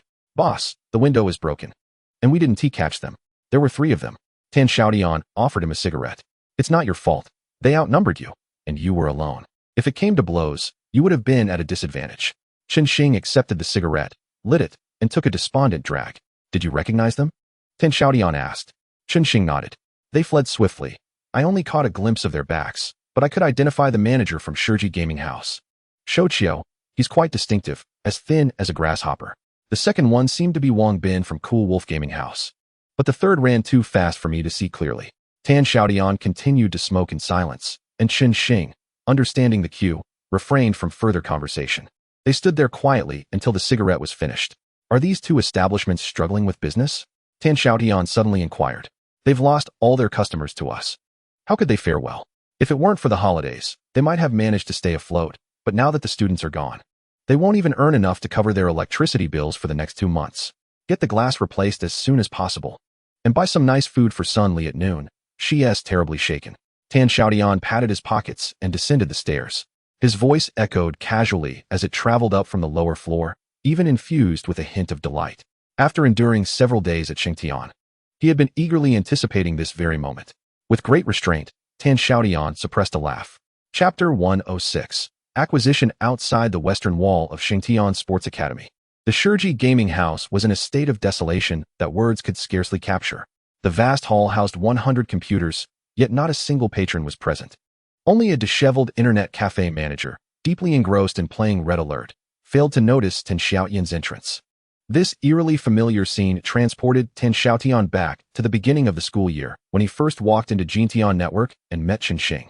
Then equally forlorn in an equally desolate environment, Tan Xiaotian tapped on the front desk, and the harried attendant with a messy hairstyle reluctantly emerged from behind the computer. Before he could pose a question, Tan Xiaotian spoke first. "I am Tan Xiaotian from Xiaotian Network. Summon Xiaotian to meet me." With a nervous gulp, the attendant clearly understood the gravity of Xiaotian's recent actions involving the glass-breaking incident at Xiaotian. He isn't here. You can come back later? We are not open right now. Please leave," he stammered, rising to usher Tan Xiaotian out. However, upon standing, He realized that he was a full head shorter than Tan Xiaotian, and in comparison to the tall and robust figure before him, he appeared akin to a malnourished chick. His anxiety escalated. Tan Xiaotian, seemingly undeterred by the attendant's words, pulled out a chair and sat down nonchalantly, surveying the surroundings of the gaming room.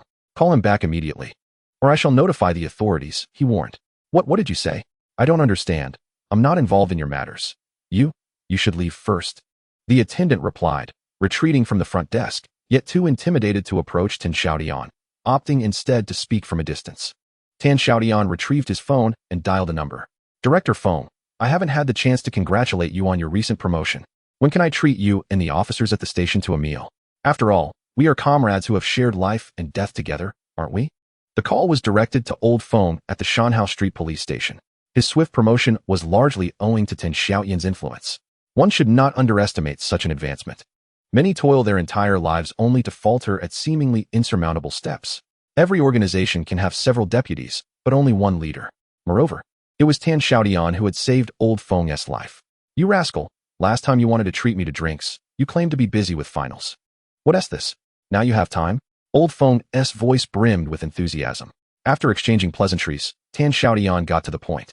"Director Feng, someone has vandalized the window of my gaming room. Will you take the case?" Instantly, Old Feng's tone elevated. "When did this happen? I'll dispatch officers immediately. Do you have any leads? Did you see who did it?"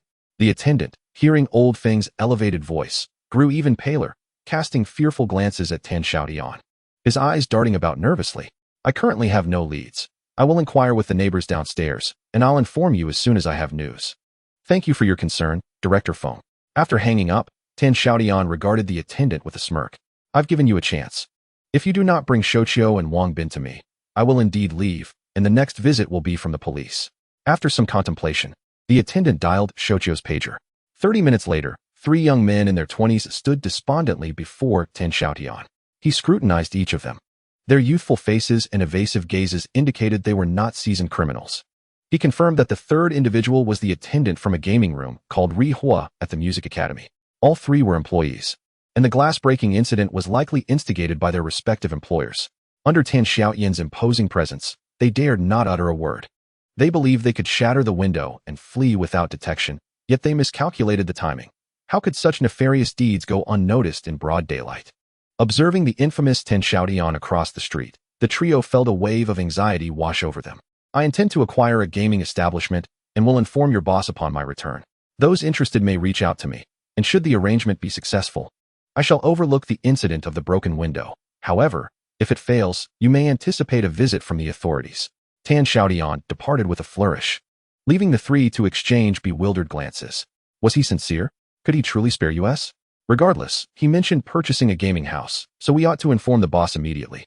The gaming houses on Shanhao Street are struggling to find patrons, presenting a rare opportunity. If the gaming house is sold, we may find ourselves unemployed. We can seek other opportunities. I perceive that Tan Xiaotian does not seem malevolent. Working for him might prove advantageous. I have heard that the wages at Xiaotian Network can exceed 2,000. After a lively discussion filled with speculation, they promptly contacted their respective bosses. 27-year-old Jin Shiji hurried along the street, his heart racing as he received a call from Xiaoqiu, prompting him to rush out of his home. The frigid northeastern air, at a staggering -18 degrees, could freeze one to death, and the warm breath he expelled transformed into wisps of white mist, swiftly dissipating in the cold wind. His unease heightened his pace. In the distance, the prominent sign of Xiaotian Network came into view. Jin Shiji, a member of the Korean ethnic group, had parents who toiled in South Korea for many years, amassing a modest fortune. Having lived a life of comfort, Jin Shiji heeded his friend's advice and invested in a gaming house on the University-laden Shanhao Street, naming it Century Gaming House. The acquisition of 100 top-tier computers cost 600,000, while rent, renovations, and furnishings surpassed 200,000, making it the largest gaming house on Shanhao Street. The establishment opened at the end of August, with hopes of capitalizing on the gaming craze. In early September, as students returned to school, Century Gaming House thrived for a few days, and Jin Shiji was overjoyed to witness the bustling crowd of students filling the hall. However, this period of good fortune was short-lived. From mid-September onward, business steadily declined. Jin Shiji was perplexed and, after some inquiries, discovered that Xiaotian Network had opened a location nearby with only 30 machines, but had introduced a competitive gaming tournament that swiftly drew away customers. As Xiaotian Network expanded its operations and increased its machines, business for all gaming houses, including Century, worsened. Jin Shiji attempted to replicate their successful tournament format. But Xiaotian Network had established itself first, attracting the gaming elite to their venue. In the realm of gaming, the star effect is paramount. Players gravitate towards the most skilled competitors. Furthermore, in the minds of players, Xiaotian Network represented the most authentic competitive experience, while other gaming houses were viewed as mere imitations. After enduring a grueling semester, Jin Shiji calculated his losses. With expenses for labor, utilities, and other costs, he was down 80,000, and factoring in equipment depreciation and rent. His losses exceeded 200,000. His parents toiled diligently in South Korea for an entire year, earning a mere 200,000, which implies that he squandered their hard-earned money in just 6 months. Jin Shiji was on the verge of madness. However, this was merely the beginning. The true nightmare commenced after the new year. Once the students were on holiday, no one came to play games. The local students flocked to Xiaotian Network, preferring to wait in line rather than venture into other gaming establishments, even when the latter were overcrowded. On ordinary days, the income could reach 1 or 200, sufficient to pay the network administrators and staff, but now it dwindled to a mere 20 or 30 a day, hardly enough to purchase a box lunch. In truth, Jin Shiji understood that most games in gaming rooms today were local area network games, requiring pairs or groups to connect. The more players, the more enjoyable the experience. With his gaming room hosting no more than 5 players in a day, who could he connect with? A cornered rabbit bites. And amidst conversations over drinks with other gaming room owners, several aggrieved proprietors resolved to smash the windows of Xiaotian Network. To their astonishment, this act of vandalism inadvertently revealed Xiaotian's owner's intention to acquire gaming rooms.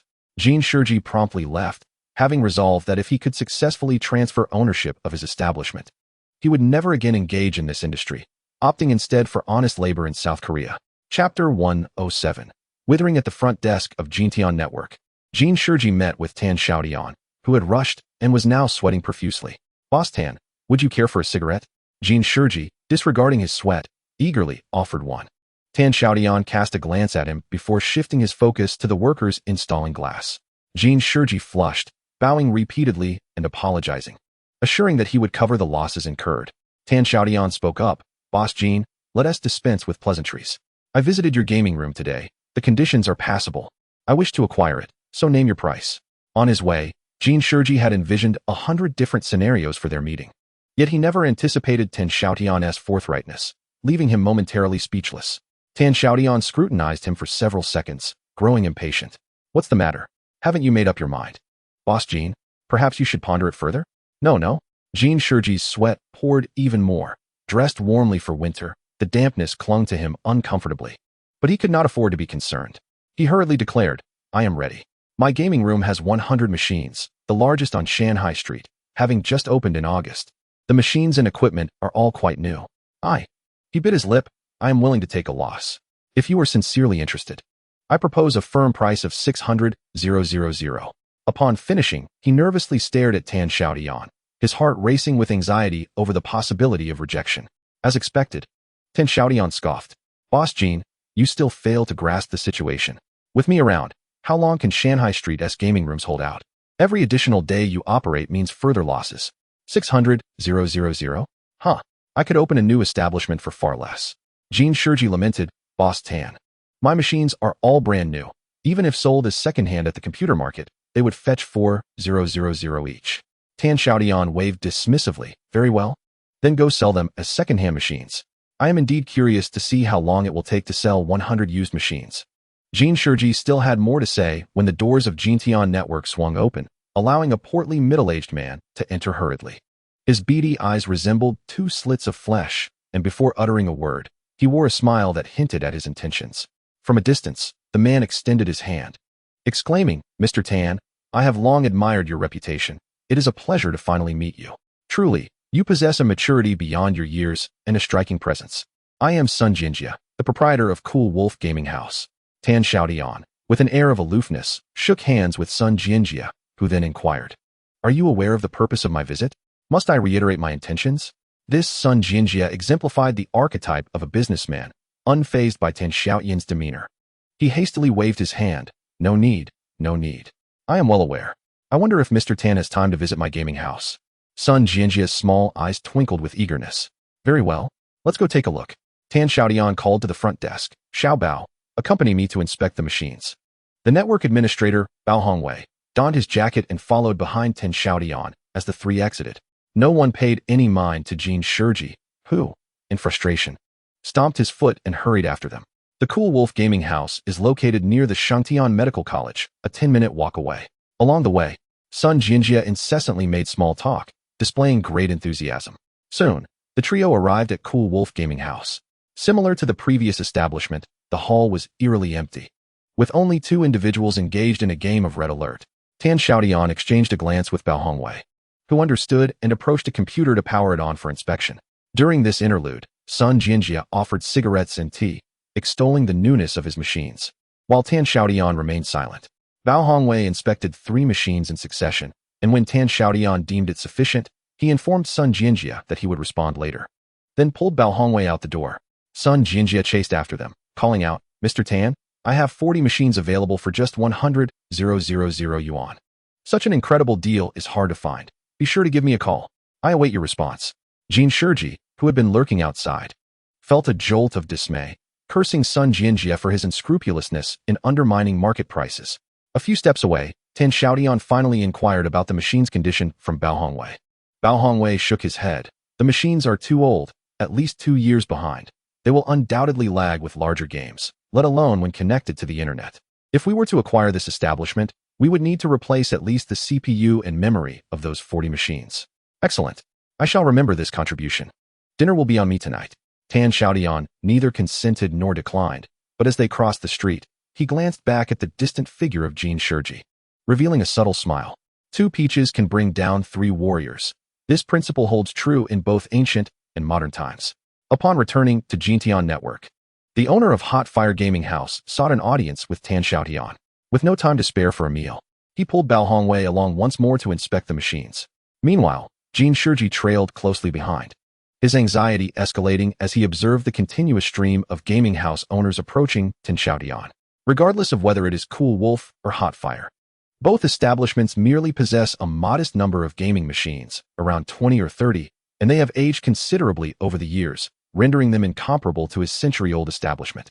Jin Shiji fears that the owners of these 2 businesses, disregarding costs, will drive prices down relentlessly.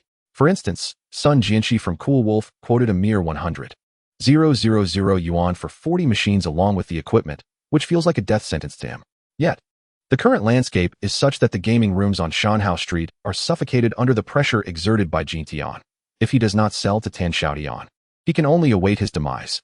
The longer he waits, the less value the machines hold, and he still has to sustain the network administrator, leaving him gasping under the weight of monthly expenses. Jin Shiji kept an eye on Tan Xiaotian as he entered Hot Fire, waiting outside for what felt like an eternity without any sign of his exit. Eventually, he decided to abandon his wait, opting for a nearby fast food restaurant, where he ordered a bowl of hot noodles. After devouring the dish, his frozen body finally began to feel the warmth. He then smoked 2 cigarettes in quick succession before finally resolving to return home. Jin Shiji dialed his parents' number in South Korea. Mom. He uttered a single word before his throat tightened, unable to suppress his tears. On the other end, his mother panicked, repeatedly inquiring as to the reason for her son's distress. Although she lamented the loss of money, her concern for her son outweighed her financial worries. After much deliberation, she made a decision. Never mind, you haven't attended university, and computers are high-tech. If we don't understand it, let's not engage. Go find that owner. If he won't take 600,000, then settle for 500,000, and if not, aim for 400,000. As long as he is willing to buy, it's fine to incur a loss. Dispose of the gaming room quickly, and you can apply for a visa. After the new year, you can come work here. With the 3 of us laboring for 2 years, we should be able to recover our losses. Hearing his mother's comforting words, Jin Shiji felt a slight sense of relief. After hanging up, he stood by the window, observing the barren trees and withered foliage of the winter landscape, devoid of vitality, mirroring his current mood. Chapter 108. Destined not to be lonely, Boss Jin. May our collaboration be fruitful. Tan Xiaotian beamed as he handed over a check for 450,000 yuan, marking the official transfer of ownership of the Century Gaming Room. The previous night, after 2 hours of negotiations, both parties settled on the transaction amount of 450,000 yuan. Tan Xiaotian had managed to secure an excellent deal, while Jin Shiji found a bittersweet solace in the fact that he received 50,000 yuan more than he would have from selling the second-hand machines. With a heart full of bitterness, Jin Shiji departed, while Tan Xiaotian stood by the newly installed glass window, gazing into the distance at Shanhao Street. Due to the student holiday, this street, renowned as the Northeast's high-tech incubator, appeared somewhat deserted. However, the eastern segment, known as the computer world, remained bustling with activity, with vehicles unable to find a place to stop. This location serves as the distribution hub for computers and their peripherals throughout the entirety of Donghai, and indeed, the Northeast region. For the next decade, this area will be the barometer for the IT industry in Northeast China, a melting pot of aspirations, talents, and capital. It is here that countless millionaires, multimillionaires, and even billionaires will emerge, a realm of heroes and a battleground of ambition. Tan Xiaotian briefly calculated the figures. Since September, Jintian Network had profited 450,000 yuan, spending 300,000 yuan on 50 computers, with employee salaries, electricity, and other expenses totaling 50,000 yuan, leaving a remainder of 100,000 yuan. The Internet Cafe management system had sold a total of 260 sets, yielding a profit of 360,000 yuan. This conversation proved to be an unexpected windfall for Tan Xiaotian. Initially, he had envisioned offering this system for free. Had it not been for a chance encounter with Lu Dong in Yanjing, this fortune would have eluded him. Now, with the purchase of the Century Game House, he had swiftly expended 450,000 yuan, leaving him with a mere 100,000 yuan in savings, rendering any further acquisitions of other gaming establishments impossible. Of course, acquiring smaller venues like Cool Wolf or Hot Fire could be feasible, but from the outset, Tan Xiaotian's ambitions were firmly fixed on larger enterprises like Century. His dealings with Sun Jianxi and others were merely for show to impress Jin Shiji. The market is unforgiving. One must either possess sufficient strength to devour competitors or risk being consumed. Kind-hearted individuals are ill-suited for survival in the ruthless business world. Gazing at the digits on his bankbook, Tan Xiaotian fell into a reverie. After a considerable pause, he finally resolved to take action, extracting his phone and dialing a number. "Sister, have you missed me? I need to discuss something important." The lazy voice of Haihong drifted through the receiver. It was likely she had not yet risen at this hour. "Nonsense. Do you really think I'd miss you? You must have a reason for calling. Speak up." "Haha. I'm in need of funds. Either you lend me some, or we can consider you as an investor in our joint venture. Are you attempting to rob me? How much do you require?" "Listen here, you little rascal, no underhanded tactics allowed. Rest assured, it's a legitimate business. I'm looking to establish a chain of gaming houses, and I currently need about 1 million yuan. On the other end, Haihong abruptly became alert, sitting up in bed. "How much?" 1 million. Hold on while I smoke a cigarette to clear my head." The sound of a lighter flicked on, and after a brief pause, Haihong's sharp voice erupted. "You really overestimate me. I certainly don't have 1 million. If I did, I wouldn't be working." Tan Xiaotian's voice remained steady. "I've calculated it. If you sell your shares in the various karaoke bars, you might not reach 1 million, but you'd be close enough. It's perfect. You'll avoid those distractions and focus on legitimate business with me."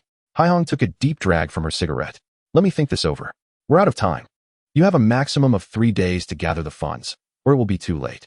After hanging up, Haihong washed her face, the cold water jolting her fully awake. Tan Xiaotian was genuinely serious this time. He had previously urged her more than once to divest from those karaoke venues, warning her that trouble would eventually arise. But what sort of business could this young lad possibly need 1 million for? No, I must see for myself. I cannot allow him to be deceived again. Dressing quickly, Haihong seized her car keys and exited. 2 hours later, her Xiaoli parked beneath the Century Game House. Through the car window, she could clearly see Tan Xiaotian directing workers as they dismantled the old sign. "Sister, you arrived quite promptly," he exclaimed with a grin as he approached. Haihong stepped out of the vehicle, her curiosity piqued as she surveyed the imposing building. "Is this truly the gaming house you spoke of? It looks like it could be quite profitable." Tan Xiaotian swung open the grand door, bowing slightly in an inviting gesture. "Come inside and see for yourself." The lobby was eerily empty, with Chun Xing conferring with Shou Qiu and Niao were regarding various matters. After acquiring Century, Tan Xiaotian had retained these two individuals. Witnessing the desolate atmosphere, Haihong frowned. "But there are no customers. As I embarked on a modest renovation of my establishment, which has yet to commence its official operations, I found myself amidst a lull in customer traffic owing to the students being on holiday. I invited you to accompany me to my old store, where the atmosphere remains relatively lively. Two of us drove a compact car to the Xiaotian network. Upon entering the lobby, the cacophony of sounds enveloped us immediately. Out of the 80 gaming machines, a significant portion was occupied. The two dominant factions, Red Alert and Empire, were distinctly separated. One resided in the east and the other in the west, each undisturbed by the other. The din from both sides erupted to the ceiling. Tanks are approaching. We need reinforcements. One exclaimed. Construct 2 electric fences to hold them off for a while. I can barely afford that, came the retort. Build a castle. Use the Zhuge crossbows to secure the entrance. Haihong, witnessing this for the first time, observed with curiosity, turning her head to inquire, how does one play this? It appears quite intriguing. Tan Xiaotian gestured to Sun Li at the front desk, requesting her to prepare a machine for his sister. An hour later, Haihong reluctantly stepped away from the machine, admitting, I must say, this is genuinely enjoyable. I am inclined to join you. At 8 in the evening, satiated from their meal, Tan Xiaotian and Haihong exited the restaurant. Haihong declined Tan Xiaotian's invitation to stay at his place for the night and drove straight back to Shanxing. Having experienced the allure of the game, she was even more eager than Tan Xiaotian. Tan Xiaotian zipped up his down jacket to the highest point and strolled beneath the streetlights. As they walked, they passed several computer markets, although they had already closed. The immense neon signs illuminated the night sky as bright as day. In front of the Dongruan Electronic City, 3 men stood conversing, all clad in black cashmere coats. Adorned with ties, their immaculate leather shoes shimmering under the lights. This stylish yet impractical attire amidst the frigid northeastern chill was a rare sight, prompting Tan Xiaotian to steal a few glances at them.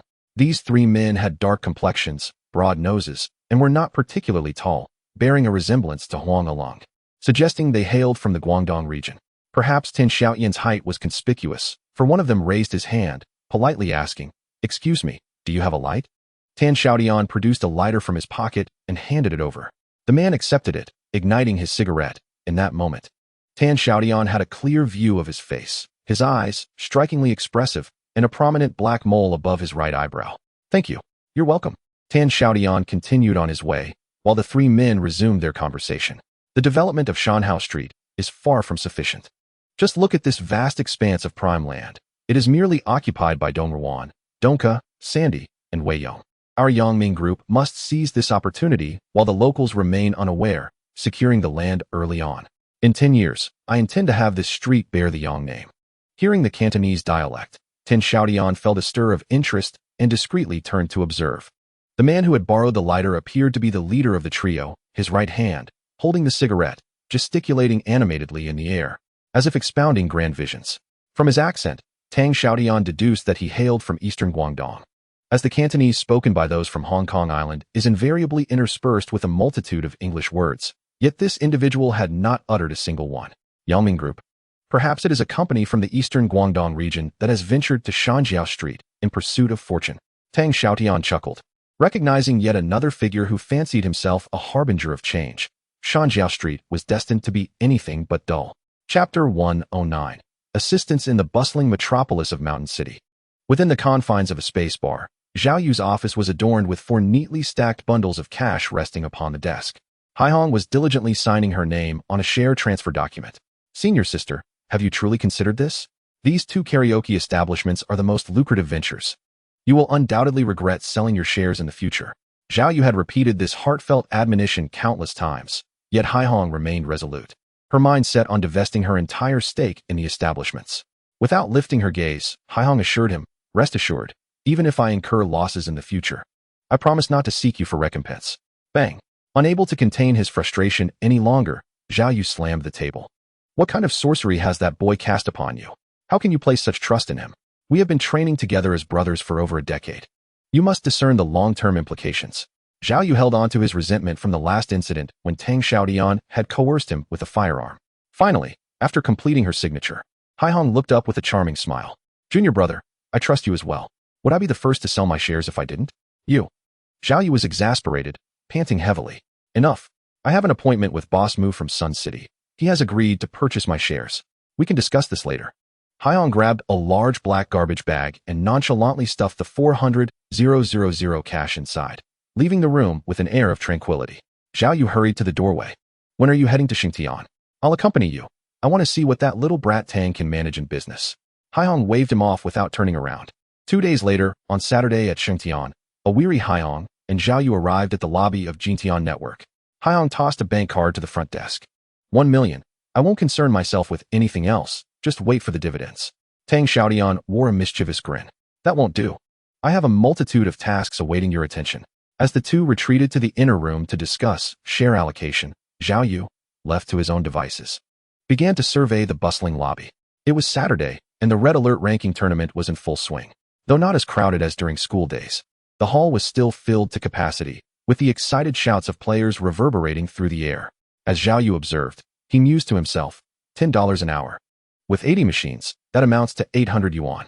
If calculated over a 12-hour day, that totals 600 yuan. In a month. He struggled to compute, scratching his head, but estimated it must exceed 200,000.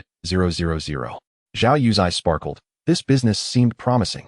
Minimal investment, yet substantial returns. He was intrigued. Before long, a beaming Haihong emerged from the inner room, followed closely by Tang Xiaotian. The two of them have reached an agreement. Tang Xiaotian will contribute 2 gaming rooms along with a cash sum of 100,000 yuan, while Haihong will invest 1 million yuan for a 35% stake. Both parties are quite satisfied with this outcome. When friends come from afar, Tang Xiaotian naturally assumes the role of a gracious host. He selects a restaurant to warmly entertain Haihong and Zhao Yu. Tan fills Zhao's glass and says, Brother Zhao, I must apologize for the previous incident. I have not found the opportunity until now. Please, forgive my transgressions. In the past, Zhao Yu might have taken the opportunity to assert himself, but now that he seeks favor from Tang Xiaotian, he has the intention of fostering a friendship. And the two clink their glasses and drink. During the meal, Zhao Yu repeatedly and subtly hints at his desire to participate in the gaming rooms. Yet Tang Xiaotian deftly evades the topic. Zhao Yu, being a proud man, feels a growing irritation at Tan's evasiveness, which is evident on his face. Haihong observes all of this keenly.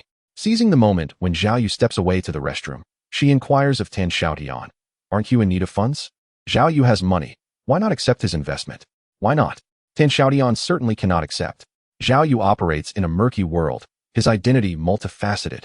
Yet none can be publicly acknowledged. As a bookmaker for illegal gambling, he openly runs a bar while secretly managing a gang of thugs. Such a person is best kept at arm's length. In this life, all Tan desires is to maintain a clear reputation. Had the name Zhao Yu ever surfaced in his memories connected to criminality, he would not have shared a table with him today. Nevertheless, with Haihong asking, Tang Xiaotian feels compelled to respond. After a moment of contemplation, he says, Sister, later you might ask Brother Zhao if he is genuinely interested in the gaming rooms. He could try his hand in Xiancheng, where 2 universities are located. Opening a venue nearby should yield good business.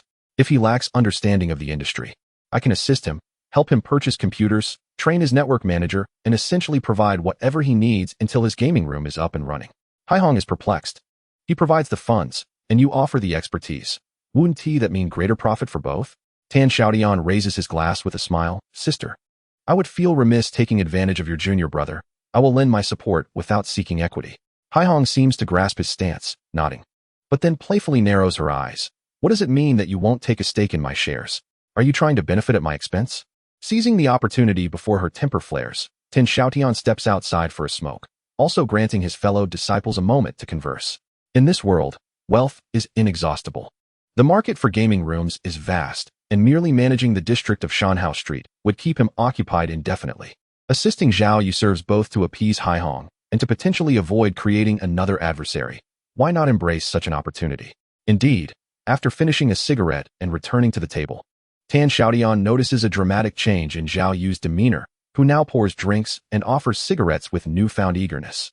The next day, Zhao Yu is already making plans to return, anxious to find a location for his gaming room. Before leaving, Tang Xiaotian hands Haihong a note, inscribed with 2 lines, Longdao Mall, Tang Lihong. Sister, I fear I won't be able to return to Shanxing until the new year. Please help me investigate this person. Tang Lihong.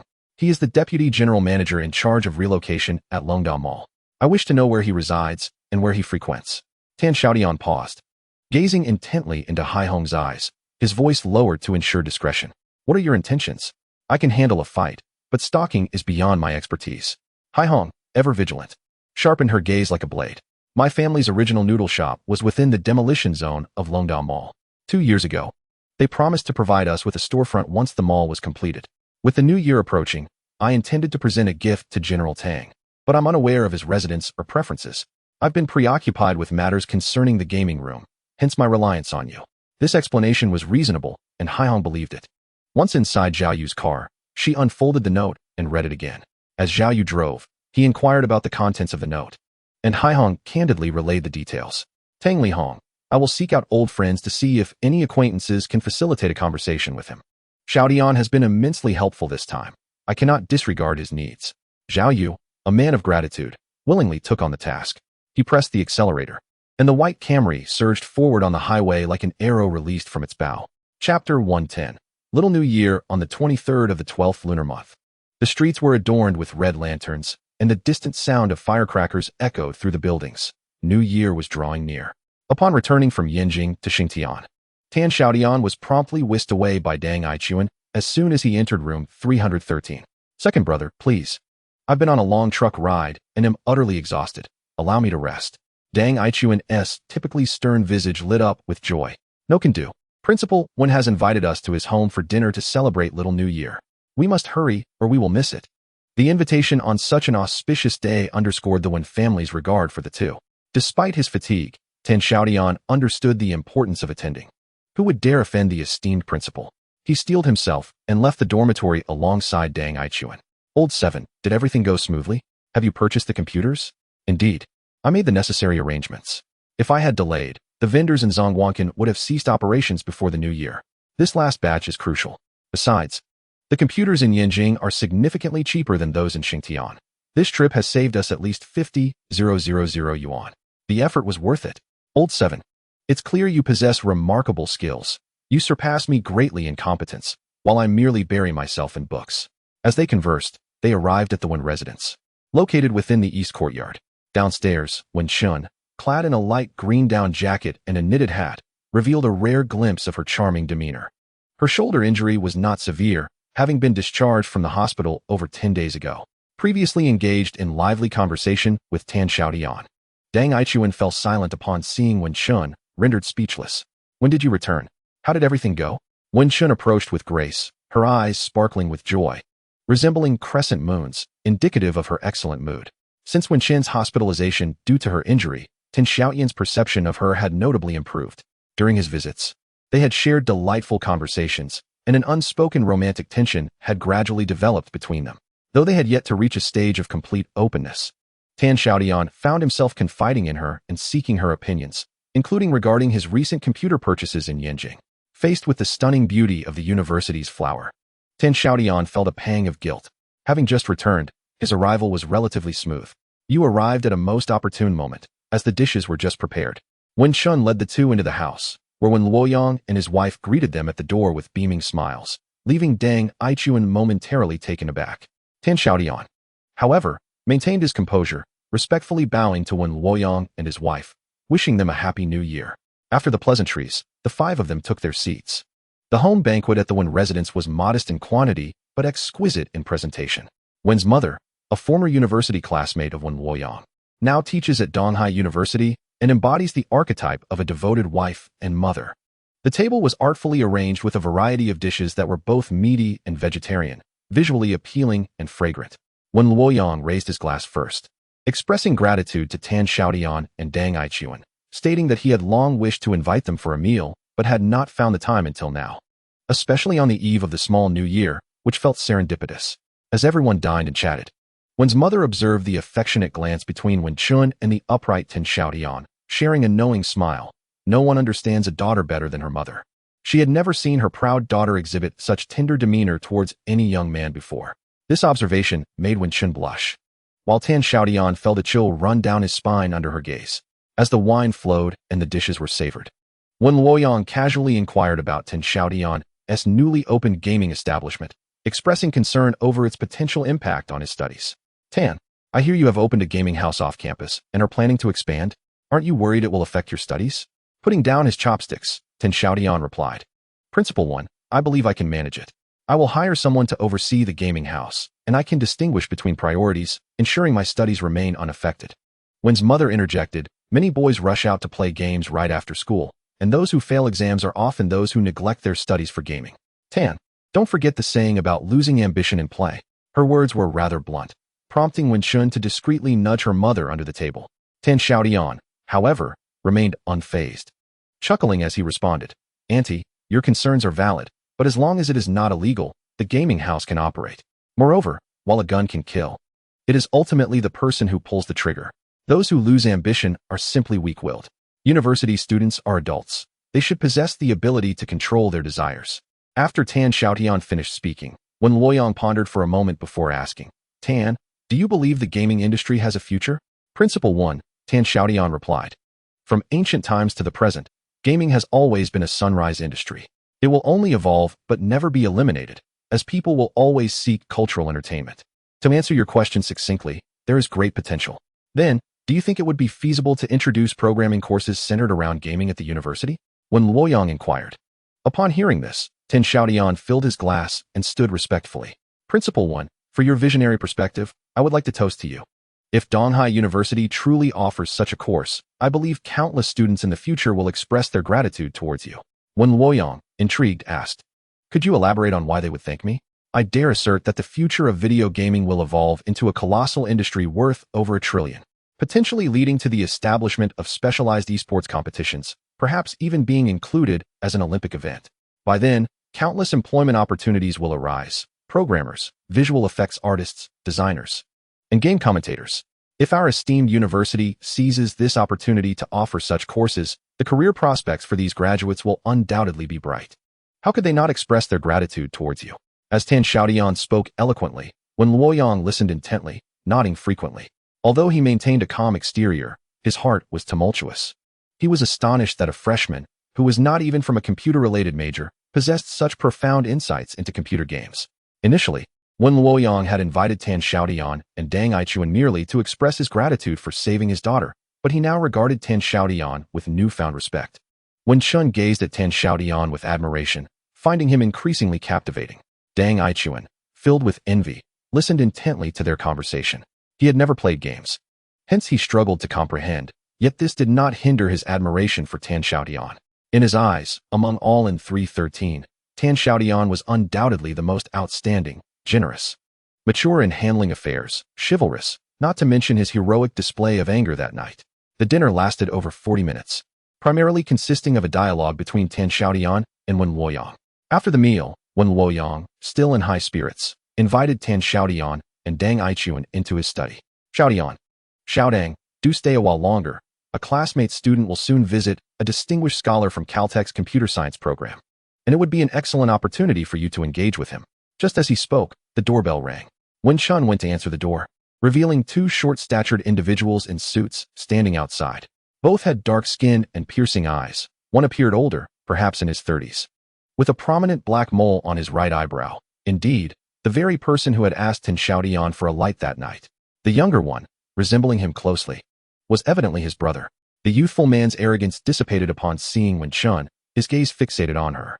After introductions, Wen Luoyang learned that these two were indeed brothers. The younger one named Yang Zi, a student of a classmate of Wen Luoyang's from his time studying in America, while the elder, Yang Ziming, was in Shengtian for business. Simultaneously, Yang Ziming recognized Tan Xiaotian, pointing at him with a broad smile. "What a coincidence, we meet again." Chapter 111. Blue Mountain in the study. The aroma of tea wafted through the air. After serving hot tea, Wenchun smiled at Tan Xiaotian before gracefully exiting. Yang Zi's gaze lingered on her as she departed, before turning to glare at Tan Xiaotian. Naturally, Wenchun's earlier smile had already led him to perceive Tan Xiaotian as a rival. Wen Luoyang invited everyone to sit and casually inquired, "How is brother Jiashuan? It has been 16 years since our parting in California." Yang Zi rose to respond. "He is well, and he often thinks of you, Principal One. He specifically asked me to visit you during my trip to Xingtian." He presented a beautifully packaged box of coffee with both hands, saying, "Principal One, this is a modest gift from the students, a token of our respect." The offering was delivered with finesse, neither too extravagant nor too meager. Wen Luoyang graciously accepted it, glancing at the English label. "Blue Mountain Coffee. I have heard that this variety is quite expensive. You have just graduated with your master's degree, haven't you? There is no need to be so lavish." Since Wenchun left the study, Yang Zi's expression had reverted to its usual haughty demeanor. However, He maintained a courteous demeanor in front of Wen Luoyang. When Luoyang introduced him to Tang Xiaotian and Dang Aichuan, he slightly frowned and perfunctorily shook their hands. Yang Ziming suddenly spoke up. Principal 1, as a PhD graduate from the United States, I am sure you will appreciate the flavor of Blue Mountain coffee. I brought this back from Jamaica last month, and I assure you, these coffee beans were harvested from an altitude of over 1,600 meters. Yang Ziming was entirely different from his brother, Yang Zi, who exuded an air of aloofness. In contrast, Yang Ziming was gentle, with a constant smile that felt like a breath of spring air. Wen Luoyang had already set the coffee down, but upon hearing Yang Ziming's words, he picked it up again to examine it. An altitude of over 1,600 meters. What does that signify? Principal Wen may not be aware that Jamaican coffee is categorized into 3 varieties. Besides the Blue Mountain region, coffee grown below 666 meters in the Blue Mountains is referred to as high-altitude coffee. Only the beans grown at elevations above 666 meters can be called Blue Mountain coffee. This particular box contains coffee sourced from the Xiaotian region, which is above 1,600 meters and is regarded as the gold standard among coffees. Yang Ziming explained with a beaming smile. Although his words subtly highlighted the preciousness of the gift, they were not off-putting. Rather, they were intriguing, as if one were attending a specialized lecture on coffee. Wen Luoyang was certainly aware of Yang Ziming's underlying boastfulness, but his position precluded him from making any remarks. It was instead Tang Xiaotian who spoke up, saying, Brother Yang, with such lofty praises for Blue Mountain coffee, you have piqued my curiosity. Shall we open it and indulge in a taste? Wen Chun then re-entered the room to retrieve the coffee beans. Wen Luoyang, who regularly enjoyed coffee and possessed a complete set of coffee-making equipment at home, soon had the grinder working. Before long, the rich aroma of coffee wafted through the entire room. Each of the 5 men in the study held a steaming cup of coffee. Wen Luoyang took a sip and exclaimed, Indeed, it is exquisite, lacking the usual bitterness of coffee, with a slight acidity and a rich, mellow flavor. This is truly good coffee. Having spent many years studying in the United States, he quickly discerned the merits of Blue Mountain coffee. It is worth noting that in the late 1990s, Blue Mountain coffee had just begun to gain recognition and was far from the widespread acclaim it would later receive. Yang Ziming gave a thumbs up in approval. Dang Aichuan, however, took a sip of the coffee but found it undrinkable. As an orphan, he had never tasted such a brew and found it bitter and astringent, akin to traditional Chinese medicine, leaving him perplexed as to why anyone would enjoy it.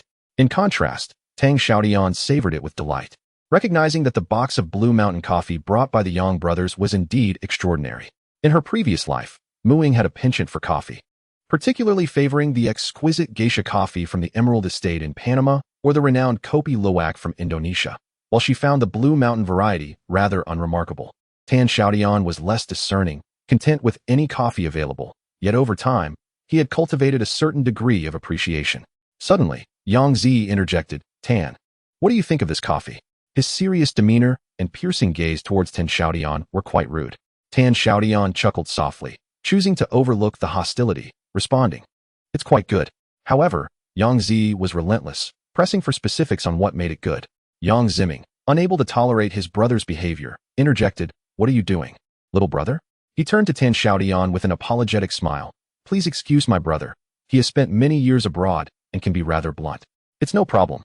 Tan Xiaotian maintained his smile, albeit with a flicker of irritation in his heart, thinking, just because he studied in America for a few years, does he assume I lack understanding? Despite being a top student at Caltech, Yang Zi's emotional intelligence was notably low, and viewing Tan Xiaotian as a rival, he was unwilling to relent. Ignoring Yang Ziming's warnings, he insisted that Tan Xiaotian elaborate on what was commendable about the coffee. Wen Luoyang frowned slightly and spoke slowly, Tan, if you don't wish to say, then there's no need. It was evident that the usually affable Wen Luoyang was also displeased with Yang Zi's obstinacy. Unfazed, Tan Xiaotian finished his cup of black coffee and leisurely replied, Since Mr. Yang is so eager to know, I shall share my thoughts. The merit of Blue Mountain coffee lies in its marketing. Everyone anticipated a discussion on flavor, yet Tan Xiaotian surprised them with his mention of marketing, leaving the Yang brothers and Wen Luoyang slightly taken aback. In truth, the original Blue Mountain coffee did not originate from the Blue Mountains themselves, but was specifically produced by the Wallingford and Silver Hill estates.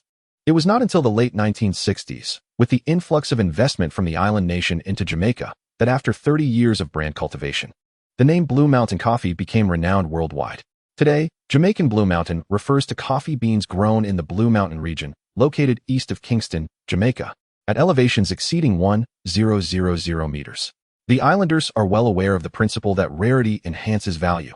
They hoard and prioritize purchasing over 90 of Jamaica's coffee beans annually, supplying merely 10 to the European and American markets, thus creating a perennial shortage for Blue Mountain coffee. This adept execution of scarcity marketing is indeed masterful. This case stands as one of the most classic examples in the history of global marketing, transforming a product with minimal added value into a world-class luxury brand over 3 decades. Therefore, no matter how delightful the coffee may taste, it pales in comparison to the brilliance of the marketing behind it. As Tan Xiaotian concluded, applause erupted from outside the door.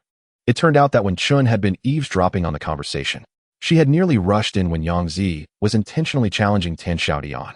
But now she silently rejoiced at her restraint, for otherwise, she would have missed such a captivating discourse. Also applauding were Dang Ai Kun and Yang Ziming. Though Dang Ai Kun grasped only parts of the discussion, it did not hinder his expression of admiration. Yang Ziming, however, was genuinely impressed by Tan Xiaotian's insights. He had recently returned from Jamaica and noticed that many local farms were exporting coffee beans to the island nation. At the time, he did not think much of it. But after listening to Tan Xiaotian's words, he suddenly realized the significance of it all. Tan, are you really just a freshman? You are quite remarkable. Yang Ziming praised Tan Xiaotian effusively. In truth, the views expressed earlier were not originally Tan Xiaotian's. It was merely that the coffee craze in the country was just beginning to emerge, and no one had paid attention to these matters.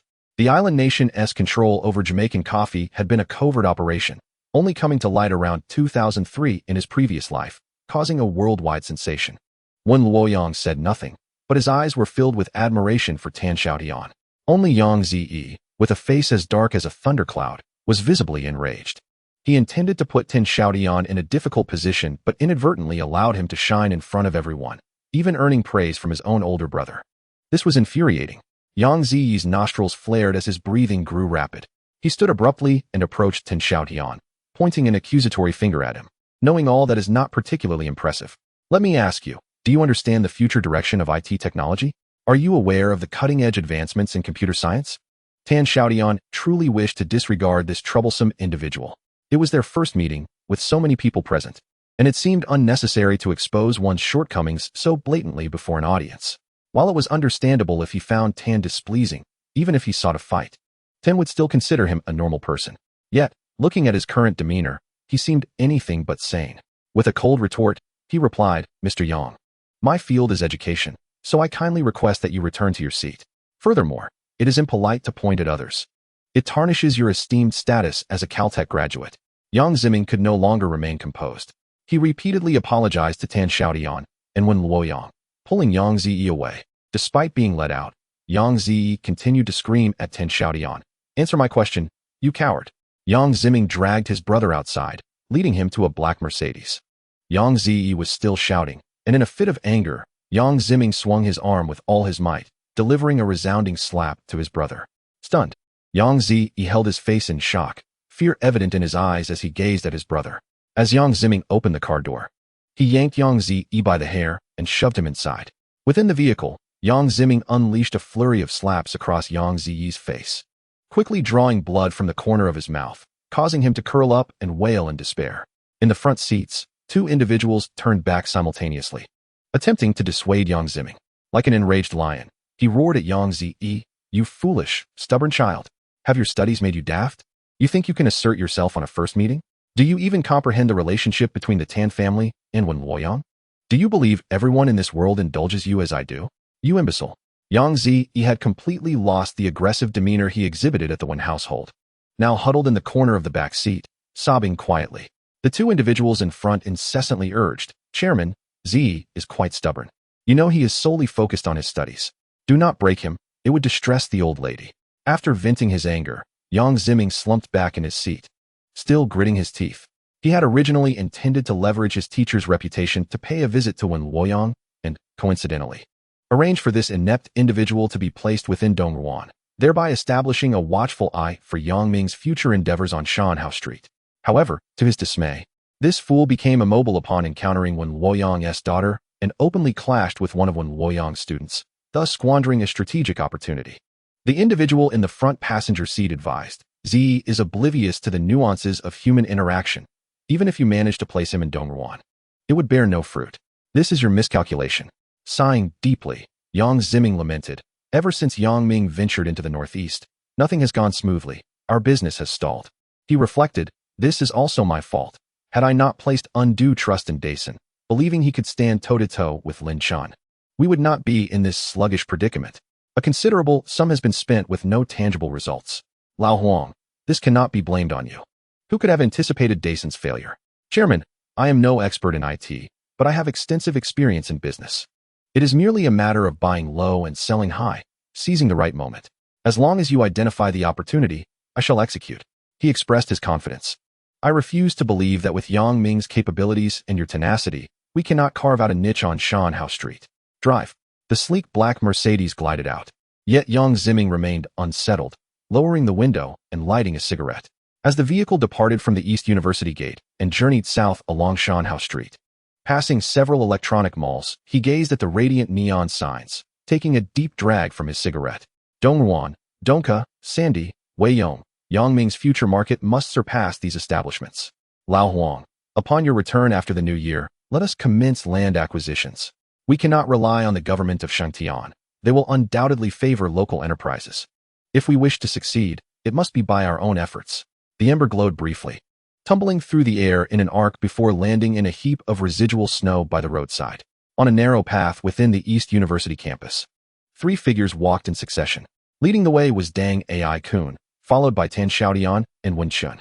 Under Wen Chun's deliberate slowing of pace, the distance between them widened. Are you truly not angry? Wen Chun furtively observed Tan Xiaotian, whose expression remained inscrutable in the night's shadows. Her heart raced, biting her lip as she softly explained, that person is a student of my father's classmate from his studies in America. It was not a blind date. And this is my first encounter.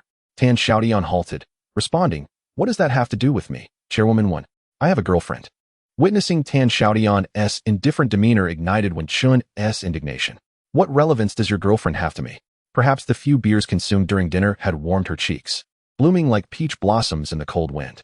Resolutely, she opened her arms and collided directly into Tan Xiaotian, her hands tightly encircling his neck while her legs wrapped around his waist, resembling a koala clinging to a tree.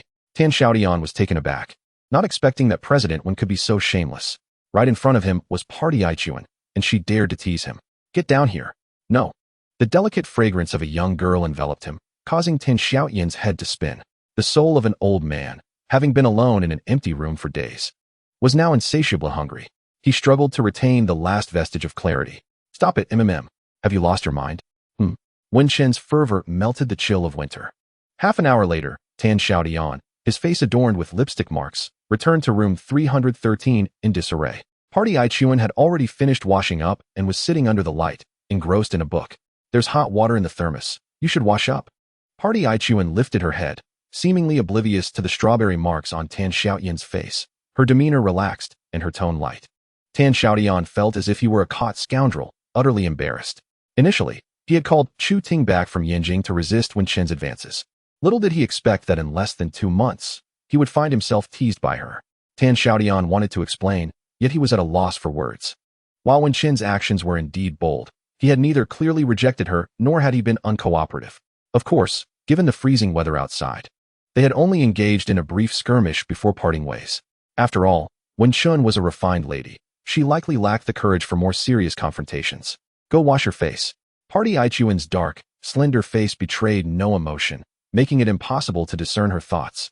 Feeling guilty, Tan Xiaotian took the basin and thermos to the water room. By the time he returned, the lights had been extinguished.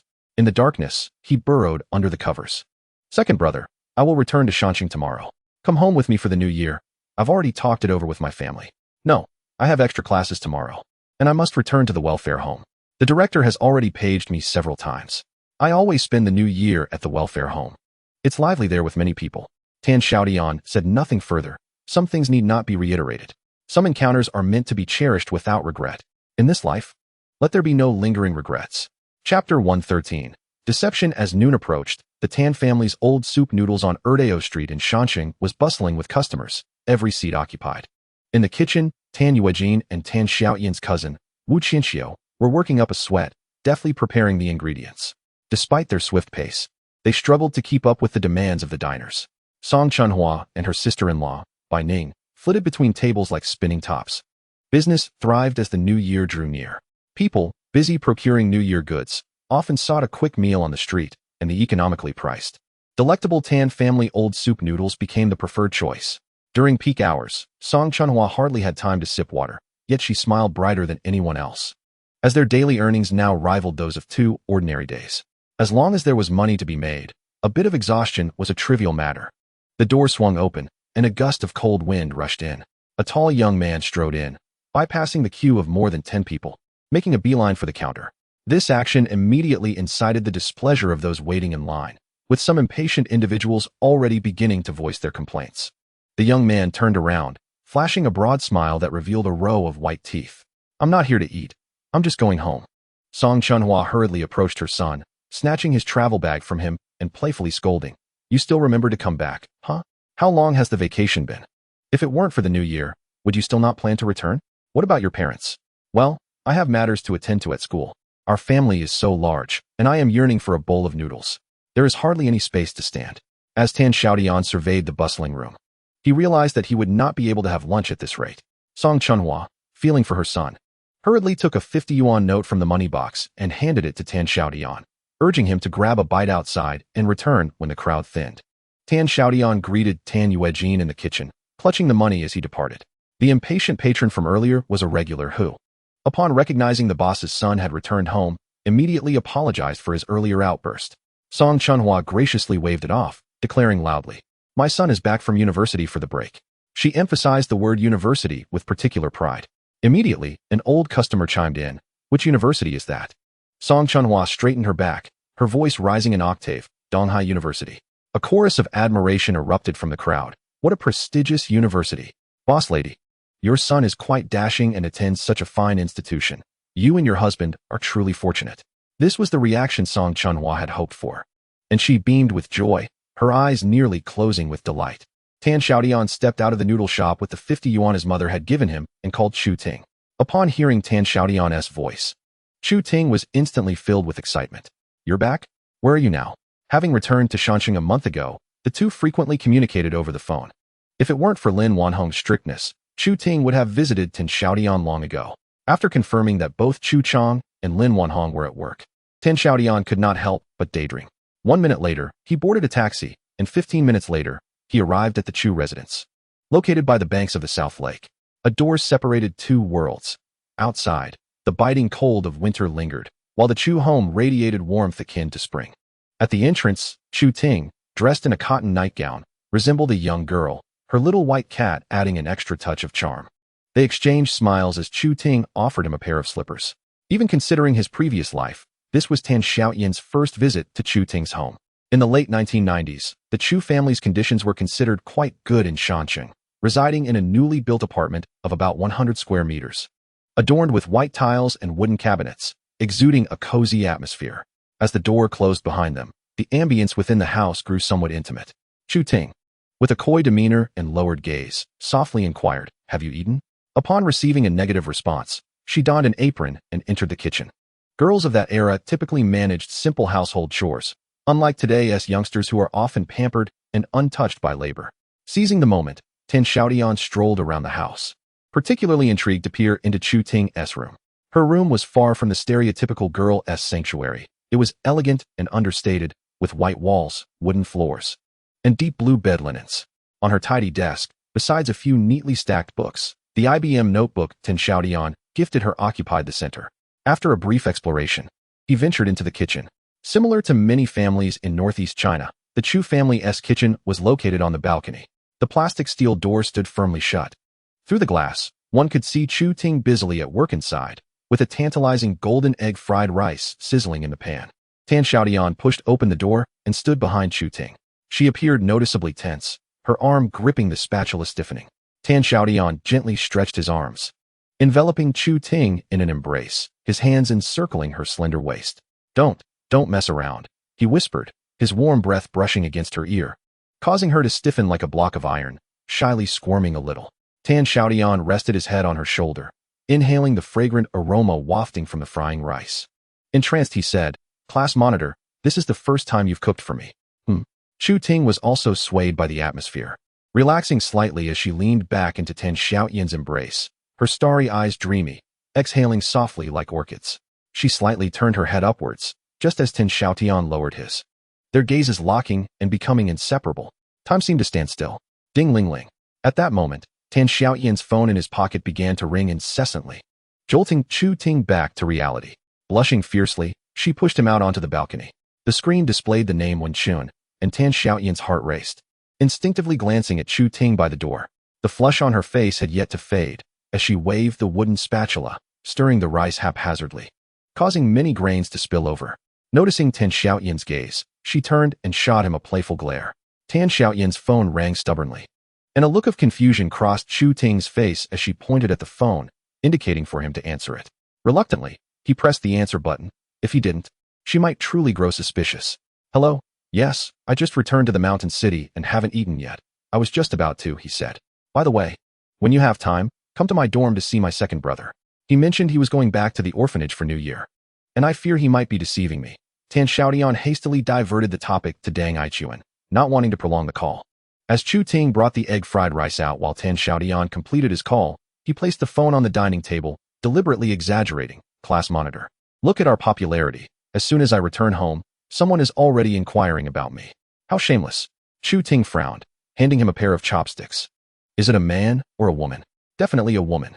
With my striking looks, I can't even count how many girls harbor secret crushes on me. Huh. Tan Xiaotian picked up a mouthful of rice, and Chu Ting visibly tensed, her gaze fixed on his mouth, awaiting his reaction. After chewing a few times, he frowned, causing Chu Ting to lower her head, embarrassed. Class monitor, is it not tasty? Shall I make you some noodles? Chu Ting reached for the plate, but Tan Xiaotian held her hand, intertwining his fingers with hers. It's exceptionally delicious. I've never had such delightful egg fried rice before. You're lying. You frowned just now. It must not be good. Tears welled in Chu Ting's eyes, desperate. It's truly delicious. If you don't believe me, try it. Tan Xiaotian said, picking up a piece and offering it to her. Chu Ting chewed, finding the seasoning just right, with a hint of egg flour fragrance. While it may not be extraordinary, it was at least palatable. Chu Ting playfully tapped Tan Xiaotian's chest, saying, with that expression you just had, you must think you can deceive me. Tan Xiaotian replied, I was merely teasing you. He gently embraced Chu Ting, inwardly chastising himself. Tan Xiaotian, despite 2 lifetimes, you remain a scoundrel. How could you dare to deceive such an innocent girl? You are truly despicable. Chapter 114. The remarkable individual on the morning of the 25th day of the 12th lunar month. In the office of the demolition office of the Longda Pedestrian Street Renovation Command Center, the impeccably dressed Tang Lihong lounged in a grand leather chair, leisurely smoking a cigar, exuding an air of arrogance as though he were above everyone else. Opposite him stood Zhao Yu, feeling somewhat awkward, alongside the composed Tan Xiaotian. In gratitude for Tan Xiaotian's selfless assistance in the gaming arena, Zhao Yu had reached out to numerous contacts and expended considerable effort to connect with Hu Bin, the security department manager at Longda Construction, ultimately securing a meeting with the demolition office director, Tang Lihong. He had hoped that leveraging personal connections would ease their situation, but was taken aback by Tang Lihong's haughty demeanor, who responded to them with indifference and disdain. Zhao Yu was no stranger to prominence in the underbelly of the city. He had never before experienced such condescension. Had it been anyone else, he would have lost his temper long ago. Yet with Tang Lihong seated before him, he dared not retaliate. It seems that every region boasts its own so-called 4 great families. In Shanxing, the title has endured through the ages. Since the late 1980s, the composition of these families has shifted several times, yet the Qi family has consistently remained on the list. The Qi family rose to prominence under Qi Zheng, who, in the latter half of the 1980s, served as the manager of Longda Construction. With his keen intellect and strategic prowess, he navigated the turbulent market of the early 1990s, leading Longda to carve out a niche amidst adversity. As the Northeast's economy faltered, many state-owned enterprises began downsizing, resulting in layoffs and buyouts. Qi Zheng seized this opportunity, transforming Longda Construction into a private enterprise. Subsequently, he capitalized on several municipal renovation projects in Shanxing, allowing his company to expand rapidly and ultimately secure its place among the 4 great families. Qi Zheng's connections in Shanxing are vast, and his wealth and influence permeate both political and business circles. It can be said that few dare to provoke the Qi family in Shanxing. Qi Zheng has 1 son and 2 daughters, all of whom have begun to take on responsibilities within the company. Tang Lihong, the husband of Qi Zheng's eldest daughter. Qi Min holds a significant position within Longda construction. In the case of the Longda pedestrian street renovation project, Qi Zheng opted not to assign the most lucrative position of demolition office director to his son, but rather to his son-in-law, Tang Lihong. This decision was motivated by various reasons, including Qi Zheng's desire to protect his son from excessive attention, as well as to compensate Tang Lihong. Standing at a height of 1.78 meters, with striking features and fair skin, Tang Lihong is undeniably handsome, whereas Qi Min is afflicted with polio, making their physical pairing seem incongruous. Thus, Qi Zheng has taken great care to accommodate Tang Lihong in many respects, often granting him preferential treatment. Despite his youth and considerable power, Tang Lihong inevitably displays a sense of hubris, regarding others with disdain, much like his current attitude toward Xiao Yu. Hu Bin has informed me of your situation, but the company has its regulations, and I cannot act outside of those boundaries. How about this? Once the new year has passed, I shall extend my greetings below and offer appropriate care. Throughout the conversation, Tang Lihong did not cast a glance at Xiao Yu. Instead, he held a cigar in one hand and cradled a coffee recently delivered by his secretary in the other. Xiao Yu slightly bowed, forcing a smile onto his face. Expressing his gratitude, "Thank you, Director Tang. Should there be any minor matters in the future where I can be of assistance, please do not hesitate to command me." Humph. Tang Lihong let out a dismissive snort, raising his right hand to wave his fingers lightly. Throughout this exchange, Tan Xiaotian remained silent, merely observing the impressive Director Tang from the shadows. Xiao Yu, sensing the tension, refrained from further conversation and pulled Tan Xiaotian out the door. As soon as the door closed, Tang Lihong's expression shifted. He instructed his secretary, "Tell Hu Bin to refrain from introducing any random individuals to me. He is merely a dog I keep at home, yet he seems to consider himself a significant figure." Those two were merely seeking a connection to the Tan family's establishment. Were they not? Inform the staff to assign the worst possible location to that restaurant. How dare a mere noodle shop disturb me first thing in the morning and ruin my mood? As Tang Lihong vented his frustrations, the office door opened, and a woman entered, limping slightly. It was Qi Min, the eldest daughter of Qi Zheng and Tang Lihong's wife. Recently turned 30, she possessed an elegant demeanor. Were it not for her leg ailment, she would be considered quite attractive. "Darling, what troubles you? What has caused you such distress?" Qi Min rushed over. Noticing Tang Lihong's displeased expression, due to her health issues, she was always exceedingly careful in her service to him, fearful of provoking his ire. Upon seeing Qi Min, Tang Lihong transformed, descending from his plush chair and swiftly crossing the room to her side. "Why are you here in this cold weather? You should be resting at home. What if you catch a cold? The new year is approaching." At his tender concern, Qi Min's face lit up with a radiant smile. "I worry you may be overburdened, so I came to see if I could assist you. What were you upset about just now?" It was simply Hu Bin, who haphazardly introduced some noodle shop, hoping to secure a prime location on the pedestrian street. I told him that everything at Longda is conducted according to regulations, and I cannot be the one to break them. I merely expressed my grievances a moment ago. Qi Min nodded, taking a seat on the sofa with Tang Lihong's support. "Hu Bin has been with Longda for many years, having followed my father. If you can extend some consideration, it would be beneficial." The secretary, who had remained silent nearby, rolled his eyes. He was well aware of the situation regarding the Tan family's noodle shop. Before the pedestrian streets renovation, that establishment held a Class B position, and during the demolition agreement, they were promised a similar location. Now, under Tang Lihong's authority, everything had changed. "Never mind, I'm merely an employee. I should refrain from involving myself in the boss's affairs." The secretary retreated quietly, withdrawing his head. Such trivial matters were of no concern to Qi Min, who exchanged a few more words with Tang Lihong before ascending the stairs to find Qi Zheng. Once Qi Min exited, Tang Lihong's demeanor soured once again, shifting from tender attentiveness to evident disdain. "That limping woman, instead of staying home, comes here to monitor me. How infuriating."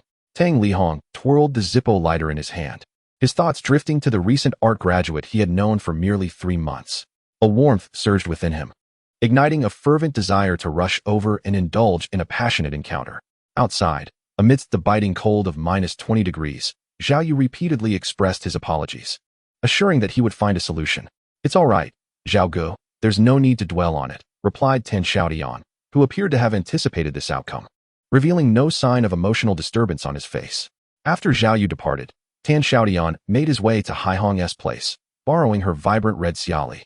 He returned home briefly to collect a backpack, and by nearly 4 in the afternoon, he drove the xiaoli back to the command center on Longda Pedestrian Street. Finding a relatively concealed parking spot near the entrance of the command center, Xiaotian retrieved a compact telescope from his backpack, aiming it at the main door. Since Tang Lihong had spurned his advances, he resolved to deliver a resounding blow to his pride.